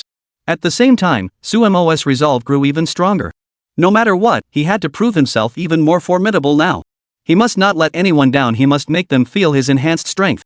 As time passed slowly, the flame bulls and color-scaled crocodiles ahead also opened their mouths slightly, their eyes revealing a hint of dissatisfaction, as if they felt belittled by Sumo's mocking glance. The flame bull and the colorful scaled crocodile let out a series of low growls. The two magical beasts finally exerted all their strength and charged toward Sumo at lightning speed. The bodies of the flame bulls and colorful scaled crocodiles were indeed too bulky, and the ground they trampled on trembled with each step. The rumbling sounds echoed endlessly, making it difficult for anyone to stand on the ground. At the same time, everyone felt as though heavy hammers were striking their hearts, gradually succumbing to panic. However, Sumo remained completely unafraid. Relying solely on his unyielding resolve, he was certain that he would emerge victorious today. With that, Sumo charged forward, facing the colorful scaled crocodiles and flame-breathing bulls, and unleashed his first move. This was a newly mastered technique from the Great Union Heavy Sword Technique. From the second volume onwards, every technique in the Great Union Heavy Sword Technique required mental energy to activate. Sumo thought it would be more appropriate to call it inner energy rather than spiritual energy, as spiritual energy is also a form of inner energy. This inner energy not only benefits all beasts but can also be utilized by oneself. Thus, Sumo positioned himself in front of the flame bull, came to an abrupt halt, lowered his waist into a horse stance, and centered his energy at his dantian. He channeled his spiritual energy into the sword like a torrential flood. The mental energy then flowed through Sumo's limbs and meridians, instantly infusing the heavy sword. At that moment, Sumo's arm swung the heavy sword, starting from the top of his head and slashing diagonally from right to left. In an instant, leveraging the rotational force from his waist and the inertial force generated by lowering his center of gravity, he channeled all his strength into the blade of the heavy sword. At that moment, Sumo let out a sudden, piercing shout. His voice pierced the clouds, as if imprinting a mark in everyone's mental world, causing their emotions to surge. His feet were planted firmly on the ground like iron anchors, his waist twisting naturally. A howling wind swirled around him, and a violent storm erupted, sending countless grains of sand and stones flying through the air. A heavy sword descended with a fierce swing, and under the moonlight, the icy cold glow it emitted caused the air to emit a piercing roar. Even those a kilometer away could hear the overwhelming aura emanating from Sumo's movements. Everyone felt the overwhelming power of the heavy sword Sumo wielded, as if the entire sky was pressing down on the earth, and their spirits were being crushed by an overwhelming pressure, making it hard to breathe. And it was precisely at this moment, during Sumo's slow downward swing, that a curved sword chi emerged from the heavy sword, striking the flaming bull in an arc-shaped trajectory. The flame bull let out a furious growl. Facing the defiant gaze of the beast master before it, the flame bull felt its pride wounded. After all, it was a demon beast, a vicious and ruthless one at that. Thus, it began to underestimate Sumo and decided to withstand this attack with its own body. However, what happened next came at a terrible cost. Chapter 134, Is Sumo a Monster? Please vote for gold. In a world overrun by magical beasts, these creatures oppressed countless humans every day. For the beasts, this had given them a taste of victory, naturally leading to their arrogance growing to unimaginable heights. Take this firebull beast, for instance. Facing Sumo ahead, it behaved exactly as expected. At this moment, it paid no heed to Sumo's strength, feeling that Sumo was no more than an ant before it, utterly unworthy of attention. As the massive sword chi approached, the flame bull paid no heed, casually blocking it with its side.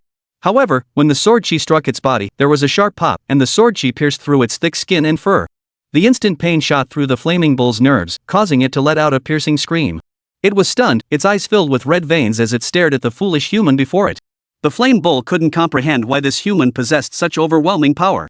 Sumo suddenly let out a cold laugh, staring at the massive knife wound on the side of the flame bull's body.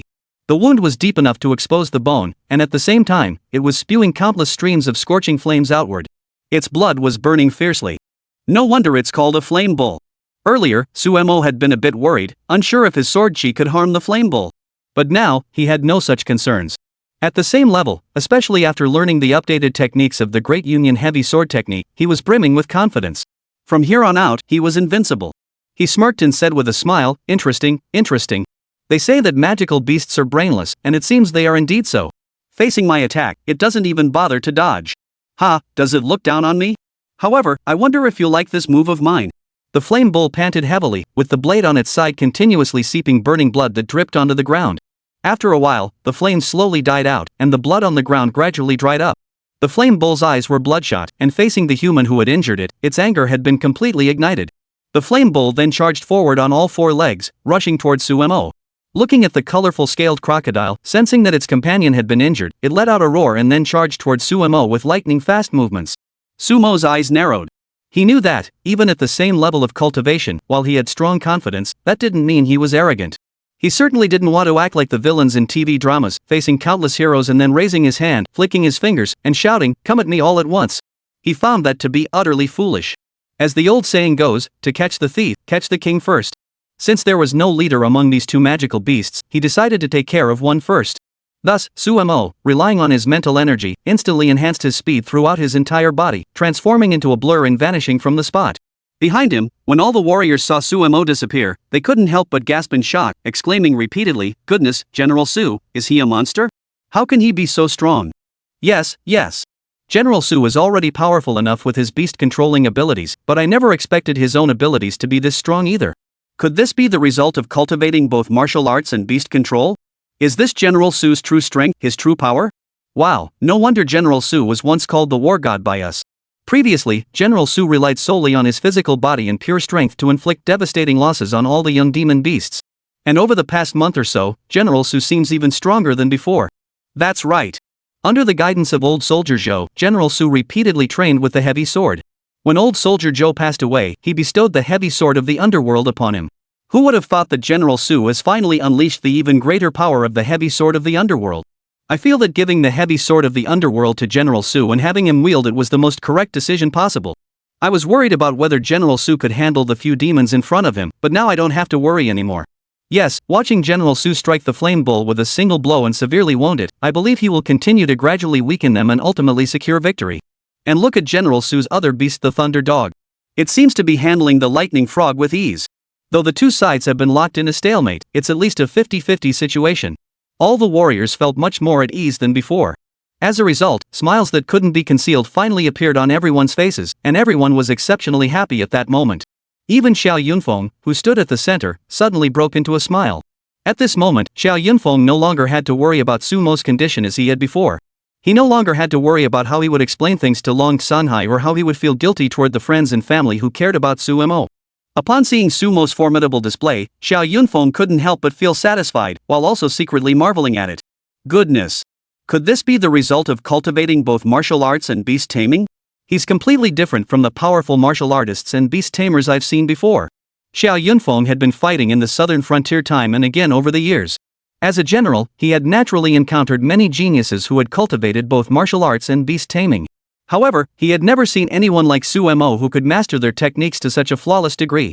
Xiao Yunfeng felt exceptionally excited, but the more he felt this way, the more he anticipated that Sumo would undoubtedly deliver some unexpected performances in the coming moments. As the Flameox struggled under the immense impact and damage to its side, its movements grew increasingly awkward. Sumo finally let out a cold laugh, thinking to himself, "Flame Bull? You really do act like a big, dumb beast. After being injured by me like this, you don't even think to consider why I can act so boldly, why I can hurt you. Instead, you're getting even more." As the Flame Bull charged toward Sumo suddenly let out a cold laugh, his eyes filled with a hint of mockery. He then summoned his spiritual energy once more, channeling it into his legs. Using his inner energy to stimulate one meridian after another within his legs, under the constant stimulation, Sumo instantly felt a strength several times greater than usual surging forth from within his legs. Then, Sumo leaped into the air with tremendous force. Chapter 135, The Demon-Slaying Sword Reappears. Please vote for gold. Previously, Sumo, relying on his physical abilities that were dozens of times superior to those of ordinary people, had already been able to leap tens of meters or even higher into the air. However, after being constantly driven and strengthened by his mental energy, Sumo's strength had grown even more formidable. The power in his legs propelled him into the air to a height of around 30 meters, directly leaping into the sky. A kilometer behind him, all the warriors were stunned. This superhuman, unimaginable strength was effortlessly displayed by Sumo. Just thinking about it was terrifying and hard to believe. However, at that moment, Sumo arrived in the air, looked down at the flaming bull, and then thrust his heavy sword downward from above, piercing it vertically in an instant. From the moment his body erupted into the sky like a cannonball, to the peak of his ascent, the heavy sword suddenly plummeted downward. At that moment, the heavy sword emitted a blinding light, so intense that the surrounding air seemed to freeze in an instant. Under everyone's gaze, Sumo plummeted from the sky like a meteorite, the tip of his sword piercing deeply into the flaming bull's body. Despite the flame bull's extraordinary defensive capabilities and the fact that the heavy sword had no sharp edge, it seemed impossible to harm it.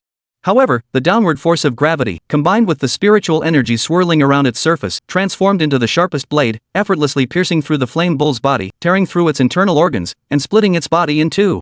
Following this, due to Sumo's immense strength, or rather the razor-sharp sword chi manifested by his mental energy, the flame bull's body was split in two in an instant, and Sumo's heavy sword also crashed into the ground at the same time.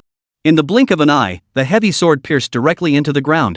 Just a few breaths later, a shocking scene unfolded before everyone's eyes. Everyone saw that the ground beneath Sumo's feet was cracking inch by inch, spreading outward for dozens of meters.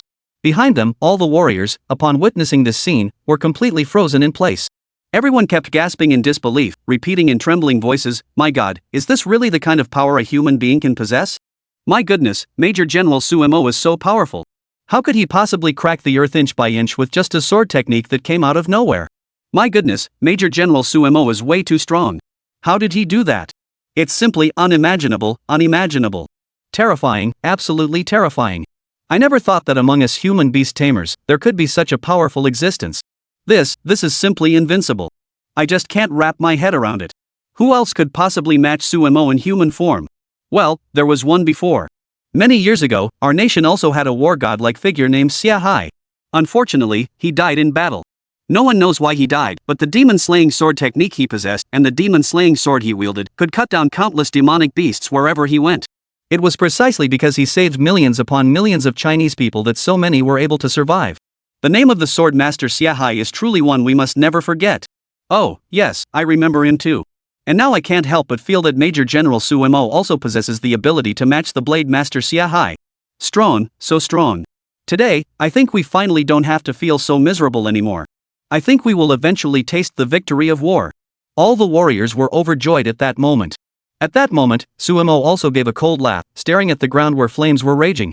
The flames didn't burn for long before completely consuming his severed body. On the ground, only a pile of ashes remained. Sumo gave a cold laugh and swung his heavy sword. In an instant, a gust of wind swept through, scattering all the ashes. As he turned to look at the colorful scaled crocodile beside him, he saw a hint of fear in its eyes, and it turned to flee. Its body flickered, and under the control of its spiritual energy, its speed was more than double its previous speed.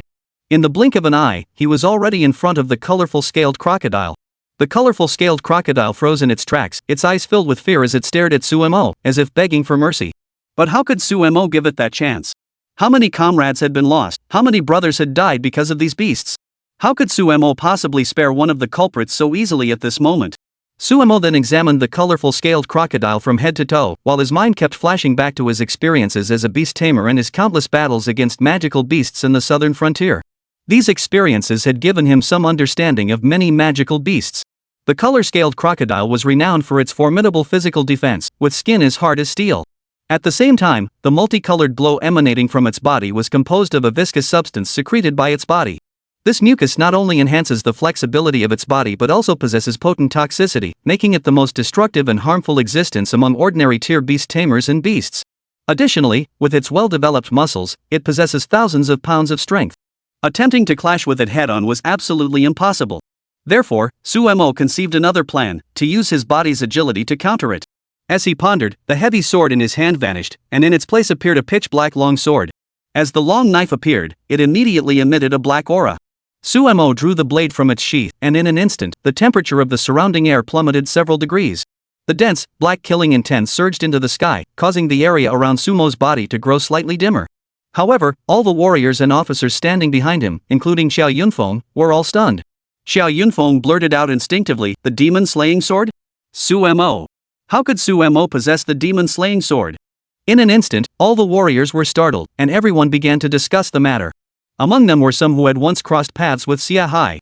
As a legendary warrior of the demon-slaying army, Xia Hai was known for his relentless battles to protect the peace of the region. It was only natural that they would be excited to see him. The warriors continued to argue among themselves, "Goodness, it's really the demon-slaying sword. I never thought that General Suemo would possess the demon-slaying sword. How is that possible?" Yes, ever since General Xia Hai, the swordmaster, died in battle years ago, all news of him has vanished without a trace. Countless people have felt deeply regretful and saddened by this. Who would have thought that now, the demon-slaying sword that General Xia possessed has appeared in General Su's hands? Could it be that General Xia was General Su's master? The demon-slaying sword has caused countless casualties. In the past, the demon-slaying sword wielded by the late demon-slaying sword master Xia Hai, with his unparalleled demon-slaying sword technique, claimed the lives of countless demons. It was precisely because he protected the peace of this region. Who would have thought that we would be able to see the demon-slaying sword again today? Does that mean that today's Su Shaojiang can replicate how much of Xia Hai's former glory? As everyone continued to discuss, Suemo also began to smile slightly at the front. Chapter 136, You have already chosen your path to death, please vote for gold. This was not the first time Suemo had wielded the demon-slaying sword, but it was the first time he had faced off against a demon beast with such intensity. Every time he had held the demon-slaying sword before, Suemo had felt as though he were amidst a sea of corpses and blood. As if he were participating in an exceptionally brutal battle. The overwhelming aura of slaughter emanating from the demon-slaying sword had become a constant source of stimulation for Sumo's nerves. Now, under the very same demon-slaying sword technique, Suemo was on the brink of losing himself time and again. Fortunately, like Xia Hai, Suemo had survived countless battles in a sea of corpses and blood. The demonic aura and blood of the beasts that had stained Sumo's body were already countless. This has enabled him to quickly adapt to the backlash caused by the demon-slaying sword. Thus, Suemo gripped the hilt of the demon-slaying sword tightly, raised his eyes to look at the colorful scaled crocodile before him, and showed no signs of discomfort. He then coldly smiled and said, "You will be the first demon beast to die by the demon-slaying sword after I obtain it. You should feel honored." The colorful scaled crocodile before him heard Sumo's words, but it did not know if it could understand them. However, it could sense the dissatisfaction in Sumo's emotions and the intense killing intent emanating from his words. For the colorful scaled crocodile, the only thing awaiting it was certain death, but it would never willingly accept such a fate. After digging at the ground and letting out two loud cries, the colorful scaled crocodile glared intently at Suemo. It knew that all it could do today was survive. It did not want to die. This was the instinct of every creature, even a demon beast. Only by killing the person in front of it could it find a way to escape this place. Watching the colorful scaled crocodile strain every muscle in its body as it charged toward him, Suemo suddenly smiled and said with a chuckle, "I never expected that a cornered dog would fight back. You, a magical beast, actually think you can make a last-ditch attack before dying. You don't really think you can defeat me or harm me, do you? You're being far too naive." As he spoke, Sumo vanished from his original spot, and the colorful scaled crocodile also stopped its movements at that moment. It suddenly noticed Sumo's disappearance and stood there, looking around in all directions. Though the colorful scaled crocodile possessed immense destructive power, its reaction speed paled in comparison to Sumo's, making it naturally no match for its opponent. Just then, the colorful scaled crocodile finally detected Sumo's reappearance. In an instant, Sumo appeared before it, wielding the demon-slaying sword as he charged forward at breakneck speed. The colorful scaled crocodile reacted swiftly, dashing forward twice before attempting to escape Sumo's attack from the side. However, it had underestimated Sumo. His speed was far too fast for the colorful scaled crocodile to evade. As Sumo watched the colorful scaled crocodile charging toward him, a cold smile curled the corners of his lips. He laughed aloud, then instantly lightly touched the ground with both feet. His figure moved like a ghost, sliding swiftly forward along the ground. The cold gleam in Sumo's eyes was as icy as frost, as if the doom of the beast before him had already been sealed. Then, Sumo's long sword dropped slightly, skimming the ground and sparking a trail of fire. As he closed in on the colorful scaled crocodile, Sumo's long sword suddenly shot upward like a bolt of lightning, piercing forward with blinding speed. The speed was so fast that even the colorful scaled crocodile couldn't react, let alone the ordinary warriors. Everyone was so stunned they couldn't even see what Sumo had done. The tip of his blade sliced through the air, leaving a trail of afterimages, each one striking the colorful scaled crocodile's body. In that moment, Sumo seemed like a soul reaper from hell, slowly stripping the colorful scaled crocodile of its life. The entire scene unfolded too quickly, happening in the blink of an eye. Within a few breaths, Sumo and the colorful scaled crocodile had come to a sudden halt.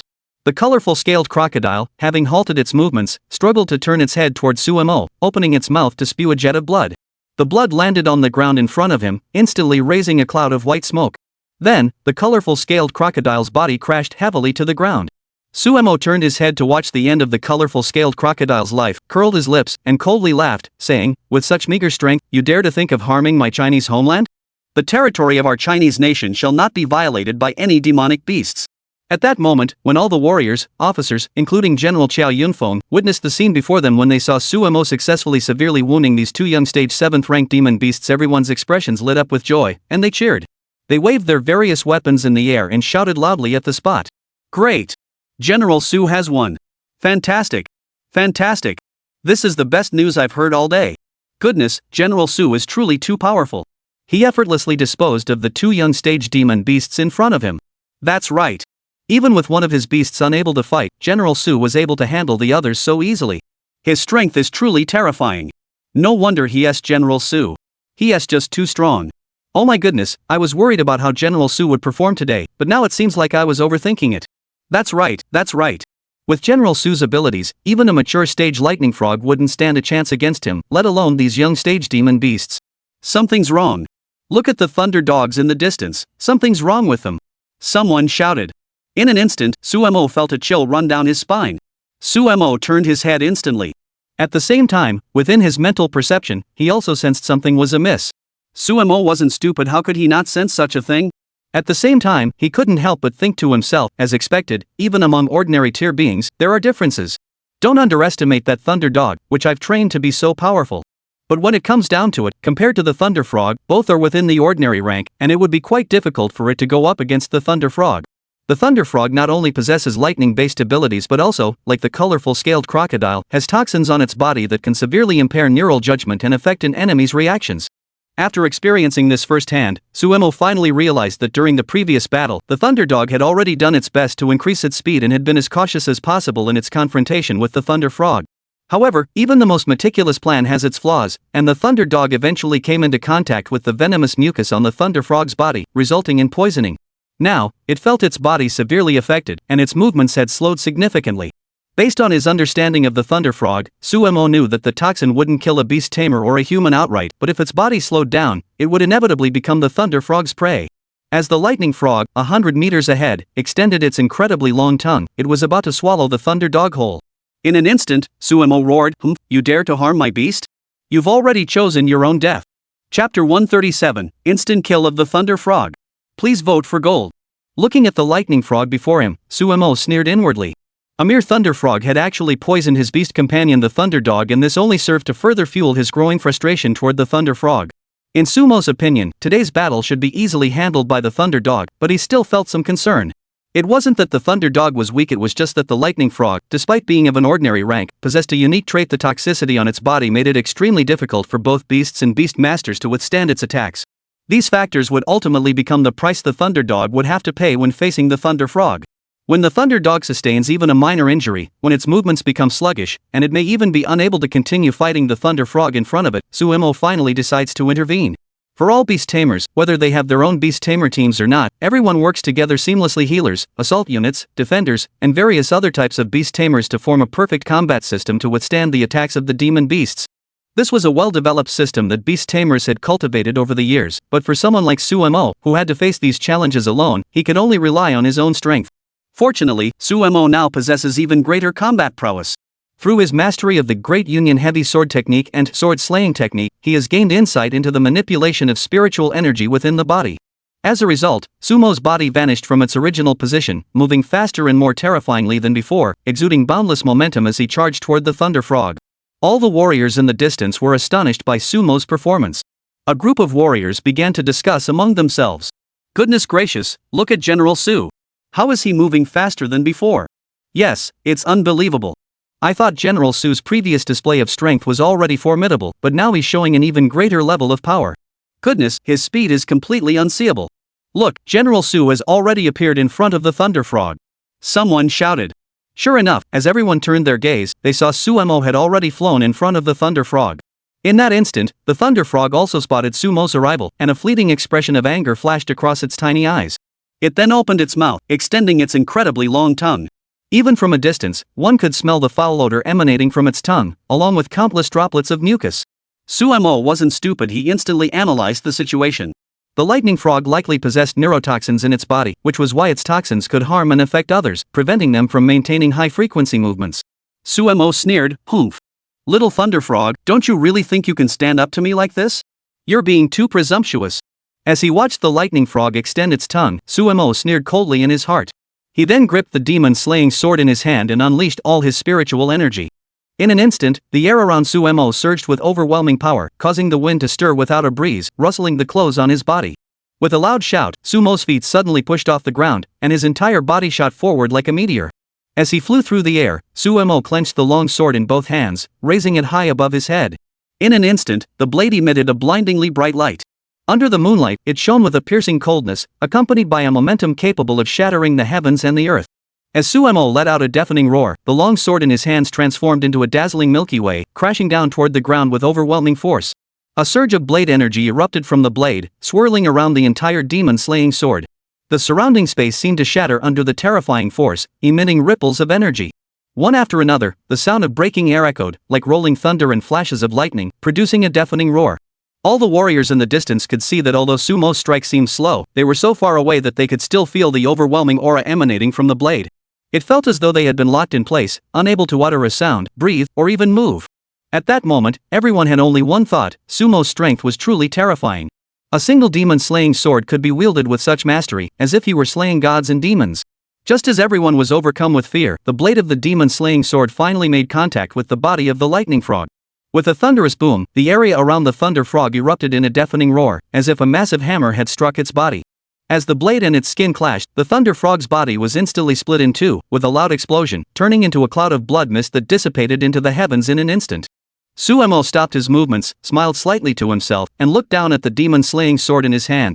The blood of the Thunder Frog that had stained the blade flowed completely onto the ground and dissipated into the wind. He turned to look at the Thunder Dog, which had already come to his side, rubbing against his pant leg. Suemo chuckled, patted its head, and hurriedly asked, "How about it, Lightning? Did you encounter any problems?" Lightning barked twice, its voice filled with gratitude towards Suemo. How could Suemo not understand why Lightning was behaving this way? Clearly, it was thanking Suemo for appearing in time to protect its safety. Although Lightning understood that as long as it had a breath left, it would eventually survive with Sumo's help, deep down, the dog still didn't want to go through all of that. As Sumo's beast companion, the Thunder Dog had its own pride and self-respect. It also hoped to grow stronger and become independent. However, what left it feeling helpless was that it had failed to do so today, which made the Thunder Dog feel a bit downcast, and it couldn't help but let out a whimper. How could Suemo not sense the Thunder Dog's emotions? As a beast tamer, he can sense the emotions and thoughts of the beasts he has contracted with. Chapter 138, The Elder's Overwhelming Strength? Please vote for gold. Suemo chuckled and said, "Alright, Lightning, there's no need to blame yourself. For you, this is nothing. I know the Thunder Frog is stronger. Among ordinary creatures, its innate abilities are naturally more formidable than yours. Being in its hands, you couldn't gain any advantage that's only natural. The mucus it releases from its body will affect all your performance. Don't blame yourself. We've already resolved the situation successfully, haven't we? A beast tamer and their beast should work together in harmony, constantly striving to improve themselves bit by bit. Our future collaboration will become increasingly harmonious. As I contract more beasts, our coordination will grow even more seamless. Alright, don't be sad." As he spoke, Suemo crossed his legs and sat down on the ground. Before him, the Qi Shuizhen Sheng array appeared. The thunder dog, which had been feeling a bit down, finally calmed down a bit after Sumo's words.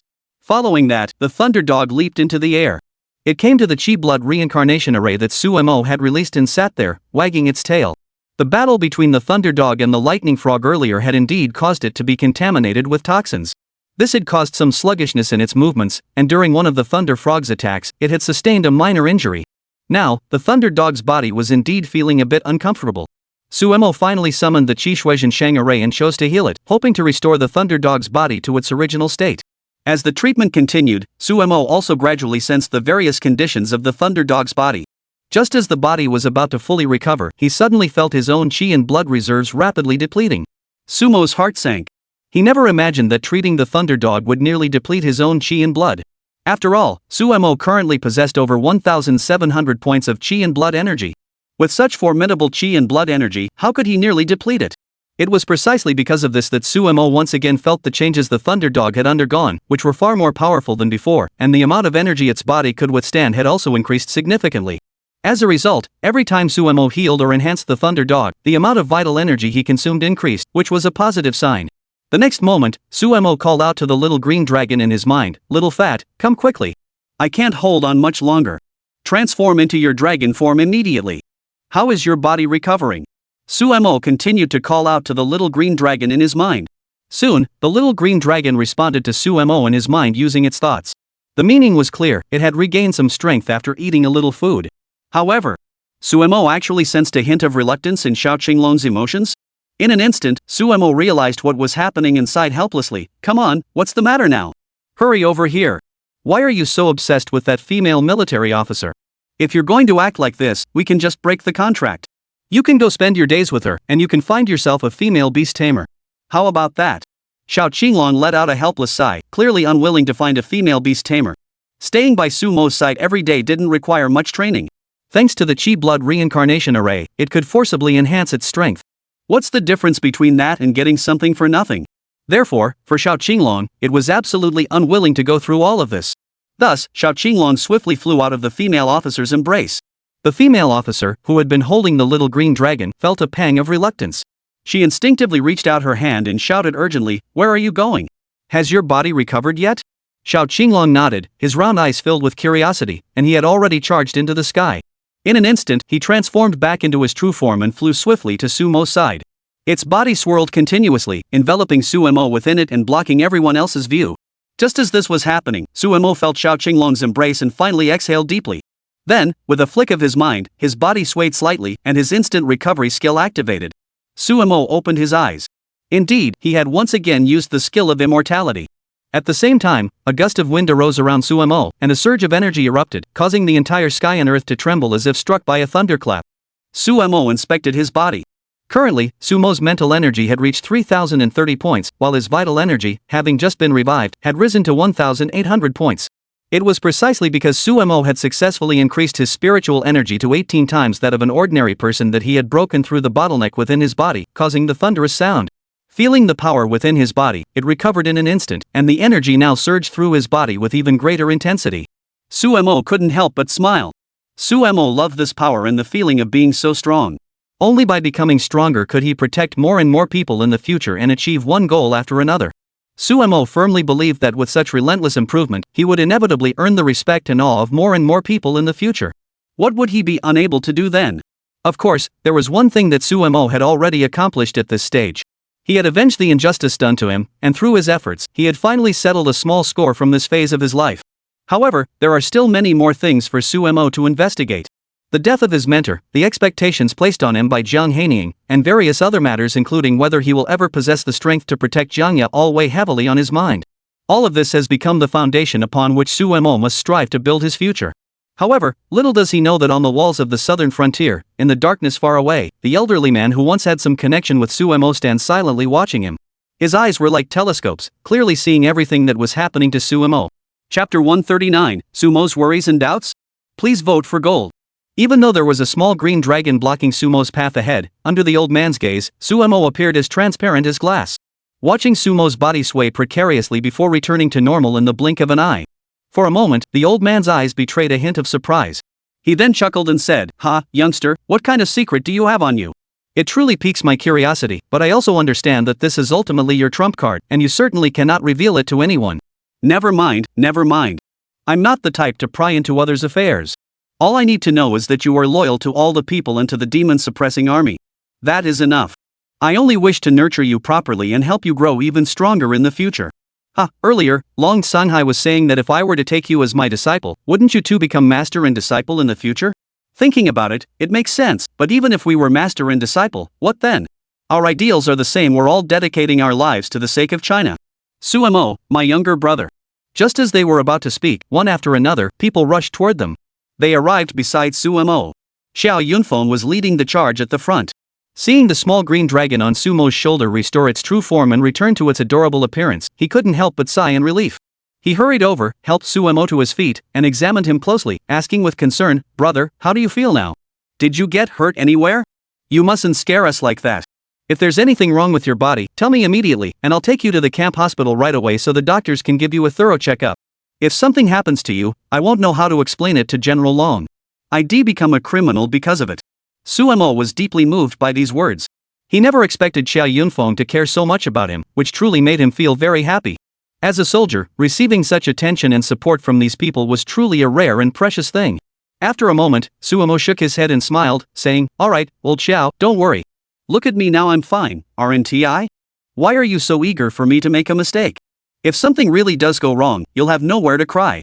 Xiao Yunfeng playfully hit Xu Mo on the shoulder and teased, "You're acting like this at a time like this? You know very well that I'm genuinely worried, yet you're still joking around with me. I don't even know what to say to you." Xu Mo laughed and said, alright, I won't say anything else. Look, I'm fine now, aren't I? Don't worry, I know my own body. Besides, Xu Mo, never go into battle unprepared. You don't need to worry about anything." Xiao Yunfeng heard this and finally exhaled, giving him a disapproving glance before complaining, "Thank goodness you're fine. If something had happened to you, I wouldn't know how to explain it to General Long. If General Long finds out you've caused any trouble, I'm sure he'll want to skin me alive." Xu Mo burst into laughter and said, "Old Xiao, are you that afraid of General Long?" Xiao Yunfeng rolled his eyes and muttered under his breath, "Don't talk to me like that. You know how terrifying General Long is. No ordinary person could possibly withstand him. But never mind, I won't say anymore. Anyway, you didn't do anything wrong, so I'm relieved." Some of the soldiers around them also began to discuss the matter. That was terrifying. I was worried that General Xu might get hurt. After all, that was a mature stage demon beast. Although two young stage demon beasts are relatively easy for General Xu to handle, a mature stage demon beast might be beyond his capabilities. That's right. Since we didn't know General Xu well and hadn't tested each other's limits, who knows what he might have gone through. But at least we don't have to worry anymore. General Xu, you're truly amazing. Facing so many powerful beasts, you managed to hold your own. Just a month ago, you were still an ordinary person.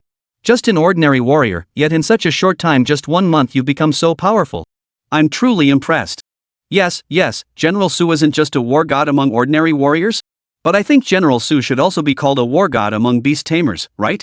Today's sudden battle in the southern frontier has finally been successfully resolved. I declare that General Xu is the strongest being in my heart. No one can gain any advantage over him." Hearing the constant praise from those around him, Xu Mo felt his face grow slightly red.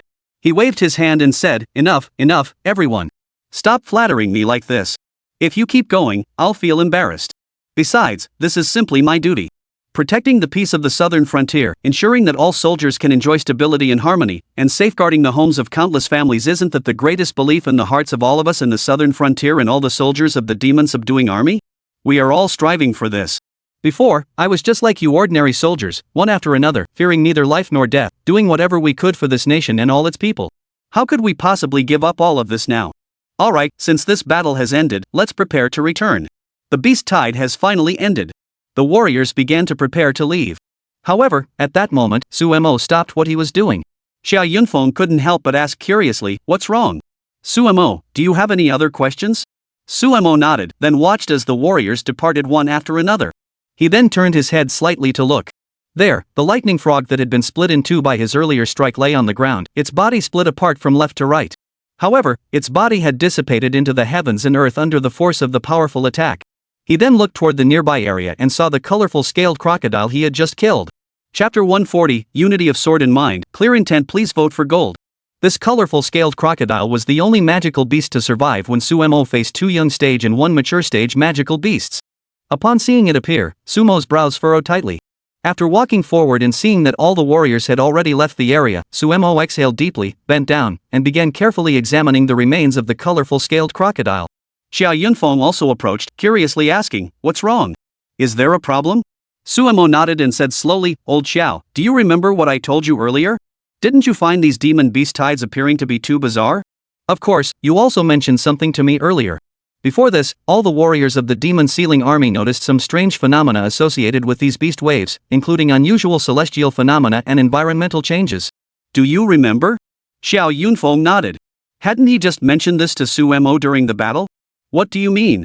Xiao Yunfeng couldn't figure out why Sumo suddenly brought up these questions now, making him think. "Wait a moment." Suddenly, Xiao Yunfeng furrowed his brows and blurted out, "Could it be that?" As he spoke, he hesitated, unable to continue. A hint of worry flashed through his mind. He never expected Sumo to hit the nail on the head. He quickly spoke up, "Are you suggesting that all these monster waves, the ones that have appeared over the past 3 years, including the one today, aren't as simple as we initially thought? They're not completely random, as we analyzed before, but rather the result of deliberate manipulation?" Sumo nodded and said, "Of course. Don't forget that the two of us mentioned the Shadow Organization earlier." Xiao Yunfeng nodded. Sumo had indeed mentioned the Shadow Organization to him earlier. To be honest, Xiao Yunfeng hadn't intended to tell Sumo about the Shadow Organization, but he hadn't expected Sumo to secretly investigate the matter on his own. Now that Sumo already knew, there was no point in Xiao Yunfeng keeping it a secret anymore. Thus, Xiao Yunfeng asked, "Are you suggesting that these beast waves are likely being controlled by the Shadow Organization?" Sumo nodded and said, "That's exactly what I think. Therefore, our perspectives are completely different. Let me put it this way, the beast I have on my shoulder has a unique trait: it can impose a sense of pressure on other magical beasts. This is a pressure that arises from the bloodline of beast tamers. Under such pressure, many magical beasts cannot inflict even the slightest harm on it, and even more magical beasts will fall into panic as a result. You should have noticed that those young demon beasts, under the pressure from my beast companion, were crawling on the ground, move, and ultimately met their deaths." Seeing Xiao Yunfeng nod in agreement, Sumo continued, "However, what surprised me was that the two young stage beasts and the mature stage beast showed no such reaction. This has made me begin to ponder and doubt whether these beasts possess some sort of hidden ability." After a few seconds of silence, Sumo lit a cigarette and said solemnly, "Or perhaps these three beasts no longer have souls within their bodies and are instead being controlled by someone else." Xiao Yunfeng exclaimed in surprise, "What?" "As far as I know, the Shadow Organization uses a specific device, whether it's through certain frequencies or bioelectric waves, to control these beasts. Or perhaps someone with a special talent replicated that ability, allowing the members of the Shadow Organization to undergo such changes. But I've never heard of these beasts having any devices inside their bodies that allow beast masters to control them. If that's the case, doesn't that mean anyone could control them?" After a moment's thought, Sumo nodded and said, "I just had this idea, but we still need to investigate further." Xiao Yunfeng asked curiously from the side, "I heard you mention earlier that your beast taming abilities can cause those demon beasts to fall into panic. Why didn't you consider this possibility with the young demon beasts?" Sumo shook his head and explained, "Because young demon beasts cannot withstand the bloodline pressure exerted by my beast taming abilities. Therefore, they should be normal. They are likely being manipulated by the Shadow Organization using the most primitive methods, essentially controlling their most primal desires. All demon beasts have the most primal desire to destroy human settlements and annihilate humanity. However, those three beasts were different. They weren't controlled by the pressure." As he spoke, Sumo once again pulled out the demon-slaying sword from his storage ring. The demon-slaying sword was incredibly sharp, cutting through iron like butter. Over the past period, Sumo had sensed an even more powerful energy emanating from the demon-slaying sword. Sumo couldn't help but sink into a moment of reflection. Under the overwhelming aura of the demon-slaying sword, Sumo had experienced an unprecedented display of power. The exhilarating sensation was utterly satisfying, as if he and the demon-slaying sword had become one. At that moment, Suemo finally understood the scenes that the sword master Xiahai had experienced when forging the demon-slaying sword. All the past events played out like a slideshow in Sumo's mind, echoing endlessly. He seemed to have experienced the various life and death battles that the blade master Xiahai had once endured, recalling the memories of struggling and fighting. Amidst all these memories, Suemo gained profound insights. He also discovered that the demon-slaying sword technique and the Great Union heavy sword technique shared a remarkable similarity. In the demon-slaying sword technique, Suemo had previously sensed the existence of spiritual inner energy during his cultivation, an incredibly powerful force. Each strike was deadly, accompanied by an overwhelming aura, all of which were controlled by spiritual inner energy. Sumo's enhanced physical strength from the spiritual inner energy made him more sensitive to the world around him and allowed him to execute various techniques with ease. It could be said that Suemo truly felt himself to be a weapon. Under the control of this weapon, he achieved unprecedented improvements and performance, which filled Suemo with immense joy. At the same time, Suemo also realized that if he merely mastered the demon-slaying sword technique casually, he would likely not possess such power and performance. Chapter 141, No Coincidence in This World. Please vote for gold. At this moment, Sumo's mental energy control had made everything more refined. Additionally, he had infused his mental energy into his techniques, much like in a fantasy novel where a person's inner energy manifests as a blade, capable of inflicting damage on the surrounding environment. Suemo truly felt the formidable power brought by the dual cultivation of martial arts and beast control. However, not everyone could withstand such an impact. The mental energy's assault on the body was extremely intense. Ordinary people simply cannot endure it. It was precisely because of this that Suemo was able to master it perfectly. No wonder all martial arts and beast taming practitioners around the world are so powerful. No wonder martial arts and beast taming are so demanding for beast tamers, and so few can achieve it. The secrets behind it are so intricate. Holding the demon-slaying sword in his hand, under Sumo's mental control, a sharp air blade formed instantly on the sword, emanating from his spiritual energy. With a light swing of the demon-slaying sword, Suemo directly dismembered the colorful scaled crocodile before him. As Suemo continued to dismember it, he discovered that the colorful scaled crocodile was no different from ordinary magical beasts, and its body constantly emitted a strong toxic fume, which was highly lethal. Xiao Yunfeng dared not approach even from a distance. He noticed that Sumo's body was emitting a faint white glow at that moment. This white light was actually blocking the blood from entering Sumo's body. Curious, Xiao Yunfeng couldn't help but ask, "What is this? Why is your body exhibiting such a phenomenon?" Suemo chuckled and said, "Actually, this is what I've come to understand through my dual cultivation of martial arts and beast control. It's quite complex, so I won't go into detail." Xiao Yunfeng nodded without hesitation upon hearing this. He understood that Suemo wouldn't reveal all his secrets to him. Those were the most vital secrets of a beast tamer. Suemo wasn't stupid. Why would he reveal such things? Moreover, he wasn't the type to pry into others' affairs, so there was no need to ask so many questions. As long as Sumo's safety wasn't compromised and he could ensure that Xiao Yunfeng could return and report back to Long Sanhai properly, that was sufficient. The rest didn't matter. Finally, at that moment, Suemo suddenly realized something. He had already noticed something amiss with the colorful scaled crocodile before him. Under Sumo's swift actions, the colorful scaled crocodile's head was repeatedly dismembered, and its skull was eventually torn into 8 pieces by Suemo. Following that, Suemo extended his hand, using his mental and physical strength to create a protective barrier in the palm of his hand, shielding himself from the toxins. Then, Suemo took out a chip. As the chip appeared, Suemo reached out, and with a force from the void pressing down, the colorful scaled crocodile's body was instantly reduced to powder. Standing up, Suemo approached Xiao Yunfeng with the chip in hand and asked, "Old Xiao, what do you think this is?" Xiao Yunfeng was also filled with curiosity, focusing his gaze on Sumo's hand. Upon seeing the chip, he paused for a moment, hesitating before saying, "Could this be the chip that controls the color-scaled crocodile's movements?" Suemo hesitated slightly but nodded and said, "Perhaps, just as you said.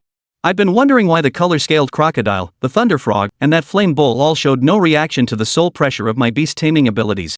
Now, I think we have the answer. Perhaps it is because they have such a chip implanted in their skulls, and this chip is the very foundation controlling their behavior. They can be said to have long since lost their souls, lost their own thoughts, and are now merely mindless creatures carrying out the commands of their controllers. And it is precisely because of this that they exhibit such bizarre behaviors, unaffected by the events unfolding around them." The more he spoke, the more Suemo furrowed his brows. At that moment, he felt that things were beginning to unfold in a way he hadn't anticipated. Earlier, Suemo had been thinking that the members of the Shadow Organization, armed with that device, could manipulate all the beasts, causing them to undergo such drastic changes and inflict various forms of harm on all humans in the defensive lines across China. This was indeed unexpected for Suemo. He had always been concerned that under such unrestrained attacks, the various crises humanity might face would become even more complicated. However, he now sensed a clue, or perhaps he had formed an idea in his mind. He suddenly felt that the shadow organization was not as mysterious as he had previously imagined. Everything seemed to be becoming more transparent, as if he was gradually uncovering some of its characteristics or weaknesses. He believed that when he faced the shadow organization next time, he would no longer be at a loss, but instead feel much more at ease. Beside him, Xiao Yunfeng furrowed his brows and asked, "Brother, what do you plan to do next? Now that you've discovered such an important chip, do you plan to do anything about it?" Suemo nodded and said, "Of course, how could I not do something about this? We can't let this trip be in vain. All the hardships we've endured, if we don't make the shadow organization pay a price, wouldn't that mean we've suffered for nothing?" "But..." Suemo paused for a moment before speaking slowly, "For now, I can't do anything yet. Let's report this matter to General Long upon our return. Additionally, I intend to personally escort this chip. There's just another 4 or 5 days left, and all the beast tamers from our Jinma army's southern frontier will be returning. At that time, I will take this chip to the capital headquarters. I will personally hand it over to General Long and then discuss the matter with him. As for how General Long will handle and analyze all of this, I will leave that to him." Upon hearing this, Xiao Yunfeng pondered for a moment before nodding in agreement. He felt that Sumo's decision was indeed the safer option. If he were to send someone else to return all of this, there was a high chance that the person sent would be an ordinary soldier. If they encountered any shadow men on the way back and something went wrong, Xiao Yunfeng would feel terrible. He certainly did not want to see such a situation unfold. After that, Xiao Yunfeng finally nodded. However, coincidentally, "General Qiao." An officer rushed over quickly at that moment. The officer looked at Xiao Yunfeng with a hint of respect in his eyes and said, "General Qiao, there's a video call from General Long at the Demon Subduing Army headquarters." Upon hearing this, Xiao Yunfeng hesitated slightly before chuckling and saying, "Just as we were talking about him, here he comes. Every time we mention General Long, he always calls us. Do you think this is just a coincidence?" Chapter 142, Suemo, have you lost your mind? Please vote for gold. Suemo chuckled to himself beside him. Yeah, it's really too coincidental. Just as you mentioned Chow Chow, he shows up. Who could have thought that Long Sanhai would call at such a coincidental time? Xiao Yunfeng answered the call. Soon, Long Sanhai's face appeared on the screen. Xiao Yunfeng and Suemo saluted in unison, then spoke in perfect harmony, "Good evening, General Long." On the screen, Long Sanhai's face rarely showed a hint of satisfaction and contentment. He smiled and said, "Good evening. I have already heard about what happened at the scene. Suemo, you did well. You single-handedly repelled a beast type composed of over 400 magical beasts, including 2 young stage and 1 mature stage magical beasts. This battle was exceptionally arduous for you, but you ultimately succeeded in repelling the beast tide. I am very satisfied with your performance. Once the matter is resolved and you return, whether it be to Linen City or Fuyao City, I will personally present you with the rewards you deserve. From now on, always remember your role as a member of the demon-suppressing army. I hope you will strive to improve yourself for the sake of the future prosperity of countless households, the people behind you, and the nation." Suemo nodded solemnly and said, "General Long, rest assured. I, Suemo, am a soldier for life. The faith I hold within me will drive me to sacrifice everything for this nation without hesitation. I also hope to do something meaningful for this nation." Long Sanhai chuckled and said, "Very well, since you said that, I can rest assured. By the way, are you in good health now?" Hearing the concern in Long Sanhai's words, Suemo felt deeply moved. He shook his head and said urgently, "Of course not. General Long, you can rest assured. If anyone has a problem, it won't be me." Ha ha ha. Long Sanhai laughed heartily, "Good. I really like your attitude. I love your fearless, headstrong spirit. Alright, since you say you're fine, I'll rest assured. By the way." Long Sanhai glanced at Xiao Yunfeng and said, "I've already received the report from the scene. I saw that all the magical beasts were under the control of that boy Suemo, and under the attack of the beast tamers, they were all completely incinerated. It seems we won't be able to obtain their corpses for research or other purposes this time. In that case, let him be. Meanwhile, you should take the opportunity to spread the word throughout the entire army. What Suemo did today is something we should all remember." Xiao Yunfeng nodded. Long Sanhai continued, "Alright, I called just to check on Sumo's condition. As long as he's okay, I'll rest easy. I'll hang up now." "Wait, General Long." Xiao Yunfeng hurriedly spoke up. Long Sanhai paused as he was about to end the video call, then asked curiously, "What's wrong? Is there something else?"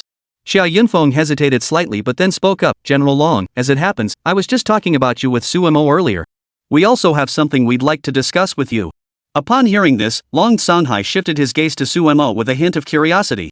Suemo also took out the chip he had just retrieved and said, "General Long, this is a chip I discovered inside the head of a young stage magical beast, the colorful scaled crocodile. I suspect this chip was implanted into them by the shadow organization, and it causes these beasts to lose their own thoughts and ability to act on their own. It is precisely such chips that enable all the beasts to attack our human settlements and countless beastmaster squads without hesitation, fearing neither life nor death. Earlier, when my beastmaster exerted bloodline pressure on it, I noticed that these three beasts showed no reaction at all, as if they had lost their minds. Now that we've discovered this, it confirms my suspicions. This chip is the most compelling evidence supporting my theory. Long Sunhai furrowed his brows and asked curiously, could this be one of the characteristics possessed by the shadow organization? That's something I hadn't considered. Are you certain this chip can truly control the minds of these beasts? Suemo nodded and said, because I have previously dealt with young stage demon beasts in the Mystic Tower, but when these demon beasts faced my beast-taming bloodline pressure, they all crawled on the ground, dared not move an inch. That's why I'm now beginning to doubt it. And now, aside from this explanation, we don't seem to have any other more convincing explanations. Additionally, General Long, I've been discussing with Old Xiao, and we plan to wait another 4 or 5 days. Once all the Beastmaster squads in the southern border region have returned, I will also head back to Fuyao City to prepare for enrollment. At that time, I plan to personally deliver these items to the headquarters in the capital and place them in your hands. What do you think, General Long? General Long Sunhai pondered for a moment, then nodded and said, alright, arranging it this way is indeed the most prudent course of action. Otherwise, if someone else were to deliver them, they might inadvertently face some threats. Who knows if the shadow organization might have secretly arranged for someone to ambush them along the way. Compared to that, you, as a powerful beast tamer, make me feel much more at ease. Alright, since that's the case, let's proceed as you suggested. Suemo nodded, smiling contentedly to himself. He felt the absolute trust Long Sunhai placed in him. All of this filled Suemo with profound emotion. Finally, after chatting for a few more minutes, he hung up the phone.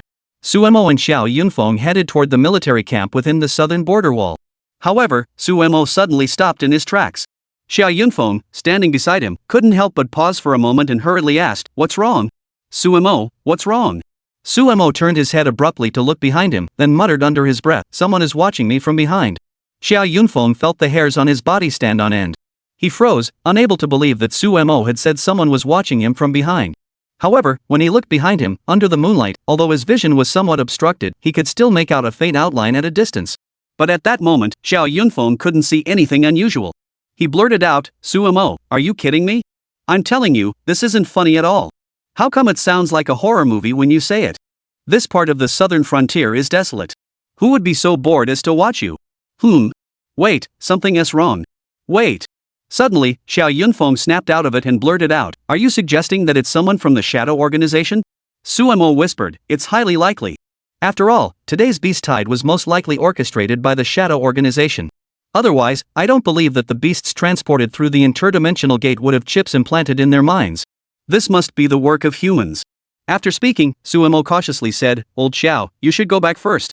I plan to go take a look. Xiao Yunfeng widened his eyes and exclaimed, are you crazy? What are you going to do? You want to go check it out? Don't you value your life? Do you know that if you get hurt or retaliated against by the shadow organization, your life will be in danger? Suemo replied seriously, this is our only chance to capture the shadow organization, and our only opportunity to make contact with them. Are you really going to make me give up such an opportunity? Chapter 143, Suemo dives deeper into the enemy's territory? Please vote for gold. No, I absolutely can't let you go. Xiao Yunfeng spoke urgently, have you forgotten what General Long said earlier? You can't act on impulse. If those shadow organization members are truly powerful and cause you harm, you'll be finished. How would I explain it to General Long then? Suemo chuckled and said, don't worry.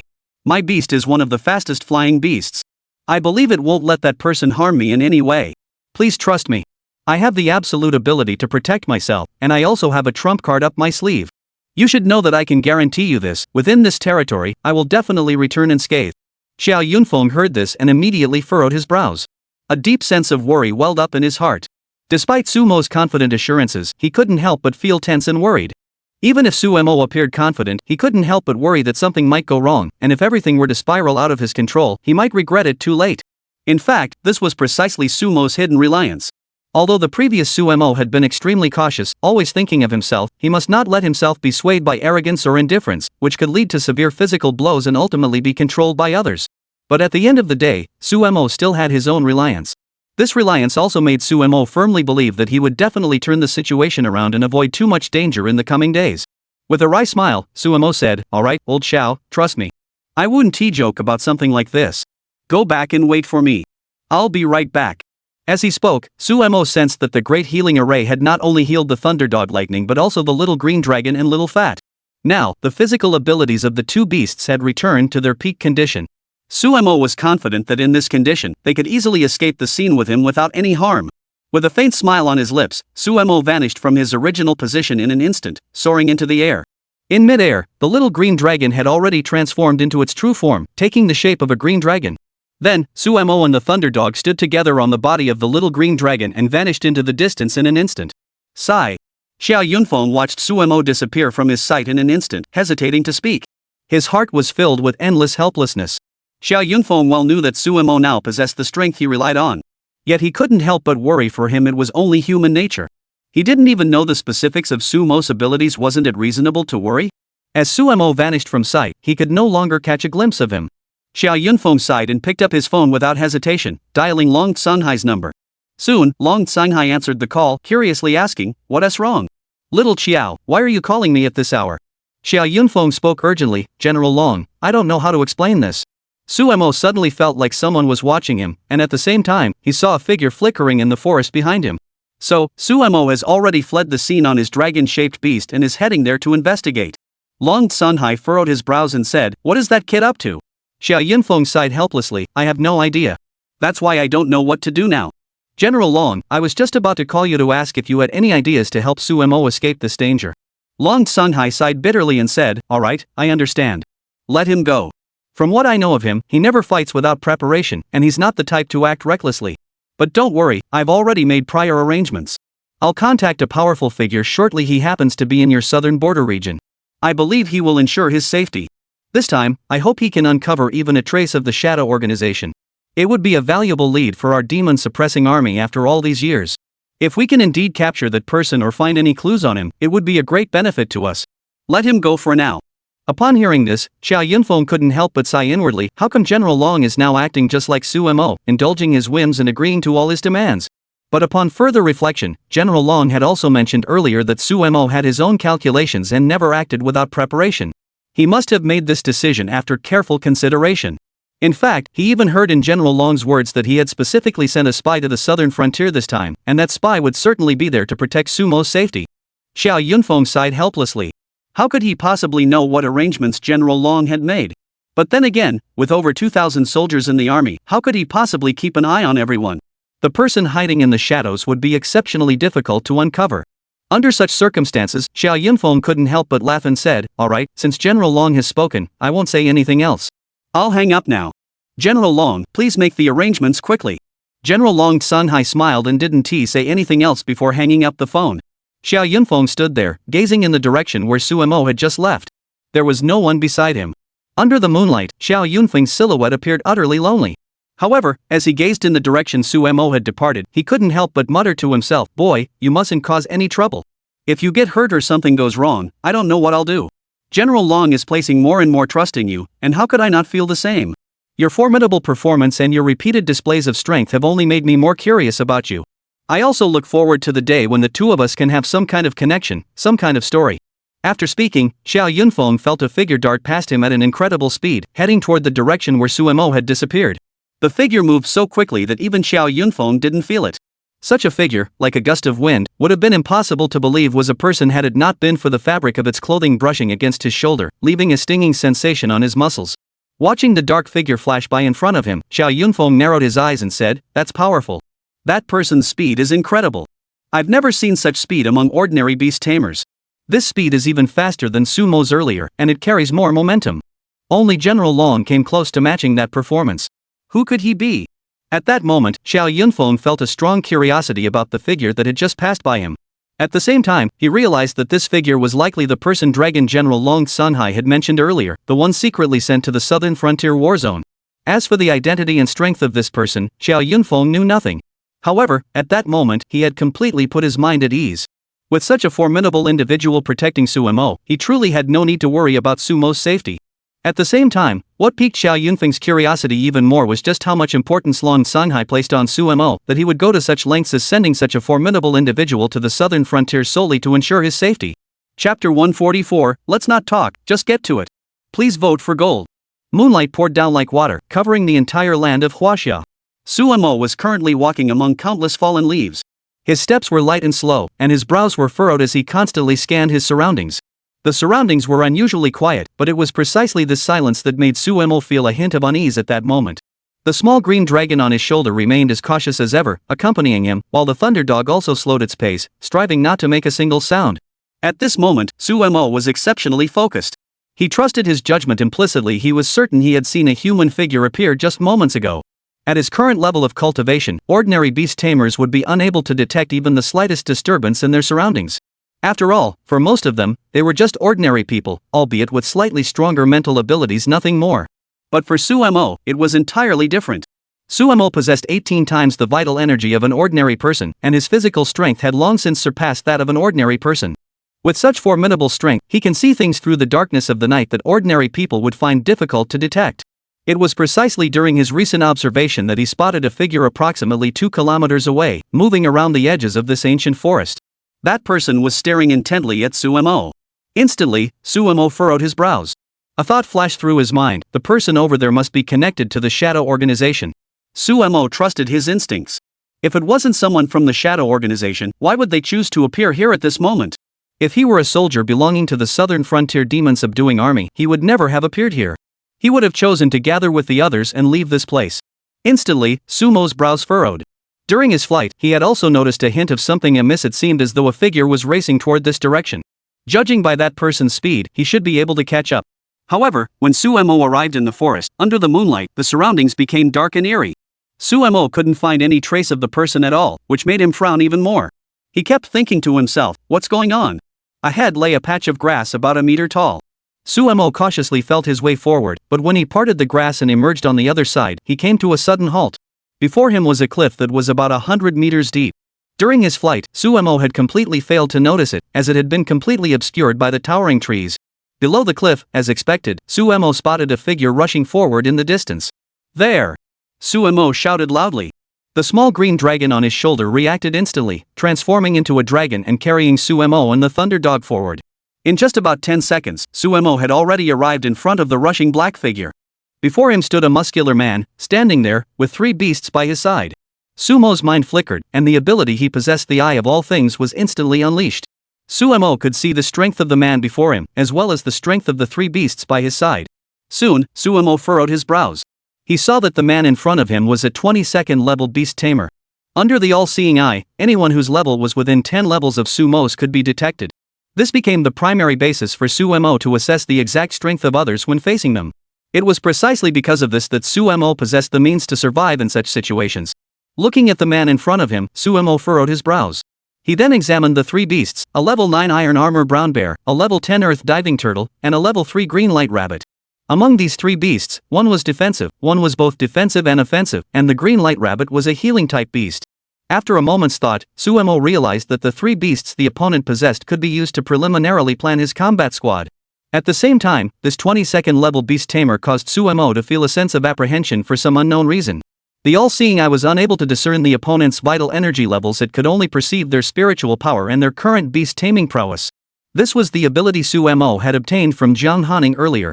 Sumo was deeply grateful to Jiang Hanying for imparting such an innate ability to him, and he was even more grateful that Jiang Hanying had placed such trust in him. Of course, these were not things Sumo was thinking about at the moment. He furrowed his brows as he stared at the man before him and spoke slowly. Are you a member of the Shadow Organization? The man in front of him had been frowning, but suddenly burst into laughter, revealing an honest expression. The man looked to be in his late 30s, with dark skin and a square face. If he were among ordinary people, he would likely be mistaken for a farmer. However, at this moment, Sumo couldn't help but feel concerned. He couldn't shake the feeling that the man before him had something hidden up his sleeve. Of course, why was Sumo so composed? The main reason was that Sumo also had his own hidden card. Following closely behind, the man looked at Sumo and gave a sheepish smile, saying, hello there. My name is Li Daniu. I'm just out for a night run around here. Is there something you need from me? Stop pretending, brother. Sumo burst out laughing. Brother, at least make up a decent excuse. Just now, there was a massive wave of beasts coming from your direction. You tell me you are out for a night run? Do you really think anyone would believe that? Enough with the lies. I know you're definitely part of the Shadow Organization. Hearing Sumo's words, the man named Li Danio, who had been smiling innocently, suddenly froze. He scratched his head and gave a bitter smile. I never expected that someone actually knew about the Shadow Organization. Suemo rolled his eyes. Come on, do you really think the Shadow Organization is some super secret organization? Looks like you're one of them. I'm curious, was the recent wave of beasts you summoned? Li Dania chuckled. What's the matter, brother? Are you that curious about this? Do you really want to know the secret behind the Shadow Organization's beast horde? Suemo nodded without hesitation. Of course. If I didn't want to know these things, what would be the point of joining the demon-suppressing army? Li Dania chuckled. Unfortunately, I'm afraid you'll never know that secret. As he spoke, Li Dania moved his mind, and the two beasts by his side instantly charged towards Suemo. Seeing Li Dania charge forward so ruthlessly, Suemo narrowed his eyes, the corners of his mouth curling upward as he sneered. What, no more talking? You're just going to attack? Li Dania nodded. Of course. I have to go back and report. I don't have time to mess around with you. Chapter 145, no time for words, strike first, please vote for gold. Dong dong dong. Hundreds of meters below the ground. The entire sky and earth seemed to tremble violently. Sumo's expression grew serious. He could sense that the three beasts before him were indeed formidable. The iron armor brown bear was already massive in stature and a beast of extremely high rank. Its destructive power and defensive capabilities were both extremely formidable. At the same time, the earth-diving turtle vanished from its original position in an instant. Only the green light rabbit remained on Li Dania's shoulder, silently observing the scene. Suemo pondered for a moment before speaking slowly. Xiaopang, you deal with the iron-clad brown bear. Lightning, you track down the earth-diving turtle. Be extremely cautious, do not let the earth-diving turtle ambush you. Protect yourselves at all costs. As Suemo gave his orders, the thunder dog and the little green dragon, the two beasts under his command, sprang into action. However, Suemo wasn't idle either. He stared straight at Li Daniu in front of him and rubbed his wrist. Soon, the demon-slaying sword appeared in his hand. Suemo chuckled. Now that they all have their own tasks, shouldn't the two of us settle who's the better one? Suemo had no intention of hiding his strength. During the previous battle against over 400 beasts, Suemo had already demonstrated his formidable combat abilities. He also believed that Li Daniu, who had been observing him from the shadows, must have already understood this. There was no need for him to hide anything, as that might only put him in danger. Li Daniu, however, chuckled and produced a stick made of an unknown metal. He looked at Suemo and said with a smile, brother, you really want to defeat me? That's not very considerate of you. We get along so well, can't we just chat and have a drink together? Suemo shook his head. Chat and drink? No thanks. I'm not interested in that. Let's get this started.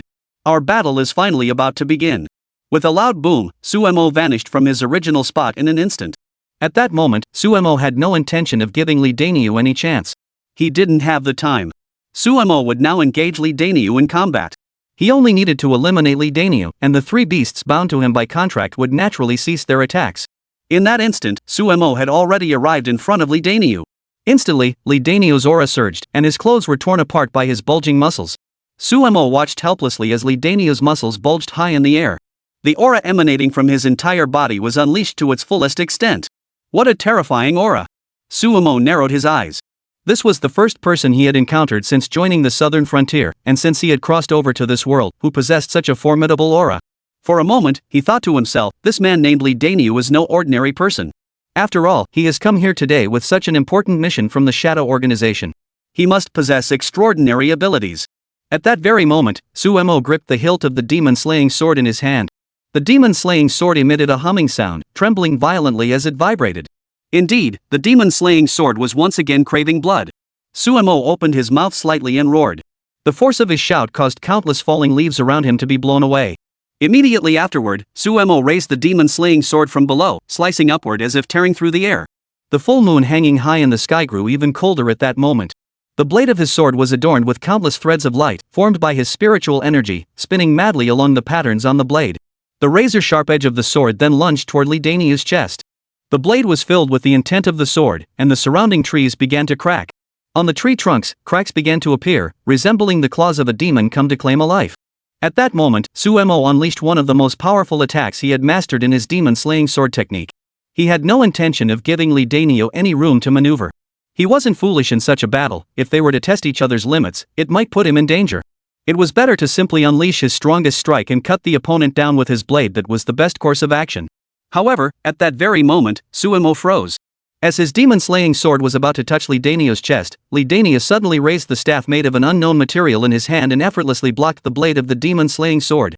With a loud bang, the two collided, causing the surrounding air to seem compressed and sucked out. Instantly, Sumo's ears rang, his head spun, and he instinctively stepped back several paces. Li Daniu also stepped back 6 or 7 steps, then raised his head, continuing to smile with his incredibly honest expression, staring at Sumo. Sumo furrowed his brows, feeling a chill run down his spine. He realized that Li Daniu was far stronger than he had imagined. Just looking at how far Sumo had retreated, Li Daniu seemed much more relaxed and at ease. Sumo asked him instinctively, "Are you also a dual cultivator of martial arts and beast taming?" After saying this, Sumo thought to himself, "No wonder I felt that Li Daniu seemed so confident earlier.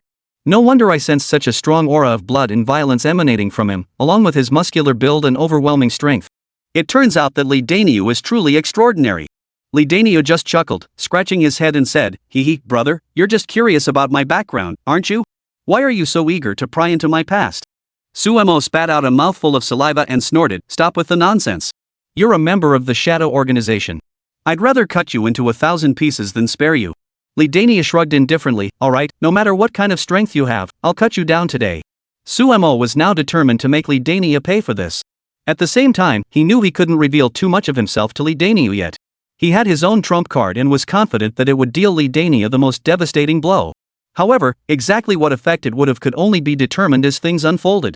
As for whether he would die here today, Sumo wasn't the least bit worried. Thus, Sumo looked at Li Daniu in front of him.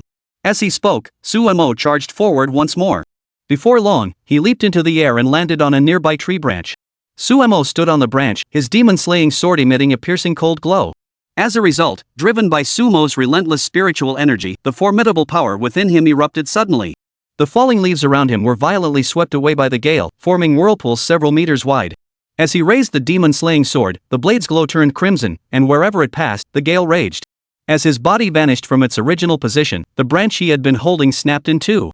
Sumo then raised the demon-slaying sword above his head, and it descended from the sky, its overwhelming momentum heading straight for Li Daniu. Chapter 146, You're also a dual cultivator of martial arts? Please vote for gold. Sumo frowned tightly in mid-air. At this moment, he could already sense that Li Daniu's physical strength was far superior to his own. Li Daniu was also a dual cultivator of martial arts and beast taming. At the same time, Sumo's resolve only grew stronger. That was that Li Daniu had come here for him. Otherwise, the Shadow Organization, with its arrogance, would not have sent someone of such formidable strength here. They could have sent any beast tamer, but sending someone who was both a beast tamer and a martial artist was already beyond the capabilities of ordinary people. Such individuals were the cream of the crop, chosen from among countless beast tamers. The Shadow Organization had specifically sent Li Daniu, someone directly related to him, here. Could their purpose be anything other than to confront him? This made Sumo feel even more solemn. At this moment, he realized that the Shadow Organization had likely begun to take notice of him. Regardless of the outcome of today's battle, it was clear that he and the Shadow Organization would eventually be entangled in an inescapable fate.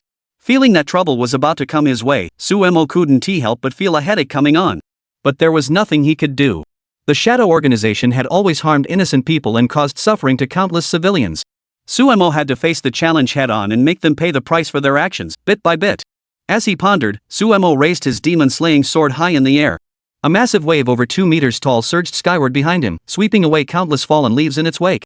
At the same time, the blade of the demon-slaying sword condensed into a massive blade of energy. From above, it splashed outward, lifting countless fallen leaves into the air, which fell like a layer of powder. As they slowly descended, the blade energy finally reached Li Daniu's head. Seeing the blade energy appear, Li Daniu shouted loudly, "That's refreshing. Brother, you're really straightforward. You came out swinging with your best move, right? Alright, then I'll play along with you." As he spoke, the staff in Li Daniu's hands suddenly transformed, swelling to twice its original size. With that, Li Daniu raised his staff and forcefully blocked the attack, managing to withstand the technique released by Sumo. However, at the same time, with a loud boom, Li Daniu's feet sank deeply into the ground. Under Sumo's powerful attack, he sank into the ground by over half a meter, with both knees buried beneath the soil. But Li Daniu paid no heed to this. His muscles tensed, veins bulging, and he lifted himself up, managing to knock the demon-slaying sword out of Sumo's hands. Sumo followed the momentum and flew backward, catching the demon-slaying sword in mid-air before landing back on the ground. Just as he was about to act, Sumo focused his mind, sensing the battle between Xiao Qinglong and the Thunder Dog. At that moment, the little green dragon had transformed back into its dragon form, its massive body blocking out the sky as it continued to battle the ironclad brown bear. It possessed its own bloodline pressure, which was causing the ironclad brown bear's cultivation realm to become unstable. However, whether it was the ordinary claw strikes or the dragon flame that burned for 10,000 miles, none of them caused significant damage to the ironclad brown bear. The ironclad brown bear's defensive capabilities were too strong, so powerful that the little green dragon found it difficult to overcome it for the time being. Meanwhile, the thunder dog had finally located the earth diving turtle. Under the constant clawing of the thunder dog on the ground, the earth diving turtle could no longer endure and jumped out of the ground to engage in combat with the thunder dog. Despite being smaller than the thunder dog by a full body length, the earth diving turtle's defensive capabilities were unmatched among both beast tamers and magical beasts alike. The repeated attacks had begun to make the thunder dogs grow impatient. Suemo hurriedly communicated his thoughts to his two beast companions, urging them not to act rashly and to find a way to outmaneuver the thunder dogs, identifying their weaknesses in their attacks. Just then, Xiao Qinglong's sharp eyes finally spotted a weakness in the iron armor brown bear's defenses. It charged forward, extending its claws, and struck the ironclad brown bear's defensive opening. This strike left a bloody gash on the ironclad brown bear's chest, from which blood seeped out continuously. Feeling the pain, the iron-armored brown bear roared furiously, causing the entire ground to tremble. Its body began to swell rapidly, growing from its original height of 2 or 3 meters to over 6 meters in an instant. The ironclad brown bear, ignoring the bleeding wound on its chest, watched the little green dragon's constant provocation. It pounded the ground with both hands, then lunged forward, attempting to strike the little green dragon. Though the small green dragon was a flying-type beast, its massive size proved too much to handle, and after a few exchanges, it was struck by the ironclad brown bear, causing its body to wobble. Suemo furrowed his brows, watching the small green dragon and the ironclad brown bear, both of which had sustained some injuries. He was still thinking about what to do when Li Dania chuckled, scratched his head awkwardly, and patted the green light rabbit that had appeared on his shoulder. Suemo finally realized what was happening. The green light rabbit had little combat ability, its only use was its healing ability. It could consume its own life force to heal the target it wanted to heal. As the green light erupted from the green light rabbit's body, it flowed like a stream into the ironclad brown bear's body. In just a few breaths, Suemo saw the wound on the ironclad brown bear's chest rapidly healing. Damn it! Suemo cursed inwardly, never expecting the green light rabbit to be so powerful. Even Suemo saw Li Dania pull out a gene-enhancing potion for rapid chi and blood restoration from his storage ring and feed it directly into the green light rabbit's mouth as if it were worthless.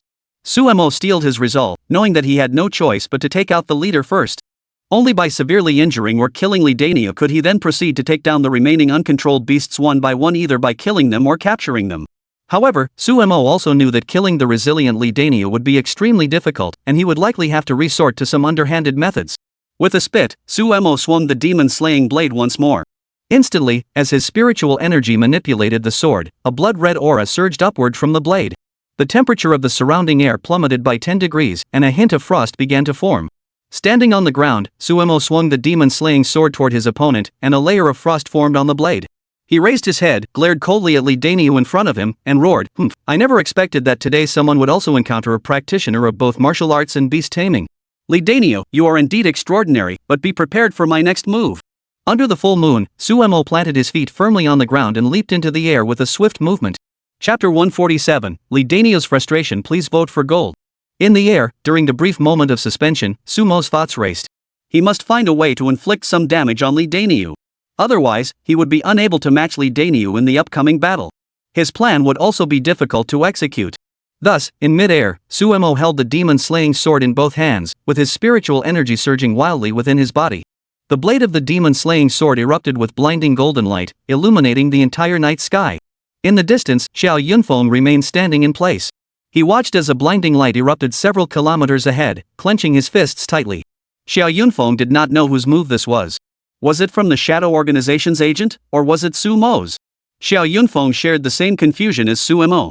The appearance of such a beast horde today, including both young and mature stage beasts, had indeed caused him significant trouble. Xiao Yunfeng had always known that opposing those demon beasts would not be something that could be accomplished so easily. However, Suemo clearly possessed formidable strength, which gave Xiao Yunfeng a slight sense of reassurance. Suemo had noticed the sudden arrival of the uninvited guest, but had no information about them, which surprised Xiao Yunfeng. However, what piqued his curiosity even more was whether the person who had just darted past him had noticed Sumo's arrival. Did he have the ability to protect Sumo's safety? As he thought about it, Xiao Yunfeng felt increasingly tense, even praying constantly at that moment, hoping that Suemo would return safely. As Suemo arrived in the air, a loud shout erupted. The momentum surging from the blade transformed into a tangible force, descending from above like the primordial force that split the heavens and earth. Wherever the golden light passed, the surrounding air froze and twisted, even causing the ground beneath Li Dania's feet to crack inch by inch. This was the formidable display of strength from a blood energy value 18 times that of an ordinary person, enhanced by the manipulation of spiritual inner energy. Amidst the biting cold wind, a powerful aura radiates outward. Countless trees around his body suddenly froze into a layer of frost. Sumo's aura surged, carrying a powerful force as he descended, resembling a divine being descending from the heavens, intent on cutting down all evil in the world. Li finally furrowed his brows at this moment. He sensed the overwhelming power emanating from Sumo and the force he was displaying. This unstoppable momentum, accompanied by a murderous intent that seemed to pierce the sky, forced Li to take the situation seriously. Finally, the moment passed in the blink of an eye. At that moment, Li felt an endless sense of frustration, unable to help but mutter to himself, "What on earth did I do wrong today? Why did my superiors suddenly order me to come here and attempt to breach the walls of the southern frontier? Not only that, but I was also instructed to closely monitor the various reactions resulting from this assault. I've been watching from the shadows all along, and to my surprise, I actually saw Sumo's presence. As Sumo rushed toward me, I, fearing for my life, fled without hesitation. But to my surprise, I was still spotted by Sumo. Now, the two of us have no choice but to face this battle." At that moment, Li felt a surge of bitterness in his heart, but he could only tense his muscles and, driven by his inner strength, give it his all to defend himself. Finally, the blade of Sumo's demon-slaying sword collided with the weapon Li held in his hands. With a thunderous crash, the ground shook violently, trembling more intensely than before. However, under the force of the collision, Sumo was sent flying backward by the counterforce, soaring dozens of meters through the air, crashing into several trees before coming to a halt. Sumo knelt on one knee, raising his head to look ahead. Li, unable to hold back any longer, spat out a mouthful of blood. Looking at Li body, countless muscles and skin surfaces were now splitting open inch by inch, with blood seeping out. Similarly, Li felt a sweet taste in his throat and spat out a mouthful of blood. Meanwhile, the green light rabbit on Li shoulder was on the brink of death and eventually closed its eyes. Suddenly realizing what had happened, Li froze for a moment, followed by panic and anger on his face. He looked up at Sumo and shouted, "You! So your real purpose was to kill the green light rabbit?" Sumo wiped the blood from the corner of his mouth, stood up unsteadily, and laughed. "What else? Did I make such a big fuss just to injure you?" At that moment, Sumo smiled bitterly to himself. He had caused such a commotion, nearly destroying himself in the process, only to kill a green light rabbit at the third stage of the youth realm. That was indeed Sumo's ultimate goal, to capture the leader first. That was true, but the green light rabbit possessed the ability to heal beasts and heal beast tamers. Sumo was well aware that if he didn't kill the green light rabbit, even if Li suffered severe injuries, as long as he had the gene-enhancing potion to restore his vital energy, he could have the green light rabbit heal him time and time again. In that case, he would still be unable to engage in a proper battle with it, and Sumo would ultimately gain nothing from Li. Of course, for Sumo, there was one more thing: his pride and his trump card. He possessed the trait of immortality. Even now, Sumo feels no pain, but to put on a show in front of Li, he can only spit out a mouthful of blood. Of course, he felt no discomfort whatsoever. On the other hand, Li, who had suffered internal injuries, saw his physical strength slightly weakened. Additionally, upon discovering the death of the green light rabbit, Li was enraged beyond control. With a furious roar, the metal tube in his hand made of an unknown material suddenly transformed into a tang sword under Sumo's gaze. Li held the tang sword, gritted his teeth, and coldly said to Sumo, "You dared to kill my beast companion. I'll make you wish you were dead." As the words "make you wish you were dead" fell from his lips, Li body swelled, and a whirlwind of energy surged around him, making him look like a demon from hell. In the blink of an eye, Li vanished from his original position. Sumo's eyes narrowed, and he thought to himself in astonishment, "Damn it, I didn't expect Li to be stronger than I imagined." Sumo had always regarded Li as a prodigious martial arts genius, someone who was merely slightly stronger than himself. But he never imagined that Li was far beyond his expectations.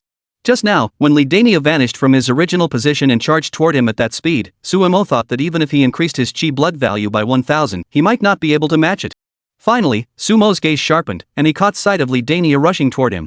The demon-slaying sword vanished from his hands, and he wielded the heavy sword, the king of the underworld, with a focus on wide, powerful swings, holding it horizontally across his chest. Just as he had finished setting up his defensive stance, Li had already arrived in front of him. Following that, Li thrust his tang sword forward, and in an instant, it pierced the blade of the king of the underworld's heavy sword. With a thunderous explosion, the ground beneath Sumo and Li feet caved in by a full 5 meters. A deep pit, approximately 5 meters deep and 10 meters in diameter, appeared. Chapter 148, one shocking revelation after another. Please vote for gold. Creak, creak. Sumo's teeth clattered. He heard the sound of his own arms cracking. Sumo furrowed his brows, clenched his teeth, and glared at Li. At that moment, Li Daniu was grinding his teeth in fury, unable to contain his rage, determined to kill Su Mo completely. With that intensity, he coldly said, "Why did you kill my best partner? It was the first partner I contracted since entering the martial arts beast taming realm, and you killed it. I'll make you wish you were dead." As Li Daniu raised his tang sword, Su Mo forced himself to gather his strength and held his heavy sword horizontally above his head. The tang sword instantly struck the heavy sword's blade. In an instant, there was a loud crack, and Su Mo felt his head buzzing, as if he had lost control of his limbs. At the same time, he felt his arms no longer able to hold the sword, and his hands dropped limply. The tang sword then ruthlessly sliced into Su Mo's shoulder, penetrating 3 inches into the bone. Though Su Mo felt no pain, his body's reactions were all too real. For instance, Su Mo opened his mouth and spat out a mouthful of blood, which landed directly on Li Daniu's face. Covered in blood, Li Daniu looked even more ferocious. He bared his teeth and snarled, "Su Mo, you killed my beast. You must pay the price. Today, you will pay with your life." As he spoke, Li Daniu drew his tang sword, then thrust the blade downward, plunging it into Su Mo's abdomen, where it twisted violently. The sensation was oddly numbing, like a doctor extracting an appendix from your abdomen after administering anesthesia, then snipping it with scissors. Though he felt no pain, Su Mo still felt a tingling sensation in his teeth. At the same time, he could only feign agony and let out a series of screams. However, Li Daniu never doubted for a moment. Why were the Thunder Dog and Little Green Dragon still fighting as if nothing had happened, showing no signs of panic despite the pain Su Mo was enduring? Li Daniu watched Su Mo fall into the deep pit and turned to leave, but suddenly Su Mo weakly spoke up, "Wait a moment." Li Daniu turned back, his eyes bloodshot as he glared at Su Mo. "Do you have any last words?" "Humph. Go ahead, say them. If you want to pass them on to someone, I'll tell them when I have the chance before I kill them." Su Mo's heart tightened slightly. He hadn't expected the Shadow Organization to be so ruthless. But for the sake of his own plan, Su Mo forced himself to ask weakly, "Why? Why can the Shadow Organization summon a beast tide?" Li Daniu paused for a moment before chuckling, "I didn't expect someone to figure it out." "That's right. It seems you've caught on to something. Over the years, 70% of the beast waves that have appeared in China and around the world were orchestrated by our Shadow Organization. I have nothing to hide from you, since you're already a dead man. Once you die, your 2 beasts will lose their contractual power, and they will either become my possessions or meet their end at my hands." Li Daniu chuckled, watching the ironclad brown bear and the earth-diving turtle hold their own against Su Mo's 2 beasts.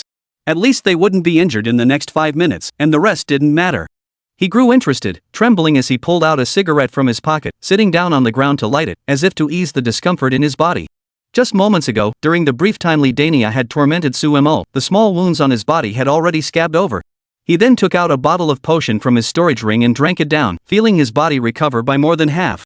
He then sat there on the ground, exhaled a puff of smoke, and chuckled, "The Shadow Organization is everywhere in the world, and I, Li Daniu, am one of its members." Following the celestial upheaval a century ago, the Shadow Organization emerged shortly thereafter. At the same time, we discovered the patterns of consciousness-based beasts appearing worldwide through the unique frequencies we had mastered. We began analyzing these patterns and, after decades of research, finally discovered a method to control these beasts. Li Daniu looked at Su Mo and continued, "I just noticed that you seem to have discovered something unusual inside the body of that colorful scaled crocodile, didn't you?" Su Mo blinked, indicating he was too weak to speak, but he could still respond. Li Daniu chuckled, "You're on the right track. The chips inside their bodies are the result of our research. Through that chip, we can control all the magical beasts. At the same time, we discovered something unusual about the magical beasts. They originated from another world." "Another world?" Su Mo weakly responded, whispering, "What does that mean?" Li Daniu burst into laughter, never mind. It's been years since I've met someone I wanted to chat with. Since that's the case, I'll accompany you for a chat. The other world is a realm teeming with magical beasts, where you can find everything you desire: magical beasts, beast tamers, and more. However, up until now, we haven't figured out how to enter that world. But we can precisely calculate the exact timing and method for all the magical beasts to appear in this world.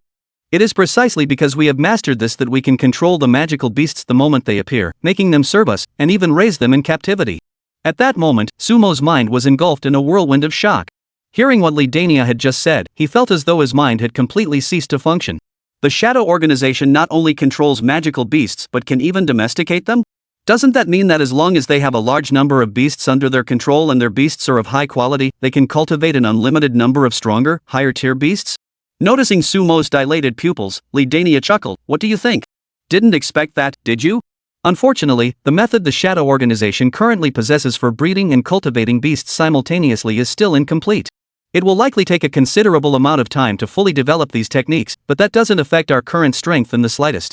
Lidania continued, do you remember the 3 magical beasts you were chasing earlier? They were bred under the research and development of our shadow organization. Originally, the probability of breeding a young magical beast was only 1.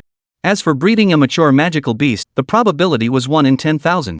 This shows just how difficult it is to breed these magical beasts nowadays. Suemo remained silent. Lidania chuckled again, but the boss is really kind to me. He actually entrusted me with this mission to crush the southern frontier. He also told me that regardless of the outcome here, upon returning, I, Lidania, will receive countless merit points. He. Suemo asked instinctively, who is your boss? Chapter 149, Lidania's Ignorant Death. Please vote for gold. Upon hearing this, Lidania paused for a moment. He rolled his eyes, looking at Suemo as if he were a cute little kid. After a moment, he spoke up, are you serious? You're a beast tamer in the demon subduing army, and you don't even know who the leader of the shadow organization is? What do you mean? Suemo asked weakly. Lidania rolled his eyes and said, never mind. I'll tell you anyway. The leader of our shadow organization is the younger brother of your demon-slaying army general, Long Sanhai. Boom! A single stone sent ripples across the water. Even lying on the ground pretending to be weak, Suemo couldn't hide the shock in his heart. What's going on? Suemo was dumbfounded. He had never imagined that the leader of the shadow organization was actually Long Sanhai's younger brother. But how could that be possible? Since he had traveled to this world, he had been fighting on the battlefield in the southern frontier, engaging in battle time and again. Over the past 3 years, Suemo had never heard a single word about Long Sanhai, let alone the fact that he had a younger brother. Suemo thought to himself that there were likely many more secrets waiting for him to uncover. But he also knew that Long Sanhai and the others had never mentioned this to him before. Perhaps even if he asked again, it wouldn't make any difference. Seeing Suemo growing weaker and paler by the minute, Lidania finally stood up, clapped his hands, and then slapped his buttocks. He extinguished his cigarette but beside Suemo and chuckled, brother, today you've truly lived a full life. Being able to hear me, Lidania, tell you all these stories, even if you die now, you'd have no regrets, right? He. Alright, I won't waste any more words with you. I need to pack up and head back to report. Earlier, when you chased me like that, I even forgot to retrieve the device I left in the forest. Hurry up and finish, then go back. But today, I'm really dissatisfied with you. You actually killed my most important partner, Greenlight Rabbit. Although we can forcibly break the death contract between me and Greenlight Rabbit using the gene serum given to us by the boss, we'll still get scolded by the higher-ups. Never mind. The higher-ups specifically instructed me to keep an eye on you. If I get the chance to kill you, today will have been worth it. Lidania sneered, his eyes filled with contempt. However, your 2 beasts are quite interesting. Once you're dead, I'll take them both for myself. You're quite the genius, but they'll all be mine now. He. Lidania was as happy as a child who had received his favorite toy. He gave Suemo a sly smile, as if thanking him for everything he had done. He then turned around, humming a tune, and prepared to leave, rushing forward to assist his 2 beasts. However, just then, put! With a sound, Lidania froze in place, lowering his head to look at the area around his heart. From back to front, a knife protruded neatly. At this moment, Lidania recognized the knife immediately. It was none other than the demon-slaying sword used by Suemo. At the tip of the demon-slaying sword, blood was dripping down drop by drop. Lidania could no longer endure the pain and spat out a mouthful of blood. He turned his head mechanically and looked beside him, seeing Suemo finally arrive at his side. Suemo pulled out the demon-slaying sword, shook off the blood, and coldly stared at Lidania. The latter furrowed his brows and blurted out, You're supposed to be dead. Why are you still alive? Why do you even look the same as usual? Suemo bared his teeth, blood still hanging from the corners of his mouth, but he paid no heed, grinning wickedly. Everyone who knew my secret is dead. And I don't like to reveal my secrets. So even if you're dead, I won't tell you. With a puff, Suemo swung his demon-slaying sword, cutting upward from below. Instantly, golden light flashed, severing Lidania's head. As the body separated from the head, Lidania fell to the ground, his eyes wide open in death. His eyes were still fixed on Suemo at that moment. Suemo, however, watched coldly, indifferent to it all, or perhaps he had simply grown accustomed to it. Over the years, countless demon beasts had met their end at his hands. How many of them, in their final moments, had gazed at him with such terror, confusion, fear, and utter stillness? However, at that moment, due to Lidania's death, the 2 beasts he had contracted as a beastmaster were naturally and significantly affected. The iron-armored brown bear and the earth-diving turtle swayed unsteadily, their strength seemingly halved. It was precisely under these circumstances, with their strength weakened, that the thunder dog and the little green dragon easily killed the 2 beasts. Watching Xiao Qinglong transform back into its original round, plump bird form and fly swiftly alongside the thunder dog to Sumo's side. Suemo sat cross-legged on the ground, with qi and blood circulating before him, and an extraordinary phenomenon appeared. The two beasts sat cross-legged in the center, and under the infusion of Sumo's vital energy, their bodies began to recover rapidly. Half a minute later, the two beasts finally recovered. Suemo looked down at his Beastmaster's bracelet to check his attributes. Having been killed by Li Dainiu and then revived, plus the healing of the two beasts, Sumo's mental energy had reached 3,061 points, and his vital energy had reached 1,812 points, both showing further improvement. He took out a cigarette from his storage ring and lit it, exhaling deeply. He couldn't help but feel a bit helpless. He thought to himself with frustration, thank goodness I have this trump card. When Suemo had faced Xiao Yunfeng earlier, he had also kept a trump card hidden in his heart. Xiao Yunfeng was deeply concerned that Suemo might encounter problems as a result, but he had no idea, not even Long Sunhai knew that Suemo possessed the innate ability of immortality. Suemo wasn't afraid of death and felt no pain at all.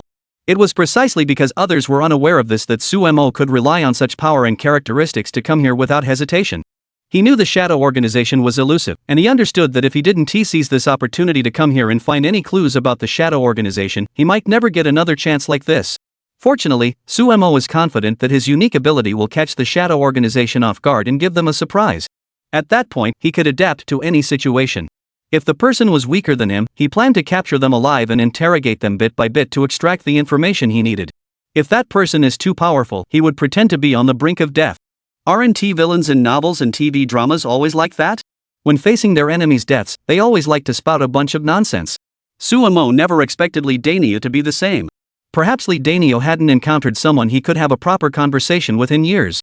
So when he suddenly encountered Suemo, he would go out of his way to chat with him. Sure enough, just as Suemo had expected. Chapter 150, Suemo's Moment of Life and Death. Please vote for gold.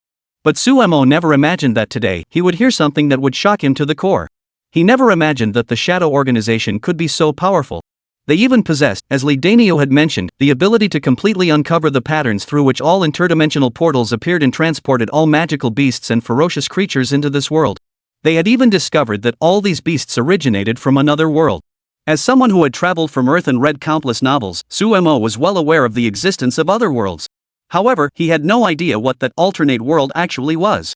In fact, such a parallel world has never been discovered by the researchers of the Demon Sealing Army to this day. What's more alarming is that the Shadow Organization has managed to breed and optimize these magical beasts. At the same time, they were even able to surpass the innate abilities that a Beastmaster possesses after awakening. Every time a Beastmaster levels up by 10, they can contract a new beast. However, if the beast dies, a death contract is inevitably formed between the Beastmaster and the beast. Under the curse of the death contract, the Beastmaster loses the qualification and ability to contract a new beast. This is why countless Beastmasters regard the beasts they possess as the most precious companions in their lives. However, from Li Dainiu's recent account, Suemo realized that the Shadow Organization had discovered a method to nullify the death contract. Terrifying, that was the only thought in Sumo's mind. Beastmasters are a powerful yet heavily restricted group in this world. Yet within the Shadow Organization, all these limitations seem to vanish entirely. The Shadow Organization's strength far surpassed what Suemo had imagined. This left Suemo feeling as though a storm was brewing before him, making it difficult for him to gauge the true strength of the Shadow Organization. Bit by bit, all the information flooded into Sumo's mind, causing his brows to furrow deeply. The Shadow Organization was like a vast net, like a giant hand in the darkness, enveloping Suemo within its grasp. It also made him gradually sense the approaching danger. At the same time, Suemo thought to himself that he must hurry back. Once the Beastmaster squad from the southern frontier returned, he would find a way to get back to Linen City or even the capital as soon as possible. He must personally deliver this information to Long Sanhai as soon as possible. Such matters were not something Suemo could possibly discuss over the phone. He also feared that if someone were to eavesdrop and discover the conversation, the Shadow Organization would inevitably take notice of him, and the outcome would not be favorable. He believed that the only reliable method was to convey the message in person. At the same time, there was another piece of news that would shock Suemo to the core. The leader and head of the Shadow Organization was actually Long Sanhai's younger brother? Over the years, Suemo had never heard a single mention of Long Sanhai having a younger brother in any of their conversations or casual chats, let alone linking him to the Shadow Organization. Suemo desperately wanted to investigate further and ask about the circumstances behind this revelation. But he also knew that if he were to ask Long Sanhai directly, the latter would certainly refuse to reveal anything. So who should he ask? A name immediately came to Sumo's mind: Jiang Hanying. He had initially considered asking Xiao Yunfeng, but then thought that Xiao Yunfeng had been with Long Sanhai for so many years he must know many of the details. But precisely because of that, Xiao Yunfeng Wunti just blurted out to him. In that case, he might as well ask Jiang Hanying. It seemed he would have to wait until this matter was resolved and return home before inquiring further. Come out. You've been watching from the side for quite some time now. Is that interesting? Come out. Let us have a proper chat, shall we? Suddenly, Suemo spoke up, his voice cold. After speaking, Suemo lit another cigarette and sat in the deep pit, smoking continuously. He raised his head, gazing at the full moon hanging in the sky, which was exceptionally beautiful. However, at that moment, footsteps could be heard approaching, coming into Sumo's line of sight. The old man who appeared before him was the very same person Suemo had been closely watching, vigilant and cautious, over the past few days. As he looked at the old man, he saw him descend from the edge of the deep pit and land beside Suemo. With a sinister smile, he extended his hand. Suemo asked curiously, "What's the matter?" The old man replied, "Cigarettes. I came out a week ago and forgot to bring any. Give me one quickly." Suemo scratched his head, looked at the old man, and said, "I mean, who would believe that? You have a storage ring, don't you? And there's a supermarket in the camp. If you want to smoke, just go buy some yourself. Why come asking me for one?" The old man scratched his head, smiling awkwardly. I didn't bring any money." Sumo's lips twitched. However, he quickly caught the key information from the old man's words and asked curiously, "You said you've been here for over a week, which means you came here with me?" The old man nodded. Suemo pressed further, "Who are you exactly? Why are you following me like this?" Suemo said, "To be honest, I've been curious about you for a while. Ever since I first saw you a week ago, I felt that something was off about you, like you were hiding something from me. But I noticed you seem no different from ordinary people. You don't have the aura of a beast tamer. It's hard for me to believe you're a powerful individual. Yet you appear before me every day, which has made me increasingly suspicious."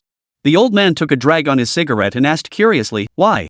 Is it just because I've been paying too much attention to you?" Suemo shook his head and said, "There are 3 reasons. First, the ring on your hand. Although you often hide it behind your back when we talk, I noticed it once. Second, you appeared outside my room door multiple times, yet I never noticed your presence. You seemed to appear like a ghost, leaving me baffled. It was precisely because of this that I began to suspect something. I realized you must be hiding some secret.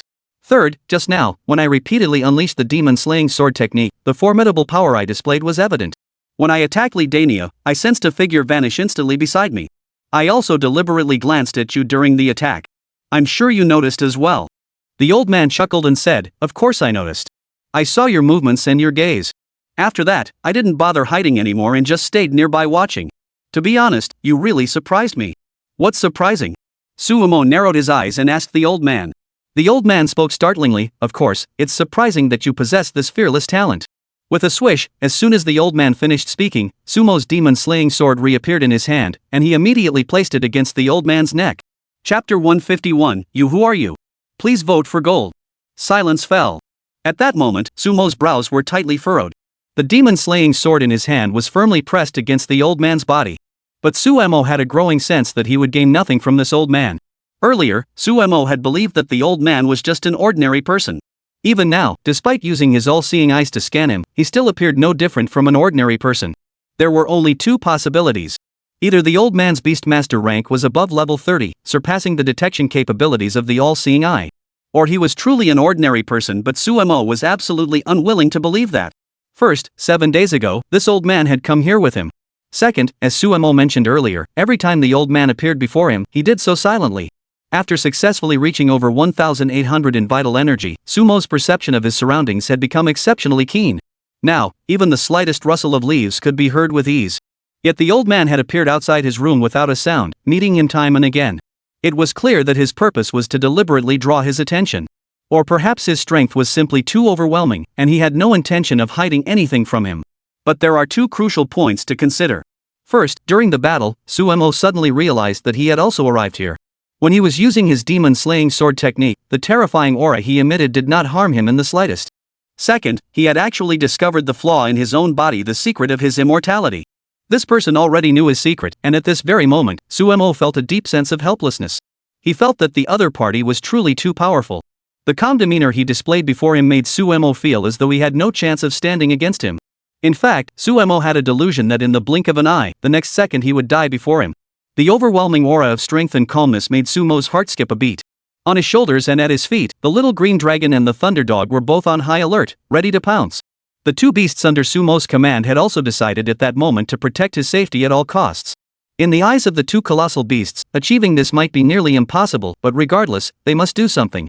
Looking back at Sumo, he coldly stared at the old man before him and spoke slowly. Who are you? I think we should be honest with each other. What do you say? The old man burst into laughter, completely unconcerned by the demon-slaying sword appearing on his shoulder, and replied, You're right. We should be honest. However, young man, placing the demon-slaying sword on my neck seems a bit lacking in sincerity, don't you think? Sumo snorted coldly, I could even kill you right now. You know my secret, and besides a certain someone, everyone else who knows it is dead. The old man raised his eyebrows and chuckled, You mean Jiang Hanying, right? What? Sumo froze in shock, and the hand holding the demon-slaying sword trembled slightly. Sumo furrowed his brows and blurted out, Who are you? Enough. The old man shrugged his shoulders, but that single shrug was filled with unimaginable power, instantly sending Sumo's demon-slaying sword flying out of his hands. Watching the demon-slaying sword land 10 meters behind him, on the edge of a deep pit, Sumo frowned and froze in place. What incredible strength! Earlier, Sumo had admitted that he had used every ounce of his strength to control the demon-slaying sword. Yet the old man before him had effortlessly deflected it with just the strength of his shoulders. Sumo knew how extraordinary that display of strength and power must have been. However, in that very instant, Sumo's eyes widened in shock. He suddenly realized he couldn't move not even an inch. This was the reaction caused by the overwhelming pressure of a superior being. At that moment, Sumo felt like a wooden statue, with the overwhelming pressure constantly bearing down on his body. Aside from breathing and blinking, he couldn't do anything else. The old man watched Sumo with wide eyes, his expression filled with shock. He chuckled and said slowly, Young man, I just wanted you to feel the extent of my power. The gap between us is as vast as the heavens and the earth. You have no right to challenge me. Now, would you be willing to listen to me and have a chat? Let's finish this quickly so we can go back. Xiao Yunfeng, that youngster, is still waiting for you in that open field. If you agree, blink your eyes twice. When Sumo blinked twice, the old man smiled slightly. Instantly, Sumo felt the oppressive pressure on his body completely disappear. He then simply collapsed onto the ground. Crossing his legs on the ground, he patted the heads of Xiao Qinglong and Pai Lai Dog before saying, That dead ironclad brown bear and that earth diving turtle are your extra meal. Go eat. I'll chat with this old gentleman in front of me. Xiao Qinglong and Pai Lai Dog let out a couple of barks before reluctantly leaving the area. The two beasts' eyes were filled with concern, but upon sensing the confidence in Sumo's gaze, they finally departed. Though they didn't know why Sumo had given up resistance so easily, or why he didn't plan to do anything, since Sumo had made his decision, they could only agree. He took out 2 packs of cigarettes from his pet ring, handed one to the old man, and opened the other for himself. Sumo lit the cigarette and sat there. The old man looked at him curiously. Why not try resisting again? I can give you a chance. You can resist however you like. You can use all your strength, and it won't matter. Put. Forget it. Sumo rolled his eyes in exasperation. With your strength, even if I were to level up 10 times over, I might not be able to defeat you. Why waste my energy here? I think even if you wanted to control me, it would be child's play. For me, Sumo, I've always relied on my immortal body. It's been my immortal body that has repeatedly turned dire situations into safety. But having an immortal body does have one drawback. If someone were to control me and prevent me from dying, my freedom would be completely restricted for the rest of my life. That's why everyone who knew my secret besides Jiang Hanying is dead, and now there's one more of you. Sumo looked at the old man, narrowing his eyes. You must have a significant connection to Jiang Hanying to say these things today. Who are you? Sumo frowned and asked.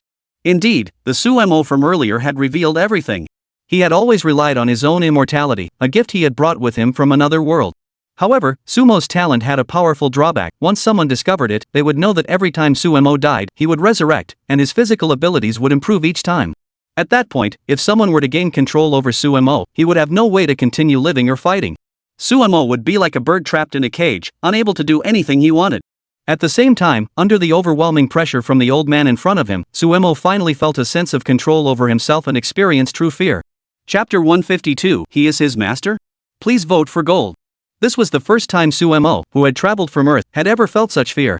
Fear of the old man before him, completely unable to resist. What was the difference between this and the life he had always feared, that of a bird trapped in a cage? Therefore, while Sumo was stunned, he remained calm. He suddenly noticed that the old man had been watching him all along with a faint smile on his face. Sumo had a gut feeling that this old man wasn't his enemy. He seemed quite friendly toward him. So when the old man gave him an opening, Sumo responded in kind. Ha ha ha ha. The old man in front of him burst into laughter upon hearing Sumo's words. He clapped his hands, his expression brimming with satisfaction. He chuckled, no wonder they say you're special. Even Long Sanghai praised you for your intelligence and ability to assess the situation. Of course, you were a bit reckless today. Alright, let me introduce myself first. My name is Jiang Tianlong. Sumo asked instinctively, the Jiang in your name, is that the same Jiang as in river? Seeing the old man nod, Sumo continued, what's your relationship with Jiang Hanying? At that moment, Sumo voiced his suspicions. Like Jiang Hanying, both of them shared the same surname, Jiang. They also possessed such formidable strength. At that moment, Sumo suddenly realized that the old man in front of him bore a striking resemblance to Jiang Hanying. However, he shouldn't call him an old man now, he should call him Jiang Tianlong. Jiang Tianlong chuckled, but a hint of sighing and gloom emerged. He sighed and spoke slowly, Jiang Hanying, she was my daughter. What? Sumo stared at Jiang Tianlong in disbelief, you're saying Jiang Hanying is your daughter? But Jiang Hanying told me her father had already died long ago. Jiang Tianlong suddenly froze, nearly coughing up blood, then coughed and said, it's that damn little girl. She's been going around saying I'm dead, isn't she? Sumo awkwardly smiled and hurriedly said, this isn't really Jiang Hanying's fault. After all, we haven't heard a single word from you in all these years. Plus, although we didn't know why, Jiang Hanying said that almost all the information she received from various places indicated that you had sacrificed yourself. As for whether it's true or false, and the reasons behind it, I have no idea. Jiang Tianlong waved his hand dismissively, never mind, never mind. Those who don't know aren't to blame. Speaking of which, even Jiang Hanying doesn't know what's happened over the years. I don't blame you, so I certainly won't blame her. As he spoke, Jiang Tianlong's expression was filled with pain. In fact, I feel so guilty toward that child. I will feel guilty toward her for the rest of my life, and I don't know when I will ever be able to make up for it. Sumo furrowed his brows, trying to ask, what exactly happened between you two? Could you tell me? Jiang Tianlong hesitated for a moment, then sighed after a brief pause, when you return to Linen City, and when I see Jiang Hanying, I will tell you then. Let's not talk about this anymore. I know you must still have some reservations about me. Sumo nodded without hesitation. Jiang Tianlong burst into laughter, pulling out his phone from his pocket and muttering to himself, oh my, I haven't used a phone in years. At least it hasn't improved much over the years. As he spoke, he dialed a video call to Long Sanghai. It was already 11 p.m., and on the other end, Long Sanghai was still wearing his military uniform, apparently sitting in his office and not planning to rest yet. Sumo could sense the determination in Long Sanghai's resolve to dedicate everything for the sake of China and its countless citizens. This man was truly too hardworking. However, when Long Sanghai saw Jiang Tianlong appear on the screen, he immediately stood up. He hurriedly saluted and called out respectfully, Master, why did you call? Master. Sumo, standing beside him, widened his eyes and instinctively let out a startled cry. Wow, so General Long actually has a master, and this master is right here in front of him? Goodness. Long Sanghai, who is now a level 91 beast tamer, a master of both martial arts and beast taming, and known as the National Guardian General of China. A name familiar to all, yet. Jiang Tianlong is actually Long Sanghai's master?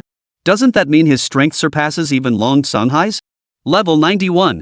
The maximum level is 100, and no one in the world has reached it, but this at least proves that Jiang Tianlong must be at least 90th level or higher. Oh my god. Sumo was so shocked that he felt his jaw drop. This was terrifying. Today felt like the most shocking night of Sumo's life. Not only had he learned about the Shadow Organization, but he had also discovered Jiang Tianlong's existence, and even that he was Long Sanghai's master. Each piece of information felt like a bombshell, weighing heavily on Sumo's heart. Just then, Long Sanghai also spotted Sumo's figure through the camera lens that Jiang Tianlong had turned toward him. He spoke up, you little brat, it seems you're unharmed. Are you okay physically? Sumo nodded. Long Sanghai chuckled, I knew you wouldn't get into trouble. I already told my master. He's been stationed in the southern frontier war zone all along, and I made sure he did everything in his power to protect your safety. Otherwise, I wouldn't have felt comfortable letting you go out like that. Sumo thought to himself, so all of this was because Long Sanghai cared about him. He couldn't help but feel moved, and quickly said, thank you, General Long. And thank you for caring so much about my safety. Long Sanghai chuckled, there's no need to thank me. It's not just about your safety, you know. Sumo understood. He instinctively turned to look at Jiang Tianlong, who must have been watching him as well. Wow. Thinking of this, Sumo couldn't help but ponder in his heart, what have I done to deserve such attention from them?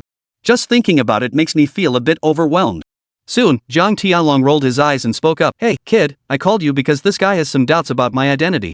He's always worried that old man here might be trying to frame him. So I thought I'd get you to introduce us and chat with him. Tell him, is Jiang Tianlong a good guy or a bad guy? Upon hearing this, Sumo felt awkward. He hadn't expected Jiang Tianlong to expose him so directly. He gave an awkward laugh and hurriedly said, hee, General Long, I actually don't have that much doubt anymore. I was just talking nonsense. He. Long Sanghai sighed helplessly, enough with the excuses. Don't think I don't know your little schemes. But it's understandable that you doubt my master. After all, he suddenly appeared before you out of nowhere. Anyone would be suspicious.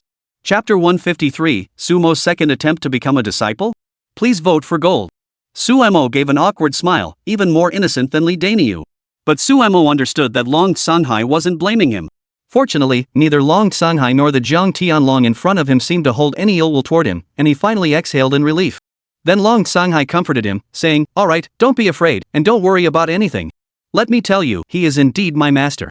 Whether I chose to pursue martial arts as a path to enlightenment or to cultivate both martial arts and beast taming, my master holds an extremely important place in my life. It was precisely because he guided me that I was able to grow time and time again. And it is because of him that I now possess such formidable strength. If there is anyone in this world who could threaten your life, you have no need to worry about me or my master. Sumo nodded. Long Sanghai finally smiled satisfactorily. "You little rascal. Master, I didn't tell you wrong back then, did I? He's truly extraordinary. How about it? Didn't I disappoint you?" Jiang Tianlong smiled slightly. "Yes, he hasn't disappointed me. This kid does have some skill, but it's nothing special. He still needs a lot of polishing, and his mastery of martial arts techniques is still too rudimentary, like a child playing house. But it's no big deal. I'll train him properly in the future." Ha ha. Long Sanghai heard this and finally chuckled. "Alright, master, with you saying that, I can rest assured." Is there anything else you need?" Seeing Jiang Tianlong shake his head, Long Sanghai said with a pout, "Then I'll hang up first. I have some important matters to attend to. The battle in the southern frontier has ended, and I need to hurry up and write the report. I probably won't be able to chat with you for too long." "Alright." Jiang Tianlong nodded without hesitation. "Continue with your work. Oh, and there's one more thing. Sumo just killed a member of the Shadow Organization. Although he didn't let him survive, he managed to obtain some secrets about the Shadow Organization. To prevent this secret from being exposed, we'll have to keep it from you for now. In a few days, I'll bring him back to the capital and have you meet him in person so we can discuss it in detail." Long Sanghai hurriedly nodded. "Alright, that's fine. I'll feel at ease knowing that. We've been tracking and investigating the Shadow Organization for decades now. There's no rush to act on this in the next few days. Additionally, during this time, I hope you can ensure the safety of Sumo. It's not just that you're curious about him, the secrets he holds may play a crucial role in the future of the demon-suppressing army. I'm not the type to pry into such matters, nor am I interested in his secret, but I still hope he avoids any mishaps." Jiang Tianlong nodded. "Rest assured, I have everything under control. Alright, I'll hang up now. Get back to work and rest early." His words were filled with endless concern for Long Sanghai.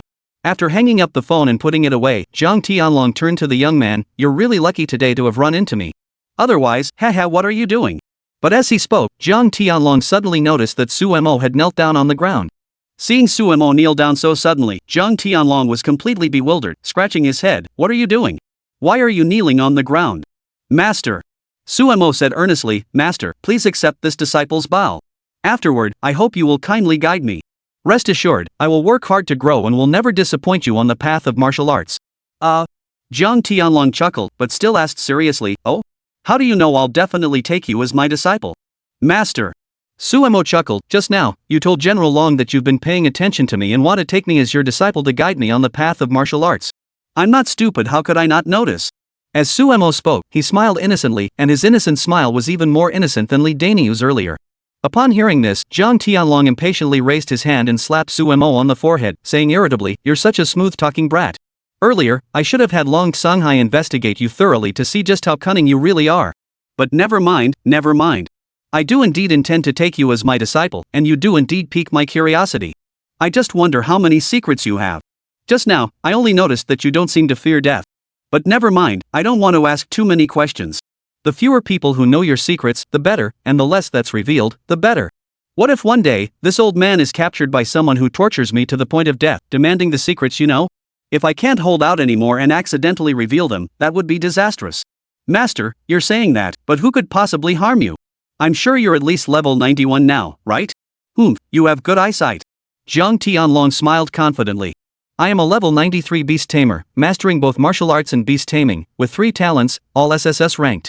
The words that followed exploded like thunder in Sumo's mind. As expected, just as Sumo had thought, Jiang Tianlong's strength was truly formidable. Additionally, Jiang Tianlong, like Long Sanghai, was also a possessor of 3 talents. Such formidable strength made him more than qualified to be his master. As Sumo knelt on the ground and banged his head 3 times, he shouted, "Master, please accept this disciple's bow." Jiang Tianlong chuckled, quickly helped him up, and said, enough. You don't need to go through all this formalities here. But you know, people say you should prepare something when you're becoming a disciple. You didn't bring anything, did you? People usually bring some tea or something when they become disciples. What about you? You didn't even bring any tea? Hee hee, Suemo chuckled. Didn't I just give you a pack of cigarettes? Just a pack of cigarettes? Hee hee. Suemo shook his head vigorously and said, don't underestimate this pack of cigarettes. This is a disciple's filial piety toward his master. This pack of cigarettes has satisfied the master's nicotine craving that has been building up for 7 or 8 days, bringing him joy. Master, think about it. Are you happy now? Seeing Jiang Tianlong nod, Suemo continued, if you feel happy, clap your hands. Jiang Tianlong was about to clap his hands but noticed something was off and stopped. Master, if you think this pack of cigarettes is a bit too extravagant, then let us just call it even. Brothers should settle accounts clearly, and as master and disciple, we should be no exception. You can give me the money for this pack of cigarettes, and when we return, I'll arrange a grand initiation ceremony for you, serve you tea and water, and make sure you feel honored. How about that? Jiang Tianlong was at a loss for words. He finally realized what was going on. This kid, Suemo, was trying to trick him. Where was he supposed to get the money now? He had just told Suemo he didn't bring any money when they left. Otherwise, would he have had to buy cigarettes at the military supermarket? Would he have had to ask Suemo for a cigarette just now?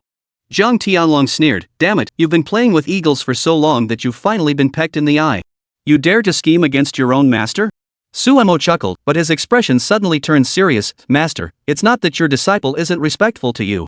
It's just that I think, since you've become the master of General Long, yet you've remained unknown to the world for all these years, there must be very few people who know your true identity. Therefore, you must not want to be so high profile. How could I possibly prepare a master's gift for you? Let's just keep a low profile. What do you think?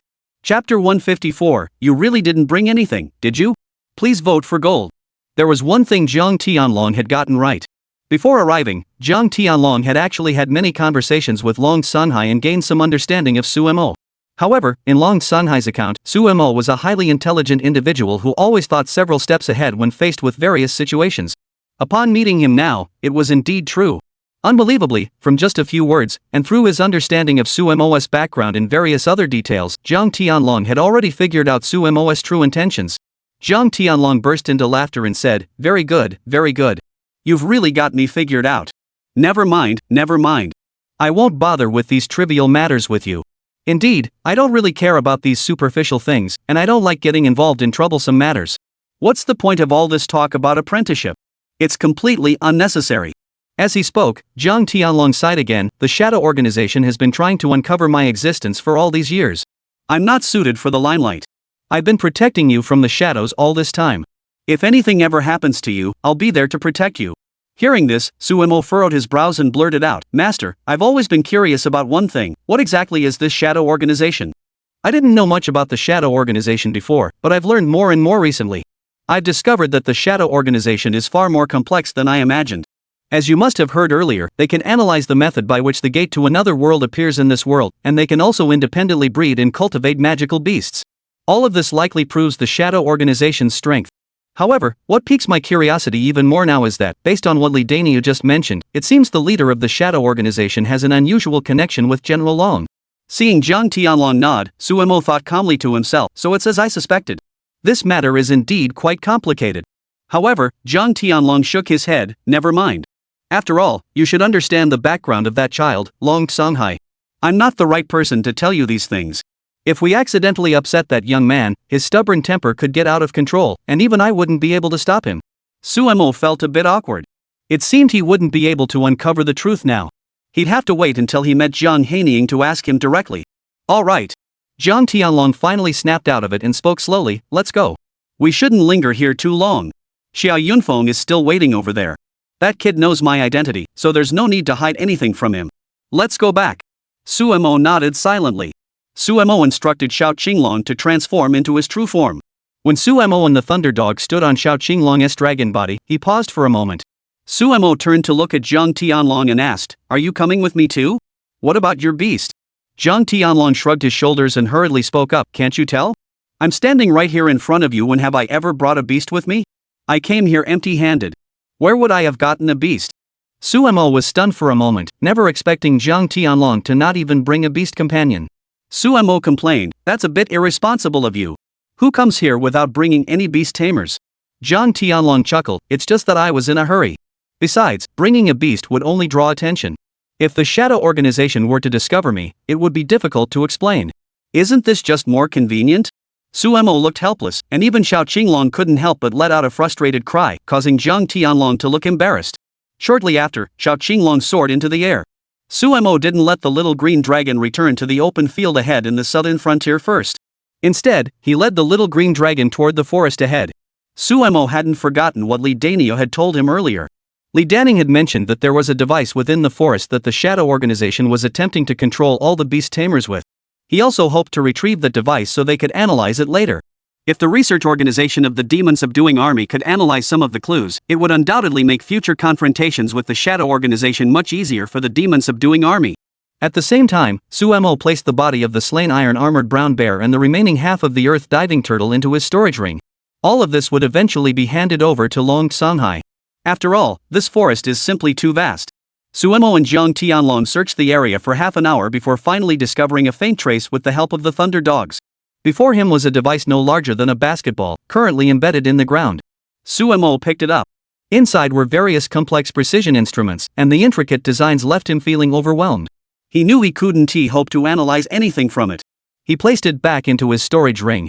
Suemo then stood on the back of the small green dragon, carrying Jiang Tianlong toward the open field ahead in the southern frontier. From a distance, under the moonlight, Suemo could see Qiao Yunfeng appearing on the open ground. He couldn't help but feel moved. As the general of the southern frontier, Qiao Yunfeng had not returned to the battlefield to handle the various matters arising from today's battle, but had instead remained here waiting for him. His concern for him moved Suemo deeply. Little did he know that at that moment, Qiao Yunfeng had already decided to take a desperate gamble. By now, so much time had passed. He could only hear faint rumbling sounds from the front and see flashes of light in the distance. Yet, after half an hour, there was still no response. Xiao Yunfeng was worried that Suemo might be in trouble, and even more concerned about the mysterious person who had passed by him earlier.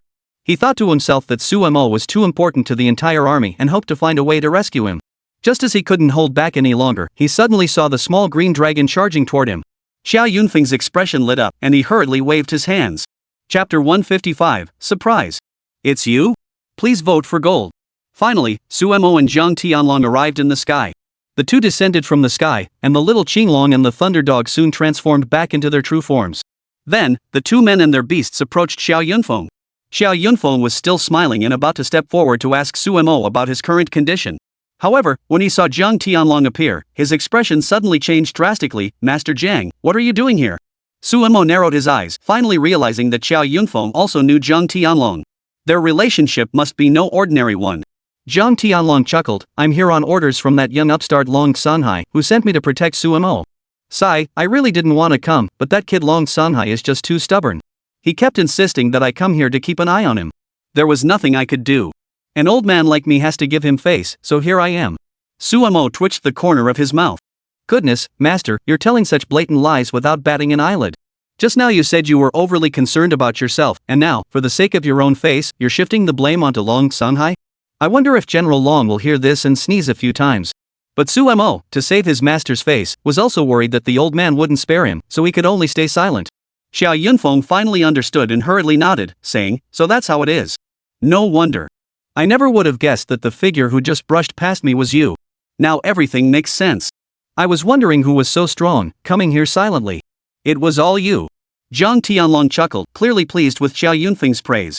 After exchanging a few more polite words with Jiang Tianlong, Suemo, who was standing nearby, realized that Xiao Yunfeng already knew about the connection between Jiang Tianlong and his master, Long Songhai. After all, such an important matter would be difficult to hide from Xiao Yunfeng. Having been by Long Songhai's side for so many years, it was understandable that such matters might come to light. After that, Xiao Yunfeng turned to look at Suemo and hurriedly asked, Suemo, how did things turn out? Suemo smiled and replied, everything has been taken care of. Rest assured, General Qiao. We did discover members of the Shadow Organization and uncovered some secrets from them. If you want to know, I can tell you. If not, let's head back first. I'll explain everything to you in detail once we get back. Suemo absolutely trusted Xiao Yunfeng. With Long Songhai's guarantee, if Xiao Yunfeng were also a member of the Shadow Organization or had ulterior motives, there would be no one in the world worth trusting. Finally, everyone walked together, strolling along the way, heading toward the southern frontier war zone. It was only a couple of kilometers away. As they walked, they chatted casually. Suemo also learned some things about Jiang Tianlong. Since meeting Long Sanhai, Jiang Tianlong had been impressed by the formidable attack power, extraordinary abilities, and combat prowess, or perhaps it was his perception of martial arts that Long Sanhai demonstrated. It was for this reason that he began to cultivate Long Sanhai relentlessly. Fortunately, Long Sanhai was truly gifted and did not disappoint Jiang Tianlong. It was precisely because of this that Long Sanhai had grown to such an impressive level. As for any more interesting or numerous stories about them, although Suemo had overheard Jiang Tianlong and Xiao Yunfeng mention some embarrassing anecdotes about Long Sanhai during their conversation, he thought it best not to pry further. The more you know, the worse you'll end up. Soon, they finally returned to the military camp. All the soldiers had been worried about why Suemo hadn't returned yet. They stood in the camp, each looking around anxiously, occasionally peering outwards. When everyone finally saw Suemo appear, everyone's faces lit up with joy. A group of people rushed forward, urgently asking Suemo about his safety. Suemo always greeted everyone with a smile. He was very satisfied. The concern everyone showed him made him feel very happy. Jiang Tianlong and Suemo arrived at Xiao Yunfeng's office, where everyone took their seats. Xiao Yunfeng respectfully poured a cup of tea for Jiang Tianlong, but Suemo reached out and took it first, placing it in front of Jiang Tianlong. Master, didn't you just say I shouldn't pour tea for you? Here, I'm making it up to you. Come on. Jiang Tianlong looked frustrated. You're so good at taking credit for others' work. Did you brew this tea? You're just giving it to me? Suemo chuckled. At that moment, Xiao Yunfeng remarked in astonishment, Really? Master Jiang, you've taken Suemo as your disciple? Jiang Tianlong nodded slightly, yes. This child truly has many exceptional qualities and is quite perceptive. I've been too old to take on any more disciples over the years, so from now on, he'll be a disciple alongside that kid Long Sanhai. Xiao Yunfeng was secretly amazed. He never expected Suemo to have any connection with Jiang Tianlong. Jiang Tianlong was no ordinary figure. He was the master of Long Sanhai and currently the strongest warrior in all of China. Of course, whether Suemo knew about Jiang Tianlong's status and background, that was something Xiao Yunfeng didn't know. He wasn't like others, nor was he overly curious or a gossip. He naturally wouldn't go around spreading rumors. Thus, Suemo finally had the chance to begin telling Xiao Yunfeng about the information he had learned from Dania today. The more he spoke, the more Xiao Yunfeng's brows furrowed, and his mind was already in turmoil. After an unknown amount of time, when Suemo finished speaking, the outside had already fallen into complete silence, with the warriors long since fallen asleep. Xiao Yunfeng, however, frowned deeply and spoke slowly. I never imagined that the Shadow Organization had grown so powerful that they could even begin cultivating beasts.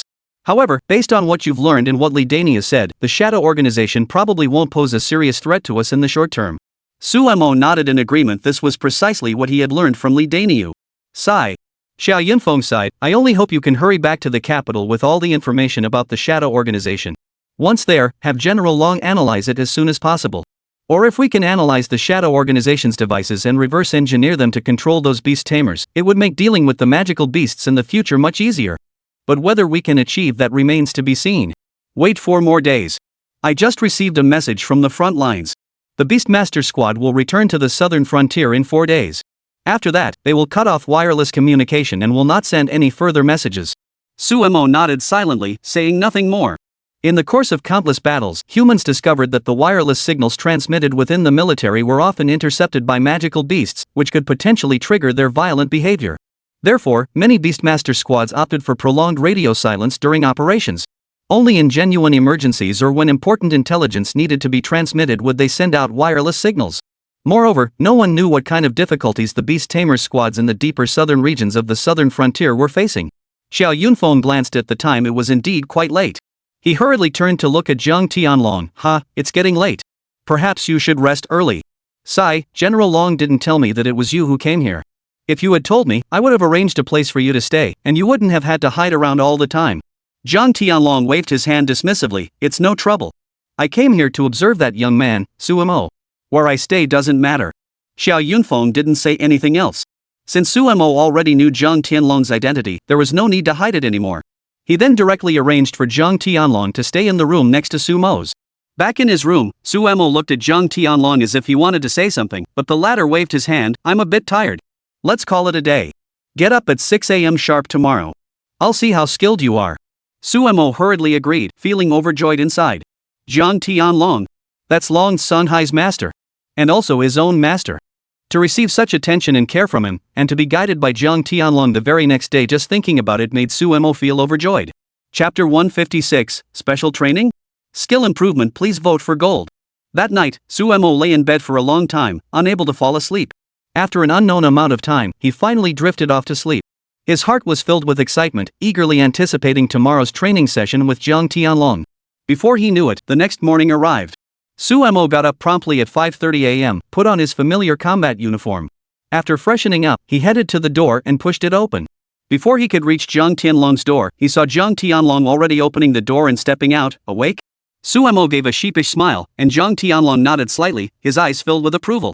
He then led Suemo away from the base, leaving the military camp behind and walking deep into the mountains. Suemo curiously asked, "Master, where are you taking me?" Jiang Tianlong rolled his eyes. "To find a secluded place to teach you. We'll train for a day, so you can get a feel for what's wrong with your body, and I'll give you some guidance. We can't appear in the camp, it would inevitably arouse suspicion. At this moment, I cannot be seen by anyone from the Shadow Organization, not even for a single moment, unless they are dead. The Shadow Organization has gone to great lengths for me, just like they did for Zhou Nantian back then." Suemo walked along, then suddenly stopped in his tracks. His gaze fixed intently on Jiang Tianlong's back, while a surge of intense emotion welled up in his heart. He never expected Jiang Tianlong to mention Zhou Nantian's name at this moment. Who was Zhou Nantian? He was Sumo's former master, a mentor and friend who had guided him into the world of martial arts and led him into this realm. If it weren't for Zhou Nantian's help, Suemo admitted that he might not be where he was today. He thought that if he had to learn combat skills through trial and error, it would have taken him much longer. Suemo wouldn't have the prestigious status he holds today, nor would he command the respect others now show him. Zhou Nantian holds a significant place in Sumo's life, battles, and growth. However, now that Jiang Tianlong had mentioned that name, Suemo also wanted to know more about it and hurriedly asked, "Master, does that mean you, like Zhou Nantian, also hold an important position in the cultivation of beast tamers and the martial arts?" Jiang Tianlong stopped in his tracks, chuckled, turned to look at Suemo, hesitated for a moment, then nodded in response. "You could say that. Though it may sound boastful, it is indeed true. I have indeed achieved a significant position in this field. As you know, Long Sanhai is my disciple, and it was because of me that he was able to reach his current level. Later, at Long Sanhai's request, I led countless beast tamers and selected those with exceptional talent in martial arts, continuously cultivating them. Each of these young disciples has demonstrated exceptional ability, slaying countless demon beasts and members of the Shadow Organization. Under the Shadow Organization's repeated counterattacks, they eventually discovered my existence. They poured all their anger onto me, just as they had done to Zhou Nantian in the past. As you already know, the leader of the Shadow Organization is the younger brother of Long Sanhai, and he is extremely powerful. We once faced off in battle, over 20 years ago. In that battle, we fought until we were both exhausted, and it was precisely because of that fight that we both suffered severe injuries. Over the years, I have had Long Sanhai announce to the outside world that I was dead, but in reality, I was in seclusion recovering from my injuries. Recently, I finally awoke and heard about you. You, like my other disciple Xia Hai, are very strong and possess exceptional martial arts talent. That is why I have been paying such close attention to you." "Xia Hai?" Suemo furrowed his brows, never expecting to hear the name Xia Hai again today. Xia Hai, the Blade Master, was the original owner of the demon-slaying sword that he possessed, and also the deceased husband of Jiang Hanying, who had once helped him greatly. I never imagined that Xia Hai had such a connection with Jiang Tianlong, nor did I expect that he was somehow linked to me as well. Jiang Tianlong gave a bitter smile and waved his hand. "Never mind. Now, none of this matters to us anymore. What you need to do now is grow stronger as quickly as possible. Only when you become strong will you no longer need my protection. I still have many things to do, many unfinished matters to attend to. I can't spend every day like a parent, constantly by your side to protect your safety. You must grow stronger as soon as possible." Suemo nodded firmly. "Please rest assured. I also have my own reasons to become stronger." Suemo didn't want to be bullied by others in this world. Since he had come into this world and possessed the trait of immortality, he naturally had to make a name for himself. Moreover, the stronger he becomes, the less likely he will be harmed by others. At that point, Suemo might end up being confined due to his own weakness, and at that point, he would become a prisoner.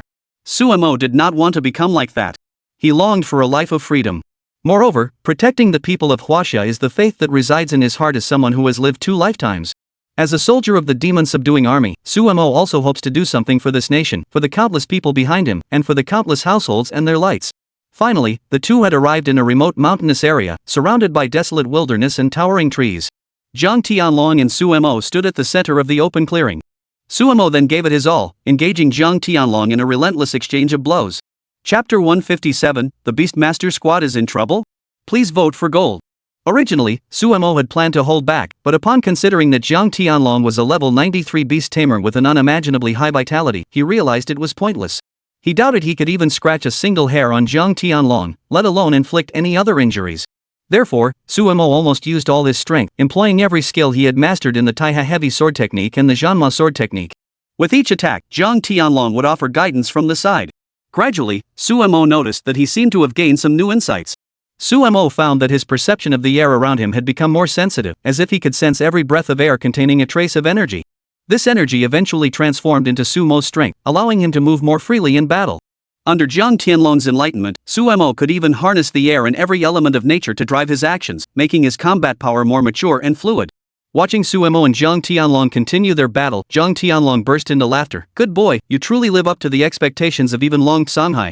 Your comprehension is truly rare in my lifetime, surpassing even Long Songhai's child. Come on, come on." Jiang Tianlong laughed heartily, continuing to spar with Suemo time and again. Suemo also felt his body was exceptionally agile. Though his body grew weary after each battle, once he absorbed the elements from the air into his body, he felt rejuvenated, enabling him to move with even greater ease. As the battle continued into the evening, although Suemo wasn't overly tired, the muscle soreness in his body was real, and he momentarily felt drained, collapsing onto the ground. Jiang Tianlong walked over, unlike other masters who would scold Suemo for struggling with such a small amount of exercise. Instead, his eyes were filled with satisfaction. At that moment, Jiang Tianlong's eyes sparkled with meaning. He couldn't help but think that this child was truly worth his attention and cultivation. At the same time, Jiang Tianlong couldn't help but think about the immense pressure he was currently facing, as well as the countless plans he had for the future. Each of these required Jiang Tianlong to cultivate Suemo as quickly as possible. He had placed all his hopes on Suemo, and he also believed that perhaps Suemo could truly fulfill his expectations. However, this did not diminish Jiang Tianlong's satisfaction with Suemo in the slightest. He chuckled and said, "Not bad. A strict teacher indeed produces outstanding students. You've been very satisfactory to me, honest, self-disciplined, and never once slacking off in your training or self-improvement. I am very satisfied with you. However, today I have already imparted all the methods and techniques of martial arts cultivation to you. How far you will grow in the future and how many people you will satisfy depends entirely on you." Suemo nodded firmly. Jiang Tianlong looked around, hesitated for a moment, then chuckled and vanished from the spot. Suemo couldn't help but feel puzzled, wondering where Jiang Tianlong had gone. Just a few minutes later, he saw Jiang Tianlong carrying a pile of branches and holding 2 rabbits in his hands as he approached. Jiang Tianlong chuckled, then proceeded to build a campfire in front of them and began roasting the wild rabbits. The master and disciple sat in the deep mountains and forests, enjoying the roasted rabbits with great relish. Suemo even took out a few bottles of beer from his storage ring. The master and disciple drank freely and chatted animatedly. Jiang Tianlong curiously asked, "What are you doing putting beer in your storage ring for?" Suemo chuckled, "I bought it secretly last night after returning. I thought you might like it, so I bought it specially for you. It's just perfect for your taste." Jiang Tianlong was even more pleased upon hearing this, laughing heartily, his words brimming with praise for Suemo. After eating their fill, the master and disciple headed toward the camp. Over the next 2 days, Suemo accompanied Jiang Tianlong to this location every day, utilizing the various combat techniques he had mastered to spar with Jiang Tianlong. Over the past 2 days, Sumo's body had undergone a complete transformation. In combat, his body grew increasingly sturdy, and his strength became more abundant. At the same time, his mastery of spiritual energy had reached an unprecedented level. As Jiang Tianlong had said, as long as one wasn't significantly higher in rank than Suemo or also practiced both martial arts and beast taming, it would be difficult to find an equal opponent. However, Suemo has always heeded Jiang Tianlong's teachings and understands that there are always those more skilled than oneself, and that the sky is limitless. Even if he were to receive endless praise from Jiang Tianlong now, he had already been discovered by the Shadow Organization. At that time, the Shadow Organization might send one powerful individual after another to this area to scheme against Suemo. From now on, Sumo's surroundings will likely be filled with endless dangers. Of course, whether he ends up in Fuyao City, Linen City, or even the capital.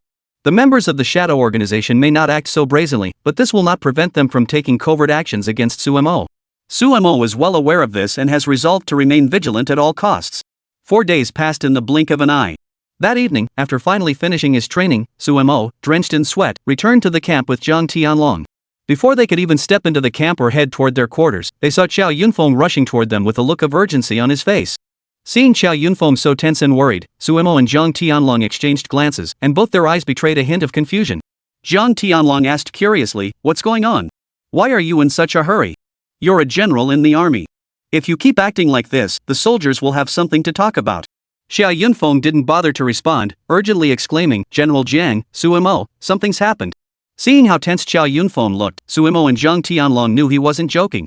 Suimo hurriedly asked, could it be related to the Beast Control Squad? Chapter 158, Long Sanhai's Regret. Please vote for gold. What do you mean? Upon hearing this, Suimo instantly furrowed his brows. He hurriedly looked at Xia Yunfeng, who was frowning deeply. He blurted out instinctively, 20 minutes ago, I received an emergency distress signal from Beast Tamer Squad 9527. They are currently in our southern border region, approximately 25 kilometers from our location. The area is surrounded by mountains with complex terrain. The distress signal they sent back also informed us that they are in danger. And I have no idea what kind of danger they are facing. Currently, we have a total of 10 Beastmaster teams deployed outside. The other Beastmaster teams have not yet reported back with any information. Only they have managed to send back a message first. Suimo, Jian Lao. Xia Yunfeng looked at Suimo and Zhang Tianlong with a serious expression, then hurriedly spoke up, I know that for you, returning to Linen City, Beijing, or Fuyao City is your priority. But the situation is indeed complicated now. I need your help. I hope you can assist Team 9527 as soon as possible and help them resolve the challenges they are facing. Otherwise, I really don't know what to do. I'm worried they might be in danger. If they get into a situation they can't escape from, they might get hurt or even face a devastating outcome. Suimo has always held the Huaxia Beastmaster Squad in the highest regard. Every Beastmaster Squad, especially those belonging to the demon-suppressing army, each member is striving to protect this nation with their own strength and everything they have. Therefore, Suimo doesn't want to see any of them in danger. Especially when he recalled his own past, he had actually encountered a Beastmaster Squad before. When he was in danger, they had bravely appeared before him. They helped him successfully fend off countless demon beasts. Suimo has always held a special admiration for beast tamers, and it is precisely because of them that he is able to live safely today. Of course, Suimo, who possesses immortality, doesn't care about such things. But at the end of the day, he still feels gratitude toward the Beastmaster Squad like 9527. Zhang Tianlong nodded beside him and said, alright, send the address to Suimo right away. We'll head over immediately. Beast tamers are the most crucial existence for our nation to withstand the beasts or, more accurately, to lead all our people to survive time and again. We absolutely cannot allow them to face any issues. Xia Yunfeng heard this and finally exhaled deeply. He had been worried as well. After all, Suimo and the others were about to leave this place. Xia Yunfeng didn't know if Suimo and Zhang Tianlong would agree to his request given the sudden emergence of this issue today. At the same time, Xia Yunfeng immediately took out his phone and sent a location terminal to Sumo's phone. He then said seriously, according to the information transmitted back by the team with the code number 9527, they are likely facing 3 beast tamers from the Shadow Organization. These 3 beast masters are likely quite powerful. You must be extremely cautious. Zhang Tianlong chuckled and said, so what if they're strong? No matter how strong they are, can they possibly match up against an old man like me? Don't worry, I've got this under control. Xia Yunfeng smiled slightly. He realized that with Zhang Tianlong present, he had been worrying unnecessarily earlier. Originally, he had been a bit worried that the situation might escalate, but now he realized that such concerns were entirely unnecessary. With Zhang Tianlong present, what else was there for him to worry about? Suimo took out his phone, checked the location sent to him, and nodded. With a flick of his thoughts, the small green dragon on his shoulder instantly transformed into its dragon form. Suimo leaped into the air, swiftly jumping onto the dragon, with Zhang Tianlong closely following behind. The two of them rode their beasts and flew toward the area 25 kilometers to the south. Watching the two depart, Xia Yunfeng suddenly smiled and said, please return safely. I'm waiting for news of your triumphant return. As they flew through the air, Zhang Tianlong felt the wind whistling around him. Standing with his hands behind his back on the small green dragon's body, he smiled and said, humph, not bad. I didn't expect your beast to fly so fast. If I'm not mistaken, it should be a descendant of the Qinglong lineage, right? Suimo nodded seriously and said, oh? Master, you actually know that too? Xia Yunfeng waved his hand dismissively and said, what do you mean, you actually know? What? Do you really think your master is an ignorant fool who knows nothing? Before coming here, Long Sanhai already told me about the situation here. He said that you indeed possess the inheritance of the Qinglong lineage. Sai, to tell you the truth, Long Sanhai has been searching for the 4 divine beasts of China for many years. He had always hoped that with the help of the 4 divine beasts, he could enhance his own strength. In the end, he wasted his entire life and never found even a trace of the 4 divine beasts. The closest he ever came to forming a contract with the 4 divine beasts was through this Qinglong lineage, which is none other than the parents of this little Qinglong. However, he eventually received news that the location was completely empty when he arrived. This has become the greatest regret of his life, but Jiang Tianlong patted Suemo on the shoulder and chuckled, "Don't worry, you can relax. Even if Long Sanhai is interested in the contractual inheritance of the Qinglong lineage, he would never come to take it by force. The last thing he would ever do is something so despicable." Suemo shook his head and said, "Master, how can you say that? How could I possibly misunderstand my senior disciple like that? General Long Sanhai has always expressed his thoughts to me. Now that he holds such a high position, he doesn't have many ambitions left. Moreover, at his age, constantly competing with others for possessions would be rather embarrassing. All right. Since you say that, I'll rest assured." Jiang Tianlong smiled slightly and said, "Later, when you discover members of the shadow organization, first observe the strength of those 3 individuals. If you can handle it on your own, I would prefer you to get into the groove and engage them in combat. Let's see the results of your training over the past few days. If you can easily dispose of everyone, I won't have to intervene, and you might even earn the gratitude of those beast tamers. Of course, if you can't handle it, don't worry. I'll be the first to come to your aid. But with your current strength, being so fearless, I have no reason to worry." Suemo scratched his head and chuckled, "Master, you're making this sound so easy. If you were to help me, I wouldn't have to worry about anything. Of course, I know you want to see how much I've improved in these few days and see my current strength. So, when the time comes, your disciple will go first to face the challenge. If I can't handle it, I hope you'll step in to help me as soon as possible." Chapter 159, Come at me, I'll take them all. Please vote for gold. Jiang Tianlong chuckled. He was actually quite pleased. Ever since this period began, the daily experiences he had shared with Suemo had allowed him to witness Sumo's growth time and again. He grew to like Suemo more and more. He had noticed that Suemo was nothing like the disciples he had taught before. Each of them was either arrogant or timid. On the contrary, Suemo was neither arrogant nor timid, just like Long Sanhai from back in the day. Even deep down, Suemo had his own mind and calculations, as well as a hint of pride. Thus, the 2 of them stood on the back of the little green dragon and flew forward at full speed. They soared past countless mountains and forests, and finally saw a range of mountains looming ahead. Suemo furrowed his brows as he looked down, but even he could not discern any signs of human presence amidst the surrounding mountains. At the same time, he took out his phone and used the location tracking device to search continuously. Finally, Suemo furrowed his brows and pointed forward, saying, "Master, they should be behind the mountain ahead. Let's go there." Upon hearing this, Jiang Tianlong nodded. The 2 of them stepped onto the small green dragon and swiftly crossed the mountain range ahead, arriving at the summit. Looking down, under the moonlight, the surrounding mountains were shrouded in low visibility, with various trees obstructing the view. However, as they looked ahead, a loud roar echoed, and a flash of light erupted from the front. Sumo's eyes narrowed, and he jumped off the dragon's back. The little Qinglong returned to its original form, standing on Sumo's shoulder, with the thunder dogs also standing at the ready. Suemo turned to look at Jiang Tianlong and said, "Master, are you staying here to watch over us?" "I'll go ahead first." Jiang Tianlong nodded silently and waved his hand. Following his master's instructions, Sumo's gaze sharpened. Holding the demon-slaying sword in his hand, he leaped downward.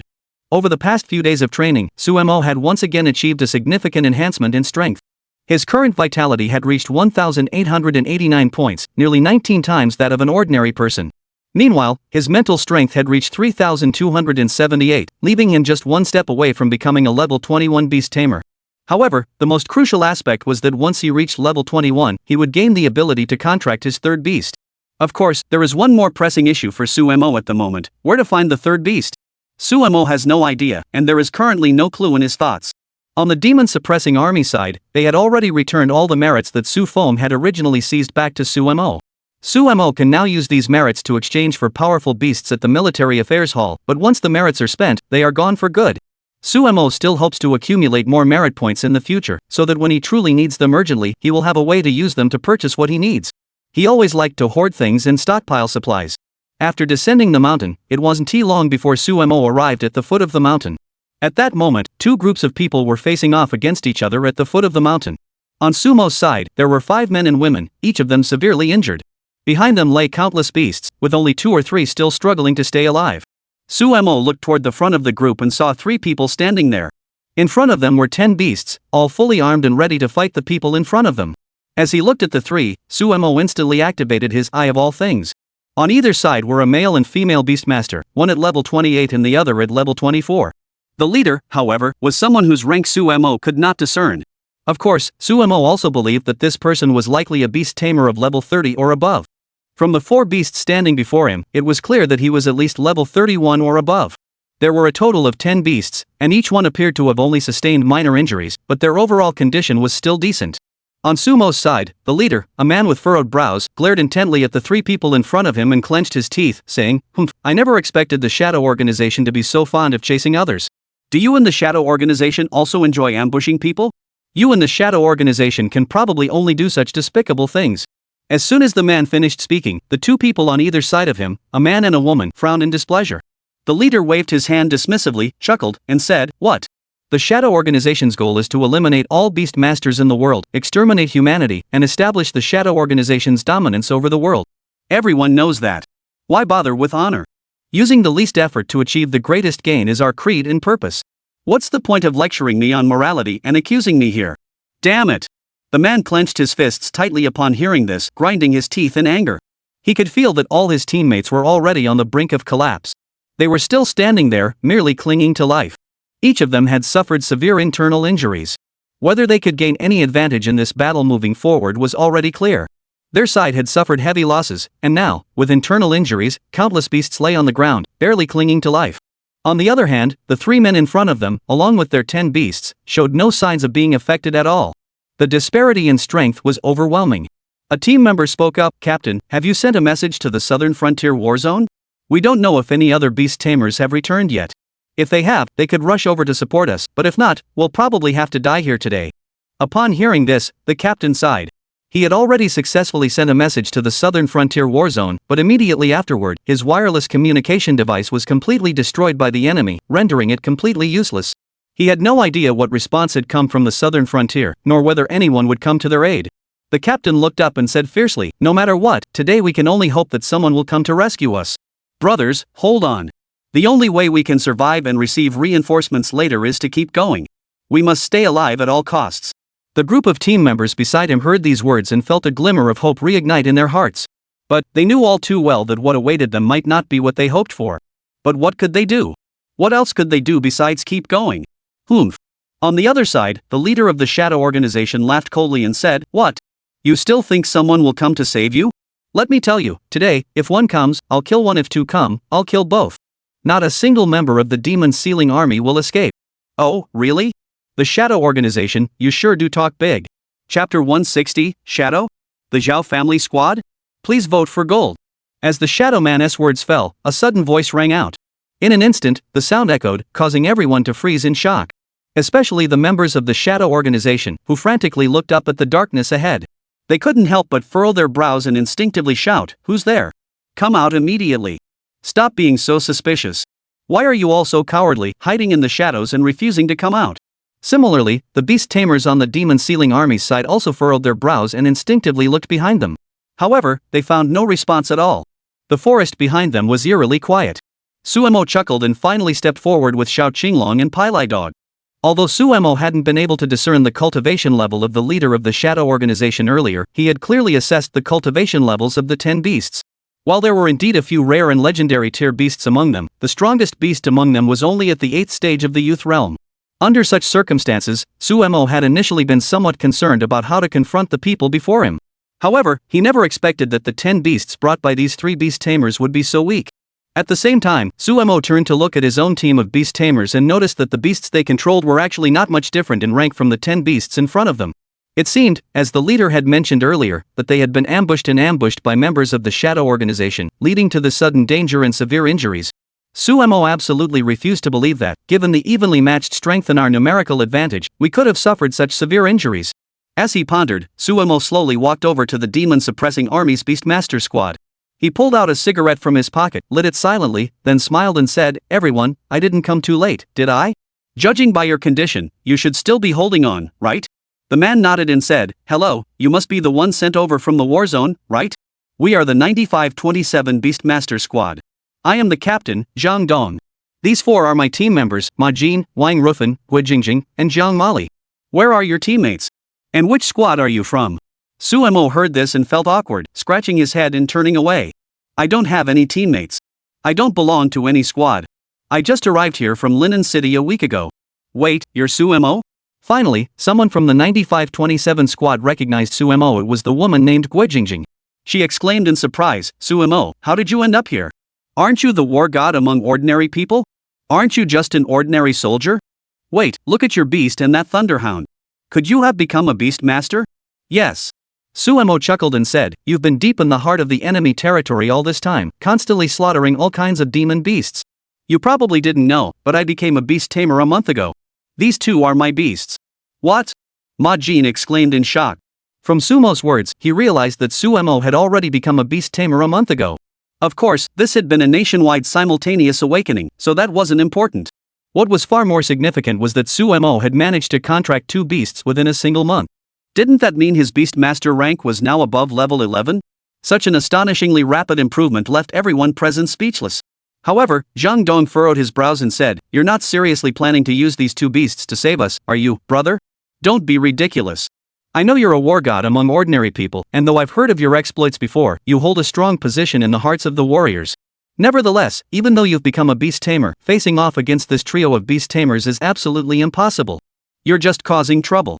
Come on, while you still have the ability, let's go. We'll cover your retreat. Upon hearing this, Suemo felt a surge of emotion. He never expected Zhang Dong to choose to cover his retreat. At the same time, the 4 members beside Zhang Dong all looked as if they were ready to die. The man known as Wang Rufan spoke seriously, that's right. I heard you hold a special place in the hearts of all the warriors. No matter what, we won't let you die here today. I never expected you to come, and especially not alone. This is just a suicide mission. Today, even if we die, we'll make sure you leave alive. Stop it. Before Suemo could say anything, a member of the shadow organization spoke up, oh, so now you're playing the brotherly love card? Do you think we 3 don't exist? The man glanced at Suemo, his expression hardening. You're Suemo? You've become quite famous within our shadow organization lately. Everyone knows you, and even our leader has issued a 1 million yuan bounty for your capture. If we can kill you, we'll get a 1 million reward. But if we capture you alive, that's a whopping 10 million reward. I never expected. I was just thinking about when to go to the southern frontier war zone to investigate you, and here you are, walking right into our territory. You really don't know your own strength. Are you really planning to use those 2 beasts to fight us? Ha ha ha ha. Sumo's eyes narrowed as he thought deeply. He never imagined that he had become so famous within the shadow organization that someone had actually put a bounty on his head. The leader of the shadow organization, who was also Long Xinhai's so-called younger brother, had now issued an internal bounty order specifically to capture or kill him. It seemed he was now in the same situation as Zhou Nantian before him. Once famous, he naturally drew the attention of the shadow organization, who would stop at nothing to kill him, believing that only by eliminating him in his infancy could they eliminate the threat he posed. It seems that Long Xinhai's previous concerns were correct. Zhang Tianlong, as Sumo's current master, was sent to the southern frontier to protect his safety, which was also a wise decision. Suemo even thought to himself, if Zhang Tianlong hadn't come here today and accompanied me, things might have been quite difficult today. He snorted and coldly laughed, saying, what? You want to kill me? There are many who want to capture me. Who do you think you are? State your name. I, Suemo, never fight with unknowns. As he spoke, Sumo's demon-slaying sword appeared in his hand. The man across from him burst into laughter and said, you want to know our names? Fine. I'm Zhao Da. These 2 are my brothers Zhao Er and Zhao San. We are the Zhao family squad. We're somewhat famous within the shadow organization. You're lucky to have been captured by us today. At least we don't have the habit of torturing people. If you had been discovered by that Li Dainio, he would have tortured you mercilessly. It seems you're a lucky one for not falling into his hands. Chapter 161, Execution. Zhao family's 3rd son. Please vote for gold. What? You've been put on the wanted list by the shadow organization? In the rear 9527 squad, Zhang Dong furrowed his brows and asked. He then expressed his concern, saying, what should we do? It seems you can't leave here today. Suemo, hurry up and leave. Listen to us. We can still cover for you. If you don't leave now, once they catch you, it'll be too late. That's right, go now. Staying here won't do you any good. Suemo smiled slightly. Though he felt a hint of helplessness over being wanted by the shadow organization, this didn't mean he'd give in today. Especially when he heard the name Li Dainio, Suemo felt a bit helpless. He never expected Li Dainio to be such a psychopath. After thinking for a moment, Suemo chuckled and said, huh? You're talking about that guy who looks pretty honest, has incredible physical strength, and practices both martial arts and beast taming, right? What? Zhao Er heard this and furrowed his brows, saying, what? You've already encountered him? How is that possible? Li Dainio's strength far surpasses yours. With the strength you showed earlier, you wouldn't stand a chance against Li Dainio. I absolutely don't believe you could have survived. Could it be? Zhao Er hesitated. Suemo chuckled and said, that's right. Li Dainio was killed by me. He's already lying in my storage ring. But don't worry, the 3 of you will be meeting him soon enough. With a swish, Sumo's voice faded as he vanished from the spot and charged forward. He didn't want to give the Zhao family's small team any more chances. It was better to kill all three of them outright. The more you talk, the more trouble you cause. After killing them quickly, he could then figure out a way to treat the 9527 squad behind him. Sumo was also worried and could sense that the 9527 squad was in a dire state. The 5 members, along with the countless beasts behind them, were all on the brink of death. Zhang Dong and the others were merely holding on by a thread. Ending the battle as soon as possible was what Sumo should prioritize. As Sumo charged forward, Zhao De furrowed his brows and tossed a bullet at the ground. Instantly, the projectile exploded, sending up a cloud of white smoke. Immediately afterward, 3 beasts charged forward, ready to engage Sumo. Sumo let out a loud shout and called out, "Xiao Pang, Lightning, let's go together." Behind Sumo, in front of Zhang Dong and the others, the little green dragon was still flying in the air. Originally, Zhang Dong and the others were all a bit puzzled. Sumo's contracted beasts were a thunder dog, the most useless breed among ordinary beasts, and a small bird of an unknown breed that looked cute and innocent. However, when the little green dragon transformed into its 100-meter-long dragon form, everyone was left speechless. My goodness! What is this? What kind of beast is this? It's so powerful, so big, so thick.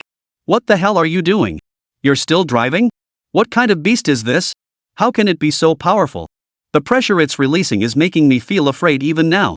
And that thunder dog, how is it so fast? What is that thunder dog? Its level is so high. And look at Sumo, he's already engaged 3 beasts and isn't giving an inch. Is he also a dual cultivator of martial arts and beast taming? Right, I remember now. Don't forget that Sumo was once the war god among ordinary people. Sumo's formidable strength is beyond doubt. Back then, he was able to slay thousands of soldiers and resist thousands of demon beasts with just his bare hands, without even becoming a beast tamer. That's right, he's so strong. It seems like Sumo might really be able to save us today. What a pity for my beast tamer. It's barely clinging to life. Even if we rush back, it probably won't survive much longer. Everyone had their own thoughts, some excited, some happy, and others sad and depressed. Sumo heard everything but made no response. His mind was focused on swiftly dispatching the 3 men and 10 beast tamers before him. As the white smoke dissipated, Sumo charged at 3 of the beasts, his demon-slaying sword drawing out a series of sword flowers. Under the flashes of blades and swords, his spiritual energy gathered on the blade, and with each attack, the 3 beasts were severely wounded. Following that, the small green dragon in the air let out a dragon's roar. Under its bloodline pressure, the remaining 7 beasts of the earth showed no reaction at all. Sumo narrowed his eyes and said, "Xiao Pang, don't waste any more time. It's pointless. They all have chips implanted in their heads. This won't work." As Sumo finished speaking, Jiang Ya, who was far away, blurted out instinctively, "How is that possible? How do you know about the chips in our shadow organization?" Sumo sneered, "Do you really think your shadow organization can do anything without anyone knowing? You're delusional. Today, all of you will stay here." As he spoke, Sumo charged forward with his 2 beast companions, his demon-slaying sword slicing through the air and stirring up a whirlwind of wind and waves. With a single swipe forward, he instantly killed a flying beast that was still in mid-air. However, the blade's momentum did not slow down at all, continuing to charge forward. It struck Zhao San's body in an instant, splitting his body in 2. His body froze solid like ice, and he crashed to the ground with a thunderous crash. In just a few breaths, after exchanging a few words, Sumo had instantly killed 4 beasts and 1 person. The 3 beasts Zhao San had contracted with, having lost their contract, saw their physical abilities plummet but charged forward once more, continuing to fight. Over the past 4 days, Sumo had already undergone a complete transformation and was no longer someone these people could have anticipated. During this time, the members of the Shadow Organization had undoubtedly been observing him, gauging his strength, and certainly reporting their findings to their superiors. Of course, the Sumo of the past 4 days was far stronger than before. His mastery of his mental energy was now as smooth as flowing water. If it weren't for the fact that his mental energy was still not fully replenished and his vital energy was still not strong enough, Sumo even dared to think that he could instantly eliminate everyone in front of him with a single thought. However, today, the Zhao family squad must remain here. The 3 of them belonged to the Shadow Organization and should have died long ago. Whether it be the demon-suppressing army or the official organizations of various countries around the world, all have a blood feud with the Shadow Organization. The Shadow Organization has always been despised by heaven and earth, and everyone desires its annihilation. At the same time, they had witnessed Sumo's overwhelming strength today. If they were allowed to return, it would inevitably lead to Sumo's information being updated. Therefore, Sumo absolutely cannot be allowed to let them leave today. As Sumo, Xiao Qinglong, and Pai Lai Dog charged forward to engage the enemy, Zhao De furrowed his brows and snarled, "Sumo, you dare to kill my 3rd son of the Zhao family? You won't be allowed to live today." As he spoke, a pill appeared in his hand. Chapter 162, Mastering the Battle. Please vote for gold.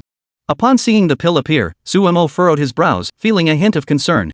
As he watched Jiao swallow the pill, Suemo curiously asked, "What are you eating?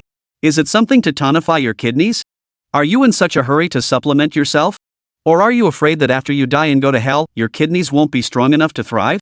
Before Jiao could respond, Zhang Dong from the rear shouted, "Brothers, the pill that man just took can instantly unlock his body's potential, turning him into a martial artist. We were ambushed by his sudden increase in strength, and this pill can also enhance the strength of all the beasts he has contracted. Be extremely careful." Cough cough cough. As he spoke, Zhang Dong nearly coughed up 2 mouthfuls of blood. Sumo's eyes narrowed as he learned another secret about the Shadow Organization. He never imagined that taking such a pill could enhance a person's physical abilities, unlock their potential, and even affect their beast tamers. Shortly after, Suemo noticed that Jiao Ya, standing beside Jiao, had also taken the pill. The remaining 5 beasts contracted to the 2 of them erupted simultaneously, and the 5 remaining beasts instantly grew in size, more than twice as large as before. An overwhelming sense of power and pressure emanated from all the beasts. Jiao wiped the corner of his mouth and coldly laughed. Although one cannot take more than 2 pills in a day, we can't afford to be so cautious today. Even if our bodies suffer severe backlash, you, Suemo, are doomed today. If I were you, I would have already knelt down begging for mercy. Why don't you do this instead? Kneel down and bang your head on the ground a few times, then beg for mercy. Maybe I'll spare you." Suemo scoffed at this. "Oh, so you enjoy mocking others, do you? Instead of wasting your time on that, why not think about how you'll kneel before me and beg for mercy when you die?" As he spoke, Suemo vanished from the spot.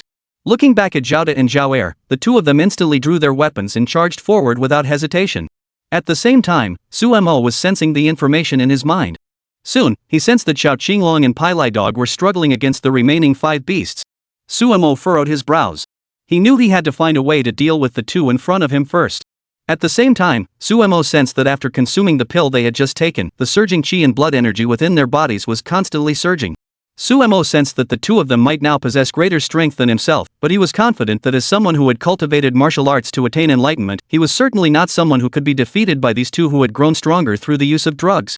His brows furrowed. Suemo believed he could definitely handle the 2 of them. He absolutely couldn't let his master down. As he pondered, Suemo suddenly flickered in place. His spiritual energy surged like a volcanic eruption, instantly flooding into the demon-slaying sword in his hand. The blade was instantly enveloped by the surging spiritual energy, emitting a red glow, like crimson flames.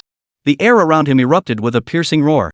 Suemo swung his sword forward with all his might, unleashing a flame-like energy blade several meters wide and long, roaring like a ferocious beast. Everything in its path erupted into flames, the surrounding vegetation burning fiercely. Sumo's body was surrounded by a sea of flames, and the ground beneath him was scorched black by the blade's energy. The flame-like blade energy charged toward Jiao and Jiao Ya, colliding with the blades in their hands with a deafening explosion. Flames shot into the sky, illuminating the entire heavens. The raging flames and scorching heat waves made the surrounding air unbearably hot. Suemo vanished from his original position. He sensed that Jiao and Jiao Ya would not sustain severe injuries from this attack. Their vital energy was too strong. Sure enough, as the flames gradually died down, there were still some flickering embers on Jiao and Jiao Ya's bodies, but they quickly extinguished. The 2 looked slightly disheveled but were not seriously injured. As Jiao and Jiao Ya closed in, the 3 of them engaged in a fierce struggle. Behind them, the Beastmaster squad numbered 9527 stood speechless. My goodness, is Suemo even human? Is this the formidable strength granted by the dual cultivation of martial arts and beast taming? Goodness, judging by his appearance, he probably hasn't reached the 21st level beast tamer yet. At such a low level, he already possesses such formidable combat power. And the sword he just pulled out, it looks like the demon-slaying sword, the very weapon used by our nation's legendary sword master, Xia Hai, before his death. Suemo is too strong. Captain, we might actually survive today. Yes, Captain. If we survive, we must rest for a few days when we return. I feel like I've been on the brink of collapse for the past few months. Captain Zhang Dong furrowed his brows and thought. How could he not be surprised?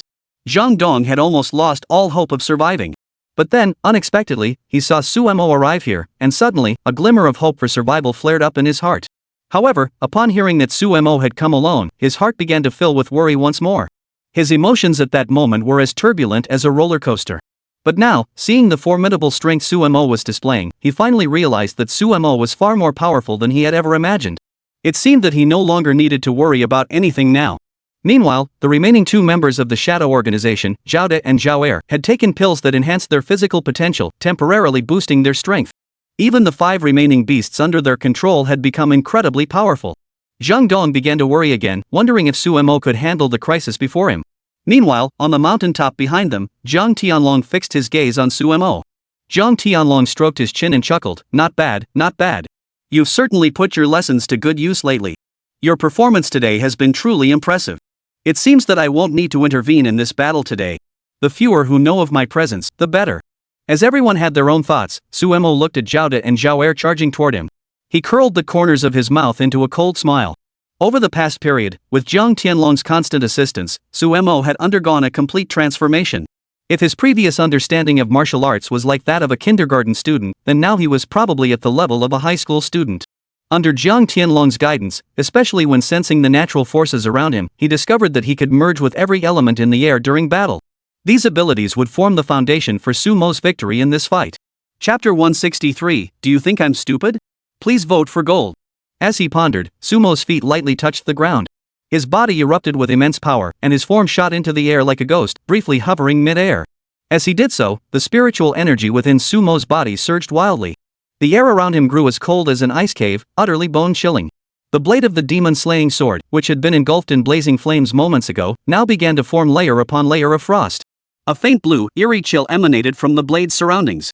Sumo descended from above, slicing downward with a crystalline ice-blue blade of light that split the sky and charged toward Zhao De and Zhao Er below. Even the extreme cold in the surrounding air had begun to impair Zhao De and Zhao Er's mobility. As the blade's glow approached in an instant, cold ice crystals began to drift in the air, forming a path shimmering with icy light. Wherever the blade's glow passed, endless layers of icy coldness appeared on the ground, and the surrounding trees and flowers gradually became crystal clear. Seeing this, Zhao De reacted instantly, leaping backward into the air, rolling twice in place, and attempting to dodge the attack. However, Zhao Er froze in place. He realized his body was no longer under his control, as if the cold had caused a numbing sensation throughout his limbs. Damn it! Zhao Er roared furiously in his mind, trying to muster all his strength to push his body backward and dodge the attack. But as he finally managed to move about half a meter, the icy glow had already reached the top of his head. With a loud bang, the icy blade struck his skull, instantly severing his body. Zhao Er never managed to escape Sumo's attack range until his death. He died with his eyes wide open, his body covered in a thick layer of frost, and finally collapsed to the ground. Zhao De stood nearby, screaming in agony. He then raised his head and glared at Sumo, saying, You killed my younger brother. I'll make you wish you were dead." As Zhao De's body erupted with a powerful aura, Sumo once again channeled his spiritual energy in mid-air, forming a massive tornado around his body. This was the power Sumo had cultivated through 4 days of relentless training and enlightenment with Jiang Tianlong. The demon-slaying sword spun rapidly within the tornado, breaking free from Sumo's grip. At the same time, a terrifying glow emanated from the blade. Within the light, illusory figures flickered. With a loud shout, Sumo sent the demon-slaying sword hurtling down toward Zhao De. In the blink of an eye, a flash of cold light appeared, and Zhao De's hands were severed by the demon-slaying sword. He collapsed to the ground with a thud, writhing in agony and screaming in pain. After landing on the ground, Sumo turned to look and saw that the Thunder Dog and the little green dragon had already turned the tide. The 2 beasts were facing the 5 beasts bound by Zhao De and Zhao Er's contract, and they were barely holding on. However, upon seeing Zhao Er's death, they swiftly disposed of 3 more beasts, leaving only 2 belonging to Zhao De. 2. The Thunder Dog and the little green dragon now found it effortless to deal with them. Sumo stepped forward, picked up the demon-slaying sword that had fallen to the ground, raised it, and placed it against Zhao De's neck. He looked at Zhao De and coldly laughed, saying, "Humph, what? Is this what you meant earlier when you told me to kneel down and apologize to you? But now, it seems like you're the one kneeling on the ground." Zhao De glared at Sumo with a look of resentment and asked, "How strong are you?" Sumo replied, "How strong am I? I'm just a beginner. But this isn't something you can handle by taking pills to forcefully enhance your abilities. Even among those who have trained their bodies to the extreme, there are still differences. Do you really think you can hurt me by relying on those pills to temporarily boost your abilities? You should see the situation clearly. But I never expected you to say earlier that you're pretty strong. With this, you still have the nerve to claim you have some reputation within the Shadow Organization. You're really weak." At this moment, Zhao De heard Sumo's words. Though he had lost both arms, he clenched his teeth, his eyes bloodshot as he glared at Sumo, his heart plunged into endless agony. How arrogant he had been before, and how miserable he felt now. Suddenly, Zhao De raised his head and looked at Sumo, urgently saying, "Please spare me. Please spare my life. As long as you let me go today, I will give you anything you want. The pills I took, I'm sure you must need them. Once you take those pills, your body's latent potential will be unleashed, making you exceptionally powerful, and no one will be able to harm you then. Oh, and I can give you money too. Over the years, we've saved up a lot of money. I can give it all to you. It's all in this storage ring. Please spare me and let me leave. I'll never come back, and I promise I'll never harm you again. Can you? Upon hearing Zhao De's words, the members of the 9527 squad behind him furrowed their brows. Team member Zhang Dong shouted loudly, he heard us today. Tomorrow, they won't regret it. If you let him go now, he'll definitely come after you in the future. Nonsense. Zhao De shouted loudly. I, Zhao De, never go back on my word. Whatever I promise, I will keep. I swear it. If you let me go, I will give you everything I have. I only ask for your mercy. Can you do that? Suemo suddenly smiled, are you sure? If I let you go, you'll spare my life, right? If I let you go, you won't come looking for trouble again in the future? Seeing Zhao De nod, the 5 members of the squad behind him were speechless. They were all shocked, never expecting Suemo to actually agree to Zhao De's terms. A group of people tried to speak up to stop Suemo. They simply couldn't accept such a condition from Suemo. Zhao De had led the beast tamers to harm beast tamers, even committing heinous crimes. He should have been sent to hell long ago, yet Suemo was actually considering giving him a chance? Zhang Dong felt an endless sorrow in his heart. He never imagined that Suemo was such a money-hungry person. Now, hearing Zhao De's words, he even considered giving up the struggle with Zhao De and sparing his life. He had thought that today, Suemo would come with his formidable abilities to protect them and eliminate all members of the Shadow Organization. Yet, to his surprise, things had turned out this way. Just as Zhang Dong was about to speak his disappointment in Suemo suddenly raised his demon-slaying sword, and with a forceful flick of his wrist, severed Zhao De's head in an instant. Everyone behind him was stunned. Suemo shook the blood off his demon-slaying sword, then sneered, you're telling me this? If I kill you, your connection to the storage ring will be severed. Do you think I can't take what's inside? As he spoke, Suemo walked over to Zhao De's severed arm and removed the storage ring. He felt the ring contained numerous small pills, a large amount of money, and some other items. Suemo chuckled, so you weren't lying after all. You actually have some reserves. Chapter 164, Xiao Yunfeng's worries and gratitude. Please vote for gold. Behind him, Zhang Dong and the others were stunned. No one had expected Suemo to kill without hesitation, giving Zhao De no chance at all. At the same time, they finally breathed a sigh of relief, never expecting that today they would be saved by someone who had previously been just an ordinary soldier. Within a month, who would have thought that someone who had just become a beast tamer could undergo such a significant transformation? It was truly unexpected. After sensing that there was nothing else around, Suemo finally turned back and approached the squad with the number 9527. Before Zhang Dong could speak, Suemo coldly said, don't speak. Treat your injuries first. As he spoke, Suemo crossed his legs and sat down on the ground. In an instant, a green light array formed within a 10-meter radius centered on his body. Suemo channeled his vital energy into the array. Zhang Dong and the others, who had been stunned by Sumo's actions. However, shortly afterward, they all felt their internal injuries rapidly healing. At the same time, they turned to look at their beasts behind them. The beasts, which had been on the brink of death, now had a gleam of life in their eyes. Suemo, he's healing us. Are you a healing-type beast tamer? Suemo shook his head and smiled. It took a full half-minute to heal everyone in front of him. Fortunately, there weren't many people or beasts, otherwise he might have had to deplete his own vital energy again. Fortunately, under this treatment, he only consumed 1/3 of his vital energy, so he didn't have to resort to desperate measures to revive himself or evade others at that moment. Looking at Zhang Dong and the other 4, then at their beasts fully restored behind them, Suemo chuckled and said, does it matter what kind of beast master I am? What matters is that you've all survived. That's enough. Hearing Sumo's words, everyone paused for a moment before nodding in agreement. Zhang Dong said, you're right. The abilities we beast tamers possess shouldn't be known to others. Except for our team members or those we trust, it's better to keep some things hidden. Still, thank you, brother. Zhang Dong stepped forward, bowed respectfully, and said, if you hadn't rushed here today, we might not have known what we were facing next. Suemo shook his head and said, alright, have you completed your tasks? If so, let's head back first. As he spoke, Suemo soared into the air and landed on Xiao Qinglong's back, saying, everyone, I'll be waiting for your victorious return at the Southern Frontier War Zone. With that, Suemo headed off into the distance. Upon reaching the mountaintop, he met Jiang Tianlong. The two turned to look at the Beastmaster squad with the designation 9527, who were also heading toward the southern frontier from the rear. Estimating that it would take about an hour more, they should be able to return. Jiang Tianlong chuckled and said with satisfaction, not bad. You didn't disappoint me today. However, I never expected that after all these years of seclusion and rest, the Shadow Organization would undergo such drastic changes, even going so far as to create some kind of pill. Suemo also furrowed his brows and nodded in agreement. Yes, I didn't expect things to develop beyond our expectations. However, whether it's the pills, the chip devices they're manipulating, or the various pieces of information within the Shadow Organization, we should discuss them with General Long upon our return. The Shadow Organization is now like a vast net lurking in the shadows. We have no idea when this net will come crashing down on all of us in the demon-slaying army or on the ordinary people. Listening to Suemo speak so earnestly, Jiang Tianlong patted his shoulder and said, "Enough, don't dwell on it here. I can sense that you don't want to see either the demon-slaying army or the common people affected by this. However, at present, we are in the open while the Shadow Organization operates in the shadows. Investigating them and countering their actions is no easy task. Let's return first. We'll discuss further once we're back.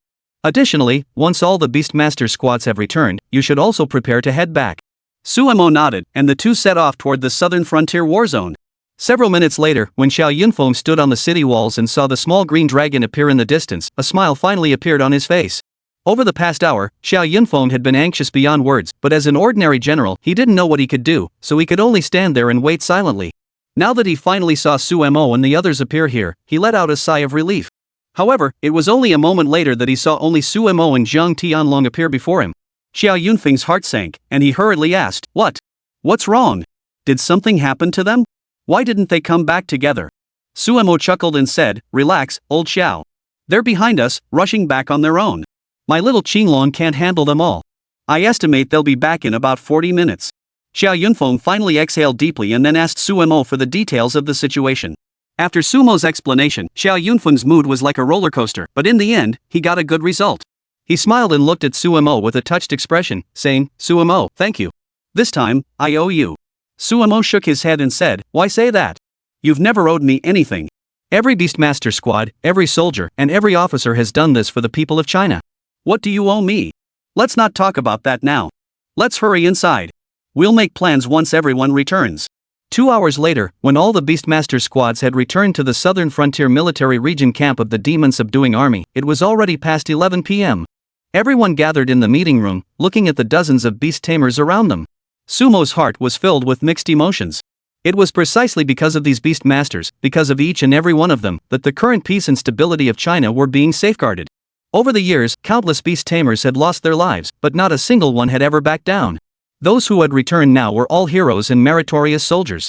Xiao Yunfeng expressed his gratitude to them, then decided to allow them to rest for a while.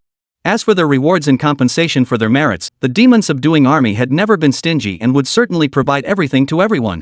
Finally, Suemo slowly walked alongside Jiang Tianlong into Xiao Yunfeng's office. Xiao Yunfeng poured a cup of tea for the two of them, then smiled and said, "Brother, you've really worked hard these past few days.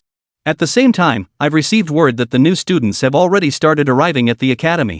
I estimate that by the time you return, you should go to the capital to discuss matters with General Long. The enrollment ceremony has already concluded. However, rest assured that I have already made arrangements for you. You need not worry about anything.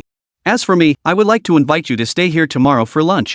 We will celebrate together the victories of the 2 recent beast tides and all the beast tamers squads. After that, you can return home.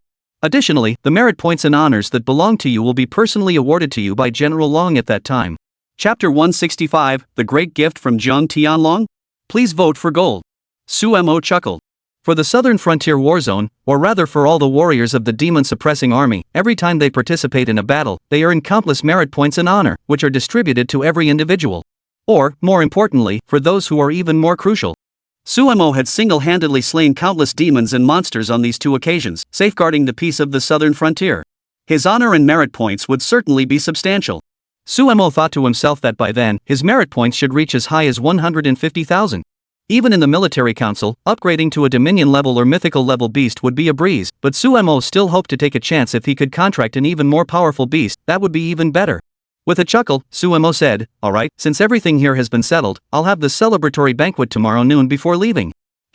Good. Since Suemo has agreed, I can finally rest easy. Speaking of which, over the past few days, every soldier I passed by mentioned how grateful they are to you and how they hope to drink and celebrate with you. If you can stay, that would be wonderful. I'm sure the soldiers would be overjoyed. Suemo waved his hand and hurriedly said, "I've never thought I did anything special. I just did my best to secure some hope for everyone. It's getting late, let's all rest now." Soon, Suemo and Jiang Tianlong headed back to their quarters and returned to their rooms. A short while later, Jiang Tianlong came to Sumo's room. After taking a sip of tea, he asked curiously, "Under my observation, you're probably not far from breaking through to a level 21 beast tamer, are you? What are your thoughts on that?" Suemo hesitated slightly before saying, I really don't know. Jiang Tianlong smiled and said, since that's the case, I have an idea. Would you be willing to hear it? Oh? Master, please go ahead. Jiang Tianlong smiled and said, over the past 2 or 3 decades, I've been secluded in a remote mountain forest to cultivate. Coincidentally, I came across a high-grade beast egg. After hatching it, the beast turned out to be a mythical great golden squirrel. It is currently waiting for me at the place where I was in seclusion. Originally, I had planned to give this golden squirrel to someone destined to receive it. Since you have chosen to become my disciple, I will consider it your initiation gift. Upon hearing Jiang Tianlong's story, Sumo's heart nearly leaped out of his chest. Golden squirrel? There are only 3 of them left in this world, one of which belongs to Long Sanhai, and the other 2 are in other countries. The golden squirrel is also a rare mythical tier beast, and its most formidable trait is its ability to erect a defensive barrier around its body as sturdy as an iron wall. This makes it an indispensable presence in battle, and its defensive capabilities are absolutely unmatched, a rarity in the world. The defensive capabilities of the ironclad brown bear pale in comparison. It is said that a single golden squirrel can single-handedly withstand the assault of thousands of soldiers and countless magical beasts, ensuring that its defensive structures remain untouched.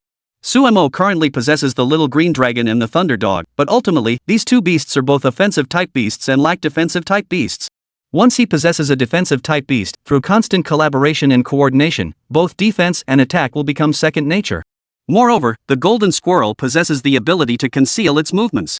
It can burrow itself underground and create a natural landscape around its body. Within this landscape, neither humans nor beasts can be detected by outsiders. Combined with its formidable defensive capabilities, it is virtually impenetrable, making it a powerful defensive-type beast. However, Suemo hurriedly waved his hands and said, Master, you're giving this golden squirrel to me? What about you? You were the one who discovered it and raised it from hatchling. How could I possibly accept it? Jiang Tianlong chuckled and said, why say such things? I have already contracted 10 beasts. I am already satisfied. Though the Shadow Organization may have methods to sever or erase contracts, I have no need for them. 10 beasts have accompanied me for 100 years, and each one is very important to me. I have everything I need with them. You, on the other hand, truly need a defensive-type beast. Giving you the golden squirrel is indeed the most appropriate choice. When we return, we will pass by that place, so you should accompany me there. However, as for whether the golden squirrel will choose to form a contract with you, I cannot say for certain. However, according to its nature, the golden squirrel prefers stronger beings.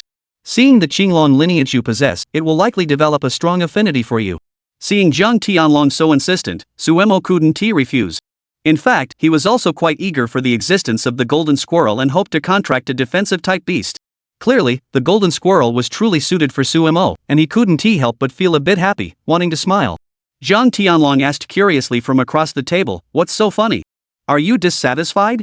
Or is it that you don't like the golden squirrel? I can find you a stronger one. No. Suemo hurriedly waved his hands and said, how could I be dissatisfied? I just didn't expect that I would receive so much help from so many people. 3 years ago, Zhou Nantian guided me into the path of martial arts. 3 years later, you, my master, have nurtured me in the martial arts. Even now, I am surrounded by countless friends who are helping me, including you, my master. You are giving me the golden squirrel, which truly moves me deeply. What have I done to deserve this? Jiang Tianlong's eyes were filled with a look of satisfaction. He patted Suemo on the shoulder and chuckled, enough with the sentimental nonsense. We're helping you because you have something we want, and your personality and talent are truly remarkable. You deserve it. Moreover, with your fearless nature and talent, you will definitely be able to deal a heavy blow to the Shadow Organization in the future. But I hope you understand that you must grow stronger quickly.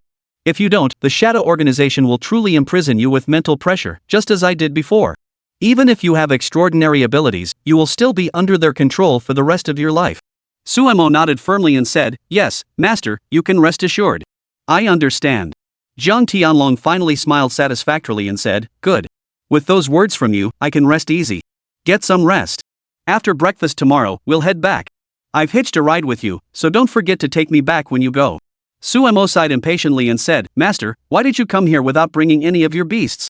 Jiang Tianlong chuckled and said, my few beast tamers eat a lot. I've been in seclusion for so many years, and they've eaten all my savings. Besides, aren't you here? You can freeload, so why should I bother? Hearing this, Suemo felt helpless but eventually sent Jiang Tianlong on his way. Chapter 166, Jiang Ya being pursued at school? Please vote for gold. After washing up. It was almost 12 o'clock. Suemo lay back against the headboard, holding his phone and hesitating for a moment. He decided to find Jiang Ya's WeChat and send her a message. Jiang Ya, I'm done here. I'll be back tomorrow at noon. However, after returning, I have some matters to attend to, which may delay my return to Fuyao Academy by 2 days. How about you? Have you already prepared for bed? Just moments after sending the message, Sumo's phone began to vibrate. He picked it up and saw it was a video call from Jiang Ya. He answered without hesitation. Jiang Ya looked incredibly excited as she said, Sumo, have you really finished everything? How are you feeling now? Are you hurt? Have you been harmed in any way during this time? He could see the endless worry in Jiang Ya's eyes. Sumo chuckled, shook his head, and felt a warm glow in his heart. Jiang Ya had always been like this, following him everywhere since they were children, like a little shadow, always paying close attention to him. Since she returned from another city and met him again, Sumo noticed that she had become more mature and grown up. At the same time, her feelings of concern for him seemed to have grown even stronger. Sumo shook his head, gently stroking his forehead and said, It's okay, how could there be any trouble? Everything is over. Additionally, all the Beast Tamers teams have returned from the southern frontier. From now on, they will protect the southern frontier, and there shouldn't be any danger for the foreseeable future. Sumo kept thinking to himself. In theory, as long as no one from the Shadow Organization appears here, the Beast Tide should not reappear. Even if a powerful Beast Tide were to appear, with the remaining dozens of Beast Tamers working together, they should be able to keep the southern frontier safe for several years. Sumo let out a sigh of relief.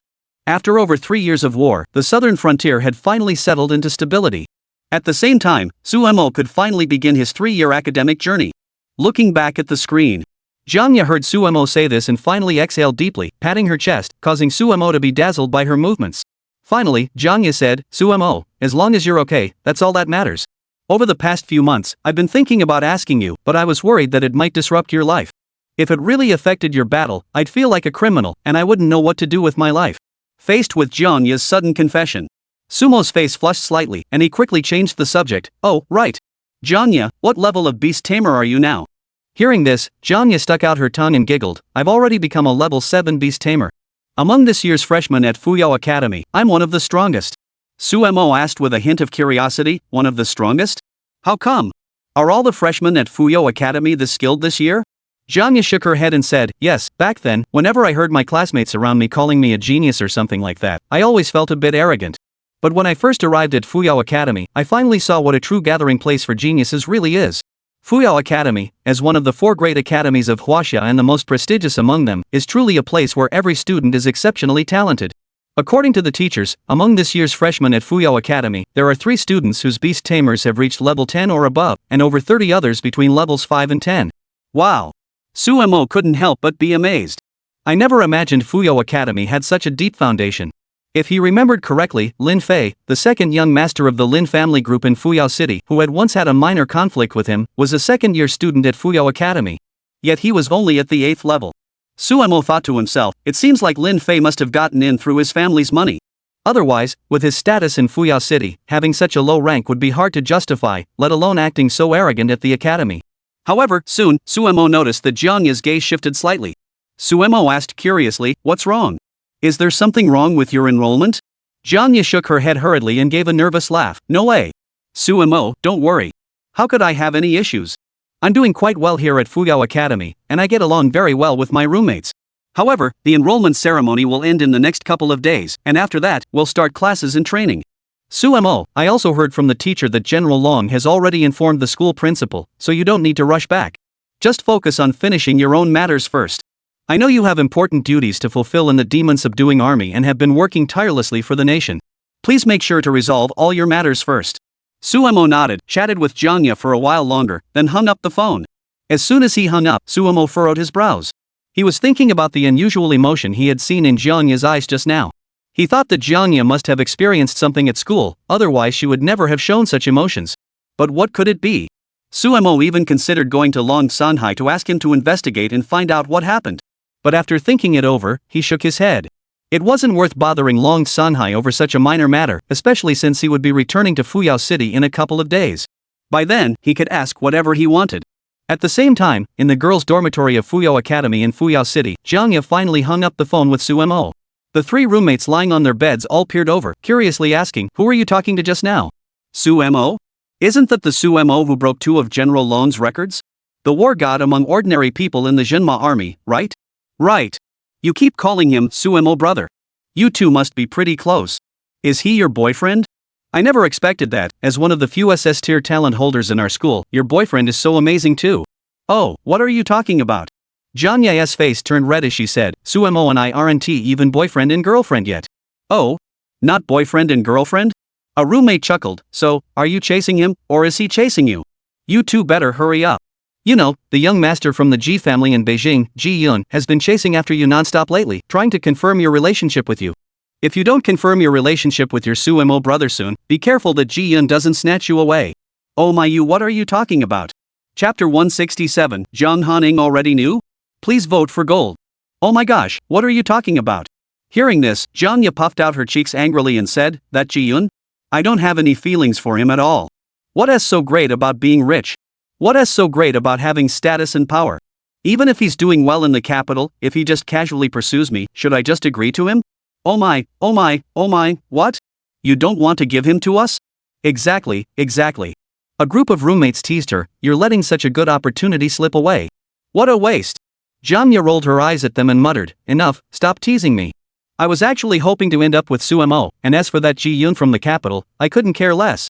Alright, it's getting late. Let us go to sleep. After saying that, Jiang Ya lay down, pulled the blanket over herself, and faced the wall, her heart filled with endless sorrow. At the same time, she kept thinking to herself, Sumo, when will you come back? That Ji Yun from the capital is like a pest, bothering me every day. I really don't know what to do. Please come back soon and make him behave himself. Sumo, of course, had no idea about what Jiang Ya was going through. At that moment, he was just about to lie down to sleep when his phone received a message from Jiang Hanying. When the call connected, he saw Jiang Hanying on the screen looking in good spirits, with a smile on her face. Sumo chuckled, oh, Hanying, you look in good spirits. I bet you're in a great mood right now, aren't you? Jiang Hanying chuckled, of course I'm in a great mood. Because I've already received the news that you've returned victorious. I heard you're coming back tomorrow, right? Sumo rolled his eyes and said, you really can't keep anything from me. I just finished talking to old Xiao, and you already know about it. Jiang Hanying chuckled, of course. Don't forget my status in the demon subduing army. Alright, I just wanted to come and congratulate you on your safe return. Also, I'll be waiting for you in Fuyao City when you get there. Fuyao City? What does that mean? Aren't you in Linen City? Your beast taming hall is also in Linen City. Why did you go to Fuyao City? Jiang Hanying chuckled and said, I've started a new business in Fuyao City and came here to manage it properly. I'm also running the Tiandao Academy in Linen City. Since Sumo, your younger brother, is about to spend the next 3 years of his academic life in Fuyao City, I'm really worried about you. That's why I thought I'd come here to keep you company. What if something happens to you, or you get kidnapped by some girl from another family and something goes wrong? If I can't find you, what am I supposed to do? At least in Fuyao City, I can keep an eye on you every day. Listening to Jiang Hanying's teasing, Sumo looked helpless. But at the same time, how could he not understand the true meaning behind Jiang Hanying's words? Jiang Hanying was definitely thinking of coming to help him, keeping an eye on him or protecting his safety in Fuyao City. But at the end of the day, Jiang Hanying had no combat abilities, so there was no point in relying on her to help him. Regardless, Sumo felt Jiang Hanying's concern for him, and he was still quite happy inside. After thinking it over, he chuckled and said, alright, then we'll meet in Fuyao City. But it might take a couple of days, as I need to head to the capital first. Over the past week or so, I've met with the Shadow Organization multiple times, fought them several times, and learned some things about them. I need to return first and discuss matters with General Long. Only after exchanging information can I proceed to Fuyao City. Jiang Hanying nodded slightly and said, alright, I understand. Since that's the case, there's no need to say more. Be careful. I heard from Xiao Yunfeng that the battles in the southern frontier were extremely dangerous, and you even killed several members of the Shadow Organization. The danger is extraordinary. You must be extremely cautious, especially after you return. Members of the Shadow Organization might intercept you along the way. If anything were to happen, your older sister would be heartbroken. Hearing Jiang Hanying's teasing words, Sumo looked helpless, never expecting such light-hearted banter.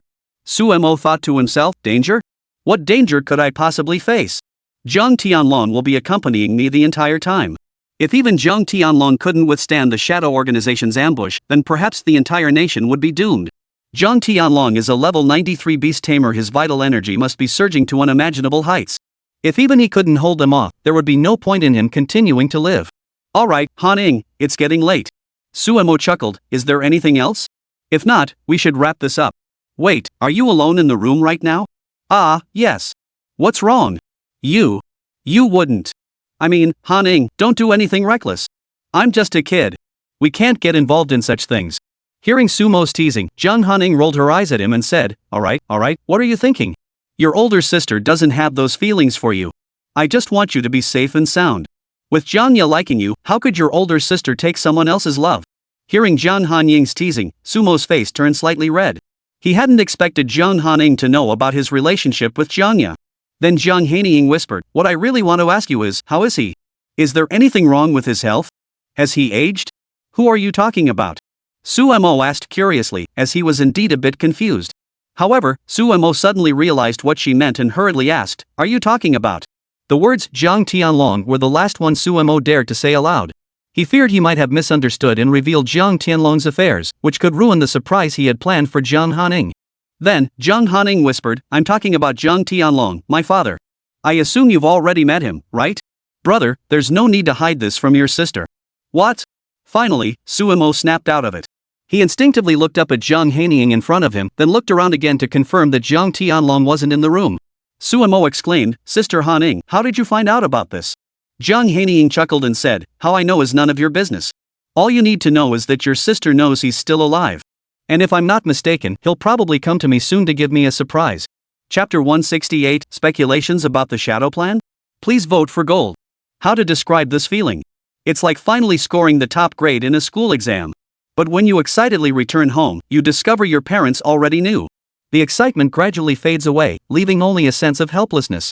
That's exactly how Sumo feels right now. Although the matter between Jiang Tianlong and Jiang Hanying has nothing to do with him, it doesn't diminish the helplessness he feels in his heart. He had also been thinking that if Jiang Tianlong really returned to Jiang Hanying and told him that his father was still alive, Jiang Hanying would surely be overjoyed. But who would have thought that things would turn out this way? Sumo chuckled, I never expected that the surprise your master had prepared for you would be revealed to you like this. Master? Jiang Hanying was taken aback. You've taken him as your master? Doesn't that mean we're now master and disciple? And you and that Long Sunhai are also master and disciple? Sumo nodded awkwardly. Jiang Hanying laughed, well, I never thought you'd have such a great opportunity. But it's not bad. The old man left me when I was very young, before I even had any memories. Later, I was adopted by Zhou Nantian. Zhou Nantian and the old man were both masters in the martial arts world, each excelling in their own fields. After Zhou Nantian passed away, all the information I received was that my biological father had already died in battle within the Shadow Organization. I only found out about all of this recently when Long Sunhai told me. This is probably the first good thing that has happened in my otherwise difficult and painful life. By the way, how is he now? Sumo nodded and said, he's doing well. A level 93 beast tamer is even stronger than General Long. His physique is still robust.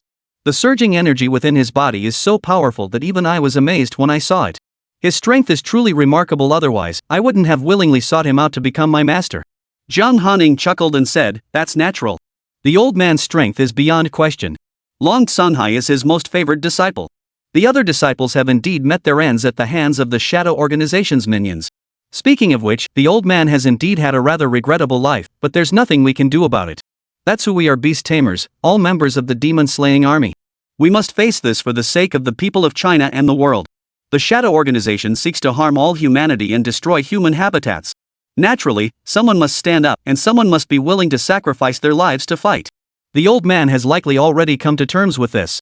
Now, your appearance must have piqued his curiosity and drawn his attention. He must be eager to witness your growth. As for me, I have many deep-seated grudges to settle. I hope you can help resolve them. Though it may seem unfair of me to impose such a request on you, Zhou Nantian is connected to you, so I still hope you will grow stronger as soon as possible. Sumo nodded seriously and said, don't worry, Hanying sister, I understand. Alright, I won't keep you any longer. It's getting late. After attending the celebratory banquet here tomorrow noon, I plan to return with the beast tamer. My master will also be traveling with me. We'll head to the capital first. Since that's the case, I'll take my master directly to Fuyao City so the two of you can meet. And you, make sure to act it out properly. Don't give away that you already know about this. Master has been talking to me non-stop these past few days, and I can tell he really cares about you. He knows he owes you a lot, which is why he wants to give you a surprise to make you happy. Just make sure you put on a good show when the time comes. Jiang Hanying chuckled and said, alright, I understand. Don't worry, I'll act as real as possible. But to be honest, I really do want to meet him. My biological father, whom I've never met since I was a child, sacrificed so much for China and ultimately abandoned me to seclude himself for cultivation. Who doesn't want a father? I also want to have a real father. Seeing Jiang Hanying's gloomy expression, Su Mo comforted her for a moment before ending the video call. This time, no one would disturb him anymore. Lying on the bed, Su Mo stared at the ceiling, his heart filled with mixed emotions. Before he had traveled through time to Earth, Su Mo was also an orphan. After arriving in the Su family, he had thought that at least he would have sued Sangxing or Dongfang yet his parents, and that he could finally experience the warmth of a family. But little did he know that Su Mo would endure the Su family's various schemes against him. All his achievements had merely served as a stepping stone for his younger brother, allowing him to rise swiftly. Su Mo felt an overwhelming sense of sorrow. He wondered why he couldn't have a happy and warm family. But he knew that such a wish was now completely impossible. Su Sangxing paid the price, Su Feng went missing, and Dongfang yet is now nowhere to be found. No one acknowledges him, and no one treats him as the eldest son of the family. If that was the case, if everyone despised him, then this family was not worth keeping. Su Mo sighed and finally drifted off to sleep. The next morning, he woke up early and went for a stroll with Jiang Tianlong in the vicinity, observing the soldiers and beast tamers. Jiang Tianlong chuckled from the shadows and said, "These are the demon-suppressing army of our nation. With them here in the southern frontier, there shouldn't be any issues in the coming years." Su Mo asked curiously, "Master, do you also think the shadow organization won't come back to the southern frontier?" Jiang Tianlong nodded and said, "The members of the shadow organization are cunning and their leader is a renowned strategist with a sharp mind. Over the past 3 years, all their actions in the southern frontier have ended in failure. Anyone with a shred of sense would choose to lie low and regroup. Furthermore, within the shadow organization, the cultivation of beast tamers is still in its infancy. Under the current imperfect system, they wouldn't dare to launch such a large-scale invasion of our southern frontier again. Moreover, they have suffered 3 consecutive defeats in the southern frontier. With the addition of these beast taming squads, which have already inflicted severe damage on the shadow organization over the past 3 years, leaving them severely weakened, they must now carefully assess their situation." Su Mo nodded. Jiang Tianlong continued, "Young man, for some reason, I have a strong premonition that the shadow organization will likely attempt to infiltrate the city in the coming days. At that time, there may be many members of the shadow organization appearing around us. You must be extra cautious when dealing with people around you. I'm worried that the shadow organization might harm you. Your growth has been too rapid, attracting their attention and even triggering a bounty on your head. When that happens, there will certainly be those who will take desperate measures to break through our defenses and enter the city to get close to you."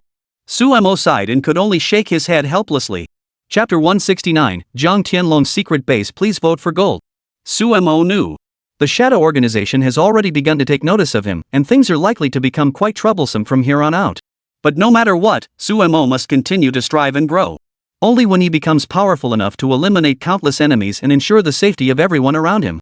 Only then would he be able to truly relax, but that day was still far off. After thinking it over, Su Mo and Jiang Tianlong wandered around for a while longer. Jiang Tianlong then spoke up, "Sai, I'm really looking forward to going to Lin City to see my daughter. However, before that, I will escort you all the way to obtain the Golden Squirrel, accompany you to the capital to meet Long Sanghai, and ensure your safe arrival in Fuyao City before I depart. I hope all of this will happen soon." "Alright," Su Mo chuckled.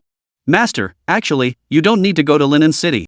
Just go directly to Fuyao City to meet Hanying." "What? What do you mean?" Jiang Tianlong, unaware of the phone call between Su Mo and Jiang Hanying, was naturally curious. Su Mo chuckled and said, "Hey, last night Hanying called me and said she's already set up a new business in Fuyao City. She'll probably be staying there for the next 3 years and won't be going to Lin City as often. Is that girl doing this for you?" Hearing Jiang Tianlong speak so bluntly, Su Mo felt a bit embarrassed. "I didn't want it to be like this either." He chuckled, "What can I do? Your disciple is too talented and charismatic. With so many people paying attention to him, what can I do?" Jiang Tianlong gave him a playful slap and said, "When did you become so self-absorbed? So shameless? Ah, by the way, you didn't tell her about me, did you?" Su Mo shook his head and said insincerely, "Of course not. Don't worry. Hanying is definitely in the dark about this. Once you show up in front of her, she'll be thrilled." Jiang Tianlong finally exhaled and said, "Alright, that settles it. Let's go get something to eat." At the southern frontier war zone of the demon-subduing army, today's victory banquet was exceptionally lavish, with all sorts of dishes served on the tables. Su Mo and Xiao Yunfeng stood up from their seats at the head table and moved around, mingling with everyone at each table. For the soldiers, drinking alcohol was prohibited, so everyone's cups were filled with non-alcoholic beverages. However, this did not diminish their respect for Su Mo in the slightest. Everyone was deeply grateful for what he had done for them during this time. Especially the Beastmaster squad with the designation 9527. Zhang Dong wrapped his arm around Su Mo's shoulder and said gratefully, "Brother, this debt is on me. Thank you for being here to help us resolve the crisis. We all owe you our lives." In the future, if we ever cross paths again and you need anything from the 9527 numbered team, just give us a shout. We'll risk our lives to protect you. Suemo smiled and said, enough, enough. Don't talk about life and death here. We all share the same ideals and beliefs. We're all fighting for China and for all its people. Let's not talk about that. Come, let's eat. The celebratory banquet ended at 2 p.m. Suemo stood on the back of the little Qinglong, saluting all the soldiers below. Over 2,000 soldiers returned the salute in unison and shouted, "Farewell, War God Suemo, Lieutenant General." Under the repeated shouts, Suemo finally urged Xiao Qinglong to turn around and leave. They arrived in the depths of the mountains, picked up Jiang Tianlong, and set off toward the capital. Along the way, guided by Jiang Tianlong, Suemo finally arrived at a secluded mountainous area. This mountainous area had not been touched by human feet for a long time, a truly pristine region. After descending, the two of them, accompanied by their two beasts, roamed around. As they approached a cave ahead, they entered it. Just moments after entering, the torches hanging on the walls suddenly ignited one after another. Suemo finally got a clear view of what lay before him, a massive platform larger than an entire residential complex. It seemed as though the mountain had been carved out with a giant blade, creating a vast open space hidden by the surrounding peaks. Suemo couldn't help but feel a chill run down his spine. He blurted out, "Master, could this be the place where you've been living all these years?" Of course, Jiang Tianlong chuckled. "When I first arrived here, Long Songhai provided me with an abundance of supplies, and I stayed here to rest and recuperate for a very long time. Fortunately, this place has a unique geographical advantage, and no one discovered me here, allowing me to live in peace and safety for so long. However, once I set out to handle my own affairs, I have no idea how many dangers I might encounter." Suemo stopped in his tracks, looked at Jiang Tianlong, and hurriedly said, "Please be careful of your safety." Jiang Tianlong's eyes softened slightly, and he felt a warm glow in his heart. He hurriedly smiled and said, "Don't worry. I'm even more afraid of death than you are. I have too many people I care about. Let us go inside." As they walked forward, Suemo surveyed the vast space around him and noticed that the flat ground was filled with one beast after another, a total of 10 beasts. With his eye of all things, he couldn't determine the exact rank of each beast, but he had researched the records and knew that each of the 10 beasts surrounding them were at least at the overlord or mythical tier, or even higher. Each beast possessed formidable combat power. As the beasts spotted Jiang Tianlong, they swiftly gathered beneath his feet. The stone surface beneath him cracked inch by inch, nearly collapsing under the pressure. Jiang Tianlong smiled slightly and stroked each beast before him. Suemo watched from the side, secretly amazed. Wow, these 10 beasts, even if you took just one of them out, it would be enough to astonish anyone. If all 10 of them were to fight together, even an army of 10,000 or 100,000 demon beasts might not be able to withstand their overwhelming power. After a moment, Suemo spoke up, "Master, your 10 beasts are way too powerful." "Ha, it's nothing special. These are all the beasts I found during my travels across the 5 lakes and 4 seas with Long Songhai. The ranks of our beasts are not too different, and these have always been the foundation of our ability to protect our homeland." As he spoke, Jiang Tianlong led Suemo forward. Soon they arrived at the front, where there was a bed, with 2 protruding stones beside it. As Jiang Tianlong sat down on one of the stones, Suemo followed suit. However, as soon as he sat down, he jumped up with a loud woof. Chapter 170, Third Talent, Burning Vitality. Please vote for gold. Good thing Suemo reacted quickly at that moment. Otherwise, he would have ended up with injuries all over his body. After taking a few steps forward, Suemo turned around to look at the existence disguised as a stone behind him. Finally, he saw the stone begin to change slightly, and soon a squirrel appeared. The squirrel was shimmering with a metallic glow, giving it an imposing presence. At the same time, its large eyes were fixed intently on Suemo. After a moment, the squirrel charged forward and examined Suemo closely. Jiang Tianlong chuckled beside him and said, "You little rascal, I didn't even stop you, and you just sat right on it. Isn't that the very nature of the golden squirrel?" Suemo scratched his head, finding the golden squirrel before him exceptionally cute, and it was even making constant squeaking sounds. He hadn't expected to end up sitting directly on the golden squirrel's back. Then Jiang Tianlong watched as the golden squirrel jumped onto his shoulder. He raised his hand to stroke the little squirrel's head and chuckled, all right, don't be so clingy. I brought my disciple here today specifically so you could form a contract with him." Chirp, chirp, chirp. The squirrel chirped, glancing at Jiang Tianlong and then at Suemo, its eyes seeming to say, "Make me contract with him? No way." The golden squirrel's eyes were filled with contempt. That was the nature of the golden squirrel. It admired the strong, and it was precisely because of this admiration that it had become so rare. Some golden squirrels, when encountering weaker individuals and being forced into a contract with them, would choose to take their own lives. It is precisely because of this that golden squirrels have become such a rare existence today. They are too strong and have too much pride. Thinking of this, Suemo glanced at Jiang Tianlong's gaze directed at him and chuckled. With a flick of his thoughts, the little green dragon flew into the air, instantly transforming into a dragon form, immediately drawing the attention of the 10 beasts around them. As the 10 beasts showed a hint of caution, Jiang Tianlong furrowed his brows, and they immediately calmed down. As for the golden squirrel, upon seeing the little green dragon before it, a descendant of the ancient green dragon lineage, one rank higher than itself, its eyes lit up. Following closely behind, once the small green dragon returned to its original bird-like form, the golden squirrel jumped over, chirping and chattering as it approached the small green dragon, as if communicating with it. Moments later, Suemo received the young green dragon's response in his mind. The little Qinglong informed Suemo that the golden squirrel had decided to form a contract with him. Suemo finally exhaled deeply, crossed his legs on the ground, and summoned the Qishuizhen Sheng array, forcibly and continuously enhancing the ranks of the Thunder Dog and the little green dragon. In just a few minutes, the little green dragon and the Thunder Dog's strength had increased again. After several consecutive Qi blood reincarnation techniques, a powerful force finally erupted within Sumo's body. At that moment, Suemo opened his eyes, and a piercing light shot out from his eyes. He sensed the powerful force emerging within his body. This was the enhancement brought about by his breakthrough to level 21 Beast Tamer, coupled with his Qi blood value reaching 1,953 points. Indeed, Suemo had not yet enhanced the 2 beasts this morning, and to contract the 3rd beast, one must first reach level 21 as a Beast Tamer. Fortunately, by utilizing the immortal and indestructible trait, Suemo had already reached level 21 after 2 Qi blood rebirth enhancements. At the same time, another voice echoed in Sumo's mind. It was the sound of Suemo obtaining another innate ability. Earlier, Suemo had discovered that when he broke through to level 11, he had awakened his 2nd innate ability in this world, Vitality Healing. It was precisely because of the appearance of blood and Qi healing that Suemo realized he would likely awaken a new talent every time he leveled up by 10. Originally, Suemo had been eagerly anticipating this moment, and now it had indeed come to pass. He felt the 3rd talent awaken in his mind. SSS rank curse talent, Qi blood burning. Beast tamers burn their own Qi blood to enhance their combat power, with the intensity of the enhancement proportional to the amount of Qi blood burned. Suemo couldn't help but laugh. He never expected another talent tailored specifically for him, and one that had never been recorded in historical records, an SSS rank curse talent. With a flick of his thoughts, Sumo's vital energy ignited instantly. The air around Sumo's body became scorching hot, while his aura, strength, perception, and other abilities all surged upward exponentially.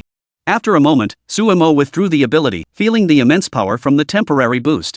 Despite the brief half-minute boost, it had already consumed approximately 30% of Sumo's vital energy. However, despite the rapid depletion of his vital energy, Suemo could clearly feel the enhancement to his combat prowess from the burning of his vital energy. Suemo smiled happily. He felt more confident in his future, even when facing the relentless attacks of the Shadow Organization, as he now had another means of survival. Originally, he could only rely on his immortality to improve himself and repeatedly fend off his opponents. But now, with the blood-burning technique, Suemo could ensure that his combat power would grow even stronger. At the same time, Suemo felt that as his Qi and blood burned, enhancing his combat power, the Thunder Dogs and little green dragons beside him also seemed to gain a slight boost. It was like the chain reaction caused by the Shadow Organization's pills earlier, but the Qi and blood burning was far superior to those pills. Though it required consuming his own Qi and blood, with his immortality, this was essentially a talent skill with no real cost. Just then, Jiang Tianlong furrowed his brows, lit a cigarette, and curiously asked, "What's going on?" "I just felt like there was something extra inside you." Suemo hurriedly bowed and said, "Master, I've awakened my 3rd innate ability." "What? You've awakened your 3rd innate ability?" The 2 innate abilities you previously possessed were both SSS ranked cursed abilities, one for transforming vital energy and the other for healing vital energy. "Now you have a 3rd innate ability? Excellent, excellent." Jiang Tianlong clapped his hands, his eyes brimming with joy. "I, like Long Songhai, have always been a possessor of 3 talents. I never imagined that my new disciple would also awaken 3 great talents." "Ah, by the way, what is your 3rd talent?" "Of course, if you don't want to tell me, you don't have to." "All right." Suemo chuckled, "There's nothing I can't tell you. You're my master, like a father to me. How could I possibly hide anything from you? My 3rd talent is called Qi and Blood Combustion. It burns my own Qi and blood while enhancing my combat power. It's an SSS ranked curse talent. Additionally, while Qi blood burning is active, it also enhances the strength of Xiao Qinglong and Pailai Dog. In the future, even the golden squirrel that wants to form a contract with me will be able to improve with my help. That's my new talent. You must have dug up some cursed person's grave in your past life. How come you have nothing but cursed talents?" Chapter 171, Successfully Contracting the Golden Squirrel. Please vote for gold. Jiang Tianlong didn't dwell on the matter either. He chuckled and said, "Well, whatever. A cursed talent is a cursed talent. Over the past few days, I've noticed that you don't seem to care at all about the loss of your vital energy, and you've even become stronger and more courageous. Since that's the case, this talent is clearly more suited to you and has no side effects. Alright, under these circumstances, I won't say anything else. Suemo chuckled and muttered under his breath, actually, I'm not a 3-talent possessor. You wouldn't happen to possess the 4th talent, would you? That's impossible. Jiang Tianlong remained calm. However, Suemo raised his hand and made the number 8 with his fingers. In an instant, Jiang Tianlong froze, even falling off the rock onto the ground. 8 talents? Are you in the wholesale business? Even if you're wholesaling, there's no way you could have that many. Seeing Jiang Tianlong so shocked, Suemo chuckled. Originally, he hadn't planned to reveal his secret to anyone else, but since Jiang Tianlong wasn't an outsider and had grown up alongside him, as both a mentor and a friend, there was no harm in sharing it with him. If Jiang Tianlong harbors such malicious intentions toward himself, then Suemo might as well just die. After a moment, Jiang Tianlong finally calmed down, waved his hand, and said, forget it. I don't want to pry into something that's none of my business. As for which 8 talents you possess, I don't want to ask either, lest I end up revealing this matter in the future. To be honest, you really surprised me. In this world, possessing 3 talents already makes one an outstanding individual, and 4 talents are simply unimaginable. Yet you possess 8 talents. The future of China feels like it's about to change. But the more this happens, the happier I am. Jiang Tianlong patted Suemo on the shoulder and said, remember this, besides Jiang Hanying and Long Sanhai, if you want to tell them, you can. But don't reveal anything else to anyone else. In the future, these will all become your trump cards, but they will also become things others covet. Especially those from the Shadow Organization. When they discover you possess 8 talents, they will be filled with curiosity, and may even attempt to control or harm you. If you end up getting hurt because of this, I wouldn't know how to save you. It's better to keep these as your trump cards and reveal them only when your life is on the line. Suemo nodded. The trump cards he could use were the 4 great talents, the Eye of All Things, Blood and Qi Combustion, Immortality, and Indestructibility. As for the other talents, Suemo had planned to use them in his battles. He couldn't rely solely on martial arts every time he needed to interweave them to refine their synergy and fluidity. And so, time passed slowly. However, just then, Suemo felt something brushing against his pant leg. Looking down, he saw it was the golden squirrel. It raised its paws and stood on the ground, shaking its body constantly. Its eyes shimmered with a pleading expression. Seeing the golden squirrel's eager expression, how could Suemo not understand? He chuckled and said, what's wrong? Do you want to form a contract with me so badly? The golden squirrel nodded vigorously, chirping away. Suemo understood 2 things. First, he possessed an overwhelming number of talents, each of which was enough to astonish the golden squirrel. Second, the little green dragon he had contracted was of a higher rank than the golden squirrel. The golden squirrel, being a creature that revered strength, naturally sought to contract with a stronger being, and thus chose Suemo. This actually relieved Sumo's mind.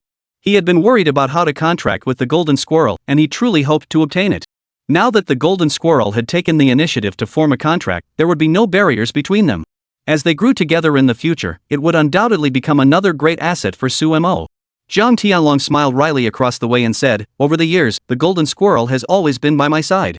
Its bloodline is pure, and its strength is beyond question. Additionally, over the years, under my constant feeding, it has remained by my side, continuously cultivating its abilities. Therefore, even though it has not yet formed a contract with any beast master, its level has already reached the 8th stage of the juvenile realm. With the enhancement from your Qi blood reincarnation array, it won't be long before it grows to be on par with the Thunder Dog and Little Green Dragon. You've truly found a treasure. I wouldn't even give it to ordinary people like me. Hearing Jiang Tianlong's boastful words, Suemo chuckled and then knelt before Jiang Tianlong, kowtowing several times in gratitude. Thank you, Master, for bestowing this golden squirrel upon your disciple. I will never forget this kindness in my lifetime. Jiang Tianlong nodded satisfactorily, waved his hand, and said, alright, get up. No need to be so formal. You are my disciple, and now you are the only disciple I have left in this world, along with Long Sanhai. If I don't take care of you, who else would I take care of? Alright, hurry up and seal the contract. Alright. Suemo nodded and hurriedly stood up, raising his hand. Instantly, a white light erupted from the palm of his hand, followed by obscure, incomprehensible runes floating out.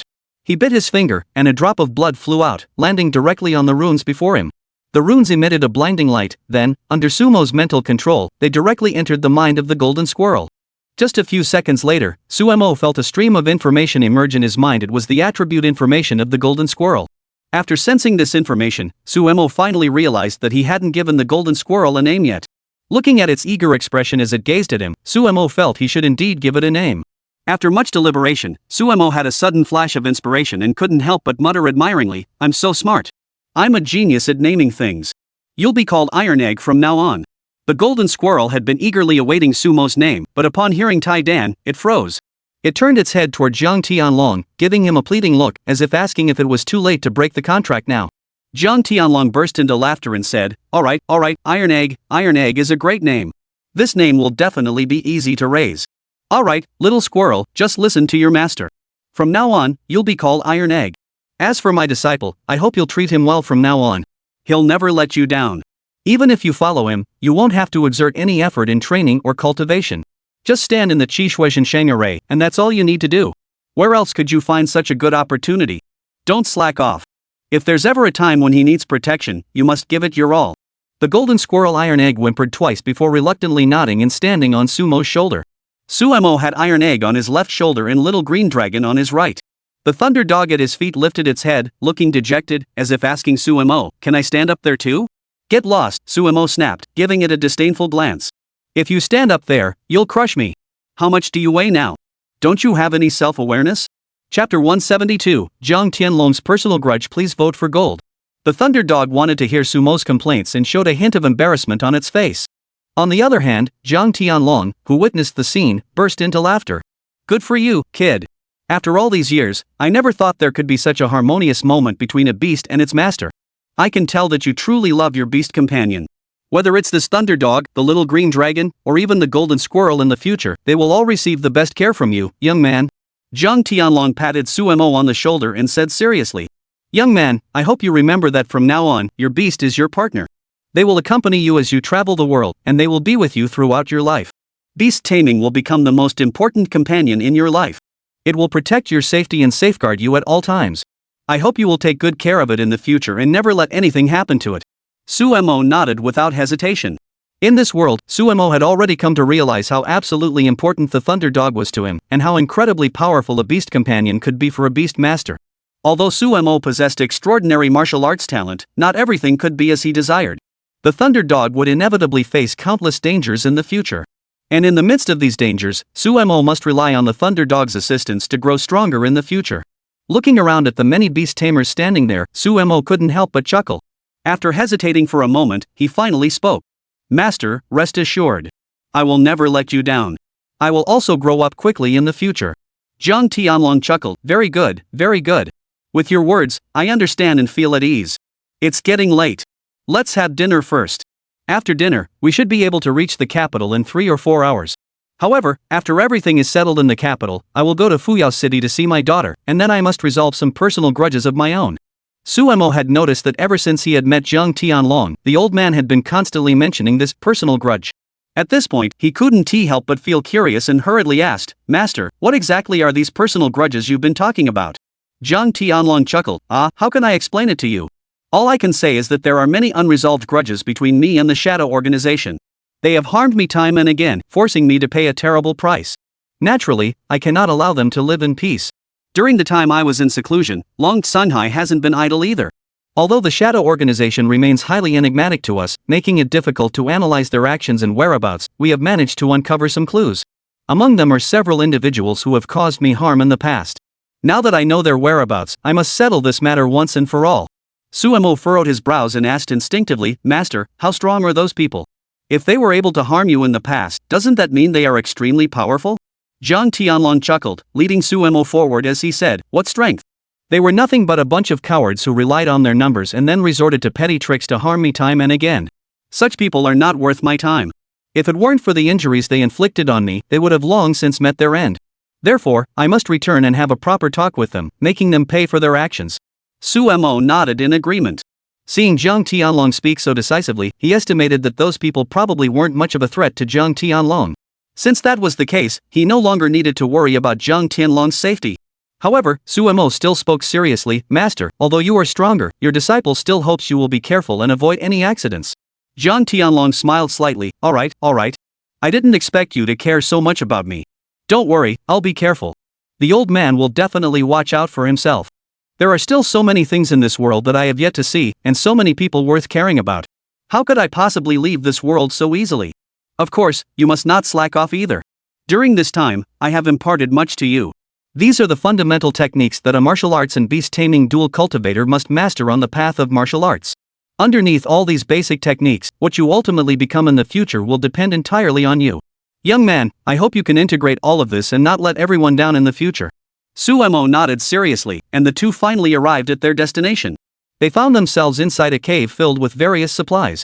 Suemo was slightly startled, but he also understood why Jiang Tianlong had been able to live here for so many years without any issues. It was because there were so many supplies stored here.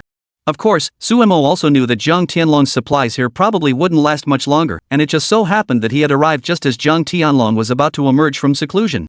After taking some food from below, Jiang Tianlong leaped up, and the two began eating their dinner on the massive platform within the cave.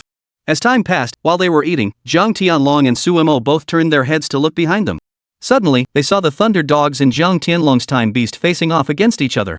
The Thunder Dogs bared their teeth and let out a series of low growls. On the other hand, the Time Beast stood hesitantly to the side, their eyes filled with caution. Jiang Tianlong was slightly curious, and Suemo was equally clueless, having no idea what was happening. After a moment, Jiang Tianlong spoke slowly. Have you noticed anything unusual about the Thunder Dog you've contracted? Suemo nodded seriously. Master, I have indeed felt it. In fact, Hanying mentioned this to me before, but I didn't know what it was at the time. I just felt like there was a more powerful energy about to descend upon this world. Ever since I contracted it, I've had this feeling, but I can't quite put my finger on it.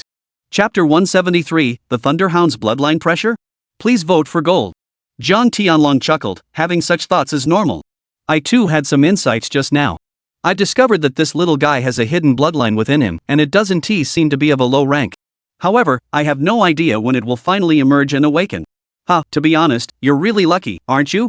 Originally, you contracted a Thunder Dog, an existence that no one in the ordinary ranks would ever bother with, yet you managed to contract such a powerful being with a hidden bloodline. Suemo was startled by this. He had indeed sensed something off about the Thunder Dog through Jiang Hanying's beast-taming perception skill, and Jiang Hanying had explained it to him at the time. However, Suemo had been completely confused by it and couldn't understand or feel anything. He never expected that Jiang Tianlong would expose it now. At the same time, Suemo also saw the Thunder Dog facing Jiang Tianlong's 10 beasts. Each of these beasts was of an extremely high rank. What was surprising was that it showed no signs of being intimidated by their bloodline, instead continuing to display its own strength.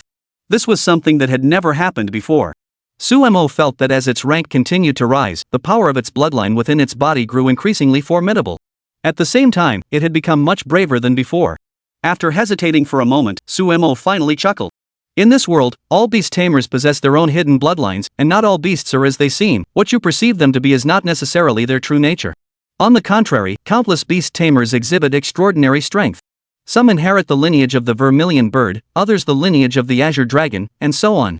As for hidden bloodlines, in the early stages, there is little difference between various beasts and ordinary beasts. However, once they awaken their hidden bloodlines, their physical form does not change significantly. Yet the power and various abilities granted by the hidden bloodline truly transform the beast. Suemo chuckled, feeling exceptionally delighted. He never expected Jiang Tianlong to tell him all this, nor did he expect that he, who was once just an ordinary contracted beast, a Thunder Dog, would be so highly regarded. At the time, when everyone else had given up on him, Suemo had only considered how well the Thunder Dog's abilities matched his own. As a blood-based reincarnation, consuming blood essence was essential to enhance the existence of each beast. Additionally, the Thunder Dog's unique trait of feeding on blood essence made it an ideal match for Suemo. Therefore, Suemo didn't overthink it at the time. He simply believed that possessing the Thunderbolt Dog would maximize his own potential, allow him to achieve some accomplishments in the Mystic Tower, and eventually gain recognition from the demon-subduing army with the dog's assistance, thereby securing his place in the ranks. By then, he would be able to successfully catch the attention of the demon-subduing army and Long Songhai. Whatever he wanted to do to the Su family would be effortless. Little did he know that there was such a saying. No wonder Jiang Hanying had told him so much back then. It turns out that the Thunder Dog is truly extraordinary. Lightning, you're back. That's the beast contracted by our master. What are you doing? Do you want to fight them? Upon hearing Sumo's words, the Thunder Dog whined and quickly returned to Sumo's side, wagging its tail as if to tell Suemo that they had started it first, constantly provoking him, and it had no other intentions. Suemo sighed helplessly, patted its head, and said, All right, I know. No need to say more. Come on, have some meat. Suemo took out 3 portions of food from his storage ring and distributed them to the Thunder Dog, the little green dragon, and the golden squirrel perched on his shoulder. At this moment, Suemo felt as though everything was a dream. Just a month ago, he was an ordinary warrior who had suddenly participated in the awakening ceremony and awakened his SSS-ranked curse talent. This existence that no one had ever looked upon with hope had, against all odds, led Sumo to grow to this point. Sumo felt extremely happy and relieved. He firmly believed that he would not disappoint anyone and would grow stronger as quickly as possible. While having dinner with Jiang Tianlong, Sumo glanced at the thunder dog beside him, wondering what kind of bloodline it might be hiding within its body. He delved into his memories, recalling that not a single thunderhound had ever possessed hidden bloodlines. Since the concept of the beast taming world was introduced and countless records were documented, such an occurrence had never been recorded. As for other beasts that had awakened their hidden bloodlines, every single one of them was renowned throughout the world. Sumo thought to himself that if the thunder dog could also become such an existence, it would undoubtedly play a crucial role in his beast taming reserves and in his own formidable performance, bringing him immense joy. Of course, even if the thunder dog were to never awaken its hidden bloodline and remain an ordinary beast, living an ordinary life, Sumo would still consider it completely irrelevant. Sumo's hope was to treat every one of his beasts with care, hoping to explore this world together with them. He never believed that the quality of his beasts would affect his performance in future battles, but let's not forget that he was still a practitioner of both martial arts and beast taming. He believed that through his own performance and strength, he would astonish everyone, and that he would certainly be able to fight alongside his beasts, growing together with them through his own efforts. Regardless, today's events were indeed a joyful occasion for Sumo. Seeing his beast companion, the thunder dog, with its hidden bloodline, and even receiving Jiang Tianlong's approval, Sumo stroked the thunder dog's head and chuckled, saying, "Though I don't know what kind of bloodline you've awakened, or if any of this will come to pass, rest assured that I will always treat you well, no matter what. We can grow together and face every crisis that comes our way in the future." Hearing Sumo's words, the thunder dog felt the sincerity in his voice. It barked twice, its eyes brimming with joy. Jiang Tianlong laughed heartily across the table and said, "Excellent, excellent. That you have such thoughts and take the thunder dog so seriously means that its life with you has been worthwhile. In such a situation where no one believed in it, the thunder dog appeared and has been by your side through all this. That's enough to make it exceptionally happy. Alright, hurry up and eat. We should get going soon." Sumo nodded seriously and finally finished eating. The two of them left the room with the three beasts, departing from the cave.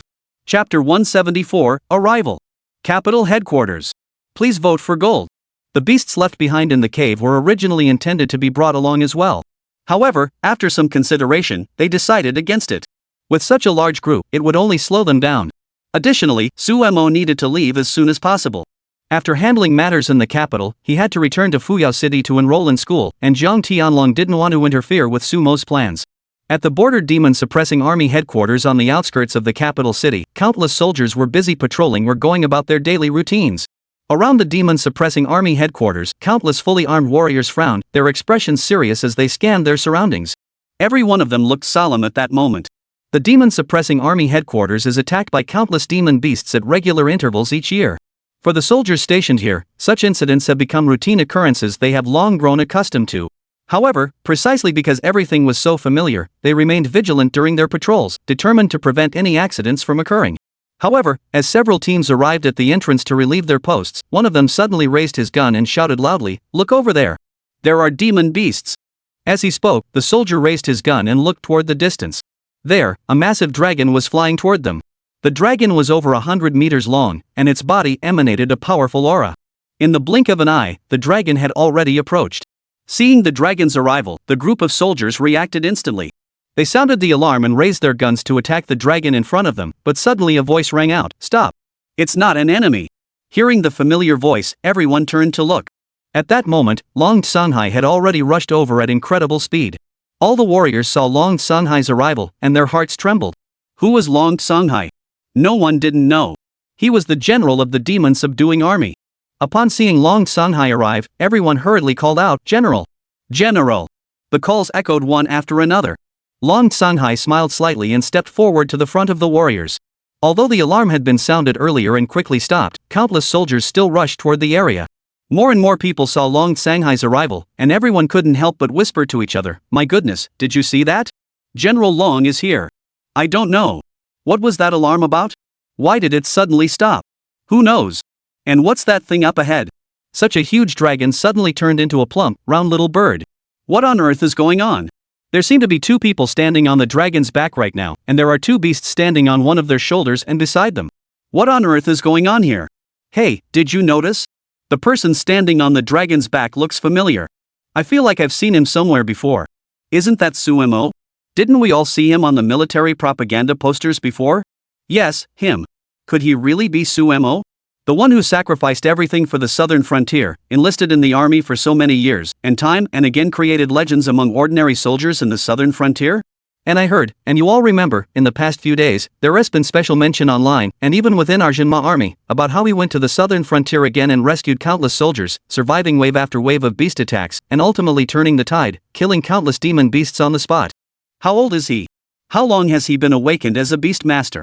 How did he achieve such remarkable accomplishments so quickly? Goodness, it's not just that. I heard that General Long specifically promoted his military rank to colonel, and now his prestige is among the top in the entire army. Everyone was puzzled, constantly discussing and speculating about why Sumo had returned here today. At the same time, some were also curious about the figure that had appeared behind Sumo Jiang Tianlong. However, Jiang Tianlong had completely concealed his face, making it impossible for anyone to notice his presence. Sumo chuckled and finally landed on the ground. Xiao Qinglong, the small green dragon, skillfully landed on Sumo's shoulder, joining the golden squirrel. The two beasts stood side by side, one on each side. Seeing Long Sanhai appear ahead, Sumo hurriedly took a few steps forward, saluted him, and greeted him with respect. General Long, I'm here. I'm truly sorry.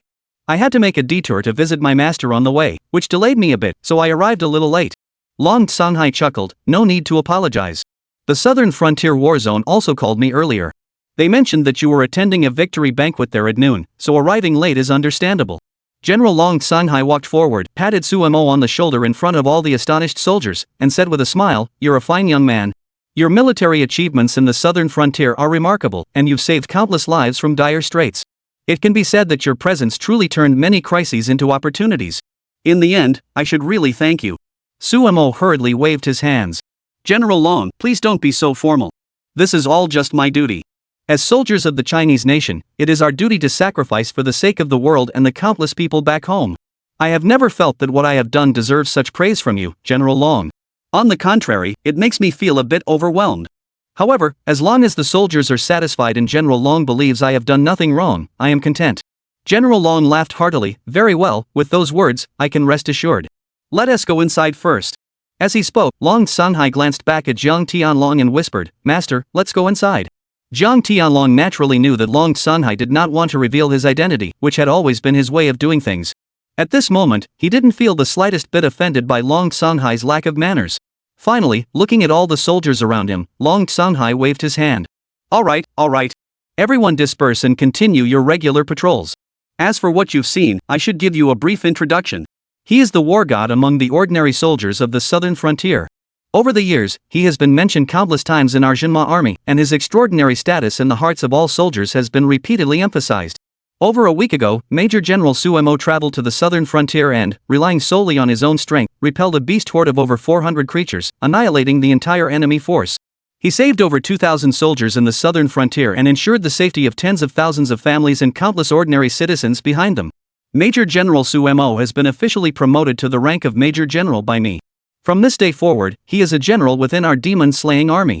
And now that you have seen him today, I hope that all of you will come to understand the significance of his contributions to the demon-slaying army, and that you will take pride in him and strive to follow his example." Upon hearing these words, the soldiers nodded in agreement. Sumo, however, felt a bit awkward. He hadn't expected Long Sanhai to try to give him such a glowing endorsement at this moment. Chapter 175, Exchanging Supplies and Sharing Resources, Requesting Gold Votes. However, Sumo didn't say much about it. After all, having Long Sanhai acknowledge him in such a way was a great honor for Sumo. Within the demon-subduing army, all the soldiers needed to do was gain recognition from others. It was all about letting everyone see just how profound their abilities were and how many wonderful deeds they had done for the countless people of the world. At this moment, Sumo was fully enjoying all of this. Finally, amid the repeated cheers of all the surrounding warriors, Sumo chuckled, then accompanied Long Sanhai and Jiang Tianlong as the three of them walked inside. Soon, they arrived at Long Sanhai's office. The room wasn't overly luxurious, but it had everything one could need. Long Sanhai hurriedly invited Jiang Tianlong to sit down and then invited Sumo to sit beside Jiang Tianlong. Then, with a respectful expression, he picked up the teacup to pour tea for the two of them. Sumo quickly reached out to take it. Though he now had some power and was the focus of many people's attention, he wasn't foolish. Sumo knew what should be done and what shouldn't be done. He understood the importance of respecting one's teacher and honoring one's elders, especially since he and Long Sanhai were now master and disciple. Sumo naturally held him in the highest regard. Long Sanghai saw Sumo's behavior and couldn't help but laugh, saying, "You little rascal, when did you learn to be so smooth-talking? There was no sign of this during our previous investigations of you?" Sumo chuckled, "Senior disciple, you're the one talking. What do you mean by smooth talking? Isn't this called respecting one's teacher? As a disciple and a junior disciple, it's my duty to do these things." Long Sanghai chuckled, while Jiang Tianlong, standing beside him, was particularly pleased and said, very good, very good. At such a young age, you already understand proper etiquette. Long Sanghai, take a look at him. When you have nothing to do, you should learn from him." Long Sanghai felt embarrassed and helpless, asking, "Master? What do you mean I should learn from him? When I first became your disciple, did I lack proper etiquette? Are you starting to look down on me now?" Jiang Tianlong chuckled and didn't say much more. Suemo watched the master and disciple from the side, finding their interaction remarkably harmonious. He had initially thought they might always be overly serious with each other, but now he realized he had overthought it. Finally, everyone took a sip of tea, and Suemo turned to Long Sanghai with a serious expression and said, "Senior brother, during my recent trip to the southern frontier with Master, many unexpected incidents occurred. I must now recount them all to you in detail. The Shadow Organization's current strength far exceeds what we had anticipated, and things may become quite complicated." Long Sanghai furrowed his brows and spoke slowly, "Tell me about it. I'm quite curious to know just how powerful the Shadow Organization has become. After all, the Shadow Organization has repeatedly attempted to harm our country and breach our defenses across the nation, yet we have managed to hold our ground. Additionally, over the years, our nation has invested heavily in cultivating beast masters, continuously replenishing our ranks, ensuring that we have ample strategic reserves to rely on. Hearing you say that, it seems like the Shadow Organization hasn't been idle all these years." Suemo nodded, then took out the bodies of Li Daniu and the others from his storage ring and tossed them aside. He then placed the various supplies he had searched for from their bodies on the screen in front of him. Suemo spoke up, "In fact, these are all the supplies I retrieved from the members of the Shadow Organization, including some reconnaissance and surveying devices, some launchers capable of influencing the movements of every demon beast, and chips. There are also various pills, plus the fact that I previously encountered a member of the Shadow Organization named Li Daniu. At the time, I also heard that he possessed some unique secrets." Suemo hesitated for a moment before finally speaking slowly. "The Shadow Organization has already mastered the ability to analyze the patterns of all magical beasts descending into this world. In fact, they can now replicate the gates to the other world, forcing them to alter the landing locations of every magical beast and even allowing the magical beasts they control to freely enter and exit any region worldwide. During the second wave of beasts, when I faced Li Daniu and those two demon beasts at the Youth Realm and Mature Realm, it was precisely what the Shadow Organization had done. At the time, under the Shadow Organization, I had assumed that the appearance of these beasts was merely a coincidence, or that they had originally come from other worlds and were brought here by the Shadow Organization. However, upon seeing the appearance of the gate to another world, I began to harbor other suspicions. Sure enough, things turned out exactly as we had anticipated, leading to the current situation. Moreover, the Shadow Organization is constantly improving, not only gaining control over the current demon beasts but also repeatedly forcing the abilities of the beast tamers to rise, allowing countless beast tamers to achieve martial enlightenment. After becoming a stronger individual and facing them in battle, although I couldn't match their strength as an ordinary person who had been enhanced, there was still a noticeable gap between us. However, this does indeed prove their extraordinary strength. Ordinary beast tamers facing them in battle, especially after they have been enhanced, would stand no chance against them and would likely be severely injured. Earlier, the 9527 Beast Tamer squad I rescued also faced such opponents. After the enemies consumed pills to forcibly enhance their strength, the 9527 squad suffered a series of crushing defeats. In the end, they nearly paid the ultimate price. Fortunately, my master and I arrived in time, and with my master assisting me from the sidelines, we managed to rescue them as expected. However, senior brother, this does not mean that we can relax for a while in the future. What the 9527 squad experienced serves as a warning to us. From now on, we must take every organization that appears seriously and find ways to deal with them. Plus, as my master once told me. Suemo hesitated for a moment before deciding to take the lead and recount my master's words. He chuckled and said, "Master once told me that due to this incident, the Shadow Organization may not be too conspicuous in the near future. However, this does not mean they won't continue to infiltrate cities, searching for all official or civilian Beastmaster teams, and inflict harm upon them." This was everything Suemo wanted to tell Long Sanghai after returning from the southern frontier. Suemo truly felt that the various matters before him were becoming increasingly difficult to handle. Suemo always felt that things were becoming increasingly complicated and that the Shadow Organization would inevitably take some action in the future. Chapter 176, Xu Feng's Anger? Please vote for gold. As I suspected. Long Sanghai muttered under his breath, speaking slowly. It seems the shadow organization truly intends to lie low for now, but at the same time, they haven't completely abandoned their plans. What you just said is correct, and the speculations you and your master made about the shadow organization are also accurate. When I received news of your return today, I also received a report from someone below. He told me that in countless cities across our homeland, there have indeed been many suspicious incidents occurring. Based on our speculation, these individuals are most likely advanced intelligence operatives infiltrated by the shadow organization. Subsequently, they will likely conduct repeated infiltrations on their own, penetrating into cities or identifying various abnormal activities. Although we don't know what these people will do in the future, I believe they are definitely connected to the shadow organization. Our people have already begun infiltrating their ranks to gather information, but whether we will uncover anything remains to be seen. However, Sumo, I still urge you to be cautious and vigilant. If you notice any suspicious individuals around you, be extremely vigilant, as they may very well be members of the shadow organization. Under no circumstances should you allow them to harm you. Additionally, your younger brother, Xu Feng, has likely joined the shadow organization as well. Sumo furrowed his brows. He had always been suspicious, having heard about Xu Feng's disappearance, but he never imagined that Xu Feng had actually joined the shadow organization. Sumo then asked curiously, "Senior brother, are you sure you didn't make a mistake? Xu Feng joining the shadow organization? No matter what, he wouldn't go that far, would he?" Long Sanghai chuckled, You really underestimate human nature and the anger they harbor toward you. Sumo scratched his head, and Long Sanghai continued. It's precisely because of your actions and everything you've done that Xu Feng and the others had to pay the price. That's why Xu Feng developed this sense of resentment, leading him to repeatedly seek revenge and make you pay the price. However, Xu Feng realized he couldn't achieve all that, so in the end, you became such a famous figure. So many people are watching you, and time and again, you become the center of attention because of it. Think about it, Xu Feng used to live a life of luxury at home, with everything done for him. Such a wonderful life suddenly disappearing must be unbearable for him. Therefore, his resentment toward you is truly deep-seated, and he might even go to extreme lengths to make you pay the price.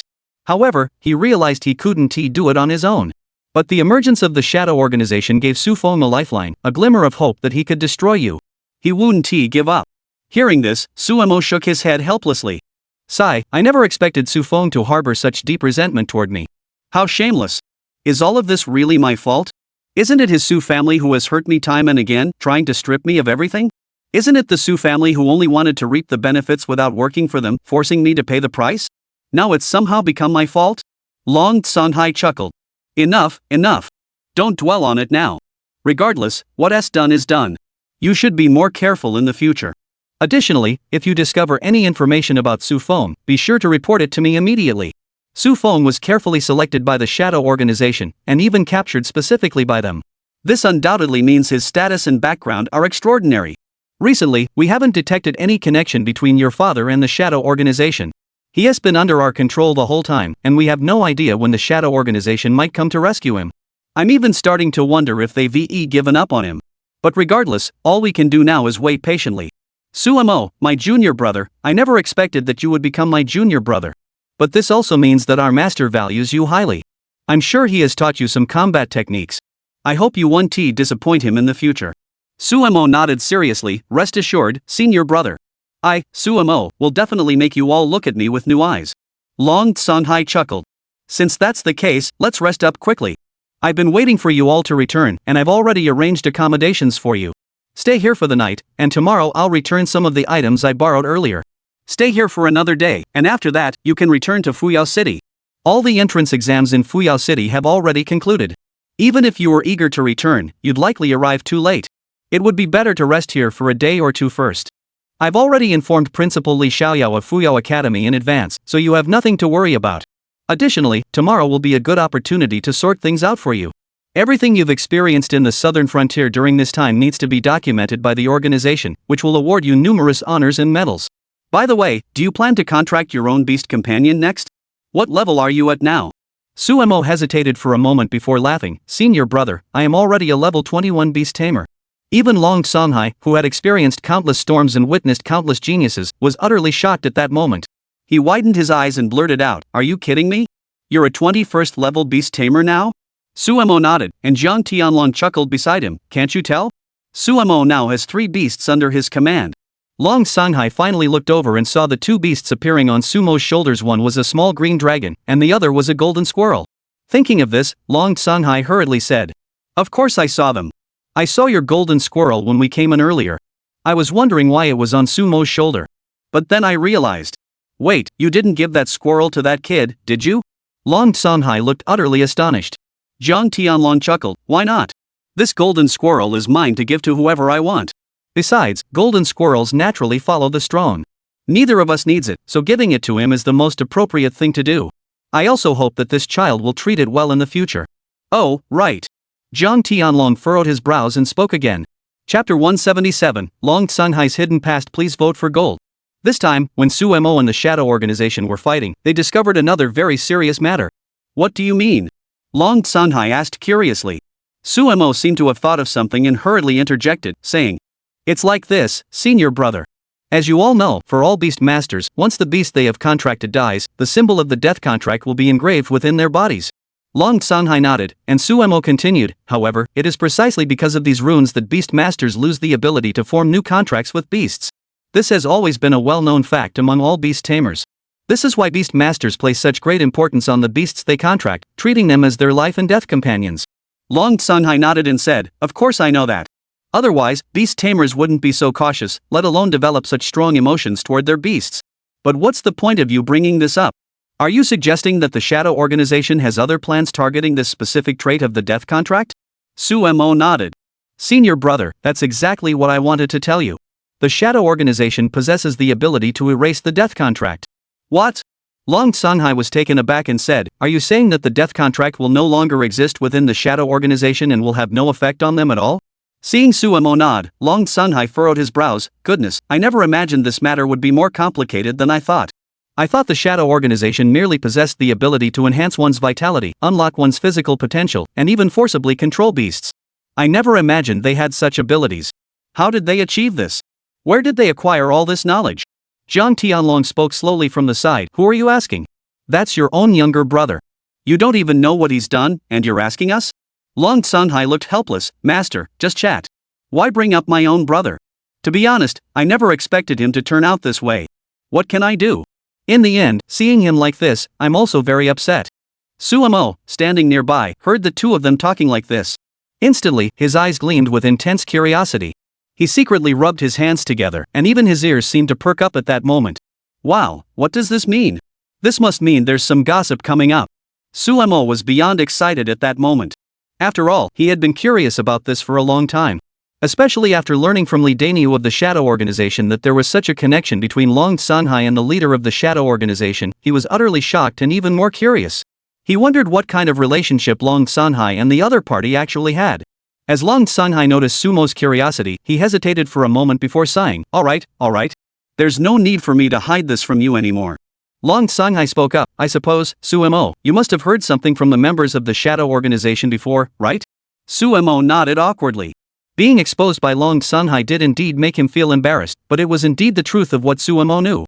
Long Songhai sighed again, turned to his master Jiang Tianlong, and said slowly, Master, I still think it's best to tell Su Mo about this matter. Jiang Tianlong chuckled, this is your own family matter. I don't wish to interfere. However, Su Mo is a trustworthy young man, so it's reasonable to tell him. Long Songhai smiled slightly and spoke slowly. Actually, ever since humans gained their own innate abilities and were able to awaken as beast masters, or rather, since some people awaken other innate abilities whether martial arts talent or something else, there has always been another person in my heart. That person is my younger brother, Long Guchen. Su Mo furrowed his brows, saying nothing, with no intention of interrupting at this moment. He knew that Long Songhai would reveal everything bit by bit.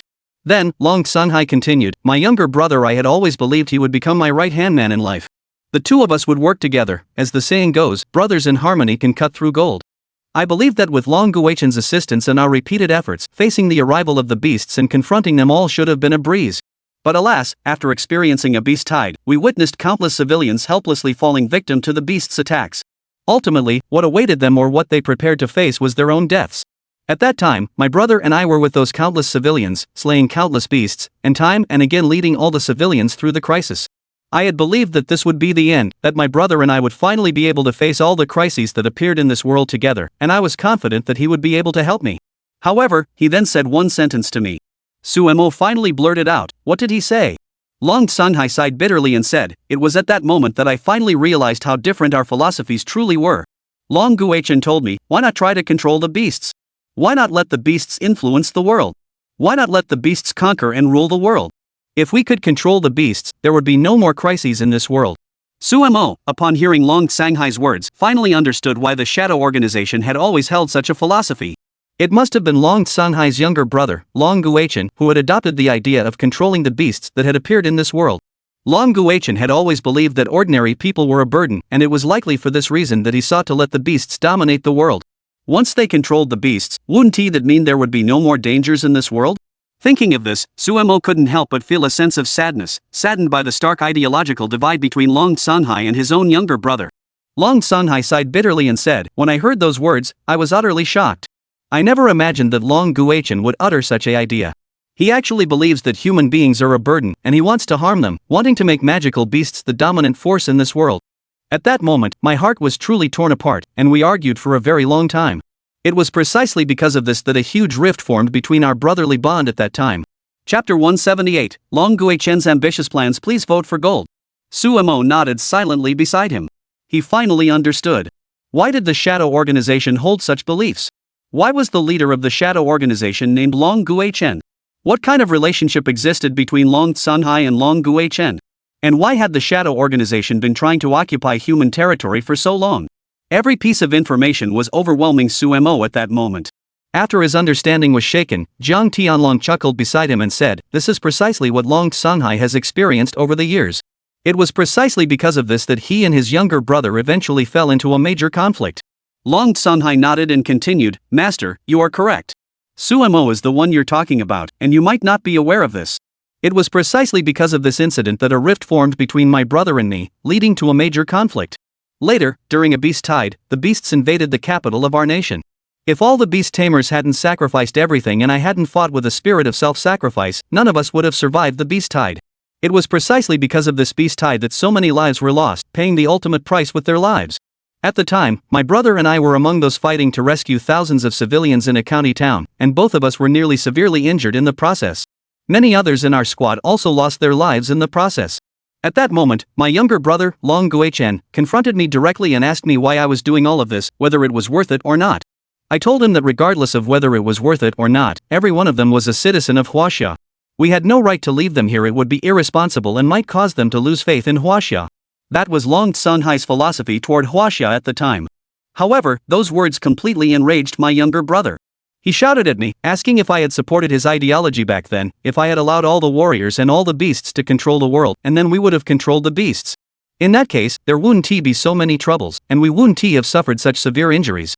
At that moment, I truly felt a deep sense of sorrow. I finally understood that Long Guichen had seen the beasts using the entire Blue Star as an excuse to turn this place into a zoo. Think about it. Isn't that reason absurd? Isn't that idea ridiculous? Sumo pondered for a moment before nodding. Yes, Sumo now truly felt that all of this was absurd and ridiculous. Long Guichen actually wanted to keep the demon beasts in captivity to achieve their goal of dominating the world. The beasts had no intention of defying him. They could do whatever they wanted, whenever they wanted. Instead, how many people would be lost because of this? It was precisely this that caused the ideological conflict between Long Guichen and Long Sanghai to escalate. Long Sanghai sighed and continued, "It was precisely because of this that we had many heated arguments and eventually fell out completely. From that day onward, Long Guichen left me, and from that day onward, we never had any contact again. Years later, I finally learned that Long Guichen had obtained a device capable of controlling magical beasts. It was precisely because of this that I began to harbor different thoughts about Long Guichen. At the time, Long Guichen told me that he had already mastered the method to control magical beasts and wanted me to accompany him in using them to dominate the world, to accompany him in exterminating all humanity. He said that once the beasts conquered the world, we would become the rulers of the world, and we could have anything we desired. I firmly refused him at the time, but later, more frequent beast waves emerged, and I participated in countless battles, traveling across the four corners of China. In the end, I became a member of the demon-suppressing army and gradually climbed the ranks to reach my current position. As for Long Guichen, he also established his own shadow organization, but Long Sanghai furrowed his brows. Sumo, standing beside him, seemed to catch on to something and blurted out, "But senior brother, you didn't expect that the previous Long Guichen only relied on a device to control all the demons, but now he has something like a chip." Long Sanghai narrowed his eyes and glanced at Sumo. "You're right. I always thought you were clever, and it turns out I was spot on. You're truly too clever. Just by talking with me like this, you were able to notice something off about this." That's exactly what I was thinking. Earlier, Long Guichen told me he had obtained a device capable of controlling beasts, akin to the Mingxin charm. At the time, I didn't take it seriously, and even before you returned, I hadn't given it much thought. However, I never imagined that Long Guichen had also managed to implant chips into the minds of the beasts. To be honest, our demon sealing army had conducted similar research before. We discovered that the brainwaves and other substances in the minds of these beasts are vastly different from ours, making it extremely difficult to fully control their thoughts. Even after all these years, there is still no perfect solution, and things haven't gone as we hoped. The shadow organization is becoming increasingly complex, and dealing with them in the future will likely grow even more challenging. Suemo chuckled, "Senior brother, even if it's difficult, so what? We must strive for this, and we will not allow these people to continue to evade justice. Even though he is your junior, I believe they will eventually pay the price for their actions." Long Songhai chuckled, "Alright, with those words from you, I can rest assured. Currently, you are the most closely watched figure among all shadow organizations, but the numerous hidden cards you possess remain unknown to them. They only think you're a dual cultivator of martial arts and beast taming. I hope you'll keep your trump cards hidden in the future. Remember that.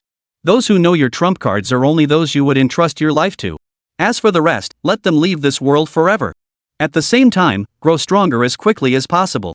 Only when you have grown strong enough to face the shadow organizations will you have a better chance of doing something for the world, for the people of China, and for everything else in the future. Alright, I've said enough for today. It's getting late. Disciple, I've specially arranged accommodations for the two of you.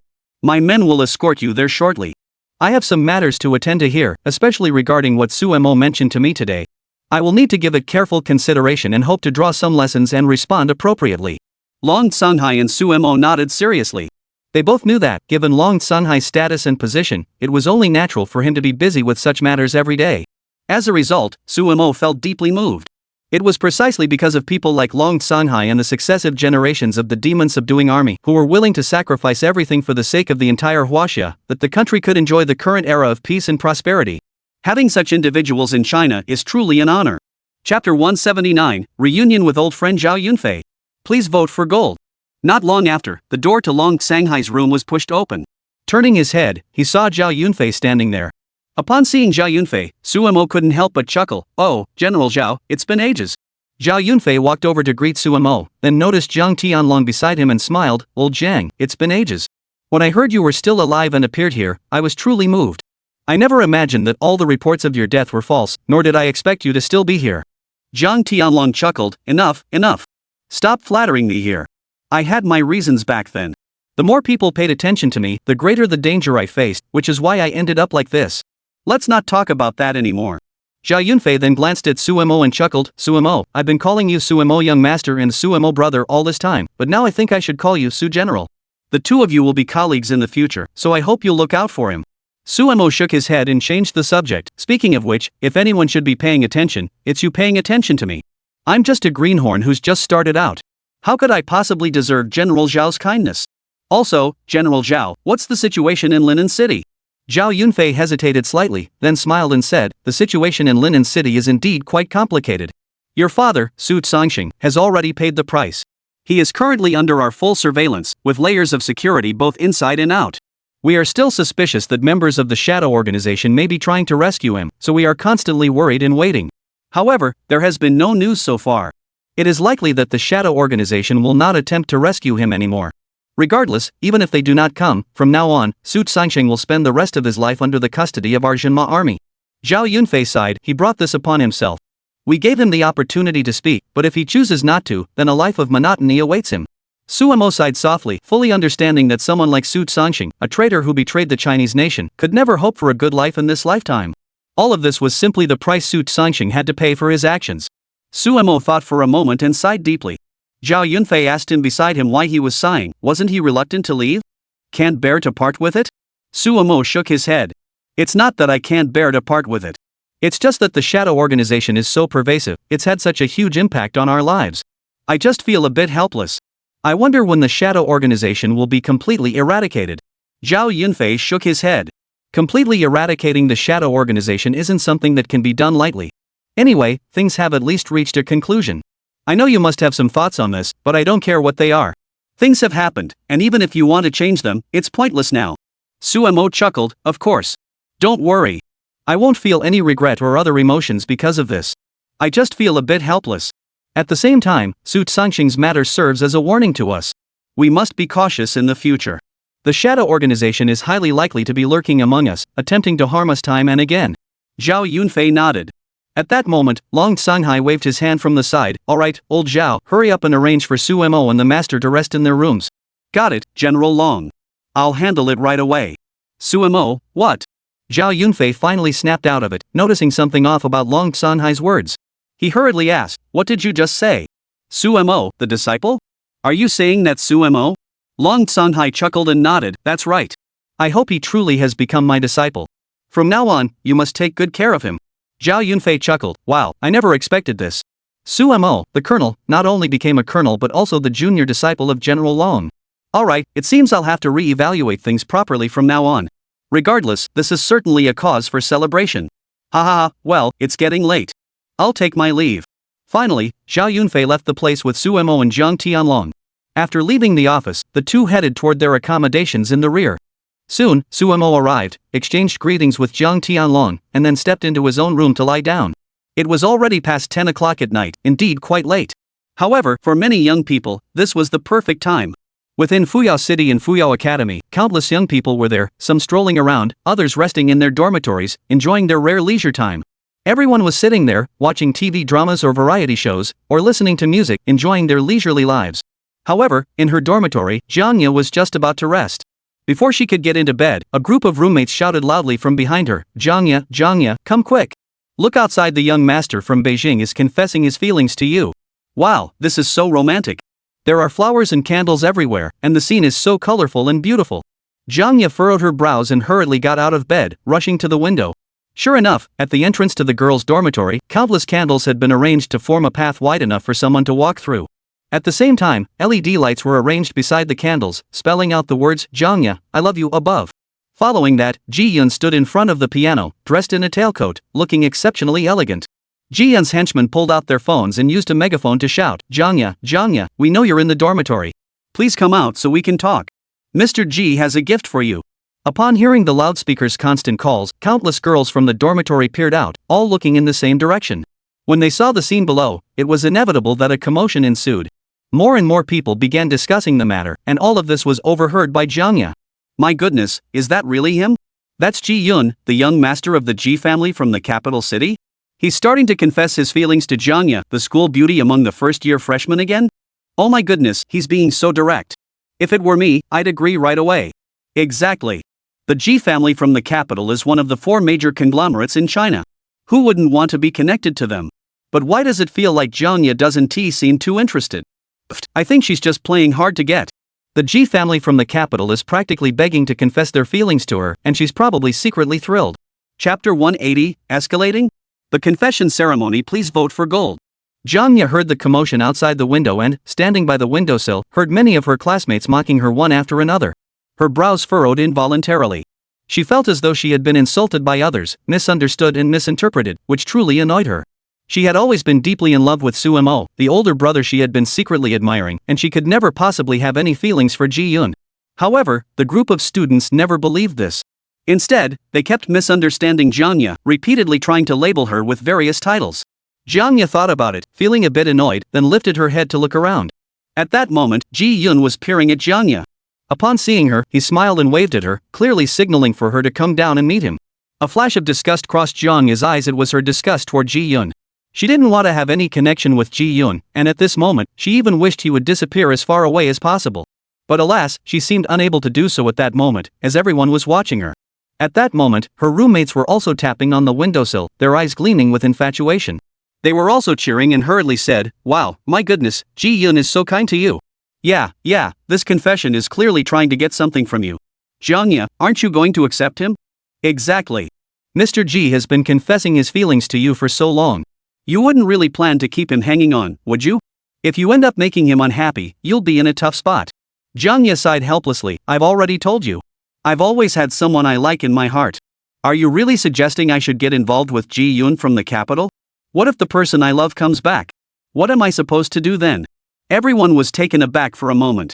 They too spoke helplessly, then asked with a touch of concern in their hearts, so you're just going to keep stringing Ji Yun along like this? If he becomes dissatisfied with you or does something to you, you'll be in a difficult situation. If something happens, what will you do? Thinking of this, Jiang Ya sighed, what can I do? What am I supposed to do now? Her roommate spoke up, why not go down and refuse him? Explain things clearly to him. I'm sure Ji-yoon isn't the kind of person who would insist on getting to the bottom of things or try to manipulate you. He must understand your circumstances. Besides, love isn't something you can force. Ji-yoon should understand that too. After thinking it over, Jiang Ya nodded and then left the window, opening the door and walking downstairs. Many roommates from the same floor were around. Upon seeing Jiang Ya, everyone's eyes were filled with curiosity, and some were even discussing, I didn't expect this to be Jiang Ya, the one who has been called the freshman campus beauty at school. She doesn't seem that special. You guys don't know, but Jiang Ya was once called a genius girl and awakened an SS level talent. She's been the focus of so much attention. Even if she's a genius girl, what's the point? The future is all about teamwork and beast taming abilities. Even if her talent is as high as the sky, if she can't control beasts, she's still doomed. What good is being pretty? Can her face scare away all the monsters? Oh my goodness, did you see that? That guy below is confessing his feelings.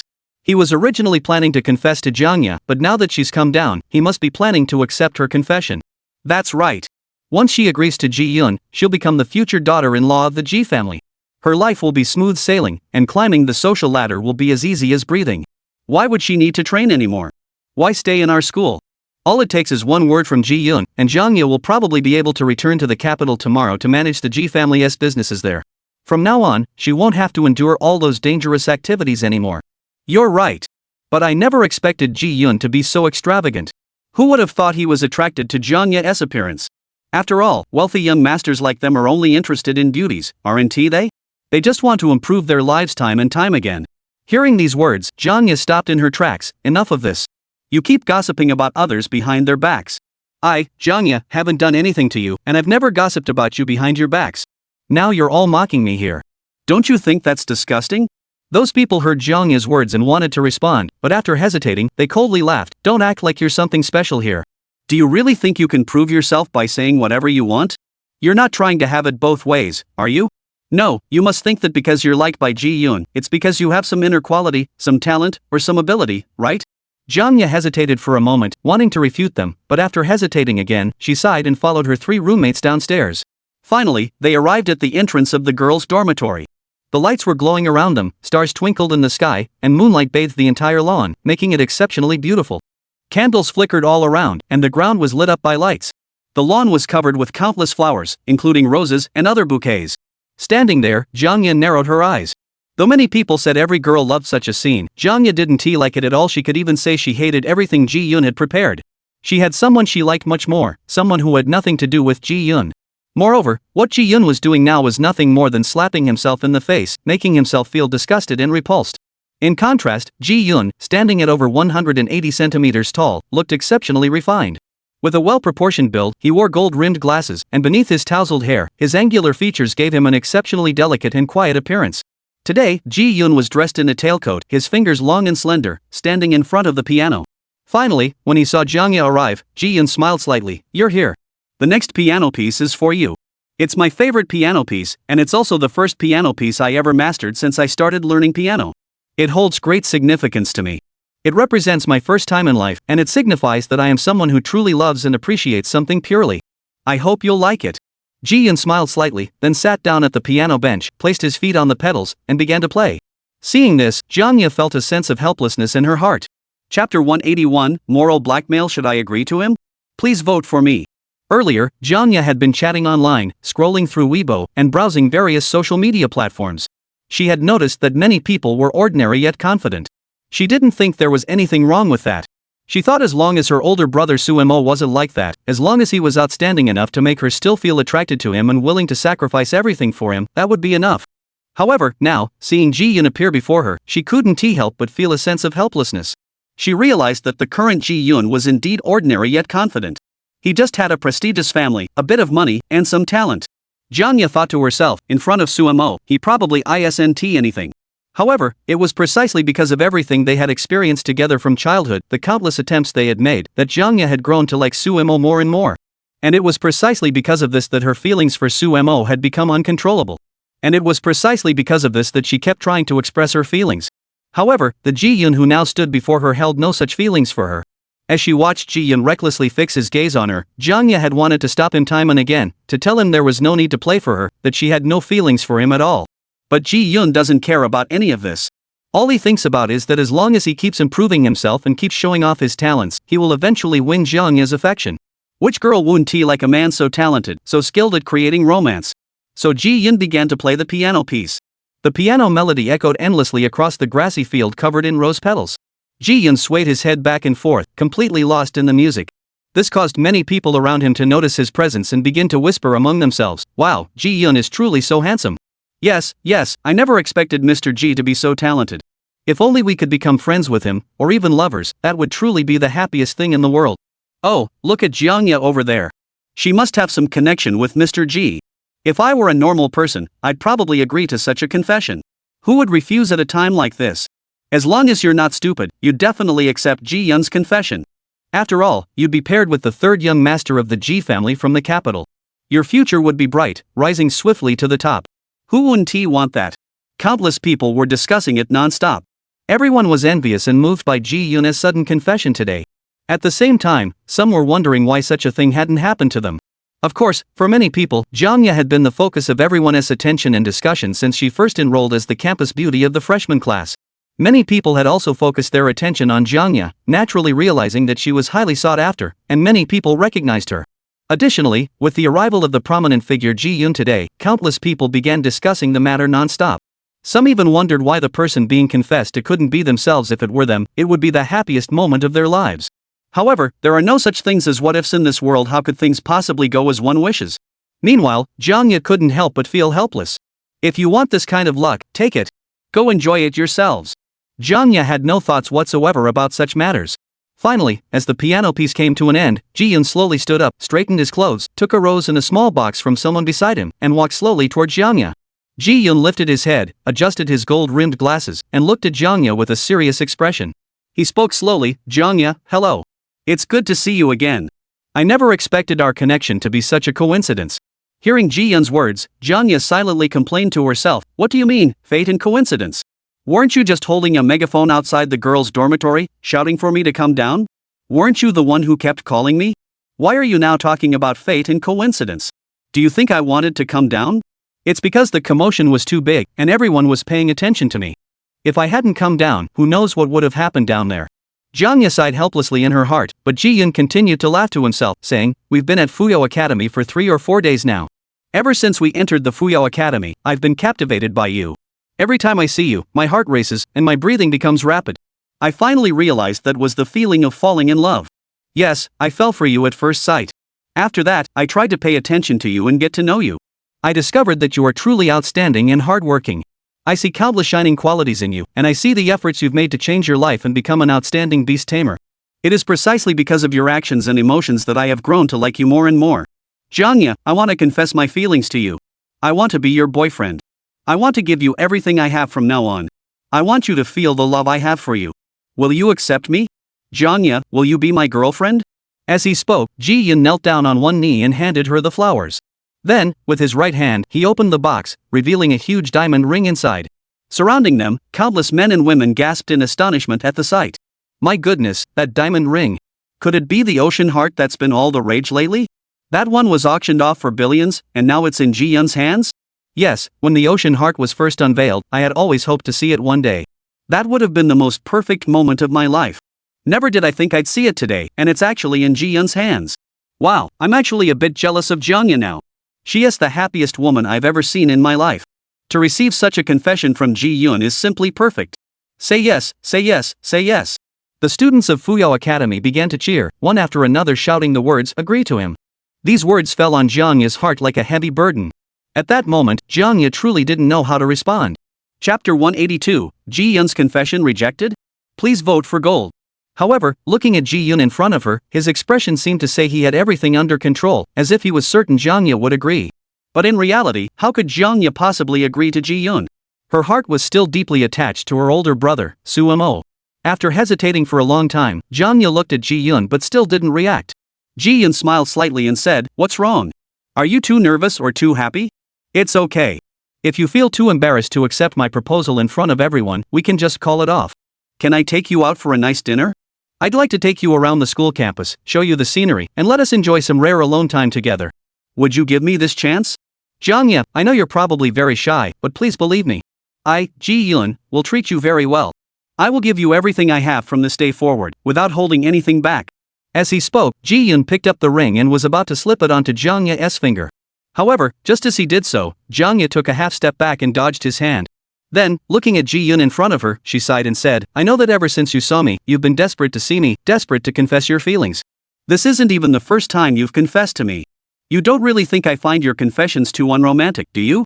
You don't really think that such a confession could win my affection, do you? Seeing Ji Yun's expression freeze, Jiang Ya continued, Ji Yun, you're overthinking this. Don't misunderstand. I, Jiang Ya, have been clearly rejecting you from the very beginning. I will never be with you, and I have no other feelings for you. Why can't you see this? Ji Yun's expression clearly looked uncomfortable. He blurted out, you don't even like me. How could that be? At that moment, his heart was filled with shock. From childhood to adulthood, what had he, Ji Yun, ever wanted that he couldn't get?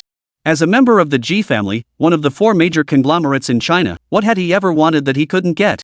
Over the years, there had never been a single person or thing he couldn't obtain, and no one had ever dared to refuse him. At that moment, Ji Yun suddenly realized that Jiang Ya had rejected him, leaving him feeling humiliated. Even the countless classmates around him were buzzing with speculation. Goodness, did I hear that correctly? Just now, did I hear that Jiang Ya refused Ji Yun? How is that possible? Ji Yun is so outstanding, so wealthy, young and wealthy, and the 3rd young master of the Ji family in the capital. Whoever dates him would surely have a bright future ahead. Exactly. Anyone with a brain wouldn't dare reject Ji Yun. I never thought Jiang Ya would actually dare to reject him right in front of us. What is she thinking? Oh my goodness, she must be out of her mind. If she had agreed to Ji Yun's proposal, her future would be secure. She wouldn't even have to become a beast tamer and risk her life going through all that. Yet here she is, refusing him. This is truly unexpected. More and more people were discussing it. Clearly, no one had expected Jiang Ya to reject Ji Yun's romantic confession at this moment. Everyone was certain that Jiang Ya would accept Ji Yun's proposal, and even Ji Yun himself was confident that she wouldn't refuse him. But who would have thought that such a thing would happen? Then, Ji Yun stood up, furrowed his brows, and looked at Jiang Ya, saying, I hope what you're telling me now is that you're too nervous to accept my confession, not that you don't like me at all. I, Ji Yun, have never been refused by anyone in my entire life. I advise you to think carefully before responding. Jiang Ya shook her head and said, Ji Yun, I think I've made myself clear. I hope you won't bother me anymore from now on. I don't have any feelings for you at all, and I've always had someone I like. Who is the person you like? Is he more outstanding than me? Does he have as much wealth as the Ji family in the capital? Ji Yun's emotions began to unravel, and he instinctively rebutted Jiang Ya. Upon hearing this, a hint of helplessness flashed in Jiang Ya's eyes, filled with frustration at Ji Yun's lack of foresight. She hadn't expected Ji Yun to constantly measure people based on their social status. Jiang Ya sighed softly before saying, Ji Yun, I know that you've probably been attracted to me since the moment you first saw me. I don't know what I've done to deserve your affection. But what I want to tell you is that I truly have someone I love. Though he isn't as young and wealthy as you, nor does he have such a prestigious background, and right now he is facing life on his own. But what I want to tell you is that he has spent countless years with me since we were children. He always knows what I know and feels what I feel. He understands my preferences, understands my feelings, and has always been striving to take care of me through his actions. Love isn't something that happens overnight. While love at first sight does exist, it should be mutual for both parties to truly be together. At least, in my heart, there was someone I liked more than you before you came along. You will never be the one I truly love. I hope Ji Yun won't be angry, and that the two of us will have no future together. But I believe in you, you will definitely find someone you love. Hearing these words, Ji Yun furrowed his brows, clenched his fists tightly, and the ring in his hand creaked loudly. He had begun to feel some resentment toward Jiang Ya. Ji Yun noticed her expression and replied coldly, Ji Yun, I admit you're outstanding, and I admit you deserve a girl who's even better than me. But clearly, that girl isn't me, Jiang Ya. Let's leave it at that. It's getting late, you should rest early. I hope we can become friends in the future, it's quite possible. I'll be going now. Jiang Ya turned and walked away. Watching Jiang Ya's back, Ji Yun clenched his fists tightly. His heart was filled with resentment. He never imagined that Jiang Ya would reject him at this moment. His heart was deeply wounded. Numerous classmates witnessed the scene and began to discuss it. Who would have thought that Ji Yun, one of the most outstanding freshmen in our Fuyao Academy and a beast tamer above the 11th grade, would confess his feelings to someone today and be rejected? Ji Yun has been raised as the family's future heir since he was a child. Anyone who could marry him would surely have a bright future ahead of them. Has Jiang Ya lost her mind? Giving up such a promising future for someone she loves, does love really mean that much to her? Wow, the pure love warrior has been knocked down. So this is love? To reject someone like Ji Yun for love? Is this really Jiang Ya? It's truly unexpected. Chapter 183, Lin Fe's unwelcome guest arrives, please vote for gold. Listening to the constant whispers around him, Ji-yun clenched his teeth in anger. He felt his dignity completely trampled by Jiang Ya. Having experienced so much in his life and always getting whatever he wanted, Ji-yun couldn't accept this sudden change in status. He also couldn't accept such an ending, which left a bitter taste in his heart. After thinking for a moment, Ji-yun turned to a subordinate beside him and coldly said, "Investigate who Jiang Ya is interested in. I want all the information about that person. I want to see why she chose him over me. Where exactly do I fall short compared to him?" The person beside him nodded hurriedly and set off to investigate. As Ji-yun looked around at the glances from those around him, he noticed that many of them carried a hint of personal emotion. However, in Ji-yun's eyes, these glances seemed like endless mockery directed at him. He felt his face was lost, so he snorted coldly, kicked away the countless flowers around him, threw away the bouquet in his hand, and left angrily. As the crowd dispersed, a man stood under a tree, leaning against it, with a cigarette in his mouth and a mocking expression on his face. Who would have thought it? Ji-yun, the third young master of one of the four great financial groups of China, actually ended up humiliated today. From childhood to adulthood, you, Ji-yun, have always been so arrogant and unbeatable. You've never failed to get anyone or anything you've ever wanted. Yet today, you've actually been humiliated. However, Ji-yun, what awaits you next may not allow you to remain so arrogant. The person Jiang Ya likes is called Suemo. Suemo is stronger than both of us. I can't imagine what kind of advantage you, Ji-yun, could possibly gain from him. Do you really think that with your own skills and family background, you can win Jiang Ya's affection and harm Suemo? That's just wishful thinking. But the man laughed again. I never expected that. Earlier, there was a conflict between me and Suemo. I even said in front of Suemo and countless others that I would never provoke him again. Lately, I've been thinking about how to use someone else to do my dirty work and make Sumo pay a price for it. Now that you, Ji-yun, have appeared, I have some ideas. As he spoke, the man straightened his clothes and followed Ji-yun. Soon, he caught up with Ji-yun and called out, "Mr. Ji, please wait." Ji-yun, who was furious, stopped in his tracks and looked at the person behind him, furrowing his brows. "Who are you?" The man heard this, and a hint of displeasure flashed in his eyes, but he forced a smile and said, "Let me introduce myself. I am the eldest son of the Lin family group in Fuyao City. My name is Lin Fe. Mr. Ji, you must have heard of the Lin group, right?" Indeed, the man standing before Ji-yun was none other than Lin Fe. Earlier, out of curiosity about Jiang Ya, he had come to Linen City time and again, attempting to have dinner with her or at least get closer to her, and had paid a price for it. Little did he know that today, he would actually witness the scene between Jiang Ya and Ji-yun with his own eyes. Upon hearing the words Lin Group, Ji-yun nodded silently. As the third son of the Ji Group in the capital, Ji-yun was well aware of the Lin Group. In the end, they were all just outstanding figures in the business world. Although the Lin Group couldn't compare to the Ji family, their status and influence in Fuyao City were undeniable. In fact, over the years, the Ji family had even been considering expanding their operations in Fuyao City. Ji-yun chuckled, "So you're Lin Fe, the young master of the Lin family." "Ha, ever since I arrived at Fuyao Academy, I've been in a hurry. My father specifically instructed me to visit the Lin Group after arriving in Fuyao City.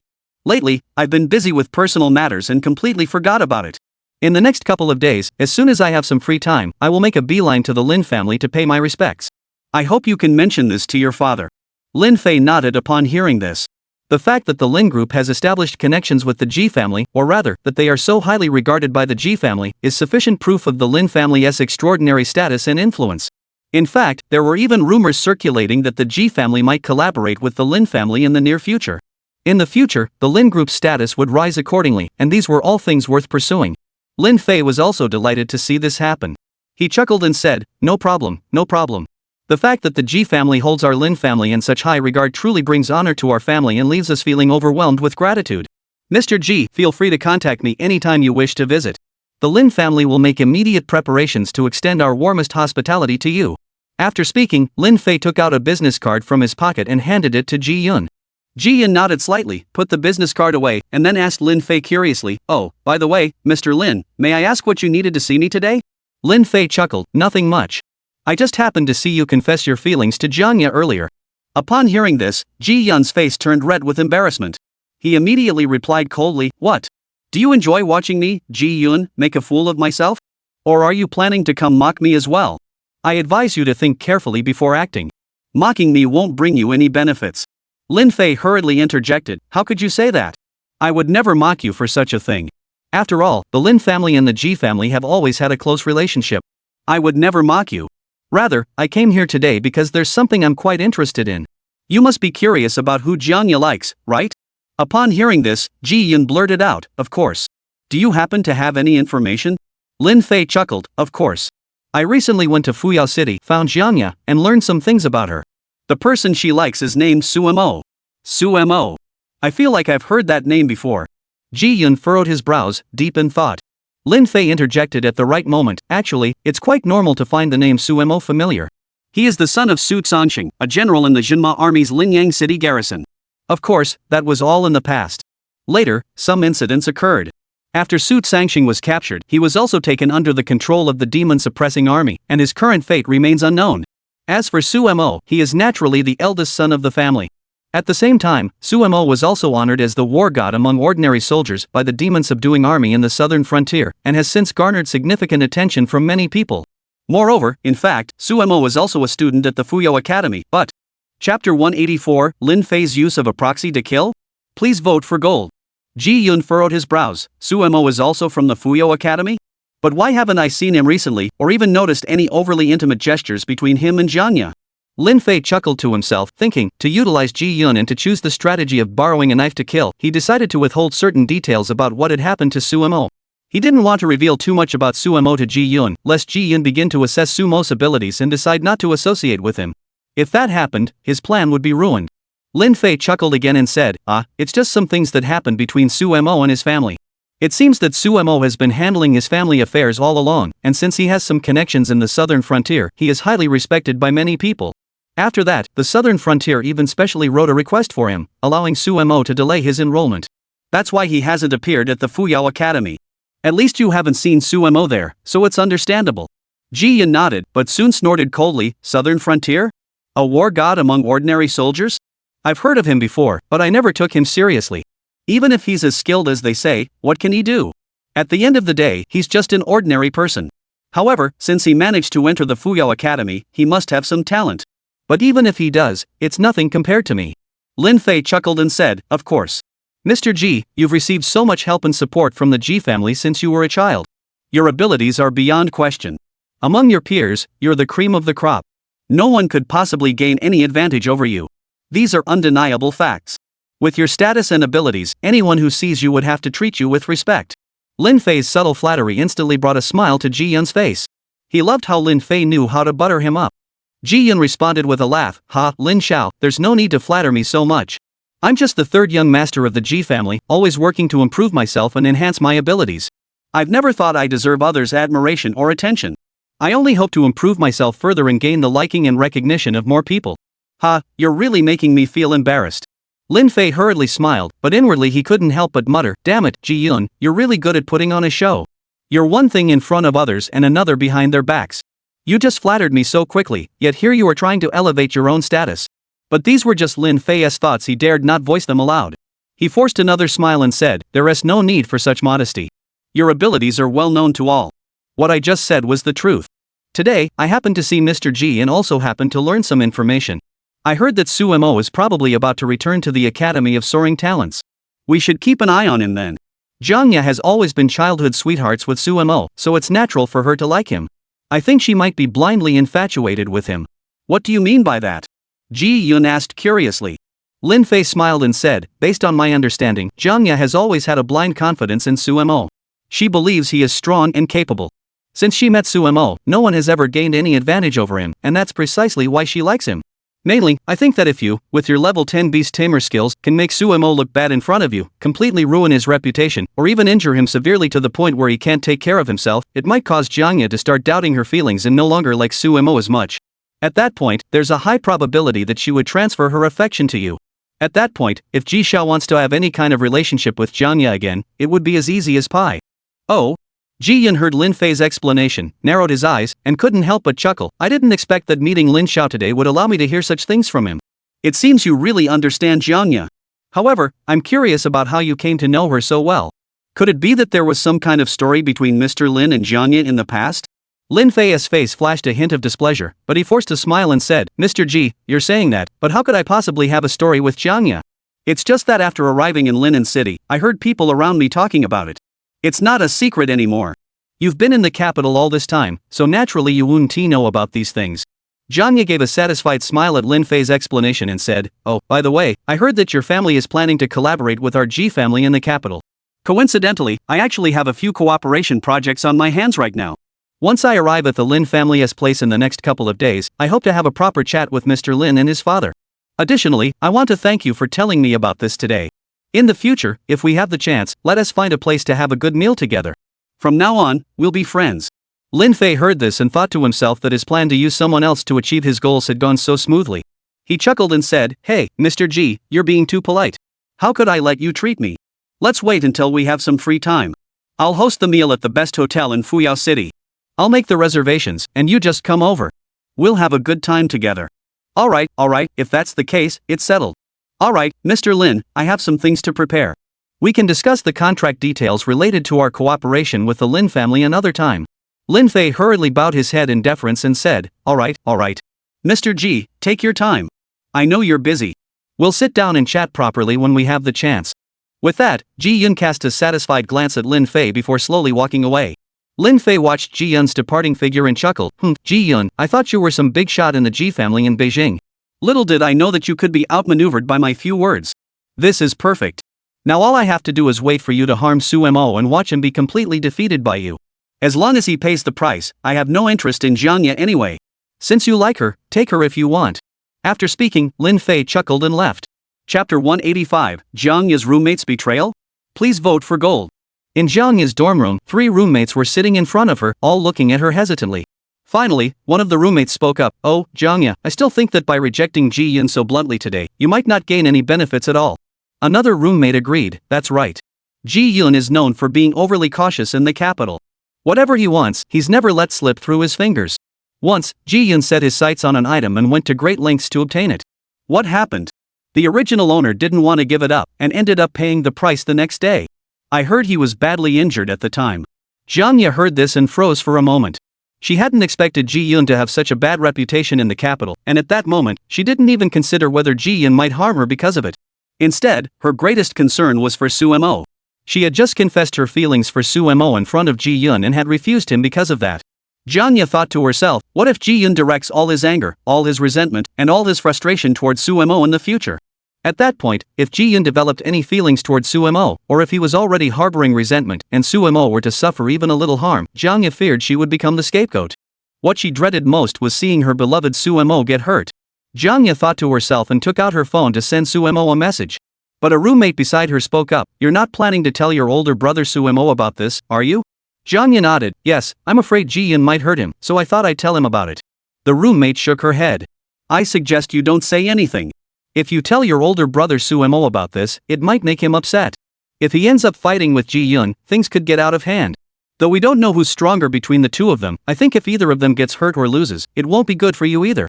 Jiang Ya froze for a moment, as she understood the implications of the situation. She then asked urgently, "So what should I do?" Her roommate spoke slowly, "Let's just leave it at that. By the way, when is your older brother Su Mo coming back?" Jiang Ya thought for a moment and replied, "Probably tomorrow or the day after." Her roommate said slowly, "In that case, let's wait until he comes back and see how Ji Yun reacts before making any plans." Starting the day after tomorrow, isn't the annual Beastmaster competition at the Flying Dragon Academy taking place? We might as well participate in that competition. At least there will be academy teachers serving as judges to ensure everyone's safety, so you don't need to worry about anything. By then, the conflict between the two of them should have eased somewhat. Jiang Ya could only sigh in the end. One of her roommates stood up and said, "Alright, let us get some rest. Oh, I need to run out and handle some family matters. I won't disturb you anymore. I'll head out first." Everyone heard this, comforted her, told her to be careful outside, and didn't think much of it. Soon after the roommate left the dormitory, she walked out of the girls' dormitory and headed toward the boys' dormitory. The boys' dormitory was structurally similar to the girls' dormitory. However, for those from wealthier families, Fuyao Academy had always provided better living conditions, with 3-bedroom apartments fully equipped with all necessary amenities. Soon, Zhao Xiaoshui entered the boys' dormitory, which was similar to an apartment building. She quickly arrived at the door of a room and knocked. Soon, the door opened, and Ji Yun appeared, wrapped in a bathrobe. Ji Yun looked at the person in front of him, furrowed his brows, and instinctively asked, "Who are you? What are you doing here?" The woman smiled and said, "Mr. Ji, hello. I'm Jiang Ya's roommate, my name is Zhao Xiaoshui. I hope I'm not disturbing you today." Upon hearing the name Jiang Ya, Ji Yun's face darkened with displeasure. He blurted out, "What are you doing here? I don't seem to remember you. There doesn't seem to be any connection between us, does there? And that Jiang Ya, she completely humiliated me today. What are you doing here? You're not here to apologize to me, are you? Zhao Xiaoxue shook her head hurriedly. Please don't say that. How could I possibly apologize to you first? After all, it was Jiang Ya who offended you. She didn't have the sense to refuse you. It's her own fault for not recognizing how outstanding you are, worthy of everyone's attention. Hearing Zhao Xiaoxue flatter him, Ji Yun felt a bit satisfied inside. The frost on his face melted away, and he smiled. All right. You really know how to talk. Is there something you need to tell me? Zhao Xiaoxue smiled slightly. The person Jiang Ya likes is named Sumo. I'm sure Mr. Ji doesn't know about that yet, do you? Surprisingly, Ji Yun nodded. You're mistaken on that point, but I do happen to know something about the person Jiang Ya likes. As it happens, I only found out today. Zhao Xiaoxue was taken aback. She hadn't expected that the information she had brought today, which she had hoped would create an opportunity to connect with Ji Yun, had been exposed by him on the spot.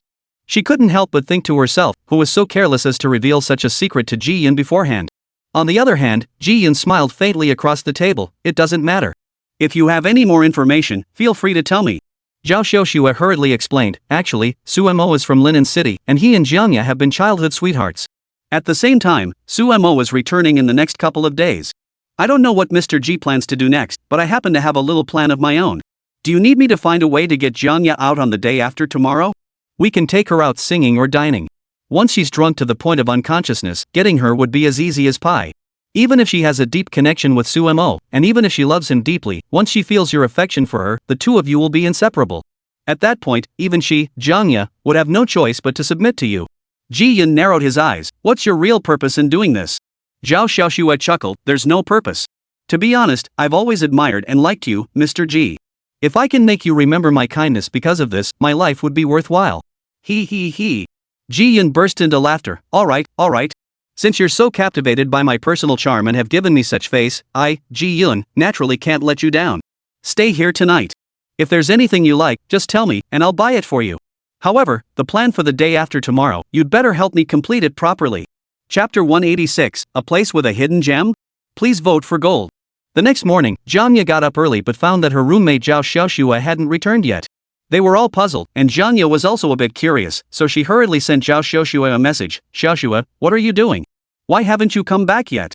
Soon, the other roommates also noticed that Zhao Xiaoxue hadn't returned all night. Although the school wasn't like a regular university where dorm supervisors checked on everyone at night. Originally, they were all beast tamers, destined to become heroes who would contribute to the prosperity of China in the future.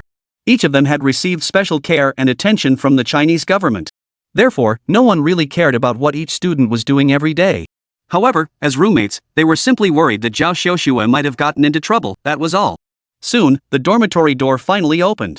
Everyone saw Zhao Xiaoxue with her clothes in tatters, various marks on her face, and some strawberry marks on her neck. The roommates were all startled. Jiang Ya walked up excitedly and said, Xiaoxue, what happened to you? Did you meet your boyfriend last night? Wow, you didn't even tell us you were dating. The other two roommates chimed in. You're really keeping things under wraps.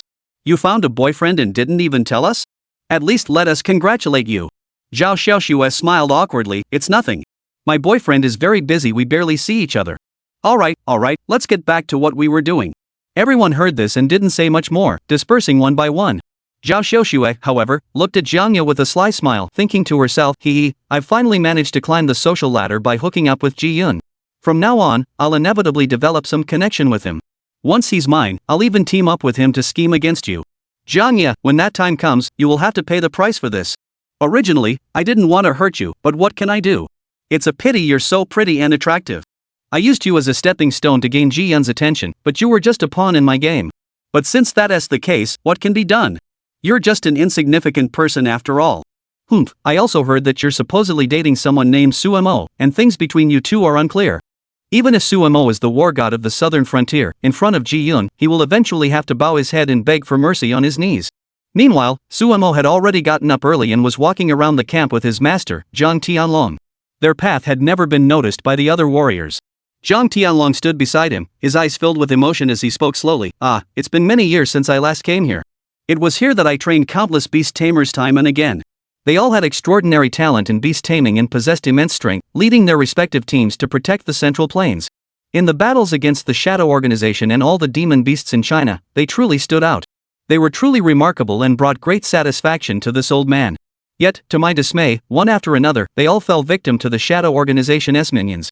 Speaking of this, Jiang Tianlong couldn't help but sigh. Life is always like this, people come and go.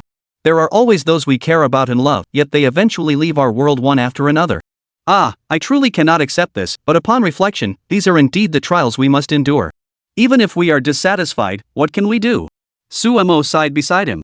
He naturally understood that everything his master Jiang Tianlong had said was something every beast tamer squad, every single beast tamer who had dedicated their lives to the future of China and the well-being of its people, would eventually experience. In this world, there have always been shadow organizations. Through their constant scheming, danger was inevitable. They chose to dedicate everything they had for the sake of China. Throughout history, even back when they were on Earth, as descendants of China, they had witnessed such scenes time and time again. Su Mo truly felt the sacrifices everyone had made for China. Then, Su Mo smiled wryly, Master, it is precisely because they have China behind them, with the lights of countless homes, and because they harbor a passion and faith to protect China and the land beneath their feet, that we are able to endure all of this today. Moreover, I believe that before they sacrificed their lives, they must have felt a sense of peace in their hearts. Though they may have felt fear, their resolve to die for the sake of the Chinese nation was unwavering. At that moment, Su Mo felt a surge of heroic spirit. Though he regretted the countless heroes and martyrs, the countless beast tamers who had sacrificed their lives to protect China. But Su Mo thought to himself that if he were faced with such a situation, he would undoubtedly feel the same way. Thus, Su Mo spoke with a serious expression, Master, when the time comes, I will be the same.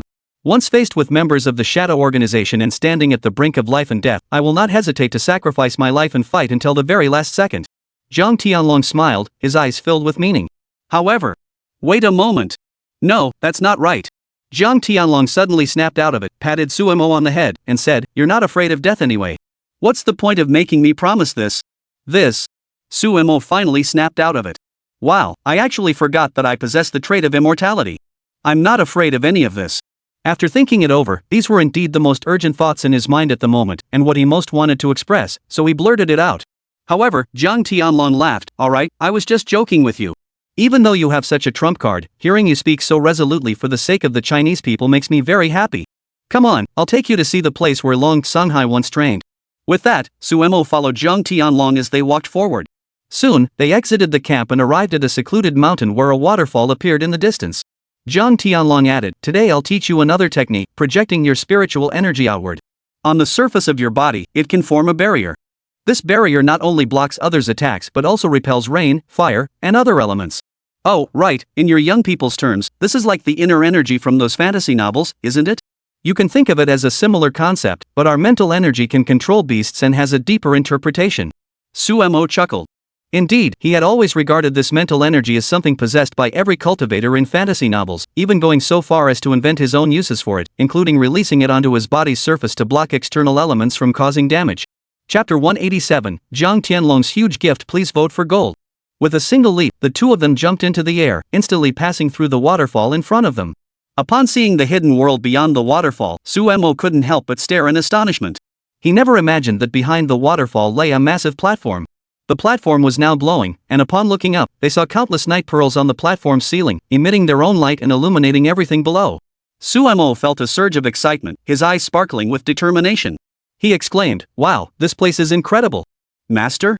Is this where you and Dragon General trained together before? Jiang Tianlong chuckled and said, Yes, this is the very place. I used to bring him here for training time and time again. Long Songhai is indeed very talented. Under my guidance, he grew stronger and stronger here, eventually becoming capable of standing on his own. This child has indeed not disappointed me. Though he is only a few years younger than me, he is one of my most satisfied disciples. Of course, I am satisfied with every single disciple, but they have all left this world now.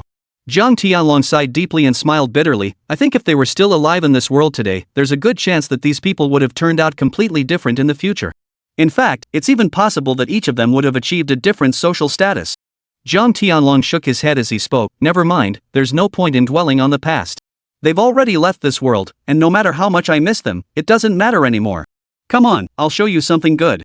As they spoke, Su Mo followed behind Jiang Tianlong, feeling curious about what interesting thing Jiang Tianlong intended to show him. After passing the massive platform ahead, they could see a small room appearing behind it. Upon entering the small room, Su Mo saw countless transparent boxes before him, and inside each transparent box were gene-enhancing potions. Seeing this, Jiang Tianlong smiled slightly.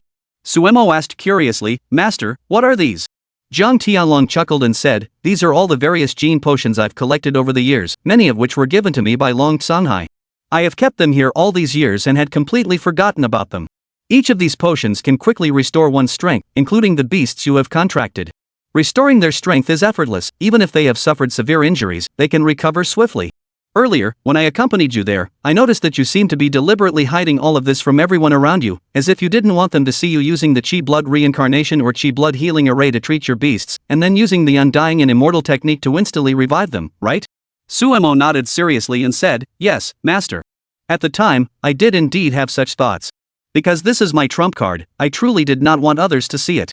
You can also tell that if such matters were discovered by the Shadow Organization, the consequences I would face would be devastating. Jiang Tianlong nodded and said, therefore, these 100 bottles of potion are now yours. Suemo hurriedly said, Master, this is absolutely not acceptable. Suemo shook his head urgently and said, Master, these gene potions, whether for recovery or enhancement, each one should belong to you. Even if they're of the lowest quality, they should be handled by General Long or Senior Brother Long. How can you just give them to me so casually? If that happens, I'll be the one taking the credit. How could I possibly do such a thing? Jiang Tianlong laughed heartily and said, all right. I know you're really reluctant to accept these and feel a bit embarrassed, but in reality, this was actually Long Sanhai's idea. These potions have been here all along, undiscovered by others. We always hoped they could be put to good use. Now, whether it's me or Long Sanhai, we both possess tremendous strength. Don't doubt my words, this is truly what we think. So, I was thinking that keeping these potions between the two of us probably won't be of much use. Why not give them to you? At the very least, once you have them, you won't have to act so cautiously in the future, and you won't have to worry about it anymore. Suemo was stunned. He never imagined that Jiang Tianlong would entrust such valuable items to him with such care. This was something he had never even dared to dream of. Jiang Tianlong had truly sacrificed so much for him. For a moment, tears welled up in Sumo's eyes, and he quickly wiped them away before they could fall. With a wry smile, he said, Master, thank you. I never expected you to help me so much. I have nothing to repay you with in this lifetime. Perhaps I can only dedicate my life to protecting China and its people to repay you. Jiang Tianlong burst into laughter and said, enough. Don't make such promises here. I don't buy that. You'd be better off focusing on improving your strength. Only by ensuring you have the resolve and ability to protect the people of China in the future can Long Sanhai and I feel at ease. The two of us have dedicated our lives to China, to protecting all its creatures, and we have strived for this our entire lives. Hearing these words, Suemo didn't know what to say. In the current world, each bottle of this stuff is worth at least hundreds of thousands of dollars. Although Suemo had some money now, purchasing these potions was absolutely impossible for him. Both Long Sanhai and Jiang Tianlong had chosen to give such a precious potion to Suemo for free. How could he not feel overjoyed and deeply moved? Suemo thought for a moment, nodded, and finally stepped forward, carefully storing all the potions in his storage space. The thunder dog by his side, along with the little green dragon and golden monkey squirrel perched on his shoulders, the three tamed beasts all showed expressions of shock on their faces. Or perhaps their eyes betrayed their admiration for Jiang Tianlong's recent actions. Suemo immediately knelt down on the ground. Looking at Jiang Tianlong before him, he said earnestly, Master, everything you have given me recently has deeply moved this disciple. Please rest assured that I will strive to grow and improve from this day forward, and I will never disappoint you. In the future, I will take it as my duty to protect the people of China and safeguard the homes of all the families behind us. Jiang Tianlong smiled satisfactorily and said, enough with the emotional talk. Let's go prepare lunch. It's almost time for lunch. In the afternoon, it will likely be all sorts of procedures and rituals arranged by that young man Long Sanhai for you. You will finally be able to relax, away from the wars of the southern frontier, and now you finally have time to enjoy some leisurely moments that are truly your own. Suemo chuckled. Chapter 188, Jiang Hanying's Little Scheme. Please vote for gold. Upon hearing Jiang Tianlong's words, Suemo chuckled. However, at the same time, he couldn't help but think that things would indeed be a bit easier for him from now on. However, once he arrived at the Fuyao Academy, he would ultimately become a student there and would inevitably attract the attention of countless people. As for what he would experience within the Fuyao Academy, he had no idea. But he had always kept one thing in mind: he must make a name for himself at the Fuyao Academy and carve out his own path there. Of course, there was one thing Suemo needed to be cautious about: the existence of the Shadow Organization. Currently, the Shadow Organization is keeping a close eye on him. If he were to find himself in any kind of crisis, or even in danger, it would be very difficult to handle. Suemo also grew more determined at that moment, vowing to pay extra attention to everyone around him and ensure that no one could harm him in the slightest. Upon returning to the demon-subduing army, it was just lunchtime, and all the soldiers rushed toward the mess hall. Suemo and Jiang Tianlong followed closely behind. Under Zhao Yunfei's lead, the three headed toward the mess hall at the rear. As they walked, Suemo curiously asked, "Brother Zhao, I heard from senior brother Long that Xu Feng has joined the shadow organization. What's the current situation?" Zhao Yunfei hesitated slightly before sighing and saying, "I can't say for sure at the moment. The shadow organization is inherently mysterious. Their actions and principles have never allowed anyone to trace their movements, so even now, I have no idea what your brother is up to. We have left numerous informants in cities across the country, and even under our Skynet system, we have never detected any trace of your brother. So, at this point, your brother's whereabouts remain a mystery. However, rest assured that the demon-subduing army will certainly investigate this for you. Once we discover any information about him, we will immediately inform you." Zhao Yunfei asked curiously, "Suemo, what would you do if you really came across your brother?" Suemo scratched his head and said, "Naturally, I will make him pay the price for his actions. The shadow organization is an entity that harms everyone and disrupts the stability of China. If I were to encounter Xu Feng, I would certainly make him pay the price, even if it means doing something as difficult as sacrificing a family member. Though I don't want to do it, it must be done. The shadow organization has harmed the people of China, harmed the common folk. These deeds must be settled with them. What I saw in the southern frontier, countless warriors who sacrificed their lives, was precisely because of this. Every member of the shadow organization is complicit in this." At that moment, Suemo was filled with a sense of justice. For Zhao Yunfei, he was someone worthy of trust, having always been by Long Sanhai's side, assisting him in managing all matters within the demon-subduing army. If Zhao Yunfei wasn't worthy of trust, then there was no one else who could be trusted. The three of them entered the mess hall, and everyone shared a hearty laugh. Long Sanhai soon arrived as well. After finishing their meal, Long Sanhai informed Suemo that there would be a medal ceremony for him this afternoon. At that time, everything Suemo had experienced and all the efforts he had made would be recognized and affirmed by the demon-subduing army. Suemo was deeply moved. This was exactly what the demon-subduing army had always done, and it was truly satisfying. The demon-subduing army never forgets the sacrifices of any soldier, no matter how ordinary they may be. The demon-subduing army recognizes only merit and achievements, and never discriminates against anyone based on their background. This was what satisfied Suemo the most, and it was also the best assurance that countless soldiers could receive within the army. However, just as he was eating, Sumo's phone rang. He picked it up and saw that it was a message from Jiang Hanying. Suemo instinctively stepped aside, glancing privately to make sure Jiang Tianlong hadn't noticed what he was doing. Only then did he relax, hurriedly moving to the side before replying, "Sister Jiang, what's going on? What are you doing?" "I'm having dinner with my master and senior brother Long Sanhai." Soon, the reply came back, "Ha, Suemo, you really know how to enjoy life. Your older sister is here in Fuyao City, busy with my new shop. I'm so busy I'm sweating buckets. You don't even come to check on your sister. You've really broken my heart. What's going on? Have you already found another woman you like? You don't even care about your sister anymore." Seeing Jiang Hanying teasing him like this, Suemo felt embarrassed. He hadn't expected Hanying to tease him so shamelessly in public. But upon reflection, perhaps this was simply Jiang Hanying's personality. She was always like a mischievous spirit, enjoying teasing others.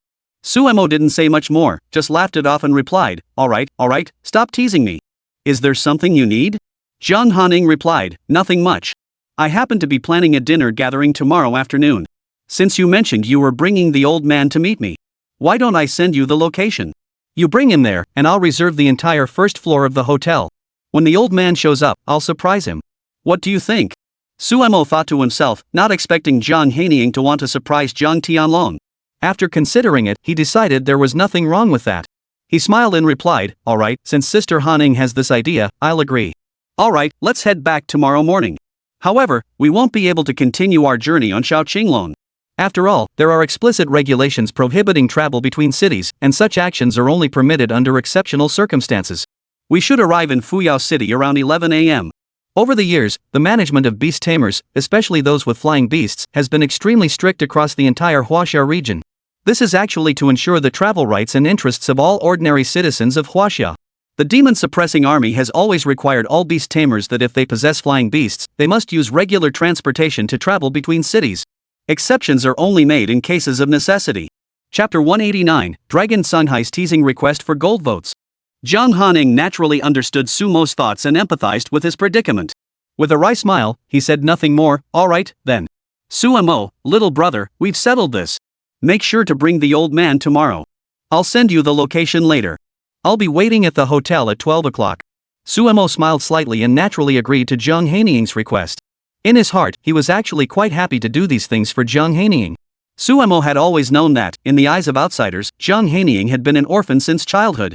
She had also had a tough life and had always hoped to find her biological parents. Now that her father had appeared here, Suemo naturally wanted to do something for Jiang Hanying. After all, Jiang Hanying had helped him so much in the past, and Suemo had always kept that kindness in his heart. He naturally wants to do something for the father and daughter, to let them both feel some warmth, experience the things they went through at home, and feel the joy of being reunited after so many years.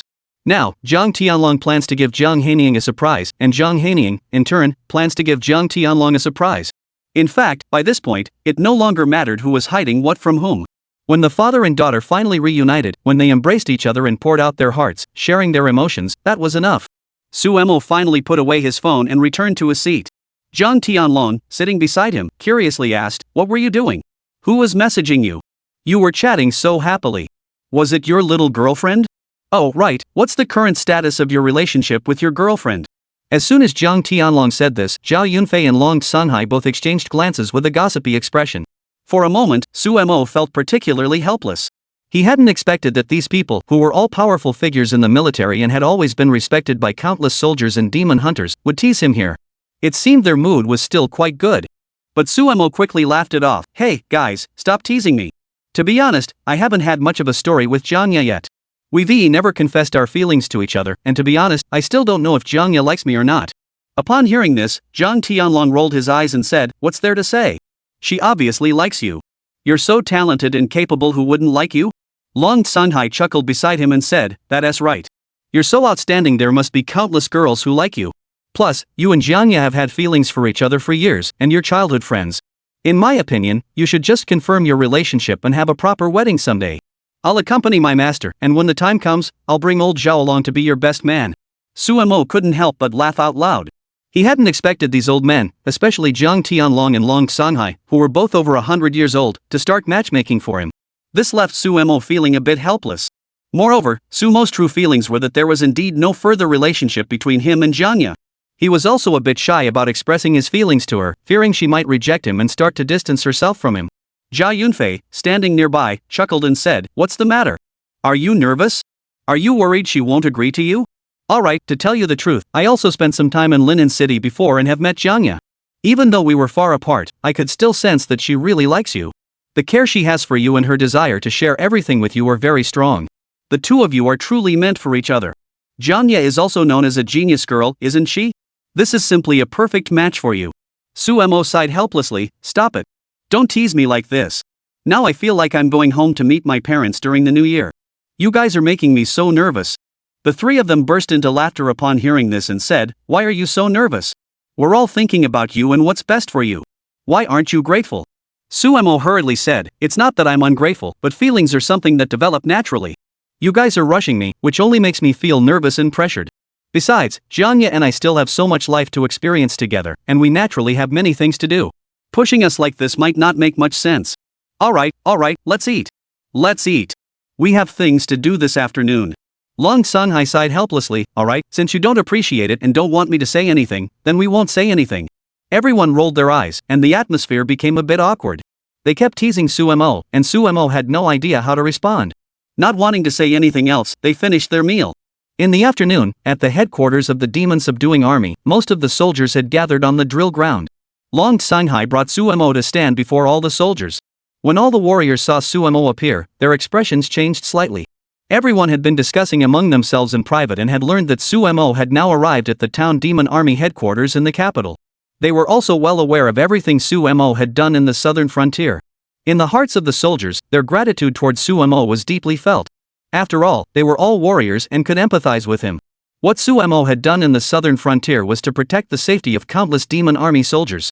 Not to mention that Suemo, now a beast tamer, has saved countless families and ordinary soldiers. Sumo's deeds have already been widely sung and spread throughout the entire army. They have put themselves in his shoes and considered the situation from his perspective. They understand that if such a thing were to happen to them, they would likely feel utterly despairing. It is because of Sumo's presence that countless people were able to escape such a crisis. How could they not be moved by this? Chapter 190, come on up and say a few words. Please vote for me. Subsequently, Long Sunhai introduced Suemo once again in front of the entire army. All soldiers, good day. I'm sure many of you are already familiar with the person standing before you. He has already gained some fame throughout the region. At the same time, when he returned yesterday, I'm sure everyone saw him. Here, I will continue to introduce him to you all. He is Su Mo, a man who has fought in the southern frontier war zone for 3 years. 3 years ago, when our nation's southern border was attacked by mysterious beasts, the southern border was nearly overrun. At that time, we mobilized countless outstanding warriors from across the nation, including both young and old, to go to the southwestern frontier and contribute their efforts. Here, I would like to express my gratitude to you all, and to everyone like you. When our nation faced crisis and stood at a critical juncture, everyone made tremendous efforts for the greater good. At the same time, I would like to thank Su Mo. Now, Su Mo has become Colonel Su. Going forward, he will be an indispensable member of our demon-slaying army, leading countless demon-slaying army soldiers and even countless beast tamers into battle time and again, facing the onslaught of demonic beasts and securing victory after victory for our nation. Here, I express my strong expectations for him, as well as my deepest gratitude and appreciation. Su Mo, whether in the southern frontier or over the years, everything he has done has moved all of us deeply. In the future, he has even more responsibilities to fulfill.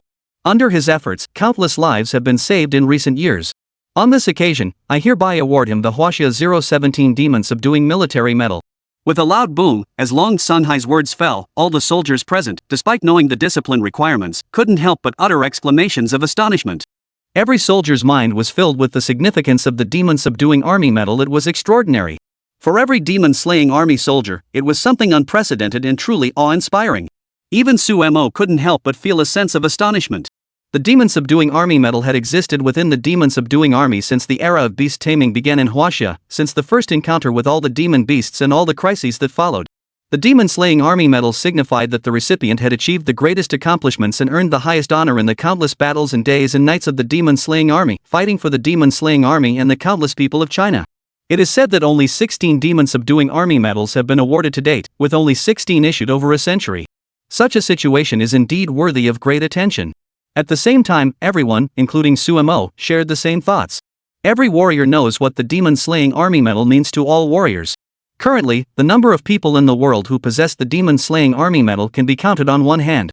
Most of them died on the battlefield shortly after receiving the medal. Among them, each holder represents the pinnacle of strength in Huaxia, either the highest combat power, those who have made significant contributions to Huaxia, or those with extraordinary status and influence. Considering what Su Mo has accomplished in the southern frontier, becoming a war god among ordinary soldiers, especially in the past week or so, where he saved countless soldiers and the lives of countless families, ensuring that the southern frontier did not fall. Su Mo's actions and everything he has done truly deserve this honor. The 017 numbered Demon Subduing Army Medal that Su Mo has received signifies that he is the 17th individual to be honored with such a distinction. Thinking of this, the soldiers looked at Su Mo with eyes filled with awe. Everyone understood that everything Su Mo had achieved was well-deserved and that he truly deserved such honor. On the contrary, Su Mo felt particularly moved at that very moment. He never imagined that Long Sunhai would decide to bestow such an honor upon him. Su Mo had never felt that all he had done over the years was worthy of such an honor. In truth, Su Mo had always believed that as a citizen of China, he should always contribute something to the world and do something for the land he stood on. This might have been Su Mo's most sincere belief from his previous life as a human on Earth, as a son of China, and as a descendant of the Yellow Emperor. He never expected to receive such an honor today. Having lived 2 lifetimes, this was indeed something that made Su Mo truly happy and proud. Su Mo walked forward nervously under the gaze of everyone present. Facing Long Sunhai before him, he raised his hand and saluted with a perfectly executed military salute. At that moment, his heart was filled with excitement and joy. He greeted General Long, who returned the salute and smiled, saying, "Enough, enough. There's no need to be so formal. To be honest, we have always been close, and over the years, you have consistently caught my attention. Everything you have done in the southern borderlands of China holds extraordinary significance for the nation, for the ordinary people, and for countless soldiers. There's no need for you to be so formal here. At the same time, everything you've done in the past and everything you've gone through absolutely deserve this honor and recognition." Su Mo chuckled, feeling a bit moved. Long Sunhai's high praise for him was particularly touching. Su Mo had always thought this way. He had never felt that what he had done was anything special, nor had he ever felt that the resolve he had shown in sacrificing everything for China was something worthy of any reward. Whether it was the Huaxia soldiers on Earth or the Zhenma army of Blue Star Huaxia, from the very beginning, when doing anything, how many people would think about gaining so much in return? Su Mo shared the same mindset. As he watched, Su Mo reached out and accepted the medal awarded to him by Long Sunhai, then pinned it to his chest. At that moment, the demon-slaying army medal on Sumo's chest suddenly emitted a dazzling light, causing everyone present to be deeply moved.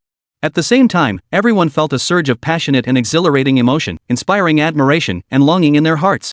Then, Long Sunhai looked at Sumo with a smile and said, "How about it? Do you have anything to say? After all, the demon-subduing army medal you received today is a moment of extraordinary significance.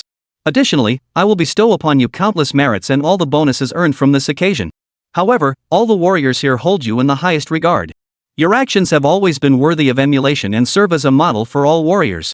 Why don't you say a few words?" Chapter 191, over 300,000 merit points?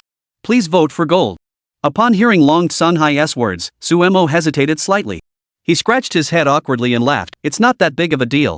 To me, I don't really think what I've done is that remarkable. If I were to give a speech, I wouldn't know what to say." Long Sunhai chuckled and said, "What needs to be said should be said." In truth, for the warriors of the demon-subduing army in the capital headquarters, including those in all other battle zones except the southern frontier, they don't have the same feelings toward you as before. They only know about your actions through the documents disseminated by the demon-subduing army.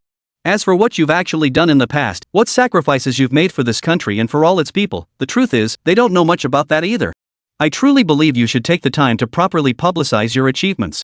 In the future, I believe that your past actions will become a song sung throughout the entire demon-subduing army, making you a figure of faith in everyone's hearts. Zhang Tianlong also urged from the side, "Just agree to it. Go forward and tell your story, speak of your past deeds and the efforts you have made. Who knows? Maybe one day you'll be gone, and this will be a way for everyone to remember you." "Ha!" Sumo heard this and was speechless, looking innocent and helpless as he said, "Master, can't you hope for your disciple to be a little better?" Zhang Tianlong burst into laughter.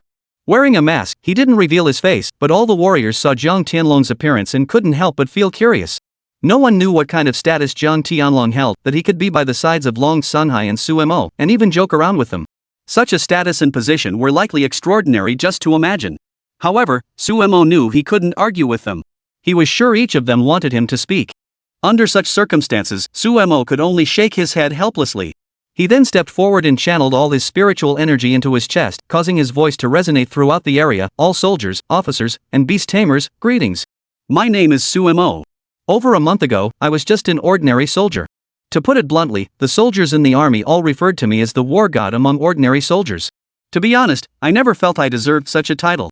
I was simply doing my best to protect the homes of countless families, safeguard the safety of all my comrades, and fight alongside them on the battlefield, slaying beasts without mercy. That was all. I never thought there was anything worth boasting about in what I did. However, a month ago, I awoke my latent talent and became a beast master. The talent I awoke was the most worthless cursed talent, something that all beast masters would scoff at. Yet, through my own talent and relentless effort, I gradually carved out my own path and, through my own perseverance, saved countless lives." As he spoke, Sumo couldn't help but recall the past. He remembered when he first returned home, believing that after 3 years of hard work since his reincarnation, he would finally gain the recognition of the Su family, finally earn his parents' approval, and finally secure a voice within the Su household. Yet he never imagined that he would ultimately become the pawn in Su Sangxing and Dongfang's schemes, the sacrificial offering for Su Feng's marriage, and the stepping stone for Su Feng's ascent. Everything he had experienced had ultimately led him to where he was now. He didn't know whether what he had experienced was good or bad, nor did he know how others would judge him for it. But he had used his actions to grow stronger time and again, to enhance his reputation, and in the process, countless others had paid the price. Thinking of this, Sumo chuckled and said, "I have endured countless setbacks, endured countless people mocking and insulting me, and even had many people try to scheme against me. But I persevered through my own efforts, taking one step at a time, until I reached where I am today. In the end, I have achieved this status, and I have never felt that what I have done is anything special. But since everyone wants me to speak, I'll say this: in life, one will inevitably face others' criticism and endure countless mockeries from others. Perhaps we are not living as we would like to now, and our abilities are not yet strong. But I believe that through our relentless efforts, even if we are the slowest bird, we will eventually take flight. Even if we are cursed with so-called talent or despised by everyone, what does it matter? We will eventually carve out our own piece of the sky." As Sumo finished speaking, all the warriors clapped and cheered. Sumo's words were deeply moving. He did not dwell on his own experiences but instead drew parallels from the proverb, "The early bird catches the worm," and the journey of personal growth, helping everyone understand the choices he had made and the circumstances he now faced. Countless warriors saw the indomitable spirit in Sumo and the resolve he had shown in sacrificing everything for the sake of countless families. Everyone was deeply moved. With a smile, Sumo said, "As for the future, I will always cherish this demon-subduing army medal I have received today. I will take it as my sacred duty to protect the common people, protect the people of China, and protect the homes of everyone behind us. Everyone present could sense the unwavering resolve in Su Mo's words. They also understood that Su Mo was a man of his word, and anything he promised would be fulfilled. Everyone believed that Su Mo would bring unprecedented stories to everyone in the days to come. Finally, the awards ceremony came to an end. Su Mo followed Long Sanhai back to his office. Afterward, Long Sanhai distributed the merit points and huaxia coins. Su Mo checked his beast-taming bracelet as usual and found that he now possessed 330,000 merit points and 3,700,000 huaxia coins. These 330,000 merit points were already sufficient to exchange for an ancient tier beast in the military rank shop, but there were no such powerful beasts available for Su Mo to use within the military affairs pavilion. Chapter 192, Preparing to Depart. Soaring high. Please vote for gold. You little brat, you've accumulated so many merit points over the years. Long Sanhai looked at Su Mo's information and checked his details. These were not the spiritual energy or vital energy values displayed on a Beastmaster's wristband, which could not be accessed by them. However, merit points and huaxia coins are essentially equivalent to a bank card, typically used online and capable of being queried via the network. While distributing merit points and huaxia coins to Su Mo, Long Sanhai also calculated Su Mo's current resource reserves. He couldn't help but be surprised, then chuckled. You'll find it incredibly easy to exchange these for resources within China in the future. Su Mo chuckled, that's right. Even ancient great beasts, which require 300,000 merit points, can be exchanged with ease. However, Long Sanhai scoffed, enough with the bragging. Do you really think ancient great beasts are as common as cabbages in the market? Being able to exchange a mythical great beast within the military affairs hall is already no easy feat, let alone an ancient great one. Hee, who wouldn't want something better? Su Mo thought to himself, if he had another ancient great beast or even more he'd be over the moon. However, Su Mo had indeed felt a bit down and frustrated about it earlier. He was thinking about how to obtain his own beast, how to strengthen and improve his various abilities. At the time, he was genuinely frustrated, but coincidentally, his master ended up giving him the golden squirrel. For now, he shouldn't have to worry about it for a while. Long Sanhai sneered, that all depends on how strong you really are. Don't forget that you only took a month to go from level 1 to your current level. In contrast, the future holds endless possibilities for you, and the achievements and advancements you will attain will continue to grow. Su Mo scratched his head, not expecting Long Sanhai to praise him so highly. But he quickly laughed it off. Senior brother, please don't flatter me like this. Even though you say I'm improving quickly, the more advanced you get in beast taming, the more spiritual energy you need to advance to the next level. How could one possibly achieve such rapid progress every single time? Lately, I've indeed felt that my current rate of improvement isn't as fast as before. But I believe that both my master and my senior brother, as well as Jiang Hanying, who previously told me that she hopes I can improve quickly so that I can protect myself, protect the lives of countless people, and fulfill my various plans. Therefore, I will continue to strive for this in the future. Everyone laughed and didn't say anything else. Finally, Long Sanhai turned to look at Jiang Tianlong and asked, Master, are you returning tomorrow morning? Jiang Tianlong nodded. Su Mo said, that's perfect. Hanying mentioned that she'll be entertaining a client at a hotel tomorrow afternoon. Why don't we sneak in then? When Hanying sees you show up, she'll be very surprised. Jiang Tianlong had been brooding over how he would meet Jiang Hanying next, but upon hearing Su Mo's suggestion, a smile appeared on his face. Great idea. I was worried about how to meet her before. Now that you've said that, I feel much better. Let's do it then. Long Sanhai chuckled beside him. Master, it's clear you really want to meet Jiang Hanying as soon as possible. Jiang Tianlong sighed and nodded hurriedly. Yes, she has always been the person I most want to see in my heart, and I truly hope to meet her as soon as possible. You know, with everything that has happened, it's truly been weighing on my mind. All these years, I've been away from her, secluded in seclusion, while Jiang Hanying has harbored a lot of resentment toward me in her heart. Since she was a child, she has never seen her father, only knowing some information about him but never meeting him in person. As the old saying goes, you want to see the person when they're alive, and the body when they're dead. I'm sure she must be eagerly anticipating this moment. As for me, over the years, I've been fortunate that Nan Tian has always helped me take care of her. Now that I finally have the chance to see her, how could I not be eager? Enough of that. Ah, right, Long Sanhai, didn't you say you had something to give to Su Mo? Hurry up and give it to him. Once you've given it to him, the two of us can rest. Arrange for a helicopter to take the two of us to Fuyao City tomorrow morning. Upon hearing this, Su Mo was taken aback for a moment. He turned to look at Long Sanhai beside him. Senior brother, what else do you have for me? Long Sanhai chuckled and finally took out a small notebook from the drawer in front of him, handing it directly to Su Mo. Alright, this is for you. It's the highest level identification document within our Jinma army. All official organizations in Huaxia, all military personnel, including the Beast Tamers squad, undergo training upon joining the organization. Everyone understands just how important this is. If you ever encounter any problems you can't resolve in the future, feel free to show this to anyone. With this document, no one will dare to provoke you or cause you trouble. Suemo took it and said, "You're giving this to me because you want me to cause trouble in the future?" Long Sunhai laughed, "Come on, I know what kind of person you are." When faced with various situations, the actions you've taken have always been on a grand scale. You've always made a big fuss out of everything. If you have such a connection to help you fend off some trouble, it would be much more convenient. Don't try to take advantage of this situation. Additionally, this ID will allow you to freely enter any official government facility in China. Of course, some private organizations may still be off limits, such as the Demon Subduing Army in Linen City. If you want to enter their premises to review documents, request personnel, or access equipment, it will be a breeze. Of course, I hope you remember that I'm giving you this power solely to spare you from unnecessary trouble in the future. After all, if, due to the actions of the shadow organization attempting to frame you, you need official assistance during your escape, they will have to comply with your orders unconditionally. However, this does not give you the right to abuse your authority. You must never use your connections carelessly. Additionally, the Demon Subduing Army medal I've given you can serve as proof of your identity. However, there are many places in China where these medals are not well understood. That's why I gave you an additional layer of protection. I hope you will use it wisely. Suemo finally nodded. "Alright, with your words, I feel at ease. Senior brother, I'll go rest with my master now." "Go ahead." Thus, Suemo and Long Sunhai departed from there. The two quickly returned to their residence and went to bed early. Before long, the next morning arrived. Suemo got up early and sent a message to Jiang Hanying. "Hanying sister, we're about to prepare to leave." Just as the message was sent, before Jiang Hanying could reply, the door to his room was knocked on. Opening the door, he happened to see Jiang Tianlong standing there. Upon seeing Jiang Tianlong in front of him, Suemo couldn't help but be moved. Chapter 193, Jiang is Little Life, please vote for gold. Looking at Jiang Tianlong in front of him, he was wearing a traditional Tang-style outfit. His entire demeanor suddenly radiated an air of elegance. Jiang Tianlong had always been an exceptionally handsome man, even more so in his youth. Now in his early 100s, thanks to his martial artist's physique, his body hadn't aged as severely as one might expect, and he looked more like a man in his 50s or 60s.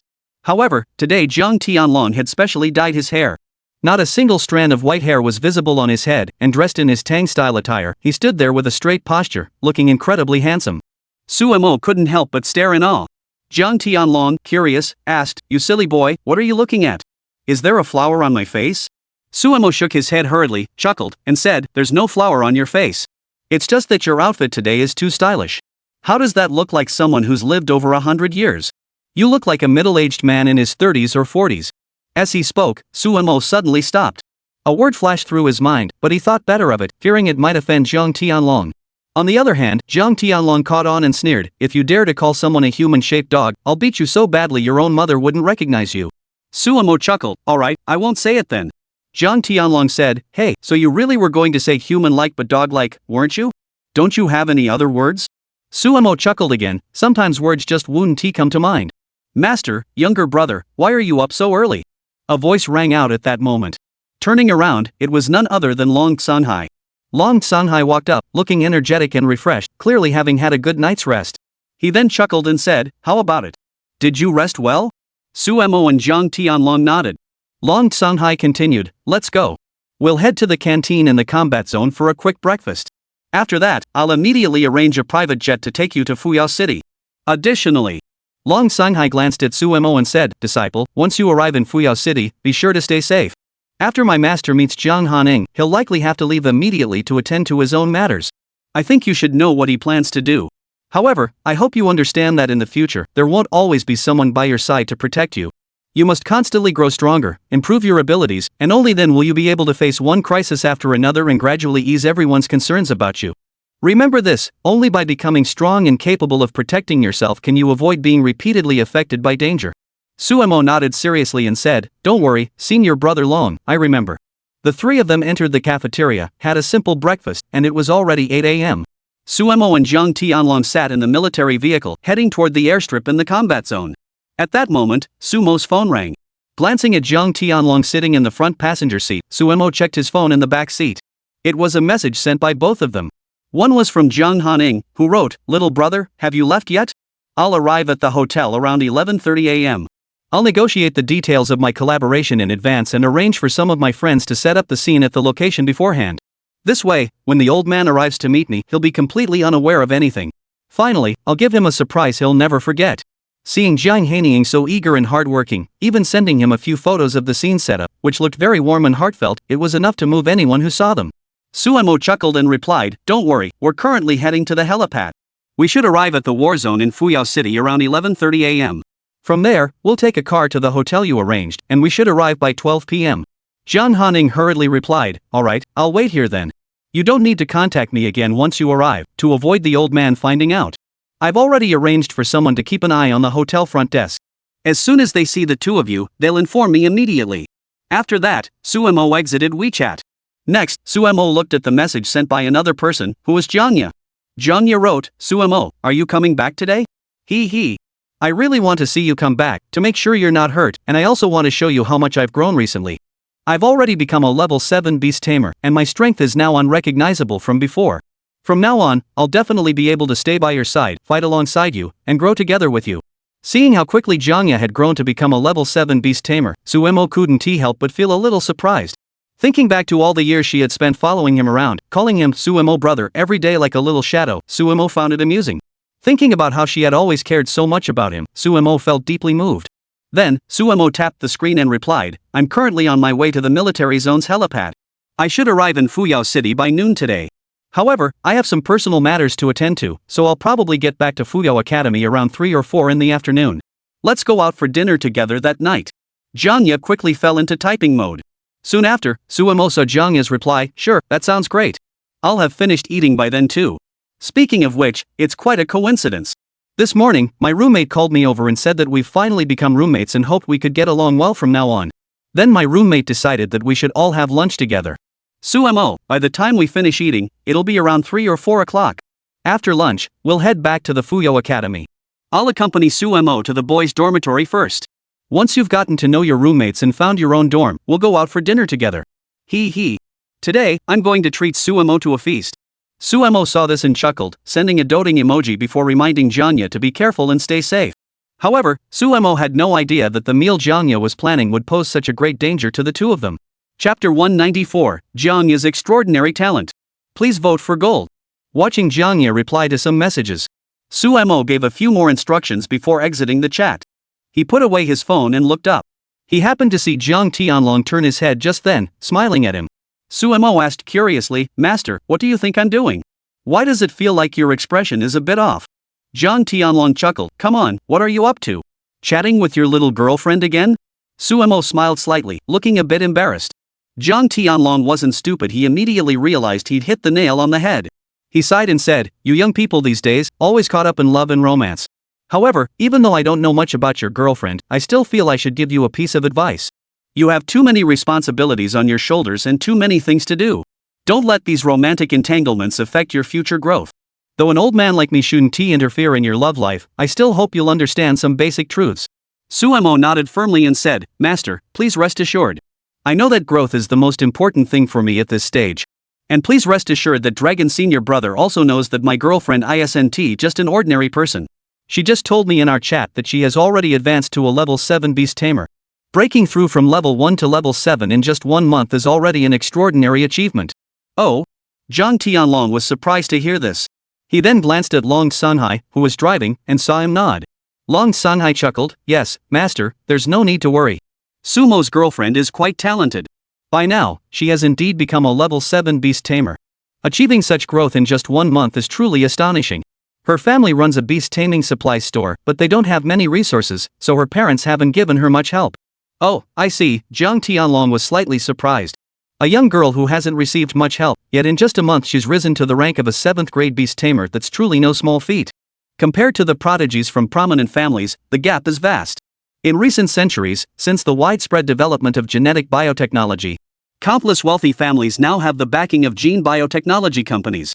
These companies continuously research and develop gene potions and various elixirs to enhance beast tamers' abilities and energy reserves.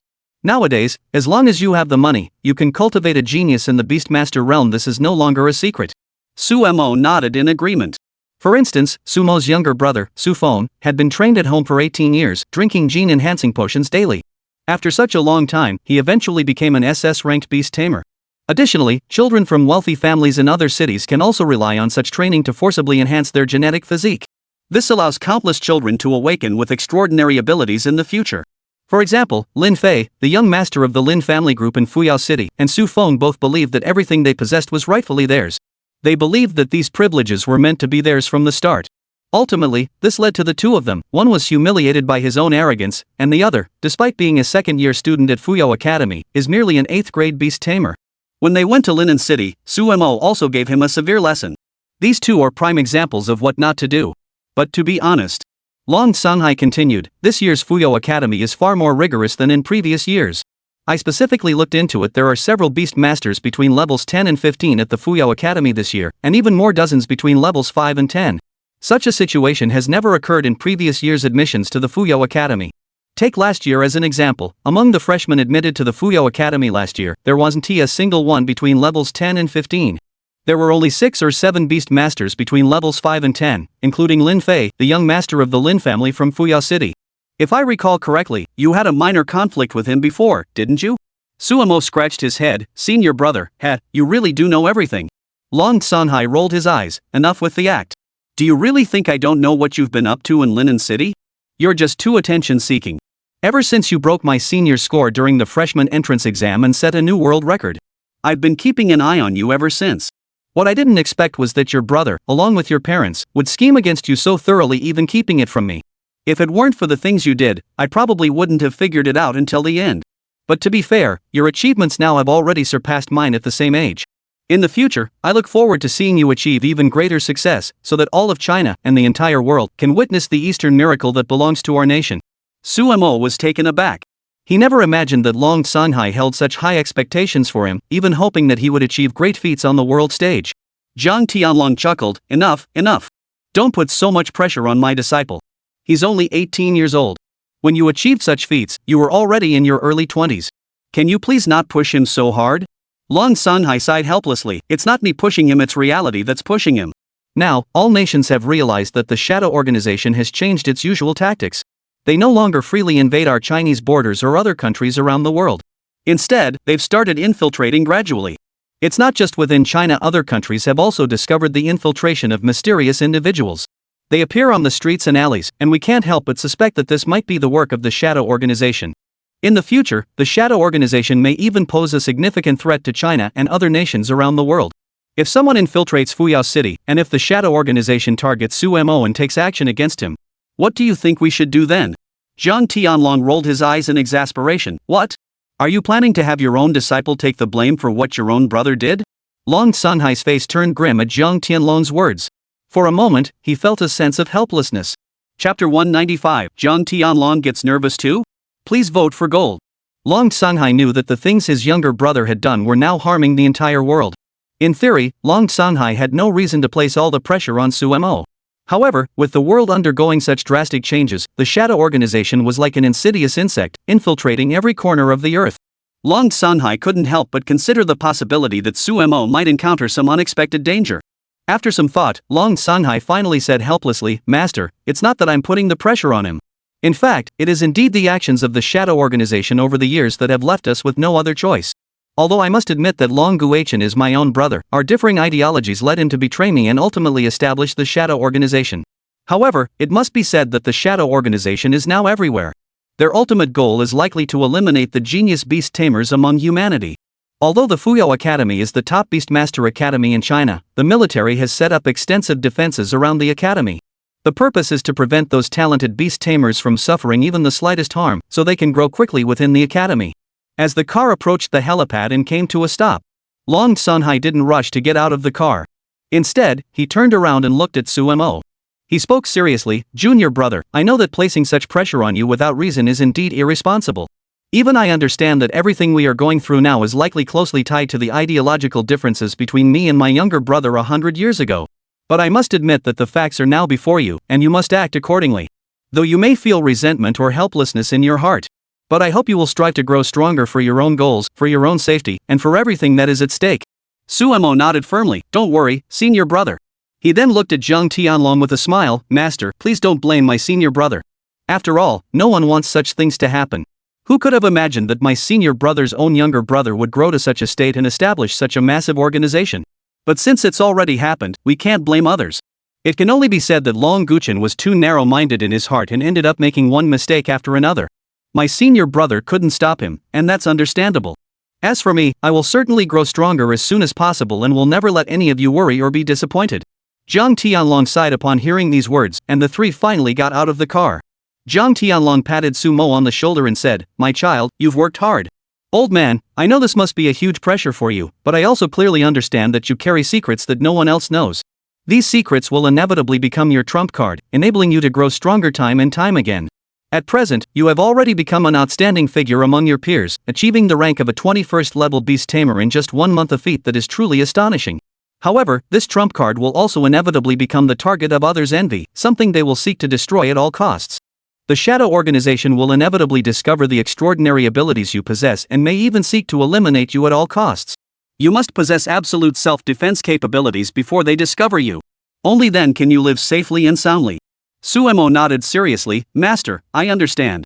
You can rest assured." After speaking, Suemo glanced at Long Sanhai, who smiled faintly. Suemo then said, "Senior brother, I won't keep you any longer. My master and I must hurry to Fuyao City. There's a reception at Hanying's place at noon, and I think if I appear with my master, it will definitely make Hanying very happy." Thinking about how Jiang Hanying was also secretly preparing a gift for Jiang Tianlong, Suemo felt a mix of excitement and anticipation. Long Sanhai heard this and chuckled, saying nothing more. Shortly after, Suemo and Jiang Tianlong, under Long Sanhai's watchful eye, stepped into the cabin of the nearby helicopter. Inside the helicopter cabin, the pilot started the engine, and under Long Sanhai's watchful gaze and waves, they set off toward Fuyao City. Inside the cabin, the golden squirrel, the thunder dog, and the little green dragon were all seated there. The three small beasts looked incredibly curious. Suemo looked at them and couldn't help but feel a mix of comfort and emotion. Since Suemo had crossed over to this world, over 3 years had passed. He had believed that all his efforts over the past 3 years would eventually bear fruit, but in the end, he had been betrayed by others. Both his life and his emotions had undergone tremendous changes. This was indeed something Suemo had not anticipated, but it also made him realize that he now had no choice but to be selfish and self-serving. Only by constantly improving himself, only by giving everything to himself, only by becoming stronger, could he prevent others from daring to harm him again. Only then can he protect his safety and live a more peaceful life in this world. Sitting on the plane, he looked out the window and saw countless cities surrounded by massive walls. Now, wild beasts roamed the wilderness, making it an unsafe area. All humans now live within one walled city after another, protecting their own safety. This life, like that of a trapped beast, truly feels helpless. Suemo doesn't know when he will be able to escape this dire situation, but he firmly believes that day will come, and he hopes to witness it before he dies.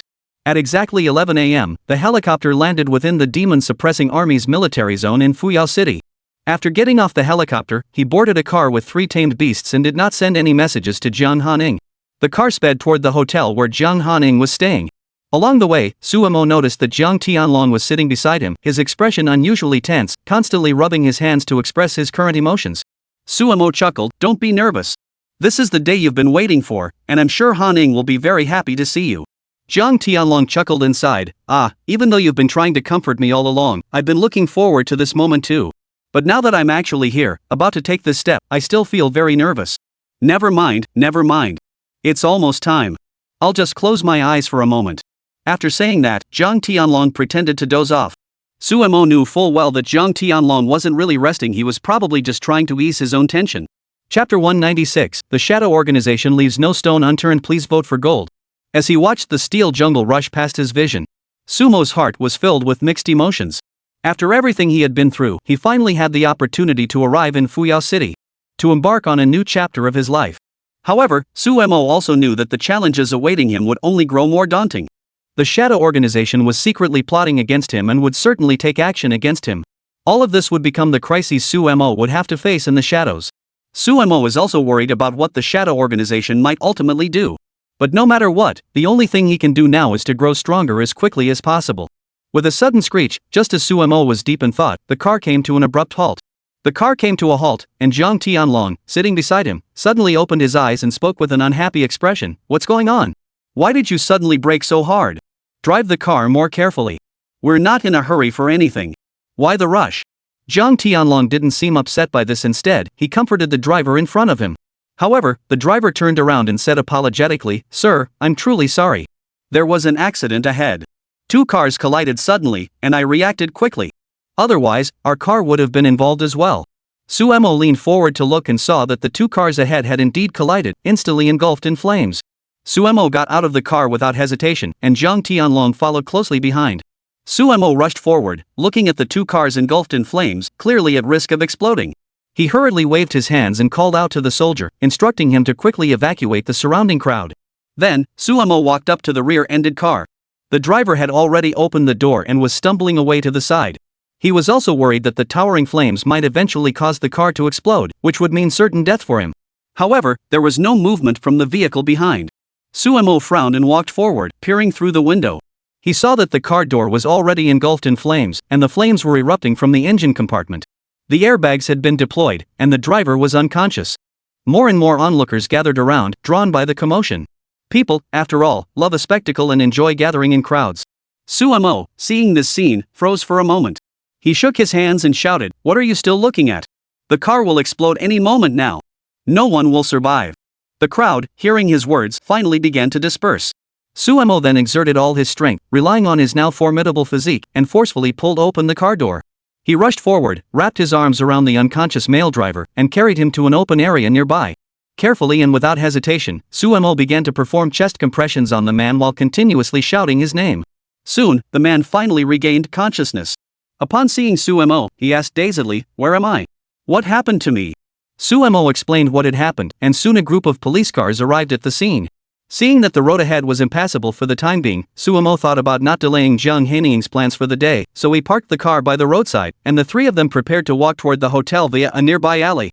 The distance to the hotel was only 3 blocks away, but suddenly they passed through a narrow alley, and the soldier driver stopped. Suemo furrowed his brows and asked curiously, "What's wrong? Is something wrong?" The driver complained, "I suddenly feel like I can't breathe." Suemo hurried forward to check on him, but suddenly, the soldier's lips curled upward, and a dagger appeared in his hand. The dagger was swiftly thrust towards Sumo's heart. In that instant, Suemo also saw the resolute expression in the soldier's eyes, as if he intended to kill him without mercy, seemingly without any thought for his own safety. However, just as the soldier thought he could kill Suemo completely, Suemo moved. He casually raised his hand, pinching the blade of the dagger between his 2 fingers, and stared calmly at the soldier before him. The soldier exclaimed in shock, Who are you? How did you do that? How could you have such strength?" Suemo snorted. This was the result of having nearly 20 times the vital energy, strength, and physical prowess of an ordinary person. His reaction speed was far beyond what the soldier before him could match. In this world, for an ordinary soldier to possess physical prowess more than double that of an ordinary person was already no small feat, let alone someone like Suemo. Finally, Suemo looked at the soldier in front of him and laughed coldly, "What? You want to kill me without doing any research first? Do you even know what kind of formidable strength I possess? You're just trying to frame me and kill me?" The soldier was speechless. Just as he was about to bite down, Suemo reacted swiftly, grabbing his chin and yanking it downward with all his strength, dislocating the soldier's jaw. He then reached into the soldier's mouth and searched around, finally discovering a poisonous pill hidden in one of his teeth. Suemo pulled it out and smiled, saying, "Ha, you really are a loyal follower. From the look on your face, it seems you've already decided to risk your life, regardless of whether the mission is completed or not, and are willing to fight to the death?" The soldier stared intently at Suemo. The intense pain made him want to scream, but with his jaw dislocated, he could only manage a muffled mmm sound, and saliva flowed uncontrollably from the corners of his mouth.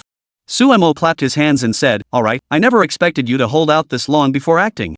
As soon as we got on the car, I noticed the murderous intent in your eyes and realized something was off about you. I kept wondering when you would finally make your move, and even began to doubt myself. But it seems I was right after all. You were planning to attack me after all." The soldier stared intently at Suemo, while Jiang Tianlong walked over from the side.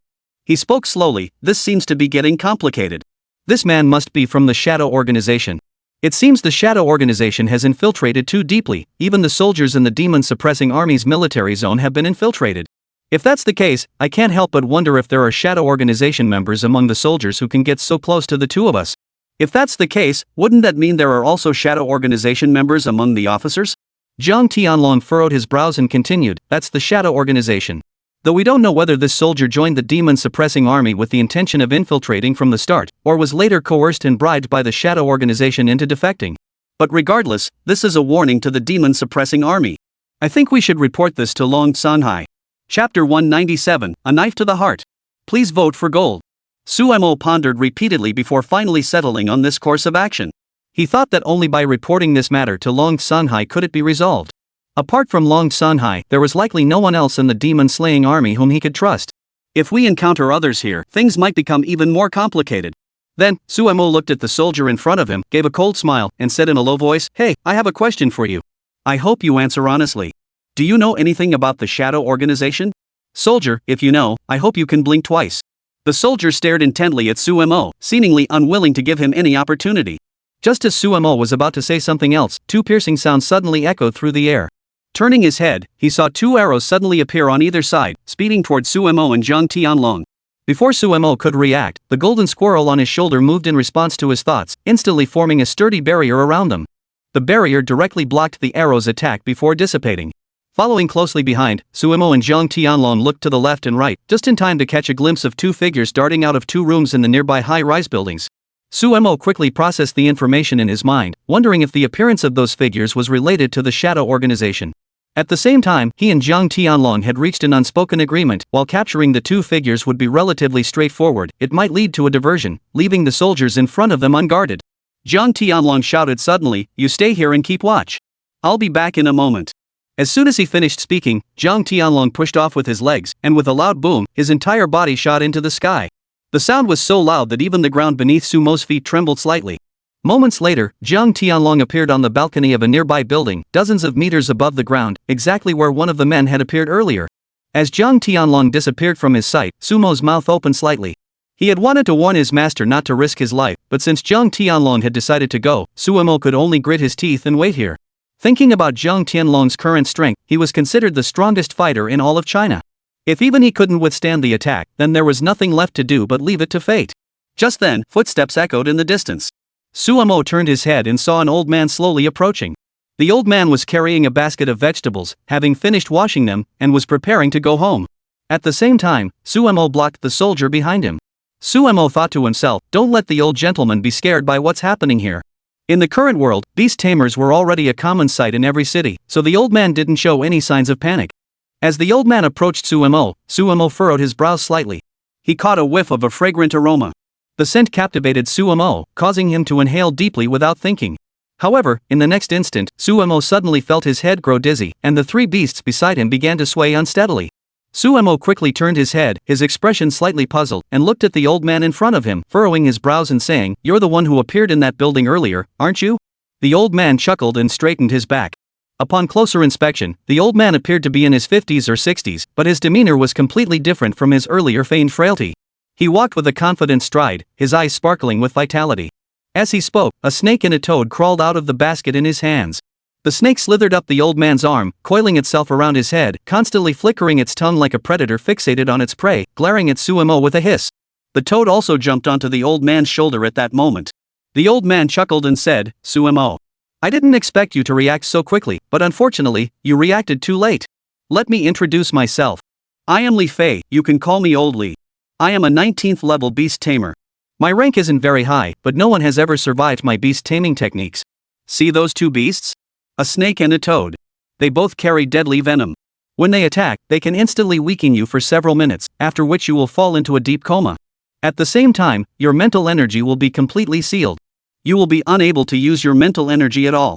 Additionally, after half an hour, your body will begin to rot, and within just a few minutes, your body will completely decompose, leaving only death to greet you." Suemo leaned against the wall, speaking weakly, "Are you also a member of the Shadow Organization?" Lin Fe nodded and said, "That's correct. Otherwise, who do you think would dare to fight against a beast tamer?" Suemo smiled bitterly, "I never expected that everyone in the Shadow Organization wants to eliminate me so badly. I guess I'm quite popular in your organization after all." Lin Fe shook his head and said, "Killing you has nothing to do with the Shadow Organization. The Shadow Organization has already revoked the bounty on your head, and I've heard about it. I heard that the higher-ups are currently re-evaluating you, and the boss doesn't want to incur any further losses because of this." Suemo asked curiously, "If that's the case, why did you try to kill me?" Lin Fe suddenly turned ugly and said, "Why kill you? Because you killed my son." Suemo felt his consciousness growing weaker and weaker, on the verge of losing consciousness, but he managed to say, "When did I ever kill your son?" "Wait a moment." Suemo suddenly remembered something and asked, "Is your son Li Dainio?" "That's right."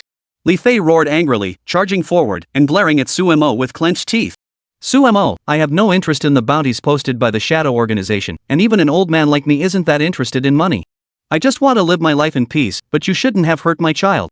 Today, whether it's for the Shadow Organization's mission or to avenge my son, you must die. As he spoke, Lin Fe drew a dagger from his waist, gazing coldly at Sumo and said, my son was stabbed through the heart from behind by you, wasn't he? Today, I'll make you die the same way. Go down and join him in death. With a plop, as Lin Fe finished speaking, the area around his heart. It was pierced on the spot. Wah!